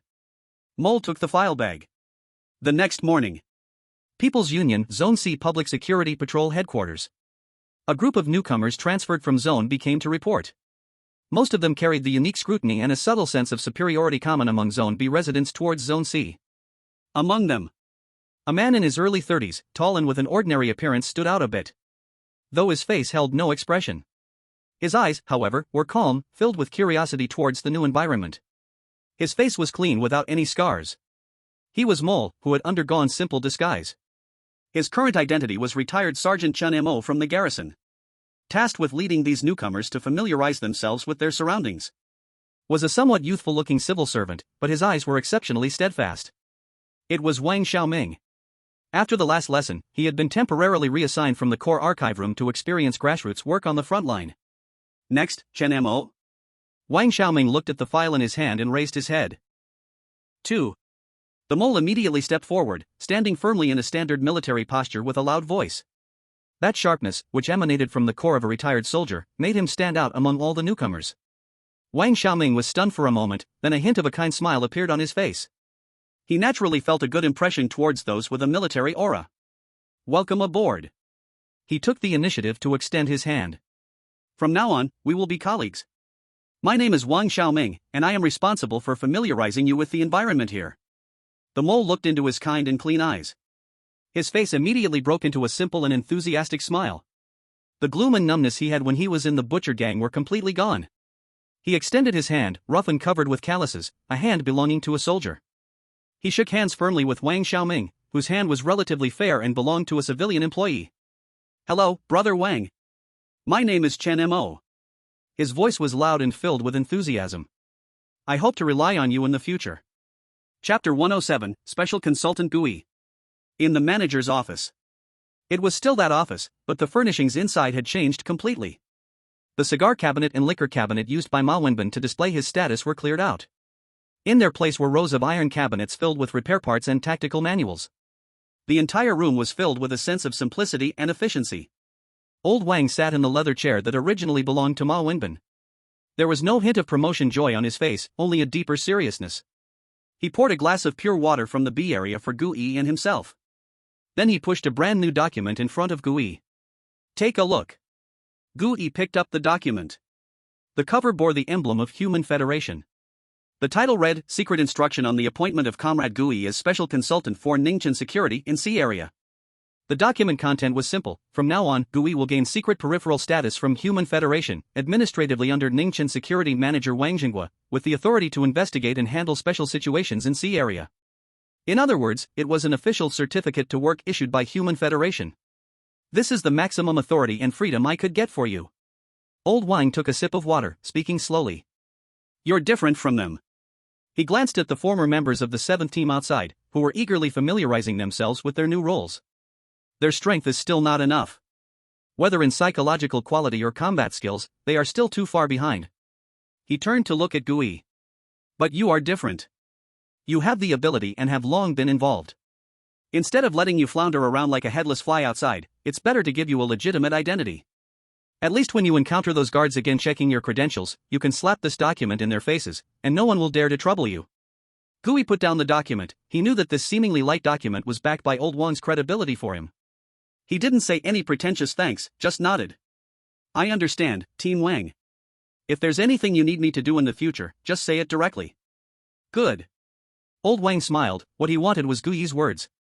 Right now, there are two things. First, although the slaughterhouse was destroyed, the people of the Butcher Gang are not completely dead. According to Human Federation intelligence, on the day of the incident, at least 5 patrol teams were out and not at their lair. These people have now become crazy dogs without homes, hiding in the sewers of C Area. Find them and pry open their mouths. I want to know who that church behind them really is. Second. His expression turned extremely grave. Keep an eye on the entire C Area. I have a feeling that the destruction of the slaughterhouse is not the end, but just the beginning. Since the other side can audaciously sacrifice such a large piece. Their schemes were definitely bigger than we imagined. Gui understood, this was trust and also responsibility. Good. He replied with just one word. That afternoon, at the South District Orphanage. Everything was back on track. But there was always a heavy stone in Lin Xiaoqi's heart, those children in the orphanage. She alone carried a big bag of candies and snacks she had bought. She returned to the orphanage once more. When she opened that familiar big door, she was stunned by the sight before her.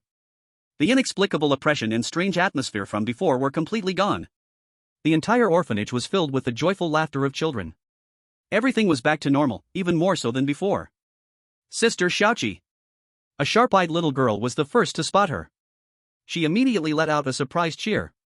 In an instant, more than a dozen children rushed towards her like a flock of happy little birds. Chattering, they surrounded her. Sister Xiaoqi. You finally came. We missed you so much. Sister. Look. The drawing I made last time is on the wall. Sister. Are you still going to teach us to sing today? Lin Xiaoqi was overwhelmed by this wave of enthusiasm. She looked at the innocent, sunny smiles before her. The memories of the creepy nursery rhyme and bloody circles in her mind seemed to turn into an unreal nightmare. Is everyone doing okay? She squatted down and gently patted a little boy's head, asking softly. About that song you sang before. Oh.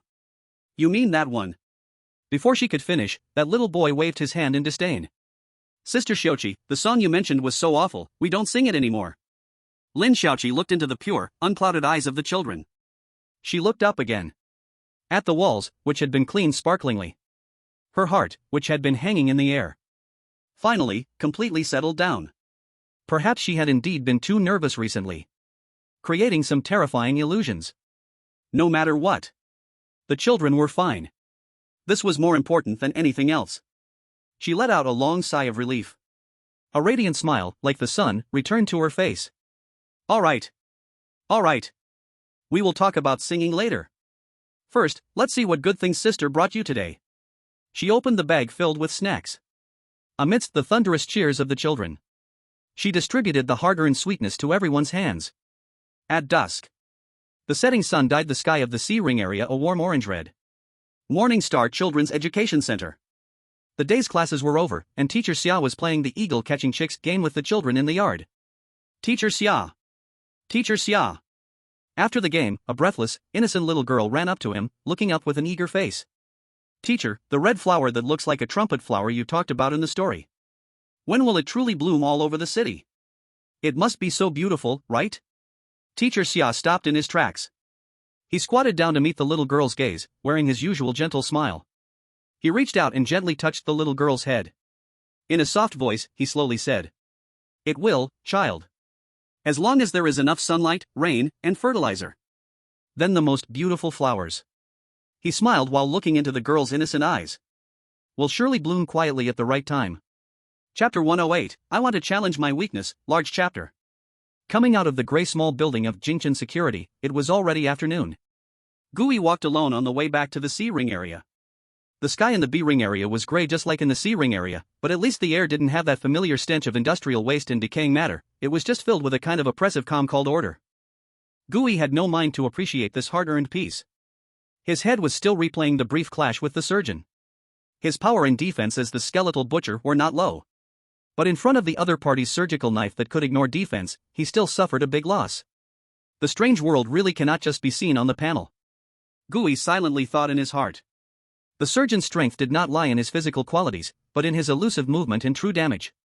But if it came to a life-and-death struggle, Gui might still be able to kill him.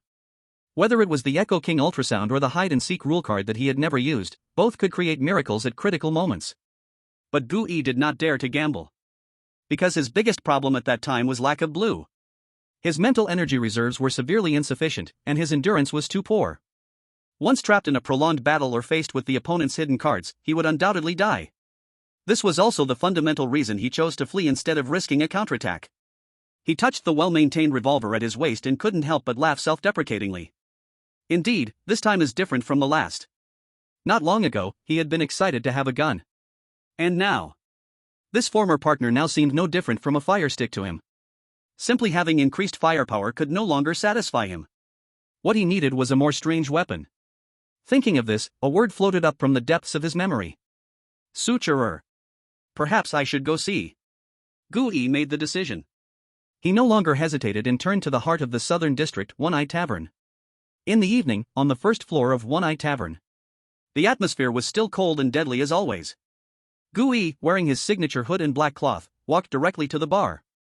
The one-eyed boss finally was not wiping his new wineglass this time. Hearing the footsteps, he raised his head. When he saw Gui, a trace of undisguised joy flashed in his one eye. I heard old Wang got promoted? Clearly, the news of Captain Wang becoming the new manager of Clean Dust Security had reached even this local snake's ears through certain channels. One-eyed. Gui pulled out a high stool and sat down, getting straight to the point. I want to see the suturer. The one-eyed man paused in his action of wiping the wineglass. He looked at the eyes hidden in the shadows of Gui's face, and a playful smile spread across his face. You are quite bold. He didn't seem surprised that Gui knew about the suturer. Many people in the C-ring area want to meet them, but few can do so. I can provide what they need. Gui replied calmly. The one-eyed man smiled and did not ask further. He knew the seemingly naive kid had a lot of secrets. All right. He took out something from under the bar and placed it on the table. It was a black chip made of cold metal, engraved with strange badges of gears and tentacles. Take this. The one-eyed man slowly pushed the chip in front of Gui. Go to a place. Where? Behind the Southern District's casino area. A glimmer of profound meaning flashed in the one-eyed man's eye. The Rosemary Dream. But Rosemary Dream? That top red light district in the C-ring area? Gui frowned slightly. Wasn't that place mentioned by the Mantis in the Western District? Is their base there? I only guide the way. The one-eyed man shrugged. As for what is behind the door, you have to see for yourself. Gui put away the chip. Thanks.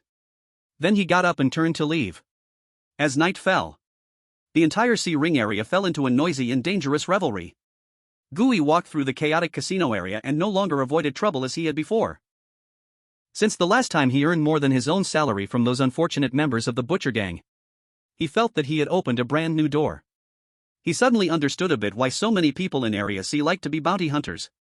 The feeling of directly monetizing through strength. It was indeed addictive. At that moment, a series of intense metal clashes and unbearable curses came from a small alley ahead. Gui stopped in his tracks. He knew it was time for justified black against black. He pulled his hood tighter and turned to walk into the alley. In the alley, 7 or 8 members from 2 different small gangs were fighting fiercely. Machetes, steel pipes, wrenches. Various common cold weapons from Area C were flying chaotically in the air. But they were like rookies, and after fighting for a long time, no one had actually drawn blood. Gui shook his head. It seemed like today was small fry, probably not much profit. He was even too lazy to find any cover.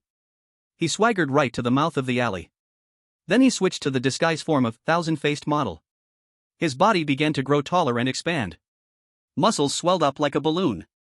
In the blink of an eye, he transformed into a bald, tattooed strongman standing over 2 meters tall with explosive muscles. Everyone, just stop. He shouted in a deliberately imitated, incredibly rough voice. The 7 or 8 people who were in a heated fight froze in place. They turned to look at the giant who had suddenly appeared at the alley's entrance. Each one of them was dumbfounded.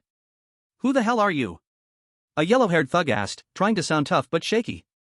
I am your grandpa. Gui grinned, revealing a mouthful of fierce white teeth. Then his figure moved. Boom. With just one encounter, he kicked the yellow-haired thug closest to him, sending both him and his knife flying. Bang! Bang! Bang! Next was a pure display of overwhelming numerical superiority, without a hint of skill. The sound of fists hitting flesh and bones cracking was continuous. In less than 30 seconds, the alley returned to silence. Only the 7 or 8 unfortunate souls lying on the ground groaning remained. And the giant who was contentedly brushing the dust off his hands. Gui whistled. He began his process, one he had gotten incredibly skilled at these past few days. Search. He searched each of these crops like a diligent farmer. Nothing at all and still out? Poor fool, spit. Oh. Half a pack of mint cigarettes, not bad. This dagger's decent, the steel is good, can keep it. This is a fragment of a corpse beetle's shell? It seems like this stuff is collected by syringe doctors and is worth some money. He muttered as he skillfully tossed all the valuable items, weapons, supplies, and those scattered strange materials into his backpack. As for the ordinary machetes and steel pipes that he found unworthy, he didn't even bother to pick them up. For the past couple of days, he specifically carried a huge sack to go shopping. Afterward, he would sell everything in bulk at the black market. But since he had something important to do today, he just let it go. All right, done. Gui turned the last person's pocket inside out. He stood up, satisfied and content. He looked at the victims on the ground, who were staring at him with surprise and anger. He grinned. Humming a little tune, he turned and left nonchalantly. After passing through the battleground he had just cleaned up, Gooey finally arrived at an area that was completely out of place with the surrounding chaos. The dream of Rosemary. If the rusty Bone Street was a gathering place for people in Area C still struggling to survive with their own hands. Though chaotic, there were at least rules, trade, and a sense of defiant spirit. Then here was a place in Area C where people burned their desires. Here, there is no survival. Only the most bare desire and fall. Here lies an entire vast, sunken circular block. Completely different from the steel jungle style of Rustbone Street, which grows wildly upwards, utilizing every inch of space to the extreme. This place deliberately retains a large amount of useless space, appearing luxurious and unreal. It feels more like a never-sleep city pulled straight from an old-world cyberpunk movie, filled with decadence and psychedelic colors. As soon as one steps into this area, the clamor and bloody smell belonging to the casino district seem to be cut off by an invisible wall behind them. What replaces it is a more lazy and ambiguous atmosphere. Countless pink, purple blue, and emerald green holographic advertising billboards flicker and morph like ghosts on either side of the street. A woman in a cheapao, made of light and shadow, elegantly exhales a puff of smoke towards you, and the smoke transforms in midair into an enticing line of text. Red Dream Tower offers you imperial enjoyment. On another billboard, a beast girl with fox ears playfully winks, with the simple and crude advertisement next to her. Fairy's Forest fulfills your wildest fantasies. People bustle along the street, shoulder to shoulder. A bounty hunter who has just struck it rich laughs heartily while embracing two scantily clad women. A numb-eyed gang enforcer considers this place the only outlet for releasing stress and hormones. There are even a few well-dressed guests wearing masks, carefully blending into the crowd, seeking thrills unattainable behind the walls. On both sides of the street stand exquisitely decorated three-story retro buildings full of exotic charm. Each building's balcony hangs with gracefully flowing silk curtains. Behind the curtains, alluring and enticing figures appear faintly. Seductive women, dressed in pitifully little fabric, lazily lean against the entrances of their shops or the windows of the second floor. Some hold slender ladies' cigarettes with their long fingers, puffing smoke at the masses below. Others rest their long, snowy white thighs on the railings, unabashedly sizing up each potential customer passing under their building with a gaze that could melt bones. Gooey pulled his hood tighter, burying his face deeper into the shadows. He could feel countless looks filled with scrutiny and valuation fall upon him. But soon, they all lost interest. His worn-out gray jacket and obvious poor attire were clearly unwelcome here. He walked through streets filled with temptation and whispers. He even saw a particularly special shop. No human women stood at the entrance of that shop. Only a massive holographic billboard. It was continuously playing a scene enough to make most men in Zone C's blood race.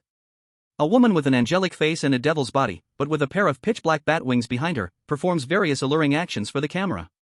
Below the billboard, a line full of taboo and danger is written in crimson letters. Nightmare's invitation. Do you want to experience the taste of dancing with the strange? Consequences are your own responsibility. This is the rumored top-level service of Rosemary's Dream. As long as you can afford the price and sign a life and death contract, you can spend a delightful night with some humanoid anomalies who have been tamed by the Mama-san through unknown means, possessing beautiful appearances but essentially still being monsters. Humanoid aberrations to enjoy a good time together. Gooey only took a glance before looking away. He had no interest at all in this extreme sport that gambled with life. He walked through those women who threw flirtatious glances at him despite his shabby appearance. Following the address given by the one-eyed man, he arrived in front of a three-story building that looked the most luxurious and quiet. This building was devoid of flashy holographic billboards. There were no scantily dressed women soliciting business at the door. Only a grand entrance made of precious black wood. And a sign above the door, formed by elegant purple neon lights, spelled out Rosemary's Dream. This was his destination. The heart of Rosemary's Dream. Mama-san's establishment. Chapter 109, The Rosemary of Desire. Gooey stood in front of the grand entrance made of precious black wood. On the door, elegant purple neon lights spelled its name, Rosemary's Dream. He pushed the door open without hesitation. The door was not locked. A warm breeze rushed in, completely different from the air outside, which was mixed with cheap fragrances and hormones. Outside, there were naked desires being sold, while inside was a carefully crafted cocktail, exuding a dangerous fragrance. It was very quiet here. Lazily smooth jazz replaced the clamor of the outside world, wrapping around everyone's nerves like a soft blanket. The light was a warm orange, coming from vintage floor lamps in the corners and crystal chandeliers hanging from the ceiling, enveloping everything in a hazy and ambiguous atmosphere. The sweet and greasy scent in the air was richer and more complex. Besides the expensive old-world perfume and floral aromas, Gooey also detected a faint trace of hidden blood and disinfectant. This scent was like an invisible hand, gently teasing your nerves, making you lower your guard and awakening your most primitive desires. Guyi's gaze swept across the hall. It felt more like a top private club from an old-world movie. The deep red carpet did not make any sound when stepped on, and bold oil paintings hung on the walls. A bartender in a vest gracefully shook a cocktail shaker behind a circular bar. Groups of patrons sat on velvet sofas, whispering to each other. Their attire and demeanor were completely out of place in Area C. Some even wore elaborate metallic masks, clearly respectable people from Area B. Guyi's appearance immediately attracted several glances. His faded gray jacket stood out starkly in this luxurious environment. But those gazes lingered on him for less than a second before losing interest, turning back to their drinks and companions. A poor fool in cheap clothes held no value for a second glance here. Just as Guyi was about to head to the bar, a figure silently appeared before him. It was a man so handsome it seemed unreal. Dressed in a well-tailored black tailcoat, he wore a flawless smile, but that smile seemed a bit too standard, almost fake. Every movement he made was too perfect, exuding an otherworldly eeriness. Guyi felt a shift in his heart and heightened his guard against the man in front of him. "Good evening, sir," the man said, his voice smooth and emotionless, like a programmed response. "May I ask if you have a reservation?" Guyi said nothing. Instead, he took out a metal token engraved with gears and tentacles from his pocket, placing it in the gloved hands of the man. The man glanced at the token, his smile unchanged, but the scrutiny in his eyes faded. He slightly bowed, making a gesture of invitation. "Sister Rose is waiting for you on the second floor. Please follow me." The man turned and led the way in front. His steps were as precise as if measured with a ruler. Guyi followed him closely, passing through the hall. He could feel the curious, mixed gazes of jealousy and apprehension from the masked guests. Obviously, being introduced to the second floor represented a special status. They climbed the carpeted spiral staircase to the second floor. The second floor was quieter and more private than the first. It was divided into several distinct areas, separated by dark curtains embroidered with golden threads. Guyi could hear muffled, enticing breaths and laughter coming from behind the curtains. Finally, the male attendant brought him to a door at the end of the corridor. It was an unadorned, dark red door. "Sister Rose is inside," the attendant said, and then, like a true robot, silently turned and left. Guyi took a deep breath and pushed open the door. The room was dark, with the only light coming from a huge floor-to-ceiling window. The neon lights outside, filtered through thin curtains, cast dappled light and shadows in the room. In the center of the room stood a huge, soft, curved sofa. A woman was lazily reclining on the sofa. She wore a deep purple, high-slit, tight-fitting cheongsam that perfectly accentuated her mature and voluptuous figure. One long, snow-white leg was casually draped over the armrest of the sofa, shining painfully bright in the dim light. On her face was a subtle, playful smile. In her hand was a very thin cigarette, embellished with tiny diamonds. The crimson glow flickered in her fingers. At her feet curled a pitch-black cat. The cat seemed to sense Guyi's arrival, slowly raising its head to reveal 3 lazily swaying tails. "Another little moth tricked by that one-eyed old fool." The woman spoke, her voice rich and husky, like a glass of aged liquor, enough to make one feel tipsy just by listening. She didn't get up, nor did she look directly at Guyi, she merely glanced at the unexpected guest standing in the doorway, wrapped in the shadows of his hood. "Speak, little one." She took a puff of her cigarette and slowly exhaled a smoke ring. "What do you want to buy from me? A beautiful dream that makes you forget your pain? Or information that would send your enemy to hell?" Guyi closed the door behind him, cutting off the last light from the corridor. He calmly replied, "I came to see the seamstress." "Oh?" Rose seemed a bit intrigued, finally turning her head to look at Guyi directly. "You have quite the attitude," she chuckled, her laughter echoing clearly in the quiet room. "But the seamstress's time is very valuable, they don't meet just anyone." As she spoke, she waved her hand lightly, holding the cigarette. A richer, sweeter fragrance instantly spread from her, filling the entire room. Guyi felt the invisible aroma, like a living creature, slipping into his body with his breath, racing straight to his brain. In an instant, the most primitive fears and desires deep within him, suppressed by reason, were ignited and magnified tenfold. First, fear. Fear of this crazy world. Fear of those unreasonable rules. Fear of watching Aunt Lu Fong and Shen Hao collapse before him while he was powerless. And the deepest fear of his own alienation, of the monstrous cards inside him that were constantly eroding his humanity. Next comes hunger. The insatiable thirst for flesh and blood from the meat cabinet butcher is completely ignited by this aroma. He seems to smell the sweet taste of the fresh blood under the skin of the woman in front of him. A voice in his mind is screaming crazily, "Eat her. Devour her. Turn her power into your own."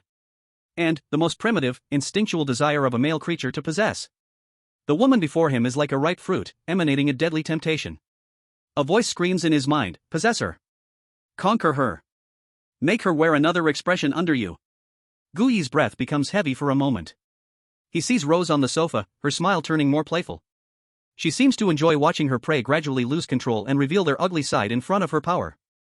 But, in the next second, Gui's gaze returns to a cold calm.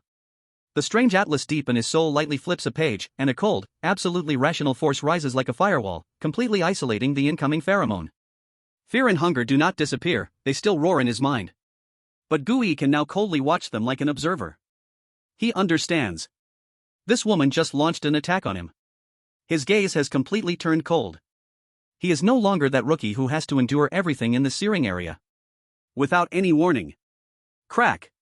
A sound that makes one's teeth ache, the rapid recombination of metal echoes. Gui's right arm, hidden in the shadow of his hood, is instantly covered by a flood of liquid metal.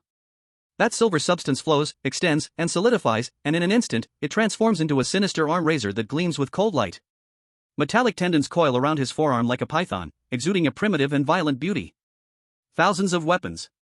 His movements do not pause for a moment. At the moment the arm razor takes shape, he suddenly raises his wrist. Shing. A cold light flashes. The sharp arm razor silently rests against Rose's delicate white neck. The tip of the blade is less than a centimeter from her skin. Just a slight push forward would easily slice through that fragile artery. The temperature in the entire room seems to drop by several degrees at that moment. I am here to negotiate business. Gui's voice is much deeper than before, carrying a texture like metal friction. If you like to play such tricks, you can find those customers willing to pay to play with you. Next time, my sword will not stop so steadily. Rose's smile freezes. A genuine, unhidden surprise flashes in her enchanting eyes. She slowly sits up straight from the sofa. This movement fully reveals her breathtaking curves to Gui. But at this moment, the allure of her body has been entirely washed away by the killing intent brought by the cold arm razor against her throat. Rose extinguishes her cigarette, pressing it down into the ashtray. She stares at the razor just a centimeter away from her, steady as if welded in the air. Then she smiles. This time, it is no longer a playful or condescending laugh. Instead, it is a smile of genuine interest, filled with a hint of excitement, as if she has discovered something novel. Interesting. She licks her crimson lips and softly says, "It seems that the old one-eyed man has brought me a very different new toy this time." Chapter 110, An Invaluable Mist. The arm razor flickers with an eerie cold light, the metal chill of its blade tip is almost about to touch the warm skin of Rose's throat. However, there was not a trace of fear on Rose's face. She didn't even lower her head to look at the weapon that could slice her throat open in an instant. Her alluring, seemingly speaking eyes continued to curiously gaze at Gui, as if appreciating a wild, textured piece of art just presented to her. A playful smile slowly blossomed at the corner of her crimson lips. She didn't back down, instead, she took the initiative to approach. Her manicured nails, painted with bright red, gently touched the cold blade, carrying a hint of seduction. Ding! A soft sound of metal clashing echoed. She even leisurely slid her fingertips back and forth along the sharp edge, as if testing the quality of this toy. Finally, her two fingers gently pinched the tip of the blade. With a gentle yet unyielding force, she pushed the weapon away from her neck, inch by inch. Tisk! Her red lips parted slightly, emitting a sound that seemed both reproachful and pleasurable. Little one, so fiery. Her voice carried a hint of laziness, as if the deadly confrontation was merely a harmless foreplay. Sister here might get scared, you know. As she spoke, she leaned back against the sofa, revealing even more fair skin from her chonsam slit. She resembled a lazy Persian cat stretching her body, using her enchanting eyes to scrutinize her prey, filled with deadly allure. Sit. She patted the sofa beside her, her gaze holding an ambiguous invitation. We can talk about your business in a more civilized way. Gui silently watched her for 2 seconds. He could feel that this woman was just like the rosemary dream itself, dangerous, yet emitting an irresistible charm. Ka-cha.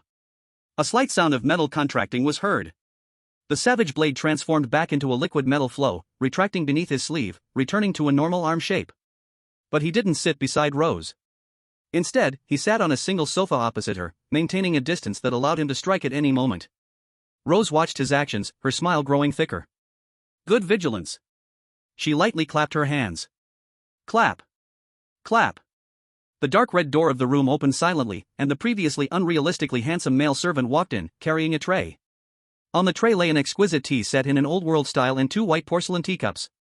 The servant placed the tea set on the low table between them, poured 2 cups of steaming, fragrant black tea, and then bowed again, retreating silently.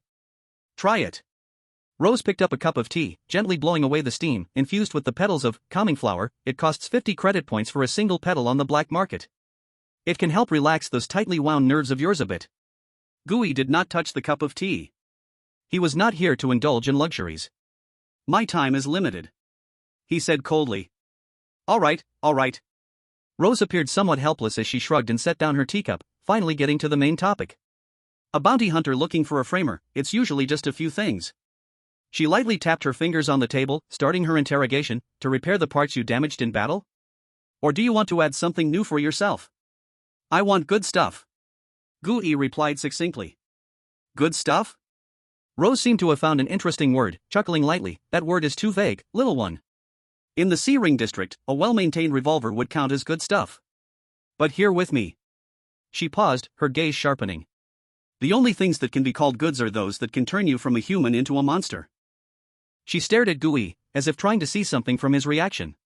So, tell me, her voice was filled with temptation, where are you from? That one-eyed old fox wouldn't just hand his chips to some nameless rookie. As she spoke, her left eyelid, which had been half-dropped, quivered ever so slightly. Deep within her originally brown pupil, a hint of ghostly light flickered and instantly transformed into an amber vertical pupil, only to return to its original state. A subtle, unnoticed smile curled at the corners of Rose's mouth. In her eyes, the upcoming dialogue would no longer hold any secrets. Gooey was completely unaware of it all, maintaining his calm, responding with a rehearsed line, I'm just a lucky bounty hunter who has lived a bit longer. Recently, I've taken a few E-level jobs, made some money, and want to swap out my gear. He spoke half-truths and half-lies. He indeed was a bounty hunter and did want to change equipment. But about the source of his money and his true strength, he kept it all hidden. After listening, Rose chuckled ambiguously, lifting her teacup, ready to watch the little guy's embarrassing state, which she believed he could not escape from. However, as she activated her ability, trying to read the truth behind Gooey's words, she saw that the man under the hood did not emit a white halo representing truth, nor did he emit a gray mist representing lies. Neither. What appeared around him was a mass of pure black mist that could not be defined, deep and churning like an abyss. That mist seemed to be a connection to some unknown world. In the depths of that mist, Rose seemed to hear countless strange, never-before-heard howls and wails. She felt as if she saw a world more desperate and terrifying than a wasteland, filled with rotting corpses and countless demons. That scene had surpassed the limits of what her cat's eye could analyze. It could not be described as true or false. It was a more chaotic, more primal unknown, filled with countless possibilities. Rose let out a suppressed groan of pain from her throat. A burning, sharp pain exploded deep within her eyeball. She suddenly closed her eyes. Almost the instant the pain hit, she instinctively forced herself to cut off her ability. But even so, it was too late.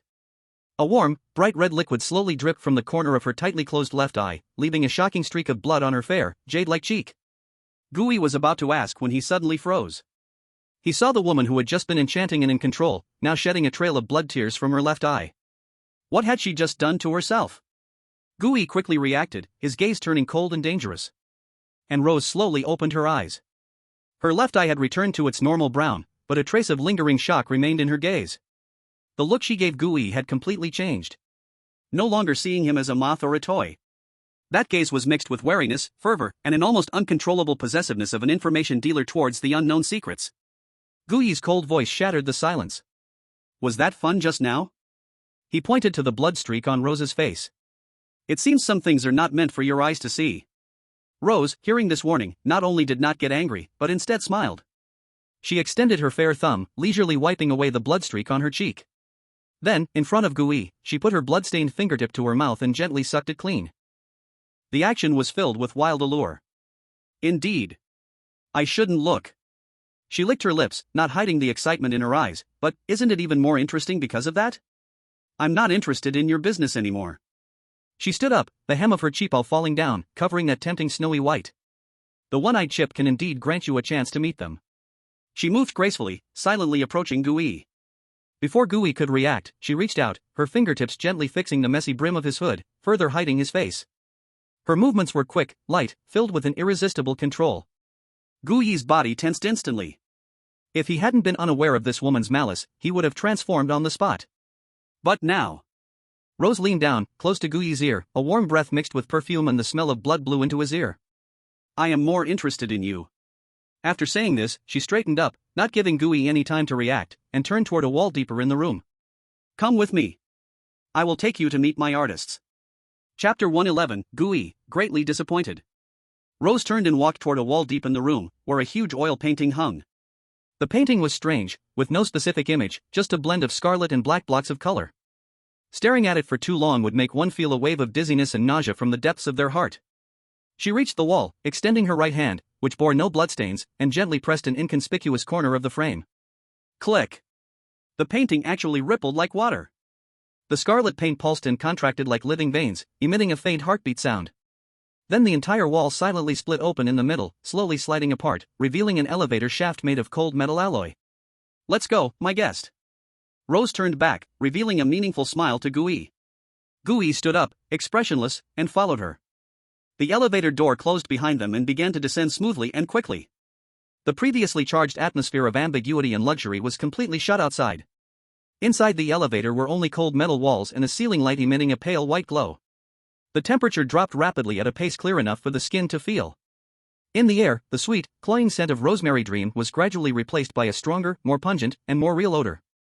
It was the smell of disinfectant, machine oil, and a faint trace of blood cleverly masked in the ventilation system.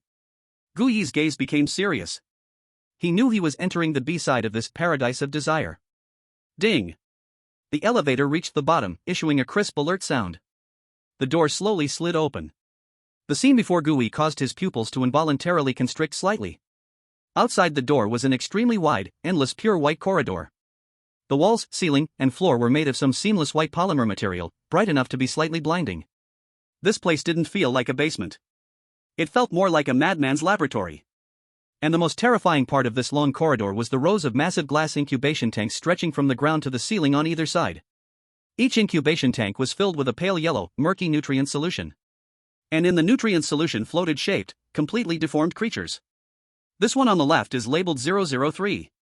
Rose's voice echoed clearly in the corridor, silent except for the hum of the ventilation system. Like an excellent museum curator, she guided Gui as they walked. While introducing her collection.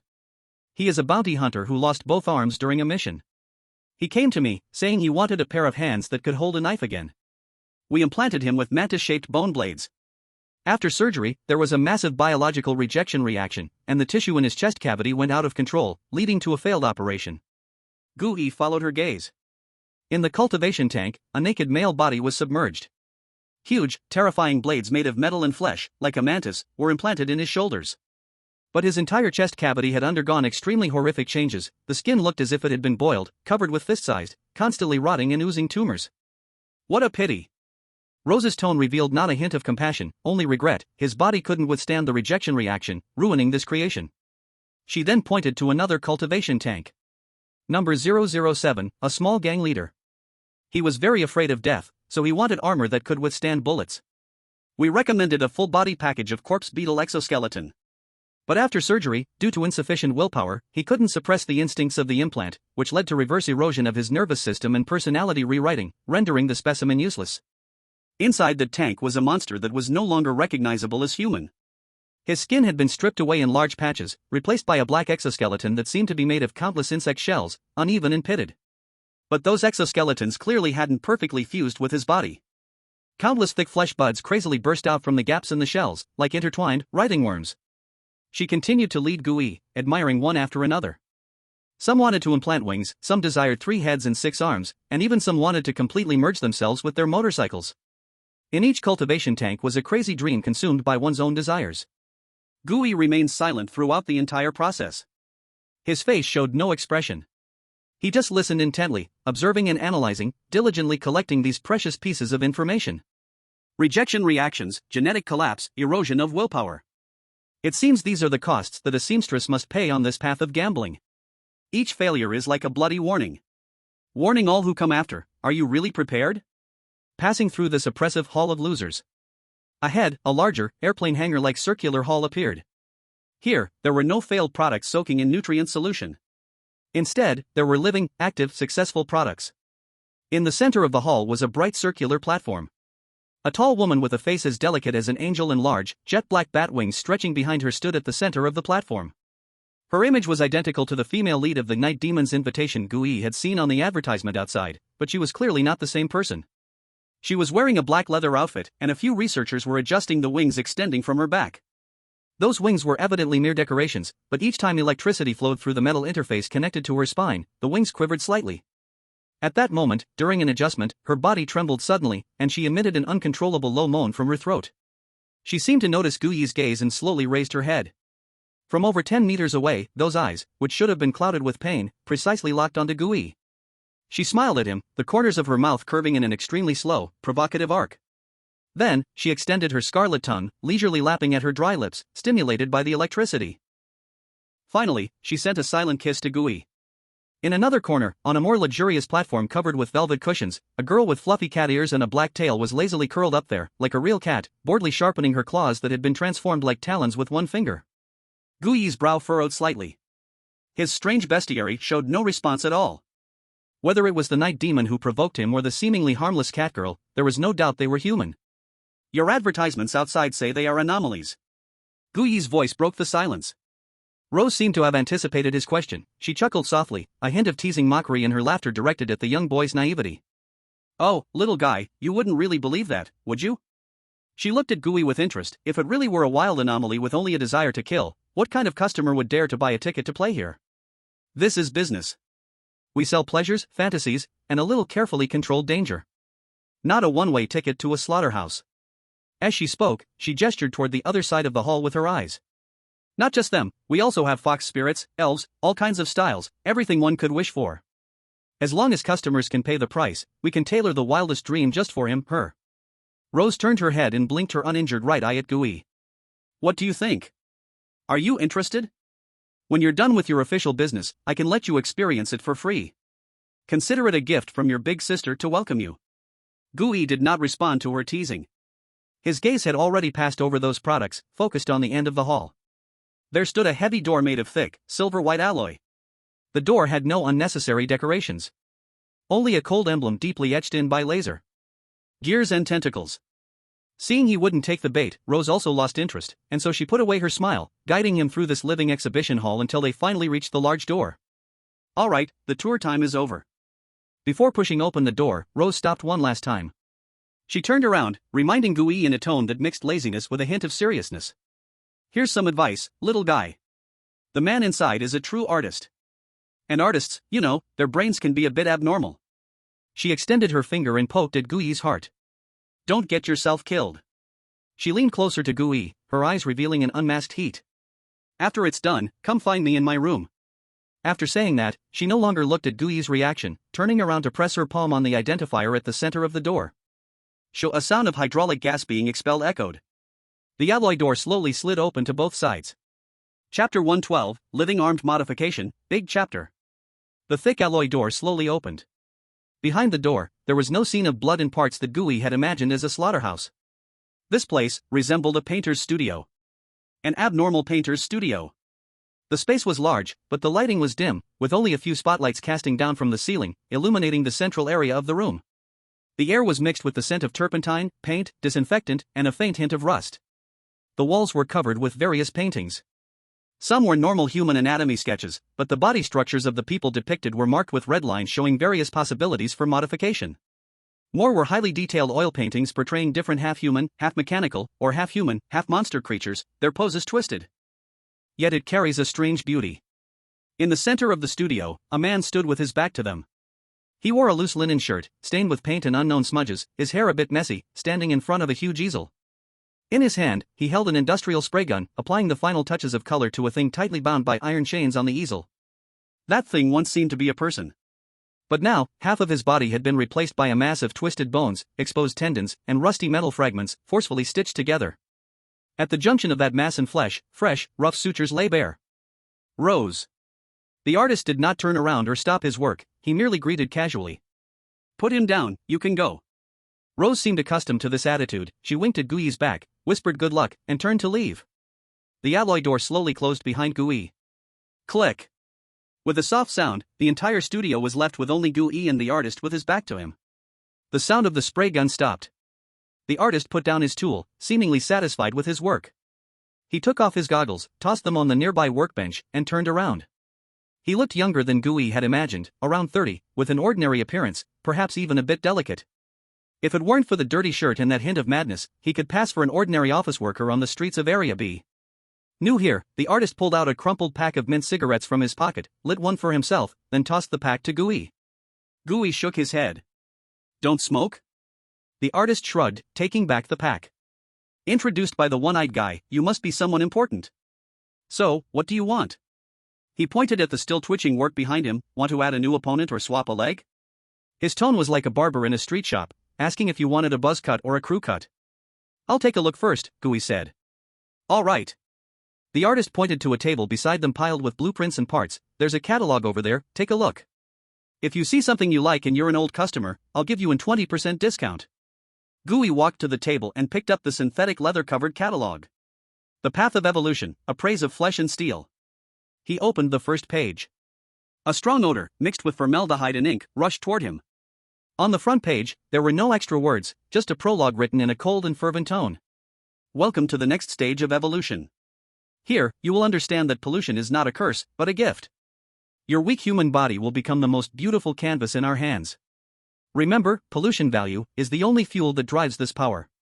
And the synchronization rate between your body and the implant determines how much power you can unleash.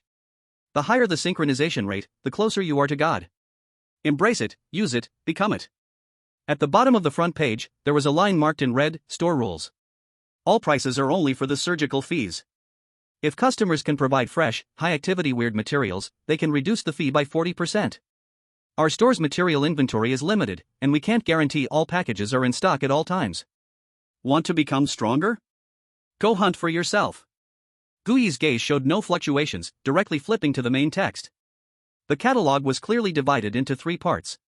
Phase 1, Implantation. This is your first step toward greatness. In this phase, we will implant a single F-level weird tissue into you, allowing your body to taste evolution for the first time. You will feel pain, you will feel rejection, but it will all be worth it. Remember, any surgery has a risk of failure. If you die on the operating table, it only proves you were not chosen for evolution. Below are several beginner packages recommended by artists. Package, Night Stalker. Illustration, a close-up of a man's half-face, his left eye replaced with a faintly glowing, insect-like compound eye. Content, do you desire to see through the darkness? We will implant F-class, heat-sensing worm, visual nerves in you. You will gain basic thermal sensing, allowing you to easily find those hiding prey in the ruins. Price, a complete pair of heat-sensing worm, nerve bundles, surgery fee 3,000 credit points. Maintenance advice, your new eyes will be light-sensitive, causing you periodic migraines. It is recommended to take our specially made immunosuppressants long-term, costing only 500 credit points per month. Gooey's fingertips gently traced the paper page. He remembered those bounty hunters who he easily locked onto in the night ruins using Echobat sonar. So this was their most primitive cheat. Package, Gunner. Illustration, a close-up of a man's forearm, the skin completely split open, half of the muscle tissue hollowed out, replaced by a large, grayish-white, pulsing sac resembling a maggot. Embedded in the surface of the sac are several sharp, needle-like, pale white bone spurs, ready to strike. Content, tired of the risks of close combat? We will implant the living bone spur sac of F-class, bone gunworm, in your forearm. By using specialized muscle contractions, you can shoot out the regenerating bone spurs like bullets. Transform your body into the most concealed, most lethal bone gun. Price, 1 living bone spur sac of bone gunworm, surgery fee 4,500 credit points. Friendly reminder, you will develop an uncontrollable craving for calcium. You will find yourself starting to enjoy gnawing on bones, whether animal or otherwise. At the same time, to sustain the regeneration of the bone spurs, your metabolism will become extraordinarily vigorous, leaving you in a constant state of hunger. Oh, and your nails will also begin to uncontrollably ossify and grow. Remember to file them daily, or they will pierce your own palm first. Package, Scorched Earth. Illustration, a man extending his hands, his palms covered in holes resembling volcanic rock, and a black, steaming liquid is dripping from the holes, corroding the ground into small pits. Content, let your enemies wail in flames. The high-temperature glands of F-class, Scorched Earth Beetle, will be transplanted into your arms. You will be able to secrete a liquid that ignites violently upon contact with air. Whether creating a wall of fire or turning your fists into bombs, it's all up to you. Price, a pair of Scorched Earth Beetle glands, surgery fee 4,000 credit points. High-risk warning, your body temperature will permanently remain around 40 degrees. Your glands are extremely unstable, any severe external shock may cause them to detonate prematurely in your arms. Oh, and you'll hopelessly fall in love with the beauty of flames when they burn. GUI quickly flipped through several more pages. There were dozens of other F-class transformations, such as implanting, acid sac, or those that harden the skin to grow bone spurs, or using hardened barnacle shells to reinforce bones. They were all trades that exchanged huge costs for singular abilities. He directly flipped to the next stage. Second stage, symbiotic period. Congratulations, survivors. Your body is no longer pure, which means you are qualified to bear more gifts. In this stage, we will implant stronger E-class tissues for you, or conduct joint transformations with multiple F-class tissues. You will become stronger, but also less like a human. Warning, the death rate of secondary transformations exceeds 50%. Please ensure your will is well written. Here, the packages were clearly becoming much more powerful. Package, Scrap Iron Crusher. Illustration, a muscular man, his shoulders and back opened up, rowing a layer of huge, fierce exoskeleton armor made of metal and bone, making him look like a humanoid rhinoceros. Content, Power. Infinite power. We will connect the E-grade, Scrap Iron Bull, Power Spine to your spine system. You will gain unstoppable charging ability. Once you start running, your strength and defense will grow exponentially, and pain will be completely blocked. You will become an unstoppable living siege tank. Price, 1, Scrap Iron Bull, Power Spine, Surgery Fee 16,000 credit points.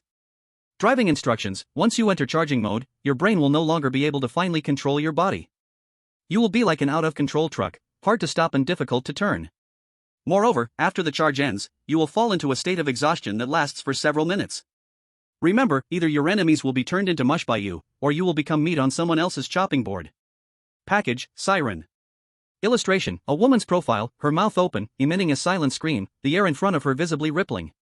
Content, tired of talking with your fists? The E-grade, Wailing Spirit, vocal cords will be your best gift. You will be able to emit a mental shock that can intimidate your enemies' minds, leaving your prey terrified. Price, 1, Wailing Spirit, vocal cord, Surgery Fee 13,000 credit points. Disclaimer, your voice will become permanently hoarse and distorted. Also, when emotions run high, your singing may indiscriminately attack the listeners around you, including your teammates. We are not responsible for any consequences resulting from this. Package, Regenerator. Illustration, a man's chest opened up, a still slightly beating, fleshy, non-human heart embedded in his chest cavity. Content, death will no longer be your greatest fear. We will symbiotically graft the E-grade, Swamp Hydra, heart fragments to your heart. You will gain ultra-fast cell regeneration ability. As long as you are not instantly killed, even if your limbs are severed and your heart is pierced, you can grow back within a short time. This is the top insurance in Area C. Price, E-grade heart fragments, 3A activity, Surgery Fee 15,000 credit points. User feedback, your metabolism will become terrifyingly vigorous. You will need to consume at least 10 kilograms of biomass, that is, meat, each day to maintain the consumption of regeneration ability. Once you are hungry, your new heart will begin to devour you from the inside out. Additionally, we cannot guarantee that the newly grown hand will definitely have 5 fingers. GUI's gaze lingered on Regenerator and Scrap Iron Crusher for an extra 2 seconds. He had to admit, these abilities were indeed powerful. If it were an ordinary bounty hunter, seeing this, they would likely start calculating whether they had enough credit points in their pockets to cover the down payment. But what GUI saw was another side.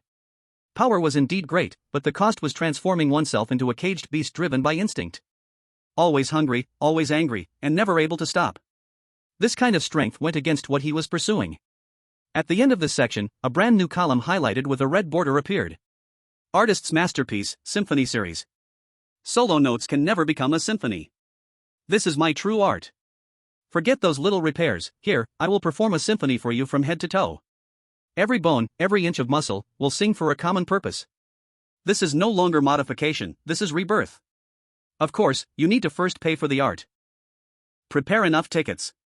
Symphony Chapter 1, War Machine. Illustration, a giant nearly 2.5 meters tall, deformed. It has no skin, replaced instead by a layer of dark red shell tightly fused with muscle tissue. Its arms have been replaced with 2 enormous battering rams made of bones and metal, with spiral-shaped keratin layers covering the hammerhead tips. Its chest cavity resembles an open furnace, revealing a massive second heart pumping out black liquid inside. Concept, born purely for destruction. Give up all excess thoughts, you only need to move forward, destroy, and crush everything before you. You are a never-tiring, living battering ram. Modification list, 1 E-level, Armored Earth Dragon, back shell, forced fusion with spine and ribs. 2 E-level, Battering Ramworm, head horns, replace both arms. 3 F-level, Raging Heart, as a second engine, implanted in the chest cavity. For Kef level, iron stomach, digestive system modification, able to directly swallow metal to replenish energy. Ticket price, complete surgery cost 35,000 credit points, materials self-supplied. Artist warning, your brain will become as useful as your fists, basically useless. Your emotions will be permanently locked in a state of furious rage. You will lose most of your pain sensation and all your fear. Oh, by the way, you must eat at least half a ton of scrap metal every day, or your second heart will start to eat your bones. Symphony Chapter 2, Night Shadow. Illustration, a shadow, spider-like, with limbs elongated to the limit, silently hangs upside down from the ceiling's pipes. Its skin exhibits a semi-transparent quality, like optical camouflage. Its 10 fingers have transformed into bone spikes, half a meter long, glowing with a flickering green light. Its face is replaced by a hideous mask made of chitin, featuring 3 red compound eyes. Concept, dance for the ultimate hunt. Shadows are your stage, silence is your footsteps, fear is the final mercy you grant your prey. Modification list: 1. E-level, phase spider, nerve cord, fused with the central nervous system, gaining short-distance blink ability. 2. E-level, neurotoxic scorpion, venom gland and tail spine, finger bone modification. 3. F-level, silencing moth, vocal sac, complete removal of vocal cords. 4. Chef level, thousand-eyed fly, compound eyes, overall facial modification. Ticket price, complete surgery cost 32,000 credit points, materials self-supplied. Artist warning, you will completely lose the human 5 senses, transitioning to a new way of perceiving this world. You will no longer be able to communicate with anyone. You will uncontrollably feel the urge to track, dismember, and collect the prey that interests you. You will be very lonely, but you will also enjoy this loneliness. Gui's fingertips paused on the pages. He had to admit, these collaborative modifications were powerful. The artist was not boasting, this truly was a miracle that could elevate an ordinary person to the E-level peak, even a quasi-D-level combat strength. But this was not evolution. This was a self-destruction packaged in stunning splendor. No matter how crazy or dangerous his transformation was, once the battle ended, he could become human again. But once these people stepped onto the operating table, they could never come back. Gui, expressionless, turned to the last page. Stage 3, Saturation Phase. This page had no packages.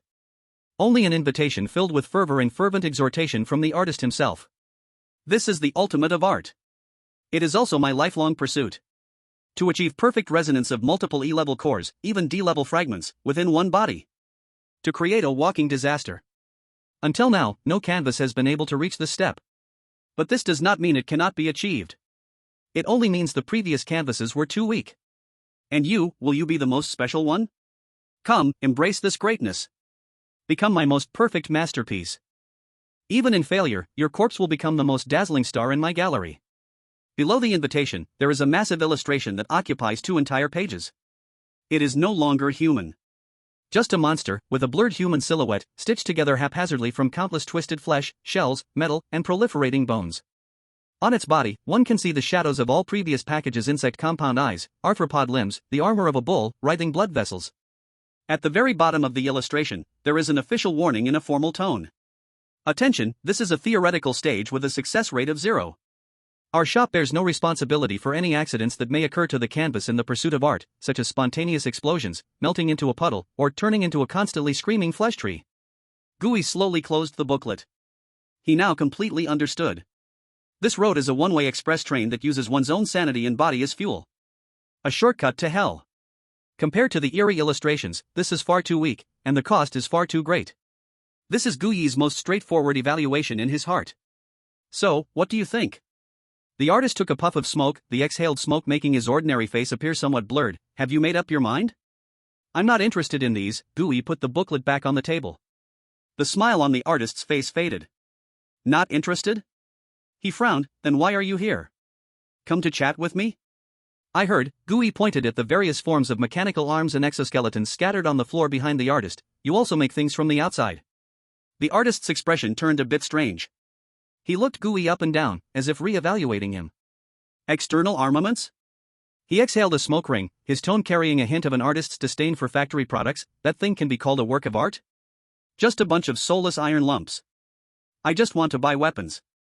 Gui's tone was very firm. The artist looked at him and fell silent. In the studio, only the half-finished cyborg remained, groaning softly from pain. Half a minute passed. The artist suddenly laughed. Ha! Ha ha ha ha ha. He laughed loudly, even a bit nervously. Interesting, really interesting. He extinguished the cigarette but, looking at Gui with the eyes of someone who had discovered something novel, you give up a miracle that could elevate you to greatness, only to pick up those stones by the roadside. He shook his head, as if finding Gui's choice both foolish and charming.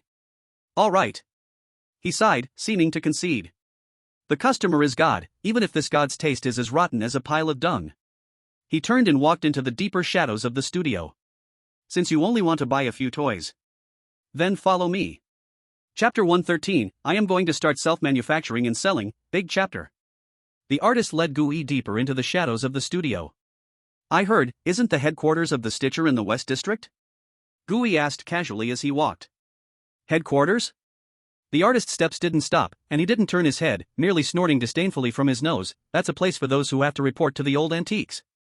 I'm just a craftsman, not an office worker. He casually pushed open an oil-stained iron door and stepped aside for Gui to enter. Where I am, my studio is where it is. He paused, as if recalling something, a faint, inexplicable smile appearing at the corner of his mouth. And besides, don't you think this place is great? Rosemary is the most resource-rich and freshest place in the entire sea area. Every day, countless bodies and wallets hollowed out by desire come crying and begging me to give them something to boost their spirits. Rose is a clever merchant, she introduces clients to me, and I help her maintain the products. Ever since I collaborated with her, my business is doing 3 times better than before. He patted a blueprint of a mechanical heart on the wall. Even my skills have improved quite a lot. Gui said nothing. He understood that this guy was a top butcher who opened his slaughterhouse right next to a pig pen. The two of them walked through a narrow passage filled with all sorts of abandoned body parts and metal scraps. Just as they passed an entrance to a cellar, sealed with a huge cross-iron lock, leading to deeper levels. Gui's mind suddenly buzzed. Deep in his soul, the strange bestiary started to flicker wildly at this moment. Detected a containment target. Threat level, low. Quantity, multiple. The bestiary's prompts filled his mind like snowflakes. His footsteps instinctively slowed down for a moment. He glanced at the locked cellar entrance. Locked. Something living was inside. Suddenly, everything became clear in his mind. Sure enough, just as he thought. When he looked at that book Path of Evolution, he found it strange. Since Stitchers had so many modification packages that required strange materials, and many surgeries clearly marked the need for high-activity organs, then they definitely couldn't rely solely on the scattered materials brought in by those bounty hunters. They must have their own stock. A mobile refrigerator specifically for storing living strangeness. A bold thought took shape in Gui's mind instantly. Originally, he just wanted to buy a weapon this time. But now he felt that perhaps he could negotiate a much bigger deal. A deal that would completely solve his endurance problem. Do you sell living things here too? Gui's voice suddenly rang out. The painter, who was about to open a door ahead, stopped his movements. He slowly turned his head, looking at Gui with a very strange expression. What did you say? I said, strange living things. Do you sell them? The painter froze. He had been here for so many years, seen all sorts of quirky customers. Some came to sell their own arms and legs, some came to sell their enemies' heads, and more came to sell the strange materials they picked up from the wasteland. But this was the first time he heard someone wanting to buy a living strange thing from him. Because usually this was his line, as a stitcher who needed strange materials in large amounts, he used to issue tasks to collect them. And now, what the hell was going on with this person? Wanting to buy a pet to keep? Ha! The painter couldn't help but laugh. I said, buddy, did you get something wrong? This isn't a pet store. Everyone who comes here sells materials. But you want to reverse it and buy from me? What do you want that thing for? Could it be, you also like going hands-on? He looked at Gui, his eyes filled with curiosity about a kindred spirit. I have my own uses. Gui did not explain. All right then. The painter shrugged, but I'm afraid, I really don't sell that. These things are all for my research and for surgeries for clients. Every single one has its purpose. He paused, feeling that a direct refusal might be too abrupt, and added. However, if you really want it, there might be a way. I don't sell, but I accept barter. Oh? Gui's heart stirred. The living samples I have here are consumed at a high rate. If you can provide me with fresh materials of equal value from my list, I can consider trading with you, the painter said. Sure. Gui replied, decisively. This deal was like a pie falling from the sky for him. The most twisted part of this strange bestiary is that every transformation resets the form to the peak, most complete state of that strangeness. This leads to a problem.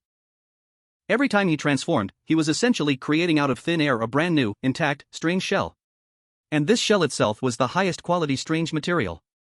Previously, when he sold the corpses of those echo bats to the butcher gang, it felt like selling gold bars from the old world at scrap iron prices, making his heart bleed. Now, he had finally encountered a knowledgeable, seemingly capable of paying top dollar, big buyer. How could he possibly miss this opportunity? The materials I can currently provide stably are. He looked at the artist and calmly listed the inventory from his fishing ground. Contaminated blood, vengeful mouse, bone inferior hound and echo bat king. The artist, who initially had a playful expression, slightly paused when he heard the last name. At first, he thought he had misheard. Contaminated blood?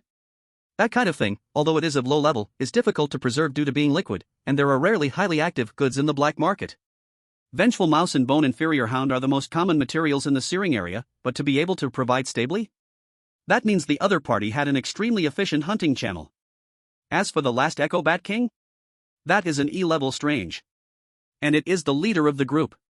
Killing one would require at least a well-equipped bounty hunter team, and one would have to pay a certain price for it to be possible. And this man in front of him spoke of these as casually as a butcher at a market reporting how many pounds of pork he got today. He raised his eyes and re-examined the man hidden beneath the hood. Echo Bat King, he confirmed, the E-level one? Yes.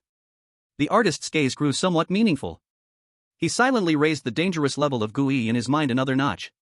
A supplier who can stably provide E-level strange materials is probably hard to find in the entire searing area. The artist finally couldn't help but ask, what exactly do you do?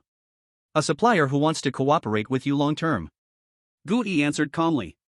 The artist stared at him for a long time, seemingly trying to read something from his face. But GUI's face remained shrouded in the shadow of the hood, making it impossible to see clearly. Eventually, the artist gave up.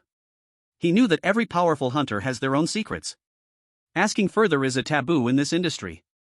The artist's tone returned to that emotionally neutral steadiness, but business is business. I need everything you mentioned. However, I need to inspect the goods to ensure their activity meets my standards. No problem. He nodded. In a bit, I will give you a list. As long as you can get the things on it, my inventory is yours to exchange. Since it's a cooperation, GUI took the opportunity to present his second request, then I need a container to hold things. This request was actually his biggest goal today, apart from weapons. Ever since he replenished his state by devouring that vengeful mouse in the sewer, a thought had been circling in his mind. He needed a portable lunchbox. A mobile blood bag that allowed him to take out a piece of strange material and stuff it into his mouth to replenish his mental strength at any time, anywhere. And the artist in front of him, since he could safely store living strange materials here, must have mastered some technology to effectively suppress strange activities and isolate contamination spread. This technology was exactly what GUI needed the most at the moment. I need a container that can isolate contamination. GUI looked at the artist and added, I can't keep bringing a bloody bag to trade with you every time. That's way too inefficient, and it won't benefit either of us. The artist thought for a moment and found this request quite reasonable. A supplier who can ensure the freshness of materials is worth much more than one who only delivers corpses. No problem. He nodded, I'll take you to pick one from the warehouse soon. After saying that, he stopped talking, turned around, and pushed open the only wooden door at the end of the hallway that looked somewhat normal. We're here. Welcome to my armory.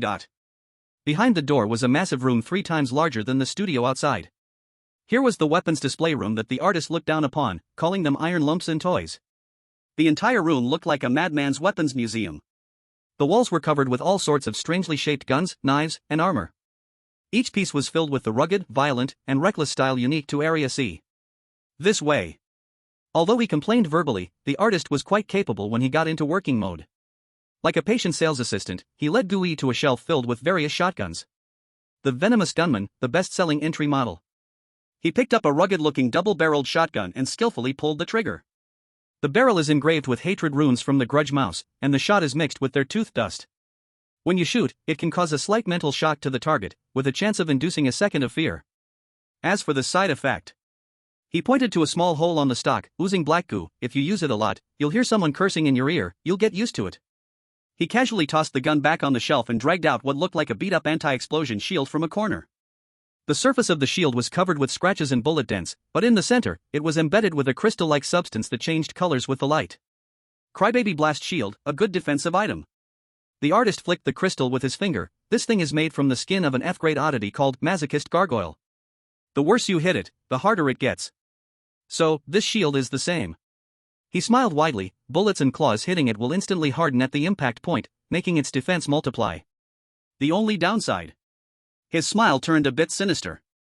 Is that the gargoyle feels pleasure when it's hit?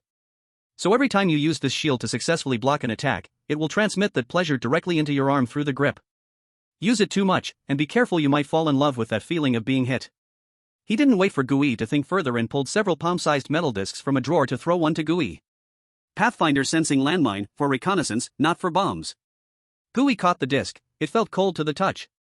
In the center, it sealed a yellow glowing gland that resembled amber.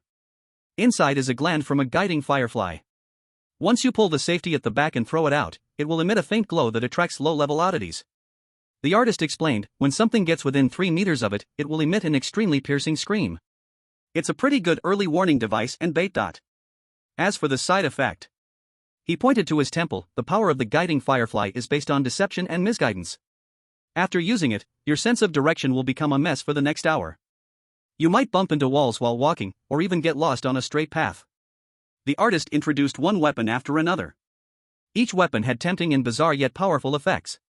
They also came with side effects that made one's skin crawl. Gui listened intently, but he didn't make a decision immediately. Is there a list?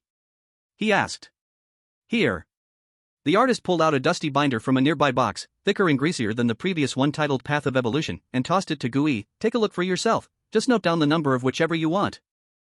Gui took the folder and began to carefully flip through it, page by page. Inside were weapons, dazzling and numerous, even more than the painter had described.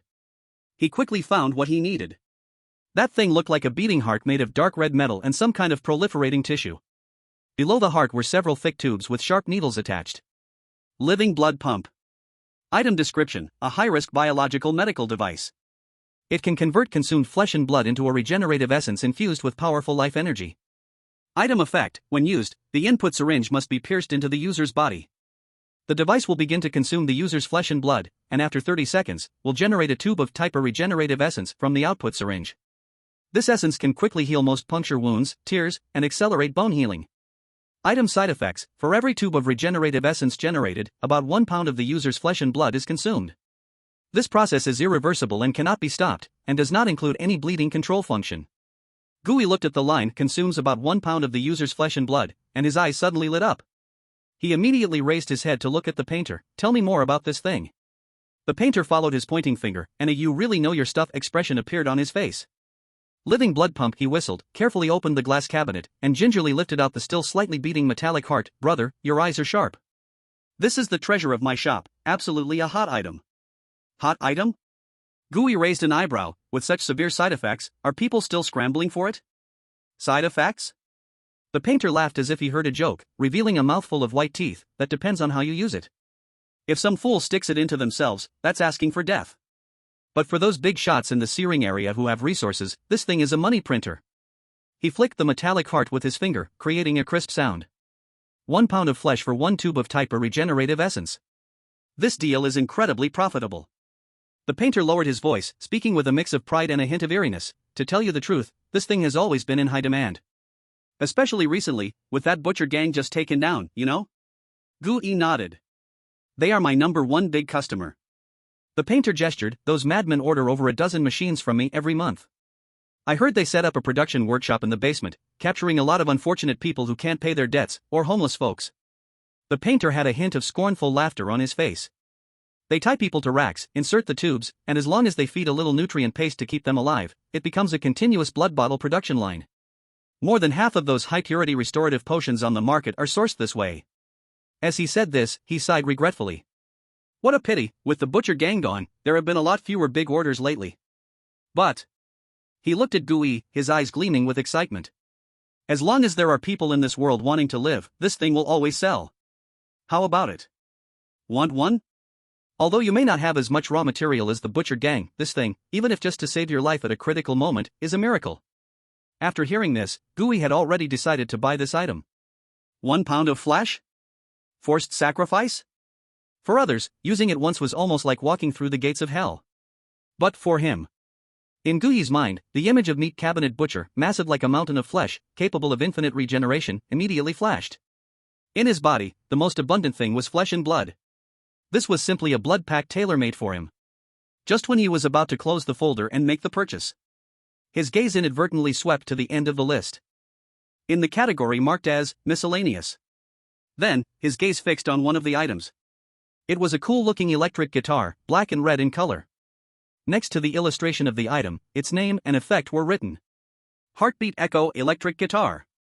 Item effect: no external power source or amplification equipment is needed. When played, it can automatically capture the player's most intense emotions and transform them into an emotional force field, spreading through music to subtly influence all who hear it. Note: the stronger the emotion, the better the effect. Gui stared blankly at this description. In his mind, Lin Shaoqi's face involuntarily surfaced. That was after the slaughterhouse incident had ended, when old Wang, to relieve everyone's shock, treated everyone to a real home-cooked meal at Aunt Lu Fang's house. At the dinner table, Li Fei, in a moment of confusion, jokingly said Lin Shaoqi listened to that ding-ding clanging rock music like a tomboy every day. As a result, Lin Shaoqi puffed up her cheeks and earnestly retorted, saying that rock music was not noise, it was a scream. It was a cry from those who did not accept fate, a shout at themselves and this messed-up world.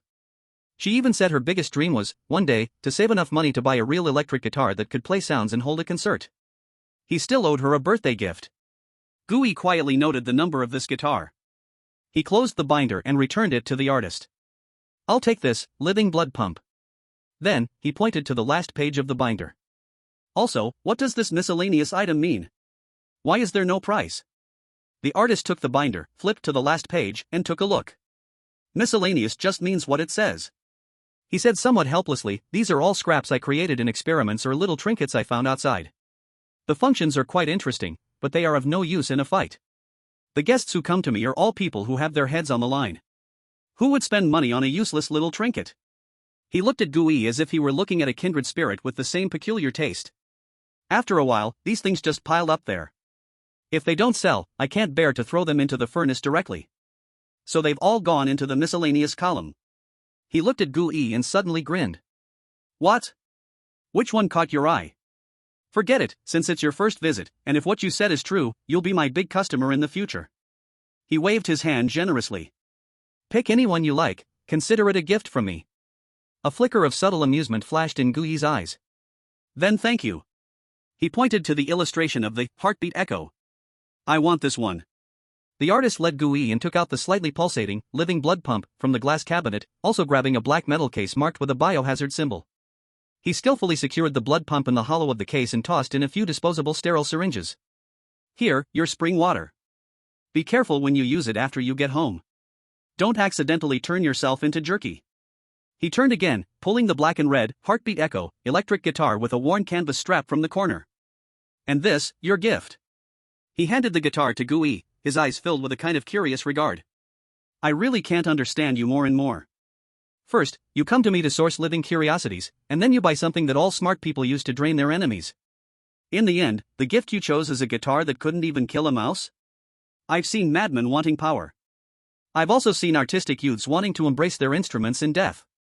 But someone wanting both. I've never seen that before." Gui ignored his teasing, silently took the suitcase, and then slung the electric guitar onto his back. "All right, you got your things." The artist clapped the dust off his hands. "Let's go. It's time to pick a better container for you." Chapter 114, Women only affect how fast I get stronger. The artist led Gui, pushing open an iron door hidden behind a shelf. Behind the door was a narrower, more oppressive staircase leading down. The walls were no longer clean white, but rough concrete soaked with water stains. The smell of disinfectant had completely vanished, replaced by a thick, cloying stench of blood, formaldehyde, and the foul odor of rotting biological entrails. This smell made Gui frown involuntarily. "What? Not used to it?" The artist seemed to notice his reaction and laughed lightly without turning his head. "This is what we call a fresh smell." He seemed to enjoy the smell, even taking a deep breath. "The stuff above is for outsiders to see, this is where I do my work." At the end of the staircase was another heavy iron door. The artist didn't use a key, instead, he raised his foot and kicked the door open with a loud bang, extremely roughly. An even stronger stench hit him in the face. This was the artist's material storage room. The room was smaller and messier than Gui had imagined. Rather than a warehouse, it felt more like the backstage of an abandoned slaughterhouse. Bones still smeared with blood and unnameable biological entrails were carelessly thrown on the ground. In the corner, several huge, slightly wriggling pieces of flesh were piled up, with tubes delivering unknown liquids inserted into them.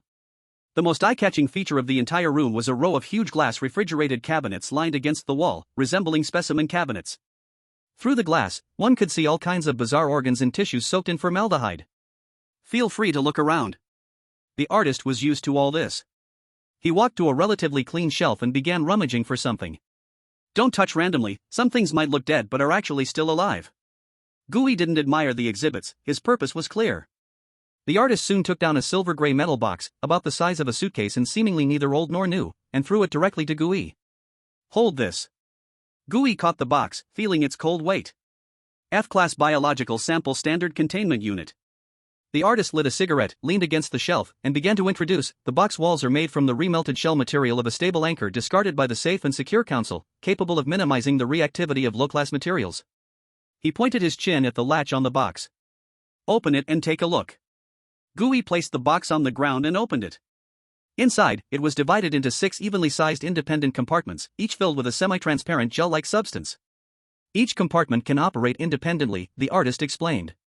As long as you shove those materials inside, the stable gel can put them into temporary dormancy. Anything below E-class can be assured to stay put. Gooey nodded in satisfaction. This thing was incredibly useful for him. He closed the box and picked it up. Pleasure working with you. Not so fast. The artist blew a smoke ring, pulled out a waterproof plastic-wrapped folded list from his pocket, and tossed it to Gooey. Take this, it's the procurement list for our long-term cooperation. Gooey took the list and unfolded it. It was densely packed with over 100 strange materials he had heard of or not heard of before. From the most basic tail of the resentful mouse, shell of the corpse bug, to some he had never heard of, like spore of the whispering vine, and fragment of the mirror person. Behind each material, there were hastily written, extremely messy notes. He noticed that some extremely rare materials with special rules attributes, like one named Tongue of Lies, had an exchange value that was 3 times higher than a normal E-grade core of the echoing Bat King. He instantly understood.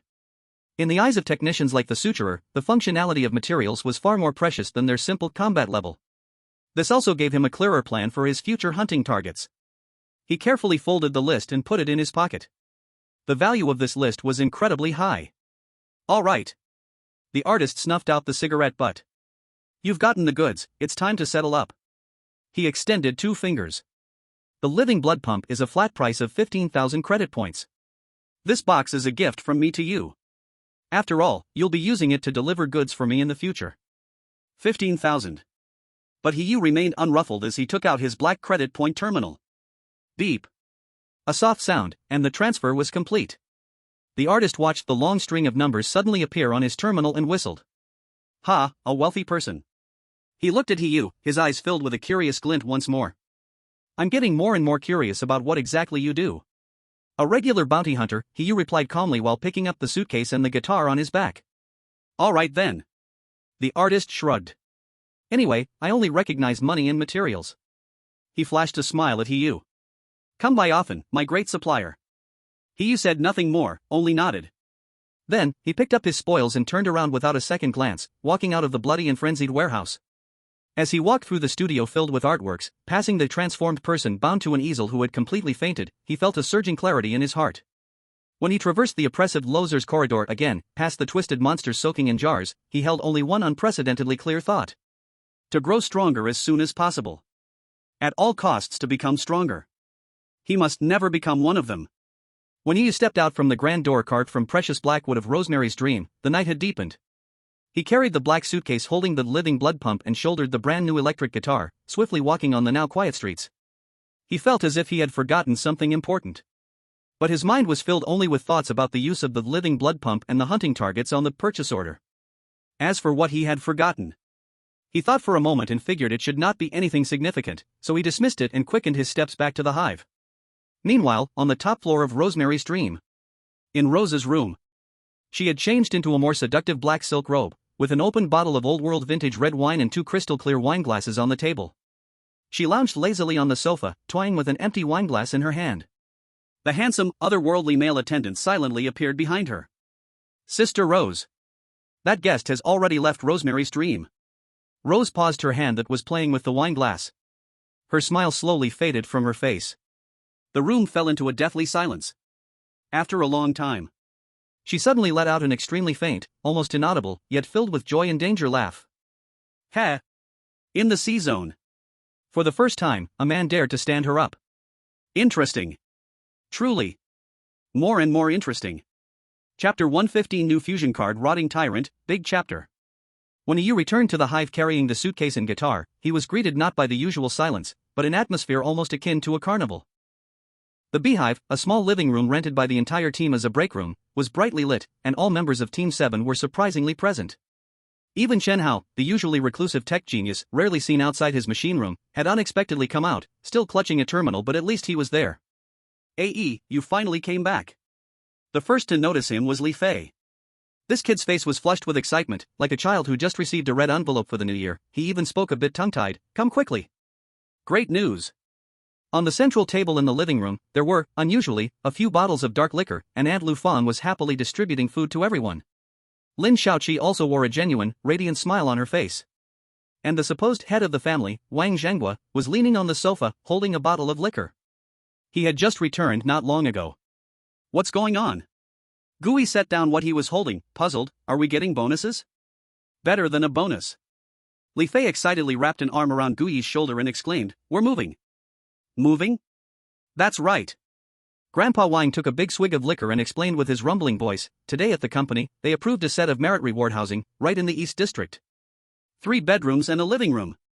It even has a private bathroom. Damn, there's a little balcony too." "East District?" Gui's heart stirred. Though the East District of Ring C was still outside the walls, it was the closest area to the purification passage to Ring B and had the best public safety. Most of the people living there were formal employees of official background companies like Clean Dust Security.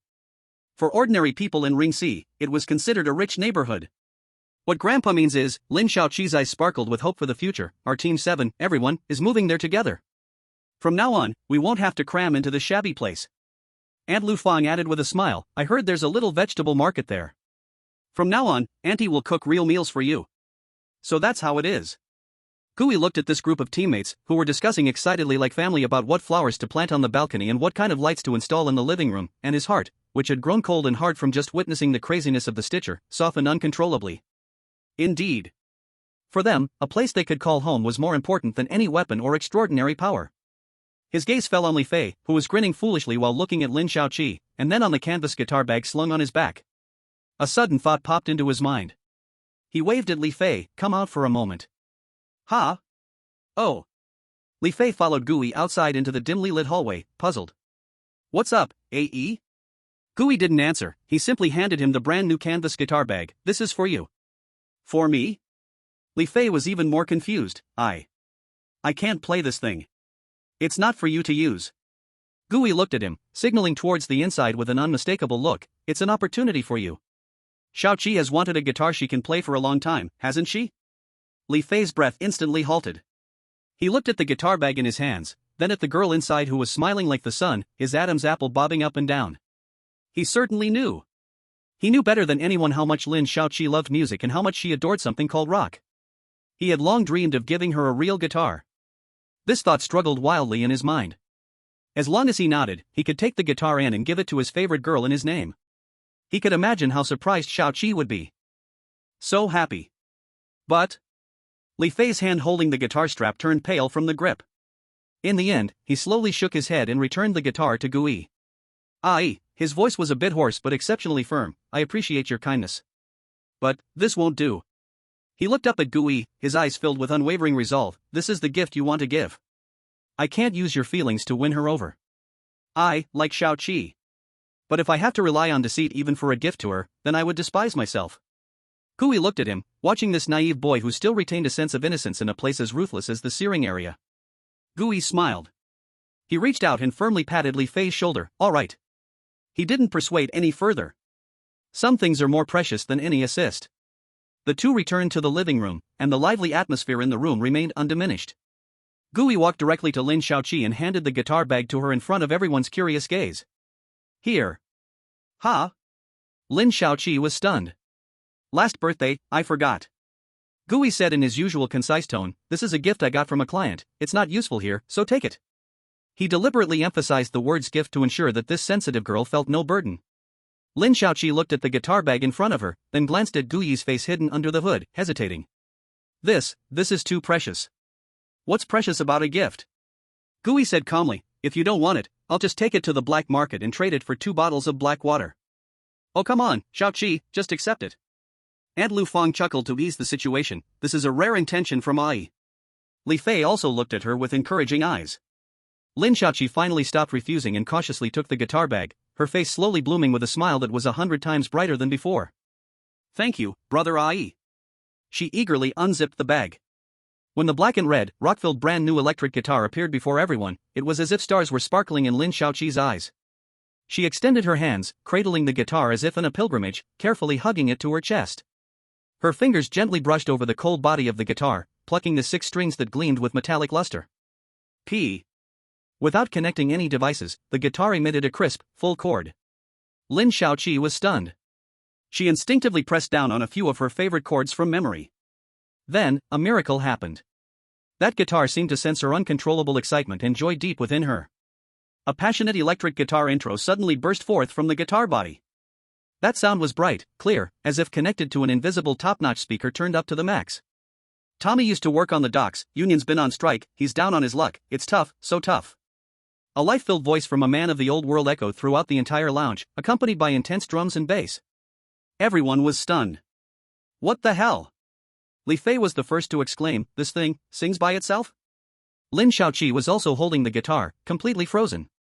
She could clearly feel that this song was not simply being played by the guitar, but instead, the guitar was transforming her current feelings, a sense of hope in the desperate searing area, desiring to live into music. We're halfway there. Oh. Livin' on a prayer. Take my hand, we'll make it, I swear. Oh. Livin' on a prayer. Oh.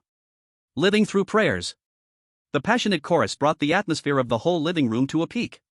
Though they couldn't understand, they felt that this song was just about themselves. As the song ended, the echoes faded away. In the living room, there was first a dead silence, and then a wave of warm cheers and whistles erupted. Awesome, old Gu. Where did you dig out this treasure? Li Fei pounded Gu Yi's shoulder hard. Lin Shaoqi held the slightly vibrating guitar, her excited little face turned red, and she couldn't say a word for a long time. However, in this joyful atmosphere, while hugging the guitar, Lin Shaoqi's mind involuntarily drifted to another melody. A melody that was completely opposite to the hopeful rock music in front of her. That was a monotonous and eerie nursery rhyme she had occasionally heard from some children in the corner when she visited the orphanage not long ago. Lin Shaoqi's smile gradually disappeared. What replaced it was a deep, undeniable worry. This subtle change did not escape the eyes of Old Wang and Gui. What's wrong, Shaoqi? Old Wang put down the wine bottle and asked with concern, aren't you happy with your gift? Lin Shaoqi hugged the guitar in silence for a long time. She glanced at her family beside her, and ultimately, her worry for the children in the orphanage overcame her desire not to trouble anyone. She took a deep breath, as though she had made a significant decision. Captain Wang, and everyone, her voice trembled a bit, I have something. I want to talk to you about the orphanage. The living room instantly fell silent, all eyes focused on Lin Shaoqi. She didn't exaggerate much, she only spoke of the scattered abnormalities she had observed.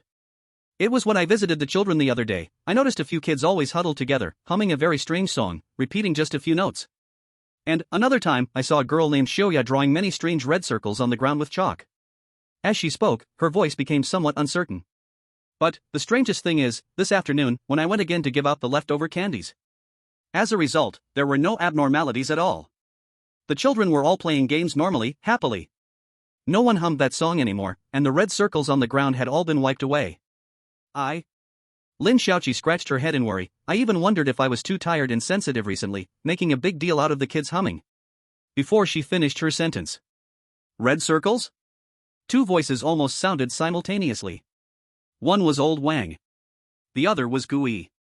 The living room, which had just been lively, seemed to drop to freezing point in an instant. Old Wang's face, reddened from drinking, turned pale in an instant. He stared at Lin Shaoqi, his eyes filled with a kind of unbelievable horror. And Gui, though still hidden in the shadow of his hoodie. But Li Fei could feel that the man sitting beside him had instantly tensed up, like a steel plate pulled to its limit. Red circles. Old Wang's voice was as dry as sandpaper rubbing together. Shaoqi, are you sure you saw red circles? Yes. Lin Shaoqi was frightened by their reactions. It's just a very ordinary circle drawn with red chalk, what's wrong? Old Wang did not answer her. He and Gui, across from him, exchanged a look without saying a word. Why didn't you say this earlier? Old Wang's tone for the first time carried a hint of stern reprimand. I was afraid. Lin Shaoqi's eyes turned red again. I was afraid of troubling everyone. Foolish. Old Wang slammed the table suddenly.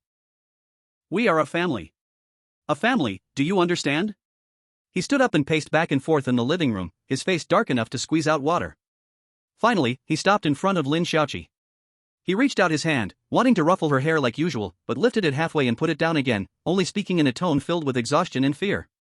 Remember, Xiaoqi. And all of you, remember this for me.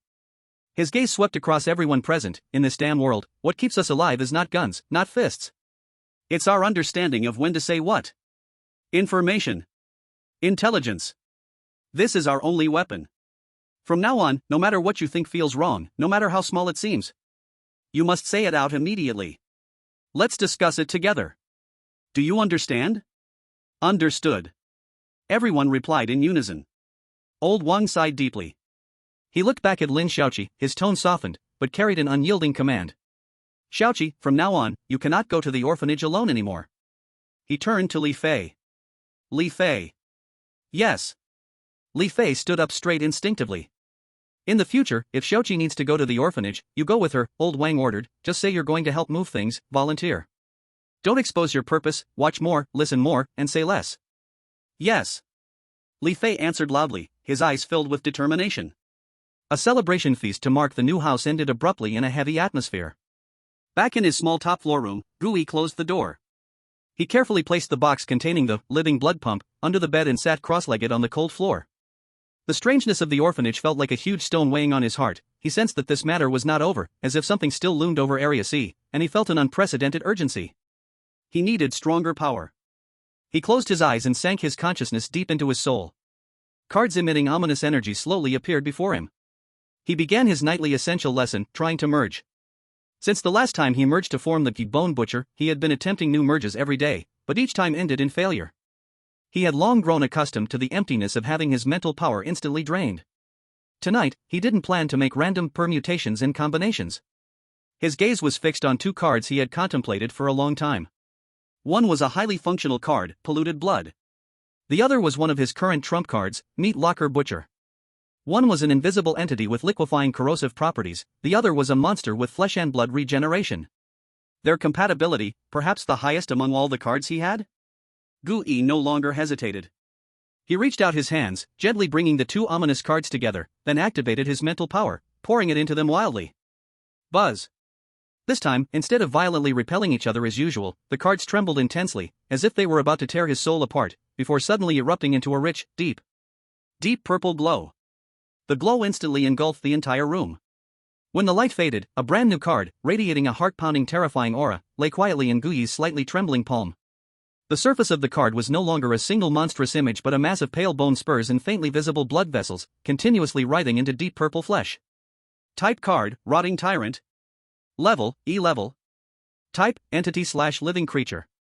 Ability 1, Corruption Flesh Control. Active, you can freely control your own flesh and blood tissues to transform, proliferate, and harden. Sharp bone spurs, resilient flesh shields, or corrosive tentacles with a wider coverage can instantly grow from within. Ability 2, Acidic Rebound Blood. Passive, your blood contains strong corrosiveness. When you are injured in this form, all the blood that splatters out will cause continuous corrosion damage to surrounding enemies. Ability 3, Flesh and Blood Servants. Active, you can separate several small, directly controllable flesh and blood servants from the main body. The servants can execute simple commands such as reconnaissance, harassment, or self-destructive attacks. Note, the more servants separated, the more the main body's volume and strength will weaken. Weakness. Fear of dryness and high temperature. Dry environments will reduce its activity and suppress regeneration capability. High temperatures can carbonize its tissues, causing irreversible damage. Mental power upper limit increase. 81-91. Gui looked at this new card and sighed deeply. Rotting Tyrant. The first card that can bring along minions in the true sense. Of course, just by looking at the description on the card, he could imagine how far he had strayed from the concept of human when he turned into that muddy figure. But he didn't care. Tomorrow. Whether it is the unknown song in the orphanage, or the prey waiting for him in the wasteland, he now had a brand new trump card. Chapter 116, The Day to Prepare for Replenishment. Before dawn on the second day, Gui woke up. His coffin-like iron shed on the top floor of the hive had no windows, and he could only judge the changes in outside light through the gaps in the wall ventilation. He had no habit of lying in bed. After a simple wash, he put on his backpack, carrying the tactical pack with the living blood pump, and held the silver-gray containment box in one hand, pushing the door and walking out. Today he was going out hunting. He walked down the narrow metal stairs, and when passing by the fourth-floor communal lounge, he saw Lin Xiaoqi, Aunt Lu Fang, and Chen Hao gathered there, apparently preparing to go to work at the company. Aunt Lu Fang was chattering away with the two young people about moving. I must take the iron pot I've used for years. Also, Xiaoqi, have you packed all those bottles and jars? There won't be any place for you to buy them at the new house. Chen Hao remained silent as usual, just nodding silently while holding his terminal. Lin Xiaoqi, on the other hand, seemed a bit absent-minded. She tightly held the electric guitar that Gui had given her yesterday in her arms, unwilling to put it down even for work, using her fingers to silently gesture some chords on the strings. The way she cherished it made her radiate a bright glow. Gui did not disturb them, just nodded as a greeting and continued to walk down. He did not see Li Fei. That kid was likely being pushed hard by the razor at some abandoned training ground. Old Wang was promoted and had no time to guide him as he used to. To pass the guard unit's assessment, Li Fei could only seek help from his sister, who never knew what mercy meant. Gui could almost picture that tonight the kid would drag himself back to the base covered in bruises and wounds. As for old Wang himself, Gui guessed that he might have gone to the company before dawn. The manager's position was not easy to sit in, and just recruiting new members for Team 7 was enough to give him a headache. Everyone was working hard in their own way for the upcoming new life. And Gui had his own way of trying. He quietly walked out of the base, blending into the gray morning light of the searing area. At 6 a.m, One-Eyed Tavern. The sky was just getting light. The tavern was already filled with quite a few people. In Zone C, there was no 9 to 5, there was only work that could start at any moment and nerves that needed to be numbed with alcohol at all times. When Gui pushed open the creaky wooden door, a wave of murky air mixed with cheap alcohol, sweat, and the smell of leftover cooking oil hit him in the face. The whole tavern was shrouded in an extremely oppressive and irritable atmosphere. The air was thick with the strong smell of black water liquor, and an indescribable sense of resentment lingered around. Gui adjusted his hood and sat down in a corner of the bar where no one was present. He could hear the bounty hunters around him drinking heavily, and some guys who looked like gang members were speaking in low voices, constantly cursing about something. Damn it! It's only been a few days. A muscular man with a beard suddenly slammed his glass down on the bar, yelling hoarsely, I swear I'm about to forget what meat tastes like. A thin man next to him, as lanky as a bamboo pole, chuckled bitterly and chimed in, isn't that the truth? Without the butcher gang, now even the cheapest synthetic meat pie on the black market is going for 30 credit points. Is this even a price for humans to eat? 30? That's yesterday's price. Another voice interjected, filled with sarcasm, last night, some water rats over by the butcher's backstreet managed to get their hands on a batch of goods. Guess how much they sold it for? 50. And you have to fight for it. Damn. The bearded man cursed again, those officials sitting on the wall in the union, besides sealing things, what the hell can they do? They took down the butcher gang, but what about our dinner? Who gives a damn? A man who had been silently drinking suddenly let out a cold laugh. Speaking of which, I actually think the butcher gang was pretty good back then. His words made the surroundings fall silent for a moment. Sure, they were bastards, they were scum. But at least back then we could spend 10 credit points and buy a meat pie that could fill our stomachs. No matter what that meat was made of, at least it was damn meat. These words pierced through everyone's hearts like a needle. No one opposed him because he was speaking the truth. Zone C had never been black and white, the people here didn't care about what was justice or evil, they only cared whether there was meat on their plates. Gui quietly listened to all of this, not participating in the discussion and showing no expression. His goal for today was very clear. He glanced at the staircase leading to the second floor, where E-level missions could be taken. But he shook his head and directly abandoned this thought. Though E-level missions offered high rewards, they were too troublesome to handle. The targets were mostly located deeper in the South Ring wasteland, and the round trip would take up a lot of time. Moreover, after completing the mission, the tavern would need to send someone to verify it, and the cycle for credit points to be credited was long. His main purpose today was to capture a few anomalies and conveniently supply the artist's purchase order. Speaking of which, currently, just having one containment box was simply not enough. Gui planned to stock up for the artist first, then take another containment box, one for resurrection coins and another specifically for supplies. Thinking of this, he stood up and walked straight toward the old terminal machine running in the corner of the tavern. He swiped his identity card belonging to the black box in the sensing area, and the scratched screen lit up, with rows of mission information scrolling out. He took out the purchase order given by the artist and started to compare it carefully. Search, a toolbox was lost in Rusty Alley, containing a box of copper shell impactors. Reward, 400 credit points. Current status, available for acceptance? This one won't work, pure errand work, wasting time. Cleanup: a colony of greasy worms has appeared near South District Sewage Valve number 7. After cleaning, recover worm gel. Reward: 500 credit points. This is possible. Gooey remembered that the artist's list included this worm gel, which is a good biological adhesive. Bounty: a scavenger has lost a tooth at the edge of the core meltdown zone and discovered a rare glowing mushroom, but he is being tangled up by a pack of stone-skinned hyenas there. Who can help him draw the hyenas away? He is willing to share half of the mushroom. Estimated value: 800 credit points. Current status: available for acceptance. This is more interesting. The heart of the stone-skinned hyena is a material for making hardening agents, which is also on the list. 1 trip, 2 earnings. Recycling: the Blackwater Brewery needs a batch of acid marsh moss as fermentation material, located downstream of the turbid river. Reward: 350 credit points. Current status: 3 people have accepted. Forget it, too many people, no need to grab. Gooey expressionlessly quickly filtered and planned the most efficient hunting route on the terminal.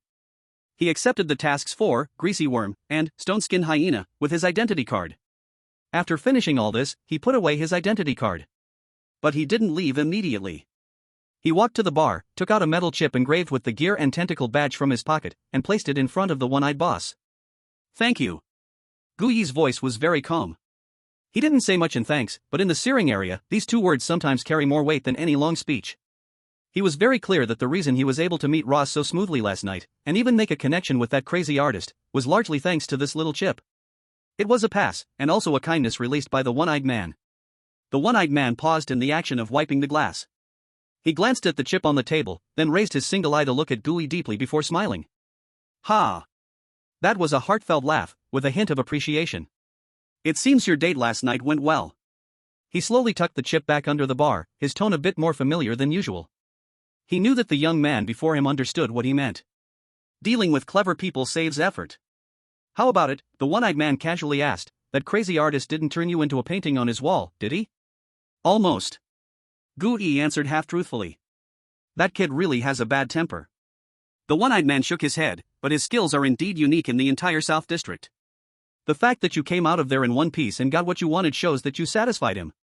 He paused, then casually mentioned, I heard old Wang is planning to move you all to the East District? You're pretty well informed. Gooey did not deny it. In this Rust Bone Street, there is nothing I don't know. The one-eyed man smiled, pouring himself a glass of unknown liquor. Please congratulate that old guy for me. He raised his glass to Gooey with a distant gesture, and I wish you a successful hunt today. Gooey also gave him a slight nod. The entire process had no unnecessary chatter, but an unspoken understanding based on strength had quietly formed between the two. After leaving the tavern, Gooey did not go directly out of the city. He turned into a lane that was always filled with the smell of disinfectant and herbs, belonging to the syringe doctor. The clinic was still the same. That doctor, always looking sleepy and uninterested in anything, was leaning back in a chair dozing off. Hearing footsteps, he reluctantly opened one eye. Oh, it's you, clean kid. He recognized Gooey and lazily yawned, what's up? Here to measure the pollution level again? Buying things. Gooey replied succinctly. Get me 30 of the largest sterile blood storage bags. Plus 5 vials of the highest concentration coagulant. The doctor, who had always squinted his eyes, finally opened them wide. He looked surprised as he examined Gooey from head to toe. The blood bag, although not a forbidden item, was something only people like him, a doctor needing it for experiments, or gangsters planning big deals, would buy in such large quantities. 30? The doctor's tone carried a hint of teasing. Are you preparing to do a full blood transfusion for an armored behemoth? Gooey ignored his teasing and urged him with his eyes to hurry. The doctor found it dull and lazily rummaged through a dusty medical box behind him, pulling out several big packs of brand new blood bags and 5 vials of blue liquid, tossing them onto the table. 1,000 credit points, no haggling. Hearing this price, Gooey's face instantly darkened. 1,000 credit points. That was enough to buy a well-maintained 4-barrel revolver on the black market. And now, it could only get him a bunch of plastic bags and a few vials of medicine? He finally understood the outrageous medical prices in the C-ring area. What? You think it's expensive? The doctor looked at his sulky face, seeming to find it amusing. All my goods are real products that float out from the B-ring area hospital, clean and sanitary. If you want something cheaper, you can go to Butcher's Alley and find those water rats, they can get you something cheaper. But? His smile turned a bit sinister. If you use those bags to store blood, and the next day you find some green fuzz growing in it, don't come crying to me for an antidote. Gooey fell silent. He knew the doctor was telling the truth. In a place where lives are worth less than dogs, safety is the most expensive commodity. He took a deep breath, and in the end, he still emotionlessly completed the transaction. Ding! With a light sound, 1,000 credit points just vanished. As Gooey stuffed those damn medical supplies worth more than gold into his backpack, he calculated in his mind. No, next time I must find a way. Whether it's making safer blood storage containers myself or simply tying the doctor up and bringing him back to my base. In any case, this feeling of being treated like a fat sheep is extremely unpleasant. He shouldered his bag and turned to leave. The syringe doctor watched his displeased back, stroked his messy beard, and a playful light flickered on his lips. Everything was ready. Gooey carefully stuffed the living blood pump and that ridiculously expensive medical supplies into his backpack. Then he picked up the silver-gray containment box and walked alone out of the rust-covered south gate of the sea ring area. He stepped back into that familiar land of wastelands filled with danger and opportunity. This time, his mindset was completely different from before. No longer was he cautiously searching for a glimmer of hope in the ruins to survive. Today, his goal was clear: complete the cleaning task accepted from the tavern, stock up on supplies for the painter's shopping list, and fill that still empty containment box completely. By the way, he planned to collect a few small Class F anomalies as fusion materials for himself. Chapter 117, Anomaly, Please Don't Come Closer. Part 1. South Ring Wasteland, noon. The harsh white sunlight pierced through the gray clouds, casting a temperatureless light on the rubble-strewn wasteland. This place is a forbidden zone of life and a paradise for hunters. Woo, woo, woo. A series of weak, intermittent cries suddenly came from an overturned van beside an abandoned gas station. Mom, it hurts so much, is anyone there? It was the voice of a 4 or 5-year-old girl, trembling with despair, enough to stir sympathy in anyone who heard it. However, in response to this call for help, not a gentle comfort, but a heavy sound of thud. A pale, bony foot stomped heavily on the gravel beside the van. Immediately after, a massive shadow loomed, blocking all sunlight outside the window. The crying inside the van abruptly halted for a moment. The next second, up. A jarring sound of metal tearing exploded. The rusted door of the van was yanked off the body like fragile parchment by a giant hand covered in flesh and tendons. Dust and smoke billowed. It revealed a wrinkled, pink, disgusting mass of flesh clinging to the seat inside. The lips in the center of that mass trembled slightly, seemingly unable to react to the sudden violent tearing. It raised its head, seeing only a butcher's face with a single eye glowing red. In that moment, hiss! The mass let out a terrified scream, opening its mouth to spit acid. But that pale, bony hand had already seized it tightly with the sound of rushing wind. Hiss! Hiss! The flesh cocoon struggled violently, letting out a piercing scream. But that was exactly what Gooey wanted. Discoverable object, Class F anomaly sound mimicking flesh cocoon. Containment conditions, strip and devour its sound pouch while it screams. Put. Without any words wasted, without any hesitation. Under Gooey's control, the bone butcher applied fierce pressure with its fingers. That F-class anomaly, which had just been disguising itself as a little girl, didn't even let out its last scream before its outer skin was brutally crushed. Foul-smelling juice splattered everywhere. Gooey remained expressionless, his other hand accurately thrust into the putrid mass and pulled out. A walnut-sized, still trembling pink pouch was gruesomely excavated from it. He opened his mouth and, in front of the corpse in this dead silent wasteland, swallowed that still beating core whole. Crack! With a chilling sound, the meat pouch exploded between his teeth. A wave of icy energy instantly washed over his entire body. Containment success. Mental strength limit increased, trace. Form card, sound mimicking flesh cocoon. Class, F. Type, entity/living type. Description, a nauseating, tumor-like parasitic mass. They like to cling to dark corners of ruins or abandoned vehicles, disguising themselves as a harmless mass of flesh. Ability, perfect sound mimicry. You can perfectly imitate any creature's sound you have heard in memory. The source of the sound will emanate from your flesh body, highly deceptive. Weakness. Sound sac resonance, the core organ of this form, the sound pouch, is extremely delicate and sensitive to high-frequency sound waves. If faced with piercing attacks, the sound pouch will instantly resonate and explode, causing this form to be immediately released and severely impacting the main body spiritually.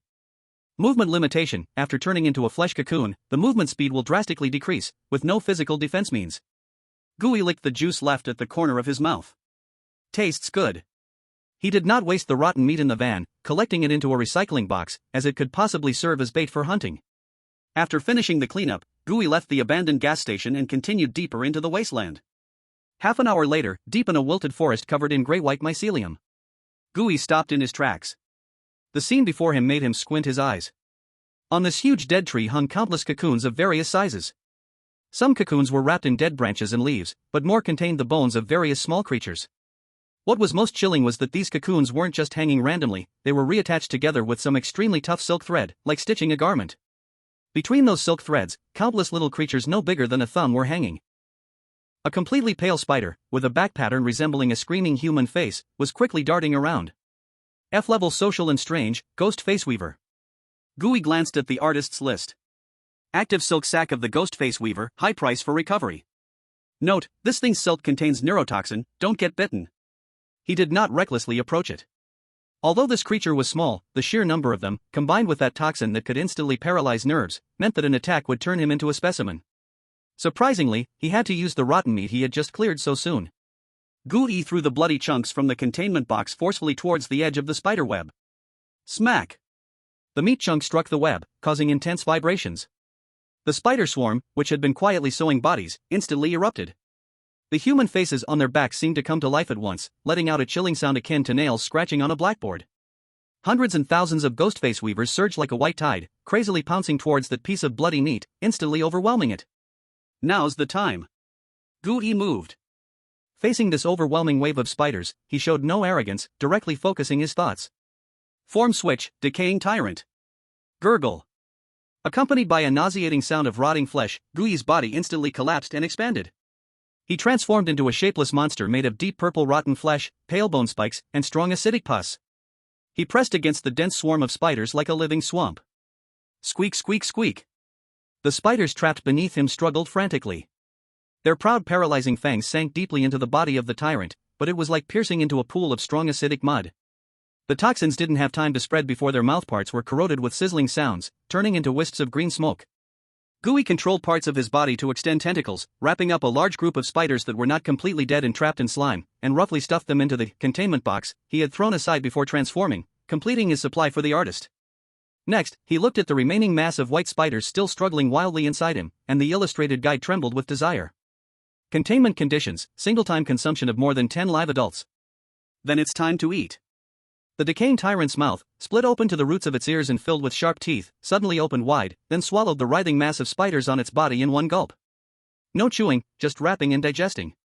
The explosive texture combined with the taste of pungent poison burst open inside, and those spiders attempting to spit silk and resist inside him were instantly broken down into the purest biological energy by the tyrant's furnace-like digestive system.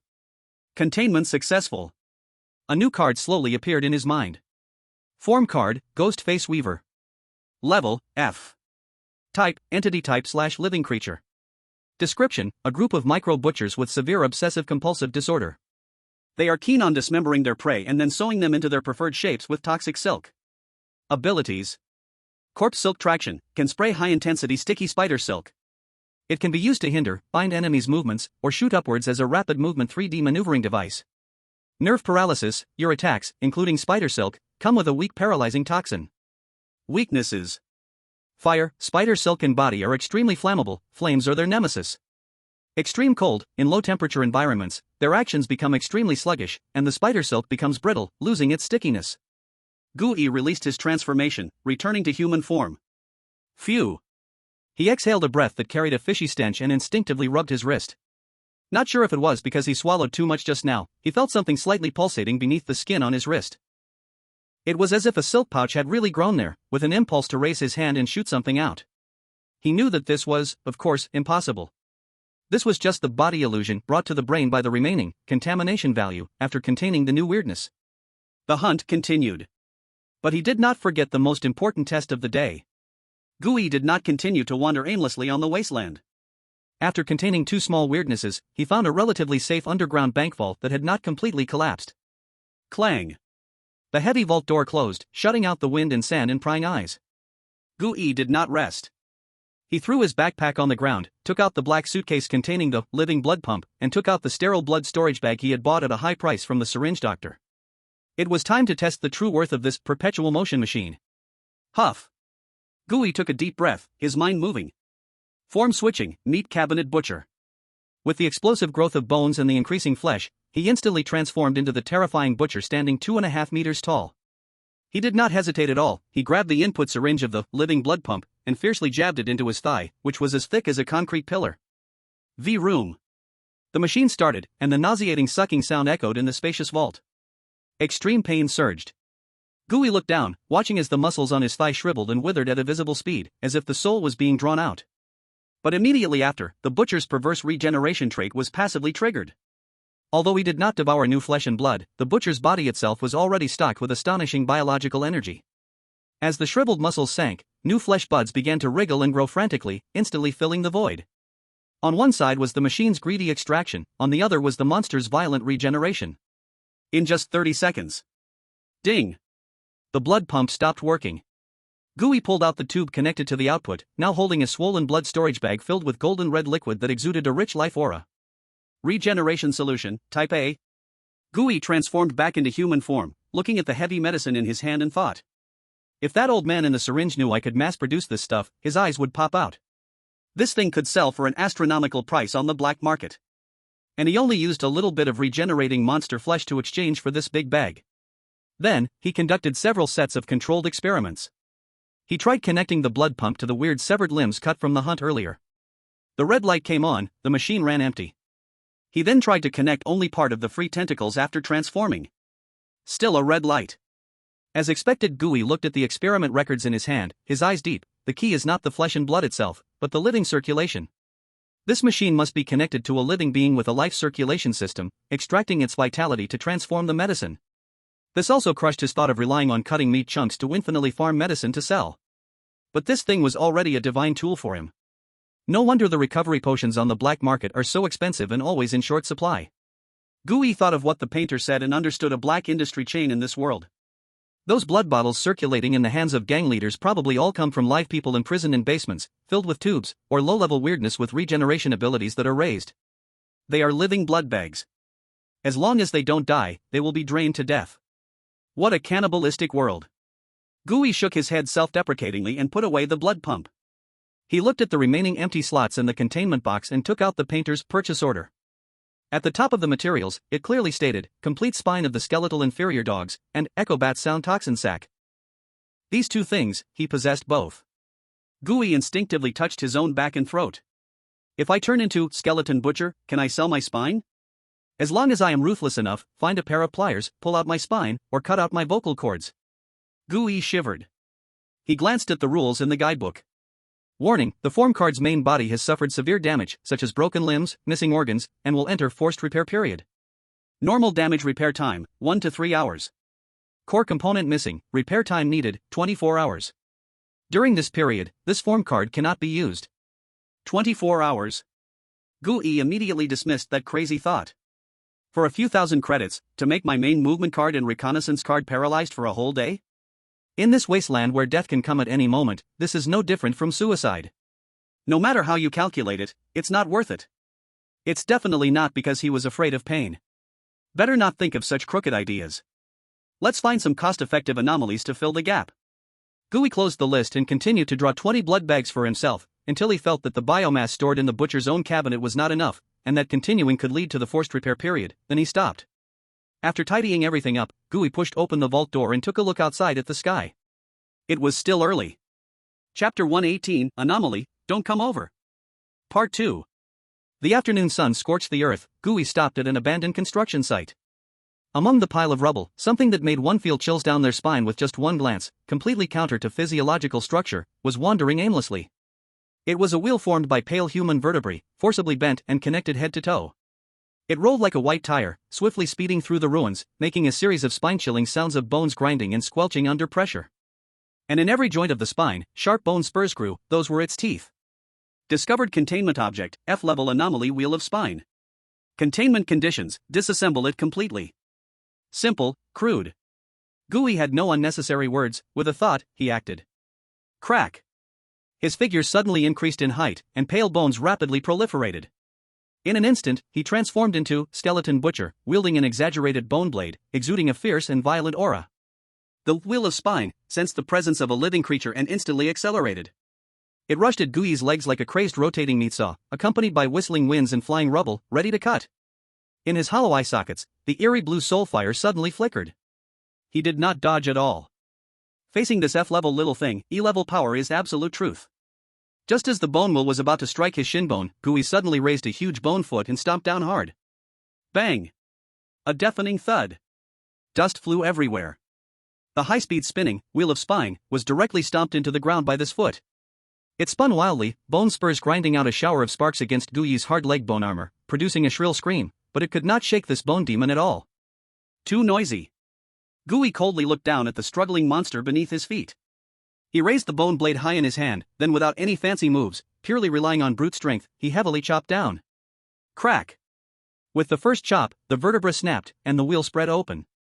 Crack! Crack! The second chop, the third chop.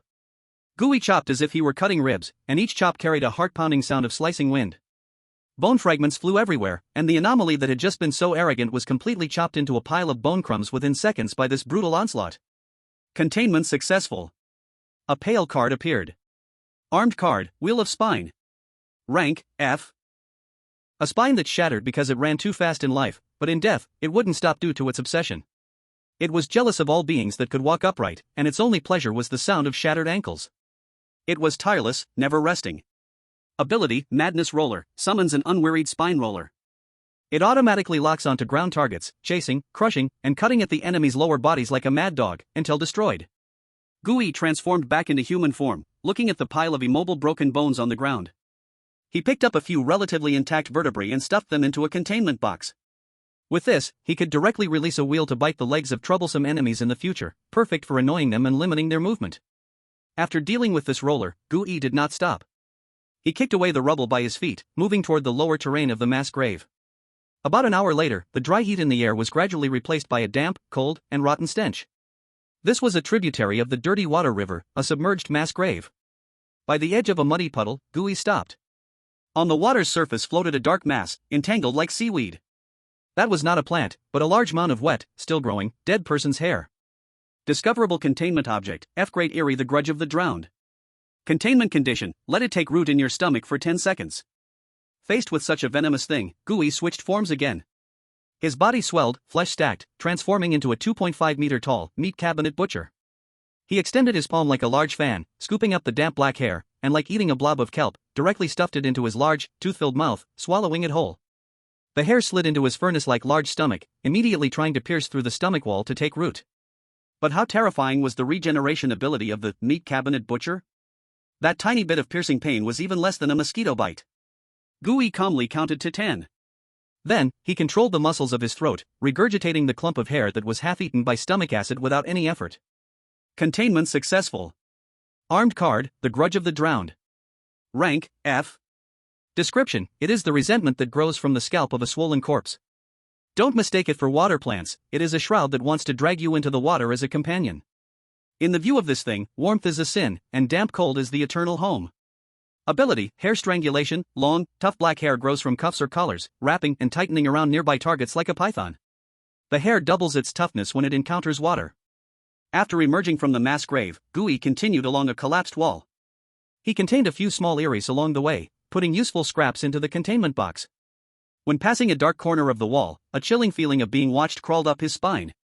He stopped, using his peripheral vision to lock onto the source of the gaze. Within the wall crack, a bloodshot eyeball turned frantically. Discoverable containment object, F-grade Eerie peering eyeball. Containment condition, lick its pupil until it closes. Do you like watching? In an instant, Gooey's figure collapsed and liquefied, turning into the deep purple, rotten tyrant. He didn't have a tongue, but he could make his entire body act like one. A slippery tentacle formed from strong acidic mucus slowly extended from his face.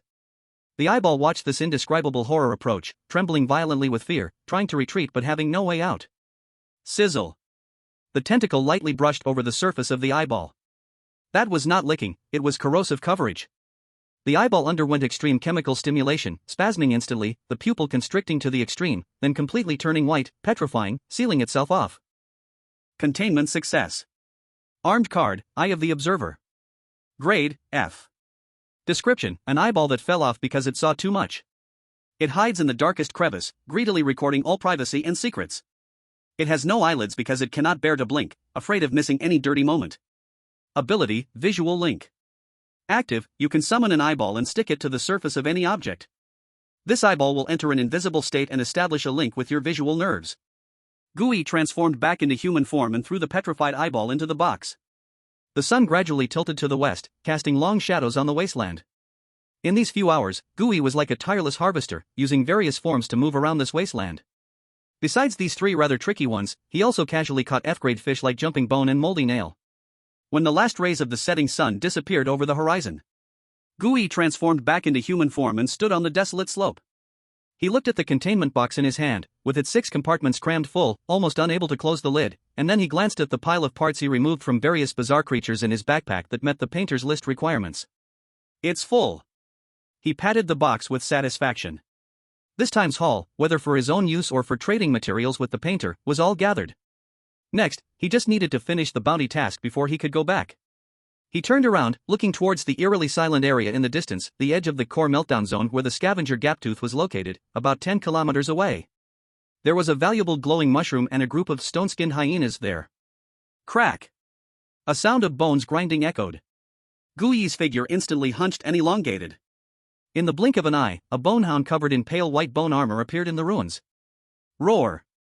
He let out a low growl, his limbs exerting force, like a white lightning bolt, swiftly darting through the rubble of the wasteland. This feeling of speed was far more thrilling than human legs could provide. Half an hour later, when Gooey climbed over a huge hill made of construction debris, he suddenly halted. The instincts of the bonehound made him feel the earth beneath him shaking violently. The rubble on the ground jumped slightly with the tremors, and a dull, thunderous roar echoed in the distance. He immediately crouched down, hiding behind a pile of rocks, peering through his pale bone eye sockets at an old relic that ran through the entire wasteland Iron Dragon Highway, several kilometers away. Billowing clouds of dust obscured the sky. A massive, suffocating torrent of steel was rushing by.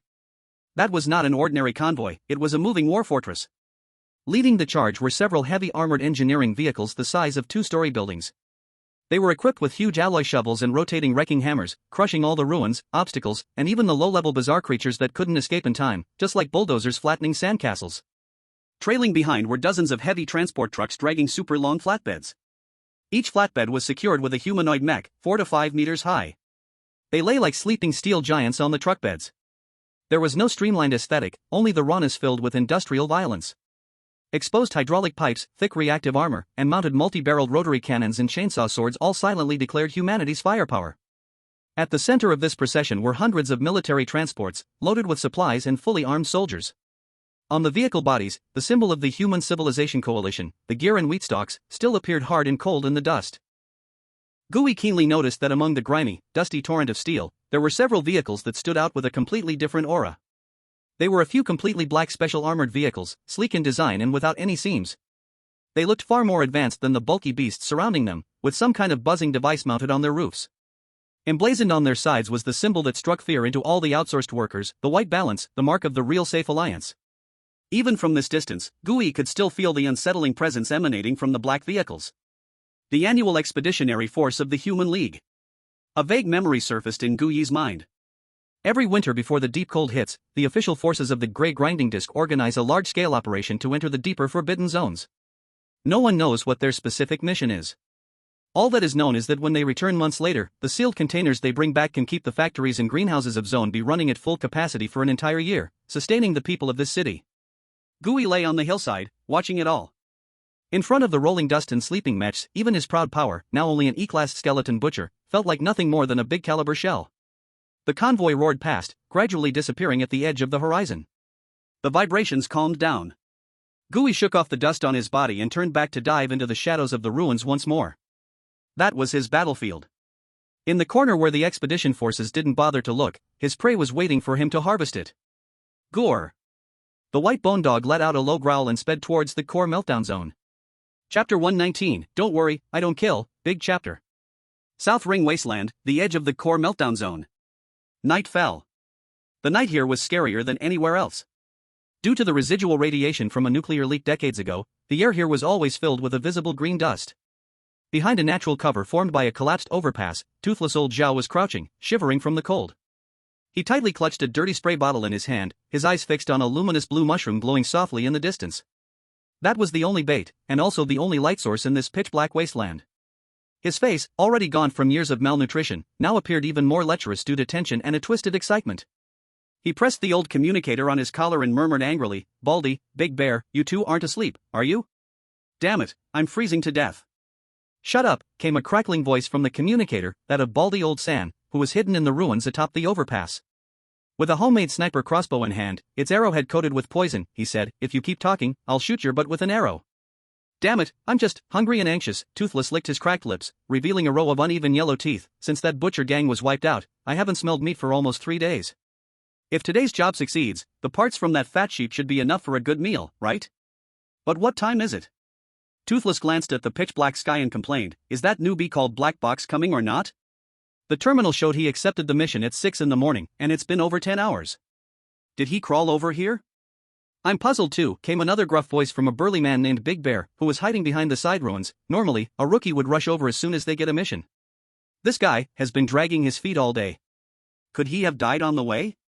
Damn it, if he really died on the way, it means I've wasted a whole day drinking in the northwest wind." Toothless licked his cracked lips, and his stomach let out a loud rumble. Since the butcher gang fell, they had been short on meat for several days. This hyena perfume scheme was their lifeline for meat tickets. The spray bottle in Toothless' hand was no beast repellent. He bought it at a high price from a madman in the black market who specialized in biological extraction, the high-purity mating hormone of the stone-skinned hyena, mixed with concentrated human blood extract. On the black market, it had a fancy name, widow's perfume. Just a little spray on the body, and hyenas within several kilometers would come rushing as if mad from the scent. They wouldn't bite and kill prey outright. Instead, the hormone would drive them wild, tearing and dragging their prey back to the den for a slow feast. This was their script. First, they lured the fat sheep, making him think he was just a kind-hearted guy needing to help attract the beasts. Then they would give him this perfume as a repellent.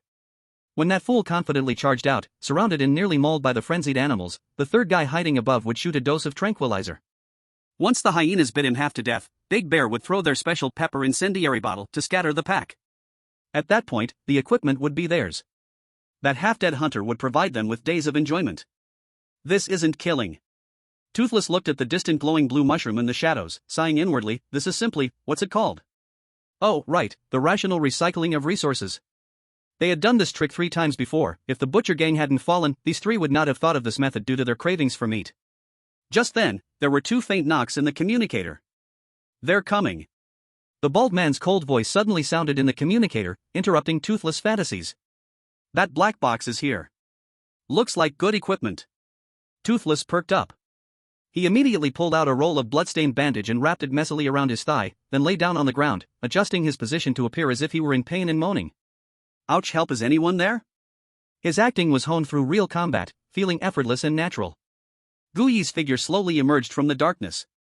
He carried a heavy tactical backpack in one hand and a dense silver-gray containment box in the other, with a revolver at his waist. Although his gear was somewhat worn, it was extremely well maintained, like a pile of credit points to a seasoned con man like Toothless. Especially that containment box. Wow, that must be high-end stuff eliminated by the Security Alliance, right? Toothless' eyes widened. This kid is quite wealthy. He cried out even more pitifully. "Brother! This way! Over here!" Guyi stopped his steps. He didn't approach immediately but stood a dozen meters away, coldly examining the man lying in the ruins with blood bandages around his leg. Then, his gaze went beyond the man, looking deep into the ruins. There, several large, rock-like gray-white-skinned, stone-skinned hyenas were circling around a glowing mushroom. They seemed to have caught the scent of the living and were lowly growling in agitation, but for some reason, they had not launched an immediate attack. Guyi's eyes finally swept vaguely over the shadowy corners at the top and side of the overpass. To the naked eye, it was empty, only the dead silence of ruins. He did not hesitate at all, his mind moved slightly, and he directly activated the pre-prepared skill sonic detection in the dark. A high-frequency invisible sound wave instantly spread out from him as the center, crashing into surrounding objects, then reflecting back into his mind accurately. In an instant, the world around him transformed. The originally dark vision in his mind transformed into a clear sound wave imaging map. 2 striking human-shaped outlines were directly highlighted, one crouching on the top beam of a high bridge, holding a crossbow, the other squatting behind the wall of nearby ruins, gripping something that looked like a trap net. Indeed. Guyi's mouth slightly curled upward. This matches perfectly. Is this the bounty you posted? Guyi asked, his voice unusually cold in the night. Yes, it's me. The gap-toothed man gritted his teeth in pain, pointing at a mushroom in the distance. Brother, you took the job, right? Quickly. That mushroom is right there. It's a good thing. As long as you can help me distract those dogs, we split it 50-50. No, 60-40. You 6, I 4. Gooey slowly walked over and stopped 5 steps away from him. How to distract? I have a way. I have a way. The gap-toothed man trembled, pulled out a spray bottle from his pocket, and handed it over with a pained face. Take this, it's a powerful beast-repelling spray I bought. Just spray it on yourself, and those pups will be turned off by the smell and won't dare to bite you, only chasing from behind. He swallowed, his eyes sincere enough to win the title of the top 10 outstanding youth in District C. You just need to, just spray it on, run a lap with those beasts. I will take the chance to pick the mushroom, and then we will meet outside. Don't worry, the effect lasts half an hour, absolutely safe. Gooey took the bottle. It was slightly warm to the touch, the bottle a bit greasy. He looked down at the light pink liquid in the bottle. In that instant, deep in his soul, the form card belonging to the bone dog suddenly stirred without warning. A surge of extremely strong excitement based on canine instincts shot through his fingertips and straight up to his head. This was not a rejection of stink. This was a primal, wild desire for a mate, for reproduction, for flesh and blood. That feeling was like a drug addict starved for 3 days suddenly smelling the purest form of drugs. Gooey's lips began to twitch under the hood. Not a buddy? Where did this skeleton get such desire? However, Gooey also realized, a beast-repelling spray? This is clearly Viagra for hyenas. Good stuff. Gooey said calmly, his fingers lightly stroking the bottle's surface. For such a valuable thing, are you really going to just give it to me? The gap-toothed man felt a tightness in his heart, afraid that this guy would see through his ruse, and quickly put on a smiling face. Hey brother, what time is it now? Life is at stake, why care about money? Hurry up and spray, those dogs are coming. True. Gooey nodded. He held the bottle, slowly lifting it as if preparing to spray it on himself. The gap-toothed man watched his movements tightly, and the bald man above tightened his trigger, aiming the crosshairs of the scope at Gooey's knee. At the moment when everyone thought the prey was about to fall into the net, Gooey's hand suddenly stopped. He turned his head and glanced at the drooling hyenas getting closer in the distance, then looked down at the eagerly anticipating gap-toothed man. However, Gooey's voice carried a hint of mockery. I think, since it's a good thing, it's better to leave it for your own defense. Before his words could fade, Gooey's wrist suddenly flicked. PSSSH. The spray nozzle was precisely aimed at the gap-toothed man's astonished face, and Gooey pressed down several times. A large cloud of light pink mist, exuding a strong fishy sweet scent, instantly sprayed all over the gap-toothed man's face. Ah! Cough cough cough. The gap-toothed man was caught off guard by this sudden turn of events. He instinctively covered his face and started coughing violently, the sweet and sticky taste choking his throat, causing him to gag. You, what are you doing? He shouted in terror, still not realizing what had happened. But in the next second, he understood. Awah! In the distance, a few stone-skin hyenas erupted into a frenzy, their bristly fur standing on end, and their originally green eyes instantly turned blood red. That smell, that scent that made their very jeans tremble. Roar! Without any hesitation, 5 or 6 calf-sized stone-skin hyenas charged at the toothless man like crazed fools. Baldy! Big Bear! Save me! This crazy guy is out of his mind. Toothless man, smelling the scent on his body and seeing the red-eyed beasts lunging at him, shouted in despair. At the top of the overpass. Die! Baldy cursed under his breath and immediately pulled the trigger. Bang! A barbed crossbow bolt cut through the night sky, heading straight for Gooey's back. However, Gooey didn't even turn around, nor did he show any intention of dodging. Ding! A sharp sound of metal clashing rang through the ruins. That powerful crossbow bolt did not penetrate Gooey's body as Baldy had imagined. Instead, it hit him as if striking an indestructible alloy steel plate, bouncing off and spinning in the air before weakly falling to the ground. He had quietly activated living armor beneath his oversized jacket even before stepping into this ruin. That massive active metal called Wuji iron acted like a second skin of powered armor, firmly protecting his back and all vital points. This was the confidence that allowed him to brave the trap alone. After being hit, Gooey suddenly turned around and waved his hand. A card, printed with a design of white spinal bones, shattered in his palm. Armor card, Wheel of the Spine. Buzz. A strange wheel, composed of segments of white spinal bones and edged with sharp spikes, appeared out of thin air on the ground. It made a loud, grating noise as if it had its own consciousness and instantly locked onto Baldy above. Go! The bone wheel spun wildly on the ground, ignoring the terrain, swiftly climbing up the near-vertical concrete pillar of the overpass as if it were flat ground. What the hell is that? Baldy, still loading the crossbow bolt, caught a glimpse of the white nightmare rushing towards him in the dim moonlight. Crack! The bone will crashed violently into Baldy's calf, and the sharp spikes instantly shattered his shin bone. Ah! Baldy screamed, losing his balance and falling directly from the high overpass of more than 10 meters. Bang! He heavily crashed onto the ruins below, landing right next to the pack of frenzied hyenas. At this moment, Toothless Man had already been knocked down by one hyena and was struggling desperately. Meanwhile, the other two red-eyed hyenas were immediately attracted by the falling Baldy. In the side ruins, a burly man named Big Bear was holding a trapping net, about to rush out, but upon seeing this scene, his legs turned to jelly, and he turned to run. Thinking of running? Gooey sneered. He didn't pursue, but instead, reactivated the command for the wheel of the spine. The bone wheel that had just shattered Baldy's calf traced an arc in the air, landing without pause, carrying the bloodstains, and howling like a tracking missile towards the fleeing Big Bear. Ah! A scream came from the darkness as Big Bear was swept off his feet as the maddened wheel crushed his ankle. At this time, in the center of the battlefield, a few riled-up stone-skin hyenas had completely lost their minds, preparing to bite and vent on Toothless Man and Baldy. Gooey watched this scene, his brow slightly furrowing. If he didn't intervene now, these two would be torn to shreds within seconds. That would turn into dead meat. Dead meat can't be used as blood bags and isn't worth much. Tisk, troublesome. Gooey sighed. He slowly raised his right hand. Under the faint moonlight and glowing dust, his arm, which originally belonged to a human. Suddenly, a shocking sound, like metal squeezing bones, filled the air. Crack, boom. A large lump of black, liquid metal burst from his sleeve, rapidly multiplying and hardening.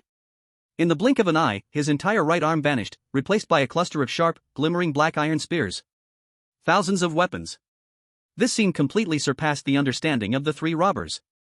The bald man and the Big Bear, who were still moaning in pain, even forgot their agony, eyes wide and mouths agape, as if they had seen a ghost, their throats emitting terrified gasps.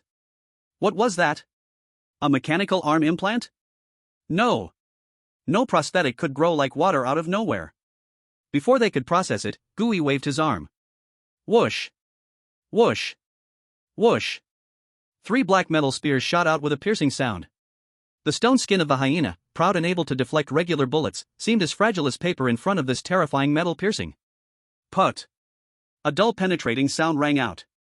The 3 hyenas, ready to pounce, had no time to scream before the thick iron spears pierced through their chests, with enormous force sending their bodies flying backwards, violently nailing them to the concrete pedestal behind. The remaining hyenas, terrified by the sudden bloody massacre, despite still being in heat, finally let survival instinct overcome desire, howling as they scurried into the darkness, tails tucked between their legs. The world fell silent. Only the sound of the wind sweeping through the ruins remained. Gooey deactivated his transformation, the fearsome metal spears turned back into liquid and retracted into his body. Gooey strode forward. His figure stretched long in the moonlight, like a shadow cast by the Grim Reaper. He kicked aside one of the still convulsing hyenas, standing in front of the bloodied, terrified man with a missing tooth. Don't kill me. The man with the missing tooth trembled violently, his lower body suddenly soaking wet, a smell of urine spreading out. Gooey said nothing. He expressionlessly pulled out a black suitcase marked with a biohazard symbol from his backpack. Click. The suitcase opened. In the dim moonlight, several thick, glimmering blood collection needles appeared in the desperate eyes of the 3 robbers. A nuclear smile that froze the soul of the man with the missing tooth appeared on Gooey's face. Don't worry, I won't kill you. He picked up a syringe and gently flicked it. Chapter 120, Truth or Dare. The night wind howled, filled with the gritty essence of the wasteland, stinging the cheeks. In the shadow of the collapsed overpass, Gooey was squatting on the ground, rummaging through the backpacks thrown by the 3 robbers. Inside were several packages of dried, dark meat carelessly wrapped in oil paper. Gooey picked up a piece with gloved hands, looking closely at it in the weak moonlight. The meat had fine textures, and on the edge of a half-eaten piece, he shockingly found a human finger bone, complete with half a charred fingernail. Ha! Gooey scoffed, casually tossing that package into a nearby stinking ditch. He stood up and turned to the 3 men, bound together tightly in a triangle by his metal nets, named the man with missing teeth, Bald Guy, and Big Bear. At this moment, the 3 had lost all their earlier bravado. Seeing Gooey's eyes that showed no fluctuations in the dark was like looking at a butcher examining livestock. Eating people? Gooey's voice was soft, yet it pierced into the skulls of the 3 men like an ice pick. That was a corpse we found on the road. I didn't kill anyone. I really didn't kill anyone. The toothless man was so scared that snot and tears streamed down his face as he desperately tried to defend himself. Gooey ignored his nonsense. He positioned himself between the 3 men and set up the black suitcase. Buzz. The living blood pump was activated. The sharp, mechanical sound echoed hauntingly in the dead of night. Gooey leisurely took out a brand new, empty sterile blood bag and waved it in front of the three of them. I have 10 bags that need to be filled. He picked up a thick blood collection needle, its tip gleaming coldly in the moonlight. He directly sat down on a broken concrete block beside them and slowly connected the needle with the blood bag. Now, let's play a game. I ask, you answer. The rules are simple: whoever answers quickly, tells the truth, and can prove that others are lying won't get the needle this round. Conversely, the one who performs the worst. Gooey pointed at the buzzing blood pump. Contributes a bag of blood. Do you understand? The three looked at the needle and nodded furiously, their throats producing whimpering sounds of plea. Very good. Gooey's voice was steady and calm. First question. He pointed to the crossbow found on the bald man. This thing, although homemade, is made from high-carbon steel specifically used by the Devouring district garrison, and the scope is military grade. You worthless fools couldn't afford it or make it. Gooey's eyes turned cold. Where did it come from? I found it. Just as the bald man was about to speak, the toothless man shouted, I found it by the black pine forest. A badly injured garrison soldier died there, and we stripped his gear. Bullshit. The big bear instantly betrayed his teammate to save himself. You damn bastard went up to stab him again before he even died. That soldier was killed by the bald man. You're talking nonsense. The bald man turned red with anger. Gooey said nothing, merely picked up the needle and plunged it directly into the bald man's thigh. Ah! A piercing scream erupted. The blood pump roared to life, and the bald man's face turned pale at a visible speed. Very good, honesty is a virtue.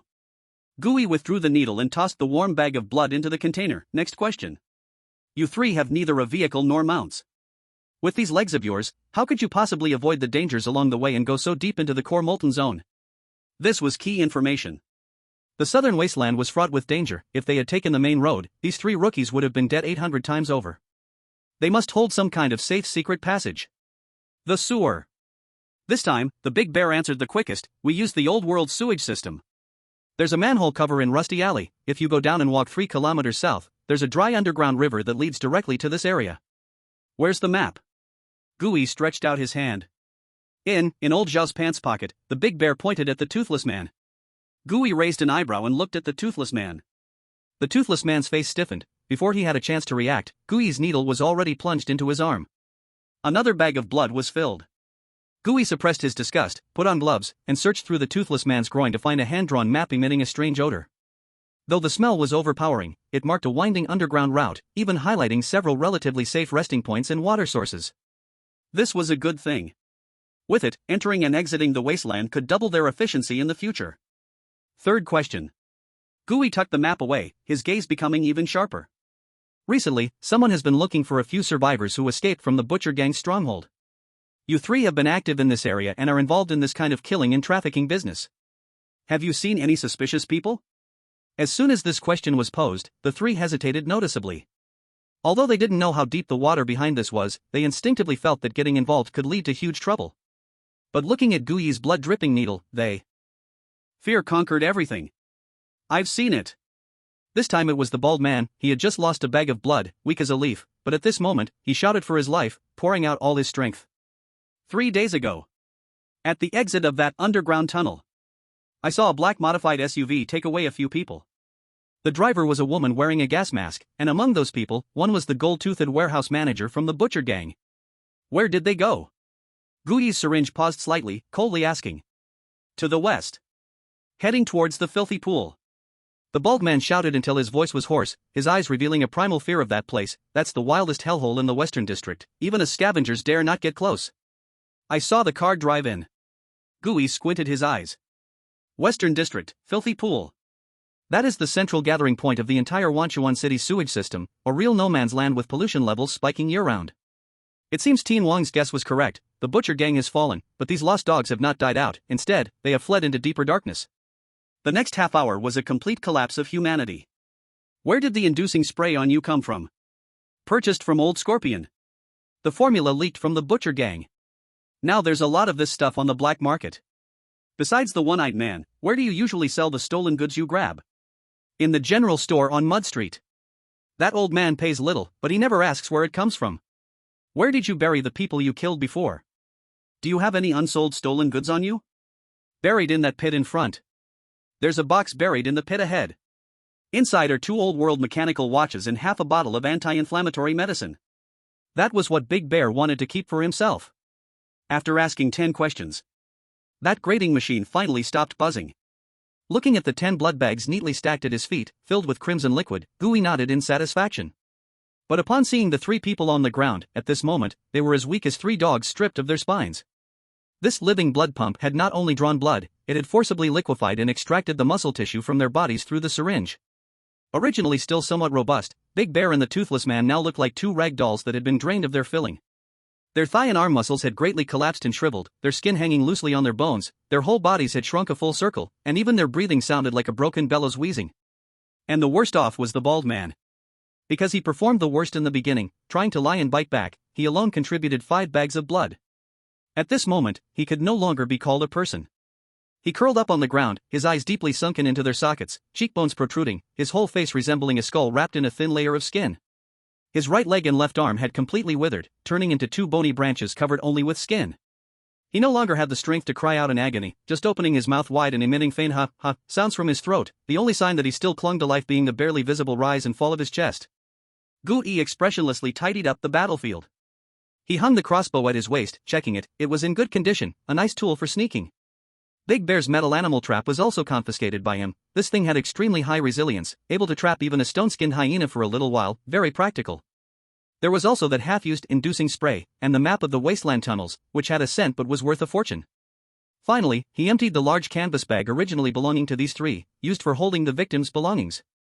Then, he stuffed the 10 heavy bags of fresh blood, along with all the spoils, into it. All right. Gooey zipped up his bag, shouldered the bulging canvas sack, and stood up. He looked down at the 3 useless men on the ground, their eyes filled with hope as they gazed at him. Big Brother, blood has been drawn, words have been spoken, money and equipment have been given to you.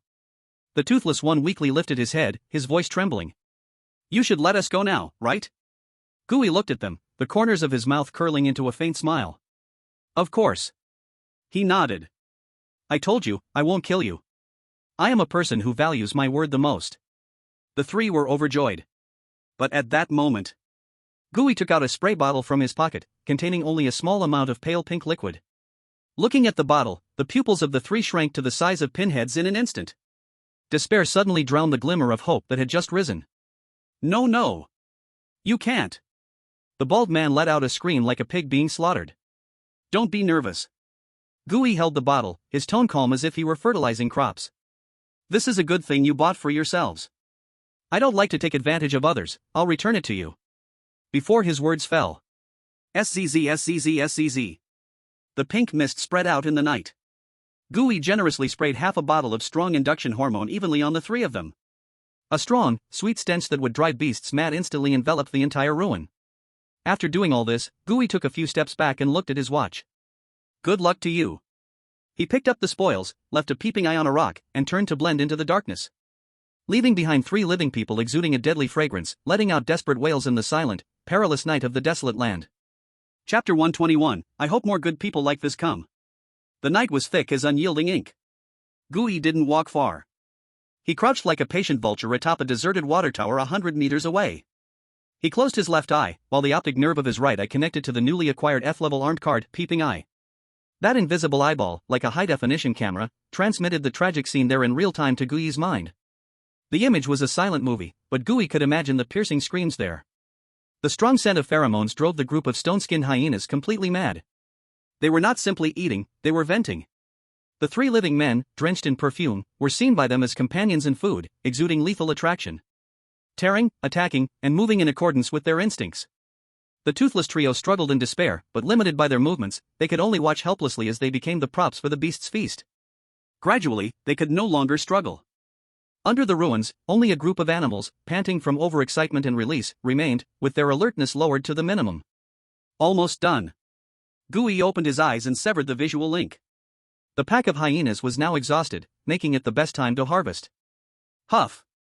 He took a deep breath at the top, and his figure instantly elongated and transformed in the night wind. Form shift, Echo Bat King. His broad membranous wings spread out behind him, and with a kick, he lunged like a giant black glider, silently swooping down towards the ruins below. 20 meters from the ground.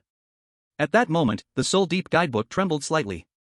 Detected a target to be contained, stone-skinned hyena. Containment condition, swallow a whole heart.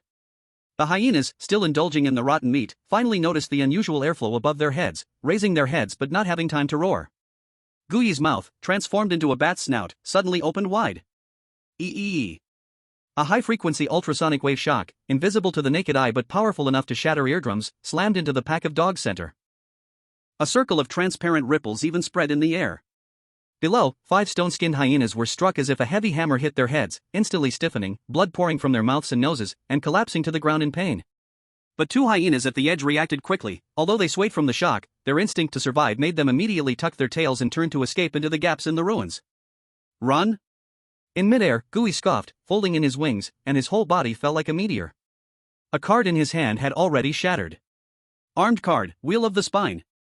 A wheel made of pale bones appeared out of thin air, hitting the ground with a sound that made teeth ache, precisely locking onto the 2 escapees like a mad dog. Crack! Crack! The bone wheel moved with astonishing speed, instantly catching up to the 2 hyenas still dazed, and sharp bone spikes brutally severed their Achilles tendons. Meanwhile, Gui landed. Boom! Dust and smoke rose. At the moment of touching the ground, he switched forms again, black liquid metal immediately enveloping his entire body. Form switch, unbound iron mass. Gui transformed into a towering steel monster, over 2 meters tall, glistening with a black metallic sheen. He didn't pause for a moment, violently swinging his arms forward. Put! Put! Put! Several thick, spear-like black metal spikes shot out from his arms and back. The stone-skinned hyenas, just struggling to get up from their dizziness, didn't have time to let out a scream before being accurately impaled by these metallic spears, nailing them to the ground. Gui released his transformation, returning to human form. He didn't rush to deal with the bodies but instead walked towards the gap under the collapsed overpass. In that dark, damp pile of rubble, a fist-sized glowing mushroom quietly emitted a faint blue light. This thing was extremely picky about its growing environment and would wilt with the slightest mistake. Gui rummaged through the dirty bag left by the toothless. Since these people came for this mushroom, their preparations were quite thorough. Thanks. He coldly spoke to the pile of rotten flesh, then carefully dug up the glowing mushroom along with the soil, placing it into the professional bag. Next, the most important part, looting the corpses. Gui glanced at the 7 stone-skinned hyena corpses nailed to the ground. This creature had tough skin and thick flesh, and ordinary knives couldn't cut through it. But he didn't need a knife. Crack! His arms instantly became skeletal. Form switch, skeletal butcher. He approached a corpse, and his bone claws easily tore through the hard rock-like skin, accompanied by the agonizing sound of breaking bones, skillfully cutting open the chest cavity. A gray-white, still slightly beating heart was extracted. This was the heart of stone skin, hard currency on the artist's list. Gui looked at the organ in his hand, as hard as granite, still stained with warm blood, and exuding a strong earthy smell. He hesitated for no moment. Crunch! The jaws of the skeletal butcher crunched through the heart like biting into a hard candy, shattering it in a few bites. Teeth scraped against the rock-like heart muscle, producing a sound that made the scalp tingle. Gui chewed expressionlessly, fighting against the disgusting taste as if eating cement mixed with raw meat, forcing it down. Containment successful. A gray-white card slowly appeared in his mind. Form card, stone-skinned hyena. Grade, F. Type, entity type/living organism. Description, a canine creature that has mutated due to long-term living in mining areas and radiation zones. Their fur has become keratinized, forming a natural rock armor. This defense allows them to dominate the low-end ecological chain of the wasteland, but also makes them heavy and sluggish. Ability. Rock-hard skin, passive. Your skin's hardness greatly increases, gaining a texture similar to granite. This effectively resists small-caliber bullets and ordinary sharp tools cutting. Corrupted scent, enhanced ability to detect rotten and bloody smells by 300%. Weakness. Soft abdomen, the abdomen is not covered by rock, making it a blind spot in defense. Blunt force trauma, greatly fears heavy blows from blunt weapons like hammers. The rocky skin easily shatters when subjected to impact. After containment, Gui continued his work. He repeated the process, using bone claws to completely extract the hearts of the remaining 6 hyenas. At this point, the silver-gray containment box was already stuffed with various catches from before. Gui frowned and opened the box. Without reservation, he pulled out the less valuable materials that didn't require strict preservation and casually stuffed them into the large canvas bag he had snatched from the 3 people. This freed up 2 compartments containing stabilizing gel. Then, he carefully placed the 6 precious rockskin hearts inside. Click. The box closed. Now, this was a true haul. Gui first secured the heavy tactical backpack, tightening the shoulder straps. Then, he reached with his left hand to lift the silver-gray containment box and grabbed the bulging canvas bag filled with blood bags and miscellaneous items with his right hand. This entire setup weighed at least over 100 pounds. For an ordinary person, just walking a few steps with it would be exhausting, let alone traversing dozens of kilometers of wasteland back to the city. But Gui had a transformation. Transformation, Echo Bat King. Black mist surged. Gui transformed once again into that massive bat. At the moment he transformed, both the backpack on his back and the two heavy bags in his hands twisted with a strange rule, instantly softening and merging into his body. This is the most convenient aspect of the strange compendium. As long as it's on him and deemed a private item by the compendium, during transformation, it will be considered part of his body and undergo shape change, making carrying it countless times easier. Whoosh! The Echo Bat King flapped its wings, stirring up a whirlwind, and took off from the ground. It circled in the air, letting out a sharp shriek, then set its direction, dashing towards the huge city in the distance that emitted a faint glow in the night gray millstone. 2 hours later. In the C-Ring Zone, South District, the dark alley behind Rosemary's Dream. This is the disposal area that the glamorous red light district would never show to its guests.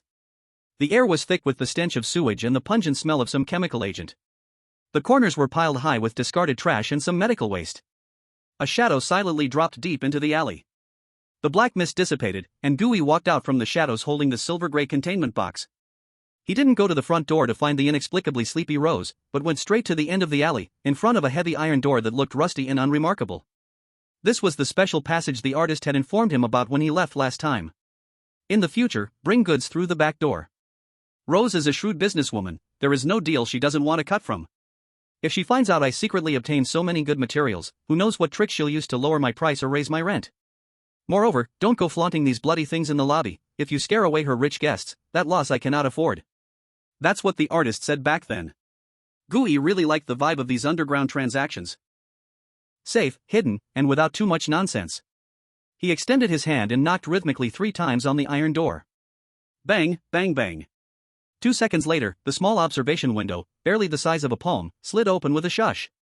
A bloodshot eye appeared behind the window. It was the painter's eye. He seemed to have pulled another all-nighter for experiments, his gaze filled with a kind of frenzied fatigue. He saw Gui standing outside the door, and also the containment box in Gui's hand, which seemed to ooze a bloody smell even through its metal shell. The painter's eyes brightened instantly. Click, click. The heavy lock opened. The iron door slowly creaked inward, and a cool breeze mixed with an even stronger smell of formalin rushed to meet him. Come in. The painter stepped aside to let Gui enter. He stared at the box, unable to resist licking his lips. This smell is fresh enough. He closed the door, shutting out the stench from the alley. Let me see what good stuff you've brought me. Chapter 122, A Successful PY Deal, Big Chapter. In the Southern District, behind Rosemary Dream, in the underground passageway. In that warehouse filled with the smells of formalin and blood, the air seemed to solidify.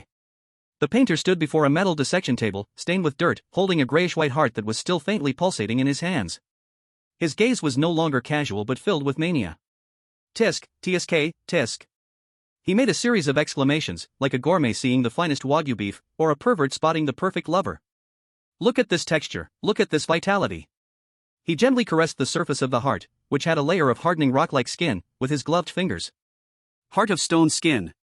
This is the main ingredient for the hardening agent. Usually, what hunters send either gets smashed to pieces or has been dead too long, hard as real stone, losing most of its potency. He lifted his head to look at Gui, who stood in the shadows, his gaze filled with genuine approval. But these few are like they were just beating in that creature's chest. Perfect peeling technique, perfect preservation timing. He cast a glance at the open silver containment box beside him. Aside from the most noticeable hearts, the other compartments of the box were stuffed full. The painter picked up a mass of white spider balls that were still slightly twitching and tangled together with tweezers.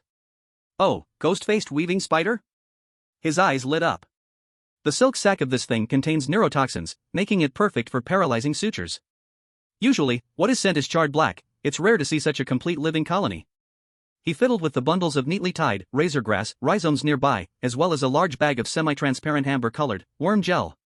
And this, fluorescent mushroom, roots intact, spores not dropped. Not done yet. Gui expressionlessly threw a heavy canvas bag, still oozing blood, onto the iron table with a thud. He unzipped it, and a strong fishy smell rushed out. It was filled with dead hair, reminiscent of seaweed, large quantities of saltwater-soaked, saline leeches, and various strange limbs and organs he casually cut off along the way. Though their activity was low, they made up for it in quantity. Some things didn't need preservation, I just threw them in. Gui said lightly. The painter stared at this feast laid out before him, unable to help but take a deep breath of the air filled with the mix of formalin and blood, his face revealing an expression of ecstasy. Professional. So professional. He put down his tweezers and pulled a calculator from his pocket, his fingers flying across the keys, the clicking sounds echoing pleasantly in the silent basement. 7 highly active hearts, I'll count that as 4,200. This nest of ghost-faced spiders and glowing mushrooms are both in high demand, totaling 2,500. That bag of gel and razor grass will be 1,000. He glanced at the canvas bag. Although this bag is filled with scraps, it's plenty in quantity, so I'll take it for 800. The artist pressed the equal sign with force, and a red number jumped up on the screen. He looked up and gestured to Gui. A total of 8,500 credit points. He paused and added, or you can exchange it for the equivalent internal points of the stitcher. In the future, for surgery or equipment here, you'll get a 30% discount. That's VIP treatment. Gui shook his head. Not in a rush to check out. He stared straight into the artist's eyes and stated his true intention. Last time you said, as long as I can provide high-quality materials, all your stock here is open for trading. Gui pointed at the ground beneath him. Now, am I qualified to take a look at that cellar? The artist was taken aback for a moment, then grinned widely. Ha, turns out you haven't forgotten about that. He threw the calculator onto the table and brushed off the dust from his hands. All right. Rules are rules. The quality of your goods is indeed up to standard. He turned and approached the wall, taking down 2 heavy sets of gear that looked like a cross between bomb suits and diving suits from a row of hooks. Put it on. The artist tossed one set to Gui and began to put on another. Gui caught the suit. It was extremely heavy and seemed to contain thick sheets of lead inside.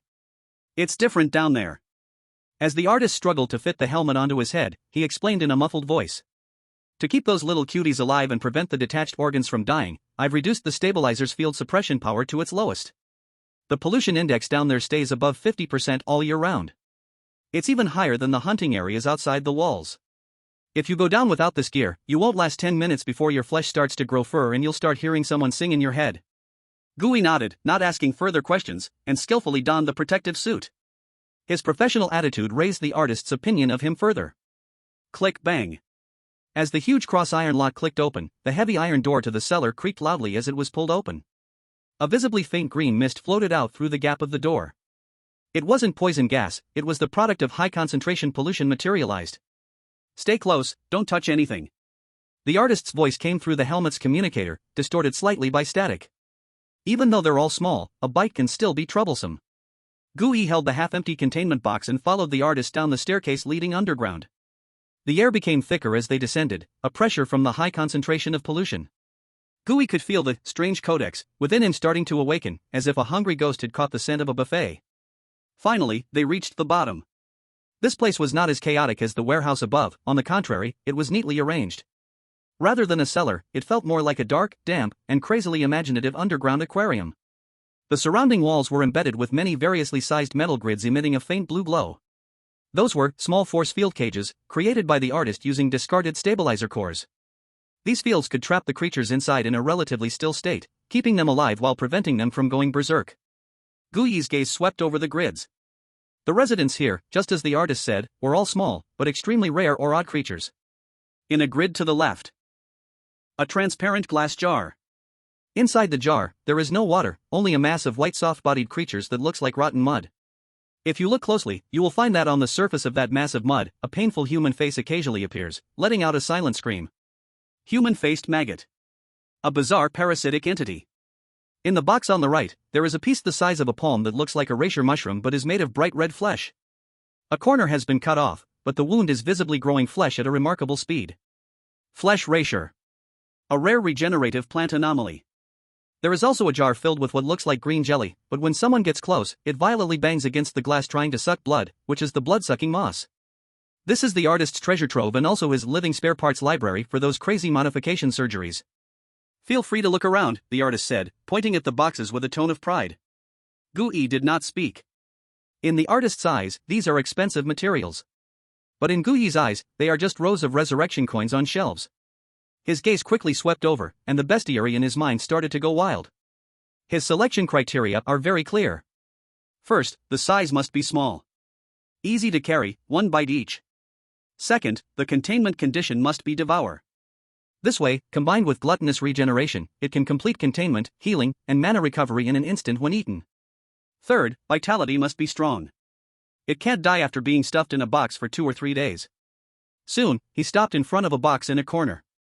Inside was a massive yellow-brown, semi-transparent gelatinous substance that looked like a big clump of refined fat, slowly wriggling in the box. Corpse oil slime. Bestiary prompt, swallow whole. Gooey squinted. Though this thing was disgusting, it seemed to contain a high amount of biological thermal energy. In Gooey's eyes, it was like a living high-calorie compressed biscuit. I want this one, he said, reaching out to tap the glass. Then he pointed to a nearby container filled with water. Inside floated a jellyfish that was entirely crimson. It had no stingers and was made entirely of a high concentration of active plasma, pulsing in the water. Plasma jellyfish. Bestiary prompt, drink. Gooey nodded. This thing was a pure life energy aggregate. Drinking it would probably be like downing a bottle of energy drink. Finally, his gaze landed on a crab the size of a fist. But this crab carried not a seashell, but a small, pure white human skull. Its 2 claws were not crab pincers but several nimble human fingers, tapping rhythmically against the glass wall. Multi-finger hermit crab. Bestiary prompt, chew and swallow. Although the shell is a bit hard, it is portable, and those fingers look quite meaty. And this crab. Gooey withdrew his finger and looked at the artist. Just these 3. The artist looked at the few items Gooey selected. His expression turned a bit strange. Are you sure? He couldn't help but ask. These things have almost no use except as supplementary materials for certain special potions. That crab can't even be used for surgery. I only collected it because I thought it was fun. I have my use for them, Gooey replied succinctly. Alright then, the artist shrugged. That will be 3,100 credit points. I'll make it cheaper for you, take it for 3,000. Also, Gooey looked at the containment box that was already filled with stone skin heart, and pointed to those lively food supplies. This box can't hold anymore. Do you have a bigger one here? Are you planning to open a zoo? The artist retorted, but he still turned around and walked to a corner, dragging out a big box. It was a double-decker containment box made of dark black metal, resembling a thick version of the takeaway boxes used by delivery men in the old world, Wasteland Edition. Double-layer biostasis box. The artist patted the lid of the box. The upper layer holds materials, and the lower layer holds living things. It comes with a mini stabilization field. Although it's not as good as the cages here, as long as you don't let them out, it will keep them safe. How much? Since you brought so many good goods today, I won't make money on this box. Just give me the cost price of 1,500. It will be deducted from the goods in your bag. Gooey nodded. He carefully moved the few revival coins to the lower compartment of the new box, watching them settle quietly in the gel, and a sense of unprecedented safety surged in his heart. This is his mobile blood spring. After doing all this, Gooey didn't rush to leave. He took out a few bags of golden red liquid from his backpack and placed them on the table. There's another business. Will you take this? The artist did not rush to look at the goods but first assessed Gooey from head to toe. Seeing that although Gooey looked weary, his complexion was rosy, and his steps were steady, he did not have the weak look typical of someone who had just used a living blood pump after blood loss. It seems you have fully mastered the use of that blood pump. The artist smiled meaningfully. He picked up a bag of blood and shook it in the light. The golden red liquid looked particularly enticing under the light, pure as a ruby. Wow, looks good. The artist opened the lid and leaned closer to take a whiff. The next second, his brows slightly wrinkled. This smell is a bit strong. He put down the blood bag, looking at Gooey with a professional and serious gaze. Although it's processed very cleanly, this fishy and pungent scent can't be covered up. This isn't drawn from a human, it's squeezed from some living oddity or a mutated creature, right? Gooey nodded. This was a few bags of experimental products he had made using his regeneration ability in meat cabinet butcher form, combined with the blood pump. As for the 10 bags squeezed from the bandits, they were still lying safely in his bag. Is there any difference? Gooey asked back, aren't the effects the same? You hit the nail on the head. The artist pointed at the bag of blood. The effects are the same, they can save lives. But the costs are different. He extended a finger. Blood drawn from the living is called pure blood. After drinking it, the side effects are merely some fragments of fear and anger from the original owner. Using it too much can make one irritable, quick-tempered, and at worst lead to a few days of nightmares. He extended a second finger. But blood drawn from oddities is called polluted blood. The side effects of this are more than 10 times worse than human blood. While it heals injuries, it will instantly raise the user's pollution value. Moreover, the chaotic and mad will of the oddity will directly impact your brain. A normal person who drinks a bag of this will heal, but their mind will become unclear, hearing hallucinations and experiencing uncontrollable urges to kill. The artist sighed, somewhat helplessly shrugging his hands. The worst part is, you see? He lifted the bag of polluted blood. From the outside, it looks almost identical to pure blood. Unless you're an expert like me who deals with blood and flesh all day, ordinary people can't tell the difference. This leads to a trust crisis in the black market. Buyers never know whether the life-saving medicine in their hands will pull them back to reality or push them into the abyss. Therefore, the price of this has never gone up. No one dares to gamble with their lives. After listening, Gu-yi nodded thoughtfully. No wonder the medical kits sold by syringe doctors are so expensive, it turns out they are valued for authenticity. He patted his backpack, where the 10 bags of precious bandit special brew were stored. Now that he understood the value and side effects of this thing, he naturally wanted to keep the pure blood with fewer side effects for himself. Although he had the gallery to suppress it and wasn't afraid of pollution, it was always better to avoid trouble. As for those on the table, will you take this dirty blood? Gu-yi asked. Of course, I will take it. The painter restored the merchant's face. Although it's poison, it's also medicine. Some poor hunters, when they are about to die, don't care about mutations. If they can live for a second, they'll take it. He quoted a price. If it's clean blood, I can give you 300 credit points per bag. But for these bags of dirty blood, 50 each, I can't pay more. Gu-yi nodded. Deal. After the transaction was complete, Gu-yi looked at the few empty blood collection syringes in his hand and recalled the painful experience of spending 1,000 credit points on plastic bags. There's one more thing. He frowned and asked, that blood storage bag is too expensive.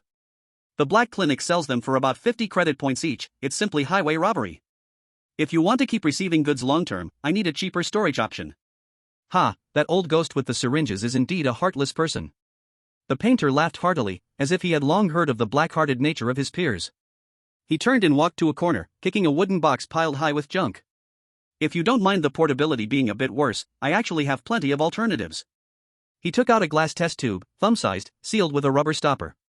Industrial-grade sealed test tubes, used to store chemical reagents before. Although they aren't as light or large in capacity as those plastic bags, and they can't be squeezed to transfuse blood, they are cheap and can be washed and reused. The painter grabbed a handful of test tubes and stuffed them into Gu-yi's arms. These things aren't worth much, consider them a gift. Next time, if you bring clean blood, remember to package it well, don't mix it with this dirty blood. Gu-yi took the cold glass tubes and nodded in satisfaction. With these, the cost of his infinite blood bottle plan finally came down. Thanks. He lifted 2 heavy storage boxes, adjusting his backpack. I'm leaving. 10 minutes later. Gu-yi walked out of the rusty iron door. At this moment, although his appearance was somewhat strange, he was armed to the teeth. On his back was his tactical backpack, in his left hand he held a silver storage box filled with precious materials, and in his right hand, a black double-layered box containing revival coins. On this trip, he not only spent no money but also made a profit of over 5,000 credit points thanks to the batch of stone skin hearts and blood bags. This was truly using battle to sustain battle. Gu-yi took a deep breath of the murky air in the sea ring area. Without the slightest pause, he quickly blended into the night. All preparations had been completed. Next, it was time to return to the hive, close the door, and enjoy this festive fusion that belonged to him. Chapter 123, Gambler's Feast. Back in the small room on the top floor of the hive, Gu-yi locked the door. The whole world finally became quiet. He stuffed the black suitcase containing the living blood pump under the bed, then placed the 2 storage boxes on the floor. The silver-gray box on the left was light now. He had already sold the valuable stone skin hearts and luminescent mushrooms to the painter. The black large box on the right was heavy, with the lower layer filled with 3 revival coins. Huff. Gu-yi exhaled deeply, sitting cross-legged. Although his body was not tired, the mental tension was difficult to ease. Tonight was not a time for rest. It was time for a gamble. Gu-yi closed his eyes, his consciousness sinking into the depths of his soul. The pitch-black strange illustrated encyclopedia slowly opened, the rustling sound of the pages echoed in his mind, as if urging him to place his bets quickly. The current illustrated encyclopedia was much stronger than when he first crossed over. In addition to the already acquired main cards like Bone Inferior Dog, Meat Cabinet Butcher, and Rotten Tyrant, today, he also gained a large batch of F-rank new goods. Mimicry Meat Cocoon, Ghost-Faced Weaver Spider, Spinal Wheel, Wailing of the Drowned, Watching Eye, Stone Skin Hyena. And those 2 extra add-ons gathered to help the artist meet the quota. F-class armed card, Jumping Bone, that was a frog-leg bone that could never settle down and kept twitching. Ability, parasitizes the legs, capable of instantly erupting a recoil force, doubling your jump height or allowing for a clumsy mid-air double jump. F-class armed card, moldy nail, a nail covered in green fuzz, emitting a foot odor. Ability, once embedded in the fingertip, your scratching attack will carry a strong bacterial infection effect, causing the wound to fester and necrose quickly. Although not lethal, it is truly disgusting. More than 20 cards. Gooey looked at the dazzling array of cards, and his inner hamster syndrome was greatly satisfied. But he also knew that these F-class small cards, when used alone, were merely tricks to scare people. When encountering a tough opponent, he had to rely on the fused E-class big cards. Moreover, although the card pool was full now, it was too chaotic. So many fragmented materials piled in his hands would only be a set of pretty data if he didn't convert them into real combat power. Gooey rubbed his hands together, his eyes igniting with a fervent light. That was the look of a seasoned player when he had saved enough resources for a 10 consecutive draw and was about to open boxes. The inventory is full.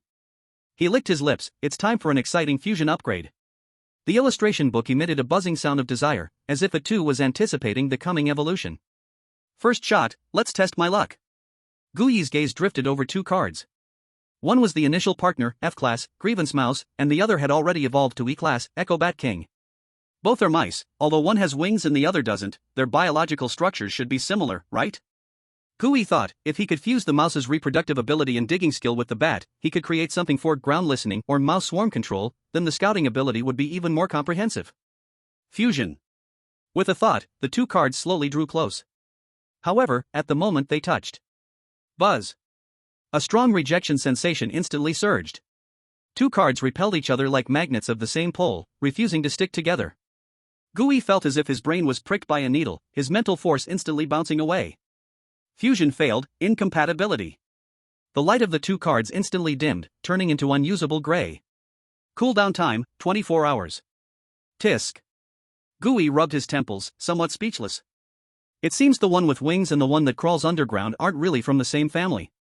The start was not good, the main scouting card was banned for a day. But fortunately, he now had Eye of Scrying, so he wasn't anxious. Second shot, let's aim for a functional one. Gooey learned from experience and this time chose 2 cards with a more similar style. F-class, thousand-faced model, can change muscle and bone structure to mimic any body shape and face. F-class, mimic meat cocoon, can replicate any sound. This made perfect sense. One changes the face, the other changes the voice. Fusion. This time, there was no rejection. The 2 cards blended like water and milk, instantly merging into one. A soft white light flashed, and a brand new card appeared in the illustration book. Fusion successful. Shape card, thousand-faced performer. Grade, F. Description, it is the perfect actor on stage and the most dangerous impersonator in the crowd. It has no own face or voice, because it possesses all faces and voices. Ability, perfect disguise. Not only can it freely change its appearance and body type, but it can also perfectly replicate the target's voice and tone. Coupled with ventriloquism, it can even create the illusion of 2 people talking. Not bad. Gooey nodded in satisfaction. Although this card had weak combat power, it was absolutely a divine skill in situations requiring infiltration, assassination, or intelligence gathering. Much stronger than the previous simple face-changing ability. Third shot, strike while the iron is hot. Because the fusion was successful just now, the system feedback brought a warm current, instantly replenishing the mental energy he had consumed, even giving him a faint feeling of swelling. He looked at the 2 E-rank cards in his hand. E-rank Rotting Tyrant and E-rank Meat Locker Butcher. One is mud, and the other is a mountain of meat. If you stack these 2 big guys together, what kind of monster would that be? A moving biochemical fortress? Let's try. Gooey gritted his teeth, controlling 2 huge currents of mental power, forcibly pressing the 2 terrifying E-rank cards together. Boom. In that moment, Gooey felt as if a grenade had been stuffed into his head and then pulled the pin. It wasn't rejection, it was conflict. 2 equally dominant and core-level powers were crashing against each other wildly. Neither would back down. Pooh. Gooey felt sweetness in his throat and almost spat out blood. His vision went black, and he fell back heavily onto the floor, gasping for breath, cold sweat instantly soaking his back. In his mind, the system's glaring red warning words were flashing madly. Fusion failed. Warning, serious conflict. Unable to perform core stacking of the same rank. Punishment, mental shock, both material cards forced to lock for 48 hours. Damn. Gooey lay on the ground, taking a full 5 minutes to feel that the splitting headache had eased a bit. He had gone too far this time. 2 main battle cards, completely banned, and for a whole 2 days. This meant that for the next 2 days, he had lost his strongest assault means and regeneration ability. Sure enough, greed leads to a bad end. Gui forced a smile as he got up and wiped the blood from the corner of his mouth. Now, there weren't many cards left that he could use. No scout, no main tank, and he had lost 2 output cards. He glanced at the remaining cards. F-rank skeletal underdog and F-rank stone-skinned hyena. Both are canine. Could he fuse to create a high defense, high speed one? Gui tried it out.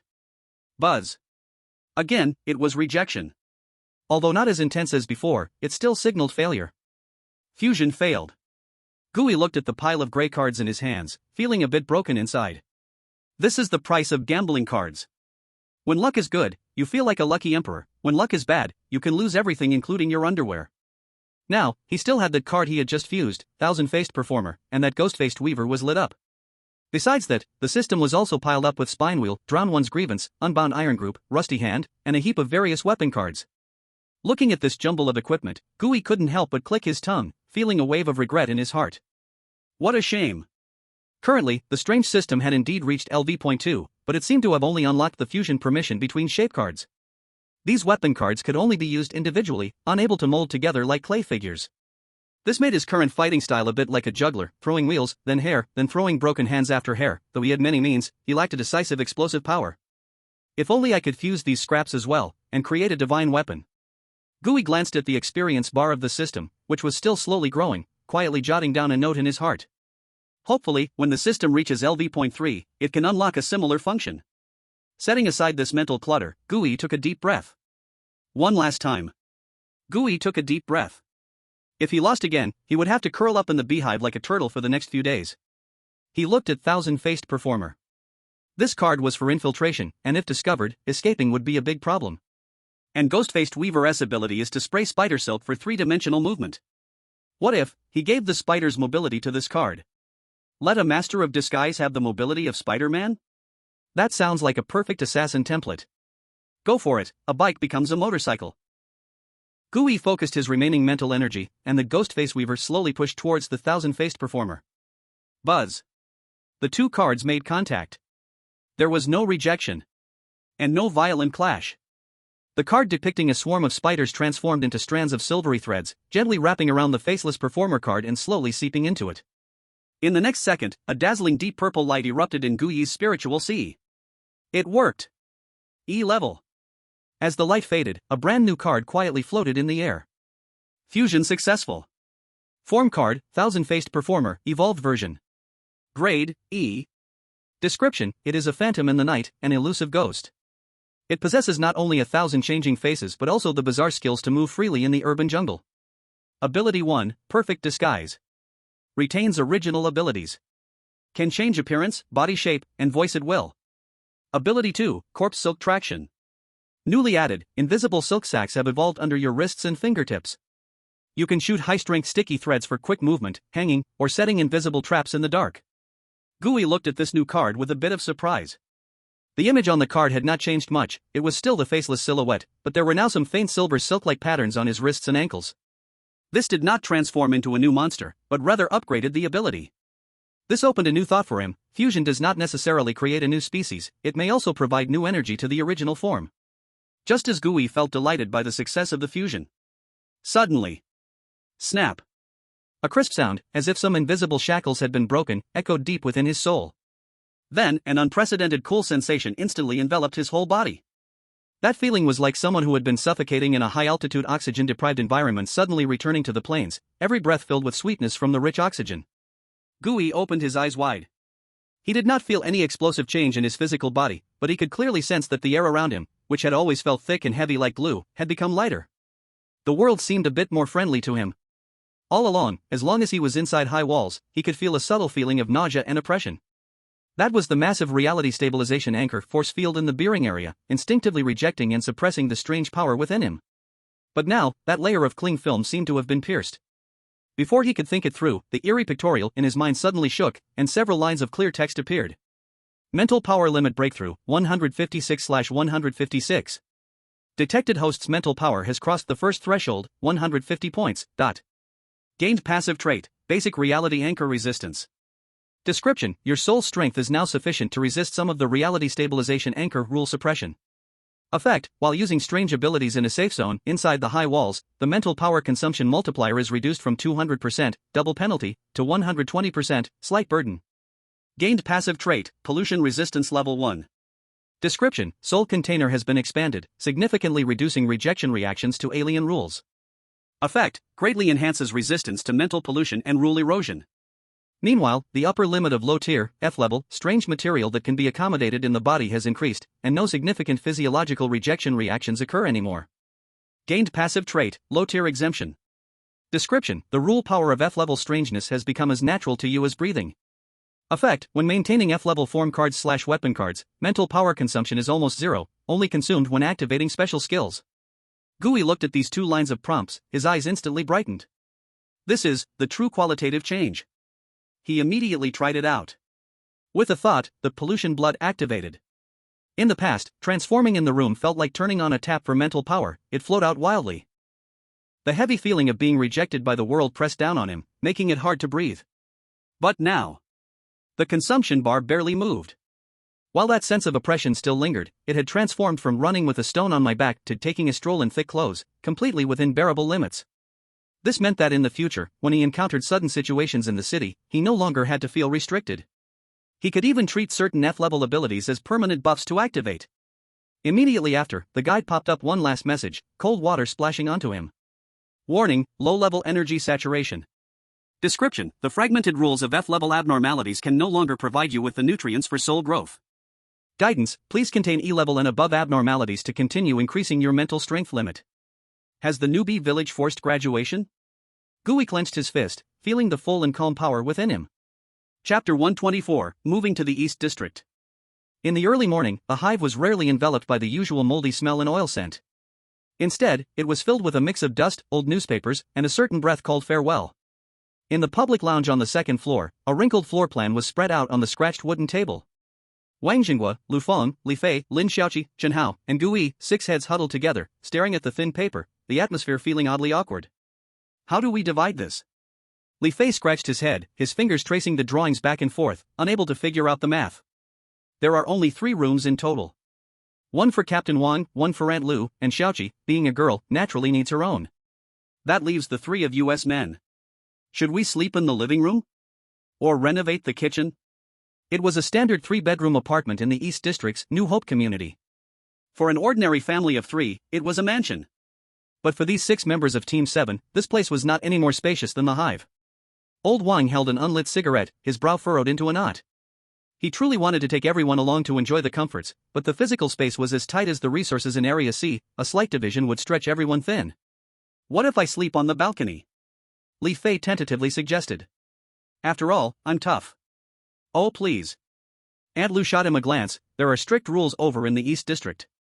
If the patrol sees someone living on the balcony, before they even move in, they'll be kicked out. Just when everyone felt helpless, Gui, who had been silent, spoke up. I'm not going. His voice was calm. Everyone stared at him in surprise. I.e., you. Li Fei grew anxious. Didn't we agree to go together? It's too crowded over there, I'm not used to it. Gui shook his head, giving an unarguable reason. Besides, I've taken on quite a few private jobs lately and often need to go to the black market in Wasteland. The East District has strict access controls. It's too troublesome to enter and exit, not convenient. He was speaking the truth. Right now, he had a living blood pump, a bunch of prohibited abnormal materials, and a big box 4 revival coins on him. If he really moved to that place full of eyes and rules, he wouldn't even dare to conduct his nightly fusion experiments. I'll stay too. Before everyone could fully digest Gui's words, Chen Hao, who was sitting in the corner, pushed his glasses and raised his hand. The civilian voltage in the East District is stable, but the power is too low and limited. It can't support my modified equipment. Chen Hao pointed at the mess of instruments at his feet. Furthermore, it's too far from Mechanic Alley. I'd have to take a long ride just to buy a screw. For me, that feels like exile. The 2 people who most needed independent space and a gray environment had chosen to withdraw voluntarily. Old Wang looked at Gui, then at Chen Hao. He was an old hand and naturally understood the thoughts of these 2 young men. Gui held too many secrets, and Chen Hao was a tech fanatic. Stuffing them into such a stable yet rigid area. It is indeed a grievance. All right. Old Wang nodded and did not insist further. He took out a bunch of keys from his pocket. Those were the keys to his own room. Since that's the case, let's do it this way. He threw the keys to Gooey. My room is now yours. Third floor, facing south, with a private bathroom. Although the shower head is a bit clogged, at least you can take a hot shower. I just had the window fixed too, it won't leak wind. Old Wang spat out the cigarette but in his mouth and grinned. I've paid the rent until the end of the year, so it's a waste not to live there. It's definitely better than your little coffin of a room with just an exhaust fan. Gooey caught the keys, feeling them cool to the touch. The room on the third floor was the best spot in the entire hive. He could only envy it before, but now, this place belonged to him. Thank you, Team Wang. Gooey did not decline. As for Chen Hao, Old Wang looked at the techie again. I can just stay in the basement storage room. Chen Hao pointed at his feet. That place has good soundproofing. I'm not worried about disturbing others, nor can they disturb me. With clear division of labor, everyone was happy. Although they wouldn't be living together, the feeling of home did not dissipate. All right. Stop dawdling. Aunt Lu clapped her thigh, regaining her warmth. Even though you two won't be moving in, today is a big day for our team. We all have to go. Help move things and warm up the new house. Half an hour later. The Jingchen Security Gray commuter vehicle, originally used for transporting cleaning samples and occasionally corpses, stopped at the hive's entrance. This vehicle, though its exterior was shabby and carried an unremovable smell of disinfectant, had the advantage of being spacious and sturdy. Everyone was like ants moving houses, stuffing bags and luggage onto the vehicle. Aunt Lu's big iron pot, used for several years, was tied to the roof rack with a clatter as the vehicle started moving. Gooey sat by the window, watching the rusty Bone Street retreating gradually. Those familiar shops with various neon signs, the fierce-looking thugs squatting by the roadside, and the ever-present scent of machine oil and decay in the air were all slowly drifting away. The vehicle drove eastward. As they moved further away from the southern district, the roads became smoother and the surrounding buildings transformed from chaotic shanties to uniform cement structures. Roadside sentries increased, with not only uniformed soldiers but also automated drones hovering at low altitudes. This was the eastern district of the Sea Ring Zone Eastern Gate. It was the throat of Wangchuan City and the last line of defense for order. Suddenly, the moving commuter vehicle slammed to a halt. Screech! The driver leaned his head out to look ahead, helplessly pulling the handbrake. Stuck in traffic. Stuck in traffic? Li Fei curiously leaned forward. Can Sea Ring Zone even have traffic? There aren't that many private cars here. Not private cars. Gooey looked outside, his gaze slightly tightening. It's the Iron Dragon. In front of them, less than 100 meters away, was a wide, almost exaggerated black road that was distinctly different from the regular road. This was the Iron Dragon Strategic Highway. A steel artery that directly extended from the first purification station, cutting through the entire eastern district, leading straight to the heavily polluted area beyond the walls. At this moment, an intimidating, low rumble echoed from the forbidden road, making hearts race. Even the commuter vehicle they were in shook slightly with the tremors of the ground. Rumble. Rumble. The ground shook, and the car windows buzzed. At the end of their sight, a massive black convoy moved by like a steel dragon, carrying an air of chilling severity. Leading was a heavy-duty wrecker, towering at 5 to 6 meters high. The enormous V-shaped shovel on it was covered in scratches and dents, clearly having been through something recently. Following behind were 5 fully enclosed armed personnel carriers, their rooftop automatic turrets flashing red light, vigilantly scanning the surroundings. The trailers were wrapped tightly in heavy lead plates and black cloth, their bodies covered in yellow and black nuclear radiation and biological hazard warning stickers. Even from such a distance, Gooey could still feel the chilling sense of oppression emanating from those trailers. That was true high-level eeriness. It's the routine rotation of the 3rd Armored Regiment. Old Wang looked out the window, his gaze becoming somewhat deep. He didn't exclaim like the others. Instead, he pulled a cigarette from his pocket, sticking it in his mouth without lighting it. Look at the number on the side of the vehicle. It should have just been pulled back from the first defensive line in the withered zone. He pointed to a mottled hammer insignia on the side of one of the armored vehicles. That's the hammer camp.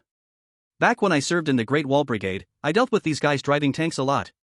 If it weren't for their fire cover back then, my old bones would have been buried outside the wall long ago. That was a memory belonging to a veteran, filled with the scent of gunpowder and a touch of irretrievable loneliness. Gooey didn't say anything. He activated the eye of peering, trying to see through the black cloth to make out what was in the trailers. But as soon as his sight drew near the road, it was bounced away by an invisible strong magnetic field barrier, even making his right eye feel a sharp pain. Interference field. Gooey withdrew his gaze and rubbed his eyes. The security level of this convoy was frighteningly high. This was the gap of power. In the face of this absolute iron tide, they, the hunters of the Searing Zone armed with homemade weapons and living off trash, truly seemed like ants by the roadside. After a full 10 minutes, the steel dragon finally passed completely. The red light at the intersection turned green, and the vehicles that had been stopped were able to continue on. The vehicle restarted, and that oppressive atmosphere dissipated considerably. Old Wang withdrew his gaze, and the sense of weariness that belonged to veterans instantly vanished, turning back into the carefree contractor he was. All right, stop looking. That's their regular army's road, we should stick to our own narrow path. The vehicle turned a corner and entered a relatively quiet area with a cleaner road. Surrounding buildings began to become denser, and occasionally some children in uniform, carrying backpacks, could be seen by the roadside. Up ahead is the Dawn Education Center. Old Wang pointed to a vast campus surrounded by high walls and barbed wire outside the window. Gui turned his head to look at the large iron gate slowly receding, painted with the characters Dawn. The memories of the original owner surged up. At the age of 15, he was kicked out of this big gate with a thin completion certificate, becoming a stray dog in Rustbone Street in the Southern District from then on. It was now the time for physical exercise, but on the vast playground, only a few thousand children were running laps, making it look especially empty.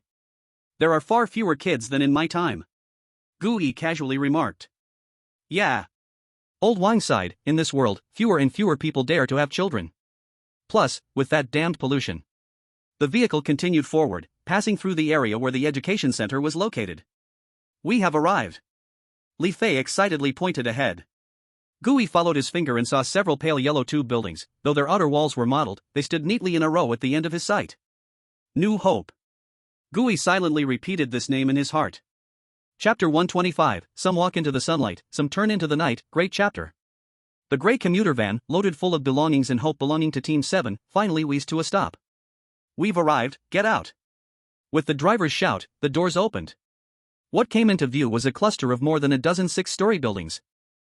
A community made up of matchbox-like buildings. The light yellow paint on the exterior, which once symbolized hope, had long been worn away by years of acid rain and exposure to the sun and rain, revealing the gray-black cement underneath. New Hope Community. These 5 gilded characters hung on the archway at the entrance of the community, with 2 components missing, giving them a somewhat ridiculous appearance. Although it was dilapidated, it was fundamentally different from the Southern District.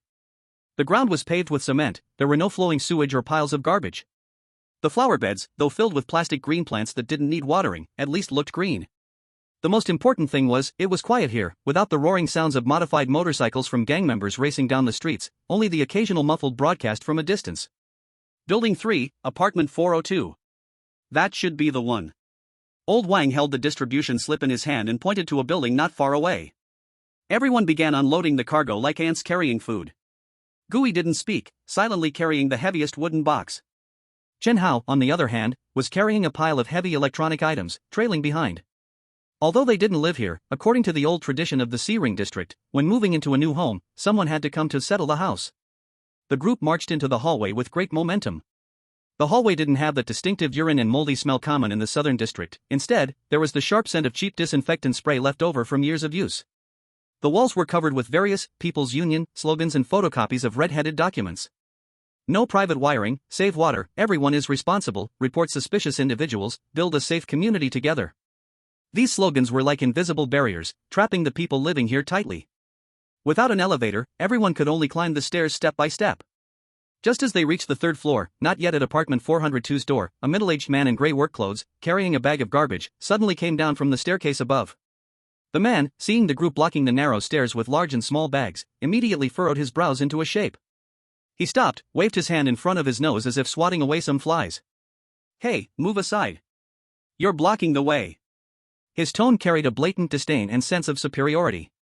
Li Fei, who was carrying a large bundle and sweating profusely, instinctively moved aside when he heard this.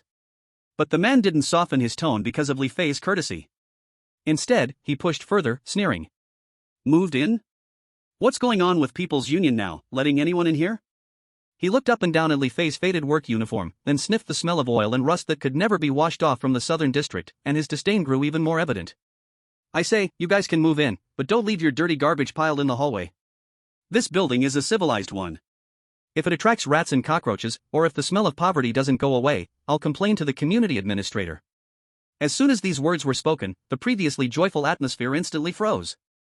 Li Fei's smile stiffened, and his fist slowly clenched. Old Wang's face also darkened, but being a seasoned man, he had seen such scenes many times. He was about to pull out his cigarette pack and offer a cigarette to smooth things over, since they would be neighbors from now on and he didn't want to make things tense. But at that moment, Gui raised his head. He stood at the bottom of the stairs with the box on his back, slightly tilting his face. His eyes, hidden under the shadow of his hood, coldly swept over the man. There were no extra movements, no strange aura released. It was simply a gaze. A gaze from a hunter who had just slaughtered a dozen hyenas, tortured 3 living people, and had blood on his hands. In the throat of that middle-aged man, it felt as if an invisible large hand had suddenly gripped him, and the half-finished harsh words were stuck painfully in his throat. He felt like a frog targeted by a venomous snake, a chill rushing up his spine straight to the top of his head. "Excuse me." Gui calmly uttered 2 words. The man shivered all over, and the arrogance that belonged to the East District instantly vanished into thin air. He almost crawled along the corner of the wall, daring not to make a sound, fleeing down the stairs as if for his life. "TCH, what a thing." Li Fei spat towards the man's back. "Enough." Old Wang patted Li Fei's shoulder, casting a complex glance at Gui. "Don't start trouble. This is the East District, there are many of these people. They are not bad, they just live too by the rules and look down on us wild ones." This was probably the biggest difference between the East District and the South District. People from the South District are like wild dogs, fierce and direct, fighting for a bone with all their might. People from the East District are like domesticated livestock, stable and numb, their greatest skill is barking madly at the wild dogs outside the cage, seeking that little bit of pathetic superiority. Finally, the door to room 402 was opened. A musty smell, that of a long uninhabited space, rushed over. 3 rooms and 1 living room, about 80 square meters. Although the walls were a bit moldy and the floor was slightly lifted, for those used to the cramped pigeonholes of a beehive, this space felt almost lavishly spacious. Everyone put down their things and excitedly began to plan the rooms. "This big room faces south, has good light. Lu Feng, you take this one." Old Wang looked at the sunny window and made a decision. "Oh, why should an old lady like me have such a big room? What a waste."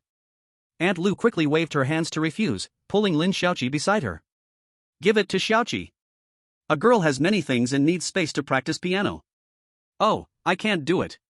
As soon as Lin Xiaoqi heard this, she shook her head like a rattledrum. Holding her guitar, she dashed to the doorway of the smallest second bedroom at the end of the corridor, peeked in, and revealed a satisfied smile.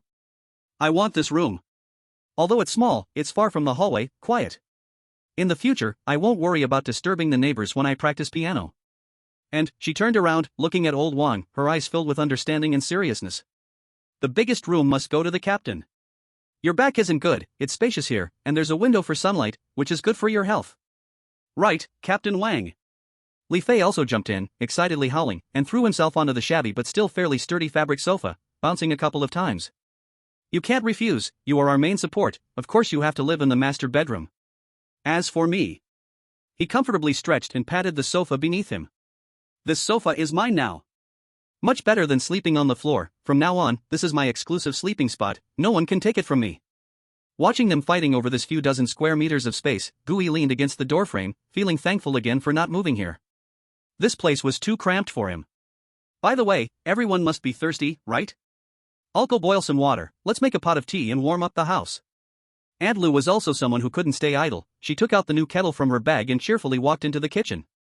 Aunt Lu." Chen Hao pushed his glasses, wanting to remind her of something, but it was already too late. Clang, cough cough cough.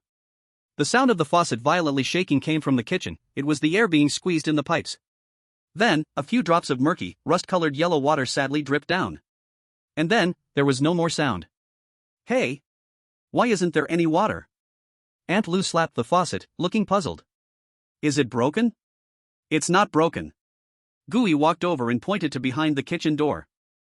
That yellowing notice, stuck to the wall with tape by the last tenant. New Hope Community Residence Water and Electricity Management Regulations. 1. Water supply time. Morning 6 to 8 o'clock. Evening 18 to 2200 hours. Other times are low-pressure limited flow, only for flushing toilets. 2. Electricity supply time. Same as above. Power cut off after 2200 hours, hallway emergency lighting preserved. Strictly prohibited to tap power lines, strictly prohibited to use high-power appliances. 3. Penalties for violations. Violators will have their credit points deducted for that month, and will be publicly criticized on the community bulletin board. Looking at this cold notice, the warmth in the room faded instantly, just like the water from the faucet. This. Aunt Lu held the water jug, feeling a bit at a loss. This is even worse than our South District? Although the water is a bit dirty in the South District, at least it flows when you turn it on. That's the cost. Old Wang pulled out a cigarette from his pocket, just about to light it when he glanced at the no smoking sign on the wall and irritably crushed the cigarette. To live quietly, you have to follow the rules. The water and electricity here are free, but they are charity from the B-ring area, having them at all is good enough. He looked at the clock, it was 3 in the afternoon. Alright, we have several hours before the evening water supply. Everyone, start packing up, I will go downstairs to buy a few bottles of water. Let's make do with that. In the evening. Accompanied by a buzzing electrical sound coming from the hallway, the dim yellow ceiling light turned on right on time. Then, the kitchen echoed with the roaring sound of water rushing through the pipes, and finally, a stream of rusty-smelling tap water burst forth from the faucet. It's here. Water and electricity are here. Everyone, wait a moment, the food will be ready soon. Aunt Lou was as excited as a child and hurried into the kitchen. This was a rare warm meal. On the table, there were no more hard biscuits from the South District that could break teeth or contain sawdust, but rather fine things Aunt Lou specially bought from the fabled welfare vegetable market in the East District. 2 big boxes of unlabeled synthetic luncheon meat canned food. It was near-expired military essentials flowing out from the B-ring area. Although the meat was slightly loose and high in starch, the rich aroma of fat was a supreme delicacy for those who hadn't seen oil for a long time. There was also a steaming bowl of dehydrated vegetable soup. Although it was merely rehydrated dried vegetable leaves, that hint of green was more comforting than gold on this wasteland. As for the staple food, it was surely a big bowl of grayish-white standard nutritional paste for everyone. But in the C-ring area, this stuff is referred to as rice. Just mix it with the meat canned food, and that waxy texture becomes a gourmet delight. Come on, don't just stand there. Eat while it's hot. Everyone gathered around, eating heartily from this simple warm meal under the not-so-bright and somewhat unstable overhead light. After the meal, Chen Hao, unable to stand the low-pressure environment any longer, as his handheld device kept alarming, said goodbye and returned to the South District early. Gu Yi did not hurry to leave. He took a bottle of water and walked to the so-called balcony. In fact, it was a small iron cage of less than 2 square meters, tightly secured with anti-theft nets. But it must be said, the view here was indeed excellent. Standing here, the grand layout of the entire East District was in full view. The most eye-catching was, of course, the vast buildings directly in front, the Dawn Comprehensive Education Center. It was just the time for school dismissal. With a sharp electric bell sound, the campus that had been silent for the whole day suddenly boiled with energy. Thousands of students wearing identical gray uniforms surged out from the teaching buildings like a wave. Gu Yi narrowed his eyes, watching the currents of people separated by invisible rules. The first surge of people headed towards the rows of worn-out buses and trucks parked at the school gate. There were children living in the South District and West District, who had to catch the commuter buses before dark, returning to that chaotic world. Their eyes were the wildest, and their movements the quickest, even the way they fought for seats on the bus was fierce. The second stream of people crossed the road directly, like the neighbor before, walking in groups of 3 or 5 into the nearby New Hope community and several other resettlement neighborhoods. These children, although thin, at least didn't have such dirty faces, and their clothes were neater. They had parents, and were the most envied middle class in the C-ring district. And the third stream of people was the largest in number. They didn't leave the school gate. Instead, they gathered on the playground and silently walked in long lines towards the old red brick buildings surrounded by high walls and barbed wire deep within the campus, led by their teachers. That was the public orphanage. It was the only home for these children without parents, who were homeless. There seemed to be quite a few people. Gu Yi looked at the dense crowd and murmured softly.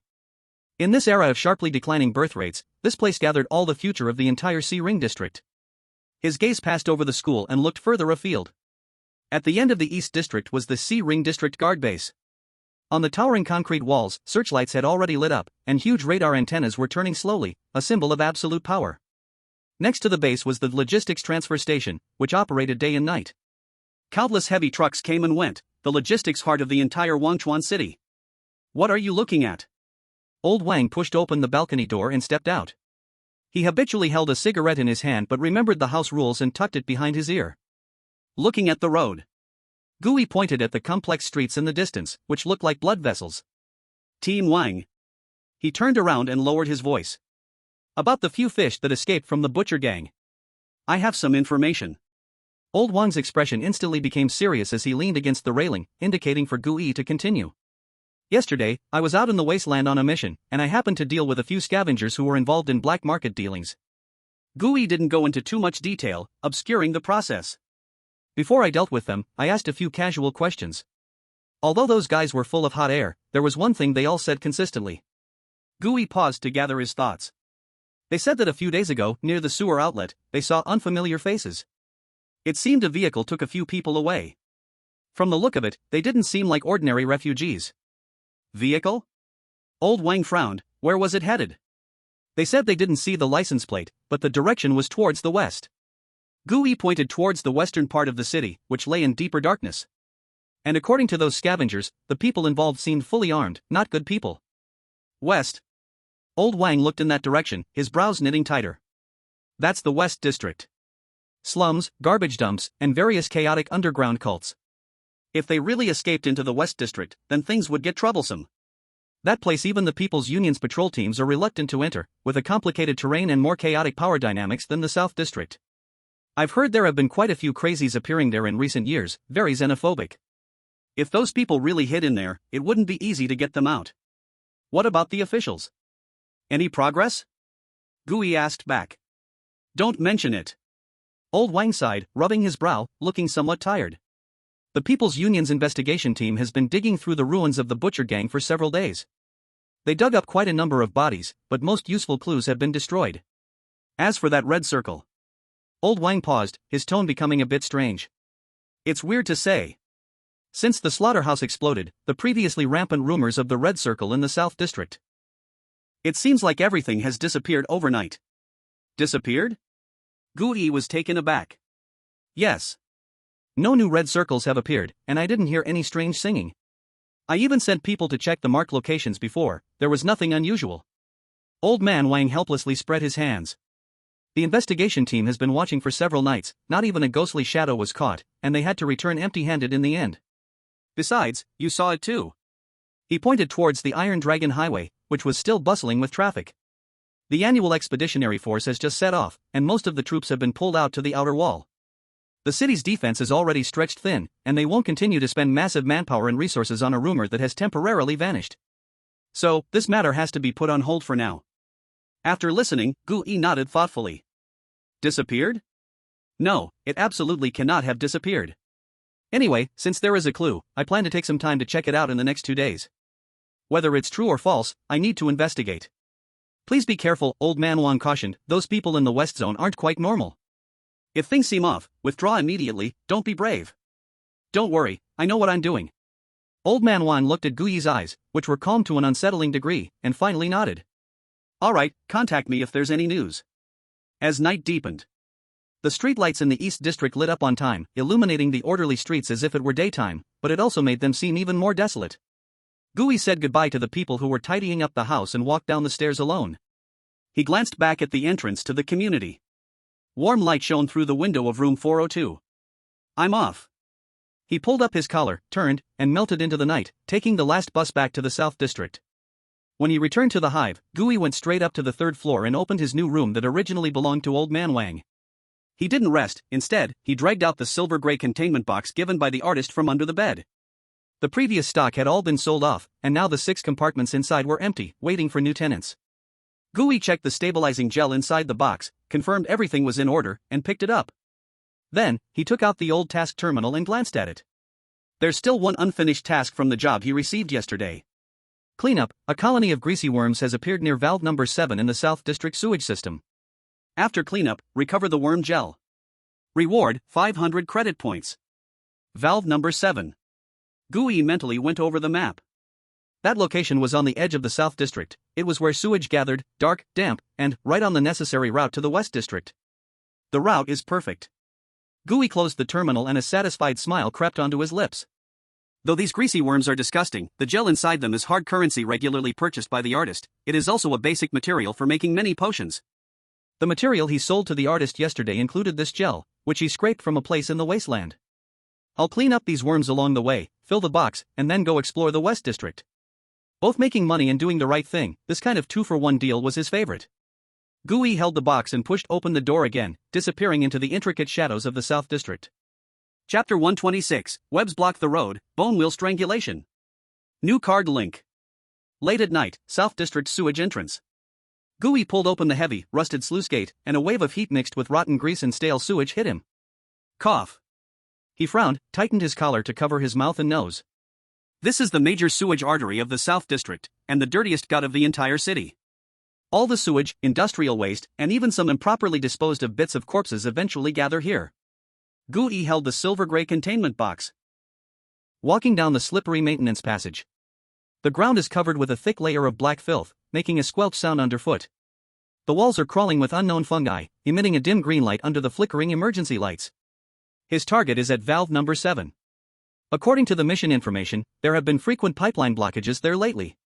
Repair workers went down to unclog it, but only the safety ropes were pulled back up, and the people disappeared. After walking for about 10 minutes, the sound of rushing water ahead grew louder.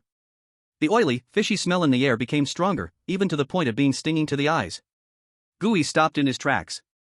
In the darkness ahead, a dense sound emerged, like countless wet rags dragging across the ground. Hiss gurgle. Gooey squinted his eyes, and his mind stirred slightly. A faintly glowing card shattered in his hand. Armed card, Eye of Insight.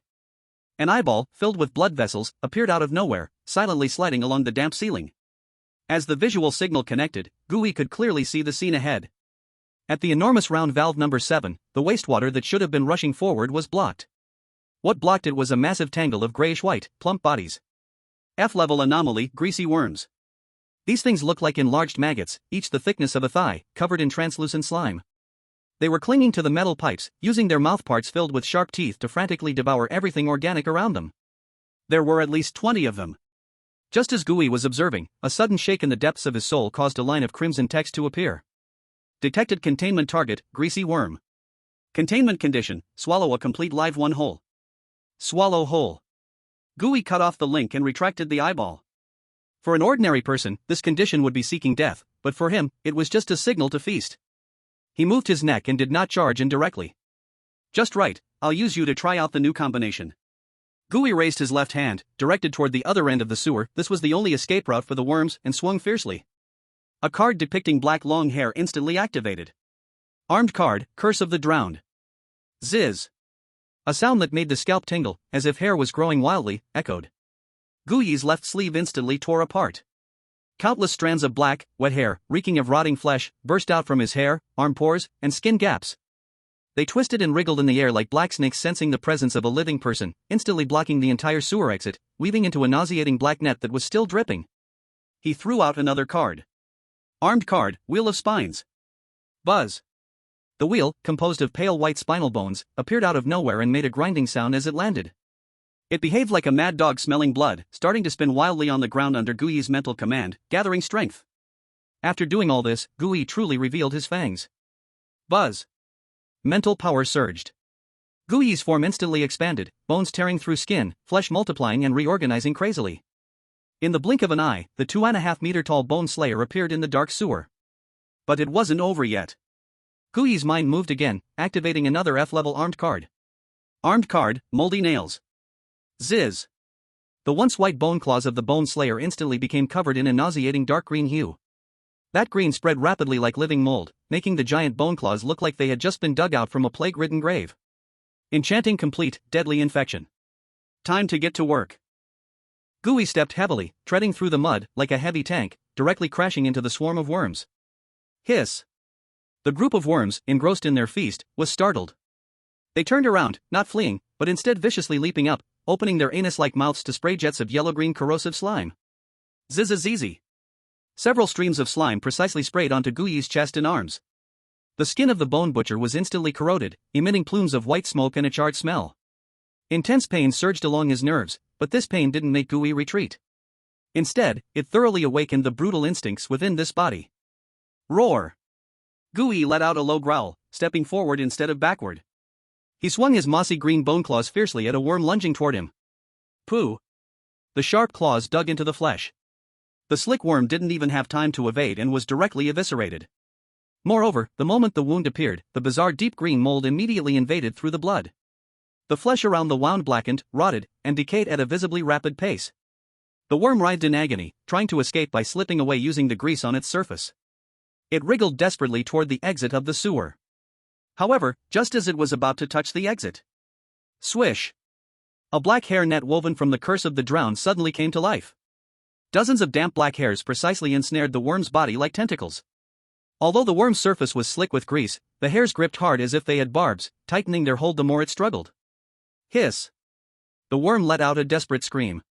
The black hairs suddenly contracted, dragging the worm, which had almost escaped, back forcefully to Gooey's feet. Planning to run? Gooey pressed down harshly with his large foot onto the worm bound by the hair. At the same time, the spinal wheel that had been lurking nearby also attacked. It moved like a ground-skimming chainsaw, targeting those wriggling worms caught in the hair and unable to move. Wherever it went, flesh and blood flew, tearing those worms attempting to outflank Gooey into pieces. This was a chaotic and bloody melee. The strong acid corroded Gooey's bones, while Gooey harvested their lives. Almost there. Gooey grabbed a worm still frantically spewing acid. He could feel his psychic energy rapidly draining as the battle went on and his injuries healed. Activating so many cards at once, even after upgrading, was a bit overwhelming. That faint feeling of emptiness in his mind surged again. It was time to test that hypothesis. He ignored the nauseating slime on the worm's surface and directly opened his terrifying bone jaws that cracked to the root of his ears. Containment condition, swallow whole. Crunch! He bit down on the worm's still thrashing head. The texture was like chewing on a spoiled piece of fatty meat smeared in industrial waste, greasy, pungent, and even the acid was burning his mouth. But Gooey endured the physiological discomfort, chewing widely and then swallowing fiercely. Gulp! As the disgusting mass of flesh slid into his furnace-like stomach. The next second, a wave of cool energy suddenly surged from his stomach, shooting straight to his head. Containment successful. Obtained F-class form card, greasy worm. The sound of the information prompt echoed. But that wasn't the main point. The main point was that Gooey distinctly felt the psychotic energy bar, which had already dropped a notch, surge sharply upward with the infusion of this energy. That sense of fatigue generated from the battle dissipated significantly in an instant. At the same time, the effect of predatory desire was triggered, and the wounds on his body, corroded by the strong acid, healing and scabbing at a visible speed. Sure enough. In Gooey's hollow eyes, the soul fire surged violently for a moment. Although the guide had warned that F-class anomalies no longer provided growth in mental power limits, this does not mean they are useless. They can still be efficiently converted into instant mental power replenishment when contained. This means that the box of low-level living anomalies he had bought at a high price from the painter was not a waste. That was the blue bottle. As long as he kept his mouth moving, his skills could be used endlessly. With this verified, Gooey's killing intent grew even stronger. Since they are supplies, let's not waste them. He looked at the dozen struggling worms, like they were a lavish buffet. The next 2 minutes turned into one-sided slaughter and feasting. Bone claws tore, bone wheels sliced, black hair strangled, and then devoured. When the last worm was stuffed into Gooey's mouth, the area around gate number 7 finally quieted down. Only a mess of sticky fluid and severed limbs remained. Gooey transformed back, returning to human form. He checked his status. Mental power full. Wounds on his body healed. Besides the unbearable stench stuck to his clothes, his current state was even better than when he had first left. Gooey wiped the corner of his mouth with satisfaction. He drew a wide-bladed scraper used for liquid collection from the side of his tactical backpack, and took out several special sealing bags. The so-called worm gel was actually a high-viscosity protective liquid secreted continuously from the surface of this F-class anomaly. Gooey skillfully scraped the transparent, thick, and sticky liquid from some worm corpses he was too lazy to eat. Looking at the bag of crystal-clear gel that was still slightly quivering in his hand, Gooey showed a satisfied expression. He remembered how he had scraped this gel from a dark, damp rock crevice during a hunt in the South Ring Wasteland last time. However, that batch had dried and turned yellow after being exposed to air for too long. Although the painter accepted it in the end, it was offered at a discounted price as defective merchandise. And this batch before him just died, warm, with plenty of activity. This quality, the painter shouldn't find any fault with. Gooey sealed the bag full of gel and reached for the silver-gray single-layer containment box. He neatly stacked the sealing bags into the compartments of the box, watching as the gel stabilized and wrapped around them, before he finally closed the lid with ease. After finishing all this, Gooey lifted his left wrist. There was a tactical-style wristband terminal locked onto it. This was the new device he had specifically chosen with Chun Hao in the mechanics alley 2 days ago. Compared to his old terminal that had a broken screen, malfunctioning buttons, and even no photo function, this new one, integrated with HD wide-angle lenses, truly matched Gooey's current identity. To do a good job, one must first sharpen their tools. This little money should not be spared. Gooey pressed a button on the side of the wristband. Beep. Click. A high-definition live photo was instantly generated. This was the evidence for the one-eyed tavern. After all, the task required a cleanup. Without proof, he needed a body as evidence. A few lines of green code popped up on the screen. Image capture complete. Task progress updated, evidence stored. Status, pending submission, requires confirmation back at the tavern. Done. Gooey put down his wrist, and the screen automatically went dark. This smooth operation made his mood light. 500 credits, plus this box of high-purity gel that could sell for a higher price. Gooey tucked the terminal away, holding the silver containment box, his gaze sweeping over the mess on the ground, looking towards the depths of the sewer. There, a broader, faster-flowing main channel awaited. The murky wastewater surged in the darkness, emitting a series of low, rumbling sounds. That was the underground tributary of the murky river. Following this waterway forward, passing through several abandoned floodgates, one could directly reach the area that everyone regarded as a forbidden zone. The West District. Warm-up is over. Gooey took a deep breath and adjusted the straps of his backpack. The path ahead would not be so easy. That place was a true lawless land, a shadowy corner untouched by the order of the searing area. With a thought, his form began to change. Form switch, thousand-faced performer. His bones made a slight cracking sound, his height shrank a few centimeters, and his originally upright back became a bit hunched. The muscles and skin on his face squirmed and reshaped like clay. In an instant, the cold, young hunter disappeared. In his place was an old man with a waxy complexion, rough skin, and even a few radiation spots. His eyes became murky and timid, looking like the lowest scavenger living in the sewers. Gooey touched his unfamiliar face and tried to emit a few hoarse coughs. Cough, cough. The voice was hoarse and unpleasant, like phlegm stuck in his throat. Perfect. He tightened his shabby cloak and stumbled into the deeper darkness leading to the West District. Chapter 127, The Ant Nest Across the Murky River. The moment he stepped out of the sewer outlet, the wind shifted. The air, formerly filled with the smell of oil and the sour stench of garbage from the South District, disappeared, replaced by a suffocating, chemical spicy smell that seemed capable of burning through lungs. Gooey stood in the shadow of the drainage outlet, tightening his moldy cloak. Before him lay a black river about 50 meters wide, the Murky River. This river was less water and more like flowing industrial waste slurry. Thick oil slicks floated on the surface, along with colorful chemical foam discharged from the upstream bearing factory. Occasionally, swollen and highly rotten woven bags bobbed with the viscous waves. On the opposite bank of the river was the West District. If the South District was a chaotic yet vibrant lawless land, then the other side was a slum built of garbage and despair. Gooey raised his head, and a flash of shock appeared in his murky fake eyes. There were no proper streets, no planned buildings there. What came into view were towers made of discarded containers, tin shacks, scrap train carriages, and construction waste discarded from the B-ring area, stacked in layers, growing wildly toward the sky. These buildings looked like giant tumors, crazily stretching up into the sky, pressing and supporting each other. Countless rusty pipes of various thicknesses and haphazardly connected cables intertwined like spider webs among these towers, creating a complex aerial network. Dim yellow light shone through the gaps, illuminating the faint green industrial toxic mist swirling between the structures. This was the West District, that ant nest of the searing area. A place where even sunlight could not shine in. Cough, cough. Gooey imitated the voice of that fake identity, producing two coughs like a broken bellows. He hunched his back and took stiff steps onto the shaky bridge, made of discarded pontoons and steel plates, that connected the two banks. There were few people on the bridge, and they were very quiet. Whether moving inward or outward, everyone lowered their heads, covering their faces with rags or rudimentary gas masks, hurrying along. Here, making eye contact was an offense, and curiosity was a death sentence. Gooey blended in with a few similarly destitute scavengers and successfully passed over the swaying pontoon bridge. There were no guards watching over it. In this cursed place, aside from desperate fugitives and crazy trash pickers, there was no one is willing to come. Stepping onto the land of the West District, that sense of oppression instantly doubled. The sky above is obscured by dense illegal buildings and pipes, with dirty water dripping from who knows where, landing occasionally on passers-by. The ground is slippery, covered with old grease and moss. Gooey walks along a narrow alley, barely wide enough for two people to pass side by side. This is the outskirts of the West District, the lowest layer of the garbage dump. Gooey slows his pace, hunching his back, blending in with those lifeless figures. Amid the few dim streetlights left in the West District, he quickly understands why there are no walls here, yet these people seem nailed to this place. Because they are dirty. Not clothes dirty, but life dirty.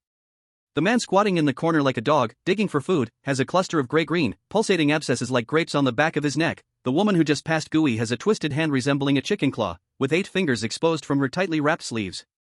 More people have skin that shows a sickly purplish-red color from heavy pollution, their eyes hollow like a dry well.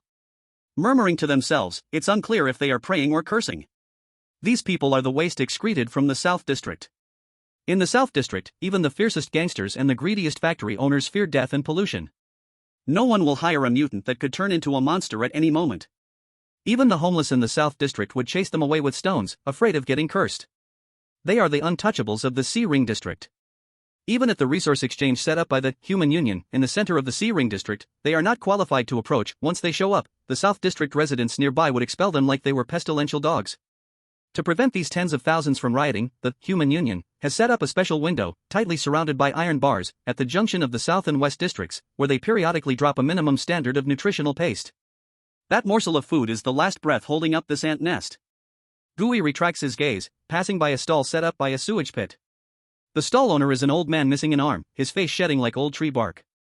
He has spread a filthy rag soaked in grease on the ground, displaying a few rusty gears, half a bottle of liquid murky like urine, and a worn but usable gas mask filter. A woman, so thin she is merely skin and bones, approaches. She doesn't speak or ask for prices. Here, even talking is a waste of strength. With trembling hands, she pulls out an industrial battery from her bosom, carefully placing it on the rag. That is waste discarded from heavy machinery in the B-Ring district. The remaining bit of charge, if placed elsewhere, would be trash, but here, it can light up a bulb for several nights. The old man picks up the battery, shakes it near his ear, and touches the battery's bottom with his dry finger, confirming there is still warmth before nodding. The woman grabs the half bottle of murky water, curling her neck, her cloudy eyes darting around like a frightened mouse, quickly scanning the dark corners around her. After confirming there are no malicious gazes upon her, she clutches the water tightly to her chest, bending at the waist, and slips into the shadows against the wall. Bartering. This is the rule here. Not because they are noble, not wanting to use credit points, but because they are poor. So poor that even the personal terminal, the last shred of dignity, has long been sold to scrap dealers in the South District for a final meal. Without a terminal, credit points are just an unseen phantom in the cloud. In this corner of the world forgotten by civilization, only the battery in hand, the life-saving filter, and this disgusting water that won't kill you are truly hard currency. Gooey silently noted all of this. He continued deeper, and the terrain began to get more complicated. The road ahead was blocked, replaced by a steep, almost vertical iron ladder leading to the upper container area. Gooey glanced at the iron ladder, already climbed by several people, the rusted handrail swaying precariously. He didn't try to squeeze in. He looked around, confirming that no one was paying attention to this side, then quietly walked to a dark corner nearby. This was a narrow gap between two garbage buildings, no more than 2 meters wide, extending up dozens of meters high, with only a few rusty water pipes crossing haphazardly in the middle. For an old scavenger with mobility issues, this was a dead end. But for Gooey, this was a shortcut. He raised his thin, bony right hand, slightly twisting his wrist. Ability, corpse silk pull. Sizzle. A tiny sound broke the silence. A transparent, high-tensile spider silk shot out from the invisible silk pouch under his wrist, precisely sticking to a beam 10 meters above. Gooey tugged on it. The spider silk was incredibly resilient, instantly tightening. He pushed off the ground. Unlike Spider-Man, he didn't swing wildly, that would be too conspicuous. He moved like a spider, climbing quickly and silently up, using the shrinking power of the silk combined with the strength of his feet pushing against the wall. A few seconds later, he lightly landed on a platform made from a few scrap metal sheets in mid-air, easily bypassing the congested iron ladder below. Useful. Gooey released the spider silk, and that transparent thread instantly lost its stickiness, turning into a wisp of dust dissipating into the air. This is the terrifying part of Chameleon Performer. It not only gave Gooey perfect camouflage but also granted him the ability to move freely like a ghost in this complex steel jungle. In this terrain more complicated than a maze, this ability was more useful than a gun. Gooey stood on the platform, looking down. From this height, he could see deeper scenes. Amidst the dense clusters of container buildings, there was a relatively open area, which seemed to be a small square. In the center of the square stood several giant iron pots, burning with old tires gathered from who knows where, billowing thick black smoke. Something was boiling inside the pots. A grayish-white, thick paste was bubbling, giving off a strange aroma mixed with spices and mold. That was the smell of food. Gooey's stomach gave a timely grumble. Although he had just eaten a belly full of worms, it was to recover energy, not to fill a human stomach. He walked toward the square along the swaying iron bridge. The closer he got, the stronger the smell became. The square had a long line, with hundreds of ragged West District residents holding various containers, broken bowls, iron cans, even cut plastic bottles, silently waiting. No fighting, no noise. That sense of order, among a group of people whose eyes were green with hunger, seemed even more surreal. Gooey mixed into the end of the line. The man in front of him carried a huge bag on his back, his face covered with black mold spots, looking quite ill. New here? The man suddenly turned around and asked in a hoarse voice. Gooey said nothing, just warily took half a step back, looking back with murky eyes, which was the right response for his current scavenger persona. Don't be afraid. The man pointed to the large pot ahead, grinning to reveal a few broken black teeth. That is the bowl of mercy. As long as you follow the rules, no matter where you come from, you can have a sip of warm soup. What is it made of? Gooey forced out a few words with a hoarse voice. Who knows? The man shrugged, his eyes carrying a numb indifference. Maybe it's rotten mushrooms, maybe it's a dead rat. If you're lucky, you might even get a bit of meat. He specially emphasized the word meat. I heard it's a reward from above. He pointed to the sky above, obscured by toxic mist, or maybe some buildings higher up. They say it's to give us strength to work. Gooey squinted, activating his eagle eye to look into the big pot. What was boiling inside was indeed a lot of fungal chunks and plant roots. But deep in that thick broth, Gooey saw some pieces of meat that didn't look like animal meat. Those meat chunks had a strange texture, with a bizarre, unnatural dark red color, and even after boiling in hot water for so long, they still maintained a disturbing elasticity. What? Don't want to eat? The man in front saw Gooey staring at the pot in a daze and sneered. Well, that's understandable. New arrivals are always so picky. After 3 days of hunger here, don't talk about this, even the dead bodies floating in the river, you'll want to take a bite. The line slowly moved forward. Soon, it was the man's turn. The person serving the food was someone in a gray robe, wearing a gas mask. His face was obscured, revealing only a pair of emotionless eyes. He took the man's broken bowl and scooped a large spoonful of grayish-white mush with a huge iron spoon, even deliberately picking up a piece of that dark red meat. Thank you for the divine gift. The man, whose face was covered in mold, trembled as he held the bowl, as if receiving a holy relic, and even knelt down, bowing to the gray-robed person, mumbling something. The gray-robed person ignored him, just mechanically tapping the side of the pot. Next. Gooey moved forward. He held out the metal lunchbox, which he had rolled in the mud a few times and was covered in grease. The gray-robed person, who had been repetitively scooping food like a machine, suddenly paused. He did not pour the porridge immediately. Through the dirty goggles of the gas mask, a pair of indifferent eyes stared intently at Gooey. That was the gaze of a stranger. In this relatively closed space, where interpersonal relationships were as fixed as a spider's web, a newcomer was indeed eye-catching. Gooey knew very well that he couldn't panic at this moment, but he also couldn't appear too calm. A scavenger who had just ended up here should be fearful, humble, even neurotic. So he did not use any strange abilities. He simply controlled his old body, making his hand, holding the lunchbox, start trembling uncontrollably and violently. Clang clang. The edge of the metal lunchbox clashed against the gray-robed person's big iron spoon, making an irritating clatter. At the same time, he hunched his neck, his murky eyes nervously darting around, even instinctively raising his other hand to protect his head, mimicking a standard flinch developed from long-term beatings. He mumbled indistinctly, "Don't hit me, don't hit me." Seeing this, the hint of vigilance in the gray-robed person's eyes instantly shifted to impatience and disdain. To him, this was just another fool who had lost his mind, crawling out from some rat hole to beg for food. This kind of trash was everywhere in the West District. Poof. He let out a cold snort, no longer sparing Gooey another glance. Clang. A spoonful of steamy, strange-smelling meat porridge was roughly poured into Gooey's still trembling lunchbox, splattering hot soup onto Gooey's hand, which he endured without daring to make a sound. Eat. The voice of the gray-robed man came through the gas mask, sounding a bit muffled, with an air of condescension. Only when you are full will you have the strength to work down below. Down below? Gooey caught this key word. He did not show any unusual behavior, mimicking the man in front of him. He bowed shakily, holding the lunchbox, and stepped aside. He found a corner to crouch down, staring at the bowl of porridge in his hand that emitted a strange smell. He, of course, would not eat. Taking advantage of no one paying attention, he pretended to drink the porridge, but in reality, he poured the mush into the sewer on the ground.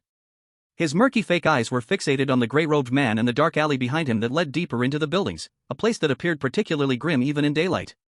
If the Butcher Gang's members really were here, then the so-called meat, and that mysterious down below, could very well be the source of the clues. It seems. Gooey licked his cracked lips. The water in this place is murkier than I imagined. He stood up, hanging the empty lunchbox at his waist, swaying like a well-fed homeless man ready to find a place to sleep, and walked towards the dark alley behind the gray-robed man. Chapter 128, The Slide to Hell. Gooey hunched his back, swaying with every step as he entered the dark alley. Behind him, the gray-robed man responsible for serving the porridge merely cast a sidelong glance at Gooey, watching this wasteful person waddle into the darkness, his gaze showing no sign of emotion. The alley was deep and dark. The heaps of construction waste on both sides blocked most of the light, and the air was thick with a strong, mixed smell of oil and rotting garbage.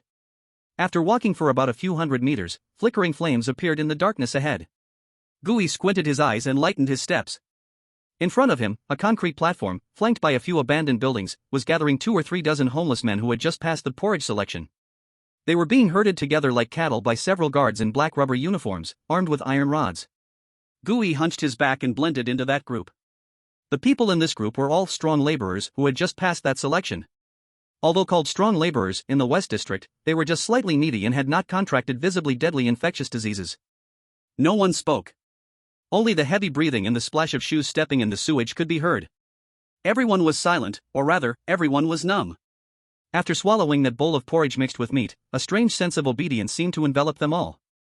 They didn't care where they were going, as long as there was food, they would follow, even if it meant going to hell. After about 20 minutes of walking, the path ahead came to an end. What appeared before everyone was a huge entrance to a building that resembled an abandoned garbage disposal site. It was a downward-tilting black hole. The conveyor belt that had originally been installed there had long rotted away, leaving only a dark, 3-meter-wide iron tube, like a giant open mouth, exhaling streams of hot air with a sulfur smell. "We've arrived." The lead guard in black stopped, hanging the oil lamp he was holding to the side. The gas mask under the light of the oil lamp looked exceptionally eerie. "Is this the entrance?" A relatively young man in the group could not help but ask. He instinctively shrank back as he looked at the deep, bottomless iron tube, from which only the whistling wind could be heard. "How do we go down?"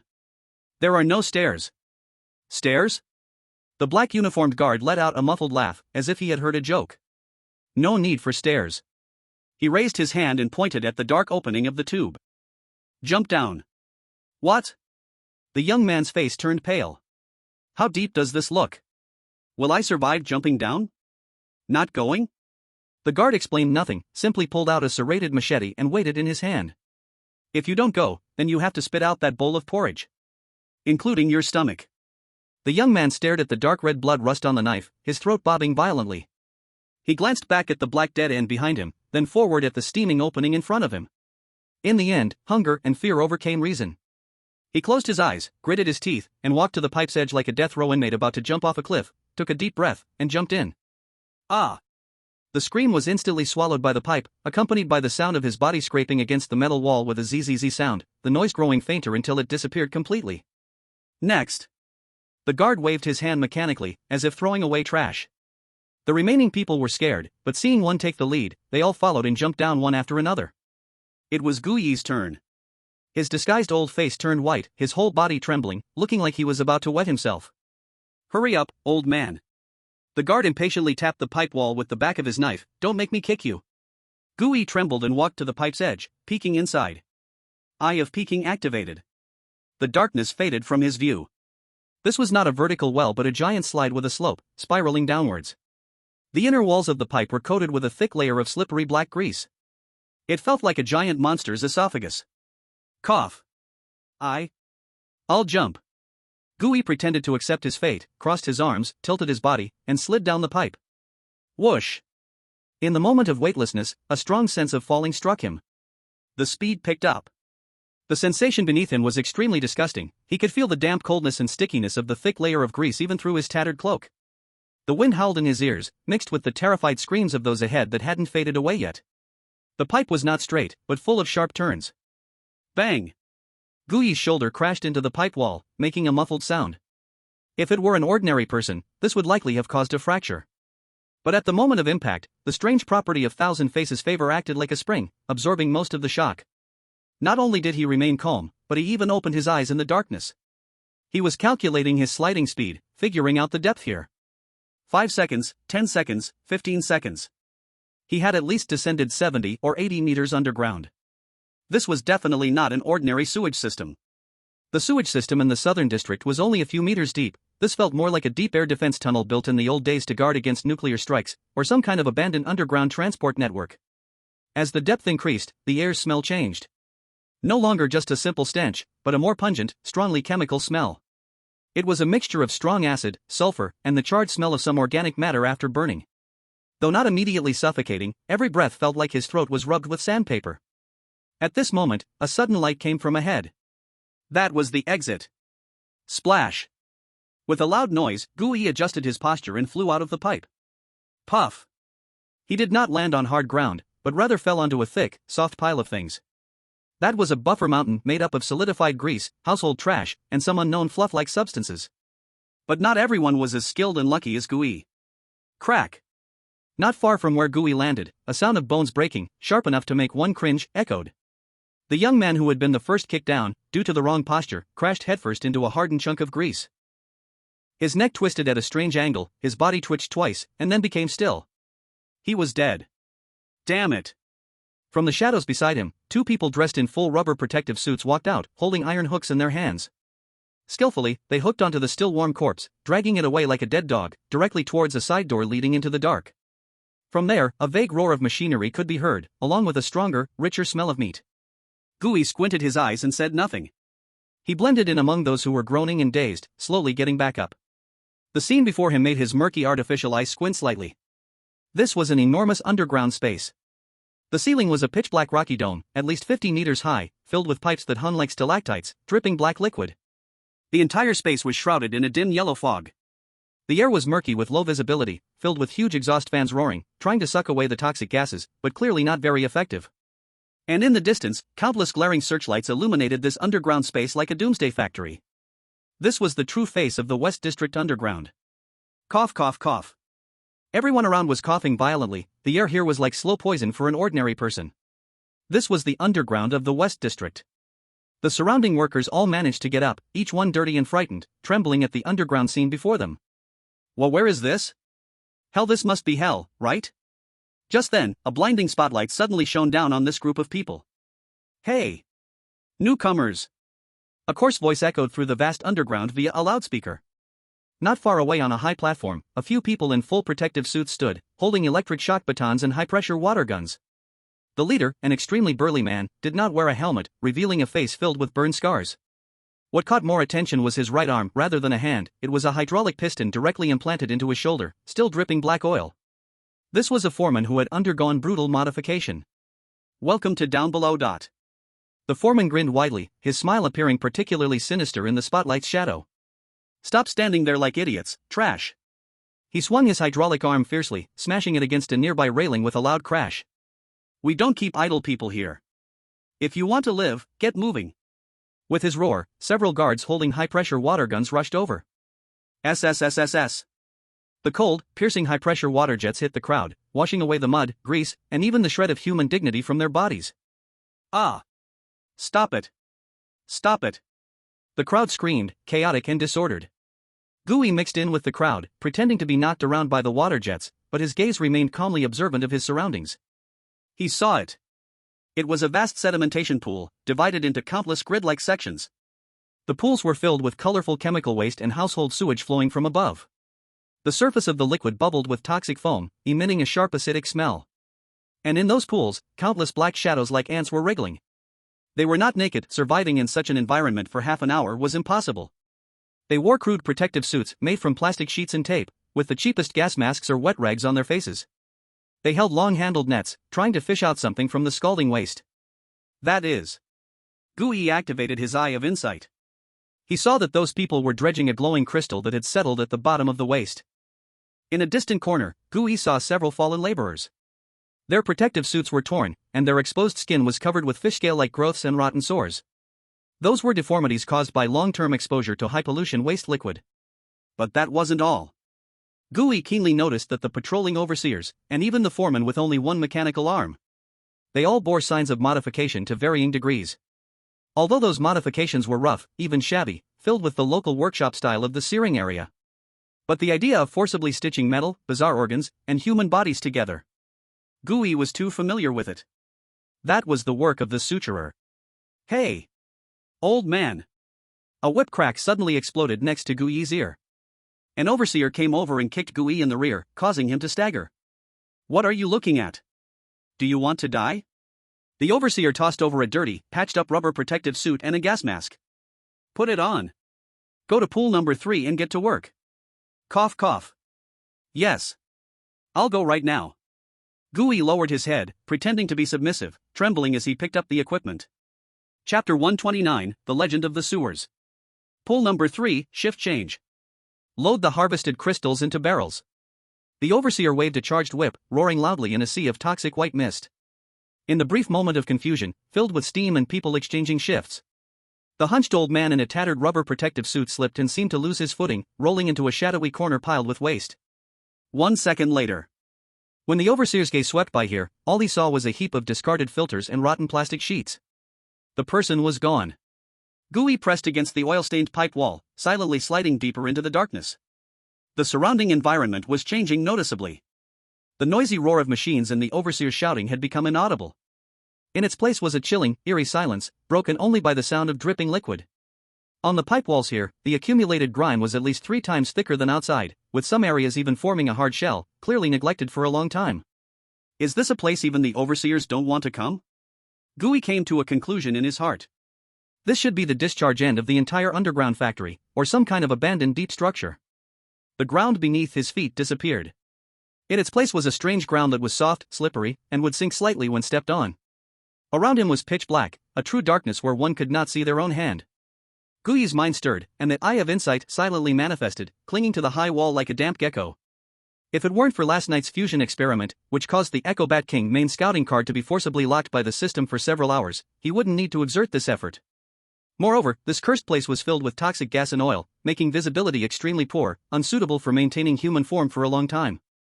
Otherwise, if he still had the bat form, he could just send out a wide sonar wave, and it would reveal a transparent 3D map, with no blind spots left.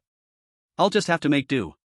As mental energy poured in, the summoned eyeball appeared unusually excited. Its obsession in life was to pry. It loved to see those secrets hidden in dark corners, unseen by light. To discern what shouldn't be seen, it evolved to see objects even in absolute darkness. Its pupil suddenly dilated to the limit, occupying the entire white of the eye. In Gooey's mind, the originally pitch-black world was instantly illuminated by a layer of sickly green ghostly light. That was the distorted vision projected by the greedy gaze of this eyeball. Through the perspective of this eye, he finally saw clearly what was beneath his feet. It was not the ground. It was a gigantic mountain of grease, clogged at the intersection of several main sewage pipes. It stood 2 stories high, stretched for dozens of meters, and weighed probably over tens of tons. It was formed over countless years, from the waste oil of food, detergent foam, animal carcasses, human excrement, and various non-degradable plastic garbage, all washed down, combined under high temperatures and fermentation, like a snowball that stuck together. A semi-transparent, yellow-brown gel-like substance. In the vision of this twisted eyeball, one could even see through that layer of semi-solid grease, the decaying arms wrapped inside, or a broken doll's head. This thing was moving. It seemed to breathe gently, rising and falling.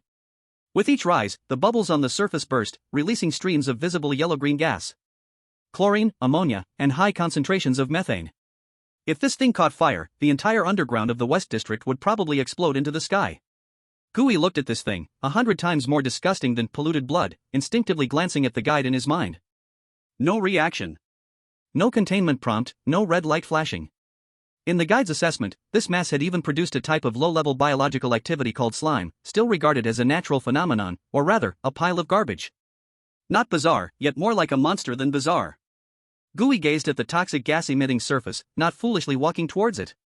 Even though he was in the disguised form of thousand-faced actor, he essentially was a puppet structure now, not needing to breathe like a living person, but he still had weight. This soft, oozy greasy ground would create a pit upon stepping on it, making it easy to sink in and leaving obvious footprints. That was the way of a novice. Switch. With a thought, Gooey's body that had been maintaining the disguise instantly collapsed and melted. Form switch, polluted blood. Gurgle. He transformed into a puddle of black-red, shapeless viscous liquid. This was the most suitable form for this place. He lost a fixed shape and the concept of weight. The toxic gas meant nothing to him, and grease was just another flowing medium. This black muck defied gravity, slithering up the walls, like a living stain, silently adhering to the oil-stained top of the pipeline. Just as he was about to cross this greasy area. Click, click. A strange sound came from the darkness ahead. It resembled the sound of bones hitting the ground, or some kind of moist flesh rubbing in the pipe. The polluted blood above him immediately stopped moving. Gooey flattened himself, trying to become thinner, perfectly covering every inch of his body against the original dirt on the wall, so that if someone shined a flashlight, they would only think it was a layer of moldy grease commonly found in sewage. A few seconds later, several shadows crawled out from the shadows of the pipes. Gooey's pupils slightly constricted. They were humans. If they could still be called humans. They wore no clothes, their skin bore a pale white from years without sunlight, covered in rotting red spots and black fungi. Their bodies had undergone severe deformities. Due to living for long periods in low pipes, their legs had severely atrophied, shortened, splayed outward, and were incapable of standing. In contrast, their arms had become unusually strong and long, their hands disproportionately wide, and web-like flesh grew between their fingers, with nails sharp as hooks. They did not seem to walk. They looked more like a group of human-shaped lizards, or real-life ghouls, crawling quickly on the ground. There were 5 of them in total. They crawled next to the huge mound of grease, surprisingly showing expressions of excitement. One of the lead ghouls sniffed with its eyes, which had degenerated to mere 2 black holes, and then reached out its mutated large hand, aggressively plunging it into the pile of grease. Poochie! It dug out a large chunk of yellow grease mixed with rotten rags and dead flesh. Without any hesitation, it opened its mouth where there were no teeth, only a hard jaw, and stuffed the toxic waste directly inside, swallowing it greedily. The others rushed up, crazily devouring as if they were enjoying a grand feast, huddled over the mound of grease. Gooey watched the scene, feeling his stomach churn violently. He looked at the guide again. Still no response. No containment prompt. This meant, in the guide's assessment, these monsters had completely lost their human form, surviving by eating toxic garbage, their body structure altered. They were still classified as humans. They retained human genes, yet lived in a way that was even worse than an F-class anomaly. Is this the bottom of the West District? Guyi's gaze turned icy. He did not move, nor did he intervene to eliminate these monsters. Killing them brought no benefits, not even a hint of spiritual energy. Just as this group of ghouls was happily feasting. Suddenly. Splash! A massive splash erupted from the nearby sewage river.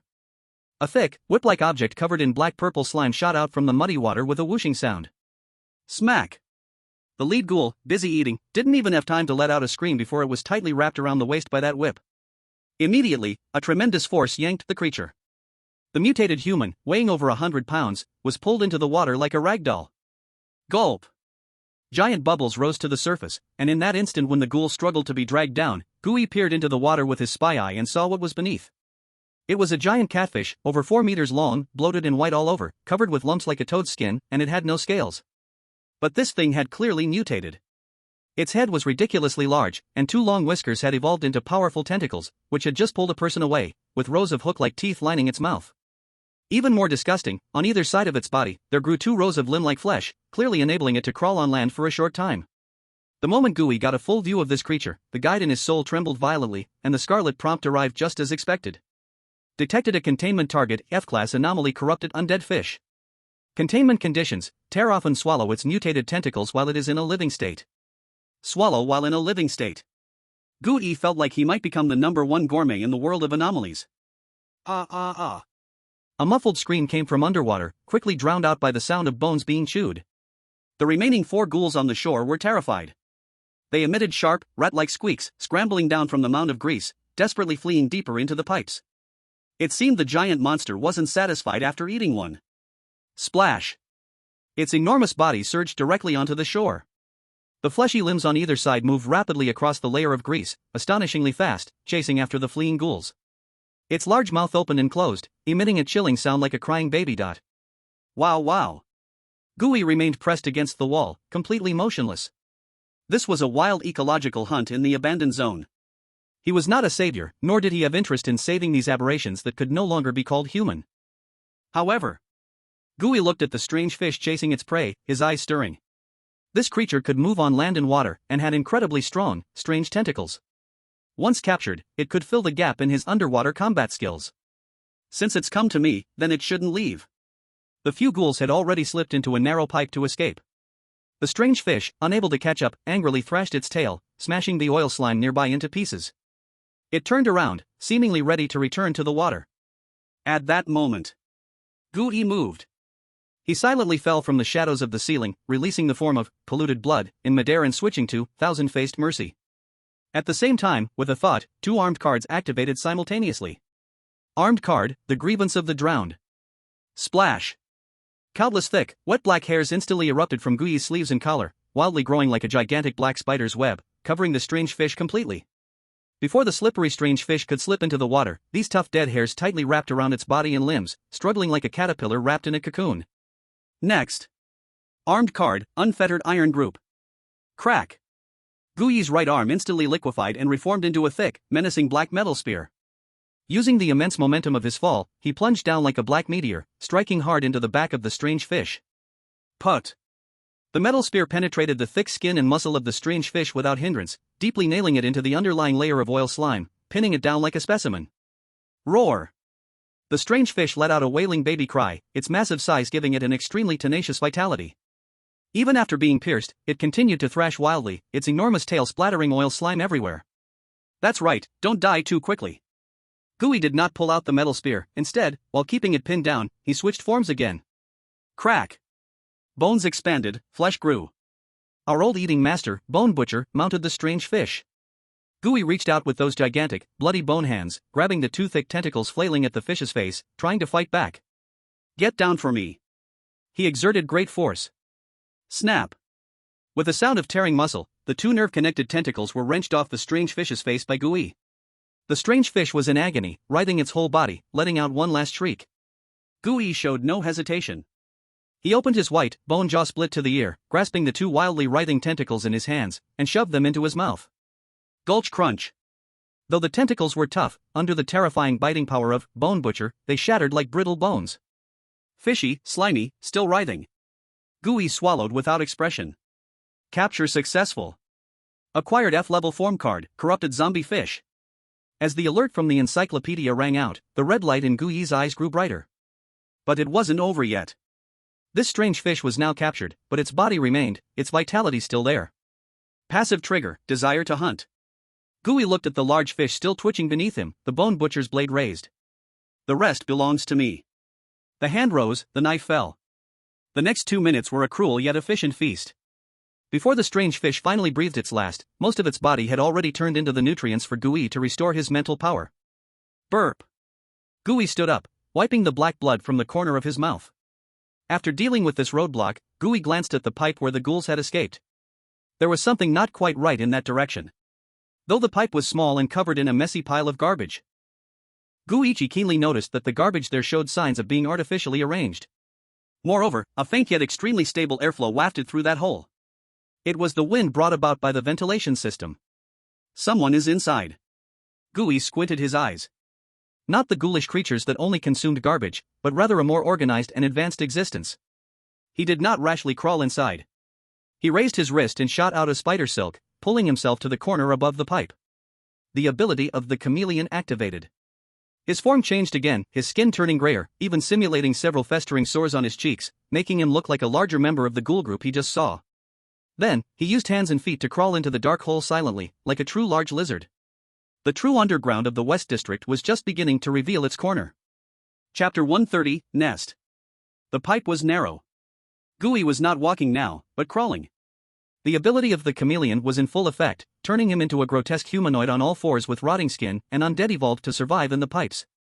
Thick calluses formed on his knees and elbows made a sizzle sound, the noise piercing against the sticky dirt on the ground like mucus. This was the direction that the undead fled. The deeper he crawled, the murkier the air became. Here, it was no longer a single foul smell, but a mix of fermenting marsh gas, a pungent ammonia odor, and the sweet, rotten stench of decomposed flesh. Thick, grayish-black fluff hung from the walls of the pipe on both sides. That was a tapestry formed by countless spider webs, mold filaments, and unknown living organisms fluff entangled together. Every time Gooey crawled by, the airflow stirred those fluffy masses, startling several nail-sized, completely transparent white maggots. Ahead appeared a fork in the road. The left pipe echoed a rumbling sound of water, while the middle pipe had collapsed halfway, clogged with construction rubble. Gooey paused at the opening of the right pipe. Though it seemed the least noticeable, his activated eye of insight detected a trace just about a meter above the ground on the pipe wall that would be absolutely missed if not observed carefully. It was a scratch. Very new, with a neat cut, like something sharp and metallic had scraped it. Someone, or something equipped, just passed through here not long ago. Without hesitation, Gooey crawled into the right pipe. After crawling for a short while, the path ahead was blocked. This time it was not grease, but a pale white, spiky calcified dam on the surface. This was the strong alkaline lime water emitted from the upper factory, which reacted with organic matter's corpses here, solidifying into a hard shell as tough as stone and as pale as bone. This wall nearly sealed the entire pipe, leaving only a dog hole at the bottom that could barely fit a person sideways. The wall even embedded half of a long calcium human skull, its hollow eye sockets staring at that dog hole, as if watching every creature trying to crawl through. Gooey's expression remained calm. He was like a boneless snake, his body pressed against the cold layer of calcified matter on the ground, carefully squeezing through that dog hole. His back scraped against the sharp calcified spikes, making a crunching sound. After passing this hurdle, the space ahead opened up a bit. But Gooey did not relax his vigilance, instead, he slowed down. Because he noticed a strange phenomenon. A bizarre decrease. In the path he had just entered, even without intentionally searching, he could see a few blood-sucking slugs or red-eyed zombie rats lurking in the shadows. Those things were the permanent residents of the sewers. Extremely strong in reproduction, they cannot be killed even if you try. But ever since passing through that calcium dam, along this path, not even a cockroach can be seen. On the ground, some white, bony scraps remain, gnawed clean, with traces left from being corroded by some strong acid. The surroundings are dead silent, with only the faint sound of wind coming from the distant ventilation ducts. The ground still has some white, bony scraps, which do not look like human bones. Instead, they resemble the remnants of some large rodent chewed up and spit out. There's something here. Gui stared into the darkness ahead. In nature, only one situation can lead to this phenomenon: territorial awareness. This is the territory of a higher, more ruthless predator. Those low-level pests and weird creatures have either escaped or been completely eaten. He crawled several hundred meters further. Ahead, on the wall of the pipeline, some man-made marks appeared. These are some graffiti painted on the wall. The paint seems to be from some kind of fluorescent fungus juice or the blood of glowing creatures. The patterns are simple and abstract. A circle with a cross drawn in the middle. Or a drawing of a broken hand, accompanied by a large exclamation mark. These graffiti are crooked and low, about a meter high, and look as if they were drawn by children. Children? Gui's heart stirred. He continued forward, moving even more lightly, almost merging with the surrounding shadows. Soon, he saw the real boundary marker. It was a net. A net hung at the corner of the pipeline, woven from countless discarded wires and rusty iron strands. A few empty tin cans hung on the net. This is the simplest and most effective alarm device. Once anything hits it, even a mouse, those cans will produce a crisp clashing sound. Gui stopped. He did not touch that net. He looked up to the top. There, a damaged ventilation pipe slightly wider, barely large enough for a person to squeeze through. He flipped his wrist, activating the corpse thread pull. A transparent spider thread quietly shot into the ventilation pipe, sticking to the ceiling. Gui pulled himself up like a real spider, silently bypassing that rudimentary yet deadly trap. Crawling along the ventilation pipe for about 50 meters, Gui felt a weak airflow. There was also light. He crawled to the front of the vent grill, looking down through the greasy gaps. The scene before him made his pupils contract slightly. This is a huge underground diversion hub. Several main sewage pipes converge here, forming a complex three-dimensional space. But this place has been completely transformed. Someone has utilized the terrain here to build a nest. Countless shacks made from discarded tin, plastic sheets, and wooden boards hang thickly on the walls and pipes like a beehive. They are connected by thick cables and iron chains, forming a complex aerial transportation network. A few dim incandescent bulbs, clearly tapped into electricity from above, hang in midair, swaying slightly with the airflow, casting shadows of those shacks that stretch and shrink, like a group of clawing monsters. It is very quiet here. No conversations of adults, no cries of women, nor the bustle of the street. Only a suffocating, dead silence of order prevails. Gui adjusted the focus of gaze of the eye, looking at the open space below. There, a team of shadows stands, patrolling. Those are 5 children. From their height, they seem to be around 10 years old. If they were in a school in the Eastern District, children of this age should be carrying backpacks, playing on the playground, or worrying about exams in the classroom. But these 5 children were different. They were wearing worn-out gray camouflage clothes that were clearly altered from adult sizes. Each of their faces was covered with a mask painted with a terrifying ghost face, or remnants of gas masks. What was even more chilling was their bodies. Gui's gaze fell on the legs of the leading child. Those were not human legs.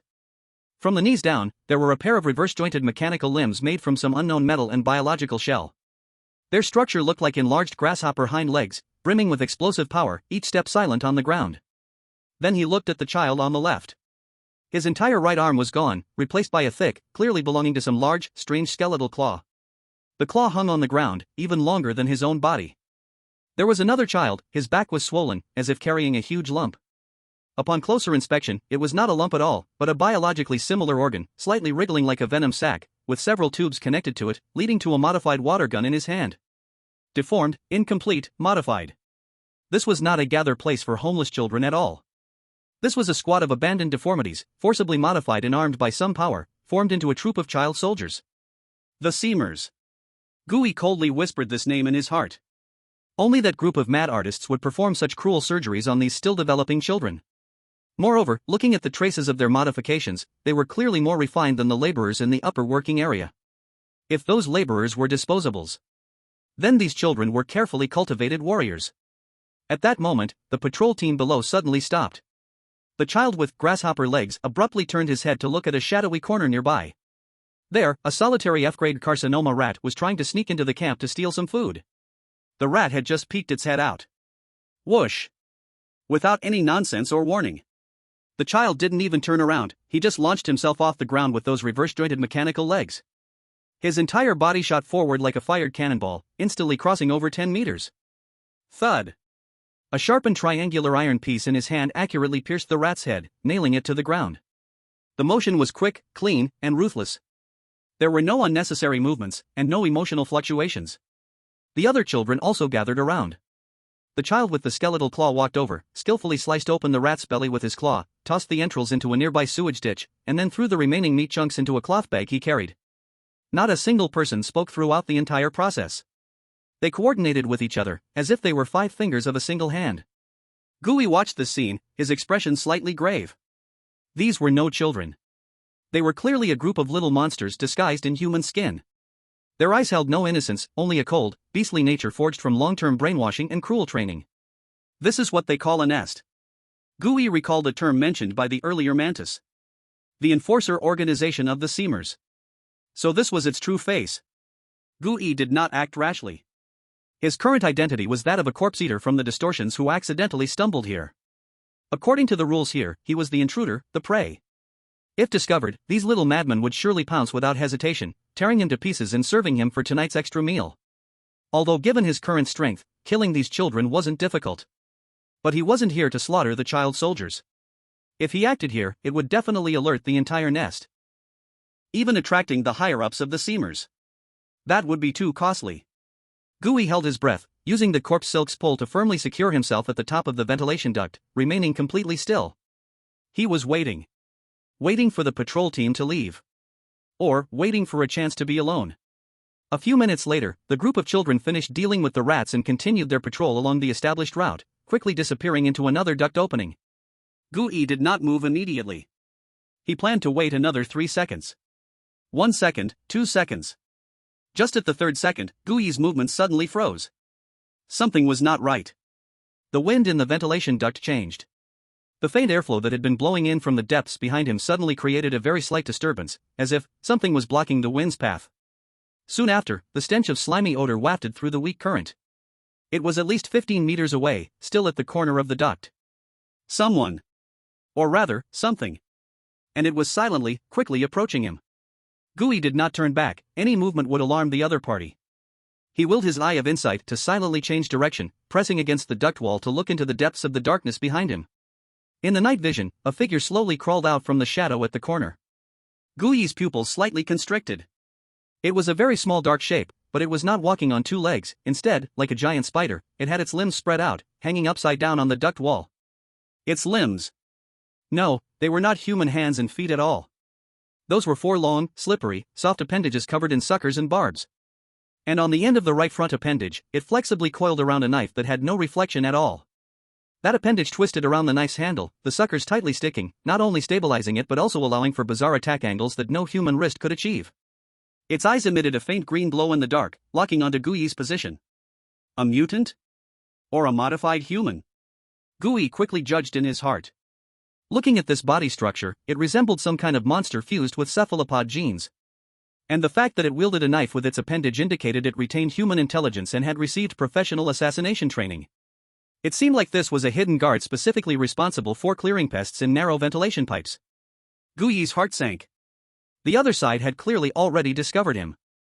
As soon as the octopus child turned the corner and saw Gooey's back, there was no hesitation or warning. That appendage coiling around the knife suddenly tightened back, like a spring compressed to the limit. The next second. Whoosh! Its other 3 limbs pushed forcefully, and the whole figure shot down the duct like a black torpedo launched in the water, rushing towards Gooey at high speed, carrying a whiff of blood. The speed was incredibly fast. Gooey had no retreat. In front was a narrow exit, below was the enemy's base. He could only fight. And it had to be a silent battle. Chapter 131, The Children in the Nest. The appendage coiling around the knife moved as quickly as a startled venomous snake. In the narrow ventilation duct, this attack, relying entirely on soft muscle power and requiring no support, was nearly impossible to avoid. But Gooey had no plans to dodge. Just as the dark knife tip was about to stab into his eyeball, Swish! Gooey's collar suddenly exploded. Countless jet black, wet hairs surged out as if they had a mind of their own. They were faster and denser than the appendages. In the blink of an eye, that knife was tightly entangled, and no matter how hard the octopus child struggled, the blade could not advance even a fraction. Then, more black hair slithered up the appendage, like a black tide, instantly engulfing the small figure. Ugh! The octopus child wanted to open its mouth to raise the alarm. A large clump of hair, carrying the stench of corpse oil, forcibly shoved into his mouth, blocking his throat and even entangling his tongue. All sounds were stifled back into his stomach. His limbs were bound, and his mouth was stuffed. Gooey expressionlessly reached out, grabbing the weak neck of the octopus kid, lifting him like a chick and pressing him against the wall of the pipe. The distance between them shrank to only a few centimeters. Gooey looked at the pair of eyes, wide open in terror and glowing green in the dark. He did not strike directly. Buzz. His mental power stirred slightly.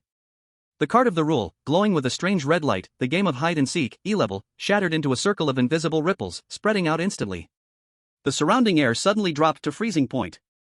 The ventilation duct remained the same, but in both of their perceptions, the world seemed to be shrouded in a gray filter, and all the noisy sounds vanished.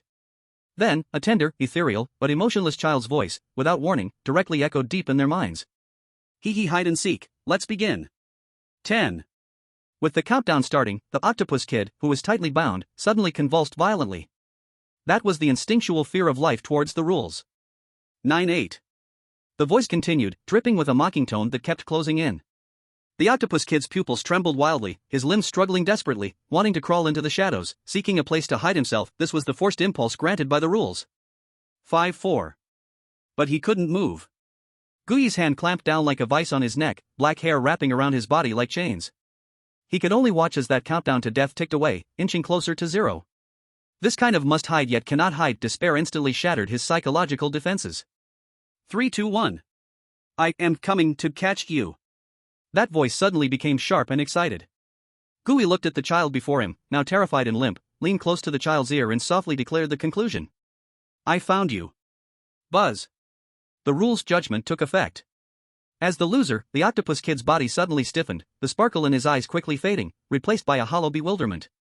He was no longer the fierce assassin, he was a captive caught by a ghost, forced to obey the ghost's arrangements unconditionally. Gooey released some of the hair covering his mouth, allowing him to barely make a sound. Alright, now it's punishment time. Gooey's voice was low, carrying an irresistible authority. I ask, you answer. Gooey released some of the hair covering his mouth, allowing him to barely make a sound. Who are you? How many people like you are here? The octopus kid blinked, his green eyes revealing a chilling innocence and numbness. I am number 73 tentacle. His voice was very juvenile, carrying the tone of one who hasn't yet hit puberty, but spoke a cold, industrial number. There are many people at home.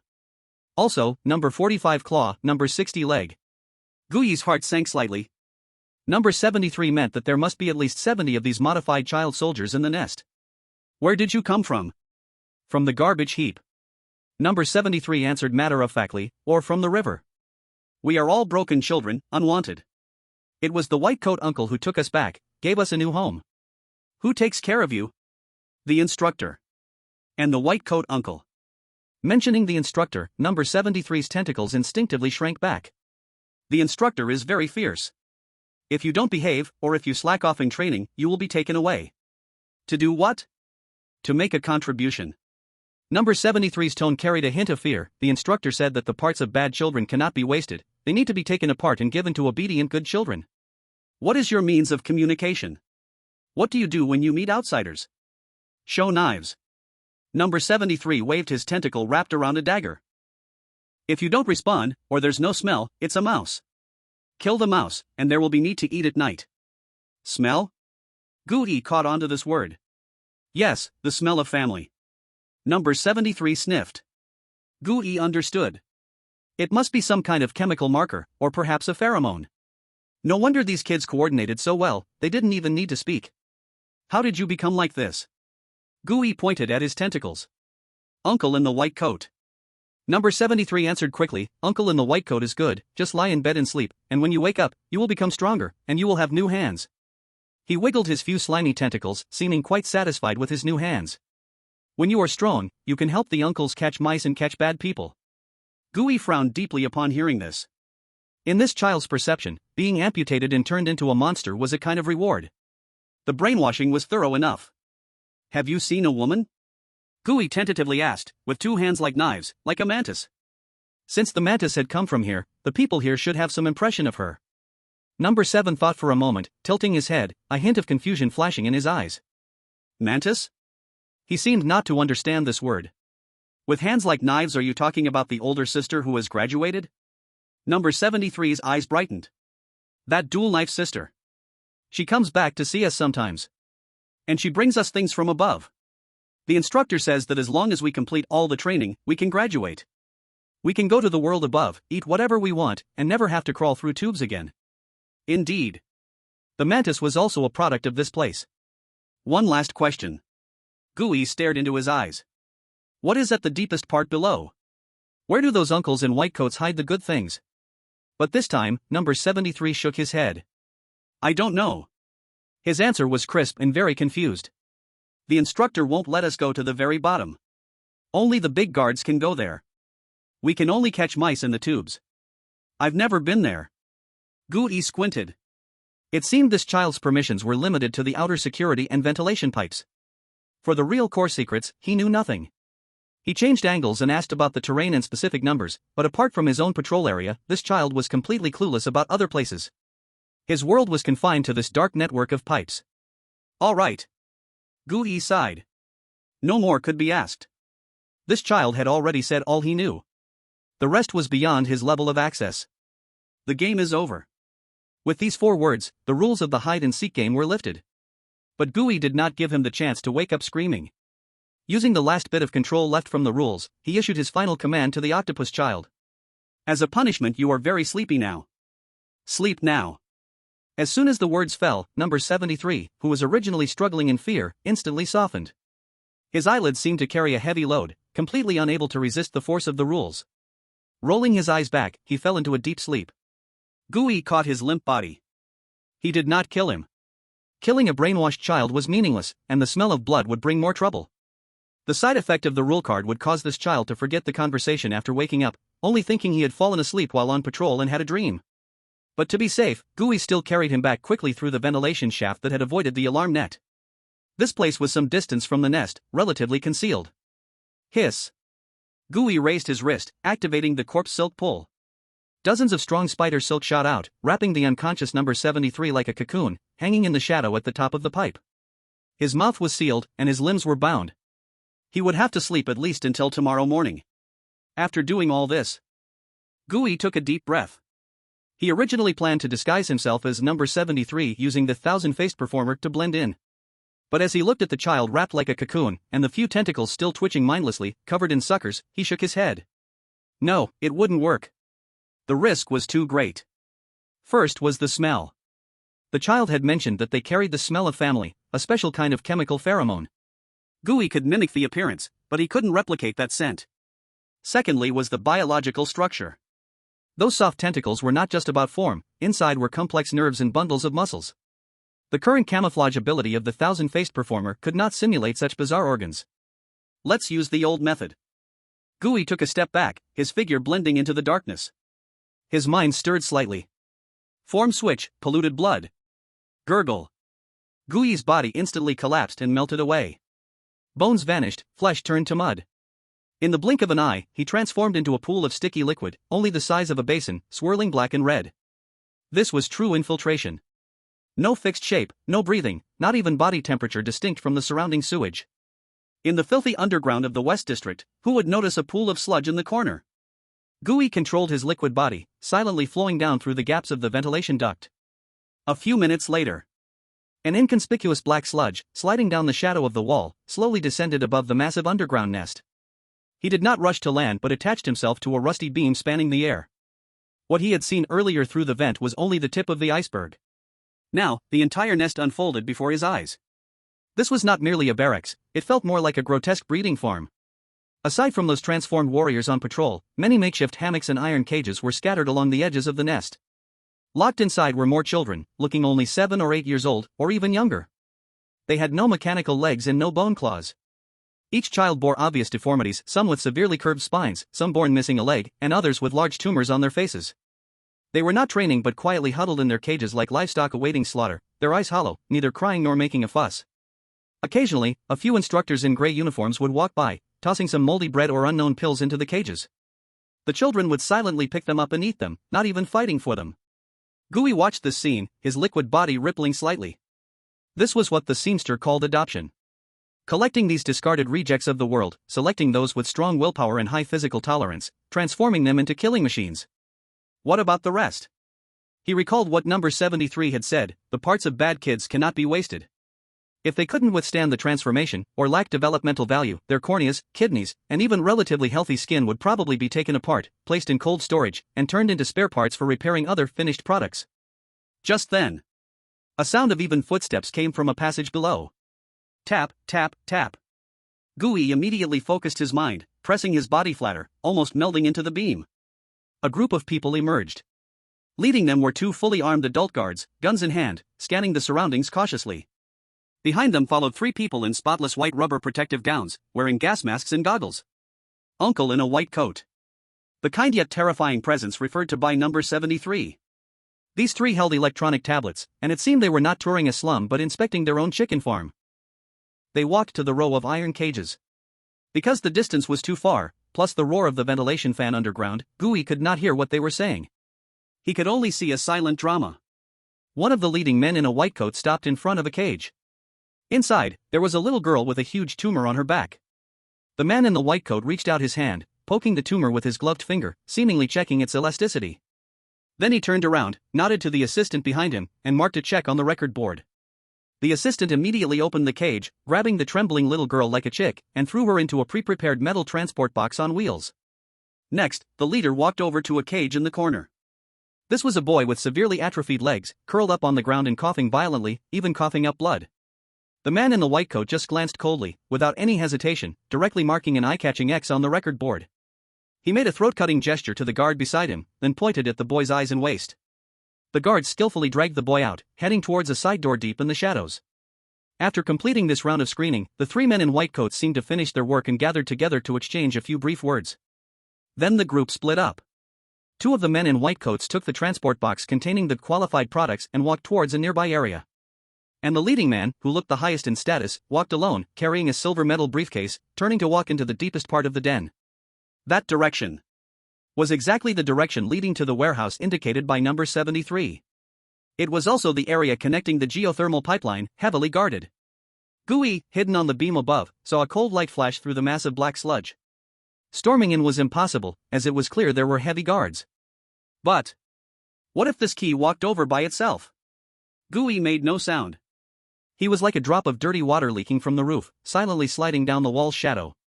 Then, he kept about 10 meters away from the lone man in the white coat, dangling closely behind him. In this filthy and dark underground den, a moving puddle of mud was the perfect invisible cloak. Chapter 132, Devote Yourself to Science. The man in the white coat walked steadily. Dressed in that spotless white coat, holding a silver briefcase, his leather shoes clicked rhythmically on the oil-stained metal grating. He did not panic, even felt a bit comfortable. After all, in this underground West District, a technician like him was a god here. The guards saluted him when they saw him, and the children trembled in his presence. No one dared lay a finger on him. But he did not know, less than 5 meters behind him, an inconspicuous puddle of black sludge was clinging to the wall, tightly biting his shadow. Gooey waited patiently. This path connected the living area of the den to the deep core area. The pipes were intricate, and steam filled the air. A corner appeared ahead. There was a massive, long-abandoned sewage pipe overhead, creating a perfect blind spot. Moreover, due to a nearby spotlight being broken, it was completely dark there. This is it. The puddle of black sludge instantly accelerated, sliding silently above that beam. The man in the white coat reached the corner. He habitually took out a handkerchief, covering his mouth and nose, wanting to block out the slightly pungent sulfur smell here. Just as he lifted his hand. Swish! Without any warning, a burst of pure darkness exploded above his head. That is not a shadow. That is countless wet, cold-haired strands giving off the stench of decay. They fall like a group of hunting pythons, dropping down instantly, precise and vicious. Before the man in the white coat can react, a large mass of black hair has already blocked his mouth, entangling his tongue, forcing back the scream that never escaped his throat. Following that, even more hair wrapped around his wrists, ankles, and waist. An immense force surged in. The man in the white coat was lifted off the ground, his whole body like a fly caught by a spider, instantly dragged into the dark corner above where light could not reach. Moom. Moom. He struggled desperately, just as the box in his hands was about to slip away, another strand of hair firmly wrapped around it. In this dark corner, Gooey had already transformed back to his human form. He grasped the doctor's throat with one hand, pressing him against the cold wall of the pipe. The man's glasses were askew, his eyes filled with terror. He looked at the stranger in black clothes and a hood in front of him, completely unable to comprehend where this person came from. Gooey did not waste words. Buzz. His spiritual power moved slightly. That card glowing with an eerie red light, the rule card, the game of hide and seek, activated once more. The air around them froze instantly. He. Hide and seek, let's begin. The ethereal child's voice penetrated directly into Dr. Lee's mind. The man's body stiffened suddenly, that kind of force from the realm of rules made him stop struggling meaninglessly in an instant. His pupils dilated, reason stripped away in that moment, leaving only absolute obedience to the game. 3, 2, 1. Found you. Gooey's voice was as cold as ice. The rules were determined. Dr. Lee became the captured. Gooey relaxed the hair blocking his mouth just enough for him to utter low sounds, but if he dared to shout, those hairs would dive into his trachea at any moment. Who are you? Your exact identity. Gooey began to question. The man's gaze was momentarily confused, then he spoke mechanically, his voice trembling but clear. I am Lee Zhendong. A technician in the seamstress organization, level 3 senior technician. Responsible for the biological sample collection and initial modification surgeries in the West District Nest. Be more specific, what do you do? Screening. Lee Zhendong gasped for breath, screening those laborers and abandoned babies sent down from above. Good physical condition, removing excess organs, implanting prosthetics, turning them into guards or laborers. Poor physical condition. Disassembly. Disassembly? Gooey's eyes turned cold. Yes, corneas, kidneys, hearts, healthy skin. Lee Zhendong seemed to be reciting from a work manual, these are all hard currency. Take them off, freeze them, send them to headquarters, or sell them on the black market. The rest throw them into the reactor as fuel. Gooey listened expressionlessly. Indeed, a complete butcher. In their eyes, people are just a pile of parts. What the hell is this place? Why are you bringing so many poor people from the West District down here? Gooey continued to question. This is underground experiment site number 4 of the seamstress in the West District. It's also a primary mining site for corrupted crystals. Mining? Yes. There are high concentrations of polluted crystals sedimenting in the wastewater pools below, which are raw materials for making rejection inhibitors. We need a lot of labor to dredge them up. Why use people? Because machines corrode, the cost is too high, Lee Zhendong answered as if it were obvious, and the lowly people of the West District are free. Also, it serves as a form of tolerance screening. Those who can survive in that kind of environment without dying are the best candidates, ready to go directly to the operating table. Very well. Second question. Gooey stared into his eyes, asking the core target. Where do you store the live anomalies you collected, as well as those high-value anomalous biological active tissues? In cold storage number 1 on the 3rd underground level, Lee Zhendong replied, right next to the geothermal exchange area. It's temperature-controlled, and there is also a force field generator, specially used to store high-level goods that haven't been transferred yet. What about the defense measures? There are 2 E-level peak heavy armored gate gods at the entrance, a masterpiece from headquarters. The door is a specially made lead-layer explosion-proof door, without a key. How to get in? Use this. Lee Zhendong struggled to move his finger, pointing to his chest, my ID card. Also, iris scan and fingerprint. Only technicians above level 3 are authorized to enter. Gooey reached out, pulling out a silver metal magnetic card from his white coat pocket. It had a gear tentacle emblem on it, along with Lee Zhendong's photo. Are there any precautions inside? Gooey pressed on, don't tell me it's empty inside. I want to know all the rules about temperature control, force field restrictions, and anti-leakage. The temperature is extremely low, -40 degrees. You must wear protective clothing to go in. Lee Zhendong indeed followed this logic in his reply. Also, absolutely do not cut off the main power supply. Those living anomalies are imprisoned by the force field, and once the power goes out, they will awaken and go wild. What about the exit? Gooey stared into his eyes, asking about the escape route. Where can I leave this damn place the fastest? Don't point me to those sewage outlets that only dead people can use. The cargo elevator. Lee Zhendong answered, that's a dedicated passage for transporting waste and finished products, directly leading to a warehouse on the ground. I have a key for the elevator. Immediately, Gu Yi threw out several questions about patrol gaps, blind spots and surveillance, and the location of backup power. Under the rules of the hide-and-seek game, Li Zhendong said everything he knew. In just 2 minutes, basic information had been gathered completely. Gu Yi squinted his eyes, throwing out the main purpose of this trip to the West District. Have any new faces come in recently? Like a few people who escaped from the South District? Hearing this question, a hint of confusion flashed in Li Zhendong's bewildered gaze. South District. He shook his head, his tone filled with puzzlement. I haven't heard of it. The technical team here is fixed, and no new members have joined recently. If outsiders come in, they wouldn't come through my side. Gu Yi frowned slightly. Don't know? He looked at Li Zhendong's expression. Under the rules of the hide-and-seek game, the other party couldn't be lying. So there were only two possibilities. First, the information from the scavenger missing teeth was wrong, or only half of the truth. The Butcher gang members had never come here or went to other places in the West District. Second, the Butcher gang members did come, but their level was too high. Someone like Li Zhendong, a middle-level technician responsible for handling raw materials, simply didn't have the qualifications to be in contact. All right. Gu Yi waited in his heart.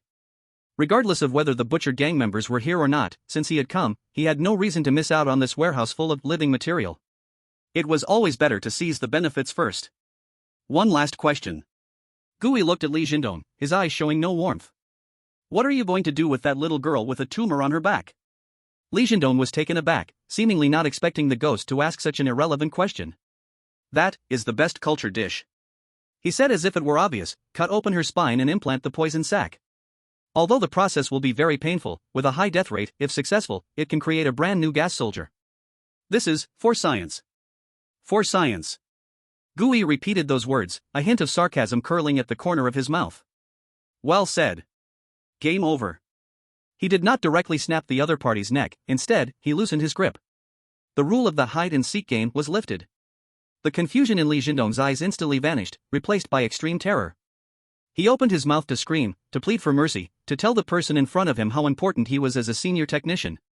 But just as Li Zhendong thought he had a glimmer of hope and was about to cry for help. Swish! Countless black. Wet hair suddenly plunged into his mouth, filling all his vocal space, then tightly entangled his jaw and tongue. Mum. Li Zhendong let out a muffled sound, his eyes wide with terror.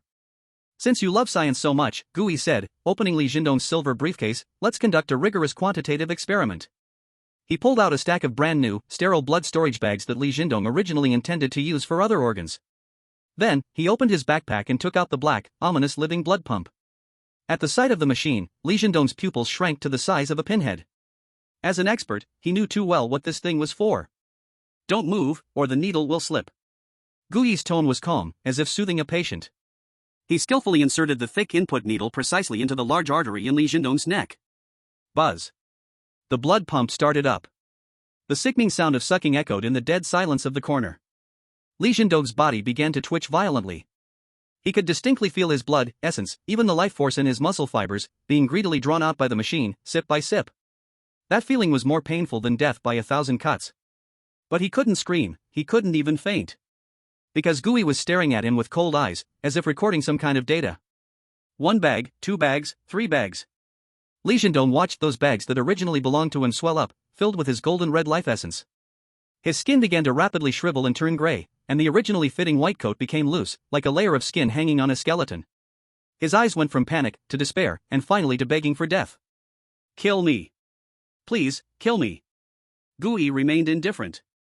He was conducting an experiment, and experiments could not be abandoned midway. Finally, just as the 12th bag was filled, Li Zhendong's body suddenly straightened up, then completely slumped down. His eye sockets were sunken, his whole being like a mummy that had been dried for 1,000 years, with the last drop of value squeezed out. The machine stopped. Gu Yi withdrew the needle, slowly sealed the warm bag of liquid, and put it into his backpack. He looked at the neatly arranged trophies and concluded, it seems, science proves. The gold content of a level 3 technician is only 12 bags. He had no psychological burden at all. Killing such a person was doing good for the sewer. After the experiment was done, Gu Yi quickly started to act. First, he searched his body. Besides the identity card, Gu Yi also found a well-crafted surgical knife and several vials of unknown substances on Li Zhendong. He didn't look closely and stuffed everything into his bag. Then, he turned to the silver briefcase. It's mine now. Gu Yi closed the case. Next, he raised his wrist. Corpse silk control. Dozens of strong spider silk shot out, wrapping Li Jindong's corpse tightly, like a huge white cocoon. Gui picked up the cocoon and stuffed it into a deep, abandoned vent in this dead corner, blocking it with some scrap metal. After doing all this, Gui stood in the darkness and took a deep breath. Next, the most crucial step was about to begin.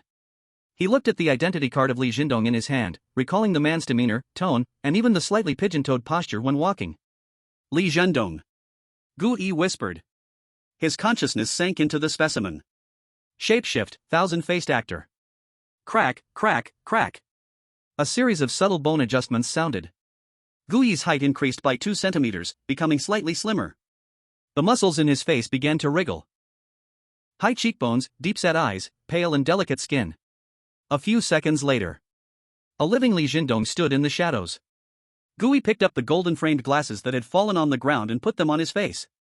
He adjusted the frame, and his gaze instantly turned cold and haughty, with a look that examined everyone as if they were experimental materials. Ahem. He cleared his throat, and the voice he produced sounded exactly like Li Jindong's voice just now, carrying a unique and slightly sharp quality. The materials now are really getting worse and worse. He murmured to himself, the disdain and arrogance in his tone were truly striking. Gui tidied up the white lab coat he had taken from the corpse, although it was a bit dusty, it was still relatively clean, and buttoned it up. He picked up the silver briefcase and did a final check of his entire body. No flaws. At least in appearance and voice, he was indeed Li Jindong himself. As for the iris and fingerprints, some strange things are best left unexamined. It's time to check the warehouse. Gui wore Li Jindong's face and revealed a cold smile. He stepped out of the shadows, and his polished leather shoes once again stepped onto the oily metal grating. Clack, clack. His footsteps were steady and confident, echoing in the empty corridor. The terrifying Dr. Li was back again. Chapter 133, Gifts from Nature, Part 1. Gui, wearing Li Jindong's pale face, held the briefcase and walked into the core area on the underground 3rd level. In front of him stood a round blast-proof lead door. At the entrance stood 2 towering heavy-modified warriors, nearly 3 meters tall. Their skin was an unhealthy shade of purplish red, with arms transformed into massive hydraulic claws and roaring chainsaws. They exhaled white steam with every breath, and even just by standing there, they exuded a suffocating sense of oppression. Gui didn't even glance at them, he directly took out Li Jindong's identity card and swiped it on the scanner. Beep. The green light turned on. He leaned closer to the scanner and scanned his iris. Hiss. The heavy lead door slid open to the sides. The 2 door guards stood there like lifeless objects, not moving at all. Gui stepped inside. Behind the door was a cold airlock area. 2 rows of lockers were neatly arranged, and various models of protective clothing hung on the wall. According to Li Jindong's description, Gui found the locker labeled number 13. Opening it, he saw a specially made, thickly insulated cold suit. He quickly changed into the cold suit, put on goggles, and pushed open the inner heavy isolation door. Whoosh! A rush of white cold air immediately surged out. The temperature here was at least minus 40 degrees. Gui walked into the number 1 cold storage. There were no messy decorations, only rows of cold metal shells and massive glass storage tanks. The only sound in the air was the hum of the compressor working. Gui scanned around. This place was indeed a treasure house. In the vast space, hundreds of 2-meter-tall transparent glass jars were neatly arranged. Each jar was filled with a light blue preservative freezing liquid, and within each jar floated an organ or a section of limb. There were eyeballs larger than human heads, arms covered in scales, and spinal columns still twitching slightly. On the other side of the room stood rows of metal shelves filled with processed, vacuum-sealed dried goods. Gui walked up to the shelf and casually picked up a box with a label on it. Hardened bone marrow. Then he picked up another one. Acid gallbladder.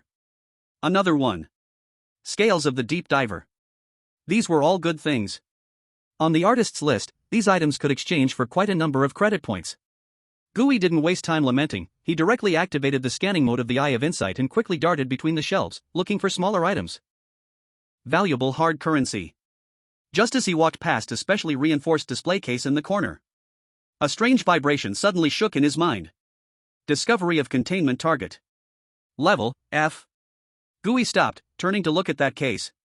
Inside the case was a special explosion-proof glass container filled with yellow stabilizing fluid.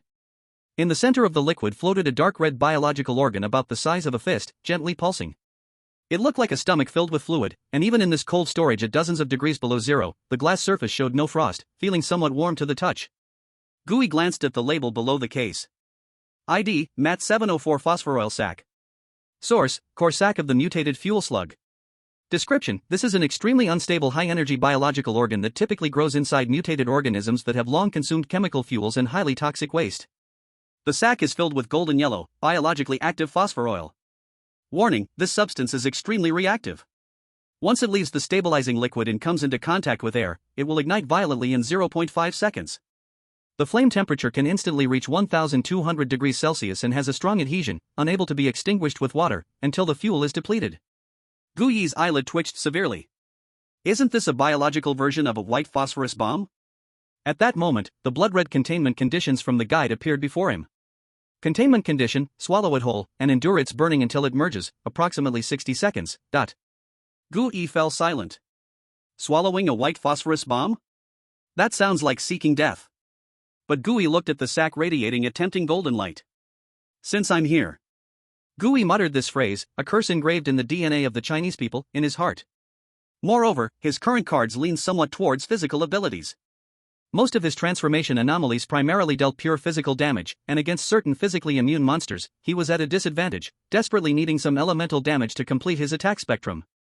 Let's do it. Gu Yi did not act recklessly. He first turned around, picking the largest piece of unknown flesh among the pile of strange materials, which looked the most substantial, and held it in his hand. This was his blood bag. Then, he took a deep breath, adjusting his state. Crack! His figure swelled rapidly. He instantly switched to Bone Butcher form. As an E-level powerful form, this strange body had far greater endurance than ordinary people, and with no internal organs, even if his stomach caught fire, as long as the skeleton remained intact, it would just be a matter of losing some blood. Preparation complete. Gu Yi extended his pale bony claw, suddenly twisting off the cover of that explosion-proof container. Clang! He grabbed the golden yellow, phosphor oil sac. At the moment the sac left the stabilizing liquid and came into contact with the air. Sizzle boom! A dazzling flame, pale white with yellow, erupted instantly from the surface of the sac. The high temperature erupted suddenly, distorting the surrounding air. Gu Yi's bony hand was even burned to a crackling sound. There was no time to hesitate. Gu Yi opened his huge mouth, tilted his head back, and forcefully shoved the blazing fireball into his mouth. Gulp! He swallowed it down. The next second, a dull explosion sounded from his chest cavity. The fireball slipped inside, not extinguishing, but burning even fiercer upon contact with flesh and blood. The flame exploded directly in his chest, scorching his spine and ribs. Pain was certain, but for the E-level Bone Butcher, this degree of burning was still within controllable limits. Gu Yi gritted his teeth against the intense pain and immediately executed the second part of the plan. He grabbed the prepared piece of strange thigh meat in his hand, crazily stuffing it into his mouth like a starving ghost. Passive triggered, predator's hunger. As the flesh entered his stomach, waves of coolness rose, rapidly converting into restorative energy, fighting against the raging flames within his body. One side was burning. On one side was repair. However, the real problem came. The flames were too fierce, the fire leaped out through the gaps in his ribs, even starting to ignite the flesh on his body. Gu Yi glanced around. This was a cold storage filled with chemical agents and flammable specimens. If this place caught on fire, all this money would be gone. Damn, don't burn my goods. Gu Yi cursed silently and immediately activated his backup plan. Armed card, the grievance of the drowned. Swish swish swish. Countless long strands of wet, coal black hair, dripping with dark water, grew from deep within his throat in a way that defied logic, also crawling out from the pores of his body. Gu Yi controlled these wet hairs, wrapping tightly around the burning sack inside his body like clumps of fire-retardant cotton. At the same time, he wrapped himself up like a zonzi, forming a layer of moist isolation, choking out all the flames trying to escape his body. Three totally different eerie powers: bone regeneration, cold dead hair, and explosive oil waged a tug-of-war within the skeleton butcher's body. Hissing white smoke rose from Gu Yi's eye sockets, nostrils, and mouth. He was like an overloaded steam engine, his bones burned bright red, then repaired to a pale white. Time passed second by second. 10 seconds, 30 seconds, 50 seconds. Finally. Ding! The fireball rampaging inside him suddenly quieted down. That wild burning sensation disappeared, replaced by a wave of warm energy, slowly seeping into his bones. Containment successful. Gu Yi released his transformation. The light and shadow twisted. The Legiondown wearing a white coat and gold-rimmed glasses reappeared in place. His clothes were intact, illusion, his hairstyle neat and orderly. But the moment he opened his mouth. Ha! A wisp of black smoke carrying a sulfur smell floated gently out from his mouth. A bit hot in the mouth. In his mind, the attributes of the new card emerged. Armed card, the throat sac of the arsonist. Grade, F. Description, a mutated gland filled with high-energy biological phosphorus oil. Now, it resides deep in your throat. Ability, phosphorus oil spit. Active, you can squeeze the throat sac to spit out a highly adhesive golden yellow oil. This substance ignites spontaneously upon contact with air, and is as difficult to shake off as maggots, cannot be extinguished with water, and burns until the oil is exhausted. Biological version of a flamethrower. This thing, combined with the toxic acidic blood of the rotting tyrant, would be a sure burning acid. After a brief pause, Gooey began to calculate again. He glanced at the time, there was no time to waste. He took out the containment box with only 6 compartments. Now, this was his self-service supermarket. Gooey activated Eye of Peering, acting like a picky buyer, quickly sifting through the shelves. Scales of the Deep Diver, take it. Banshee vocal cords, take it. Eye of the Petrified Lizard, take it. He only picked the small, high-value treasures that could fit into the box. Soon, the 6 compartments were stuffed full. Gooey looked at the remaining bizarre materials all around, his heart ached. That big jar of troll regeneration blood, that whole piece of shadow beast skin, and that live brain matter soaking in the pool. Couldn't take any of it. Damn. Gooey couldn't help but curse. He closed the box, forcing himself to look away. Gooey glanced at the identity card belonging to Li Jindong in his hand, casually slipped it into his pocket.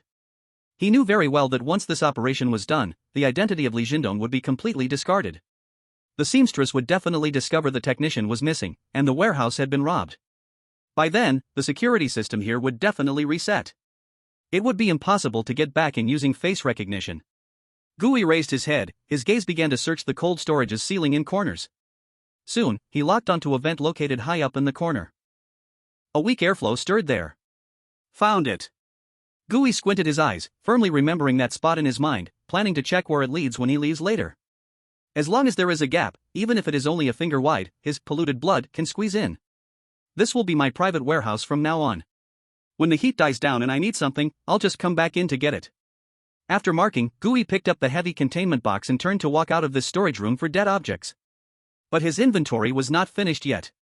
Deep in the next room was another chamber, the live specimen repository. There lay things that made his mouth water even more. Chapter 134, Nature's Gift, Part 2.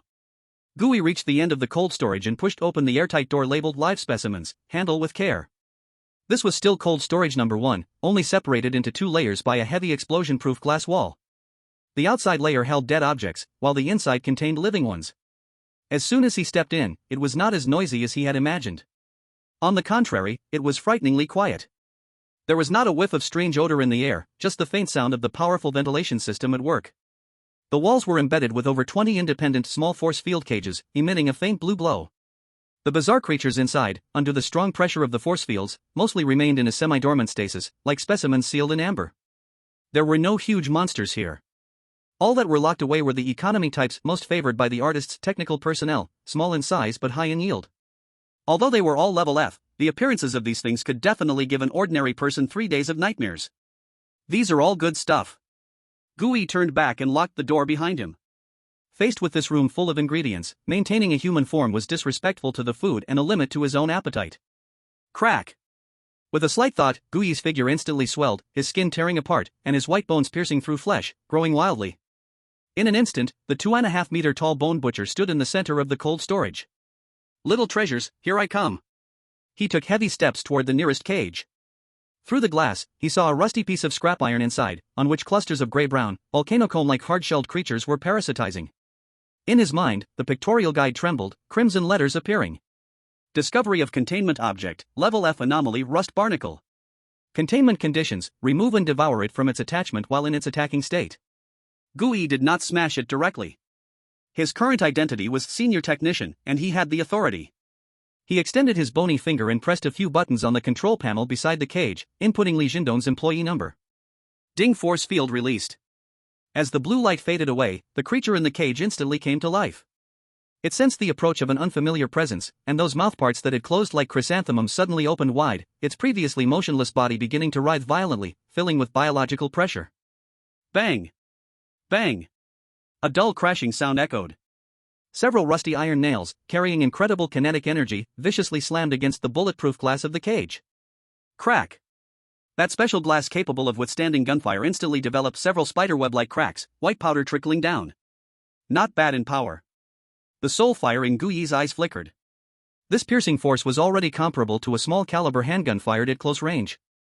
If it had hit an ordinary person, they would have multiple transparent holes in their bodies. He no longer hesitated and yanked open the metal gate of the cage with force. Bang! Bang! Bang! The barnacle, now without obstruction, immediately launched a second round of fire. This time, those iron nails let out sharp howls, striking hard against Guyi's ribs. Clang! When? Sparks flew, and bones shattered. The tremendous impact caused Guyi's towering body, more than 2 meters tall, to sway slightly. Deep craters appeared on his snowy white ribs, surrounded by fine cracks. Strong enough? Guyi felt pleased instead of angry. The next second, his enormous bone claw suddenly plunged into the cage, firmly pressing down on the iron plate. The barnacles writhed furiously, trying to spray for the third time, but it was too late under the overwhelming power. Guyi opened his tooth-filled bone mouth, and instead of biting the iron plate, he scraped violently at the barnacles on the plate, just like gnawing on corn. Sizzle, crunch. The sound of bone teeth grinding against the metal plate was absolutely grating. Several barnacles that were still spraying were forcibly shoveled off the iron plate and went straight into Guyi's mouth. He chewed vigorously. The hard shell shattered, and the sour, soft tissue inside burst open, transforming into a flow of heat. Next came the next one. Guyi walked over to the cage next door. Inside crouched a creature, all pink and wet. Its size resembled that of a skinless rabbit, but it had no head and no limbs, its body densely covered with human ears of various sizes. Discovered anomalous object, F-grade Eerie multi-ear corpse. Containment conditions, swallow it alive when it makes noise. Guyi pressed the release button again. Buzz. The moment the force field vanished, the dozens of ears on the creature trembled simultaneously, and its originally pink skin instantly turned blood red. Some ears were shriveled, while others were plump, rotating independently on the skin, capturing every faint vibration in the air. As soon as Guyi approached, the dozens of ears on that creature trembled at the same time, and from its mouthless body, a cacophony of overlapping, piercing human voices emerged. Help me. Don't kill me. So painful. My leg. Mom. I want to go home. Those were the pleas of men, the screams of women, and the groans of the elderly. This sound was not just a wave, it was like a mental pollution piercing straight to the core. In this eerie underground cold storage, the sound was worse than ghostly wails. So noisy. Guyi shook his head, directly ignoring this level of mental disturbance. Of course, with his mental power hitting 150 points, F-grade mental pollution was basically ineffective against him. Guyi roughly grabbed the blob of soft flesh. It felt slippery, like a sponge full of liquid, still trembling wildly. Gulp. With a bite, those ears burst open in his mouth, juice splattering everywhere. Finally, the world became quiet. With the two crucial anomalies swallowed, Guyi's actions began to speed up. He took heavy, quick steps towards the next row of shelves. Discovered anomalous object, F-grade Eerie hallucinogenic moss. Guyi stopped. Inside a glass box, there grew a clump of deep green moss, resembling a brain's convolutions, filled with hundreds of blood-streaked eyeballs the size of rice grains squeezed tightly together. As Guyi approached, those hundreds of eyeballs turned simultaneously, fixing their gaze on him. Then, they began to blink rapidly at a bizarre frequency, releasing a colorful, kaleidoscopic light wave. Containment conditions, make eye contact, then crush all its eyeballs. Guyi stopped, looking at the deep green moss in the glass box, a mass of convoluted growth filled with tiny eyeballs. Without a moment's hesitation, he reached out, opened the lid, and grabbed the wet, slippery moss in his hand. The hundreds of mini eyeballs instantly turned to stare at him, and then they quickly blinked at a strange frequency, releasing a colorful hallucinogenic light wave. If an ordinary person looked at this, their brain would turn to mush at a glance. But Guyi, with his astonishing psychic power of 156 points, combined with the suppression of the strange pictorial book, found this kind of illusion to be as harmless as staring at a flickering disco ball. Apart from being a bit dazzling, it posed no threat. His hollow eye sockets calmly locked onto the hundreds of eyes staring back at him. Then, he extended two bony fingers and pinched one of the wildly blinking eyeballs. Pop. With a light squeeze. The eyeball burst, juices splattering everywhere. The mass of moss quivered violently, letting out a faint chirp of despair. But Guyi seemed to have found some amusement in it. Pop, pop, pop. He was like someone indulging in a pleasurable bubble wrap. One by one, the eyeballs exploded under his fingertips. They felt bouncy, the sound crisp, and coupled with the sensation of splattering juices, it brought an indescribable sense of relief. In less than a minute, hundreds of eyeballs were squished clean. The once menacing hallucinogenic moss had completely transformed into a mass of twitching rotten leaves. Containment successful. Guyi shook the juices off his hands, feeling a bit unsatisfied still. But he didn't waste time and immediately moved to the next cabinet. Found containable object, F-class strange human skin silkworm. This cage was shrouded in darkness. Several plump white fleshworms, as thick as baby arms, lay on a human skeleton model serving as a support. They raised their heads, extruding an extremely fine, pinkish silk thread from their mouthparts. This was not silk, it was human skin fibers. They were weaving a face on that skeleton. The face was only half, yet so lifelike, even featuring pores and fuzz, and it seemed to breathe gently with the airflow. Containment condition: forcefully tear the silk thread during their weaving process and devour the entity. Gooey extended a bony finger and roughly grabbed those busy fleshworms. Rip! The half-woven human skin mask was torn apart, making a sound like fabric ripping. The fleshworms struggled desperately in his grip, secreting slippery oil. Gooey didn't even look and directly tossed them into his mouth. Gulp! He swallowed them whole, along with the silk. The taste was akin to chewing raw fatty meat and hair. On to the next one. Found containable object, F-class strange pain leech. This thing was the most unsettling. They floated in a red nutrient solution, completely transparent, allowing clear visibility of their red digestive tubes within. They had no eyes, the front was a sharp bony needle meant for piercing nerve bundles. Containment condition: let it pierce the tongue, or soft tissue of the oral cavity, connect to the nerves, then swallow. Gooey's current form was not a dried-up skeleton. He resembled a robust man skinned alive. His white bones were wrapped in thick, dark red muscle fibers, exuding a rising heat. He opened his mouth full of sharp teeth and extended a dark red tongue covered in barbs. He grabbed a handful of those slippery leeches and placed them directly on his tongue. As soon as the leeches encountered the moist flesh, they instinctively sought an interface. Their sharp bony needles stabbed deeply into Gooey's taste buds and nerves. Hiss! A sudden, excruciating pain exploded through his head. This creature amplified pain tenfold, like countless heated needles stabbing his brain. Gooey's eyes twitched, but he did not spit them out. Break for me! He commanded with his powerful jaw, abruptly clenching. Crunch! The leeches, just connected to the nerves, were forcefully crushed, turning into a nourishing slurry, mixed with Gooey's own blood, sliding down his esophagus. Done. But it wasn't over. Next was a box in the corner filled with dark red soil. From the soil emerged several tubes resembling veins. It was like something from the roots of plants, twisting wildly as if sniffing the scent of blood in the air. Discovery of containment object, F-class anomaly bloodthirsty vampire vine. Description: a parasitic plant that specifically inhabits biological muscle tissue, spreading through blood vessels and instantly draining the host's blood. Containment conditions: fully parasitize within the limb, and utterly exterminated while rooted. Utterly exterminate? Gooey looked at the twisting vines in the soil, deep in thought. Once this thing drills into flesh, it's like merging into blood vessels. Trying to physically dig it out would probably mean chopping off the whole arm. Need to use a more comprehensive method. Like high-temperature disinfection. He glanced at the fire-breathing ability he had just acquired. Perfect, let's test out the new equipment on you. He extended his left arm. The muscles of that arm were bulging, with no skin covering, only a layer of dark red, tough biological fascia. The vampire vines caught the scent of highly active blood and frantically wrapped around.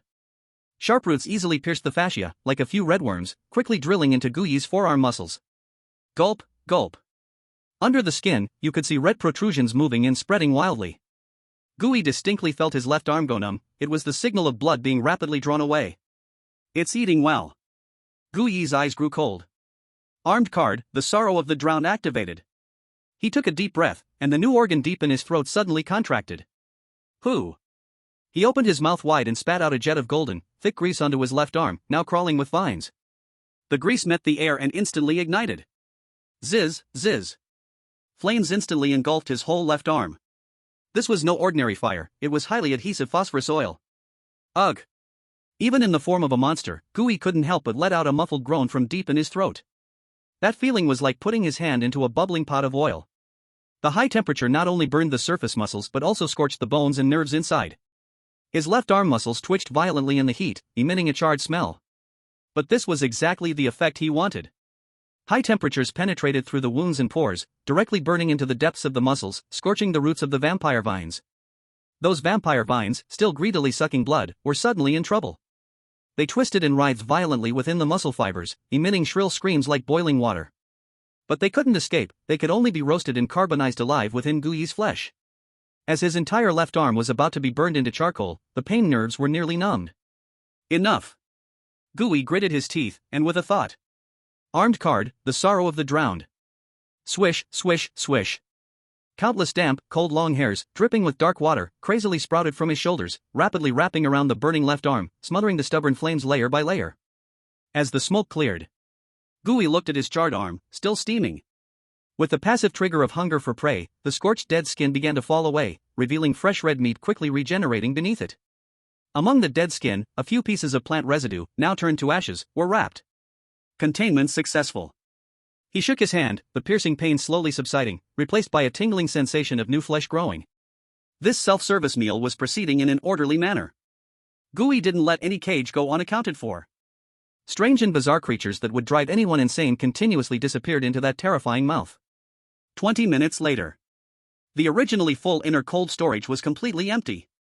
A total of 25 cages, all empty. Gooey leaned against the shelf, deactivating his transformation and returning to the appearance of Li Jindong. But his current state was not good. Gooey pressed his hand against his chest, a strong wave of nausea rising in his throat. He felt as if a ton of lead was stuffed into his stomach, heavy and still writhing, heating up. This was the price of gluttony. Although his mental power limit had broken through, he had swallowed over 20 different strange entities with various rules and biological characteristics in one go. Even though they had already been decomposed by his guidebook, that massive chaotic strange energy still rampaged through his veins. His whole body was burning, and it felt like countless tiny bugs were crawling under his skin. I overate. Gooey leaned against the cold wall, gasping heavily, a fine layer of cold sweat beading on his forehead. He raised his head to look outside. There must be better things in this base. Really class treasures, strange items, and even more secrets. Normally, he would definitely find a way to explore more. But now, it wasn't possible. His body had reached its limit. If he swallowed another E-class entity, he feared this body would explode from energy overload or suffer uncontrollable mutations on the spot. You can't be greedy. Gooey forced himself to suppress the restlessness in his heart and made the most rational judgment. I need to go back. He had to immediately return to the hive, find a safe place to digest the chaotic energy in his stomach, and fuse those newly obtained material cards. Only by truly transforming them into his combat power could this meal be worth it. As for the remaining secrets, Gooey glanced at the warehouse he had already emptied halfway. After all, he had grown familiar with the path. After digesting this wave, he would come back next time with an empty stomach. I'm leaving. Gooey didn't take the front door. His current state was very unstable, and his breath was also chaotic. If he passed by those two E-class gatekeepers, it would be easy for them to detect something unusual. He walked to the corner and looked up at the hidden vent connected to the abandoned sewage outlet, which had long been marked with the eye of scrutiny. A thought moved through his mind. Form transformation, pollution blood. Glorp. The man in the white coat, with a pale face, instantly collapsed into a puddle of black and red mixed sludge, having become fat from energy overload, its surface bubbling continuously. The sludge slithered up the wall, struggling to squeeze through the vent's grill, then slipped into the pipe like a blob of gorged grease, disappearing into the darkness. All that was left was a messy scene, waiting for some unfortunate administrator to scream tomorrow morning. Chapter 135, Great Harvest. Large chapter. In the underground of the West District, within the complex sewage pipes, a puddle of black and red mixed sludge was crawling slowly along the rusty pipe walls. Gooey felt terrible right now. That feeling of overeating was not a stomach bloating, but a sense of loss of control from a mental level. Because he had swallowed too many different kinds of strange entities in one go, that chaotic energy rampaged inside him. Glor. The surface of the sludge would occasionally uncontrollably bulge a fist-sized bubble, which would then pop, splattering a few drops of acidic slime. Or suddenly, a section of pale bone spurs would grow out from the side of the sludge, or a twitching insect limb, only to be forcefully retracted back inside. He had to concentrate all his spirit to firmly suppress the tumultuous anomalies within him to maintain the pollution blood form without collapsing on the spot. Tap, tap, tap. There were orderly footsteps ahead.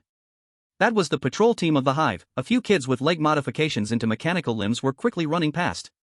Gooey immediately stopped moving, flattened his body, and disguised himself as a puddle of industrial oil dropping from above, tightly pressed against the top of the pipe's shadow. A few children ran past him below, and no one looked at this pile of filth.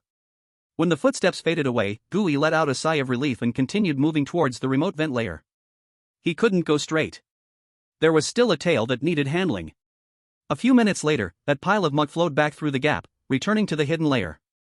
In the darkness, the octopus child, codenamed number 73, was still tightly bound by spider silk at the top of the pipe, like a white cocoon, deep in a coma. Gooey transformed into human form, but his current body was very unstable, with something like mice burrowing beneath his skin, and flashes of inhuman patterns occasionally crossed his face. He swallowed the discomfort and waved his hand. The unfettered iron mass transformed into a sharp blade, silently cutting through the strands of silk wrapped around the child. Gooey caught the falling octopus child. He didn't wake him up but carefully placed him at the edge of the vent, arranging him into a position like hugging his knees and napping against the wall. Then, he meticulously cleaned up all the remaining silk around, even using a lump of muck to wipe away his own footprints. After doing all this, Gooey glanced at the still sleeping child. If the Stitcher found the sentinel bound, it would immediately trigger the highest level of intrusion alarm, possibly leading to the child being tortured for information. But if they found the sentinel lazily napping on duty, that would only result in a beating or confinement. Sleep well, when you wake up, just say it was a dream. Gooey whispered, his body collapsing back into muck, flowing deeper into the ventilation pipe towards the southern district. The return journey was not easy. When the wide, surging murky river appeared before him again, Gooey stopped wriggling. The water flowed violently, with bizarre bubbles rising on the black surface, and huge dark shadows swimming beneath, exuding an air of predation. Although those two E-Class main cards were still cooling down, the Echo Bat King, this old mobility card, had already been unlocked. With a thought, Gooey released his muck form. Boom!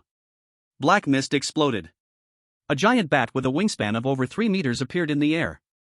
But this bat was not in good shape, its belly was swollen like a ball, and its once agile wings now seemed heavy. Squeak! Gooey let out a somewhat strained screech and flapped his wings with effort. Take off! But this flying posture was nothing like the sharpness and grace of the past. He floundered in the air like an overloaded bomber with the wrong fuel, wobbling up and down.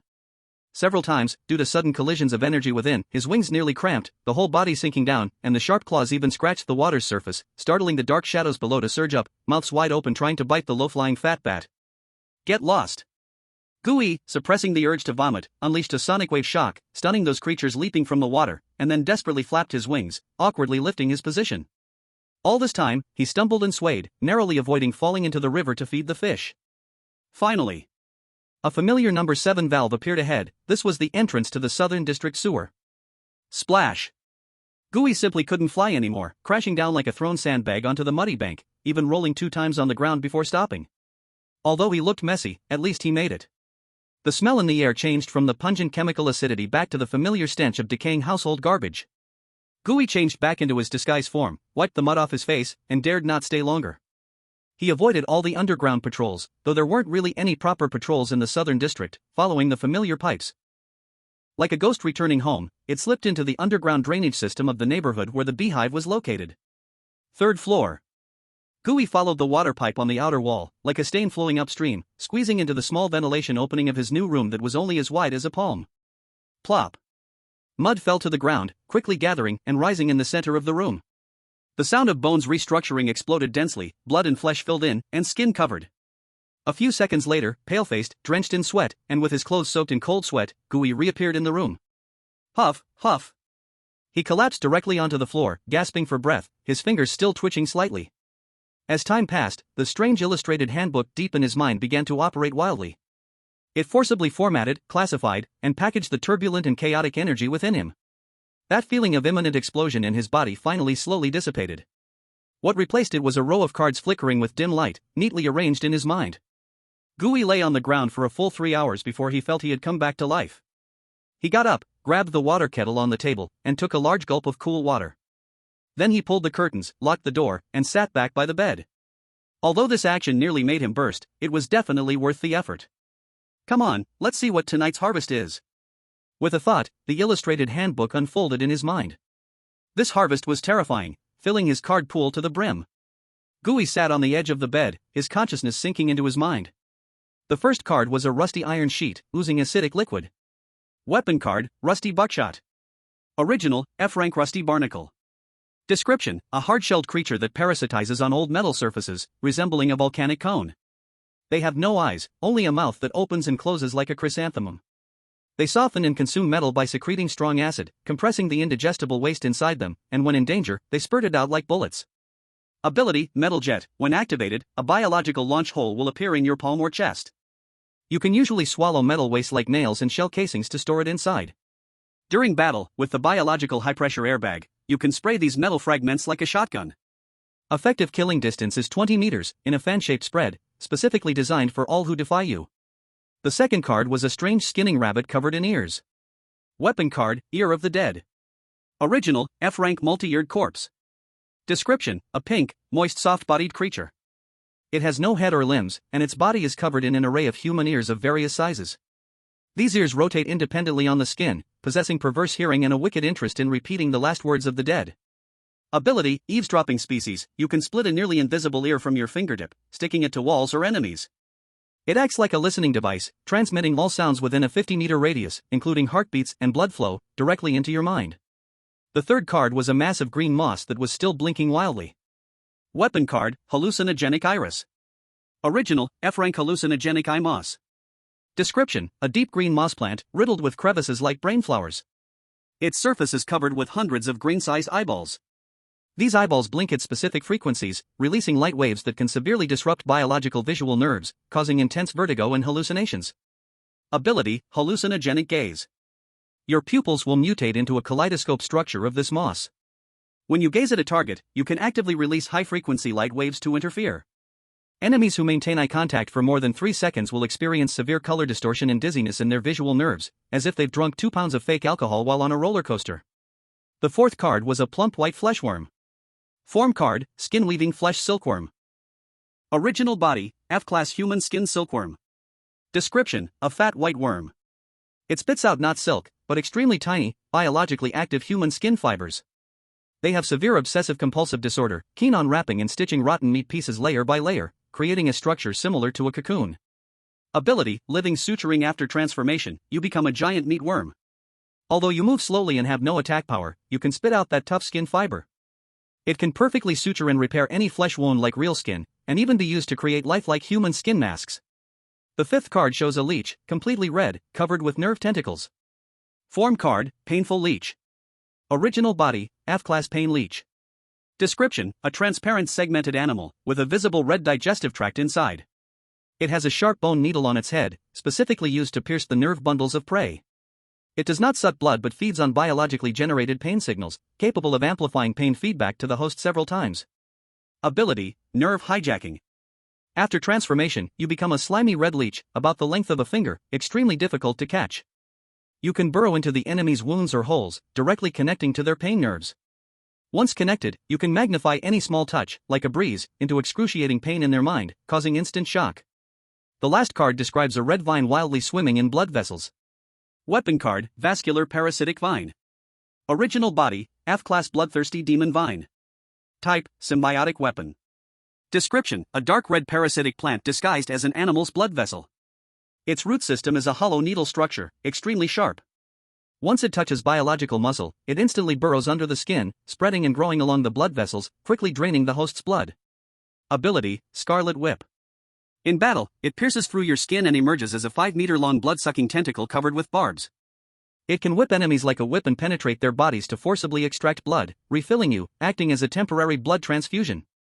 The rest are mostly economical small weird creatures used by the suturer for experimentation or extracting special substances. Although they are not strong in combat alone, each one has extremely distinctive and bizarre characteristics. A painting portrays a bright red, fleshy fungus growing on a living person's rib. Weapon card, symbiotic flesh mushroom. Original body, F-class flesh mushroom. Description, this is a very greedy fungal plant that looks like a redlingy but is composed of pulsing fresh flesh.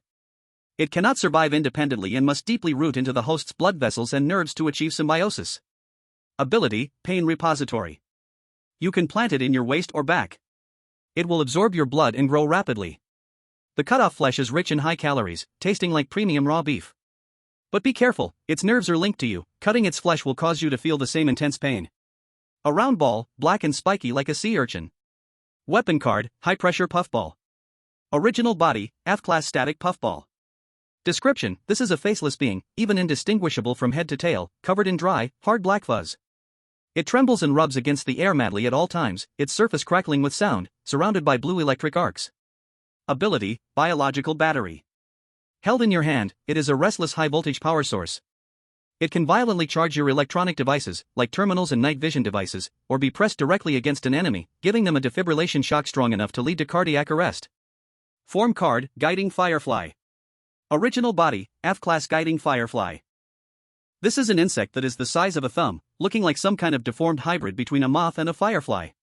Its abdomen is unusually swollen and transparent, filled with a glowing liquid undergoing a chemical reaction, emitting a cold blue light that makes one feel dazed if stared at for too long. Ability, induced light wave.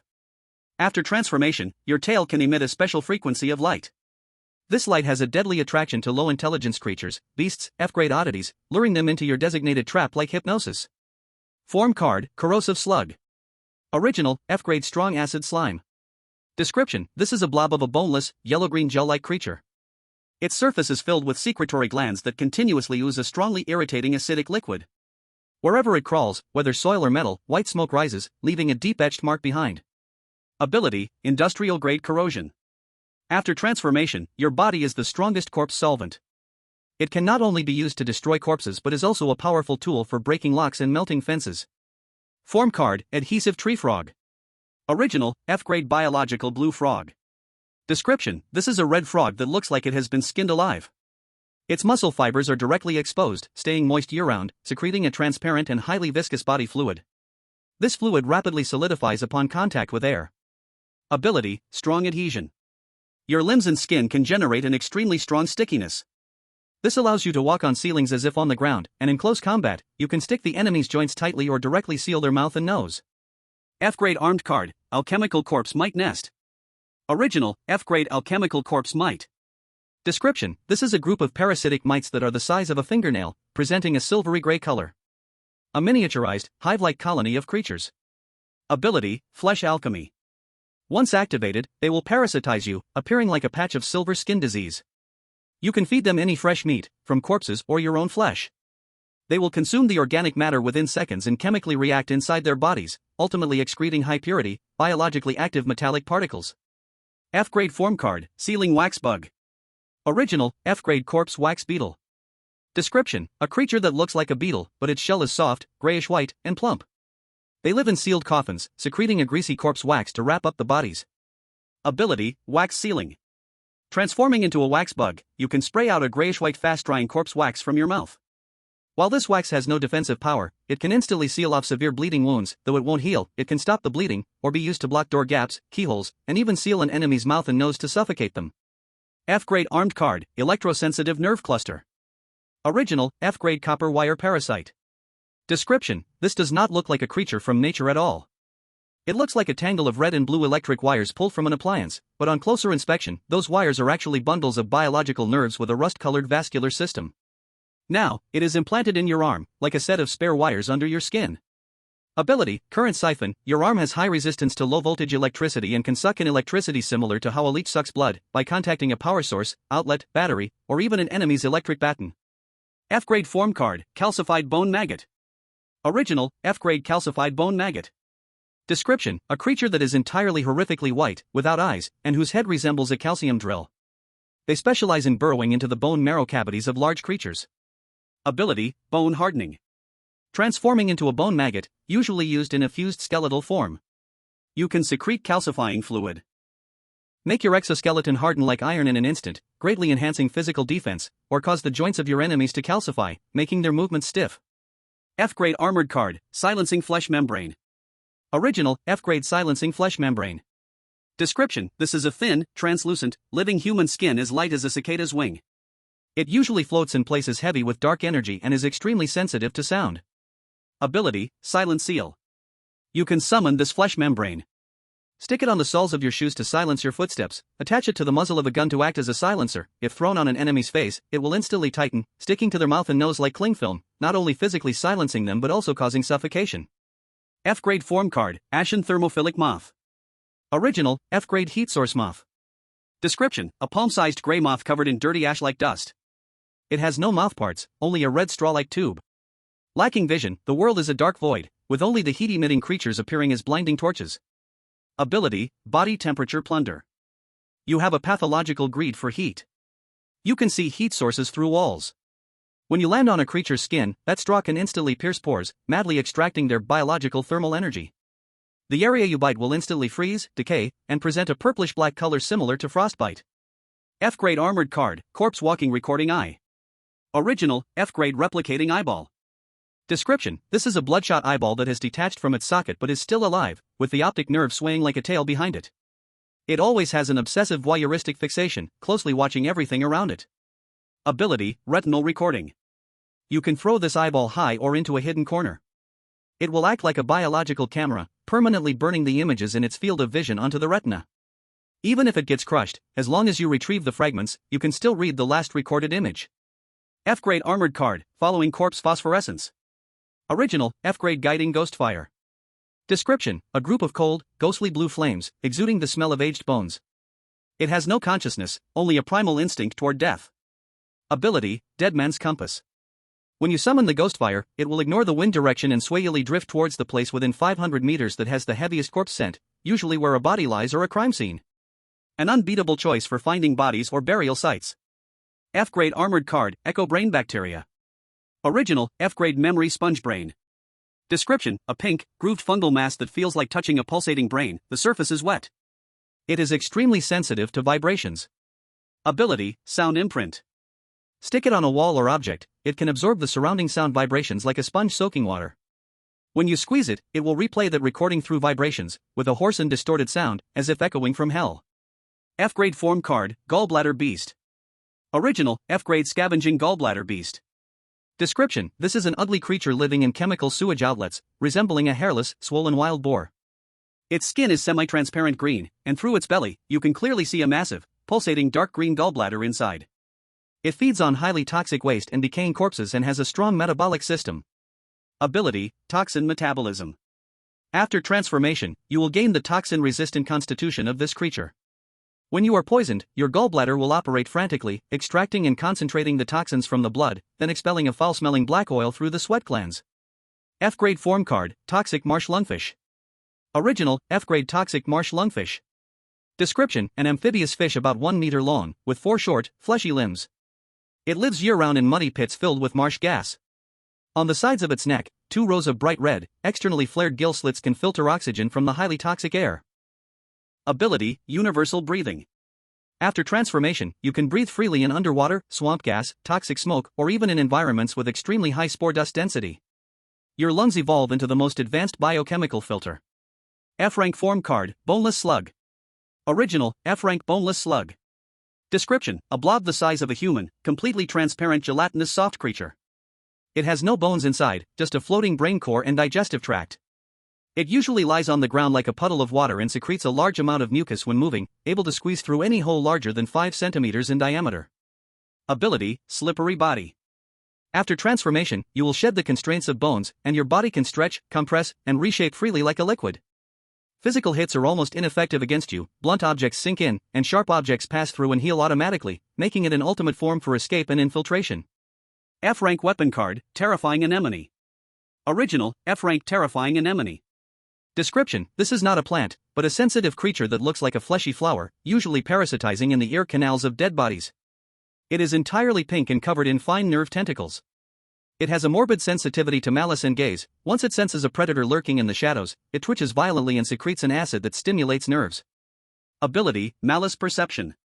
When activated, this anemone will parasitize under your nape skin. When an enemy harbors intense kill intent towards you or is staring unblinkingly at you from a blind spot, like behind you, or through a sniper scope, it will frantically stimulate your neck nerves, causing a stabbing pain like needles. Evaluation: this is not a shield, this is your sixth sense. Before being shot dead in the wasteland, it will first stab you hard. As the last card stopped, the buzzing sound deep in his mind finally ceased. A full 25 new cards. All neatly categorized, stuffing his inventory to the brim. Gooey looked at this pile of dazzling loot, and the previous feeling of disgust vanished completely, his eyes shining intensely. Having stocked up so many goods, it was not for decoration. If these scattered fragments are not assembled, they will forever just be F-rank trash, and against tough opponents, they would still be useless. Who? He rubbed his hands vigorously, like a gambler who just got paid, eager to rush to the card table for a big bet, and directly opened the fusion interface of the guidebook. Materials are ready. Gooey licked his lips. Next, it's time to witness a miracle, or blow up the furnace. Chapter 136, The Scapegoat Dr. Lee. Gooey sat cross-legged on the bed, eyes closed, completely immersed in the deep black of his soul. In front of him, that eerie guidebook was emitting a faint glow. And around the guidebook, dozens of cards floated like stars. Except for a few core, form cards, occupying the center stage, the surrounding area was filled densely with the newly acquired F-rank cards. Gooey's gaze first swept over the pile of cards marked weapon. Rusted buckshot, ear of the dead, hallucinatory vision. These are all good items, but unfortunately, the current level of the guidebook seems to be insufficient. He tried to lean 2 weapon cards against each other, but found an invisible repulsion layer between them, making fusion impossible. Prompt: current guidebook level is insufficient, weapon card fusion function is not unlocked. As expected, it doesn't work. GUI didn't feel too disappointed. Although fusion upgrades weren't possible, this didn't affect their use.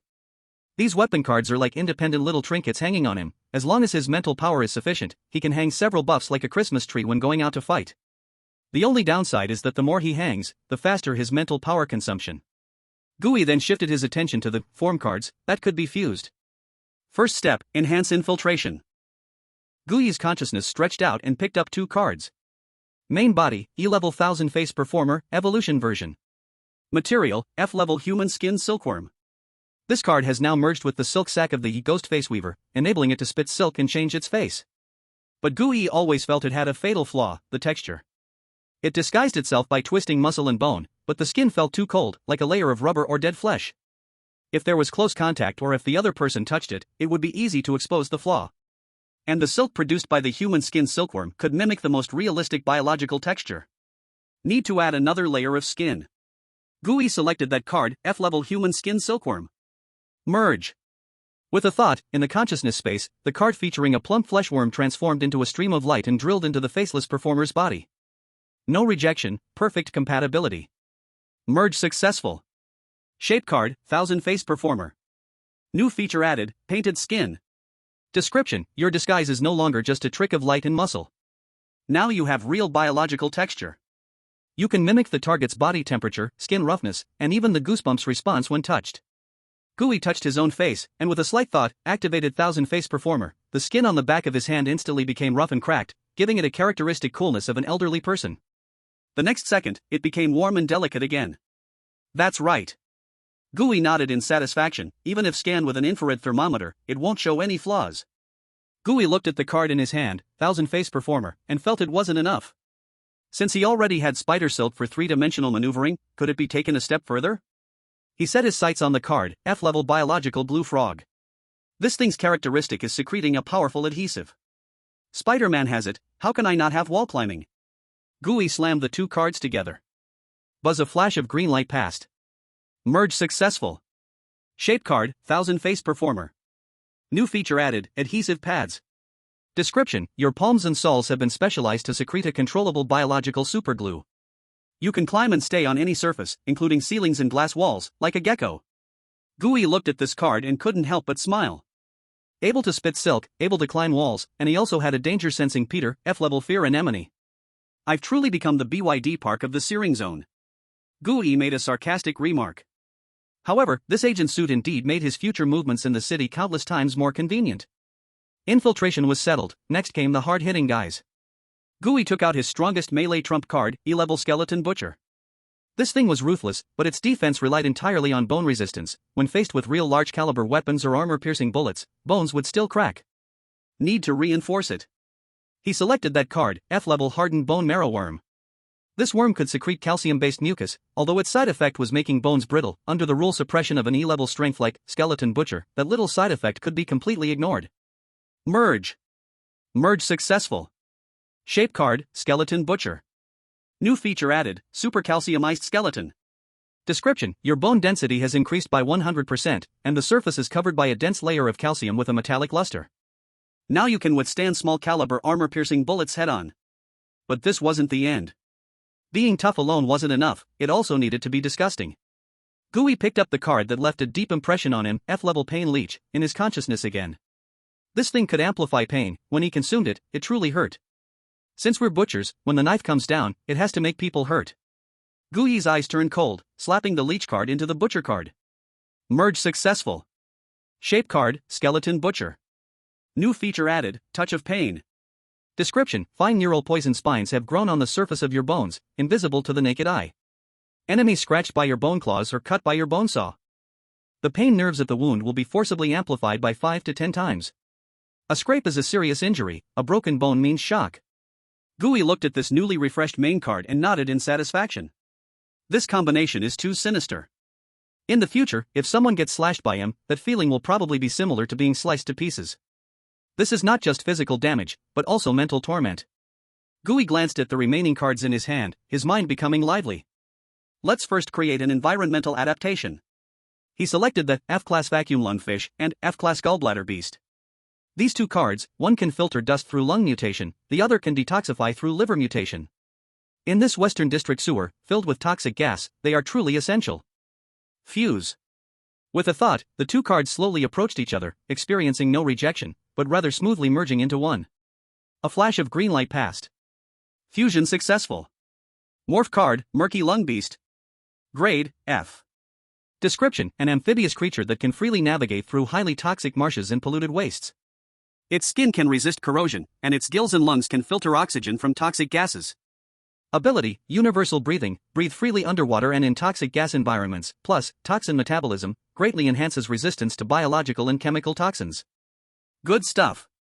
Gooey felt his mental power within him had not diminished at all, and even slightly surged due to successful fusion, nodding in satisfaction. According to the Pokédex rules, successful fusion does not consume mental power, and may even have energy feedback. The consecutive successes made Gooey somewhat dizzy. Since I'm in such good condition today, let's go again. He shifted his gaze to the F-class pollution blood and F-class cartilage mucus.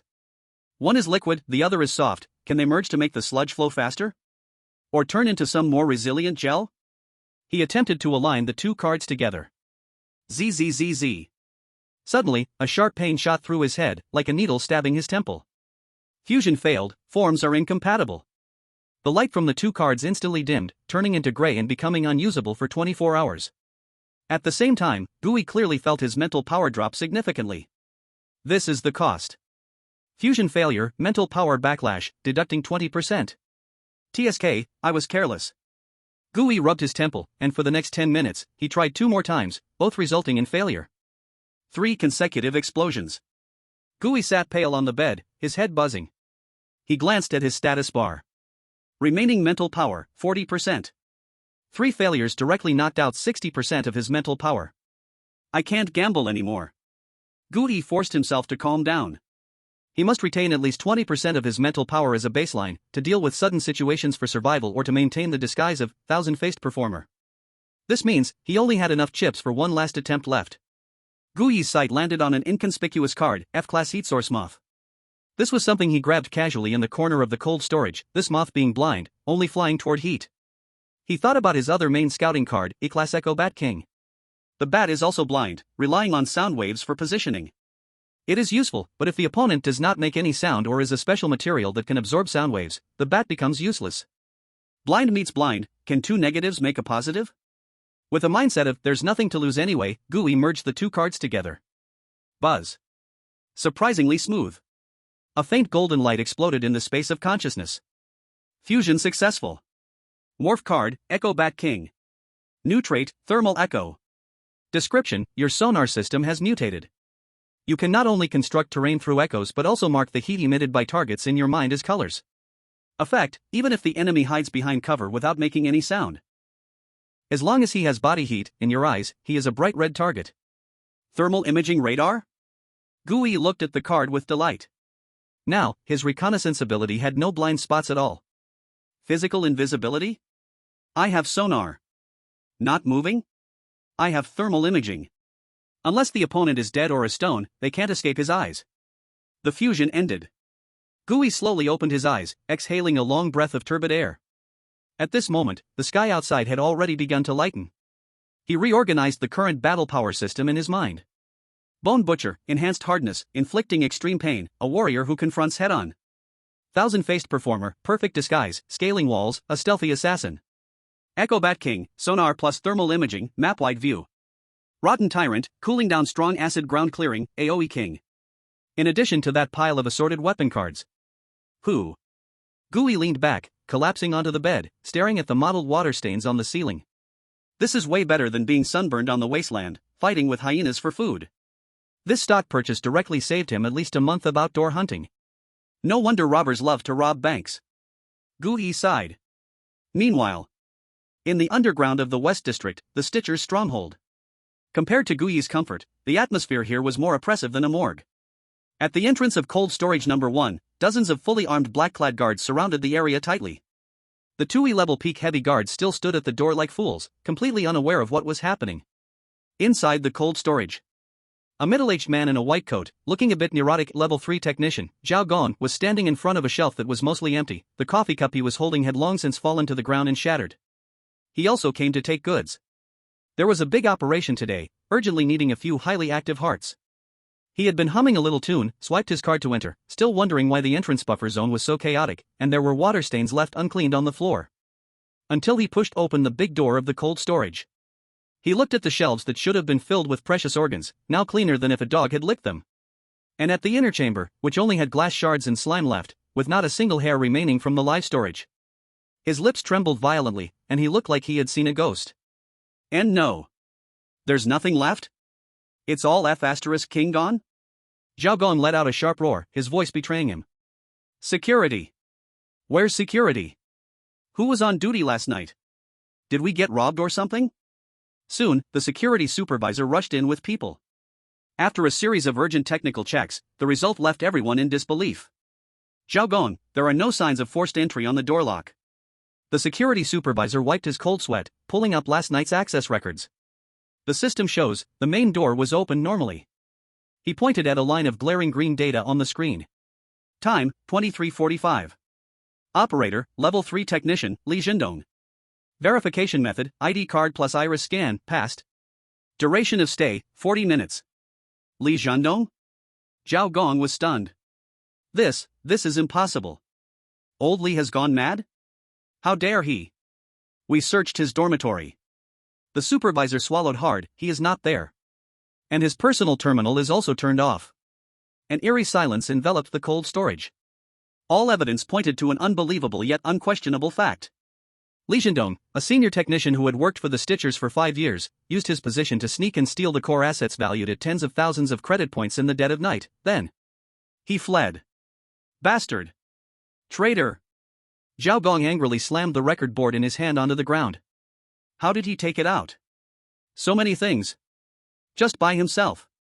Some unknown slime and strange traces were found at the scene. The supervisor carefully speculated. Maybe he used some kind of special spatial trick?